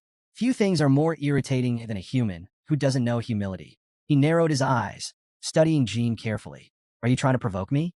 At that moment, a faint glow appeared at Jin's chest, slowly spreading throughout his entire body. Shaka's smirk vanished as his eyes widened in shock.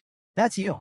Jean gripped his sword, and with a swift movement, unleashed a powerful technique, Myungwang.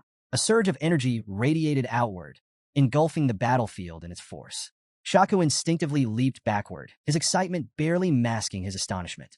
"Who taught you the Myungwang sword technique?" Jean didn't answer. He simply launched himself forward, his sword cutting through the air with deadly precision.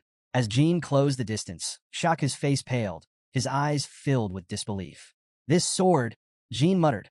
"It's incredible." Shaku remained frozen, still trying to process what was happening. He kept shaking his head. "No way. The Myungwang sword technique isn't something you can just learn. It's exclusive to the Myungwang clan." His panic wasn't unwarranted. The Myungwang swordsmanship wasn't just a set of techniques. It required a special trait, the ability to activate the mind's light. Without that, no matter how much one memorized the moves, the technique would be useless. But Jean wasn't just copying it. He had figured out the missing key, the tooth he received from Boris. He was certain it was the catalyst that allowed him to tap into the mind's light. And every single day since then, he had trained relentlessly, repeating the motions, pushing his limits, until now. Without hesitation, he swung his sword toward Shaku, fully prepared to prove that he had mastered what was thought to be impossible. Jean charged at Shaku with full force. The only thing left to do now was fight. A deafening boom echoed across the arena. Outside the ring, Jin's three teachers watched intently. Some spectators stared in shock, while Boris's face darkened with concern. But Shaku wasn't weak. Far from it. As the dust settled, he stood firm, his sword locked against Jin's in a fierce clash. A man who dares to use the Myungwang's sword technique so recklessly. Shaku growled, his voice filled with anger. Then he shouted, "Fifth Battle King." Boris's expression changed instantly. Shaku turned to the side. "Do you still have your special fusion skill?" A voice responded, "Of course." Shaku nodded. "Good." Taking a deep breath, he steadied himself. Suddenly, his chest pulsed with a brilliant yellow light. Jean narrowed his eyes. "What is this?" A powerful aura erupted from Shaka's body, crackling like bolts of lightning. Then, with a primal roar that seemed to shake the very world, his energy surged outward, forming a massive column of destructive force, several times stronger than Jin's Myungwang sword technique. Shaka's furious voice boomed across the battlefield. "I'll make you pay for using the Myungwang sword technique so carelessly." The energy surrounding him intensified, marking him as the true successor of an undefeated warrior. Jin's gaze sharpened. Where he stood, dazzling halos of light formed around him, expanding into a grand formation. He lifted his sword and began summoning the goddess. But nothing happened. Jin's expression changed. Why won't she appear? Then realization struck. This is a dimension created by Mr. Soderette. I can't call Tess here. Before he could react further, Shaka lunged at him, his voice dripping with contempt. "Looks like things aren't going your way." With blinding speed, Shaka swung his sword down. Jean barely managed to duck in time, narrowly dodging the devastating strike. Despite the overwhelming pressure from Shaka's aura, surrender wasn't an option. Gripping his sword tightly, Jean rushed forward. He struck relentlessly, his attacks swift and unyielding, each swing carrying immense force. But Shaka wasn't fazed. The sheer weight of his power pressed down on Jean, making every movement feel heavier.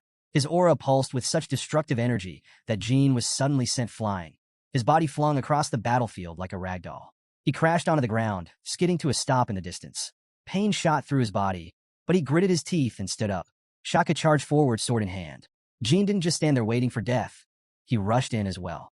The two clashed like two raging storms, their movements fierce and unrelenting. The collision of their auras sent shockwaves through the arena.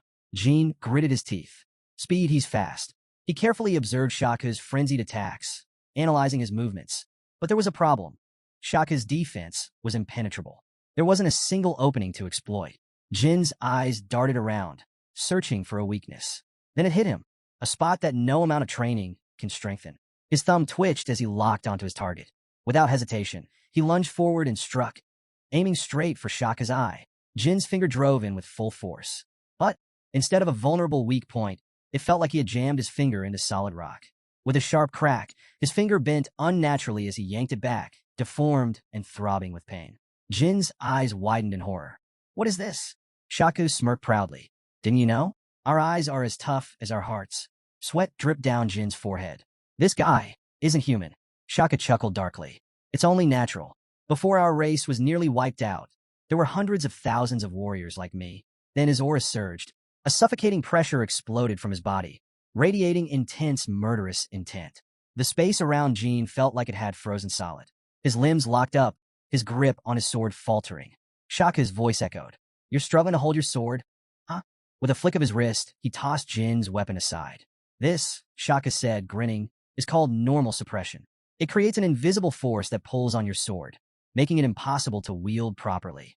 Before Jin could react, Shaka swung a powerful fist straight at him. Jin barely managed to dodge, jumping aside at the last second. He hit the ground, quickly rolling back to his feet. If I stay too close, I won't be able to use my sword properly. He immediately put as much distance between them as possible. Despite the dire situation, his face remained determined, but his eyes held a sharp glint of strategy. Shaka, however, looked thrilled. The more Jin ran, the more excited he became, chasing after him like a predator. Jin glanced back. He's too fast, but I just need one chance. He pushed himself harder, moving like the wind, searching for the right moment. Then found it. Jin suddenly stopped dead in his tracks. He raised his sword, channeling his power. The spirit sword's first form. The energy surged through him as he combined it with the decapitating soul technique. Then, with one swift motion, he unleashed a devastating slash straight at Shaka. Shaka's blade clashed against Jin's, stopping him before he could even attempt to use the sword's spirit first form. With a smug grin, Shaka sneered. Did you really think I'd give you the chance? With a powerful strike, he knocked Jin's sword aside, then grabbed his shirt, tightening his grip before delivering a brutal punch to his gut. The impact sent Jin flying, blood spurting from his mouth as he crashed into the ground. But Shaka wasn't finished. Before Jin could even recover, Shaka stomped down with enough force to crack the earth beneath him. The sheer power of the strike sent tremors across the battlefield. Jin, battered and bleeding from his nose and mouth, struggled to defend himself. But Shaka was relentless. He lifted his leg and drove another devastating kick into Jin's ribs. Then, as if savoring his dominance, he smiled and drove his foot into Jin's head, smashing it into the ground. Still not satisfied, Shaka launched him into the air with another brutal kick. Jin crashed onto jagged rocks, his body now covered in deep, bloody wounds. His vision blurred, his strength waning. Above him, Shaka's sword slowly descended, gleaming ominously in the dim light. With a cold smirk, Shaka retrieved his blade and pointed it at Jin. Just as I promised, I'll take all your limbs. His fingers tightened around Jin's throat as he whispered. Next time, try to be more humble. The blade flashed. Then, darkness. Elsewhere, Jin's consciousness flickered. Distant voices echoed in his ears. His eyelids felt like lead, but he managed to glimpse two figures standing over him, Boris and Belize. This kid is different, Boris murmured. Boris let out a frustrated sigh. If you were saying that, then I guess I have no choice. Jin barely registered the prick of a needle piercing his skin. His vision blurred further as something powerful coursed into his veins. Boris muttered, begin the transfusion. Let's pray he survives. The foreign blood flowed into Jin's body, merging with his own. His veins pulsed with an eerie golden glow, his muscles tensed, and then his eyes snapped open. Pure white. His body trembled as an uncontrollable force surged through him. Boris and Belize exchanged a worried glance. Something inside Jin had awakened. Jin couldn't hear Soderet's voice. Something felt off. If he couldn't withstand this blood, would he really die? Just like the god of war had warned? A chilling thought surfaced. His death could mean the complete annihilation of their entire race. They're afraid, Ban murmured. But even if he dies, that is our fate, and his too. Jin drifted in a realm between life and death, his mind caught in an endless void. He could hear their voices, but their faces remained unseen. If he didn't fight, he would be swallowed whole by the darkness. The vast ocean around him would pull him under, and everything would end here. Then a memory surfaced, the moment of his defeat, the feeling of utter helplessness as he lay bloodied and broken at the hands of his opponent. For the first time in his life, his eyes had been filled with despair. But just as quickly, another memory pushed through, Yona, standing before him, holding a bottle of wine. "This is my poison wine," she had said with a sly grin. "If you drink it and use the mind's eye of the limit, no assassin will be able to kill you. Even I would have trouble taking you down." She had laughed, then added, "When the time comes, I won't be able to give you gifts like this anymore. It's a shame, really. But hey, take care of yourself." "Okay." That moment seemed like a lifetime ago. Now, drenched in sweat, Jean clenched his teeth, pushing through the unbearable pain tearing through his body. His insides felt like they were being ripped apart, his very soul screaming in agony. But who the hell decided his fate? No one. He still had things to do, people to protect. His blood vessels pulsed violently. The energy Boris had infused into him, spreading throughout his body. And deep within his chest, a strange light began to glow. "I will decide my own destiny." The words echoed in his mind as his consciousness slowly returned. March 16th, year 179. A long time had passed since he had lost consciousness. Jin's eyes snapped open. For a moment, he simply lay there, staring at the ceiling dazed. Then realization hit him. "I made it." Slowly, he sat up, his muscles aching from weeks of inactivity. His thoughts raced. "It feels like I've been out for a month. I've wasted too much time. I need to return." Then he noticed it. A powerful glow pulsed from the center of his chest, illuminating the room. Jin frowned, his hand hovering over the light. "What is this?" The energy within him felt overwhelming, foreign yet familiar. Something inside him had changed. Jin's eyes widened in shock as he realized what was happening. A Myungwang heart. His chest pulsed with overwhelming energy, and he couldn't suppress his surprise. This couldn't be real. Could it be that receiving the blood of the god of war automatically created a Myungwang heart? Before he could process it further, the door creaked open.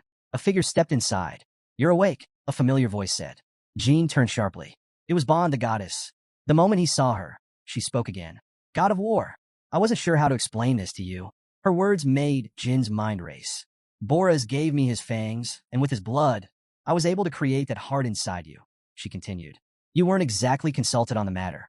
Jin's expression darkened. "So I had no say in this?" Bon raised an eyebrow. "Are you saying you refuse?" Jin scoffed. "Do I even have that option? You should have told me before doing something this drastic.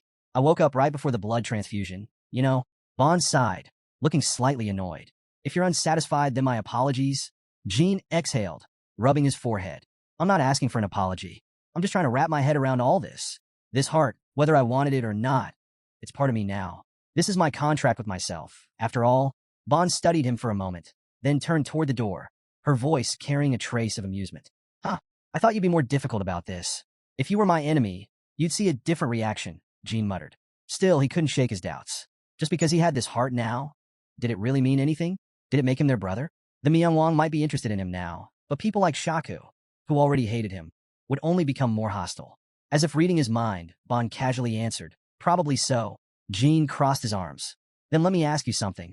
She paused, glancing back. Lowering his voice, Jin asked, "Be honest. If I hadn't received your help while I was here, would I ever truly be recognized?" Bon hesitated. She glanced at him, then down at his clenched fists.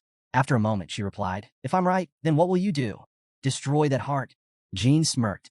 "It was made for my own power, wasn't it? But it was not something you wanted," Bon pointed out. Jin exhaled. "Maybe, but if I don't meet your standards, then I won't accept your blood as anything more than what it is, a means to receive inherited power." Bon studied him for a moment before offering a faint smile. Jin still had his doubts, but one thing was clear. His destiny was now entirely his own. Bon narrowed her eyes. "Then tell me, why do you want to destroy it?" Jin exhaled, his gaze steady. "Because if it's something I created myself, I can do it again whenever I want. That means I control it, just like everything I win. But this wasn't completely mine from the start. If it were entirely my achievement, I'd never think of getting rid of it." Bon studied him for a moment, then smirked. "You really are a respectful guy, aren't you? A man of his word." She crossed her arms and added, "But even without my blood, my brothers would have recognized you." Jin blinked, taken aback. Then, for the first time in a long while, he felt genuine gratitude. He placed a hand over the royal heart embedded in his chest. "If that's the case, then I'll make good use of it." With that resolve, he moved on to something even more pressing. "I have to leave in May. There are important things I need to take care of, but once I'm done, I'll return. We can adjust my training pace accordingly." Bon nodded. That gives us 2 months. In the mornings, you'll train with the 7th king, Belize. In the afternoons, you'll face Shaku. And so, the days passed. 49 days later, as expected, the royal heart didn't win him instant favor. Some members of the underworld were openly hostile toward him at first. But over time, as they realized this wasn't something he had sought out himself, their reactions became more subdued. The underworld was strong, far beyond what he had imagined. If there was any way to shorten the gap between him and them, he had to find it. For the past 49 days, he had fought Shaka 49 times and lost 49 times. But Jean didn't waste time sulking over his losses. The more he fought, the more his understanding of battle evolved. After 10 fights, he had confidently believed he was on Luna's level. After 20 fights, that confidence wavered. After 30 fights, he knew he definitely wasn't as strong as Luna. After 40 fights, he realized something else. He could cut off one of Shaka's arms if he played it right. The gap between them was closing, and Jin's skills had improved dramatically, particularly his speed. His fights with Shaku had become something he genuinely enjoyed. Every battle pushed him to his limits, forcing him to adapt. Of course, there was one downside. His limbs were constantly getting chopped off, which meant frequent visits to Boras for emergency healing. Over time, even the underworld stopped bringing up Timar's name around him. It was as if he had finally carved out his own space here. Today, Jean and Shaka stepped into the ring once again. Their presence met with loud cheers from the stands. A voice shouted out from the crowd, "Jean, you better win today." Shaka deserved to taste failure too. Jean glanced at his opponent's heavy, uncomfortable expression and smirked. "Why do you look like you just swallowed a fly? You're not getting tired of fighting me, are you?" Shaka let out a small chuckle. "No, but I have to admit, I actually look forward to our fights now. You're getting harder to hit." Jin's expression turned serious. "How many times do I have to tell you? Those warm feelings won't help me in battle. Let's just fight properly." Shaka sighed, slightly disappointed. "You really don't know how to joke?" Above the arena, Bon watched the fight unfold, her sharp eyes analyzing every movement. A voice called out, "Dear God of War." She turned to see Tantel approaching. "What is it, Tantel?" "I heard Jean will be leaving La Perosa soon," Tantel said. "The others are finally accepting him, so I think it's time we give everyone a chance to challenge him." Another person spoke up in agreement. "Tantel is right. The guests who come to watch him fight every day want to see others test their strength against him. It shouldn't just be Shaku." Bon considered their words for a moment before standing up and addressing the gathered warriors. "If that's the case," she declared, "then I need everyone's approval. There are 2 weeks left before Jean departs. If, during these 2 weeks, everyone wishes to challenge him, then let's make it official. If he defeats you, do we accept him as our brother?" She glanced around. "Does anyone object?" As expected, KO was not pleased. His gaze darkened as he watched Jean standing in the ring. "I don't want to accept him." But KO couldn't deny what he had seen. Garmin had gone out of his way to help Jean master the shadow sword and soul-severing technique. Boras had even given him Muller's blood, a gesture that had never happened before.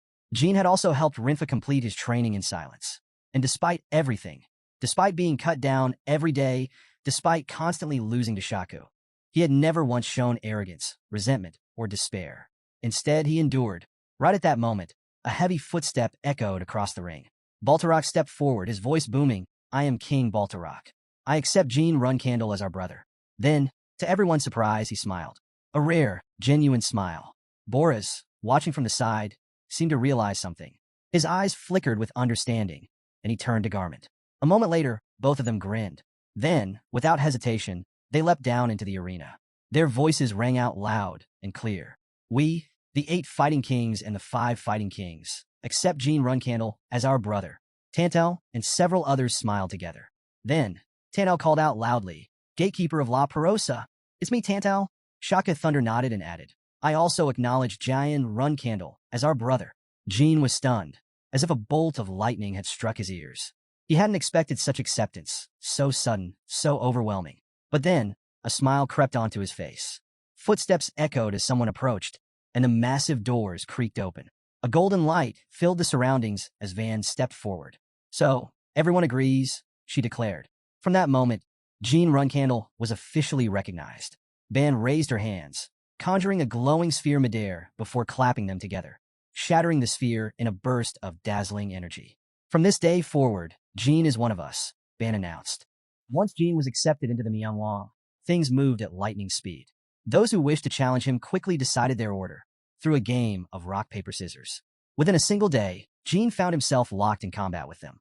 The battles were relentless. No matter the time of day, morning, afternoon, or evening, he was in the ring fighting. Blood spilled onto the stage more times than he could count. His entire world became one long, grueling battle. He dueled every member of the Myeongwon clan, barely catching a breath before facing his next opponent. By the time dawn broke, the cycle would start again. When it came time for his rematch with Shaku, Jin was determined to beat him into the ground. But just as he landed a few solid hits, Shaka dramatically threw up his hands. "I give up." Jin blinked. "Huh." Shaka grinned. "What's the point? You've already beaten everyone else. Might as well spare me the pain." Jin let out a deep sigh. This guy. With that, the match ended, and only 9 days remained before he had to face the Dueling Kings. Until then, he would continue fighting others. Finally, after an exhausting streak, all 64 matches with the Myeongwon champions were complete. That night, the palace glowed under the moonlight. Inside, a grand feast was underway. The air buzzed with laughter, the scent of rich food filling the space. Tantel raised his glass with a wide grin. "Brother Jin, you fought well. Let's drink." Jin took the offered cup, only to grimace as he recognized the liquid. "Wait a minute, isn't this the same disgusting mineral wine I had when I first got here?" He immediately shook his head. "No, not happening. That stuff tastes horrible." Tantel laughed, nudging him. "Don't be like that. Just take a sip. You'll see it's different this time." Jin narrowed his eyes, staring suspiciously at the drink. "Different, huh?" He hesitated, unsure if he should trust it. Still, he swirled the liquid in his glass, contemplating whether to take the risk. Jin made up his mind. Why not? And down the entire drink. The moment the liquid touched his tongue, his eyes widened in surprise. "Sweet? Rich? What the? Wait, this is actually good," he exclaimed. "Is this a different kind of wine?" Boris chuckled. "Nope, same old mineral wine." Jin stared at him. "You're joking." Boris shook his head. "You've got the gem heart now. It changes how it tastes." Jin was stunned. "That's actually insane. I didn't expect it to be because of that." Before he could dwell on it, Shaka suddenly draped an arm around his shoulders like they had been best friends for years. Right. Since you're already drinking, you should have a toast with me too." Jin grinned and handed her his glass. "Of course. Let's drink together." They counted to 3, clinked their glasses, and chugged the entire thing. Then boom, alcohol hit like a truck. Shaka burst into laughter. "Oh no, I already regret this." Jin rubbed his temples. "Yup, definitely a mistake." But the night was just getting started. The crowd around them roared with excitement, fighting to pour more drinks into Jin's cup. "Drink from me." "No, from me." "Jin, take this one too." At some point, he wasn't sure exactly when, his small glass had somehow transformed into a giant tub of alcohol. Jin barely hesitated. With a wild grin, he picked it up and downed the whole thing. The entire hall erupted in cheers. People threw him into the air, shouting his name in celebration. Meanwhile, Rinfa, overwhelmed by all the excitement, suddenly fainted and hit the ground with a thud. The crowd roared with laughter. At last, exhausted, Jin made his way back to his room. His face was flushed red from all the drinking, and he could already feel the alcohol weighing on him. He closed the door gently, took a deep breath, and leaned against the wall. Maybe a little fresh air would help. Jin climbed up to the rooftop, hoping the cool night breeze would clear his head. To his surprise, someone was already there. Belize. She stood at the edge, gazing thoughtfully at the moonlight. Her silver hair shimmered under the glow. Jin walked over and casually asked, "You're out here too? What are you doing?" Belize turned, her lips curling into a soft smile. "Jin, you seem really happy tonight." He chuckled. "Can't complain. The party was wild." She nodded and looked back at the sky. "Even though this place was created by Soderette, it still feels like home. Just like the world we used to live in." Jin followed her gaze. "Yeah, I see what you mean." After a moment, he asked, "Have you ever been curious about the outside world?" "No one's ever asked me about it. Even though I came from there." Belize's expression darkened slightly. "That's because after our time stopped, we realized we could never go back." Jin frowned. "Wait, shouldn't that make you more curious about it?" She let out a small laugh. "Maybe, but what's the point of longing for something we can't have? No matter how much we remember the people we love, we'll never see them again." Jin immediately regretted his words. He had unknowingly stirred up painful emotions. "Sorry," he said quietly. "I wasn't thinking." Belize smiled, shaking her head. "It's okay." But she hesitated, then continued, "I heard something from Ban." Jin raised a brow. "What is it?" Belize turned to him, eyes shining with something unreadable. "The outside world has been around for over half a millennium now. Who knows? Maybe they've developed magic or technology that can help us get out of here." Jin stood there, momentarily stunned by Belize's words. Could there really be a way to leave this place? But as he thought about it, he frowned. "Unfortunately, as far as I know, there isn't." The biggest issue was that no one even knew how to properly connect the fire world, the realm of the phoenixes, with the human world. Aside from summoning a phoenix, most interdimensional magic was undeveloped or outright banned. For example, dark magic, one of the few branches with any potential for such travel, was strictly prohibited by the Association and was still a long way from being fully understood. So then, how could she possibly escape on her own? Jin's mind drifted back to the time Tantel came to pick him up. He hadn't physically left, but could still observe the outside world. How did that work? Jin asked. Belize nodded. It's only possible when an air appears near the desert. An air. It's a rare phenomenon, she explained. That's why I wanted to ask. She hesitated for a moment before making a request. Jin, if you don't mind, could you look into this for us? I mean, how we can return to the outside world. Jin didn't even think twice. Of course, he said firmly. Once I leave here, I'll find a way to help everyone set foot in the outside world. By morning, Jin was already up, beginning his day with sword practice by the lake. He meticulously cleaned his blade, lost in thought. The plan to get the compass starts soon. If I don't do it now, I might never get another chance. The fact that Yona had managed to gather intel from Bubear Workshop was a stroke of luck. A once-in-a-lifetime chance. Jin clenched his fist. I have to succeed. Just then, a voice called out from behind him. You look deep in thought, Brother Jin. Something troubling you? Jin turned to see Ban approaching. A smile tugged at his lips. Ban, perfect timing. I actually needed to talk to you, Jin said. It's about the important issue we discussed last time. Ban crossed her arms. Ah, you mean what you said you'd return to in May? Jin nodded. Yeah, I need to go back and carry out my plan with my team. But, he exhaled, running a hand through his hair. I'm not sure if I'm strong enough yet. Ban raised an eyebrow and smirked. That's funny. Who do you think you've been fighting here? Jin sighed. I know exactly who they are. God-level warriors. If I were on the same level as them, I wouldn't be worried. His gaze darkened. The thing is, I haven't actually beaten any of them yet. Ban remained silent, listening. Jin continued, his voice quieter this time. Getting injured myself? That's not a big deal. But my team, some of them aren't as strong as me. If something happens to them... He didn't finish the sentence. Ban studied him for a moment before finally speaking. So that's what's really bothering you. Ban listened carefully before nodding. It seems you don't truly understand yourself, she said. You're the only one who can save us. If your heart wavers, the entire Myeongwang will be shaken as well. With that, she handed him a sword. Jin blinked in surprise as he took it. This sword, Ban answered immediately. That's my Phoenix Thunder sword, Sigmund. Bora's reforged it for you to use. Jin ran his fingers along the hilt, feeling the sheer weight of its presence. This isn't just any weapon. Then, Ben raised her hand toward him and declared, use the remaining time to fight me. His eyes widened. With you? But I haven't even finished training with the Fighting Kings yet. Ban smirked. Didn't you say time is running out? Don't worry. I'll let the Fighting Kings know. Ban stepped forward, his expression unusually serious. In the time we have left, I will support you. I'll help you clear your mind and steady your heart. Jin hesitated. Could he really afford to shift focus right now? He glanced down at Sigmund in his hand, its surface gleaming under the sunlight. I just need to draw the sword. At first, he didn't fully understand what that meant. But when he stepped into the arena to face the god of war, the truth became terrifyingly clear. The moment he entered the battlefield, the pressure alone was suffocating, a weight so immense it felt like he was sinking into the abyss. He tightened his grip around the sword's hilt. The instant he drew Sigmund, he understood one thing with absolute certainty. I will die. Sweat dripped from his brow. He had considered every possible move, every strategy, but nothing led to survival. He replayed countless past battles in his mind, searching for a loophole, but none existed. If I pull this sword out, I die. His thoughts spiraled, his pupils shrinking. There has to be a way. There has to be something I'm missing. By the 5th day, desperation had set in. Jin fought relentlessly, throwing everything he had into training, determined to wield Sigmund properly. But in those 5 days, he had died 90,000 times. Every battle was a brutal test, an endless loop of pain, failure, and rebirth.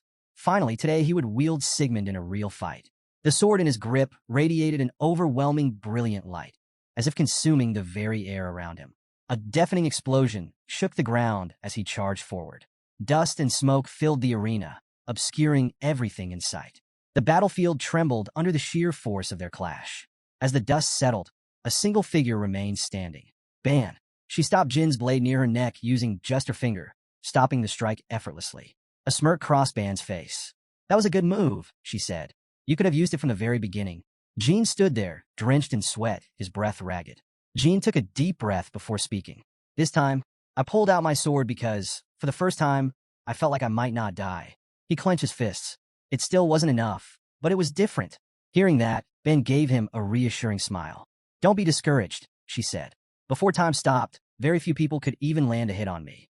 5 days ago, you could have used this move to strike me, but you didn't. Jin's brows furrowed. Because I didn't understand my own strength. She nodded. Exactly. You lack confidence. And because of that, you had to endure thousands of unnecessary failures. Jin sighed, but this time, it was accompanied by a small smile. I see it now. In this match, I realized something again, he admitted. I had this same realization once before, back when I faced Timar's illusion. But somewhere along the way, I forgot it. Ban chuckled softly. That's what happens when you worry too much.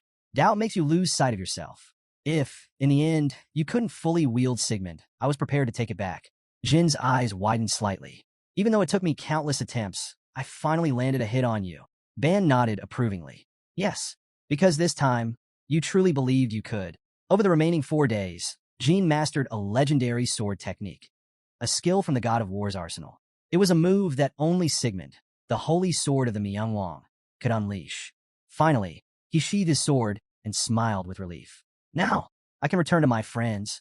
Ban gave a satisfied nod. Good. I look forward to our next battle. She gestured behind her. The others are waiting for you at the King's Fighting Hall. Once you say your goodbyes, you can leave. Jin bowed his head.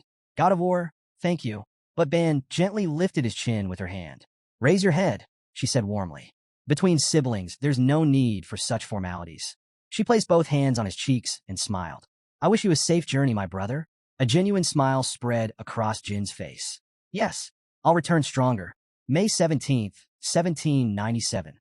After bidding farewell to all his brothers, Jin left La Perosa. As he walked, he reflected on everything he had to do next. One interesting discovery stood out. He could take Myeongwang artifacts into the outside world, but Myeongwang members themselves couldn't leave. To test this, he tucked a Myeongwang emblem into the cloak Boris had made for him. He also stuffed his bag with mineral wine and cocoa cakes. After all, who knew when he'd get to taste them again?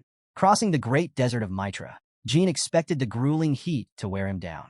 But strangely, even under the scorching sun, he felt no exhaustion. Was it because of the intense training at La Perosa? Or was it because of the gem heart? Either way, he pushed forward, ready to face whatever awaited him in the outside world.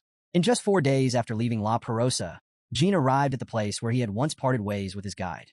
Now, on May 25th, he walked along a narrow stream, enjoying the cool breeze. Suddenly, voices rang out nearby. Whoa, you crossed the great desert. The water-tailed tribe had spotted him. Jin turned toward the familiar voices and grinned as he recognized one of them. Hey, Dark Spark, what a coincidence. Have you been? What brings you out here? Dark Spark chuckled. Just finished a trade deal. Golden Tongue from the western region is back in Yuka Yuka now. Jin nodded. I see, so things are moving quickly. Then Dark Spark's expression turned serious. You're alive. That's surprising. Everyone was worried. Thought you were dead. Jin smirked. I won't lie. I went through some crazy stuff. But I made it. As they continued walking together, Jin brought up his next destination. I'm heading to Yuka Yuka too, he said casually. Dark Spark's reaction was immediate. No way. You can't go there. Jin frowned. What? Why not? Dark Spark's voice lowered. A few days ago, the Red Tiger clan arrived. It's dangerous.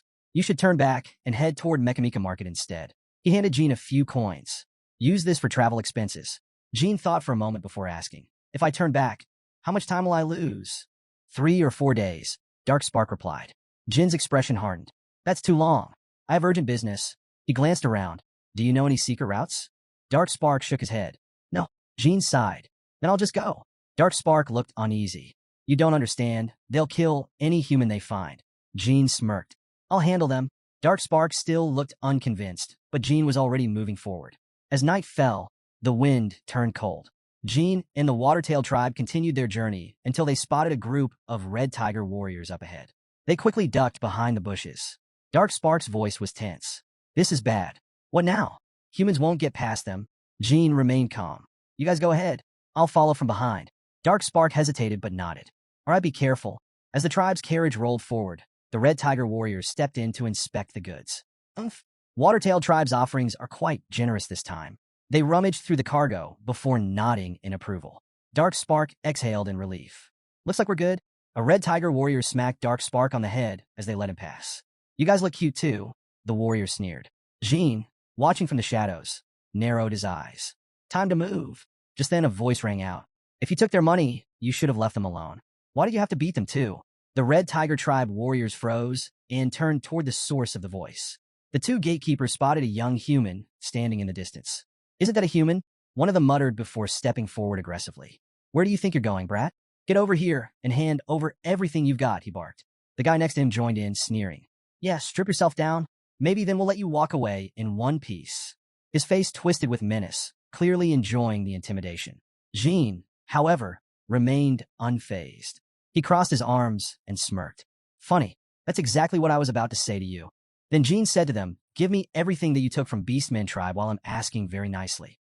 The Red Tiger warriors flinched slightly. There was something about this human, his presence, his aura, it unsettled them. But unwilling to back down, they growled in unison and prepared to charge. Jean sighed, shaking his head.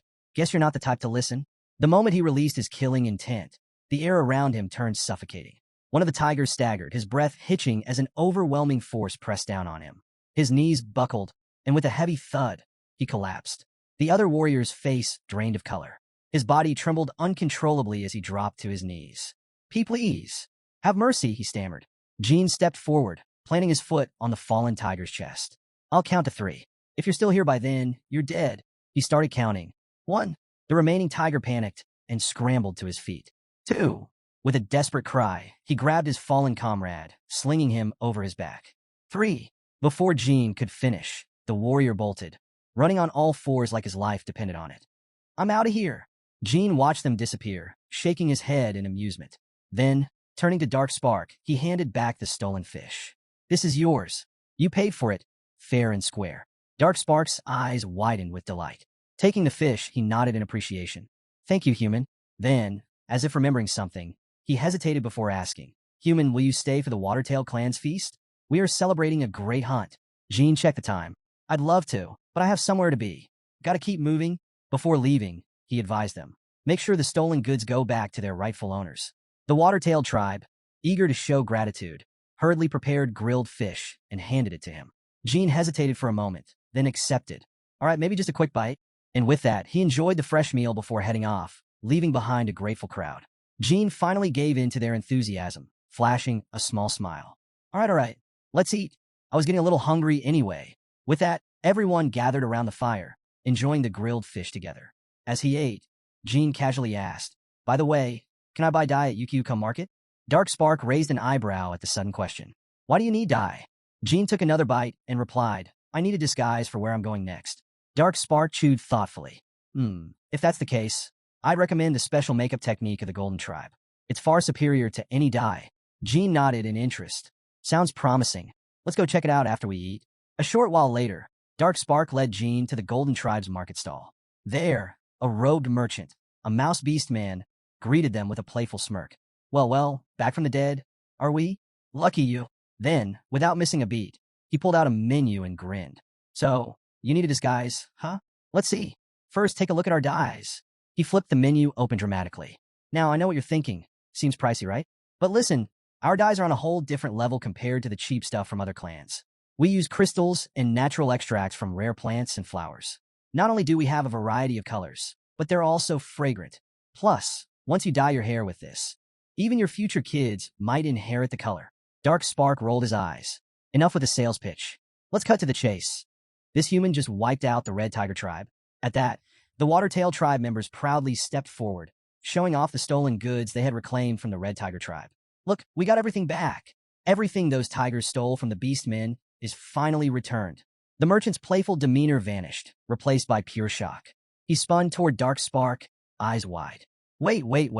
You mean to tell me something that important, and you let me ramble on about business first? Why didn't you interrupt me sooner?" Dark Spark sighed, exasperated. "I was waiting for you to finish. You were too into it." The merchant threw up his hands in frustration. "Damn it, Dark Spark. Do you know how embarrassing this is? I almost overcharged an actual hero. I look like some greedy merchant with no shame." Jean stood off to the side, watching the dramatic exchange unfold. Something about this situation felt strangely familiar. The mouse wasn't done yet. He wagged a finger at Dark Spark, ranting, "I swear, if I had charged him, I'd have ruined my reputation. A benefactor like this deserves respect, not a price tag." Dark Spark rubbed his temples. All right, I get it. Enough already." Finally, the merchant turned to Jean with a deep bow. "My apologies. I didn't realize you were the one who took down the Red Tiger clan." You've done all the merchants at UQCom Market a huge favor. Straightening up, he gestured grandly toward his shop. Forget the fee. Your disguise is on the house. Come in, Mr. Honest, and let me give you the perfect transformation with the Golden Tribe's finest special makeup technique. It was the final day of May 1979. The air was thick with gloom, the sky shrouded in an oppressive darkness. This was Belladu, a feudal country nestled on the southern island. Down by the harbor, a blond-haired man strolled through the dimly lit streets, his sharp eyes scanning the surroundings. This town hasn't changed a bit, he thought to himself. That man was none other than Gene. With his new disguise, his hair dyed and his outfit altered, he wandered through the familiar streets, taking in the atmosphere. The place was still crawling with mercenaries and vagrants, but more than anything, it was a haven for drug addicts. Most of the people here were lost souls who had bet everything at the Cosmos Arena and walked away with nothing. But across the island, things were different. To the north stood a castle, a luxurious facade that masked the dark underbelly of aristocratic indulgence. Here, the wealthy elite gathered to gamble in secrecy. And tomorrow, that was exactly where the compass would lead. Gene exhaled slowly, slightly uneasy. I wonder if everyone else made it to the island safely. Just then, his attention was drawn to a ragged man in the distance, laughing wildly to himself. His clothes were in tatters, his eyes dull and unfocused. Another victim of the arena, perhaps? But as the man staggered closer, Jin's eyes narrowed in recognition. The man suddenly stopped in front of him, grinning as he slipped a small piece of paper into Jin's hand. "Spare some change for a poor soul, would you?" he asked, his voice hoarse and desperate. Jin's expression darkened. "Jet, what the hell is he doing?" Suppressing his annoyance, he tossed 6 coins to the man. Jet's eyes lit up as he caught them. "Damn it, God bless you," he cackled. Gene studied him silently, his mind racing. His condition is worse than I expected, but in a way, this is perfect. Recruiting him in my past life was the right decision. His story was one of tragedy, but this time, I'll change that. Without a word, he unfolded the paper Jet had handed him. A simple message was scrawled on it. Password, Bird's Beak Motel, room 203. Check under the bed for a nailed-down board. Gene tucked the note away and made his way toward the Bird's Beak Inn. Upon arrival, he was met with a cold reception. The innkeeper, a gruff man with a weathered face, didn't even look up as he grumbled. No rooms left. Find somewhere else. Gene smirked, recalling the code from the note. "How have you been, Bill?" he said casually. The innkeeper's eyes flicked up, surprise flashing across his face. He hesitated for a moment before reaching under the counter, pulling out a key. "Room 203, he muttered, sliding it across the counter. Gene took the key and headed upstairs. And there was room 203, waiting for him. Gene wasted no time. He crouched down, feeling around beneath the bed until his fingers brushed against a wooden board. Just as the note had indicated, it was nailed down. With a swift motion, he pried it loose, revealing a hidden compartment. Inside was a small, well-secured box. He smirked. "Gotta give them credit. They hid this well." Opening the box, he found a letter neatly folded on top of a red ticket. Gene quickly picked up the letter and began reading. "Sir, it's been a while. The others have arrived ahead of you and are stationed across different parts of the island. So far, Kinzello and Zipple haven't caught on to our presence. Here's what I've gathered so far. Kinzello's forces include the Grand Mage of Anns, Chukan told her, along with 5 mages, each estimated to be at least 8-star level. Additionally, there are 3 warriors from the White Wolf clan, all of whom are strong enough to serve as attack team captains.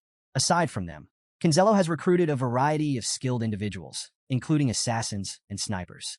As for Zipple's forces, we haven't uncovered much. They've stayed completely under the radar. However, considering their usual tactics, it's highly likely they've already infiltrated the island, blending in with the crowd. We expect them to reveal themselves only when the operation begins. The campaign begins at exactly 10 p.m. on June 1st. The target location is the Northern Mansions Casino. Enclosed in the red box is your entry ticket. Once the mission is complete, retreat to the designated extraction point. The locations of the inns where our teammates are staying are listed on the back of this letter. Additionally, after discussions with Lord Kashmir and Lord Muron, it was decided that Lady Ceres of the Ice Castle will be joining us. Given her expertise in reconnaissance, strategy, and guerrilla warfare, her presence will be invaluable. I will be returning to Tyken shortly after delivering this letter. Please give my greetings to Miss Gilly. Good luck, Jet." Gene leaned back, exhaling slowly. A 9-star mage, 5 8-star mages, and 3 warriors at attack team captain level. Kinzello brought some serious firepower. He tapped his fingers against the letter, deep in thought. And if Zipple's side is equally matched, then this island is about to turn into a war zone. His gaze lifted toward the window. The night sky stretched endlessly above, the stars twinkling against the vast darkness. Tomorrow night, this pirate-infested playground will become a battlefield. The eerie calm of the island would soon be shattered.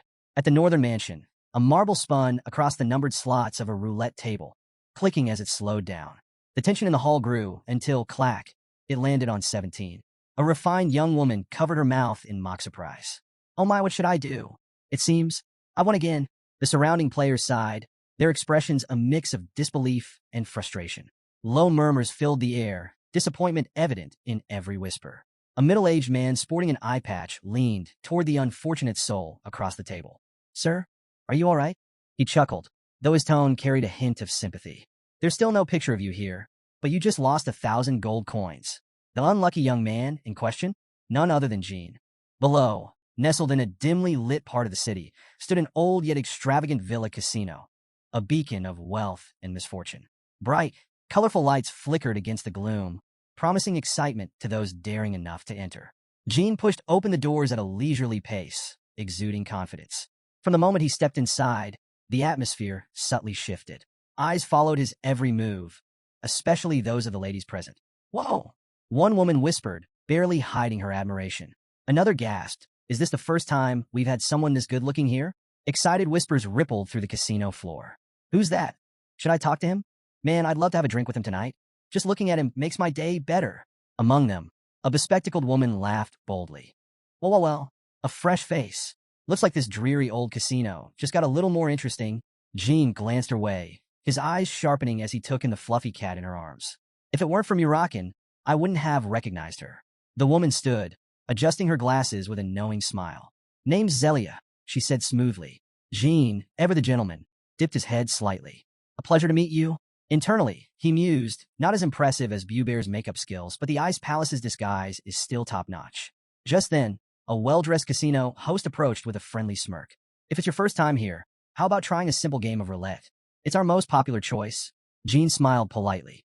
Thanks for the offer, but I think I'll take a look around first. He had already pieced together what was happening. So, the rest of our allies are at the roulette table. The host series chuckled, sensing Jin's cautious nature. Ah, I see. A careful man. She gestured ahead. Then let me introduce you to the other games first. Walking ahead, she pointed to a nearby table. Over under. You're familiar with dice games, right? Her tone was casual, but Jean caught the subtle cue. She's referring to the disguised troops of Zipple and Canzello gathered over there. After a few more steps, she suddenly stopped and turned back to him. A playful glint flickered in her eyes. If you ever feel like testing your luck, come find me at the roulette table. Jean gave a small nod. I'll keep that in mind. Ceres smiled sweetly. Since it's getting late, I hope you won't keep me waiting too long. Jean chuckled lightly.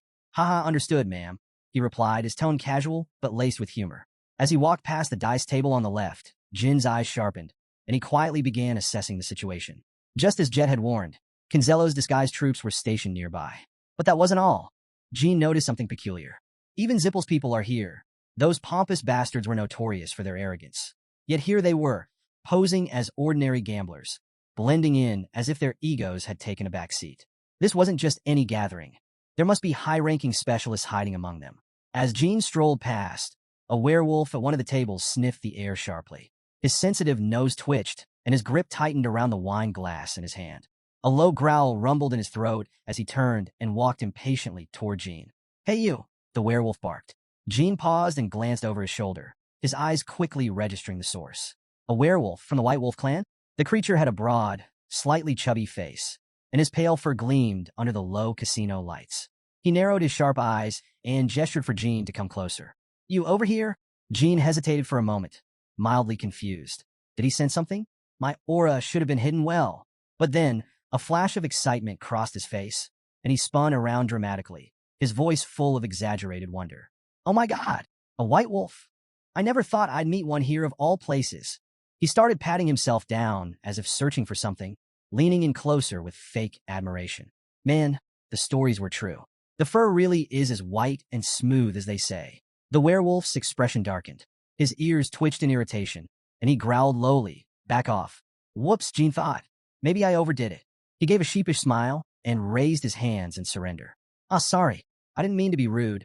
Then, putting on his best innocent face, he asked, but why did you call me over in the first place? The werewolf gave him a hard stare, then waved him off. Never mind. I must have mistaken you for someone else. Get lost. Jean gave a respectful nod and backed away. Wishing you a pleasant evening, he said politely, but inside he was frowning. This mission hasn't even started, and I'm already running low on patience.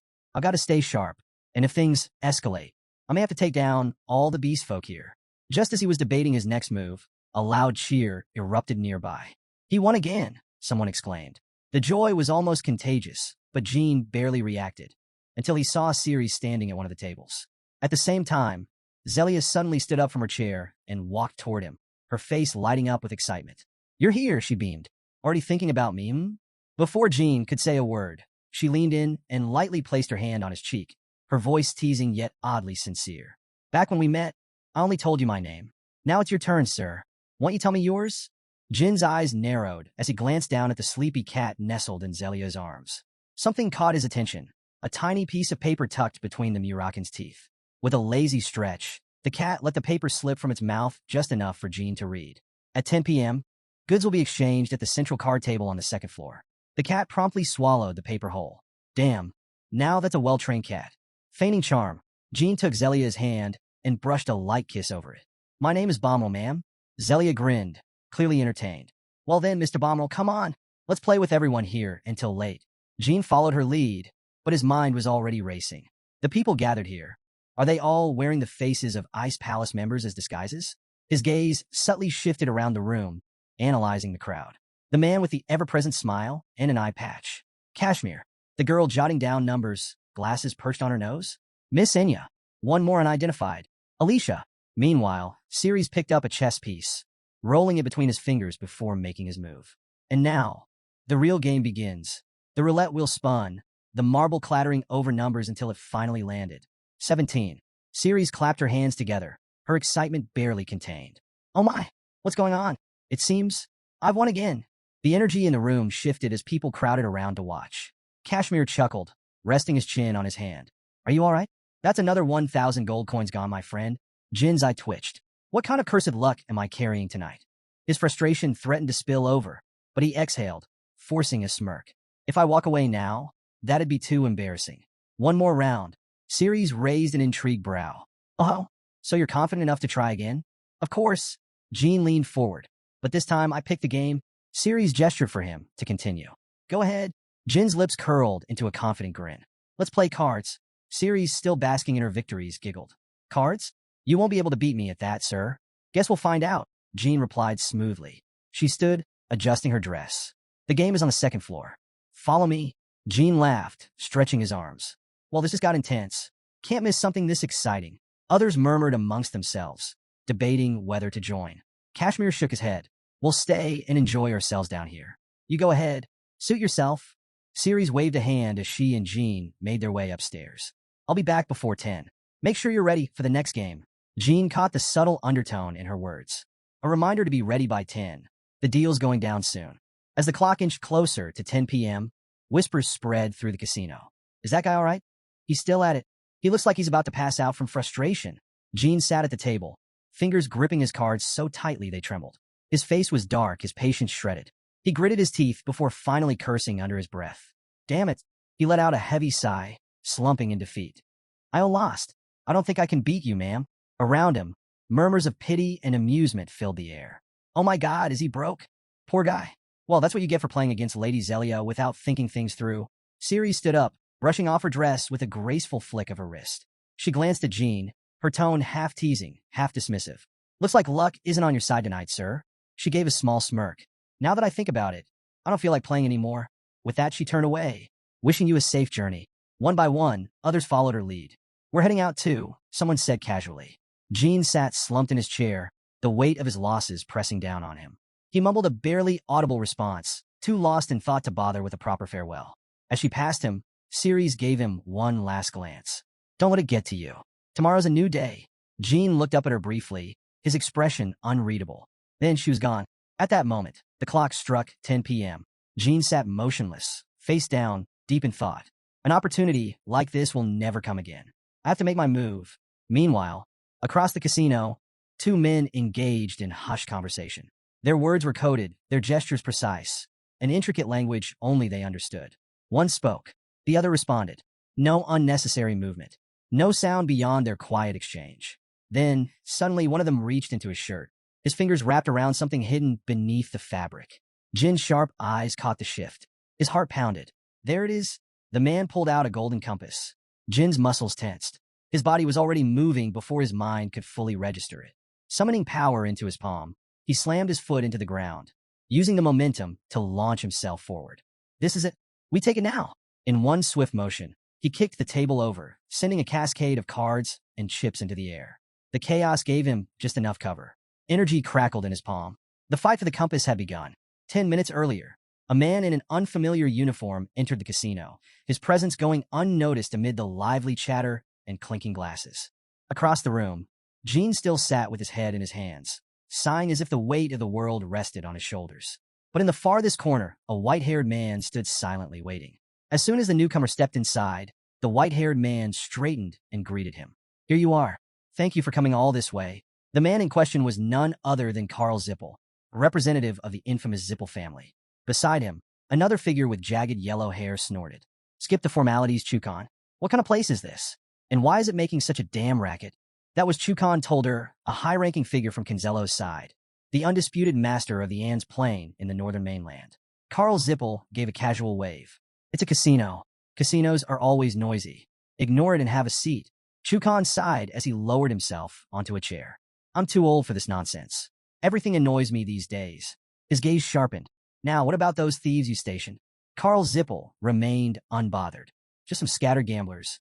If we were planning to keep the item for ourselves, do you really think we'd go through all this trouble? He smiled faintly. No, we just don't. Chuckin's expression darkened as he leaned forward, his voice laced with irritation. Cut the arrogance, Karl Zipple. You're only putting on this act because of your status. If you were actually going to return it, you'd do it officially. But no, you're just stalling. His gaze sharpened. If you don't hand it over soon, we'll make sure Runcandle's people know exactly what you're up to. And I doubt they'll take kindly to that. Karl's eyes narrowed slightly. So that's how you want to play this? Chukan cleared his throat, clearly not finished. You're the one who broke the alliance terms. Yet here you are, acting like nothing happened. I don't know what your father's endgame is, but if he thinks we'll just sit by and let this slide, he's mistaken. Karl let out a low chuckle, adjusting his glasses. If you're so curious, why don't you go ask him yourself? His smirk widened. That is if you have the guts to stand before my father. Chuckin's lips pressed into a thin line. Enough of this. Hand it over. Jean remained motionless in the distance, watching, waiting. His heart pounded in his chest. The time is almost here. An opportunity like this won't come again. I have to make my move. Karl murmured something under his breath to Chukan, his expression unreadable. Chukan scoffed and reached into his pocket. Jin's eyes sharpened. There it is. A golden compass appeared in Chuckin's hand. Jin's pulse spiked. Now, with a surge of power, he activated ancient light magic. A brilliant flash of blinding light burst forth from his palm, illuminating the entire room. Karl's eyes widened slightly, intrigued. Chukan, caught off guard, flinched. This was it. Jin's campaign to reclaim the compass had begun. Past memoirs of Jin when he talking with his comrades. Jin had briefed his team. The second I see the compass, I'll activate ancient light magic, he had stated. Mirakin had immediately burst into laughter. Ancient light magic? That's just a glorified flashbang. What are you going to do? Annoy them to death? Kashmir, ever the strategist, rubbed his chin. I see. You're planning to blind them. But Jin, even if that works, what if a master-level magician is guarding the transaction? This could backfire. Jin, ever calm, had nodded. That's exactly my concern. We're dealing with 9-star mages here.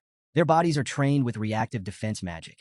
If we launch a direct attack, their magic will activate instinctively and will be countered before we even get close to the compass. His expression had darkened. But they can't counter what they can't see. Silence fell over the room as his plan clicked into place.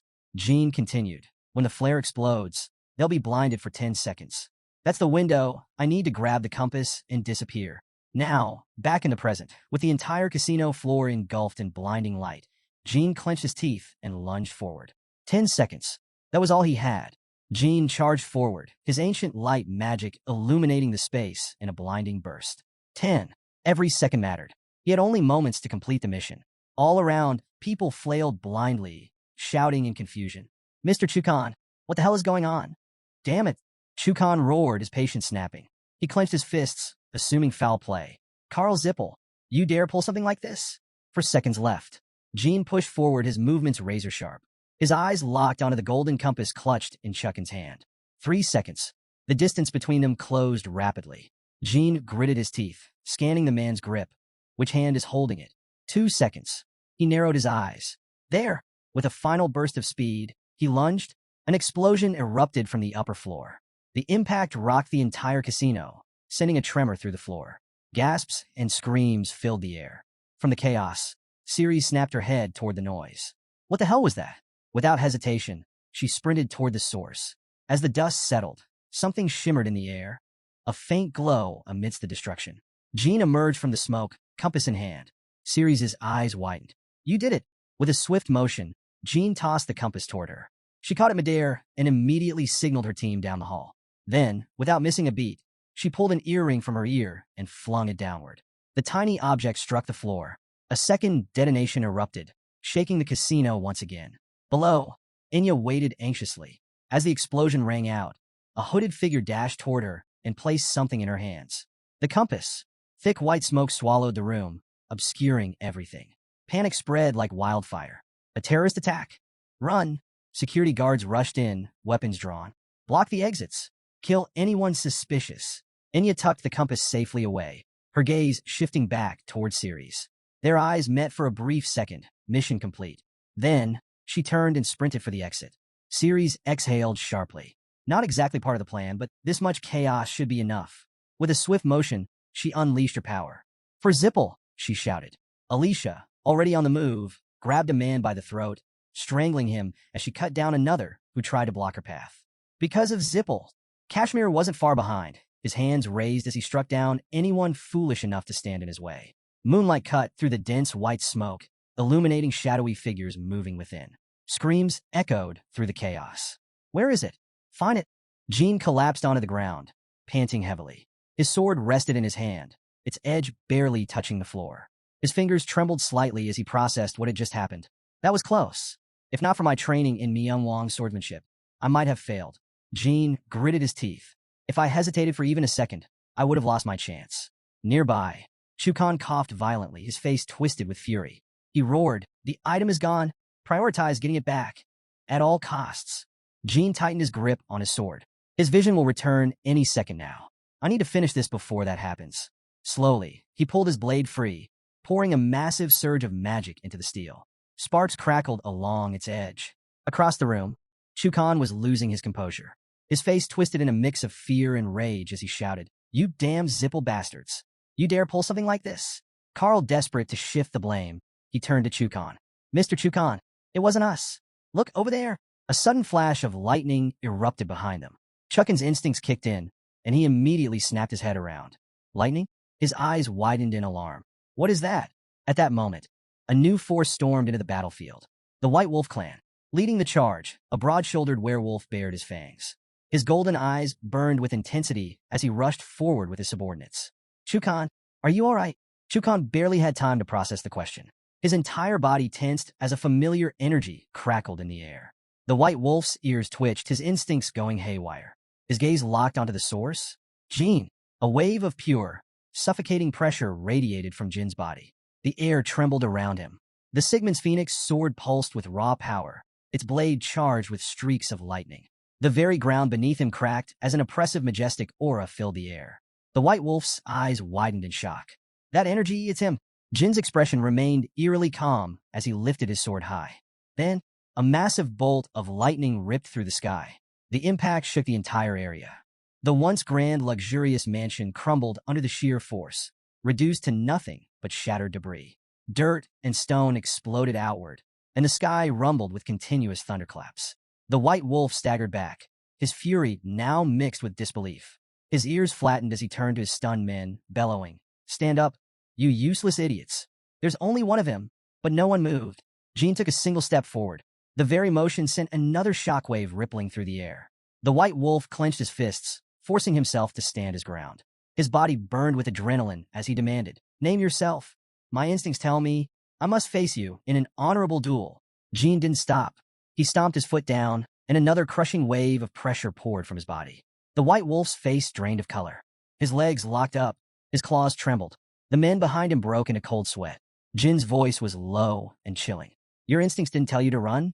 Terror spread through them. The White Wolf's entire body shook. Jin tightened his grip on his sword, his steps steady as he moved forward. The strange aura in the air was unfamiliar, but something deep in his blood recognized the fear it carried. His opponent's eyes reflected the image of a blazing sword, something the White Wolf tribe had never encountered before. Without hesitation, Jin raised his sword high, unleashing the third technique. A violent surge of energy roared like a raging storm, shaking the battlefield. It was an aura of absolute death. He activated the condemning strike, his blade slicing through the air, sending out a barrage of radiant arcs that illuminated the battlefield with their overwhelming power. The White Wolf warrior's mind raced. This isn't something I can block with my hammer. His instincts screamed at him, but before he could react, the golden light reached his comrades. As he turned his head to shout their names, his voice caught in his throat. He watched, helpless, as they were consumed by the light and turned to ash. His body went rigid. His lips trembled as he muttered, "Duka, Melto," but there was no reply. Only silence. He clenched his fists, his breath ragged. This can't be real. This has to be a nightmare. His whole body broke into a cold sweat as his mind struggled to accept what had just happened. But then, through the thinning dust, he caught sight of something, or rather someone. Chukan was still standing. His hope reignited for a split second, but then his eyes darted forward. Jin was already closing the distance at terrifying speed. Gritting his teeth, the White Wolf warrior roared internally. "No matter what, I will fulfill my duty as a warrior of the White Wolf clan." Ignoring the danger, he lunged forward in a desperate attempt to strike Jin from behind. His hammer swung downward with all his might, but Jin sensed it. At the last moment, he ducked, narrowly avoiding the fatal strike. In a seamless motion, he countered, his energy exploding outward. The sheer force sent the White Wolf warrior hurtling backward, his body skidding across the ground, carving a deep trench in the dirt. As he struggled to push himself up, he glanced at his weapon, shattered beyond repair. His eyes widened in horror. My hammer. His grip trembled as realization dawned upon him. Just how monstrous is this man? Meanwhile, Chuckin's vision was slowly returning. He blinked, trying to process the destruction around him. The battlefield was unrecognizable. His hands trembled as he muttered, "What the hell just happened?" The White Wolf warrior's heart pounded as Jin shifted his focus to Chukan. Sensing the danger, he roared out a warning, "Chukan, watch out." But before Chukan could react, the battlefield was suddenly engulfed in golden sparks, swirling and crackling through the air like embers in a storm. The sheer intensity of Jin's attack turned everything into a blinding sea of yellow light. Jin, unfazed, gripped his sword and charged forward with the confidence of an unstoppable force. Seeing this, Chukan immediately conjured a protective barrier, bracing for impact. The White Wolf warrior, unwilling to let this happen, let out a furious cry and launched himself at Jin. But it was futile. The moment he got close, he was struck by Jin's overwhelming energy and sent flying backward. Rocks and debris scattered as he crashed to the ground. Lying there, he clenched his fists, eyes brimming with frustration and despair. "Chukan, be careful," he shouted, voice hoarse with desperation. Chukan, still holding up his shield, felt the immense pressure bearing down on him. He gritted his teeth as cracks started forming across the surface of his barrier. Impossible. He was a 9-star warrior. His defenses should have been impenetrable. Yet, against Jin's power, they were breaking apart like fragile glass. A second later, his shield shattered completely. Chukan narrowed his eyes, his mind racing. Who was he? If Jin had used the Glacieri's ice technique of the secret palace, he could have suspected Talaris. If he had wielded the heart sword of the Runcandle family, he might have been the infamous Black Knight. But Jin was using lightning swordsmanship, an art that, as far as Chukan knew, had no known lineage. Then a thought struck him. The Hister clan? But they were wiped out long ago. His confusion deepened. Could Jin be the perfect version of Beeman's experiment? The more he thought about it, the less sense it made. Frustrated, he finally demanded, "You. Why are you doing this? Who the hell are you?" Jin looked at him with an amused glint in his eye and asked leisurely, "You really want to know?" Chukan scowled. "This feeling, I haven't felt this unsettled in a long time. You clearly know me, but I don't know you. Could it be that you're a magic swordsman?" Jin chuckled. "It doesn't matter whether I'm a magic swordsman, a demon swordsman, or anything else." His gaze turned sharp, filled with killing intent. "Because all of you are going to die here today." Chukan tensed as he gathered energy in his palm, forming a glowing sphere. "You must be joking.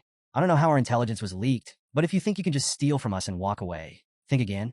Answer me now, or I'll make sure your death is agonizing." Just then, Carl, who had been watching silently, suddenly clapped. He smiled, eyes filled with admiration. "Impressive." Chukan turned to him, startled. Carl continued, Not only did you use ancient light magic and lightning techniques, but as a magic swordsman, you defeated a white wolf captain and even overwhelmed the seven-star force. He smirked.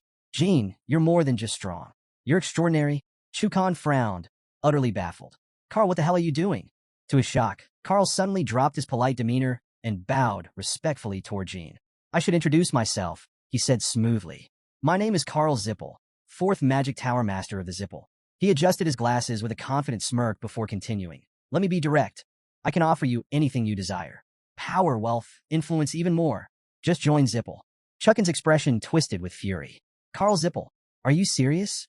Seeing the shameless grin on Carl's face, Chukan couldn't contain his anger. But Carl, unfazed, covered his ears dramatically and sighed. Mr. Chukan, please, not so loud. I might go deaf. Ignoring Chuckin's rage, Carl calmly continued. Think about it. It'd be much easier to bring him to our side rather than fight him. Look around. I'll be honest, I have no confidence we can beat him. Chukan clenched his fists. Shut the hell up with that nonsense. Carl, still as composed as ever, shrugged. Well, if it bothers you so much, why don't you recruit him into the Canelo family instead? Jin scoffed. How absurd. His gaze flicked between the two men, irritation clear in his voice. So, instead of using your so-called great power, the Zipple family just throws out recruitment offers? Pathetic. His words hit a nerve. Carl's smug expression faltered for the first time. Jin smirked, pressing further. I take it the White Knight's spaceship Kozak isn't anywhere nearby. Carl's entire body tensed. His confident demeanor cracked as he froze in disbelief. What? How do you know about that?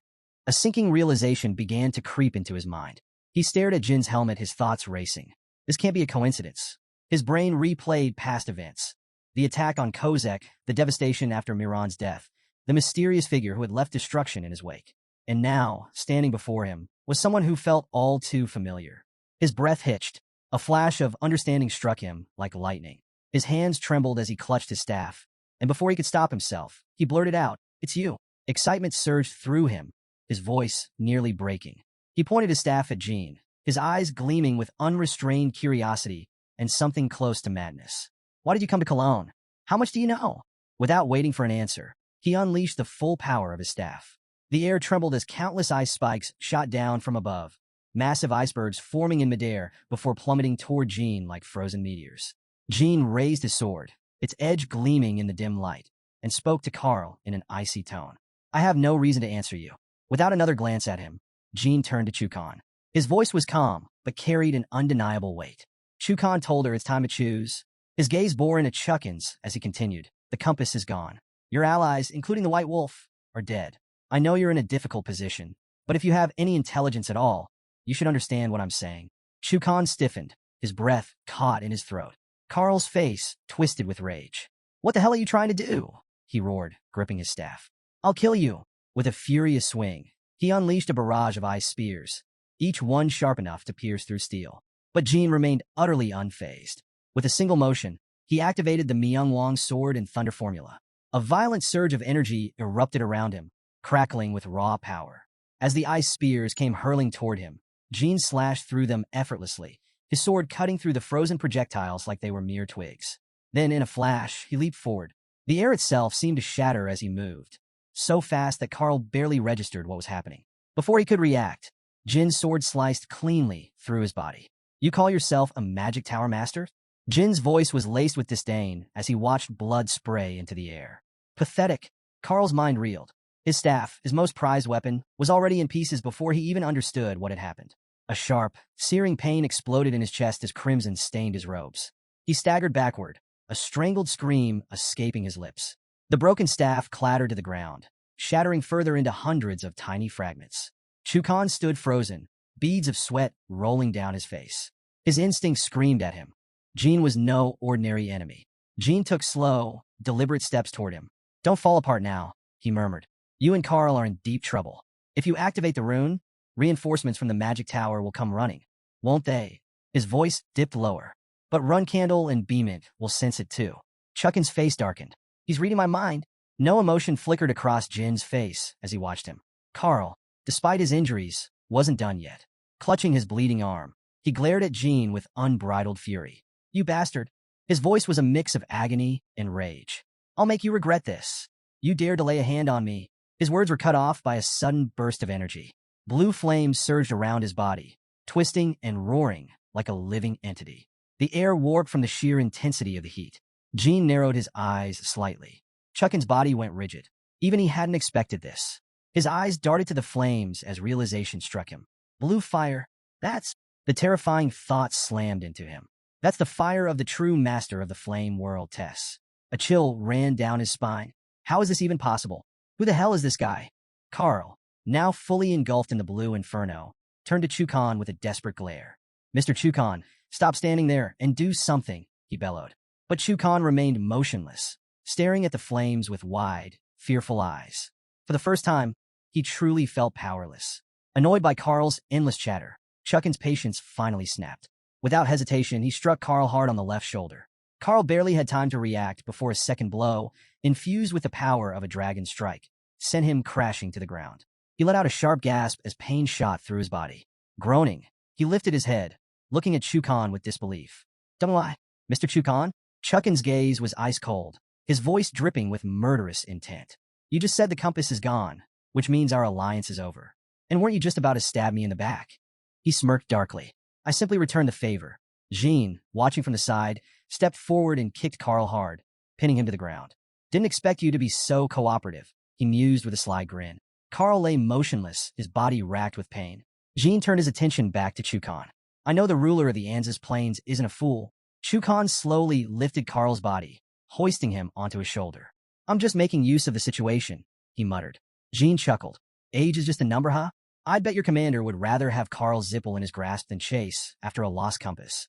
Chuckin's mind raced. He even knows about the commander. He clenched his jaw. Jin's right. The compass is beyond recovery, and I've already lost 3 White Wolves and entire units, plus an upper 8-star squad. If I want to salvage the situation, capturing Carl's Zipple is my best move. He adjusted Carl's weight on his shoulder and thought to himself, no one could have foreseen today's disaster. But if I bring this news to the commander, he'll understand. If Zipple has truly lost everything. Chukan exhaled and looked at Jean one last time. We're done here, kid. See you next time. Then, without another word, he carried Carl's limp body and walked away, already planning his next move. Just then a voice called out, Kid, I saw everything. A sleek black cat darted toward them at full speed. In an instant, the feline transformed into Mirakin.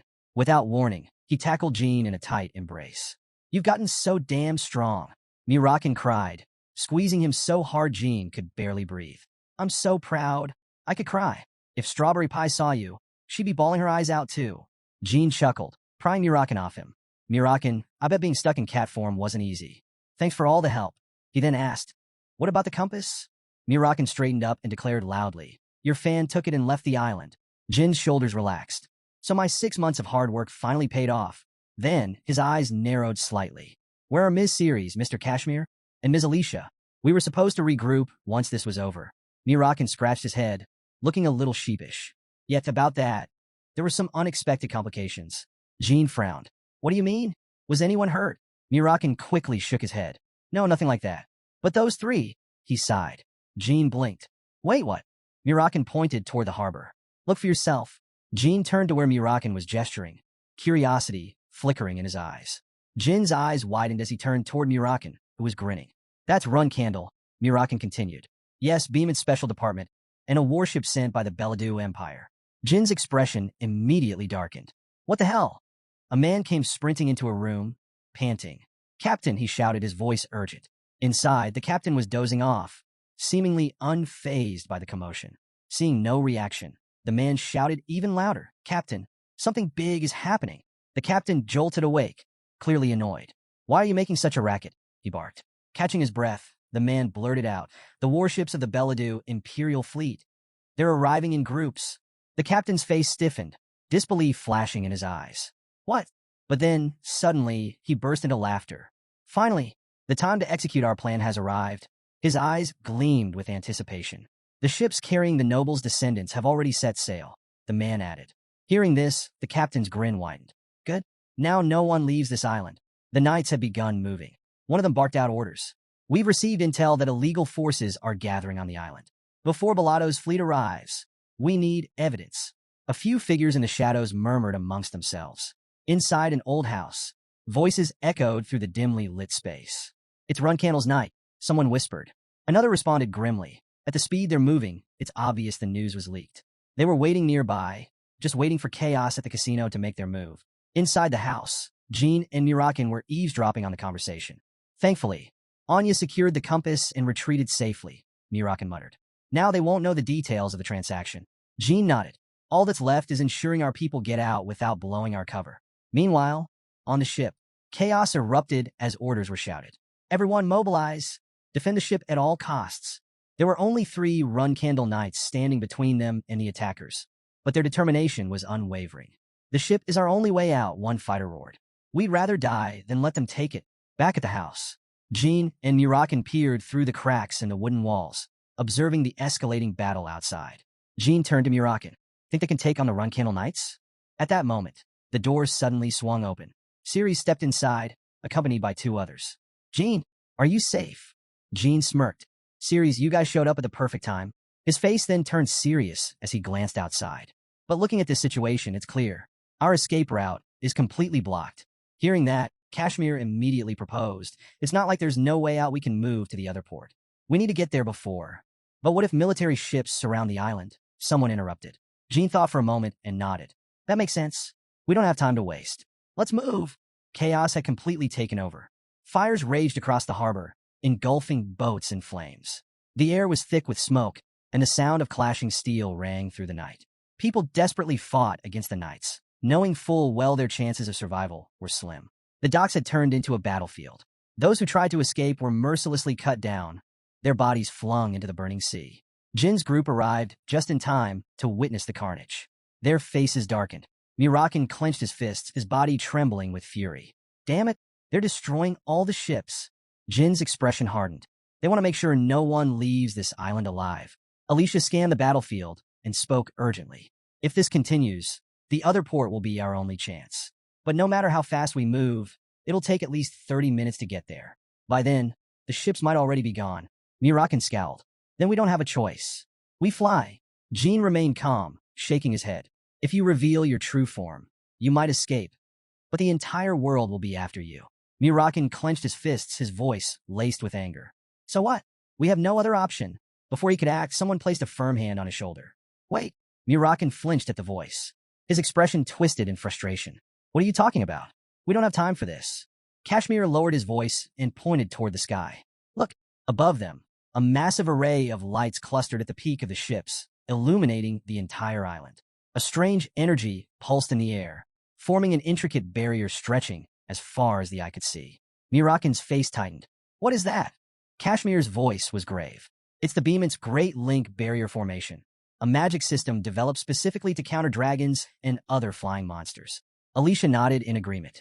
The moment the barrier detects a flying creature, it'll unleash thousands of red beams. There's no escape. Ceres, standing at the back, crossed his arms.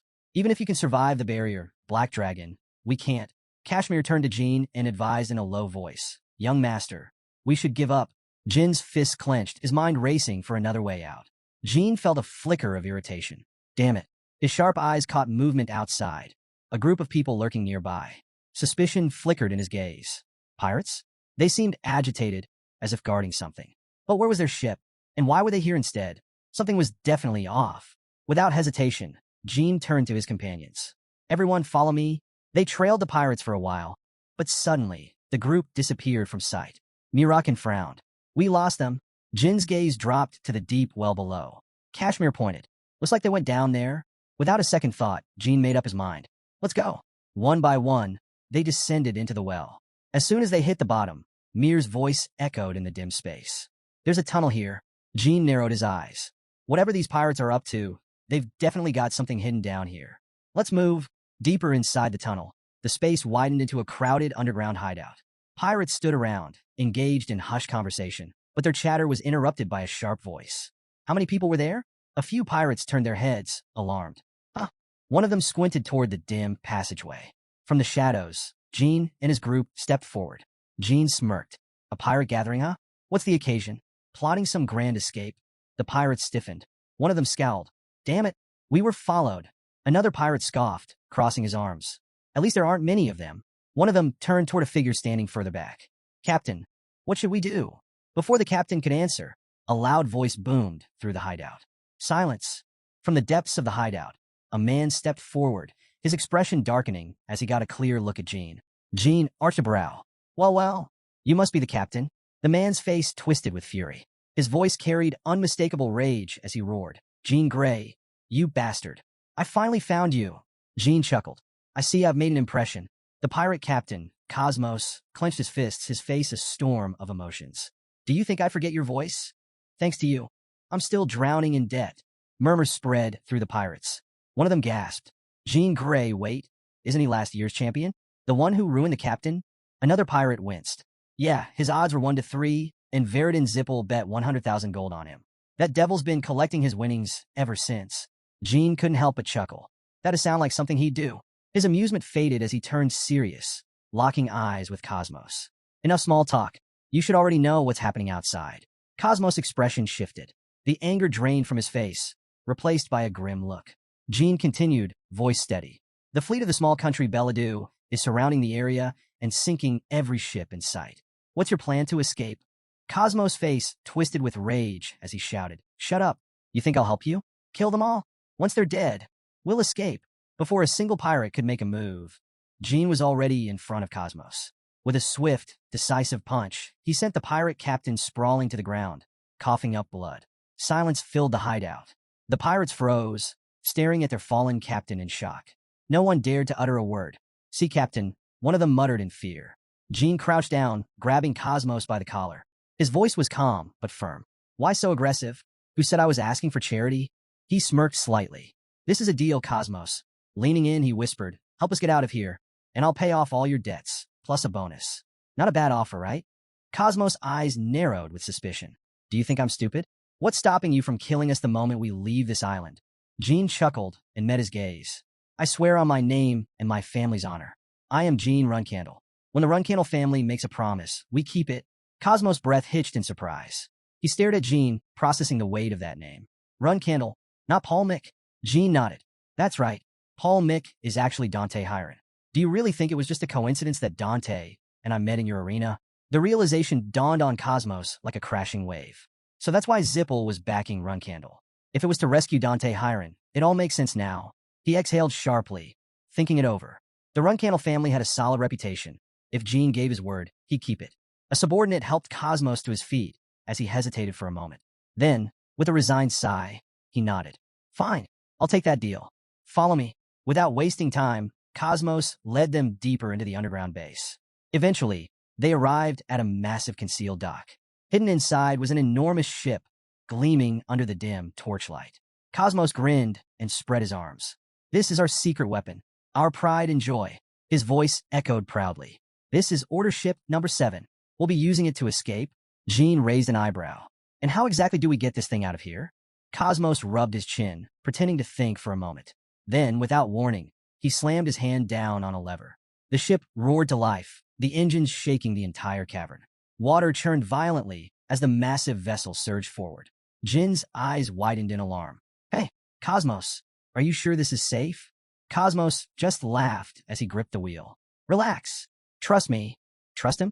That was easier said than done. The entire ship lurched forward at full speed, sending everyone stumbling. The violent swaying had even the toughest fighters clutching onto anything for support. Mirakin, barely holding himself together, snapped. Damn it, Cosmos. Do you even know how to steer? Cosmos grinned. You'll see soon enough. Just hold on. Jean had a sinking feeling that he wasn't going to like whatever came next. The Union members wasted no time loading supplies onto the ship. With the escape imminent, they hurried, calling out to one another. Move fast. We're leaving soon. Careful with that crate. Don't drop it. Kashmir stood to the side, arms crossed, looking uneasy. He turned to Jean. Young Master Jean, can we really trust these pirates? The water level here isn't enough to lift this ship. And how are we even going to change vessels from a basement this deep? Jean, calm as ever, gave him a reassuring glance. They must have a plan we don't know about. Their survival is on the line too. For now, just focus on getting everyone on board. At the helm, Cosmos took his position in front of the wheel. A pirate near him shouted, Captain's ready. Cosmos grinned at his crew, clearly enjoying the moment. Very good. Jean stepped onto the deck, giving Cosmos one last skeptical look. You sure this is going to work? Cosmos smirked. Relax. Just watch. Then, without hesitation, he gave the order. Detonate. Above them, a pirate responded, Yes, Captain. Within seconds, a burning rope snaked its way into the depths of the cavern, its flames eating away at the fibers. Jean barely had time to process what was happening before. A massive explosion rocked the underground hideout. The entire space trembled as cracks split through the walls. Dust and debris fell from above. The tension in the air was thick as pirates and Union members alike stared in shock. And then the water came. A deafening roar filled the cavern as an enormous wave burst through the newly opened gap, rushing in like a wild beast set free. Jean turned, his eyes widening at the sheer force of it. What the hell? It was as if a tsunami was barreling straight toward them. The ship jerked forward violently. Cosmos pulled his hat down, gripping the wheel tightly. Hold on. Jean barely had time to react before the ship was swept up by the raging waters. It was chaos. Waves crashed against the hull, sending everyone stumbling. Hey, Cosmos, are you absolutely sure this is okay? Jean shouted, barely holding on to the railing. Cosmos grinned, completely unbothered. Just trust me. Trust. At this speed, they'd either escape or die trying. The crew was a mix of emotions. Pirates cheered, loving the thrill, while Jin's group screamed in terror. Ceres clung to the nearest pole, face pale. I did not sign up for this. Mirakin, barely keeping himself from being thrown overboard, shouted, This guy is insane. Meanwhile, Cosmos' crew hooped with excitement. Woohoo! Faster, Captain! Faster! Jean gritted his teeth. The ship surged forward, carried by the powerful current.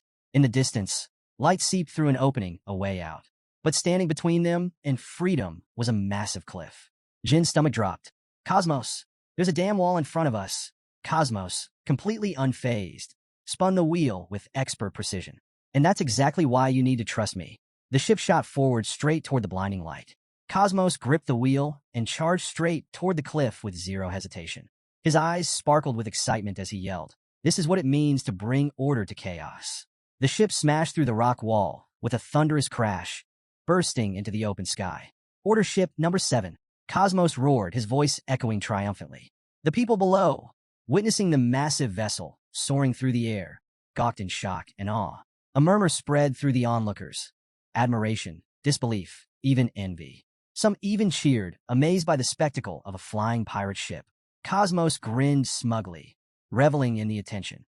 He basked in the moment, as if the entire world had stopped just to witness his brilliance. Jean, however, had a different reaction. His eyes bulged as he screamed, We're flying. Cosmos, you lunatic, this is not okay. Cosmos only laughed, waving a hand dismissively. Relax. It's not really flying, so the Empire's magic detection won't pick us up. As if on cue, the ship began its descent. Cosmos cleared his throat and called out to the crew. All right, we're coming down. Hold on tight. Gravity did its thing, and the ship plummeted at high speed. A lookout on a nearby vessel spotted them and immediately shouted, The pirates are escaping. Turn the ship around. Soldiers scrambled to react, but Cosmos just got even more excited. Out at sea. Neither vassals nor the Empire's fleet can catch us. He spun the wheel and yelled, Raise all sails. Let's show them why I'm called the Pirate King. As the ship cut through the waves, fireworks exploded in the sky. A grand display lit up the night, forming an enormous image of Captain Cosmos himself. Jean facepalmed. This guy really had time to prepare fireworks. June 18th, 1797, Free City of Tyken. Jean returned to the capital, and the moment he arrived, 2 familiar figures rushed to greet him. Young master. Gilly's eyes brimmed with tears as she grabbed his arm. Thank goodness you're safe. Jean smiled at her, then turned to Enya. You've worked hard too. What about the compass? Enya, struck by Jin's sunny smile, nearly lost her composure. Damn it. Why does he have to be so handsome? She managed to keep it together and smiled back. Don't worry, I've kept it safe. Come inside. I'll show you. Inside, the room buzzed with discussion. While waiting for Jean, everyone had been trying to figure out how to activate the compass. Anya stepped forward, explaining, It works like other relics. You just need to inject magic power to activate it. Without hesitation, Jean channeled his magic into the compass. The artifact responded instantly, glowing as it projected a large, detailed globe onto the ceiling. Kashmir's eyes widened. Wait, are those red dots all contractors? Jean studied the map carefully. Looks like it. Most of the dots were concentrated in Zipple and Beam It. Mirakin crossed his arms, frowning. But why isn't there a red dot in Tyken? Weren't there 3 contractors gathered here? Enya, having already anticipated the question, spoke up. I tested it earlier and discovered something strange. For some reason, the location of the contractors in Tyken is hidden. She then turned to Jean. But here's the weird part. Only you, young master. Your location is hidden even if you're not in Tyken. The room fell silent. Mirakin sighed and crossed his arms. That's obvious. Everyone turned to him. He shrugged. Jean signed a contract with the god of darkness. What did you expect? Inya couldn't contain her excitement. This is incredible. The absolute pinnacle of power, she shouted, practically bouncing in place. Even the compass can't detect Master Jean. Jean remained silent, lost in thought. It wasn't just him. Even Inya and Yuria weren't showing up on the compass. That meant there was something different about Tyken. Could it be the magical source in the region? Before he could voice his theory, Mirakin cut in. You mean that mirror? Siri stroked her chin. Yeah, the mirror of Tyken. It contains the sealing properties of both Klam and Sadaret, the magic gods. Inya's heart swelled with admiration. Thanks to young Master Jin's presence, Tyken is safe. It's truly a blessing. Kashmir exhaled in relief. At least now we can rest easy. With the compass in our hands, we don't have to worry about being ambushed. Just then, Jet entered the room, holding a book in one hand and a newspaper in the other. Sir, have you seen today's news? You're a celebrity now. He handed out newspapers to everyone. Inya's eyes sparkled as she grabbed hers, flipping it open eagerly. What do we have here? The headline read, Mysterious figure appears on Pirate Island in the beaming state of Bellardo. Inya read aloud, a mysterious man, wearing a black magic helmet, wiped out an entire group of pirates. Witnesses say his name is Bomberl, a young man with golden hair and an unbelievably handsome face. She paused, blinking. Wait, ravishingly beautiful face? That's oddly specific. Jet smirked. Sounds like someone's got a fan club already. Inya continued. This individual wields the power of lightning and is rumored to be the new contractor of the storm god, Fatal. If true, this would mark the first appearance of a storm contractor in 288 years. His next move is being closely watched by forces across the continent. Mirakin groaned. Signing a contract with Fatal? What a joke. Kashmir chuckled. You know how the media loves to exaggerate. But honestly, this kind of speculation benefits us. Jean raised an eyebrow. Oh, how so? Kashmir smiled. Disinformation keeps our enemies guessing. If they're busy chasing a fake storm contractor, they won't be focusing on us. Jean let out a small laugh. Huh, guess I really am a rising star. Jet grinned. You should embrace it, boss. Fame suits you. Jean sighed. I expected rumors, but this is ridiculous. Meanwhile, Inya was curled up in a corner, totally absorbed in reading the article, her expression unreadable. Then, out of nowhere, she smiled to herself. Just as Jean was about to question her, his eyes landed on the compass projection again. Something caught his attention. Wait a second, he muttered. Everyone turned toward him. There's another contractor in Hewfester. The room fell silent. Mirakin frowned. What? Jean pointed at the floating image. I can't see the exact location, but the compass indicates a contractor somewhere in Hewfester. Meanwhile, at a certain mansion, a dimly lit study, shelves filled with books, maps spread across a polished wooden table. A deep voice broke the silence. Black magic hat and lightning powers. A tall man, clad in dark robes, tapped his fingers on the table. Joshua, the one who had spoken, turned to his subordinates. What do you all think? Kyujin leaned against the bookshelf, arms crossed. His voice was calm, yet calculating.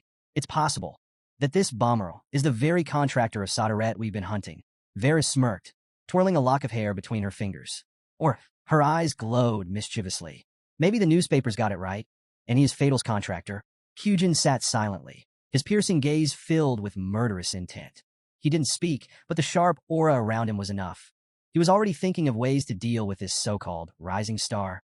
Night had fallen, and Joshua stared a note, his mind drifting to thoughts of a dark magic helmet and the raw force of lightning. He turned to the group seated before him and asked a sharp question. Kyujin responded, it might belong to that soldier contractor they'd been tracking. A girl with deep pink hair chimed in, suggesting it could be Fatal's contractor. She added that the little kid among them might not be who he seems. Julian shot her a glare, but she just smirked, clearly enjoying the reaction. Joshua snapped at them to stop messing around, startling the kid. Then he turned to Julian and asked if he truly thought he could take out the 3 White Wolf leaders in one go. Julian hesitated, then admitted he couldn't. A glint sparked in Joshua's eye. It was time to level up. Julian, drenched in stress, muttered the words with dread. The scene shifted to the Black Sea, where Chiron stood with a letter in hand. He remarked on the ruckus outside, rumors flying about a man named Bamel. He asked Khan if he'd heard the name. Yes, sir, Khan replied. The name had come up in a family meeting. Bamel had supposedly taken out 3 of the White Wolf tribe's leading attackers on an island in Beladu, a feudal nation. Some even claimed he was the thunder god Fatal's contractor. Chiron noted that if people found out he was the youngest, they'd be floored. Khan blinked, caught off guard. Chiron added that as long as they kept quiet and left it to him, the flag beaters wouldn't pay much attention. Khan nodded silently, but Chiron's mind kept spinning. Did Cassie miss something in the letter? Why did the youngest head to Iceland? Are they saying he belongs to the youngest and not me? He squinted in irritation, then burst into laughter. Khan watched him, a bit confused. You look awfully pleased. Chiron handed him the letter. Read this and try not to laugh. Khan scanned the page and read aloud. Respected Sir Chiron, Sir Jean said something like this at the drinking table last night. I think I can now take a single slash from my father. Can you believe it? Khan let out a deep sigh. Looks like Ghostblade's lost it, even if he is the youngest. Chiron turned to Khan and asked if he'd ever heard of the Bright King's tribe. Khan nodded. It was a beastmen settlement, rumored to have ruled the world 5,000 years ago. Chiron confirmed it. He suspected the youngest had encountered them through a trial created by Sodaret. Based on what Jean had shared, the tribe had warriors known as the God of War. Beastmen so powerful. Even Chiron had trouble going toe-to-toe with them. The fact that the youngest had fought one, it meant he might be bold enough to believe he could take on Chiron himself. Khan wondered if the kid was just being cocky from inexperience. Maybe he still didn't fully grasp martial arts. He suggested Chiron bring him to the Black Sea for guidance. But Chiron shook his head. He was intrigued, too. He wanted to see whether the youngest could back up his words. Instead, he'd send a letter to the Annie Mountains. July 21st, 1797. In a free city, a man stepped into Casimir's room. He announced that an old woman had come looking for him, claiming she wanted to sponsor the Silent Color Fowl. But there was something off about her. Casimir asked what he meant. The man explained she'd shown up with a massive container overflowing with gold coins. Shocked, Casimir ordered him to bring her in right away. Elsewhere, Quickcantle was unsettled. Something dark and unnatural was spreading through the palace. It reminded her of what she'd felt in the Annie Mountains. Jean, puzzled, asked what she was talking about. She told him that about 40 years ago, the dragons near the Annie Mountains were wiped out. Not by a group, but by a single person. Since then, no dragon had dared go near. Mirakin, furious, demanded to know who it was. Quickcantle gave the name, Vanessa Olsen. The scene cut to Vanessa stepping out of her carriage. She muttered that the stench of dragons could be picked up even outside the mansion. It was no secret. This was the woman feared as the terror of the Annie Mountains. Casimir greeted her and introduced his wife. Vanessa apologized for the sudden visit and complimented his wife's looks, leaving Casimir completely at a loss for words. Quickcantle was certain it was her. Despite her age, Vanessa still had the aura of someone who'd lived through countless battles. Mirakin asked if she had come to take them down. Was all that gold payment for their passage to the next world? Quickcantle shook her head. If Vanessa had come to kill them, it would have happened already. Even at her most ruthless, Vanessa never showed up just to deal death. Still, Mirakin wasn't ready to let it go. He couldn't believe any human, aside from Themar, had the strength to wipe out dragons. But Quickcantle shut him down. He needed to stop clinging to the past. In the shape he was in now, he didn't stand a chance against Vanessa. Even so, Mirakin was determined. He'd fight her eventually. Jean jumped in, asking if he'd ever heard Quickcantle speak without reason. For once, he should just listen. Mirakin shot back that once his powers were fully restored, he'd prove them all wrong. Quietly, Jean started wondering if his father had sent Vanessa to test him. But then again, would Casimir really have told her about that single sword clash they had on the pirate ship? Right then, someone approached Jean and told him Mrs. Vanessa was asking for him. She was waiting in the garden. That sealed it for Jean. If she really was sent by his father, this could be way more serious than he thought. Out in the garden, Vanessa sat with Casimir and Elisa, chatting casually about a rare dish. Casimir joked that all it took was sponsoring her once, and now he got to enjoy such a delicacy. Elisa warmly thanked her for the generous donation. Vanessa said she was happy to contribute if it helped the seven-colored foal. When Jean showed up, Vanessa asked Casimir and Elisa to give them a moment alone. Once they left, she wasted no time. She told Jean that Chiron had written to her, asking her to meet with him. Jean had figured as much. Even though she was holding back her aura, her presence was impossible to ignore. He asked why he'd never heard of anyone with her level of martial arts skill before. Vanessa answered simply, the world is a big place. That's why people like him exist. Swordplay, magic, shadow key. There was always more to discover. Jean noted that his father must really trust her if she knew things like that. Vanessa confirmed it. He trusted her enough to turn his back to her without worry. That was all Jean needed to hear. The rumors were true. This was the woman dragons called the terror of the Annie Mountains. But Vanessa brushed it off. She didn't care for that title. If anything, she preferred to be remembered as a Black Knight above all else. To become a Black Knight, especially a Vin of Runcandle, meant giving up your identity entirely. Everything, from your name to your past, was buried in service to the clan. Only in death did these warriors earn remembrance, their names carved into the Runcandle ancestral monument. Through the centuries, the Black Knights had always been the clan's greatest force. And when tales of those who conquered the Black Sea alongside Jin's father were told, Lady Vanessa Olsen was always among the legends, always mentioned as one of the strongest. Jin gave her a deep bow, addressing her with full respect as the Runcandle's premillennial flag-bearer, calling her the sword devoted solely to the family. Vanessa gave a dry chuckle and said maybe he wasn't a total waste after all. Then she ordered him to bring his weapon. She'd found a quiet island on her way in, and she planned to punish him there. As their ship made its way toward the island, Jin asked whether this punishment was going to be just a sparring match. Vanessa hit him with a question instead. Did he even know what crime he was being punished for? Jin admitted he had no idea. Vanessa appreciated the honesty, but said that wouldn't save him. Whether he understood it or not, he was still guilty. She asked him if he truly believed he could take on Sir Jivan. That's when it clicked. Casimir must have passed the story on to his father. Vanessa told him proving his innocence was simple. He had to give it his all and take full responsibility for the arrogance of what he once claimed. Jin had suspected something like this, but now that she was here, it was clear this was a personal trial. So he asked her directly, though part of him didn't want to hear the answer.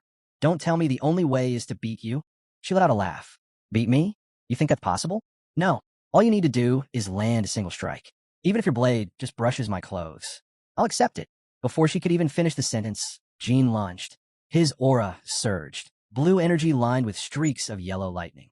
In a blink, he was right in front of her. But as she finished her sentence, she blocked him effortlessly, sending him back down to the ground. Without hesitation, he launched himself again, this time aiming straight for her neck. Vanessa parried with ease and asked, that pull in your swing, was that the Bright King sword you just tried to show me? Then she added, interesting. Now I'm curious about your shadow key and your magic. She continued to block every strike he threw, cool and unbothered. Jin gritted his teeth. She knew about the Bright King sword. That meant his father had told her a lot more than he'd expected. She brought it up. Why didn't he trust her, even after she told him his father did? Jin didn't answer. Frustrated, he unleashed a furious barrage of sword strikes. Vanessa deflected every single one, barely lifting a finger. Jin had known from the start this wouldn't be easy, but watching Vanessa effortlessly parry strike after strike from the Bright King sword was maddening. They clashed across the battlefield, lightning and steel echoing with every blow, yet none of his attacks even grazed her. All the while, she watched him intently, a faint grin tugging at her lips. The sword in his hand blazed with lightning ki, pure, raw strength that could only belong to a Runcandle of true blood. Vanessa wasn't just watching his blade. She was analyzing every movement, tracking the fiendish magic spiraling above him in radiant blue arcs that danced in the sky like wildfire. Jin unleashed a spell at her. Dark magic roared forward. Vanessa's grin widened. So the kid knows how to shoot. With a casual flick of her hand, she swatted the magic away like it was a breeze. Jin didn't pause. He leapt toward her again. This time, his fist glowed with light magic. As he gathered the energy, Vanessa's eyes sharpened. His sword now pulsed a brilliant blue, glowing with immense force. She noted to herself, most 9-star knights wouldn't even last against this. Then, in a blur, Jin slashed. For the first time, he got close. His blade halted just under Vanessa's neck. But before he could even process it, Vanessa exhaled lightly, closed her eyes for the briefest second, then vanished from his line of sight. The next moment, her counter hit like a sledgehammer. A single blow slammed into his ribs, sending Jin flying. He spun through the air before crashing to the ground, coughing up blood. Now she understood. Now it made sense why his father had placed so much hope in him. Jin staggered up, blood dripping from his mouth. He wiped it away and asked, at 17, could big sister Luna go up against father? Vanessa answered plainly, no, not until she turned 18. It hit him then. This wasn't just about ability. This was comparison. And if he failed now, the cost wouldn't be light. He steadied his breathing. Lightning sparked around him again, bolts of energy flickering like fireflies in a storm. He lost a limb once before. If that was what it took to prove himself again, he was ready. Vanessa glanced up, watching the storm of mana weapons forming above. She smirked. If that's your final hand, you better play it right. As the yellow, crackling blades dropped into place, Jin met her gaze. Watch carefully, he said. God of War technique, fourth sword. He drove his sword into the ground. The earth shook as a shockwave of power exploded outward. Massive rings of yellow mana spiraled around them, distorting the air and reshaping the battlefield. Jin locked eyes with her. I've got a lot more to show you. As the thunder weapons slammed into the earth, lightning surged across the battlefield, electrifying the very ground beneath them. Jean stood at the center of it all, wrapped in a dense aura of raw power, the energy pulsing through him like a living current. Off in the distance, a lone observer watched, noting that Jean had flooded the terrain with lightning ki. To her, it looked less like swordsmanship and more like high-level magic. She admitted she'd been curious when she first heard of this technique, the one said to have been used by those who ruled the world 5,000 years ago. But now, seeing it with her own eyes, it felt more like a flashy mage's illusion than the work of swordsmen. She walked casually toward one of the thunder weapons sticking out of the ground and sighed. If this was all Jean had, it was a letdown. Then, out of nowhere, a streak of lightning flashed toward her. A thunderbolt exploded just inches from her position, tearing through the ground with a deafening roar. Vanessa instinctively stepped back, finally realizing Jean had set a trap. He didn't miss the opportunity. In a burst of speed, Jean shot forward, lightning trailing in his wake.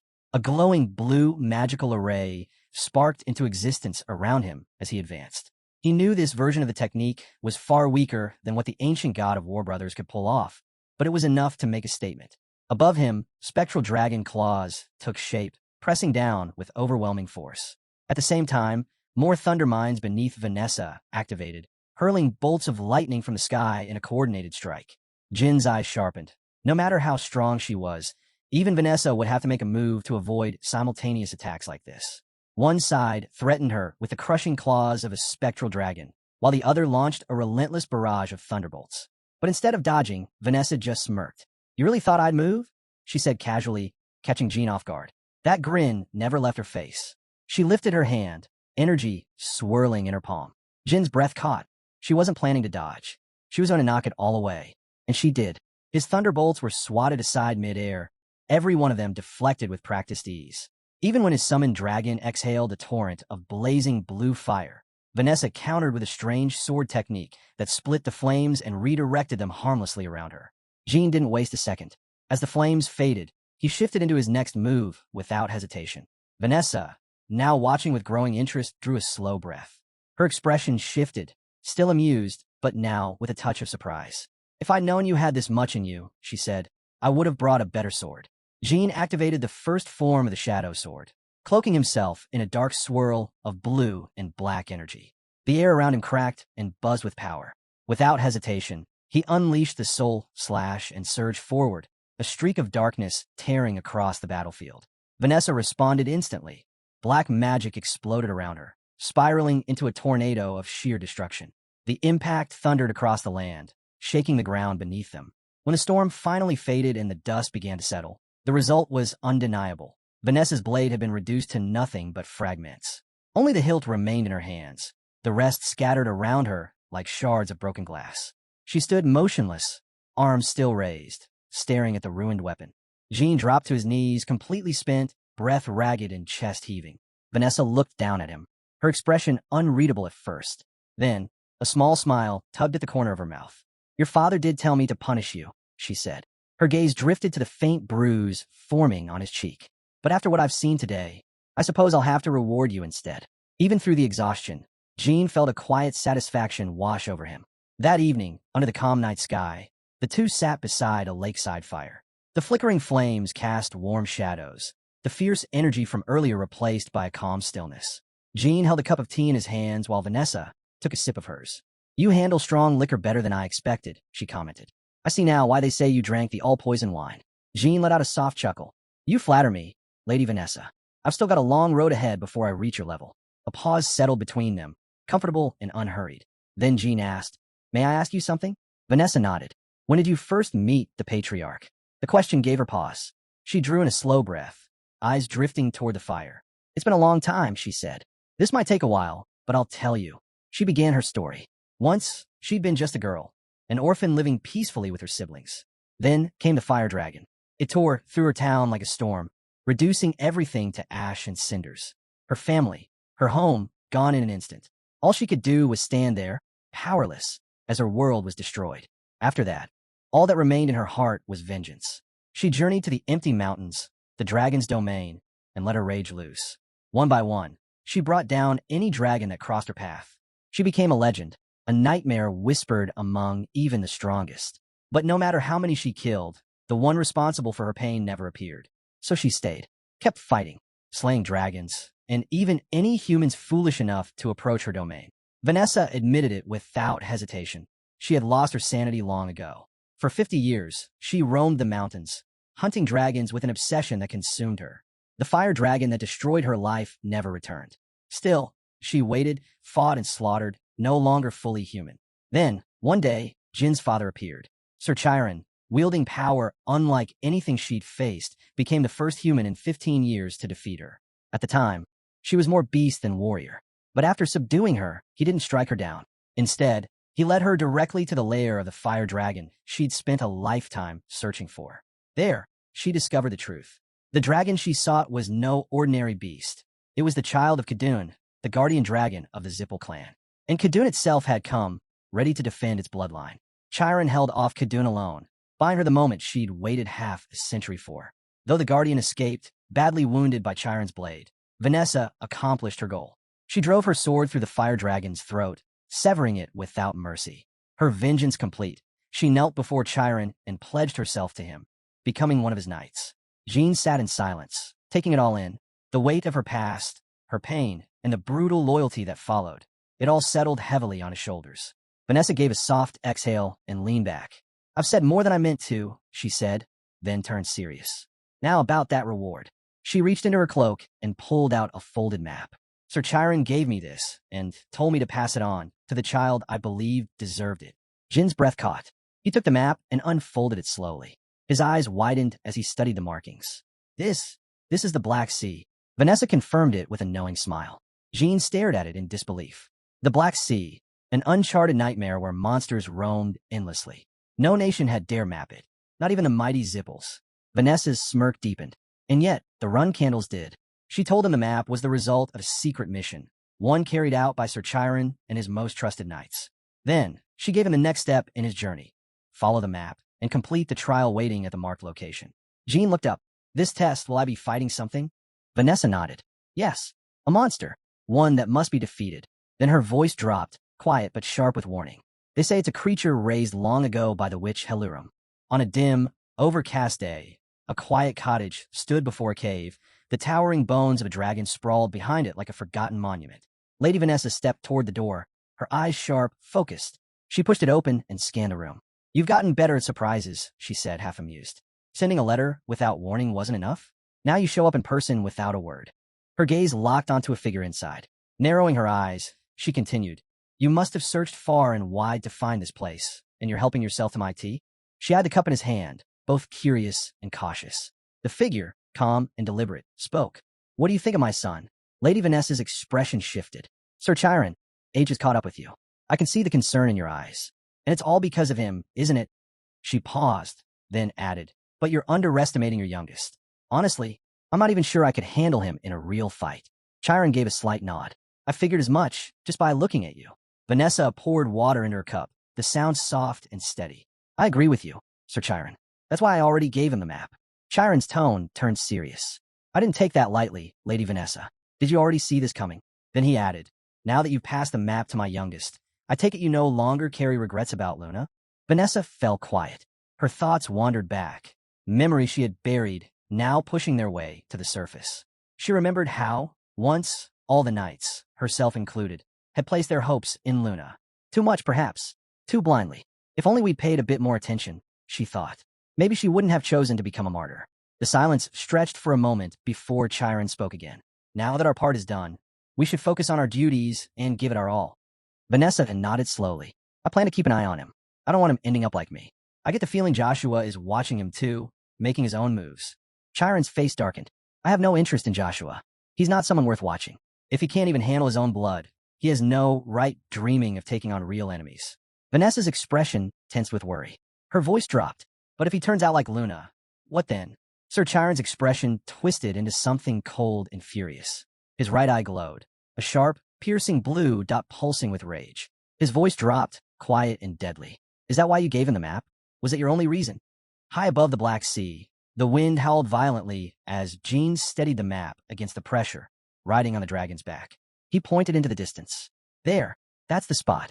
Shadow's voice cut through the wind. "Confirmed. The date, August 15th, 1797. Black Shadow glanced down. "We're over the Black Sea now."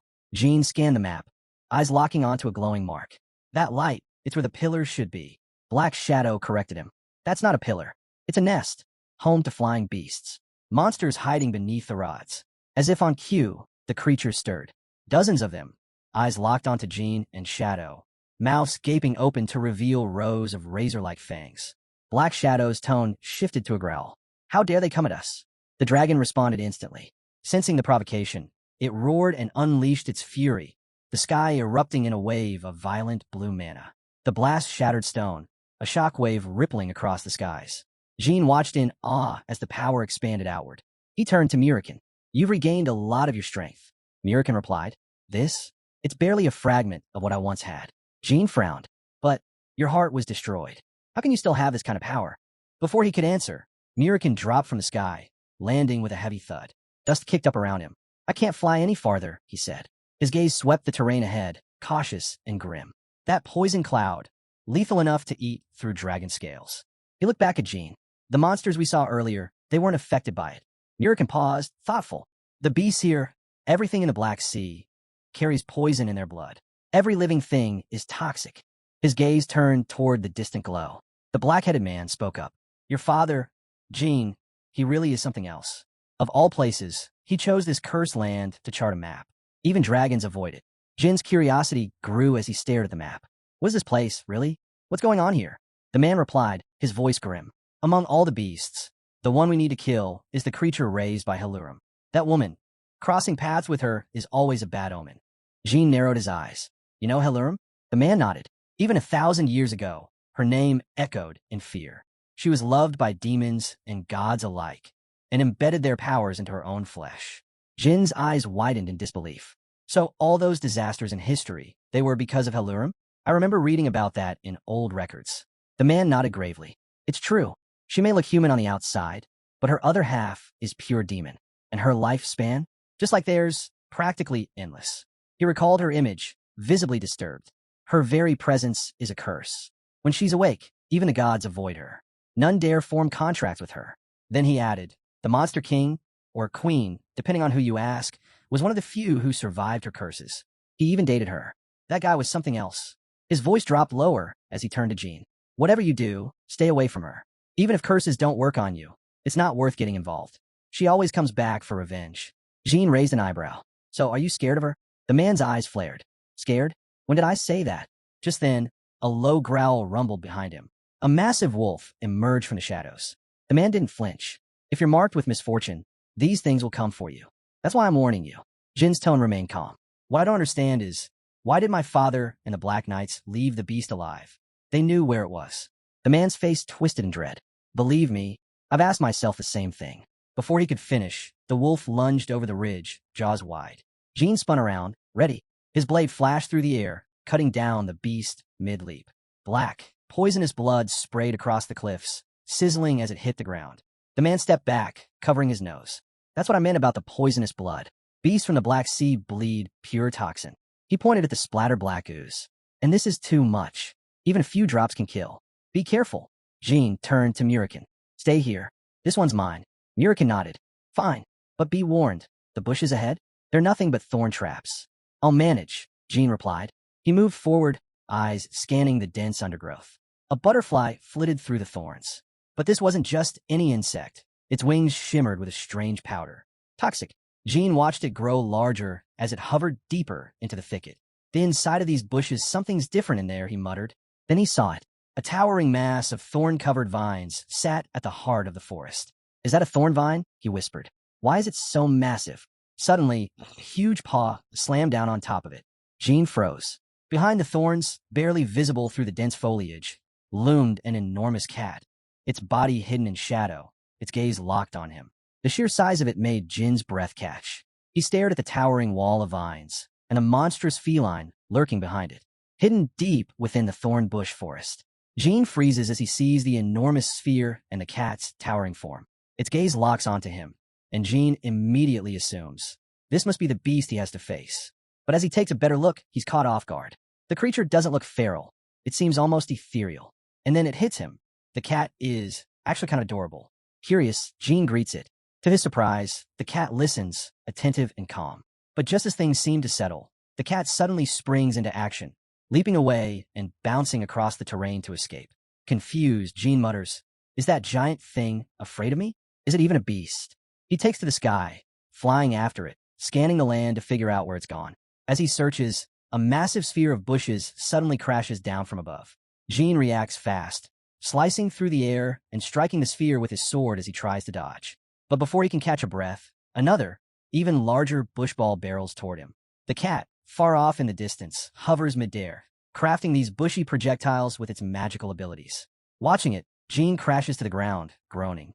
This really isn't going well, he admits. Then it clicks. It wasn't running. It's using the land as its weapon. Jean clenches his fist. "Father, Lady Vanessa, I won't fail this test." But the question still lingers. How does he even catch it? He summons magic to his palm, a flame flickering to life. No need to hold back, he thinks. I'll drag it out myself. Flames swirl around him as he unleashes his flame jade storm. The blaze roars through the forest, lighting up the trees in a fiery wave. But the cat doesn't flee. It simply watches from the heart of the flames, gaze sharp and unshaken. "You should have just come out," Jean growls. "Now, I'll burn the whole forest down." Just then, the cat appears behind him, stepping through the smoke. Jean turns slowly, sensing its presence. "So, you're here," he says with a smirk, drawing his sword. "Let's see how brave you really are." The cat lunges, but Jean holds his ground. "Save your strength," he warns. The creature suddenly shifts, growing, transforming into a much larger, more monstrous version of itself. Jean narrows his eyes. "So, you're finally ready to fight." Then it happens. The cat's eyes glow, a magical orb forming in the air. It strikes Jean, and suddenly his mind is flooded with memories, painful ones. His brothers laughing, mocking him, tormenting him. Moments when he was on the verge of death. Confused and overwhelmed, Jean stumbles, trying to understand. Why am I seeing this again? He wonders, trapped in the haze of his own past. The cat watches silently, then lets out a soft, almost playful meow. The cat soars overhead, trying to plunge Jean deeper into its illusion. But Jean sidesteps quickly, avoiding the psychic attack. "I hate these mind tricks," he snaps. "That won't work on me." Then something shifts inside him. He feels energy stirring, rebuilding. He narrows his eyes. This is regeneration. That's a trait from higher-level beast clans. Jean tightens his grip on his sword, golden mana swirling around him like a storm. "I'll finish this in one blow." No time for it to heal.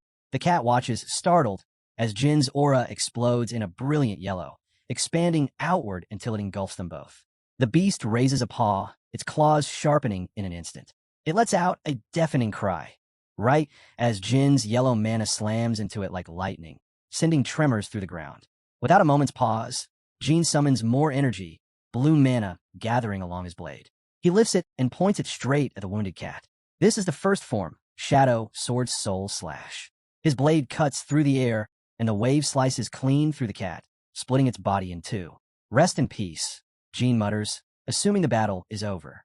But then, the pieces twitch. He watches in disbelief as the cat's body begins to mend itself, flesh pulling together again. "No way," Jean breathes. Even with regeneration, nothing should survive being split like that. He stares at the creature, its form slowly returning. Father could have mentioned I'd be facing something that just won't die. Jean watches as the cat's torn body pulls itself back together, piece by piece. "How do you kill something that just doesn't die?" he mutters, frustrated. He thinks back. Even the Black Seeking Tot couldn't recover like this, and the Quick-Handle Dragon? Its regeneration had limits. Then a thought strikes him. This doesn't feel like a skill or an authority at all. Before he can finish the thought, the surroundings suddenly shift. A thick, poisonous mist forms above him, rolling across the sky. Lightning crackles as rain begins to pour, and the cat shields its face with its paw. Jean narrows his eyes. It's not regeneration, it's a curse. The realization hits hard. My master must have placed a curse on me. He turns toward the cat. "Is that why you can't die?" The beast stares back, eyes brimming with tears, then quietly sits down, clearly unwilling to keep fighting. Jean sees it. This creature has lived far too long, and now it just wants peace. He steps closer. "Your forest is gone. Where will you go now?" The cat listens but stays silent, tears glistening in its eyes. Jean bows his head slightly. "I didn't come here to destroy everything. I was sent by my father to complete a test. As a child of the Runcandle kingdom, I can't defy the patriarch's will." The cat lifts its gaze in surprise, its expression shifting. Then, as if deciding something, it slowly transforms, taking on a different shape. Jean watches closely, sensing the change in its presence. He speaks softly, "I'm sorry. I still can't understand your language." The cat glances at him, then turns away, clearly gesturing for Jean to follow. He steps after it. "You want me to come with you?" They arrive in a large room. Jin's eyes immediately land on something that catches his attention. "Wait, is this your home?" His gaze falls on a gleaming bottle. "Hold on, this is royal liquid." He walks over and stares at it, intrigued. Could this be the reward father promised for completing the test? As he picks it up, the cat watches him closely. Jean chuckles. "Curious? This bottle was made by the fairy descendants. Drink it, and the spirit of the liquor will sing a story in your mind." Without hesitation, he lifts the bottle and takes a sip. Almost instantly, a vision plays out in his thoughts. An image of the beast cat appears before him, speaking in a clear voice. "Your path is already chosen. All that remains is for you to meet Luna, the daughter of Chiron Runcandle." As a single drop of liquid falls into the jar, Jean pauses. This was meant for Luna, he realizes. His thoughts spiral, so the cat stay behind, and the royal liquid. The cat looks up at him, puzzled. Jean blinks, then asks, "Do you want to try some?" The cat doesn't hesitate. It drinks, and instantly, a message floods its mind, a hallucinated whisper urging it to follow the rain candle, who has now found it. That night, the cat curls up and sleeps on a tree branch. As moonlight filters through the leaves, Jin's form changes. Mirakin emerges. The cat slowly opens its eyes, sensing the shift. Mirakin steps closer and murmurs, "I was starting to wonder, Jean, what's taking so long?" He squints at the cat. "Wait, is this monster Shuri?" Jean raises an eyebrow. "Its name is Shuri? How do you know it?" The cat responds with a playful stretch, acting innocently. Mirakin smirks. "Just like Halurum, Shuri is well known." As they speak, the cat gently picks up a smaller feline and brushes its fur against it, affectionately. Mirakin continues, "That thing isn't a monster. It's a mythical creature. The red jade familiar. King Orwell gave it to Halurum. She couldn't ride horses, so he gave her something far more special." Jean tilts his head. "But why is it called a familiar?" Mirakin huffs. "If I haven't seen it with my own eyes, listen, the fact that it's stuck with you means something. Maybe, just maybe, it's already accepted you as its new master." As Jean processes this, the cat suddenly perks up and says, "Mirakin, the little cat is following you, Jean." Then, a glowing red orb materializes in front of the cat. It freezes in place, startled. Jean picks up the orb. "Is this a red jade?" Mirakin nods. "If you pour your mana into it, then you'll become the red jade familiar's new master." Without hesitation, Jean channels his mana. Red and blue energies swirl violently around the orb. The pressure rises. The cat trembles as it feels the surge. In a flash, it vanishes, then reappears near the red jade, drawn to it. Jean watches in awe. It's like it's merged with the red jade. That means I can summon it whenever I want. He tries again. More mana flows. The cat appears once more, glowing with a red hue. Jean stares at his hands. "Is it really me doing this?" He looks at the cat and commands, "Get smaller." In response, the cat shifts, its body shrinking. The red familiar adapts to its contractor, Jean explains. It was massive before, because it had no master. Once it bonds, it shrinks to match its honor. Jean reaches down and gently nuzzles the cat. "You're even cuter now. You can come with me." He smiles. "From now on, your name is Shuri Runcandle. I'll protect you." Shuri leaps into the air, joyful. The scene shifts. Bluebird Shipaligo, Island 32. A violent storm crashes against the coast. Waves slam into jagged stones. In the middle of it all, a lone building stands tall. Inside, someone opens their eyes, hands shackled in cold metal. A figure in a black coat approaches. Across the room, another man is bound, his limbs trapped by large, cross-shaped restraints. Suddenly, a yellow figure emerges and strikes hard. The prisoner screams. In a corner, a red-eyed man watches, grinning, enjoying every second. The red-eyed man grins darkly, relishing the scene in front of him, his twisted dreams playing out as he watches the restrained figure suffer. Elsewhere, under a bright and peaceful sun, Jean stands in a different building. Someone asks him, "What did you bring back from the Black Sea?" Jean grins. "It's incredible. I'll show everyone." The girl nearby turns with a smile. "I knew you'd return with something special." Jean raises the red jade for all to see and gasps echo around the room. The white-haired lady steps forward, eyes locked on the artifact. "That's Halurum's red jade familiar," she says. "Let's see the cat, clearly." Both girls lean in, captivated by Shuri. Jean chuckles. "I thought it was just a beast, but Mirakin told me. It's actually a mythical creature." The white-haired woman nods. "It was already rare 2,000 years ago. Only those with ties to demons can sense it now." She glances at Mirakin. "He also once had a red jade familiar." Jean turns. "You had one?" Mirakin? That explains why this whole contract felt so familiar to me. He pauses, narrowing his eyes. Why didn't you say anything? Mirakin looks away, voice low. My familiar lived out its life.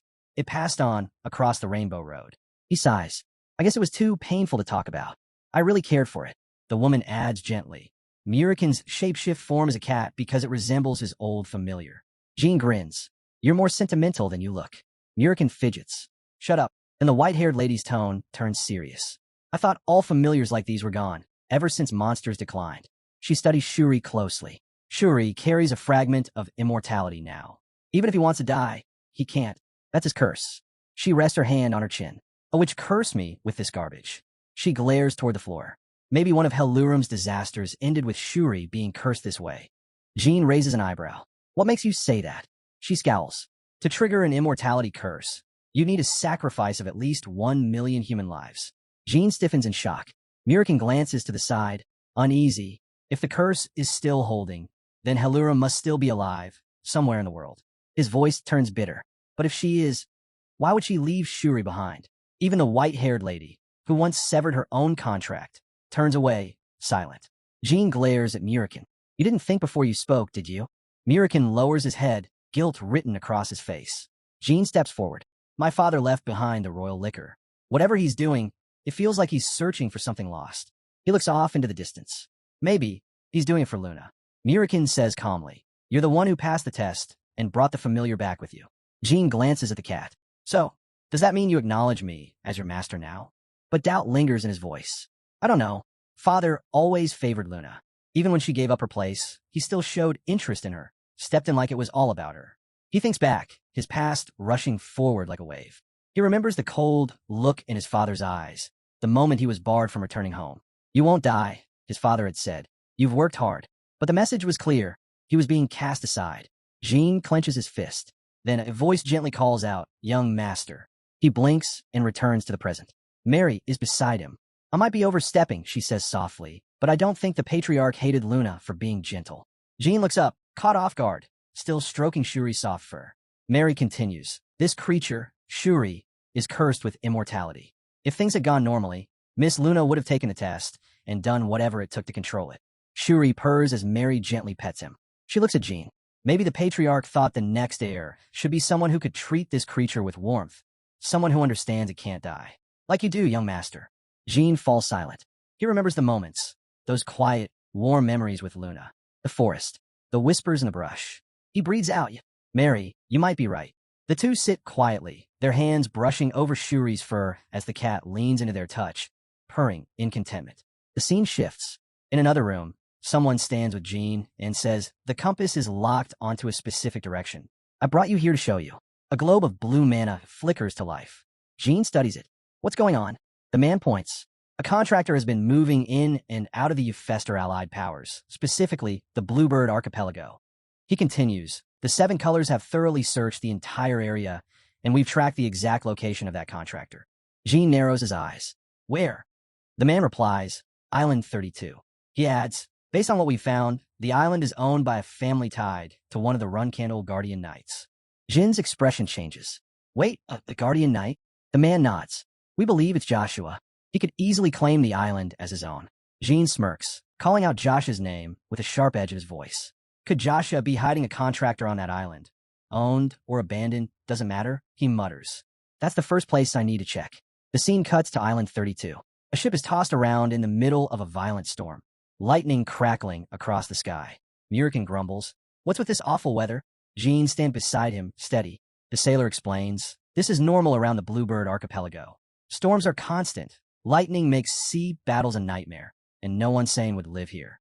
Jean glances around, taking in the chaos. There's a reason Joshua chose a place like this to hide a contractor. He rests his hand on Mirakin's back. You all right? A dragon with motion sickness, really? Mirakin snaps. Maybe it's a side effect of getting my power back. Ever think of that? Jean smirks. So, what are you planning to do when we find a contractor? I'll decide once I see how they respond. The sailor gestures toward the island. The sea's too wild and murky to go any closer. Mirakin barks. Jean, summon Shuri. Let him carry me the rest of the way. Jean raises an eyebrow. Wait, you know how to swim? Not in this mess, I don't. With a flick of his hand, Jean conjures a red flame. A path opens, and Shuri appears. Jean asks, Think you can get him to the island? But before anything else, Mirakin's already on the shore, and Shuri lets out a cheerful sound. Jean grabs hold of Shuri's fur, lifts off, and flies across the ship before plunging into the ocean. Shuri bolts forward with incredible speed, catching Jean off guard. Hold on tight. Mirakin yells from below. Shuri dives through the waves and lands them smoothly on the island. Jean steps off. Is the contractor here? He asks, then sends Shuri back so he won't be caught up in whatever's about to happen. Mirakin suddenly tenses. Your sword, it's vibrating. Jean frowns. Why is it doing that? Is it fatal? He pauses. No, this feels different. Realization hits. It's reacting to something. It's moving on its own. The sword begins to guide him, pulling him toward a cliff pulsing with intense yellow mana. Jean stares ahead. Something's going on up there. As Jin's sword begins to move on its own, it points toward a distant cliff, drawing him in with an unfamiliar pull. There's something off. He feels it deep in his gut, and without hesitation, he follows. As they draw closer, Jean suddenly halts. His eyes lock onto something unusual, something massive. Mirakin sees it too and speaks up. That's no ordinary landmark. It's a god's grave. Jean stops, trying to wrap his head around it. A god's grave? Mirakin nods. The resting place of the god of thunder. Go take a closer look. Jean steps forward cautiously, and it hits him. He's standing before the very presence of the thunder god. He looks down at the sword in his hand. Could this be why it's called the lightning sword? Does it carry the thunder god's power? Another thought crosses his mind. Was it given to him by the god himself? But he quickly shakes it off. No, that can't be. A voice nearby cuts through his thoughts. That sword, it killed Graham and sealed his power inside. Jin's eyes narrow. He had long suspected Graham's death, but discovering their power sealed within the sword? That's not something he saw coming. To be standing here in front of God's grave, it was unreal. Then a question creeps in. Why would Joshua choose this place to hide a contractor? Before he can find an answer, a sudden flare of blue mana explodes behind them. Both Jean and Mirakin turn, startled, as the energy slams into the ground, causing a violent tremor. Jean reacts instantly, reading the situation. The blue mana launches another strike, but he intercepts it midair and redirects it away. The blast crashes into another aura, green mana, this time shaped like a lightning-forged arrow and a blade laced with poison and wind. Jean locks onto the source. From behind, someone steps forward, sword in hand. He speaks calmly, almost smug. I've waited a long time to meet you, Jean. Jean turns and immediately knows who they are, the Immune Bloodhounds. Joshua's elite team, assembled after her death. The one before him, he's the contractor. The man confirms it with a warning. Now that lightning's in play, you're as good as dead. Then he adds something that makes Jean tense. He's not just any contractor. He's the brother of the thunder god, Graham. He's the wind god. Suddenly, a red-haired man calls out from the back, barking orders. Julian, hit the human first, then take down the guardian dragon. Hit them both with everything the lightning's got. The wind god gathered his thunderous energy, eyes sharp as he barked at his team to aim better and not disappoint him. Without waiting for a response, he launched the first strike. Mirakin scoffed. So everyone's gunning for me, just because I've aged a bit. He looked at Jean. Go handle him. That brat needs a proper lesson. Crossing his fists, Mirakin summoned a surge of shadow magic. On the other side, Fatal prepared his own strike, holding a charged bolt in the form of an arrow. But Mirakin made it clear, a contractor has no business challenging a guardian dragon. He countered the crackling blue lightning with waves of dark energy. Moving fast, he closed the distance and made it clear he wasn't holding back. Shadow and lightning collided with thunderous force, and in a flash, Mirakin slammed Fatal's head into the ground. Fatal winced in pain, trapped in the overwhelming magic. Mirakin stood over him. You really try to take me on? You're not even close. Darkness swirled, cloaking the battlefield. Fatal's voice rang out through the gloom. Jean, you're my mother's enemy. Today, I'll tear you apart and make her proud. They clashed, swords meeting in a fierce spark. Jean didn't flinch. So Joshua told you I killed her. Fatal snapped back. Shut your mouth. But Jean held steady. The ones who killed your mother were assassins, disguised as Runcandle executioner knights. The poison on their weapons? It was on their triggers. Swords locked again. Jin's voice stayed firm. Listen closely. Joshua Runcandle is my eldest brother. Fatal froze for a second. Wait, you're a Runcandle? That's right. Before he could react, the woman behind him soared into the air, lunging toward Jean. Lies, she shouted. The fight erupted again. Blades flashed, attacks dodged and parried. Jean kept speaking, weaving truth through the clash. Joshua fooled all of you. She struck again, screaming over his words. Don't believe him, Kyujin. He's lying to save his own skin. Jean blocked, then fired back. He ordered your capture to stop the truth from spreading. He silenced her. Killed her himself. Their blades met again. Jean, push her back. You were part of the magic squad. A soldier contractor. If you had nothing to hide, you would have told me the truth about Joshua from the beginning. Vari struggled to stay on her feet, her body trembling under the pressure. Kyujin stood frozen, doubt flickering in his eyes. For the first time, he questioned whether Jean might be telling the truth. Jin's tone turned cold. If you still don't believe me, I'm done explaining. You don't want the truth. You just want someone to blame. Because deep down, you're all carrying guilt. You couldn't protect her. His eyes locked on theirs. Or maybe you're just afraid. Afraid of going against Joshua. So tell me, who's really responsible? Varys didn't answer. Instead, she let out a furious scream, green mana flaring around her. Thunder cracked through the air as green lightning roared to life. Kyujin shouted, Varys! Jean paused, confused. Wait, her lightning and fatals. Aren't they supposed to be on the same side? Mirakin stepped up beside him. We got a problem. Jean turned quickly. What kind? Mirakin's gaze hardened. After I roughed her up, she turned into Fatal's inclination. Inclination? What do you mean? As Jean studied Varys, something clicked in his mind. Have I seen this before? Mirakin nodded grimly. Remember the god that descended into that saint and destroyed Kosik? Fatal's done the same thing. Jin's eyes shot up to the sky, where a mass of blue mana was forming, crackling thunder coalescing into a powerful force. My brother. Fatal, Jean whispered. The one I swore to kill. Did he just descend into his own grave? He stared at the sword in his hand, now glowing with both blue and yellow mana. His breath caught. These are Graham's thoughts? I don't know what happened between those two gods, but my sword, it's furious. If I don't do something, this is going to get out of control. He turned to Kyujin. Choose now. Stay here and die, or get out while you can. Kyujin held Varys tightly, eyes wide, heart racing. If you want revenge, Jean shouted, you need to live for it. Without another word, Kyujin turned and escaped into the distance, carrying his sister. Suddenly, golden mana burst from Jin's sword, lighting up the storm. Mirakin shouted over the rising energy. What are you doing? That sword's about to explode. Jean stared at it, eyes focused. It's Graham. He's targeting Fatal. There has to be a way to stop him. He turned to Mirakin. He's ready to go all in. Whatever it takes. Mirakin replied. There's one way, but I'll need time to charge up my shadow energy. Can you hold him off until then? Jean gripped the sword tighter, lightning spiraling around him. I'll try. The sky split open as the storm surged from his blade. Mirakin gathers his strength, channeling a surge of shadow energy to open a dimensional gate. The air thickens, and darkness spreads as he braces for what's coming. Patel, now merging with Julian's body. The transformation begins. Energy pulses across the area, darkening the sky like a warning. Julian's body twists and reshapes as Patel's essence takes control. Mirakin tries to intercept, launching a wave of mana to disrupt the process, but it crashes into a dense barrier, Patel's protection already in place. Then Patel speaks. He senses the absence of his elder brother's power and smirks.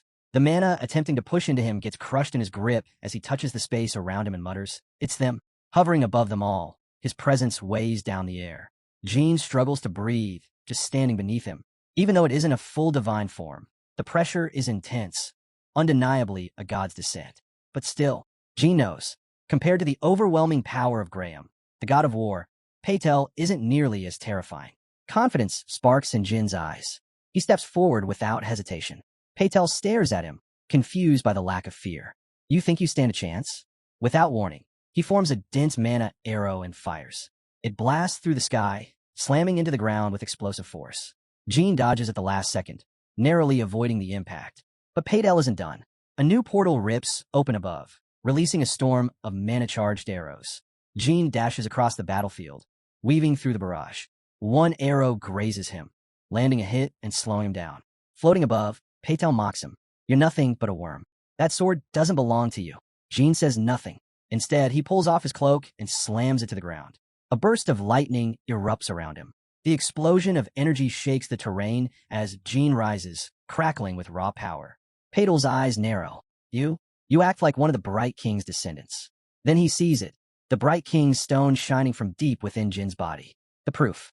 Jean grips his sword, flames bursting along the blade. Calmly, he speaks. I didn't just take this sword. It was given to me by the one who killed your brother. He takes a step forward. Dan, he says, the god of war. Patel freezes. Silence falls. Jean raised the sword high, its edges glowing with fury. The ground beneath him trembled as power surged upward through his body. He fixed his eyes on Patel. You already know what this blade can do. The sky answered. Lightning spiraled around the sword, twisting into a storm-fueled tornado that roared to life.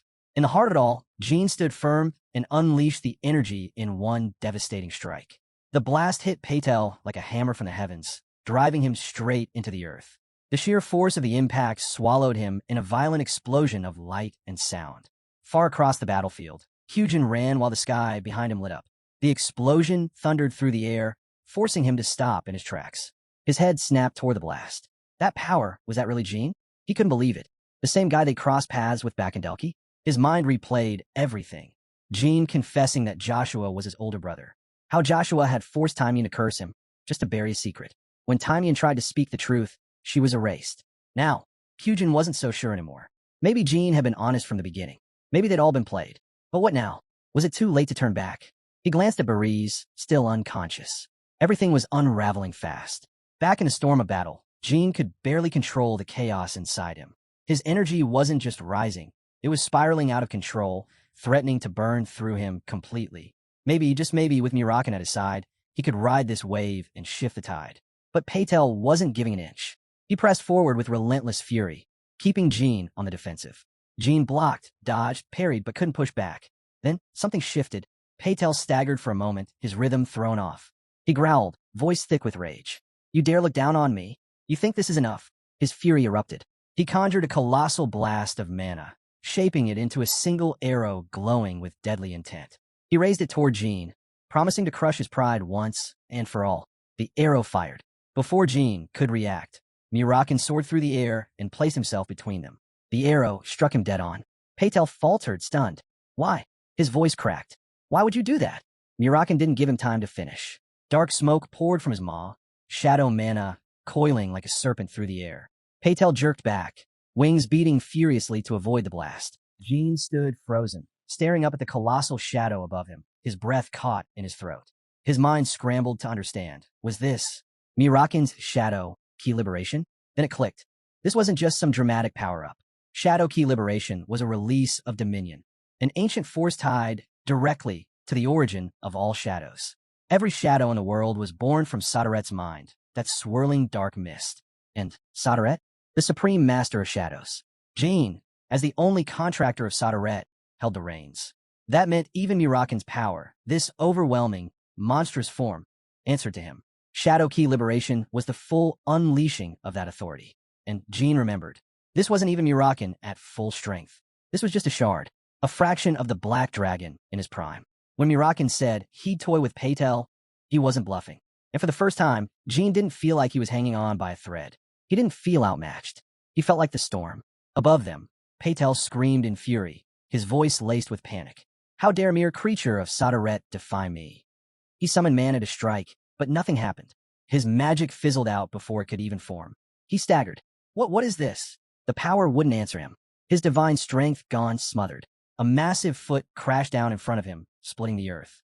The impact sent tremors across the land. Mirakin loomed overhead, eyes glowing with cold fire. A god losing his mind just because his powers are sealed? You're embarrassing yourself, Mirakin said flatly. And didn't you say your body could be torn apart and you'd still live? Mirakin raised his foot again. Clearly, you've never been hit by a shadow key. Patel screamed, "Stay away from me." Too late. Beams of dark light burst forward, slicing through him. Arms, legs cleanly severed. He gritted his teeth, trying to act unbothered. "I can regenerate. You think this is enough?" But he felt it. The shadow key didn't just tear flesh. It carved through mana itself, cutting the divine lifeblood that held him together. Even his trunk was split open, and he collapsed in a mangled heap. "Stop this," he howled. Mirakin didn't stop. Another wave of energy shot out, tearing what remained of Patel's limbs to dust. He threw up a barrier, but it shattered instantly, fragments raining down. "Damn cockroach," Mirakin growled. "You're stubborn. I'll give you that." Patel gasped, barely clinging to the ground. Every part of him trembled. Mirakin hovered over him like death itself. "What's wrong?" he sneered. "Can't even tell what's hitting you anymore? You scared now?" Patel tried to crawl away, dragging what little was left of his body. "Don't do this. I'm still a god, even if I'm just an incarnation." Mirakin scoffed, eyes cold. "Didn't you say you were immortal? Because you're a god?" Patel, trembling and furious, shouted back. "I swear upon the name of the storm. Let me go." But Mirakin wasn't having it. What happened to all that bravado? Now look at you, on the ground, crying for mercy like any other scared mortal. I told you to hold onto your dignity. Paytel screamed, panic taking over his face. Mirakin didn't wait. He unleashed one final shadow key blast. Lightning twined through the dark energy, roaring as it slammed into Paytel. Paytel's shriek tore through the silence. His mind couldn't take it, shattered under the weight of the shadow key. His divine essence tore free from Julian, ripped away like smoke caught in wind. What was left behind was just a broken body, one no longer possessed. The god's energy faded, vanishing from the world. Julian's body slowly relaxed, signs of life flickering back in. Mirakin let out a breath. He's gone, probably heading back to the divine realm to hunt for some poor weakling to hijack next. But he's finished here. The black mist vanished. The sky began to clear. Julian lay unconscious, his body still smoking from the battle. Mirakin shifted back into human form, swaying slightly as he did. First time I've really let loose in centuries, he muttered, managing a tired grin. He knelt beside Julian. The reincarnation was broken clean. He'll be out cold for a few weeks, but he'll live. Jean checked for breathing, steady and strong. Now it was time to find the others. But before Jean could move, Mirakin suddenly wobbled and collapsed onto the ground. Hey, what's going on? Jean rushed over. Mirakin raised a shaky thumbs up, barely able to keep his eyes open. I'm fine, just pushed it too far. This old body's not made for that kind of fight anymore. Jean frowned. Mirakin looked like he'd been drained of everything. Skin pale, figure withered. You really overdid it, Jean muttered. You look like a dried mushroom. Stop fussing, Mirakin grumbled. Just give me the fluff ball. I need it. Jean handed over the fluff ball without a word. Mirakin hugged it and instantly yelped. Ow, what the hell? This thing's too much. Jean chuckled and stood. I'm going to look for Kyujin and berries. I'll be back. He turned toward the jungle, calling their names as he pushed through the trees. Did they already leave the island? He wondered aloud, disappearing into the undergrowth. At the edge of the island, a river snaked beneath the looming mountains. Jean noticed a small boat drifting nearby, far too cramped for 2 passengers. As he stepped closer, his senses suddenly sharpened. Shuri? Could it be? It was Youngnam. He stood quietly, watching as Jin's fluff ball guarded Mirakin's unconscious body, while Julian lay out cold nearby. He glanced at the kitten, puzzled by the situation. Calmly, he asked the little creature why it was out here alone, adding that he didn't enjoy hurting things that small or fragile. Then came the real question. Where was its master? The kitten glared at him, clearly unimpressed. In an instant, Jin appeared right in front of Youngnam, demanding to know what he was doing here. Youngnam didn't flinch. He threw the same question back at Jin, his tone just as sharp. What was a flag beater like Jin doing in a place like this? Jin considered the boat again. If someone had come on it, it had to be Joshua. There was no room for anyone else. Youngnam gave a slight nod, saying it was good to see him again. He admitted there were things he'd been wanting to say. Now that their secrets were out in the open, there was no reason to keep up the act. Jin cut in blunt and cold. Youngnam was caught off guard. Jin made it clear. Just as Youngnam knew his truth, he also remembered everything Youngnam had done to him.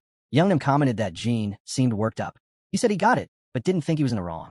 Then he brought up the message Jin had left behind in Kiddar Hall's lab, the one that said he will not die in peace.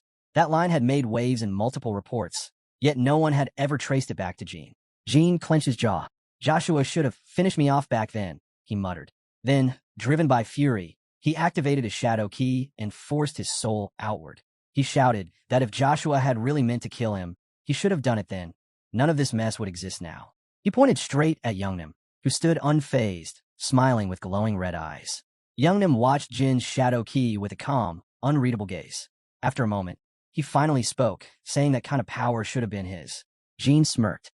You're too small-minded to handle it, he shot back. But hey, if you want it so bad, come take it. Without another word, Jin poured black shadow into his blade and lunged. As he rushed forward, he shouted, asking why Youngnam hadn't brought his knights this time, like he did when facing Luna. Slamming his sword into the ground just before Youngnam's feet, he added that going solo didn't suit him. Youngnam launched into the air, scoffing. You think a little boost in strength means you're my equal now? Jin narrowed his eyes. That silver sword, it wasn't Youngnam's usual weapon. When it came down, the shockwave tore through the earth. Jin barely had time to steady himself before another crushing strike followed, exploding on impact as Youngnam slammed back toward the ground. He was on Jin in a flash, blade swinging hard. Jin blocked, but the force nearly overwhelmed him. You think I needed others because I was weak? Youngnam roared. You really believe I couldn't walk the same path as our sister? Blow after blow came crashing down, fast and brutal. Jean parried each one with razor-sharp focus, but the pressure kept building. If I'd wanted to, I would have surpassed her already, Youngnim snarled. Meanwhile, Jean was faltering, each soul charge hit ripping into him. Blood spilled from open wounds, his body struggling to keep up. That's when it hit him. The flag bearers were in a whole different league. But Youngnim wasn't done. You think you know what's out there? He growled, driving his sword down again. Jean had a block with both arms, digging deep for strength. Blood bubbled up in his throat as he coughed violently, pain flashing through his body. You haven't seen a damn thing, Youngnim hissed. You ever wonder why the Runcandles haven't crushed the Zipples, even with father still alive? Before Jean could answer, Youngnim drove a brutal kick straight into him, slamming him into the ground. He didn't pause. Lifting his blade once more, he shouted, "Why'd you never let me come with you? Why didn't father cast me out, even when I failed his expectations?" He answered his own question. Because he knew, no one keeps a closer eye on our enemies than I do, especially in the Garden of Swords. Jean could feel it. There was no dodging the next hit. He had to take it, no matter the cost. As Youngnim's sword flared with a brick-red glow, Jean summoned his shadow, Ki once more. Their weapons collided, unleashing a violent storm of 100 rapid clashes. When the final strike echoed out, a massive gust tore across the field like a whirlwind. Smoke rose from both of them as they stood tall, staring each other down. Breathing hard, Jean finally spoke. He said he never looked down on Joshua, not once. He just believed Joshua didn't have what it took to lead. If it weren't for Lunanon's shadow, people wouldn't speak of Joshua the way they do now. Youngnim shrugged, admitting that Jin's shadow sword technique wasn't half bad. Just then, Shuri stepped beside Jean, ready to fight. Jean extended his hand, stopping her. "Stay with Mirakin," he said. "That's more important." Youngnim let out a dry laugh. "What? You think I'd go after a crippled black dragon? Sounds like something you'd expect from me." Huh. But then his expression shifted. Something clicked. He finally understood why Jean had been so fearless all this time. Jean knew he couldn't be killed. The moment he died, the contract would disappear with him, making it useless to Youngnim. Jean had already factored that in. He was aware of how to transfer the contract, just like the Zipples and Kinzelos had once done. Youngnim gave a dismissive nod. "You talk a good game. Still won't change the outcome. After this, you'll never wield a sword again. And for someone like you, that's worse than death." Bloodied, but steady, Jean raised his sword again. "Maybe you're right. Maybe you can't kill me, but that doesn't mean you get to walk away." As the shadow Ki wrapped around his blade, it started to condense, forming a deep, black core. Youngnim instinctively stepped back. This was something new. Jean spoke calmly. "You want to know why I'm so sure of myself? I'm not alone. Someone's coming." Youngnim didn't hesitate. He swung his sword at the gathering energy, scoffing that it was just another cheap stunt. Yellow mana surged from his blade and hurled toward the dark gate forming behind Jean. But the moment it touched the gate, it disappeared. No spark, no impact, just gone. Staring, Youngnim was stunned. Jean looked up. "I told you once. You should have finished me back then." As the shadow, soul awakened, the sky churned above, black clouds spiraling into a monstrous tornado. From its heart, Jean summoned the black light. A crack split the air as a portal opened. Light shot through in a blazing yellow beam. Youngnim's eyes widened in alarm. Jean was using his shadow soul for a full-scale summoning. The black light never revealed what it would call. It was unpredictable, could be weak, unstable, or worse. But then, the figure began to emerge, and all of Youngnim's doubts vanished. Garmund emerged from the portal, his voice steady and deep. "Long time no see, Brother Jean." Jean turned to face him, a brief softness crossing his expression. He apologized for calling him so suddenly. Garmund stepped forward, towering over Jean, his soul radiating in the form of a massive double-bladed force. His frame was nearly twice Jin's in size. Calmly, he asked what was needed. Jean gave a single word in response: "Kill." The target was standing right ahead. With clenched teeth, Garmund raised his blade high. He introduced himself as Garmund of the Great Bright King's tribe, the 8th king of fighting. Summoned by his brother, his role was now clear: to crush the enemy before him. If there were any final words, he invited them to be spoken now. The ground trembled beneath him. A radiant energy surged outward, heavy and suffocating like a gathering storm. Youngnim didn't flinch. His gaze locked on Garmund as a cold response left his lips. Was this supposed to be some ancient ghost from a long-dead tribe? He scoffed, his own aura igniting. A dark, searing crimson unlike anything seen before. He challenged Garmund to raise his soul, vowing to cut him down and punish the younger brother who dared defy him. Garmund growled low, calling him out. A man who hides behind strength and ego had no right to call himself a warrior. Youngnim rushed forward, his glare sharp. "And you, pretending to be a brother? When you're not even blood." The word struck, But the moment passed in a flash. Something changed. Young Nim's eyes widened as he watched Garmin move. Smoother, deadlier, impossible to follow. In a blink, Garmin was behind him. His voice dropped, cold and certain. I'll take that silence as your final words. Fall into despair, enemy brother of Jean. With that, his blade came down. A crushing blow, enough to tear through earth and sky. And that is where this chapter ends. The battlefield trembled as Joshua and the formidable spirit Garmin, summoned by Jean, clashed with relentless force. Every strike tore through the air, shaking the earth below. From a distance, Jean watched without a word. This had to be the end. No second chances. No more running. Garmin looked down at Joshua, commenting that he didn't even have any final words. Raising his blade, he declared that he would personally eliminate the enemy of his brother, Jean. With a crushing blow, he sent Joshua crashing to the ground. Yet Joshua still clung to life. Surprised, Garmin wasn't impressed by Joshua's defense, but by his sheer refusal to stay down. He let out a small laugh, amused by the unyielding spirit of the Runcandle bloodline. Intrigued now, he decided to savor the fight. Stepping forward, he pressed his foot against Joshua's chest, asserting control. But Joshua wasn't finished. In a flash, he exploded with energy, slashing upward and knocking Garmin back. You think a mere spirit can humiliate me? He growled. Garmin had once thought Jean represented the peak of the Runcandle line. Now he saw the truth. He'd underestimated it. With renewed fury, Garmin surged forward. In one clean move, he shattered Joshua's sword and completely overpowered him. Blow after blow rained down. And then came Garmin's Myung Wong technique, brutal and overwhelming. Joshua fought back with everything he had, draining his mana, drawing on every last bit of skill and brutality. But it was clear. He was losing ground. The momentum was gone. From his vantage point, Jean spoke coldly. This final strike, it ends here. A violent surge erupted from deep within Joshua. An intense, blinding aura flared from his body, so overwhelming that even Garmin hesitated for a heartbeat. Jin's eyes went wide. He recognized it instantly. Joshua was unleashing the Runcandle clan's forbidden technique, the self-destruction spell. This wasn't just death, it was annihilation. Joshua was ready to take the entire battlefield down with him. Cracks spread across his skin, glowing with dangerous light. Jin's expression shifted as the truth sank in. He shouted desperately to Garmin, "Get away now." Once this detonated, nothing on the island or nearby would remain. Jean quickly called out that they could escape on his mythical beast. But Garmin shook his head. He refused. He carries Timar's blood, he said firmly. That alone meant Joshua couldn't be allowed to go unchecked. No matter how hard it would be, someone had to stop him. Garmin went on to explain. He hadn't been summoned in a true form. Instead, he'd wrapped his soul in shadows to take shape, and with time, that memory would fade. He promised to explain it all later, if there was a later.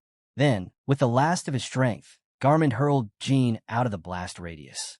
As the light reached its peak, Joshua turned his head toward Jean and shouted one last challenge, telling his brother to survive the coming explosion.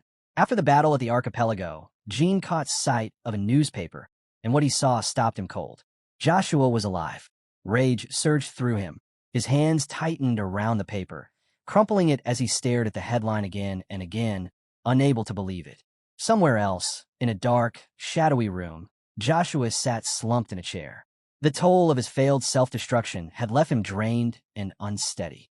Then, without warning, the door creaked open. A mysterious figure stepped into the room, calm, cloaked in shadows. Her first words cut deep. To think the next head of the Runcandle family is cowering in a basement like this. What a pathetic sight. Joshua's eyes narrowed. Did you come here just to mock me? She didn't hesitate. Yes, and more. Through the conversation, the truth came out. Joshua wasn't alive by chance. He had destroyed a clone she'd created for him, wasting it completely. That was why he was now suffering the aftereffects, shaking and broken.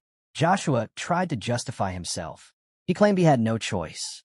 He had to eliminate the Myung Wong Jean had summoned, but she wasn't buying it. According to her, the Myung Wong belonged to a realm of the dead. They had no place in this world. What Joshua did wasn't survival. He simply threw away the gift she gave him. Then her voice turned cold. She questioned the prophecy itself. How could someone like Joshua be chosen? It would have made far more sense if it had been his older sister, or even Jean, or their father, the prophecy's original subject. The girl scoffed. If Joshua's father hadn't reached the Genesis level and rewritten his fate, if he had met her instead, things would have been different. Exceptional, even. She wouldn't be stuck helping someone like Joshua. Her words hit a nerve. Joshua's grip tightened, and with a sharp crack, part of his chair snapped beneath his hand. Still, she admitted he had accomplished one thing. They now knew that his younger brother could summon both the Myung Wang and Shuri, and more importantly, they knew where he was. Though irritated that Jean had taken Shuri, she brushed it off. Everything, she said, would eventually return to Joshua. She called him the son of prophecy and assured him she'd make another clone. How long this time? Joshua asked, his voice taut with impatience. Not long, she replied coolly. I've already created the materials I need.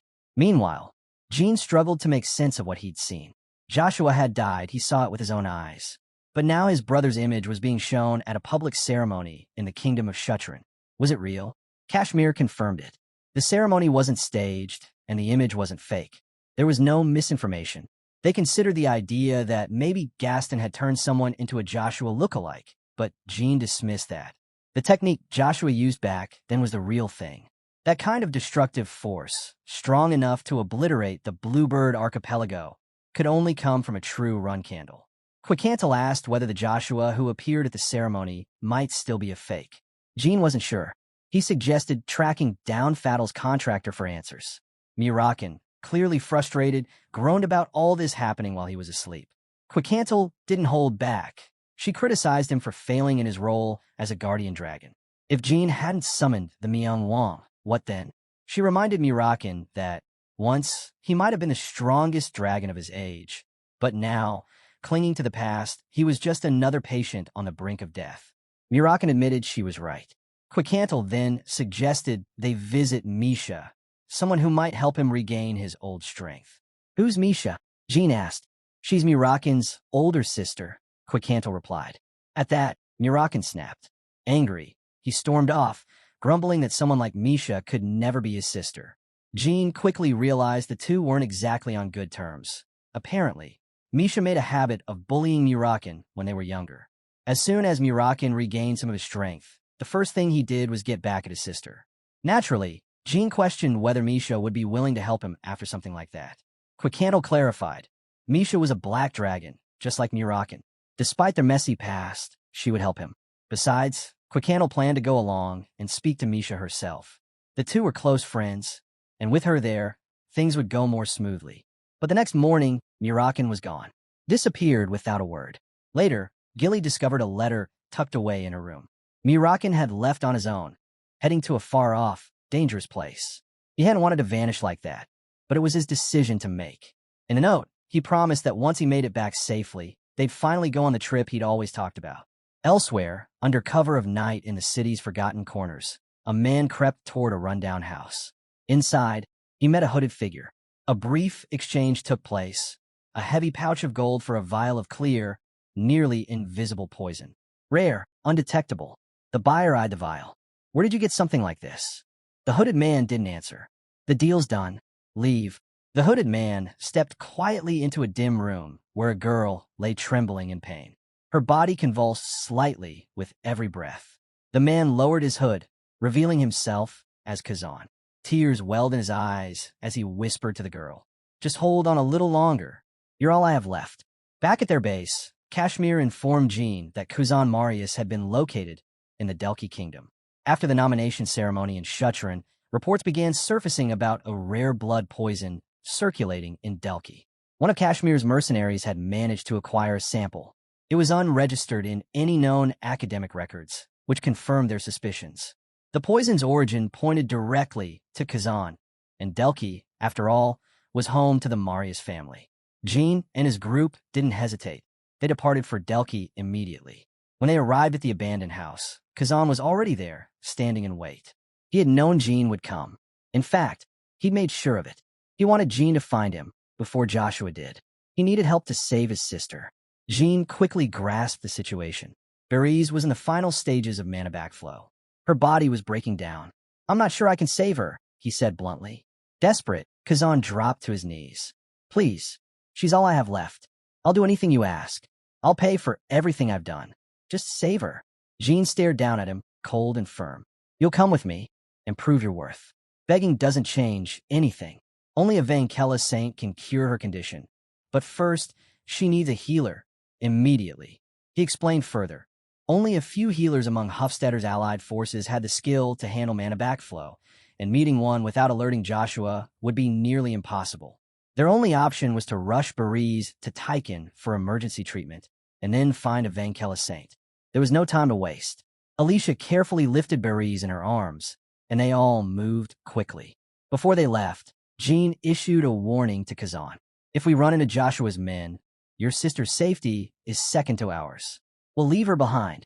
Tears streamed down Kazan's face, but he nodded. I understand. They headed toward the portal leading to Tyken, but along the way, Jean noticed Bariz's condition was worsening by the minute.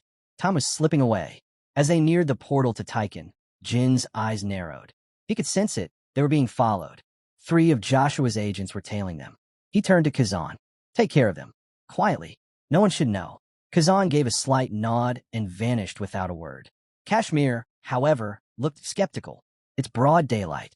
You're expecting him to take out 3 trained men without being noticed?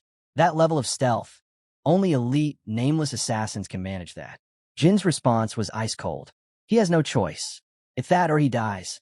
Elsewhere in the city, one of Joshua's men lost sight of his target. Deciding to fall back, he turned into a narrow alley, only to find Kuzan waiting. In one swift motion, Kuzan struck him with a neurotoxin, a rare poison from the desert kingdom of the western region. The man's body weakened instantly, his heart stopped, and he collapsed. Onlookers would assume it was sudden cardiac arrest.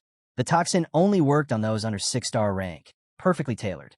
Nearby, the second agent casually read a newspaper beside a group of pigeons pecking at crumbs. The third carried groceries in one hand, a bottle swinging in the other. Kazan picked up a stone and launched it at a pigeon's head. It dropped, triggering a flurry of wings as the birds scattered chaotically. The man with the newspaper flinched, waving his hands to clear the sudden confusion. Right as Kazan slipped up, applied a toxin to the tip of a bread piece, and shoved it into the man's mouth. The poison triggered a rapid airway obstruction, targeting the soft tissues of the mouth. To any observer, it would look like he choked on food. Then came the final target. Kazan retrieved the dropped bottle, slipped poison inside, and hurled it at the last man. The bottle shattered against his face, and he tumbled into the water nearby, drowned, seemingly a drunk who had lost balance. No one would question it. Each death left no evidence. No trail, no suspicion, just accidents, one after another.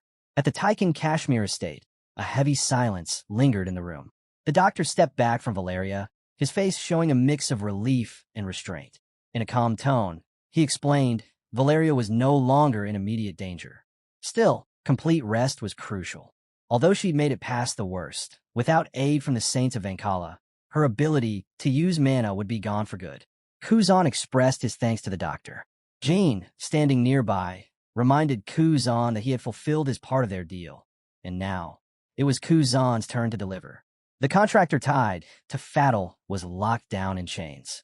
Jean, keeping his guard up, apologized for how rough he'd been. He had no idea when the man might snap again.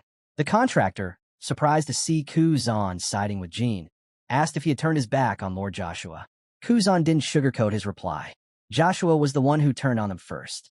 He reminded the man that back when he became an incarnation, it was Joshua who nearly killed him. That so-called loyalty? Just fear dressed as duty. The contractor snapped, yelling at him to shut it. But Kuzan didn't back down. If the man wanted to stay alive, he needed to cooperate. And the only reason he was still breathing was because of Jin's mercy. When the contractor questioned who this young Master Jin was, Jin finally revealed the truth. He wasn't just anyone. He was Joshua's younger brother, the same man who made a pact with Soldrit. His name, Jin Runcandle. The contractor froze. That name, Jin Runcandle, was the one Joshua always spoke of. Then, right in front of him, Jin unleashed his shadow force, slicing through the chains and setting him free. He made it clear, no more lies. The next one would be his last. With the threat hanging in the air, the contractor finally gave in. He revealed that the encounter with Joshua at the Bluebird Archipelago wasn't planned. It was pure chance. He'd only gone there to increase his own power. The contractor went on. He found a way to boost Fatal's authority using Graham's tomb. But that wasn't all. He confessed he was nothing more than a backup, a substitute Joshua had groomed over time. If the plan to snatch Soldred's contract failed, Joshua intended to sacrifice him and take his contract instead. Jean was stunned. He'd been certain Joshua had self-destructed back at the Bluebird Archipelago. The sheer power of that explosion was real. There was no way anyone could have survived. Yet Joshua was not only alive, he was moving behind the scenes as if nothing had happened. It was now obvious Joshua had pulled off something unnatural.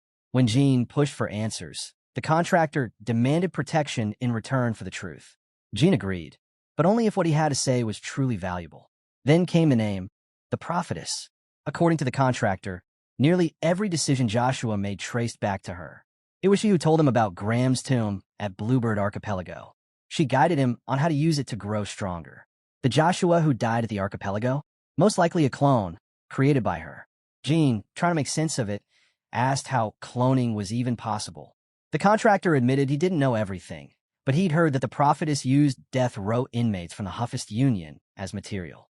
It took many lives to replicate just one. Jean then asked why. Knowing Joshua's plans, he hadn't escaped. The contractor's voice turned hollow as he revealed the truth. His guardian dragon had been captured. Worse still, Joshua had wiped out his entire family and village. With desperation in his voice, the contractor begged Jean to help him retrieve his guardian dragon. Without it, he said his life meant nothing. Jean offered him a path, pledge full loyalty, and he'd create an opening to save the dragon. Later, Jean met with Kashmir and Quickhantle to talk about the prophetess, the mysterious woman able to steal contracts and use human beings to create clones. Jean turned to Quickhantle for insight. Could he guess who this woman might be? Quickhantle replied that only two beings came to mind, either a demon king or the witch Helurum. If it truly was her, then none of this would be surprising. Not the cloning, and not the ability to shift contracts from one person to another. Jean began to realize this wasn't just about Joshua anymore. Someone even more deeply tied to the Runcandle clan might be pulling the strings. Kashmir shared the same uneasy feeling. With a force like the prophetess backing Joshua, it seemed impossible the core members of the Runcandle family were completely in the dark. Whether by willful ignorance or deliberate choice, they were letting it happen. Maybe they were even helping him. Quickantle's tone turned sharp. If the second possibility was true, she wondered aloud what Timar would think, watching his bloodline descend into such darkness. Faced with the reality of what they were up against, Jean came to a hard decision. He couldn't afford to wait out the full 5 years granted by his father. He needed to return to the clan, and soon. Before any plans could be set, a messenger burst in with urgent news from Santel. A fire dragon and a massive black dragon were locked in a brutal fight. The sheer scale of the clash suggested one name. Lord Mirakin might be involved. Jean, Quickhantle, and Kazan took flight on the back of Shuri, the mighty supercat, racing towards Santel in search of Mirakin. As they flew, Quickhantle voiced her worry. Letting Mirakin go off on his own wasn't a good idea. Jean reassured her. If anything had happened to Mirakin, he would have felt it. Their bond as contractor and dragon was too strong for anything to go unnoticed. Still, Quickhantle couldn't shake the thought. If Mirakin was up against Khadun, she might not kill him outright. No one knew what would happen to Soderet's legacy if Mirakin died. But there was a darker possibility. What if Khadun had captured him, drugged him, torn off his wings, and chained him down? Jean shared her concern. If that were the case, then Khadun's real target was likely him, Soderet's new contractor. As they neared Santel, Shuri suddenly stopped and let out a low meow. Before them stretched a scene of devastation. The city engulfed in flames, its heart reduced to rubble. Quickhantle didn't hesitate. One look at the fire and she knew it was Khadun. No other dragon could create flames that intense. Kazan stepped forward, pointing out that the fire had been raging for days. Yet not a single report had surfaced. That could only mean one thing. The Zipple family was pulling the strings and controlling the news. Jean nodded grimly. Whatever it took, they had to get inside. As they approached the city gates, something felt off. The land belonged to the kingdom of Shul, but it wasn't their soldiers guarding the entrance. It was the Holy Knights of Ankela. That alone raised a red flag. They weren't here to help. They were making sure no one got in or out. Jean was taken aback. The Holy Kingdom of Vankela, which had once been neutral, was now clearly siding with the Zipfels. Instead of aiding the people or rebuilding the city, they were sealing it shut. Quicantle, anxious to confirm Mirakin's fate, offered to go in first. Jean insisted on leading with Kazan, but Quicantle had another plan. She'd break through the gate herself, creating just enough of a distraction for them to slip inside unnoticed. Quicantle stepped toward the entrance, where two holy knights barred the way. They warned her this was a restricted zone, and they couldn't guarantee her safety inside.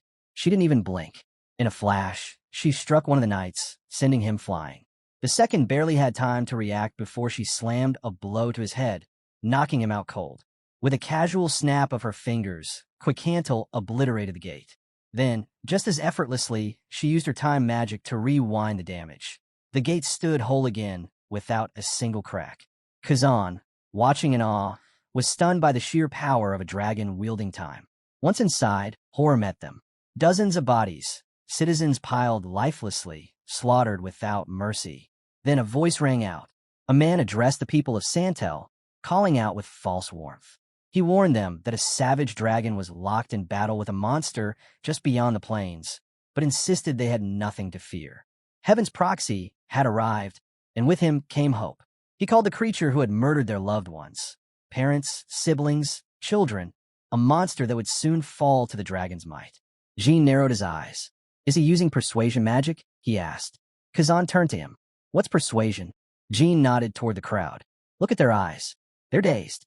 This magic, saints call it divine power, but it's just mind control. It doesn't work on the strong-willed, but ordinary people, especially in shock, fall for it easily. But something didn't add up. The current Holy King, Michelin, had outlawed persuasion, classifying it as heresy. Saints weren't even supposed to use it anymore. Quicantle pieced it together. If they were trying to pin Khadun's massacre on Mirakin, that meant Mirakin hadn't been captured yet. Jean agreed. If Mirakin was already in their hands, there'd be no need for this public show. What bothered him now was deeper. Why were these so-called proxies breaking the Holy King's laws to aid the Zipfels? Meanwhile, the man kept speaking, now warning the citizens that a dangerous group had snuck into the city. If they saw anyone suspicious, they were to alert the proxies immediately. Hearing that, Jean and the others quickly moved to take cover. But before they could vanish completely, someone spotted them. The crowd stirred. The alarm was raised. Kazan threw a smoke bomb to cover their escape. They slipped away into the shadows as the man's furious voice echoed behind them, ordering the city to hunt down and eliminate the so-called wicked intruders. A sharp blast from a horn rang out, an alarm signaling intruders. Moments later, the Holy Knights of Vankella emerged to confront them. Without hesitation, Jean unleashed a surge of lightning, striking down all but one knight. The lone survivor had managed to shield himself with a golden barrier, holding firm against the attack. Kazan stepped forward, ready to finish him off, but the knight raised a hand and spoke calmly. Wait, I'm not with the proxies. Jean narrowed his eyes. Then what are you saying? The knight stood his ground. I won't raise my sword against anyone who isn't a pagan. Then he asked something unexpected. Were they connected to the black dragon who was fighting a madman? Jin's focus sharpened instantly. Do you know where the black dragon is? He demanded. And who are you? The knight removed his helmet. I've been waiting for you, he said. Sir Mirakin asked me to keep watch until you arrived. He stood tall and introduced himself. Lonnie Salome, second-class knight of the Order of Dawn for the protection of doctrine. As chaos erupts, Lonnie Salome, a Class 2 knight of the Dawn Order, stands firm while people scatter in fear. The commotion sparked by the sudden appearance of the Holy Knights. Acting quickly, Lonnie urges everyone nearby to take shelter behind a building for safety. Soon, her commander arrives, demanding an explanation. Lonnie promptly reports that they were ambushed, and the attackers fled down an alley leading to District 1. She urges him to pursue them immediately, but the commander is frustrated. He chastises Lonnie for not drawing her sword while her fellow knights were in danger. He blames her unwavering convictions for letting the situation spiral out of control, questioning if she even deserves the title of knight. Lonnie listens without protest and simply responds that she's willing to accept whatever punishment is decided. The commander presses on, reminding her that the one who's always protected her won't always be around.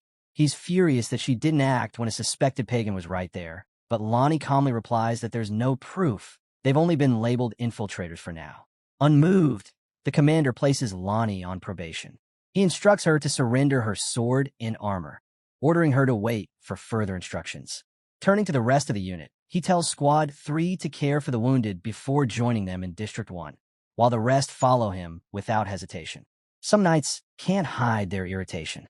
They jeer at Lonnie, saying she got off easy with just probation, and one even suggests she should transfer out, blaming her for damaging the Dawn Order's reputation. Nearby, Gene Runcandle quietly observes. He recognizes Lonnie, remembering that in his previous life, she was Michaelin, the Holy King's adopted daughter.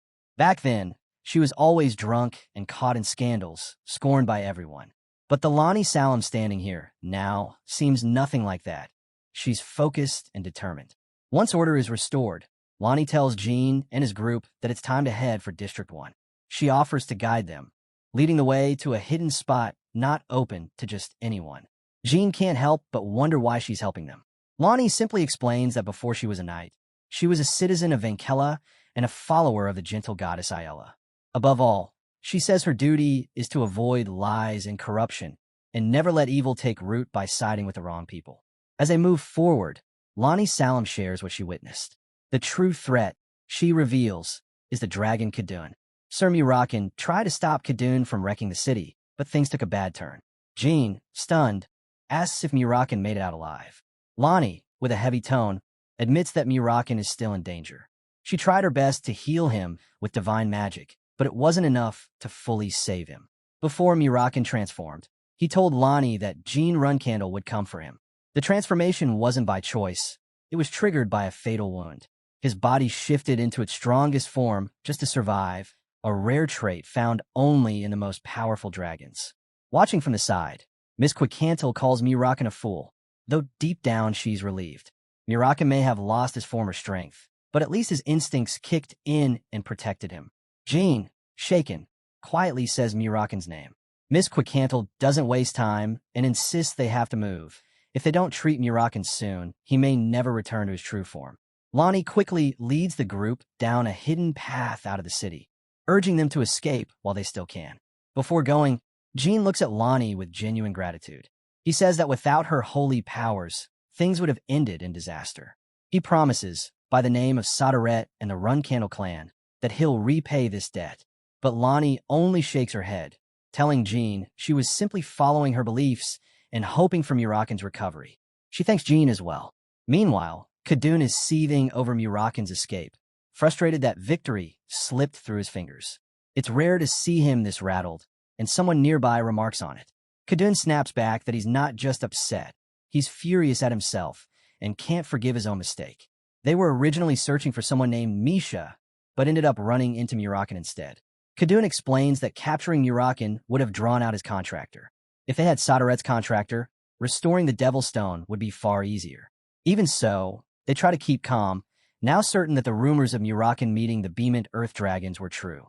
The white-haired man decides to bide his time, noting that Mirakin likely isn't as powerful as he once was. But Khadun cautions him, saying it's not certain. Mirakin might still recover his strength. Someone then asks if a dragon's heart can truly recover without the Devil Stone. Khadun admits he's never seen it happen, but explains that black dragons like Mirakin are a special case.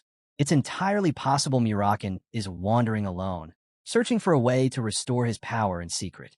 The conversation shifts to the Holy King. The white-haired man is annoyed that the king sent the Dawn Order without letting him know. He expects the king to arrive soon and make a spectacle of things, and the thought leaves him weary. Someone jokingly suggests they could just get rid of the king. He's old, after all, and might even find peace in the afterlife. Khadun, hearing this, dismisses the idea as utter madness. Meanwhile, Varys is deep in thought. She slowly realizes that these people helped her without hesitation or suspicion. No one even bothered to keep an eye on her. That means Kyujin's letter must have been truthful. The realization hits her hard, leaving her feeling strangely empty. After all they'd endured, she starts to wonder what the journey was really for. Lying awake, Varys is soon approached by someone who quietly offers her warm soup and encourages her to rest, urging her not to overdo it. Varys thanks her, admitting her mana hasn't fully returned, though her body feels much stronger. Still feeling guilty for being a burden, Varys offers to help, recalling Kyujin's words about all they'd already done for her. Trying to fit in, Varys clumsily puts on a local outfit, unsure if she's done it right. The woman smiles and tells her it looks just fine. Varys asks her to wait and says she'll help clean once she figures it out. As Varys studies the clothes, something about them stirs an old memory of her mother. Suddenly, a soft blue glow fills the room, and Misha, Sir Mirakin's sister, appears, announcing that her troublesome little brother is the reason she had to come all this way. Jean Runcandle arrives, greeted warmly by everyone who calls him young master, and quickly asks about Mirakin's condition. Not long after, Kyujin spots Varys, shock written across his face as he softly says her name, clearly overwhelmed to see her alive. Tears form in his eyes as he admits he thought he'd lost her forever. Varys, lightening the mood, playfully teases Kyujin and wonders if he even knows how to cry. Kyujin chuckles, wiping his eyes, and assures her he's fine now. Jean turns to Varys, saying he's glad she's recovering. Varys responds that she's read Kyujin's letter and thanks both of them for everything. Kyujin echoes the gratitude. Then, Kyujin notices a small wound on Varys and quickly asks about it. Varys explains it happened when a surprise visitor appeared, and the maid adds that it was Mirakin's sister who startled Varys. She also mentions that the guest has been brought to the sitting room. Hearing this, Kyujin's mood shifts instantly. He shouts that he won't let anyone hurt Varys and dashes toward the sitting room, ignoring Varys' calls for him to stop and wait. Meanwhile, Jean is surprised to see Misha again. It's been ages since their last meeting in the Mitra Great Desert. While enjoying the meal, Misha remarks that the food is delicious. Jean grins and tells her Latrie prepared it. Misha curiously asks who Latrie is, and Jean explains she's Julia's guardian dragon. This revelation makes Misha realize Jean is AZ Mill's contractor. Jean remembers seeing a mysterious shadow back in the desert, and suddenly realizes that it must have been Misha all along. Embarrassed that she saw everything, he shyly asks how she knew to come here in the first place. Misha just laughs and says she always knows Mirakin's whereabouts. He's never out of her reach. She reveals that when Mirakin was younger, she secretly cast a powerful tracking spell on him. It's not ordinary magic. She can sense where he is and what he's up to at all times. And the best part is, Mirakin is completely clueless. Miss Quickhandle comments that no one here really understands what Misha just explained. Misha laughs, admitting she should have called it an authority instead of plain magic. To prove her point, she decides to give everyone a demonstration, explaining that while Mirakin uses shadow energy for battle, she's mastered all sorts of amazing techniques. When Misha shows off her abilities, everyone in the room is left in awe. Misha leaves behind a faint shadow, explaining that this will let her keep track of anyone whenever she wants. She then creates a shadow double of Jean, a gentle copy that offers to fill in for him so he can rest. Jean Runcandle is stunned. Seeing his own likeness walking around freely, without the help of a mirror, is deeply unsettling. This isn't ordinary magic. It runs much deeper, carrying a sense of real power. Jean can't shake his unease at the idea of a duplicate moving about. It feels dangerous. Misha warns him not to be tempted by this kind of strength, reminding him of Timar's fate. She promises she won't let Jean fall down the same path and assures him that she'll always be there, keeping an eye on him. AZ Mill, who's been quietly observing, reacts to everything and calls Jean Mr. Misha picks up on the fact that AZ Mill can follow her train of thought.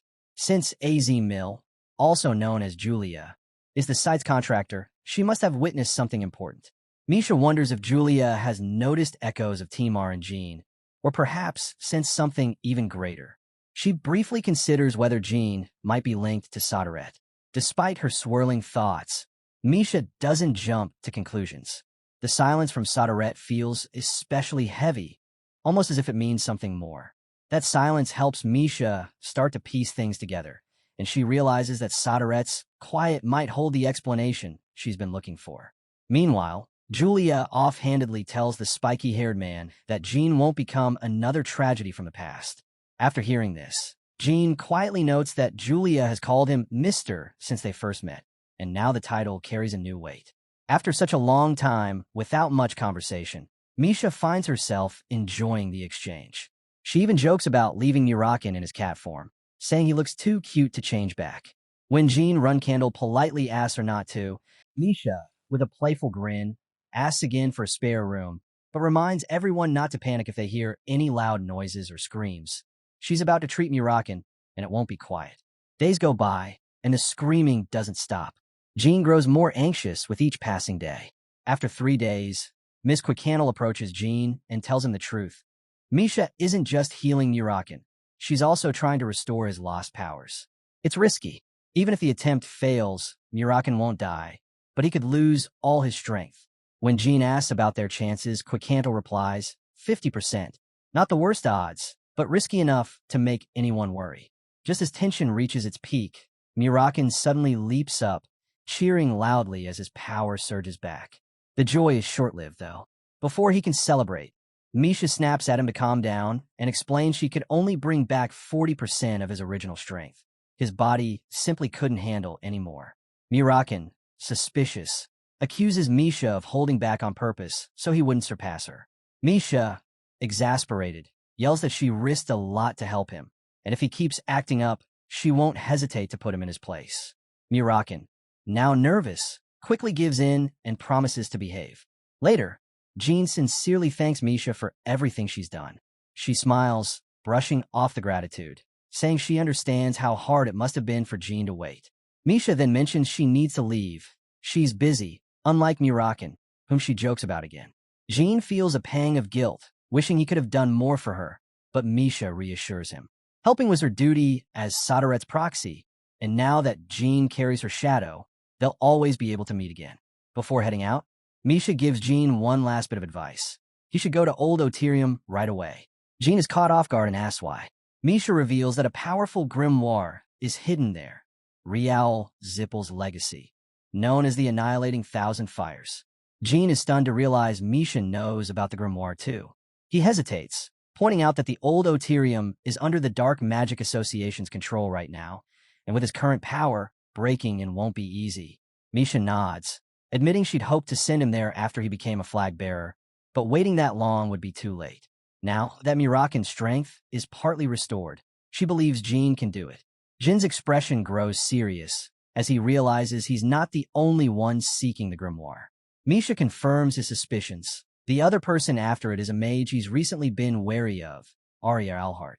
Hearing that name, Jean freezes. Arya Alhart was just one of the many names used by his mentor, Valeria, in his previous life. The name itself, a Heart of the White Owl, was precious to her, which makes it hit even harder that she's now chasing the Annihilating Thousand Fires. Jean asks what Misha means when she says Arya has a special destiny like his. Misha answers simply, Jean is the child chosen by shadows, while Arya is chosen by history. She advises Jean, if he ever encounters Arya, to help her. She might become an invaluable ally down the line. This gets Jean thinking about whether Arya's connection to history is tied to Valeria's lifelong mission to find the Hister family's mages. Before leaving, Misha glances at Mirakin, reminding him to value his second chance and look after Jean. Mirakin immediately fires back, calling her a nagging old woman, while Misha just shouts die, as usual. At that moment, someone shyly offers Misha a strawberry pie, and her face lights up with happiness. She thanks them sweetly, visibly pleased. Watching this, Jean quietly smiles, thinking to himself that they really do act like siblings. Before heading out, Misha shares one last bit of advice. She leans in and tells everyone that she's exactly Mirakin's type, so if he ever tries anything, just slice him up. Mirakin, completely flustered, yells at Misha for teasing him so much. Quickcandle, trying to keep things peaceful, asks Misha to stop and wishes her a safe journey. Misha thanks Quickcandle warmly and bids everyone goodbye. As she finally leaves, Mirakin quietly calls out to her, apologizing and calling her strawberry pie, saying he's all right now. Misha looks back, sees the calm on his face, and says she's glad.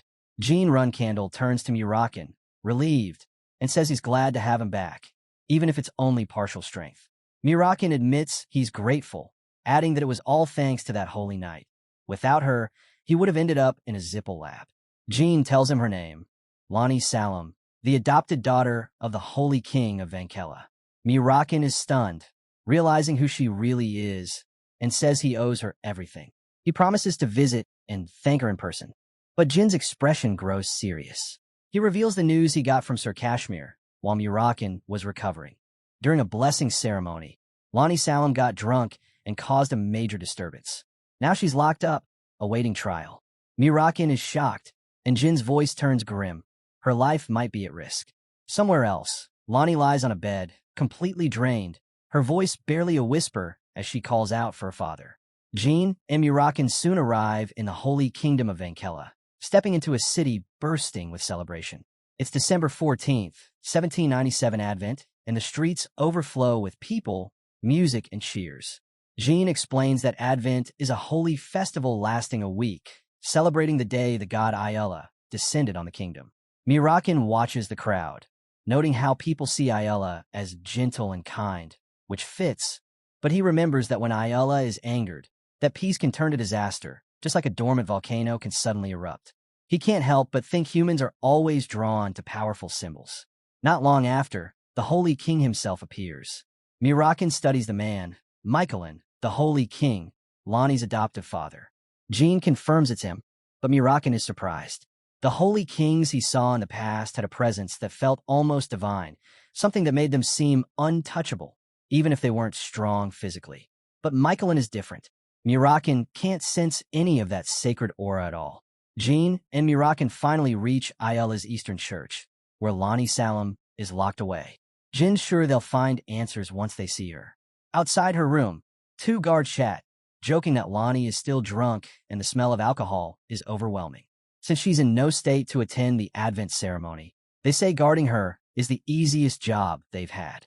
Mirakin, disguised as a sleek black cat, keeps a silent watch on the guards nearby. One of them spots the cat, chuckling at how irritated it looks. He squints, curious about what's in the cat's mouth. But before they can figure out, Mirakin springs into action, slipping them a dose of sleeping poison crafted by Kyujin. The effects are instant, and both guards collapse without a sound. Annoyed at having to handle tasks like this after regaining some strength, Mirakin grumbles to himself. Jin only shakes his head and continues forward. With the guards taken care of, they quietly unlock the door and enter Lonnie's quarters. Inside, the stench of alcohol fills the air, and Lonnie lies motionless on the bed. Jin walks over and softly calls her name. Lonnie slowly stirs awake, shock flooding her face as she sees Jin in her room. She gasps, confused and surprised to find him there. Jin offers a gentle smile, reminding her that he's here to fulfill his promise. Mirakin chimes in, thanking Lonnie for saving him before, and tells her they've returned to help her. Lonnie soon recognizes Mirakin. Relief washes over her to see Lonnie Salem safe as well.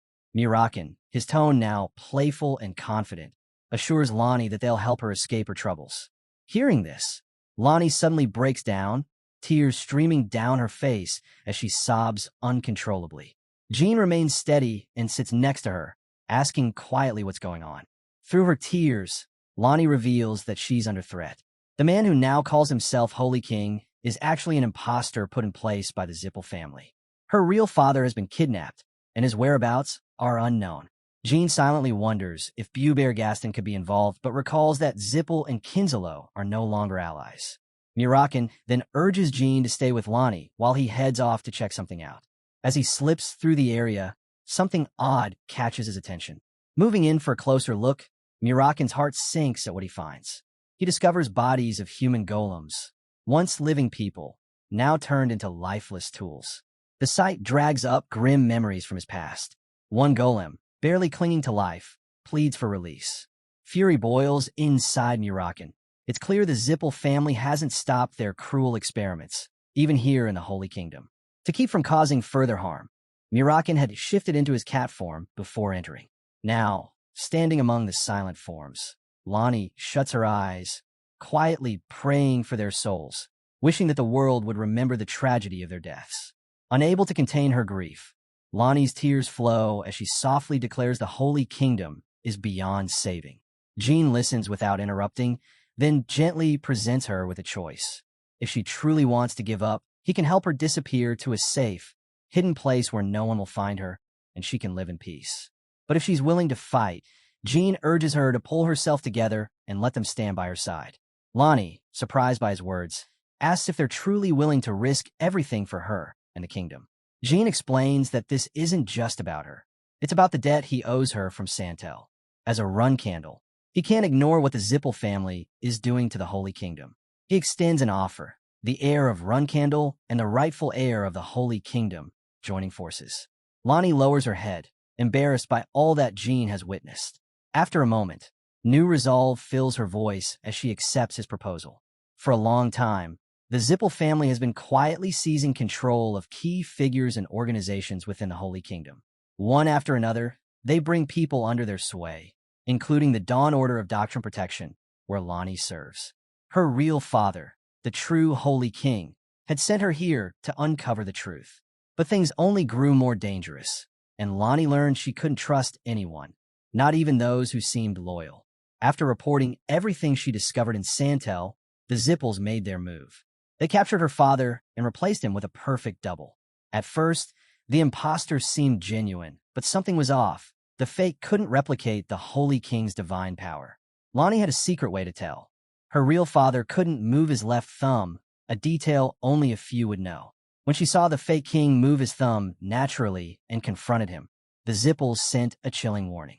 Her father's severed thumb arrived in her room, the sight leaving her numb with shock. Mirakin recoils in disgust. Jean then asks what became of the thumb, and Lonnie explains that as soon as she confirmed it was genuine, it ignited and disappeared, consumed by powerful fire magic. This kind of spell could only be cast by someone with ties to the fire god Shuinu. That narrows the suspects to two: Celiac Zipple or Kadun, both top-tier magicians from the Zipple family. Jean starts connecting the dots and asks Lonnie who else is aware of the Holy King's injured left thumb. Lonnie answers that only 3 people know: Pontifex Montiano, Pontifex Connell, and the Holy Knight's commander, Servitura. When Jean presses her about who among them can be trusted, Lonnie admits none of them. Lonnie goes on to explain. Montiano and Connell both oversee religious and kingdom matters, and each have been her father's friends since childhood. Yet when Lonnie brought up the thumb, they only exchanged quiet, knowing smiles. No surprise, no questions. In that moment, Lonnie realized her father's most trusted allies had already sided with the Zipple family. The realization shattered her hope. Mirakin then asks about the last name on the list, Servitura. Lonnie reveals she's never actually met him. Vitura has always opposed her father's rule and pushed for a close alliance with the Zipple family. Jean wonders if that's why she never saw Vitura in person, and Lonnie agrees. Her father viewed Vitura as an enemy. Vitura's hatred was obvious. Whenever their paths crossed at official events, he could barely hide his resentment. But it was different with Montiano and Connell. Lonnie's father always kept them close, seating them beside him at meetings and banquets, sharing important decisions, and even spending leisure time walking with them. Jean takes all this in, then quietly tells Lonnie to bring him to Vitura. Lonnie hesitates, surprised at the request. Jean then muses aloud, questioning if her father was truly so blind as to keep enemies at his side, especially after the Holy Kingdom had already fallen under the Zipple's control. Soon, they arrive at Sir Vitura's residence. Lonnie stands before the entrance, calmly telling the guards she wishes to see Sir Vitura. The guards insist that she and her companions must surrender their weapons before entering. Lonnie pauses, a wave of fear rising in her. If Vitura is really working with the Zipple family, he might imprison her and endanger her father's life. Mirakin tries to calm Lonnie down, reminding her that with him present, she has nothing to fear. No Holy Knight is a match for him. But Lonnie's worry isn't just about their safety. She's afraid for her father. If anything goes wrong, the Holy King could be executed before they have a chance to act. Jin's voice is steady as he speaks to Lonnie. He tells her bluntly that, given how completely the Zipples have taken over, it's highly unlikely her real father is still alive. From a strategic standpoint, there's no benefit to keeping him alive after the coup. Lonnie is stunned at first, but in her heart, she's always suspected this. She takes a shaky breath and accepts it, realizing she has no choice but to meet Vitura and find out the truth for herself. They step forward, and suddenly a voice rings out from inside. Sir Vitura calls out Lonnie's name, pointing her out as the daughter of the Holy King and the troublemaker from the Dawn Order. He demands to know who her companions are, and Lonnie simply replies that they are her friends. Vitura laughs bitterly at her answer, calling her companions criminals. He accuses them of killing soldiers at the Eastern Temple and running away. He adds that he's been searching for Lonnie, but now that she's appeared on her own, he assumes she's finally ready to listen. Vitura warns her. Any mistake from her side will cost the Holy King his life. He then turns to his subordinate, Kane, ordering him to notify the Zipple family that Lonnie Salem has been captured and to take Jean and Mirakin to the underground prison in chains. He makes it clear that he has plenty of questions for the two of them. Mirakin quickly realizes the situation is turning hostile and gets ready to fight, but Jean stops him, telling him not to move. Mirakin doesn't see the point in letting themselves be taken, arguing they could deal with the guards before any warning gets sent to the Zipples. The guards jeer at Mirakin, calling him a coward who talked big but ran when things got tough. They threaten that resisting would put Jin's and Mirakin's families in danger. Lonnie stands paralyzed, regret weighing her down. She wishes she hadn't come at all. Guilt and anger twist inside her. She feels powerless, unable to protect her father, and responsible for letting everything slip away.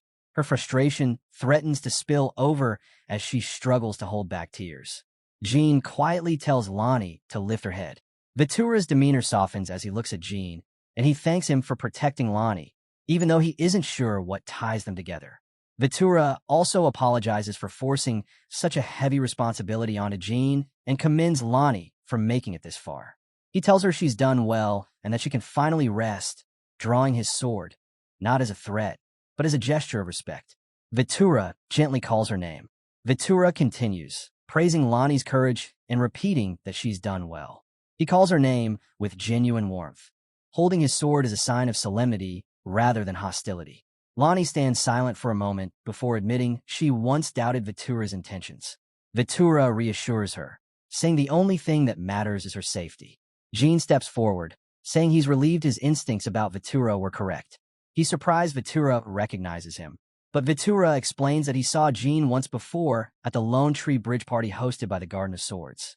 Jean had kept to himself that night, quietly drinking in a corner, so Vitura understands why Jean thought he went unnoticed.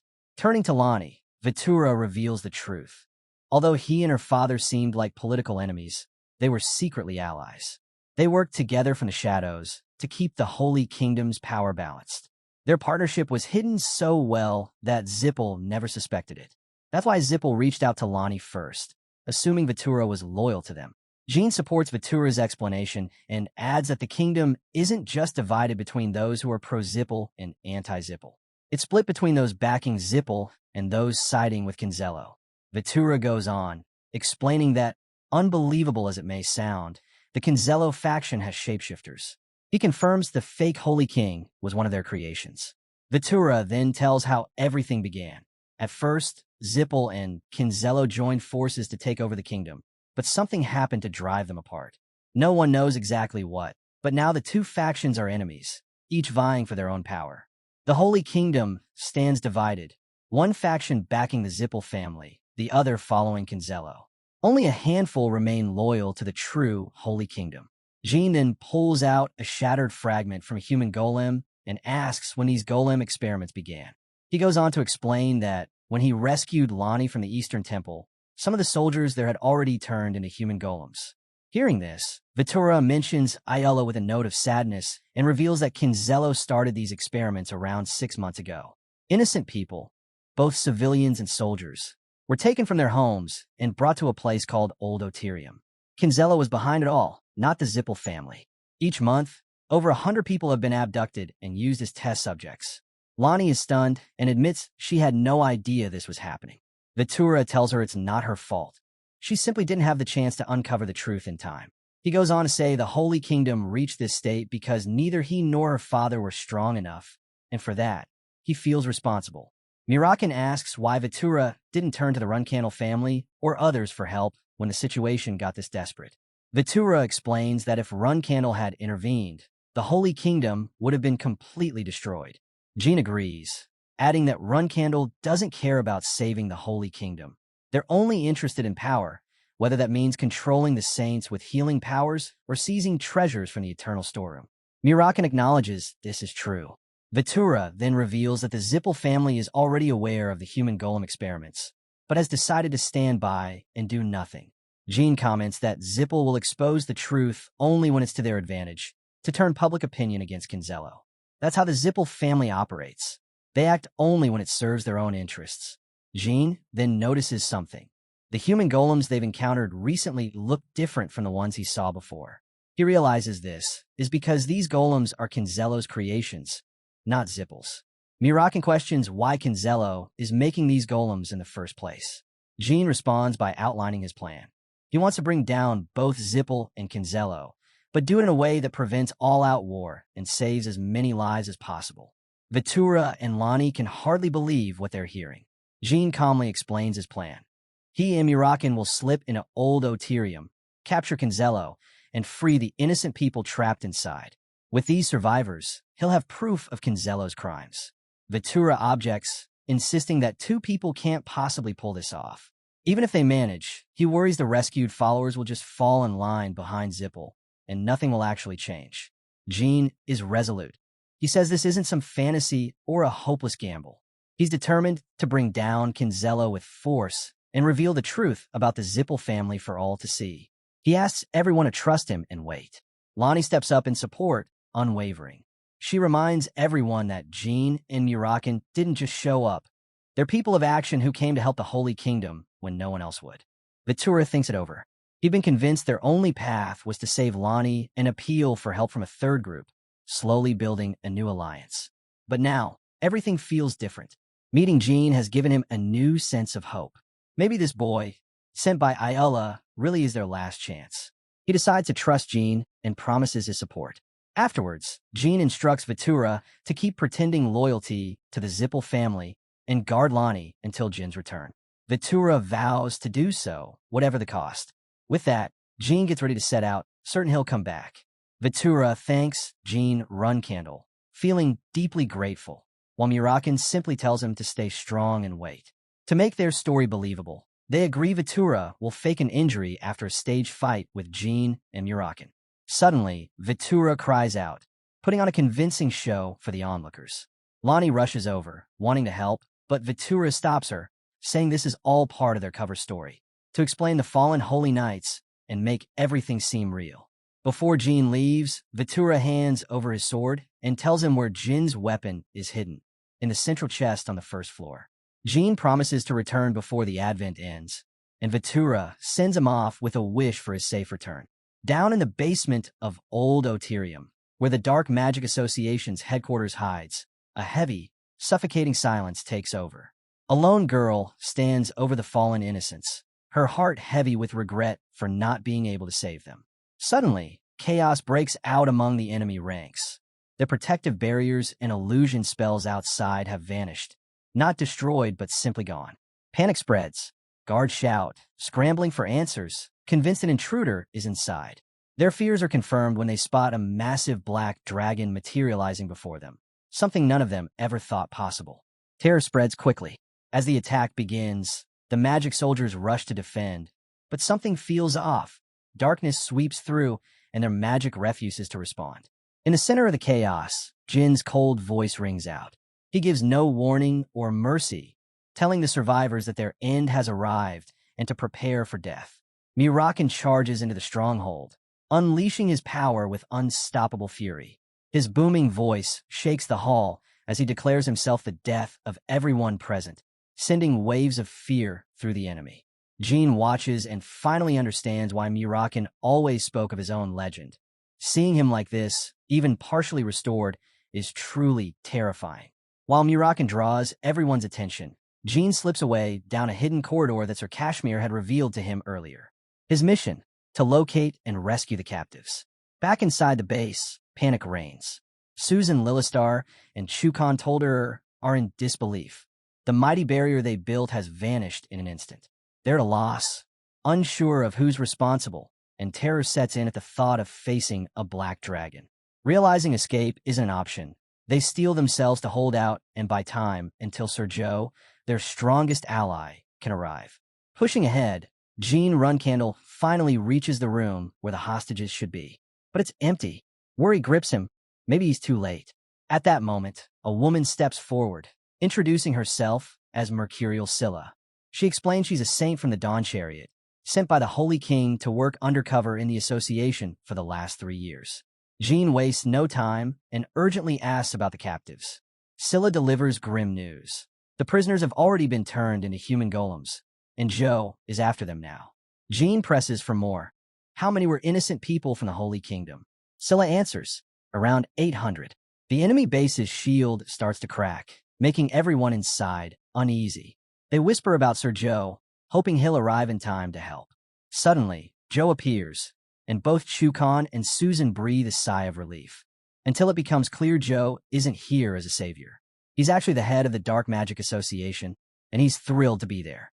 Joe looks at the black dragon with excitement, thinking it's the perfect opportunity to test his new creations. He plans to use his own soldiers for these twisted experiments, calling this the best day of his life. The fate of the black dragon doesn't concern him. Joe is convinced his army of human golems will be more than enough. Meanwhile, Jean uncovers something even more disturbing. These human golems are made with the blood of the Miling Wang people. He expected Joe's methods to be dark, but this is even worse than he imagined. Scylla explains that Joe managed to collect and cultivate the blood of the Miling Wang, a group lost to history thousands of years ago. Jean burns with anger, furious that Joe would dare to misuse such a sacred legacy. Then, Scylla delivers a painful truth. Once someone becomes a golem, there's no way to bring them back. Jean already knew, but hearing it again still stings. Scylla says there's something he needs to see. Jean is stunned by the sight. Before him stand those who failed to fully transform, their bodies warped and ruined. Scylla reveals that Joe ordered her to dispose of these failed experiments, but she secretly kept them alive. These people can't live without special magical devices. Scylla has tried everything to heal them, but her powers just aren't enough. She believes the high healers from the Holy Kingdom might still be able to help, and she begs Jean to save them. Jean reassures her. This is exactly why he came. Suddenly, the magic powering the survivors' equipment cuts out. Scylla scrambles to check, but the devices are working fine. She realizes that all the mana in the area has been drained away. The real battle has already started. Jean tells Scylla to stay and protect the survivors at all costs. She promises she will, and quietly prays that Ayala will watch over Jean and the Black Dragon as the fight begins. Cold Joe laughs, taking pride in the army before him. 800 human golems, each one forged from the ancient blood of the Mianwang, stand ready at his command. Joe taunts the Black Dragon, sure that mirakin is powerless against such overwhelming numbers. But mirakin isn't fazed. With Jean calling out to him, mirakin surges forward, holding nothing back. In a flash, the force sustaining the golems vanishes, leaving Cold Joe in shock. mirakin roars at his enemies for turning innocent people into weapons, for twisting his lost kin into monsters. The pain of seeing his people used this way turns into fury, and his rage shakes the battlefield. At that moment, a new figure arrives, Bommerl. Cold Joe is taken aback, unable to understand why Bommerl has shown up now. But Bommerl doesn't give him time to respond. He declares that this is the end, and Cold Joe's darkness will be wiped away forever.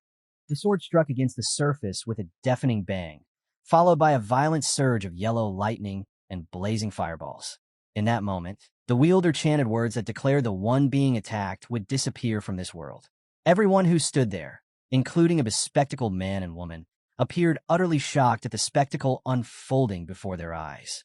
Among them was a bald man who watched in awe and disbelief as the swordsman destroyed the rocks flawlessly with sheer power. At that very moment, he realized what he was witnessing, the might of the Myungwang jewel heart. Tears welled up in his eyes and rolled down his cheeks as he whispered to himself how beautiful it was. Yet even as he admired it, his thoughts grew louder, filled with greedy desire, convincing himself that such power belonged to him alone. He imagined how, with that power, he could finally complete his own work. His expression twisted unervingly as he shouted, demanding that the swordsman hand over the jewel heart, and then ordered his men to tear it from the man's body. The figure before them wore a mask, and a pale blue aura radiated around it. The collision of their powers shook the air as the masked man soared upward swiftly, rising like a dragon and leaving the others behind. The bald man turned on his men in fury, yelling at them for their hesitation and commanding them to restrain the masked figure. Gritting his teeth, he called out the man's name in frustration, recognizing him as mirakin. From above, the masked figure issued a cold command to his subordinates, ordering them to kill everyone except the leader. The strange, monstrous-looking man with horns and elongated nails grinned, saying the task would be nothing more than a piece of cake. The bald man soon realized he was witnessing the power of shadows as countless dark blue, phantom-like figures rushed toward them. One of the shadows extended a long, sharp nail and struck the jaw of one of the bald man's soldiers, whose face split with blood as he fell, overwhelmed by the attack. The bald man was unprepared to face such horrors and struggled to process the chaos unraveling around him. It was then that the masked figure addressed him directly, calling him Joe while standing at a distance, sword in hand. He coldly demanded Joe's surrender, declaring that he had already lost. Joe, however, only smiled as he drew a dagger-like weapon, remarking that he had not wished to resort to it. The weapon generated a crimson circle, inscribed with a star-shaped pattern, and Joe invoked the name of Paluk, summoning it forth. The masked man, still hidden behind his mask, stood firmly as fierce winds swirled around him. A monstrous creature materialized, and, as he took to the sky, he realized the beast rivaled mirakin in size. Yet what unsettled him most was the presence of multiple energy signatures emanating from it, filling him with a dreadful sense of foreboding. Lowering himself to the ground, he bent on one knee, sensing the weight of the ominous aura. Joe looked on in amusement, mocking him and calling him a child, asking if he was already overwhelmed by the brilliance of his creation. With pride swelling in his voice, Joe proclaimed that this was the culmination of his experiments. He described the creature in detail. It possessed the body of a white elephant, was forged from the blood and skin of monsters, and bore a core crafted from the hearts of 5 phoenixes. With boastful laughter, Joe shouted to the heavens that his creation was intended to surpass celiac Zipple himself. He reveled in his triumph, naming the beast Paluk, an ice golem capable of swallowing fire. The masked man murmured that such a monstrosity carried the power to bring calamity upon the world. He then cried out in anger, demanding how Joe dared to present a golem constructed from the body of Phoenix before the master of the Fire Realm. Joe, puzzled by the words, demanded clarification. At that instant, another figure appeared beside the masked man, warning him to be cautious and addressing him as Gene. Confused, the main character asked what he meant, but the man explained that it should have been obvious. The elder presence was seething with rage. Placing a hand on the main character's shoulder, the man declared that from this point forward, he would invoke their contract and forcibly channel his powers through the protagonist. Startled, the main character asked what was meant by forcible use, but before he could fully comprehend, an immense blue light flared within a glowing circle. Joe narrowed his eyes and wondered if he was witnessing the summoning of a phoenix. Though it appeared massive, he dismissed it as nothing more than an ordinary phoenix, thinking it lacked the necessary strength to rival Paluk unless it equaled the might of Celiac's Bellet. Yet from within that light emerged something far greater.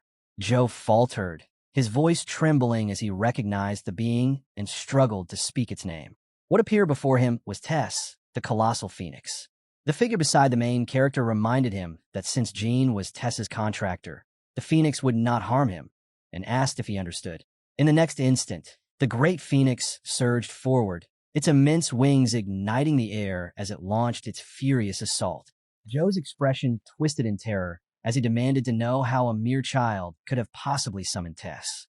The phoenix then unleashed a torrent of blazing blue fire from its mouth, a flood of flames so immense that they surged toward Joe and Paluk. Joe hurriedly commanded Paluk to swallow the flames, but Tess's fire did not relent. It tore through the ice golem's resistance and pressed forward until it reached Joe himself. In desperation, Joe raised his shield, shouting at Paluk to endure, but Tess only released more fire. The relentless blaze reached as far as the main character, causing blood to spill from his lips under the strain. Joe could not believe what he was witnessing. He lifted his weapon in a final attempt to resist, but even he was engulfed by the fire. Besides the main character, the man shouted furiously at Tess, demanding the phoenix stop, asking if it intended to kill the main character over nothing more than a reckless tantrum. He urged Tess to leave if its fury was satisfied, warning that otherwise something disastrous would occur. Yet Tess did not stop. Another torrent of fire erupted, shaking the entire battlefield. Under its force, the Dark Magic Association collapsed into ruin. Joe stood battered and broken, staring in despair. He thought bitterly that it was tragic for everything to end in such vain destruction. With sorrow in his voice, he whispered an apology to his commander. But then, a voice cut through the chaos, shouting at him not to surrender. A fireball streaked toward Joe, and he lifted his bruised face to see it. The voice insisted that as long as they still had him, they could rebuild everything again. Confused and wary, the man beside the main character demanded to know what this was. Joe lowered his head and spoke solemnly, declaring that he greeted his commander. Both the main character and his companion stiffened with alarm, wondering if this could be the commander of Kinzello himself. They whispered in disbelief, noting how the figure appeared so blurred and radiant, less defined even than a firefly, and questioned if such a being could be human at all. The commander then turned his gaze upon the main character. He remarked with amusement that at last he had encountered the infamous figure sought by both the Zipple family and the Vermonts. With unsettling calm, he said it was a pleasure to meet him, addressing him as Bommerl. He went on to say that he had heard of Mirakin's awakening and reasoned that if Mirakin truly served as the main character's guardian dragon, then the main character must belong to the Runcandle clan. He added that he had long suspected this and wondered why such a prominent figure had suddenly appeared in the world. Hearing this, the man beside the main character, Mirakin himself, stiffened with fury. With a voice tight with anger, he demanded to know who the figure was and how he dared to speak his name with such casual familiarity. Mirakin asked why he acted as if they were old companions. The figure replied with a note of sorrow, asking if Mirakin had forgotten the one who once saved his life. Mirakin roared in outrage, asking how he dared to utter that name. He then accused the figure of being a demon who had overheard fragments of the past, and was about to say more when the bright figure interrupted, asking mockingly if Mirakin had been about to claim that it was Timar, and not him. The radiant being told Mirakin to forget about not remembering him, and instead to reflect differently, that in his memories, it was Timar who bore the blame for going berserk. Mirakin's rage exploded. He shouted that if the figure dared utter Timar's name once more, he would kill him, and swore that he would drag Kinzello and all his followers straight into hell. The main character quickly called out, warning Mirakin not to fall for such words, recognizing that the figure sought only to provoke him. But the radiant man raised a finger calmly, remarking that sending him to hell would have been impossible even in Mirakin's prime. With that, he conjured a small fireball at his fingertip and cast it toward Mirakin. As it grew, it seemed like a massive blazing sphere was descending upon him.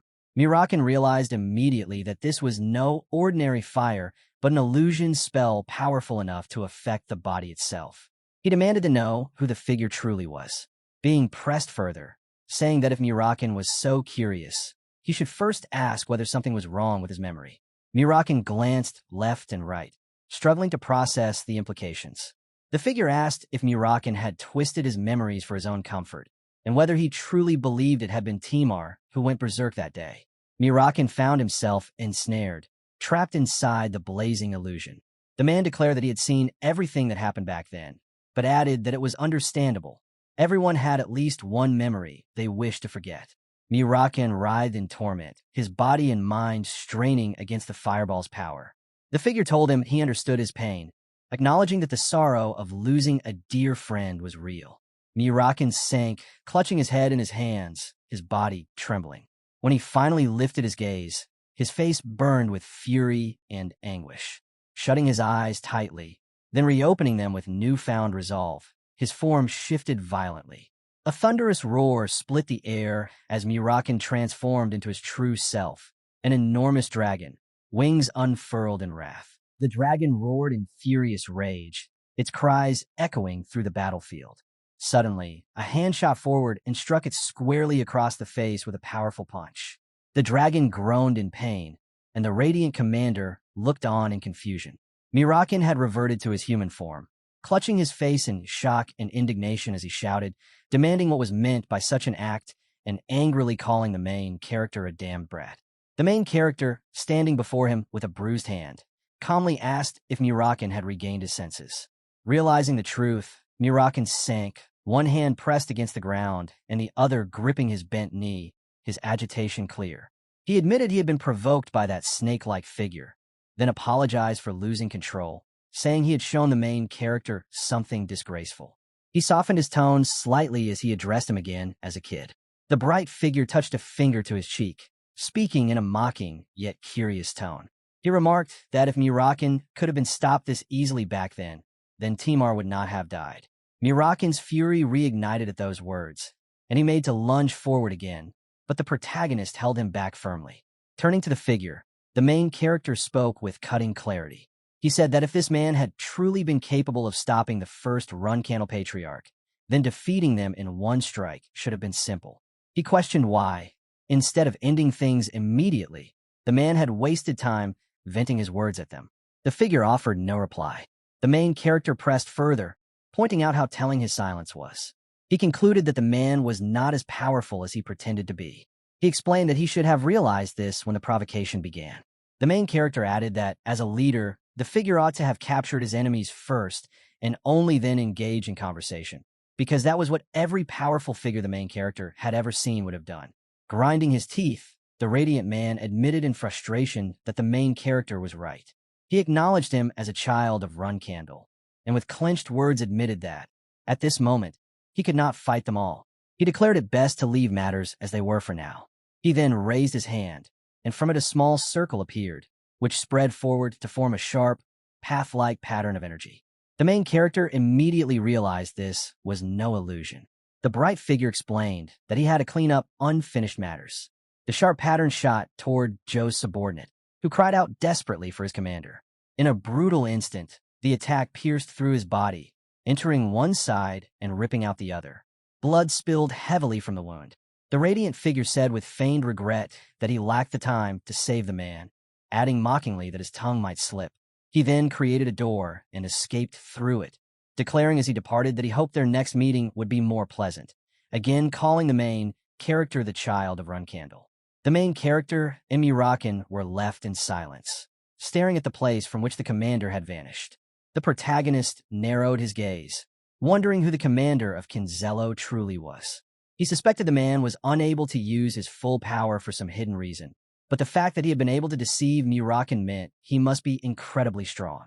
Mirakin's voice pulled him from his thoughts as he asked sharply who the figure had been. Mirakin said he seemed like a demon, capable of crossing spaces at will. The main character contemplated this and wondered if the commander truly was a demon. If he knew Mirakin and Timar, then he must have lived for over 1,000 years. Considering how the Myung-Wong were attempting to restore their old reputation, it was possible the man had been alive since the time the Myung-Wong ruled the world. The main character reasoned that the fact he personally intervened to save Joe and take him away meant Joe was no ordinary member, but an important figure within Kinzello. The wounded subordinate coughed and slowly opened one eye. The main character looked at him and asked if he was still alive. He remarked that being stabbed by the very liege he had served must have left him seething with anger, and he asked if the man had any last words. With labored effort, the man whispered about his grimoire and pressed a small blood-stained slip of paper into the main character's hand before dying. The main character unfolded the chit, finding written upon it, Eternal Storeroom, Storage Room 3, Roklava. He wondered if this was the location of the man's grimoire. He thought the dying subordinate must have wanted someone to know, for no mage would willingly let a lifetime's legacy vanish with them. The thought of the grimoire filled the main character with excitement. As he walked ahead, with Mirakin following behind, the main character told him he had met a saint secretly sent on a mission by the Holy King. He added that he was certain she would know the whereabouts of Rial Zipple's grimoire. Not far ahead, a man wept while chanting the saint's name. A woman sat before him with her face buried in her hands. Bandaged men surrounded her, also crying in grief. The main character wondered if the woman was Mercurial Scylla and asked what had happened. One of the men explained that in order to save them, the saint had expended all her life force and had returned to Ayela's embrace. The main character was left bewildered. The man continued, telling the main character that before her passing, the saint had asked them to give him something. He handed the main character a book marked with a distinct logo. The main character clutched it tightly to his chest, silently vowing never to forget her sacrifice. In his heart, he promised to reveal its truth to the world to prevent further loss of life. He thought to himself that Mercurial Scylla had truly been a saint. Meanwhile, from a distance outside the castle, a cloaked figure observed. The wind howled fiercely as the woman's cloak billowed. Beneath the hood, her red hair gleamed, and in her hand she held a dagger crowned with a blue stone at its hilt. At the top of a pillar, a giant bull skull burned with fire, casting eerie shadows across the chamber where Kinzello's meeting was underway. The unsettling atmosphere grew heavier as a man with gray-blue hair remarked that their leader was unusually late, and he expressed concern that something might have happened. Turning to another figure, he asked if the great warrior Barak was not worried as well. Barak Syrika, a warrior of the White Tiger tribe and Kinzello Revolutionary Army's commander-in-chief, replied furiously that aside from two individuals, he despised humans.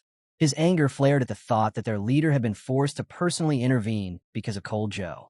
The gray-haired man admitted it was unfortunate, but reminded him that at times like this, their leader was the only one capable of using spatial techniques. A voice interjected, pointing out that Joe was still necessary for their grand scheme. Yet, like Bewbear, he was a thorn in their side. At that moment, a door-like portal opened and their leader stepped through. Blood spilled from his lips as he entered, prompting the members to cry out in alarm. His appearance was worn and exhausted. Long white hair framed his face. He reassured them that he only needed to rest. This was the leader of Kinzello. The gray-haired man, addressed as vice leader, guided him forward respectfully, and the leader thanked him. Soon, their attention shifted to Joe's presence.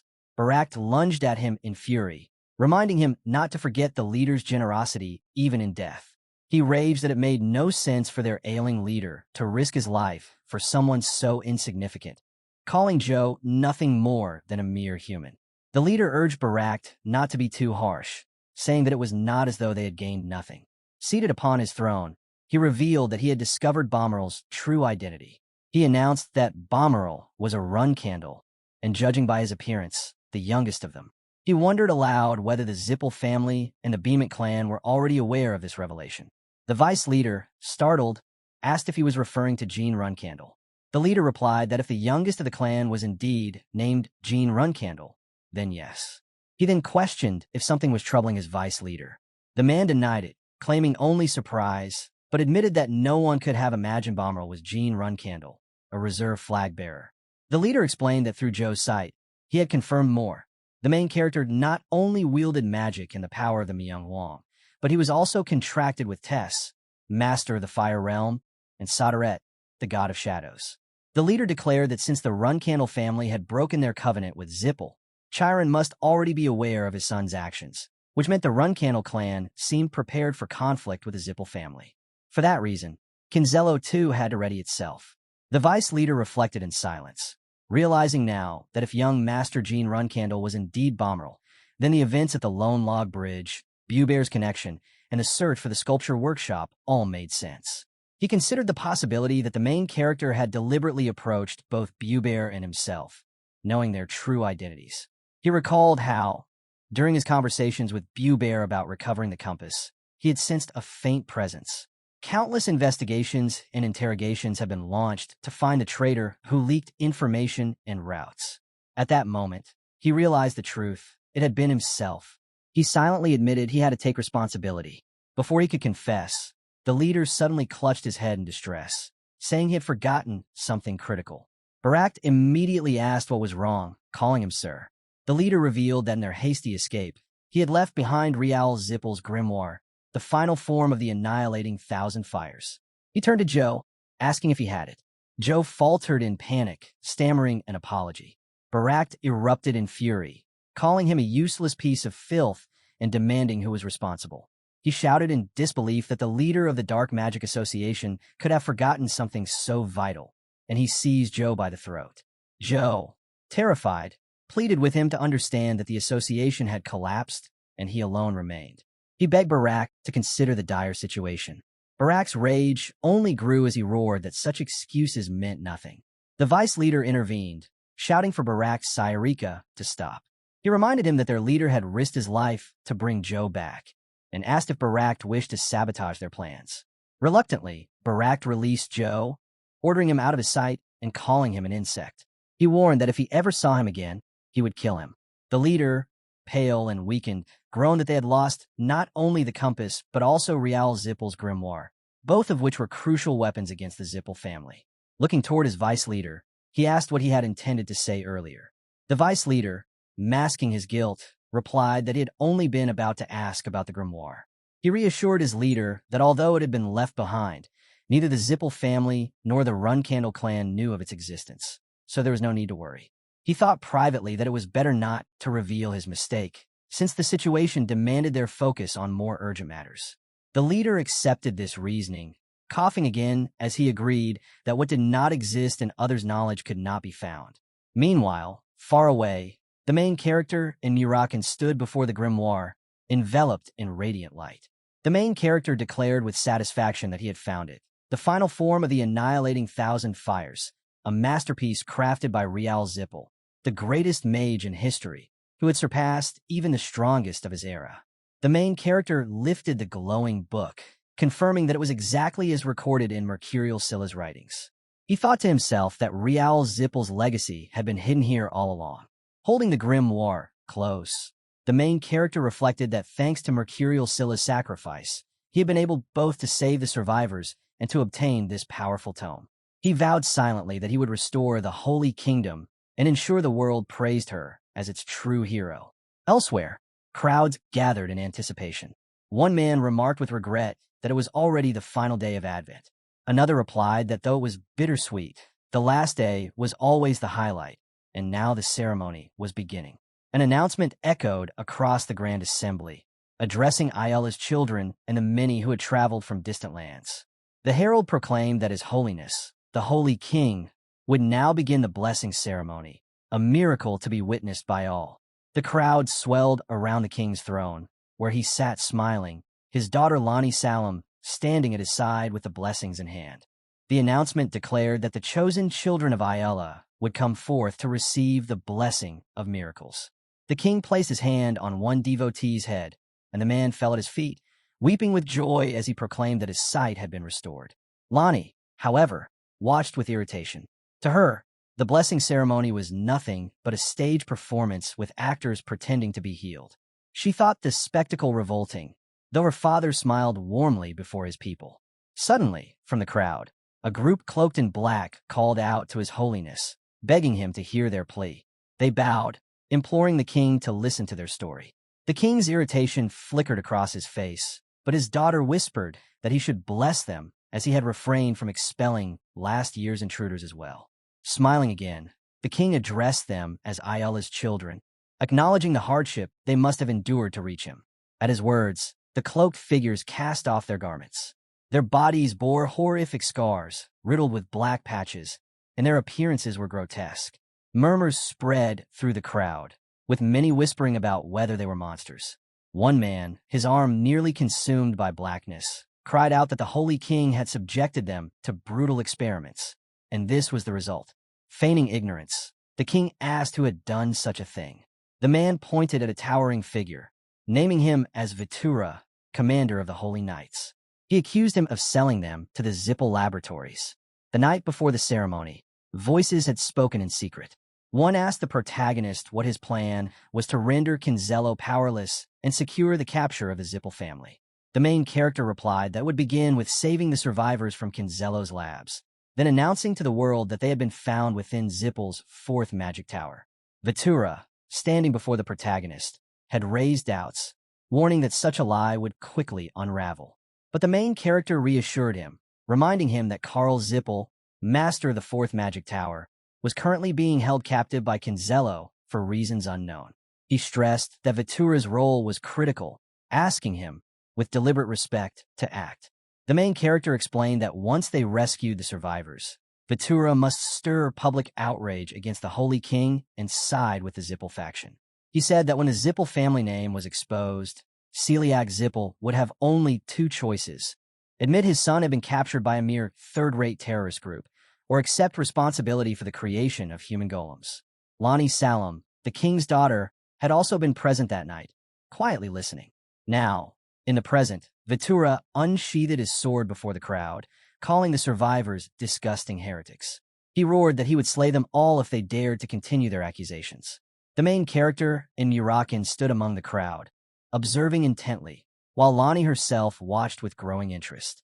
Lani demanded of the commander how he could be so certain that the people before them were heretics, and how he dared to unsheathe his sword on such a holy day.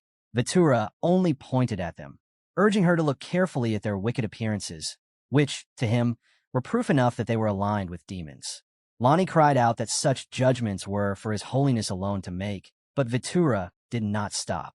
He declared that as the commander of the Holy Knights, it was within his authority to punish heretics. Turning to Lani Salam, he warned that if she continued to spout such nonsense, he would brand her a heretic as well. At that moment, some soldiers stepped in front of Lani, shielding her with their bodies. They urged the commander to sheath his sword, reminding him that to draw it without His Holiness's command was an act of treachery. Vitura's face twisted with rage as he shouted at them, demanding how they dared to answer back and block his path. He proclaimed that he would punish them all, along with the corrupted heretics. His own soldiers faltered, their expressions marked with shock. One among them recalled Vitura's word from earlier, when he had told him that the time had come to answer his vocation, that he was sorry, and had asked whether he would follow. That same soldier now urged the others to stop the commander as Vitura lunged forward to attack. They struck back in desperation, punching him and retaliating, and in an instant, the tension exploded into a violent brawl. People screamed and scattered in panic. Survivors cried out, begging His Holiness for mercy, while the Holy King himself looked bewildered, struggling to comprehend the chaos unfolding before him. Vitura glared at them all and roared, demanding who they thought they were to approach His Holiness, branding them as heretics, too.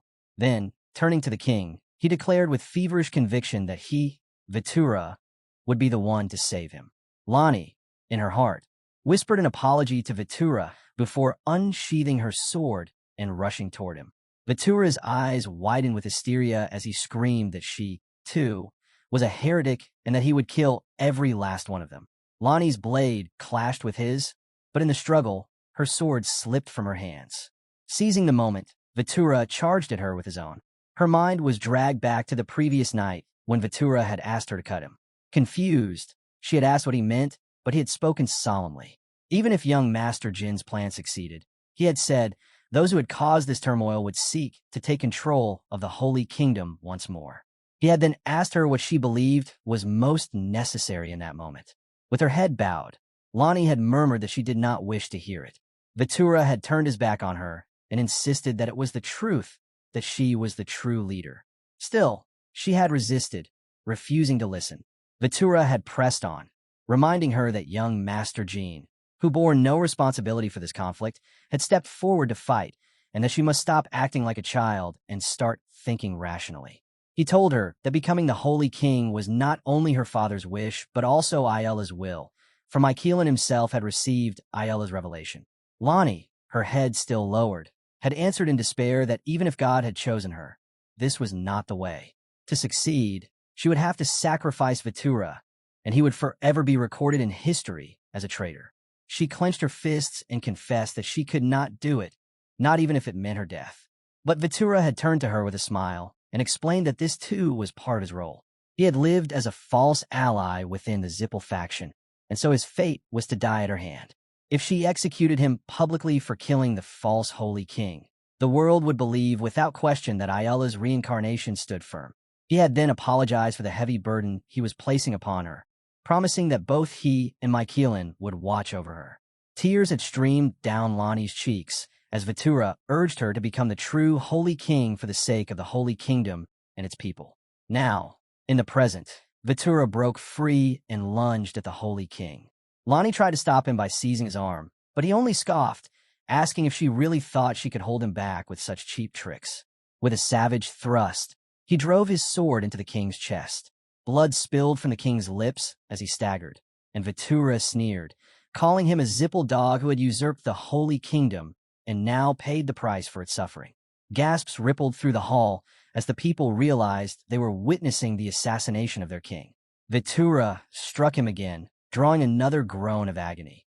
Lani cried out for her father, then turned to Vitura with trembling hands as she raised her sword against him. He met her gaze, silently urging her to strike quickly, reassuring her with his eyes that it was all right. She hesitated, but then, with tears streaming down her face, she swung her blade.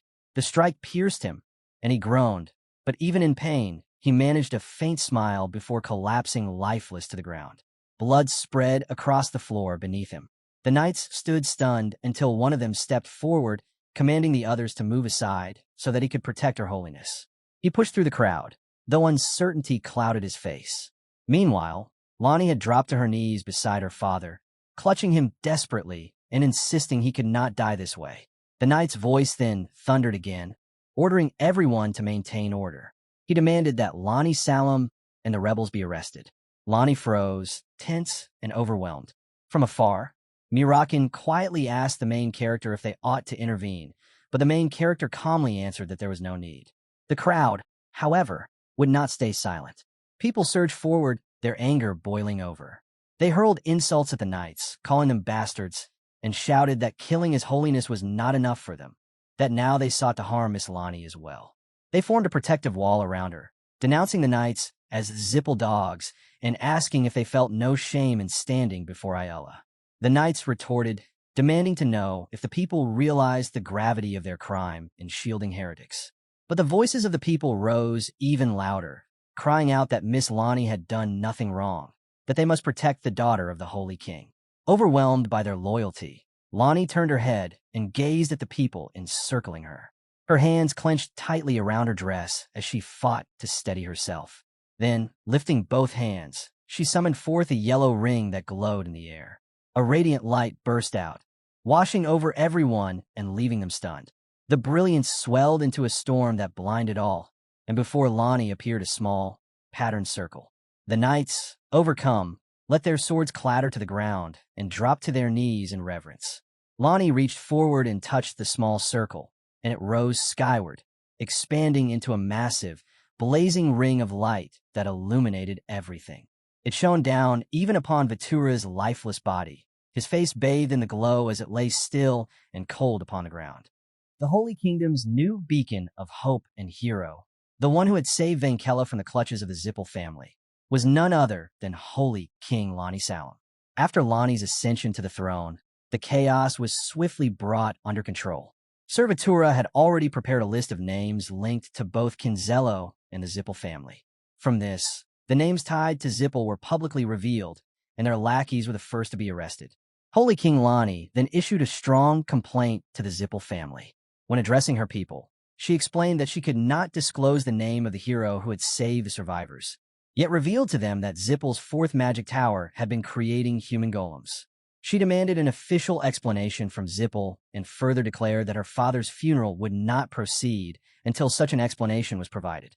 This announcement redirected the world's gaze toward Vankella and Zipple alike. Soon after, newspapers across the continent released breaking reports. The previous Holy King of Vankella had passed away. The Zipple faction had colluded with traitors within the kingdom and assassinated him. And his daughter, Lonnie Salem, had now ascended to the throne after Holy King Mykeelan.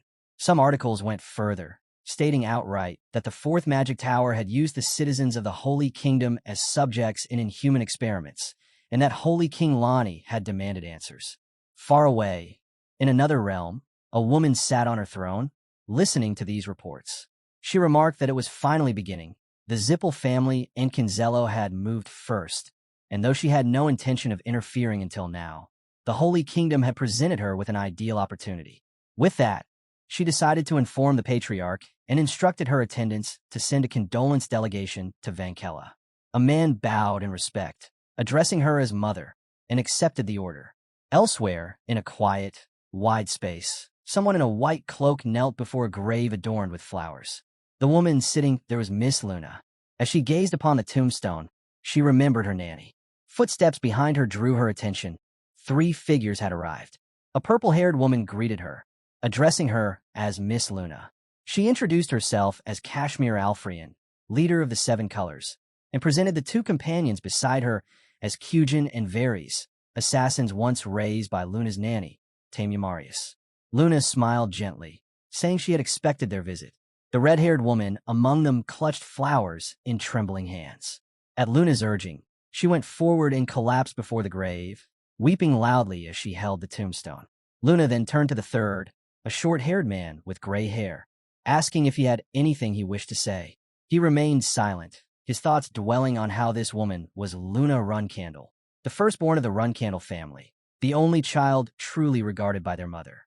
When he suddenly bowed before her, Luna studied him quietly until he thanked her.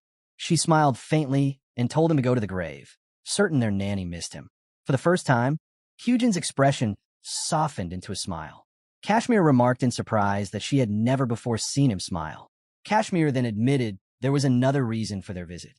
She handed Luna a letter, explaining it was from young Master Jean.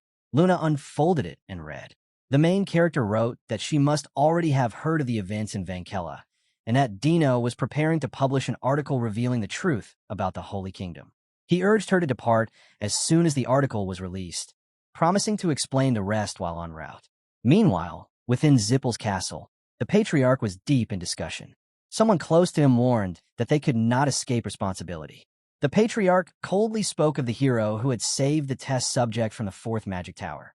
He mused that if he admitted his son had been held hostage by Kinzello, his status would falter, while if he claimed responsibility for the human golem experiments himself, his reputation would be irreparably damaged. He despised both options, but sighed that one must be chosen. Finally, he ordered that Kinzello's commander be contacted, for Karl Zipple had been given a task. Back in Vankella, the harbor had filled with people. The condolence delegation for the late Holy King had arrived, and citizens gathered outside, chanting furiously for Zipple to explain itself. One man cried out that Zipple had murdered their Holy King, their brothers, and their sisters, and had desecrated them through experiments. He shouted that they ought to fear God and demanded the truth at once. His words were cut short when he noticed something descending from the sky, a flying carriage. The Zipple family had come to deliver their explanation. Among the crowd, mirakin watched with contempt, remarking that their arrogance knew no bounds. It was they who owed answers, yet they carried themselves as if above all. The main character, hidden beneath a black hood, muttered in agreement, never expecting they would bring Kozek. A masked representative then addressed the people. He began by pleading for understanding, claiming that the Holy King's death had been an accident. He admitted that the Zipple family had indeed intervened politically in Vankella and that, with the help of traitorous officials, horrific experiments had been conducted on its citizens. However, he declared that all responsibility lay solely with the master of the fourth magic tower, Karl Zipple. The crowd gasped. The announcement continued, insisting the family had received no reports of such acts and that Karl, blinded by personal ambition, had brought dishonor upon them. The main character clenched his teeth, recognizing that Zipple was placing all blame on Karl, likely in collusion with Kinzello. The declaration concluded that Karl was henceforth stripped of the Zipple name and would be punished severely for his betrayal. Then Karl himself was paraded forth, bound in shackles. His face was bruised and bloodied, yet the crowd exploded in fury at the sight of him. Stones were hurled, curses filled the air, and cries to kill him echoed. The main character's eyes narrowed. If Karl were executed here in Vankella, the Zipple family could absolve itself of blame, forcing the Holy Kingdom into silence.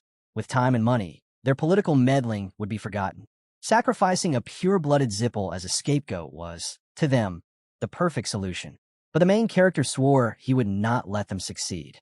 Holy King Lani stepped forward and raised her hand, calling for the citizens to stop. She told them she understood their pain and fury, but reminded them they were children of Ayala. If they did not show mercy, who would? She turned to Karl, addressing him as Sir Karl Zipple, and declared that he must explain himself and apologize before all. A small sphere of light appeared above her hand, illuminating his battered figure. She insisted that, including herself, all of Ayala's children were ready to listen. Karl, blood dripping from his wounds, raised his head. In a hoarse voice, he admitted that he, Karl Zipple, master of the fourth magic tower, had dishonored his family with greed and ambition, and that the human experiments were his doing. Just then, a voice rang out. A man with a bag over his shoulder stepped forward and shouted Karl's name, demanding why he was lying and taking all the blame. Karl's bloodied eyes flickered with confusion as he recognized the man. The stranger bowed to the citizens, apologizing for his intrusion, and introduced himself as Dino Jaglin. He declared that he had come to tell them the truth. Reaching into his bag, Dino flung countless papers into the air, scattering them like falling leaves. He proclaimed that Karl Zipple had nothing to do with the human golem experiments. The crowd buzzed in astonishment, many whispering in disbelief and recognizing him as the very reporter who had exposed Murin Zipple's cruel experiments. The protagonist's lips curved in determination. Those who had schemed to sacrifice a pure-blooded Zipple would not escape justice. Here, in the Holy Kingdom, their filth would be laid bare. As citizens picked up the article, they speculated further. Someone asked whether the place where the survivors were rescued was truly the fourth magic tower, or rather the old Oterium, the former fortress of the Dark Magic Association, and if Carl Zipple had indeed been kidnapped and kept prisoner there.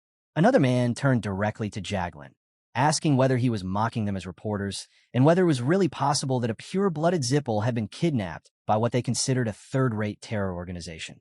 Jaglin raised his voice in reply, declaring that Kinzello was no third-rate organization, but a massive power that had recently allied with the Zipple family. He added that not even a reporter would know the true depth of their strength. Then he reminded everyone of the explosion that had rocked an island in the Beladu Empire 6 months earlier, and asked if they remembered it. He explained that this explosion had been caused by a mysterious supernova. At this, one reporter questioned if he was referring to that incident, while another exclaimed in disbelief, asking if Bommerl was also involved. Jaglin confirmed it with conviction, naming Sir Bommerl. He explained that wherever those explosions occurred, the Zipple family and Kinzello had been striking secret deals. However, Sir Bommerl, who was always known to oppose the Zipple family's wrongdoings, had witnessed one such deal, and a conflict broke out. The deal collapsed because of him, and since Kinzello refused to leave empty-handed, they kidnapped Carl Zipple. Jaglin went on to recount his own past, saying that the article on the massacre of the Cologne natives had been what first made him famous. At that time, he had written that a passerby was the hero who saved the natives, but in truth, that person had been none other than Sir Bommerl. From then onward, Jaglin had followed Bommerl's deeds and written about his heroic actions. Standing in the crowd, mirakin chuckled and teased the main character that Jaglin had just called him a hero. The main character, however, told him to be quiet. Jaglin continued, saying it was the same with the current incident. Sir Bommerl had confirmed that both the Zipple family and Kinzello were deeply entangled in the cruel scheme of conquering the Holy Kingdom and experimenting on its citizens. Before he could continue, a man raised his hand, a fiery ring forming upon it, and a bright yellow, sword-like ray shot toward Jaglin. The onlookers were stunned, unable to process what was happening. Someone in the crowd thought privately that the commander of the White Knights had acted far too rashly. To the Zipple family, it made no difference whether a reporter lived or died, but now, because of this, he had a reason to interfere. With the Zipple family cast as the villains, if the Runcandle family stepped forward, the public would support them as the opposing force. Thinking this, he unsheathed his sword. Yet another person nearby observed his actions and warned that since the Runcandle family had not been attacked directly, it would be reckless for him to act so hastily. The man had prepared to jump in and shield the reporter, but suddenly someone else appeared ahead of him. A woman with long white hair extended her hand, dispersing the fiery attack into harmless sparks. Without even glancing at the main character, she told him that although she acknowledged his intervention to protect the reporter, she could no longer allow him, a representative of the Runcandle family, to act so rashly. Then she turned to face him directly and called him the second flag bearer, asking him to draw his sword. The main character was taken aback when he realized it was his eldest sister. He wondered why someone who usually distanced herself from family affairs had suddenly appeared in a foreign land. Suspicion struck him. Was it because of the youngest? He doubted that his aloof sister would intervene otherwise. If Bommerl was truly involved in this matter, then surely she knew that Bommerl was the youngest. That must have been why they were moving together. He thought bitterly that this made it harder for him to steal the contract. For now, he sheathed his sword, reasoning there was no need to disgrace the dignity of Runcandle in public. He addressed her respectfully, acknowledging her as the first flag bearer. Someone disguised as a white knight overheard and realized she was indeed the first flag bearer of the Runcandle family. Reporters buzzed in hushed voices, confirming that she was the White Whale, Miss Luna, and that with her stood Sir Joshua, the interim patriarch. The crowd quickly spread the news. The Runcandle family had openly opposed the Zipple family. Luna reflected privately that her suspicion had been right. The youngest was involved. Her mind drifted to several hours earlier, when the main character had sat before her, addressing her as sister. He had told her that with the eyes of the world upon them, he would expose the Zipple family's crimes, and Joshua would seize the achievement for himself at any cost. The main character had explained that their family had been seeking a reason to involve themselves in the Holy Kingdom for some time, and Joshua would not miss such an opportunity. Since neither the main character as a reserve flag bearer nor Bommerl could act openly, he asked Luna to stop Joshua in his place. Back in the present, Luna recalled how she had agreed. She had no intention of letting Joshua claim the accomplishment, not when the youngest had put in such effort. She turned to Dino Jaglin, asking if he was unharmed. He replied gratefully, addressing her and Joshua, and thanked them both. Luna remarked that his words had been most intriguing, and she wished to hear more of them, so she requested that he stop by the Runcandle delegation afterward. Jaglin agreed without hesitation. Soon, a group of white knights appeared. Their leader stepped forward, introduced himself as Malhen Sak, the second commander of Zipple's White Knights, and expressed surprise at Luna's intervention. Luna greeted him by name with a smile and remarked that since he had tried to kill a reporter before everyone's eyes, it was clear he was in quite a predicament. Mal defended himself, claiming the reporter had spread lies that humiliated the Zipple family by saying the master of the fourth magic tower had come to pay for his sins. For that insult, he argued, death was appropriate, and he demanded Luna step aside. She asked who gave him the right to decide such things, and reminded him that she had already asked Jaglin to visit her delegation. That meant he was now her guest. Mal insisted that it was not a private matter, and if she refused to yield, he would be forced to use violence. Luna's demeanor hardened as her aura flared. She warned him by saying that life was precious, and that even the steel fortress waiting in the skies above was worth more than his life. If he returned after losing it, it would be unforgivable. The commander realized then that her aura was as terrifying as the rumors claimed. He wondered whether the reporter's revelations had been orchestrated by Runcandle all along and how much intelligence they really possessed. Before the situation escalated further, Lonnie stepped in, asking both sides to calm themselves. She reminded them that everyone knew the Runcandle and Zipple families wielded power far beyond that of the Holy Kingdom. She urged them to remember that the state funeral of the late Holy King had yet to take place, and such a confrontation could not occur here. The commander felt a wave of relief, glad for the excuse to retreat. Lonnie then thanked the reporter, remarking that they had nearly punished the wrong man. The commander bristled at this, demanding to know what she meant by wrong man. He claimed that the Zipple patriarch had personally sent his son, the master of the fourth tower, and warned that he could have died from those stones. The citizens were outraged at his words. They asked how he dared to speak of her holiness so rudely and accused him of insulting her. The commander pressed further, asking Lonnie if she meant to dishonor the patriarchs while over a mere reporter. Suddenly, a cloaked girl in the crowd shouted at him to be silent, calling the Zipples disgusting. She asked indignantly if they were looking down upon the sacred land where Ayala had descended. From within the crowd, the main character spotted her and smiled, thinking to himself that her timing had been perfect. The citizens began shouting in support of the reporter, declaring that if he was to be killed, then they should all be killed alongside him. They demanded the truth be revealed, and even pointed out that the Runcandle family never behaved so dishonorably. The cloaked girl waved at the main character from a distance. He frowned, confused by her gesture. Then, without speaking aloud, she mouthed words in his direction, calling him young Master Jean. She revealed herself as Margiela Ibriano, the younger sister of Kinzello's vice leader, Bishkal Ibriano. Silently, she mouthed that Kinzello would help him, addressing him as Bommerl, and requested that he go easy on them. She added that they should keep things amicable. The main character's expression shifted from confusion to surprise as he pointed at himself, silently asking if she was speaking to him. Margiela, flustered, wondered whether Runcandles had never been taught how to read lips. That's where we'll leave it for now. If you want to catch the next part, make sure to like the video and subscribe so you don't miss it.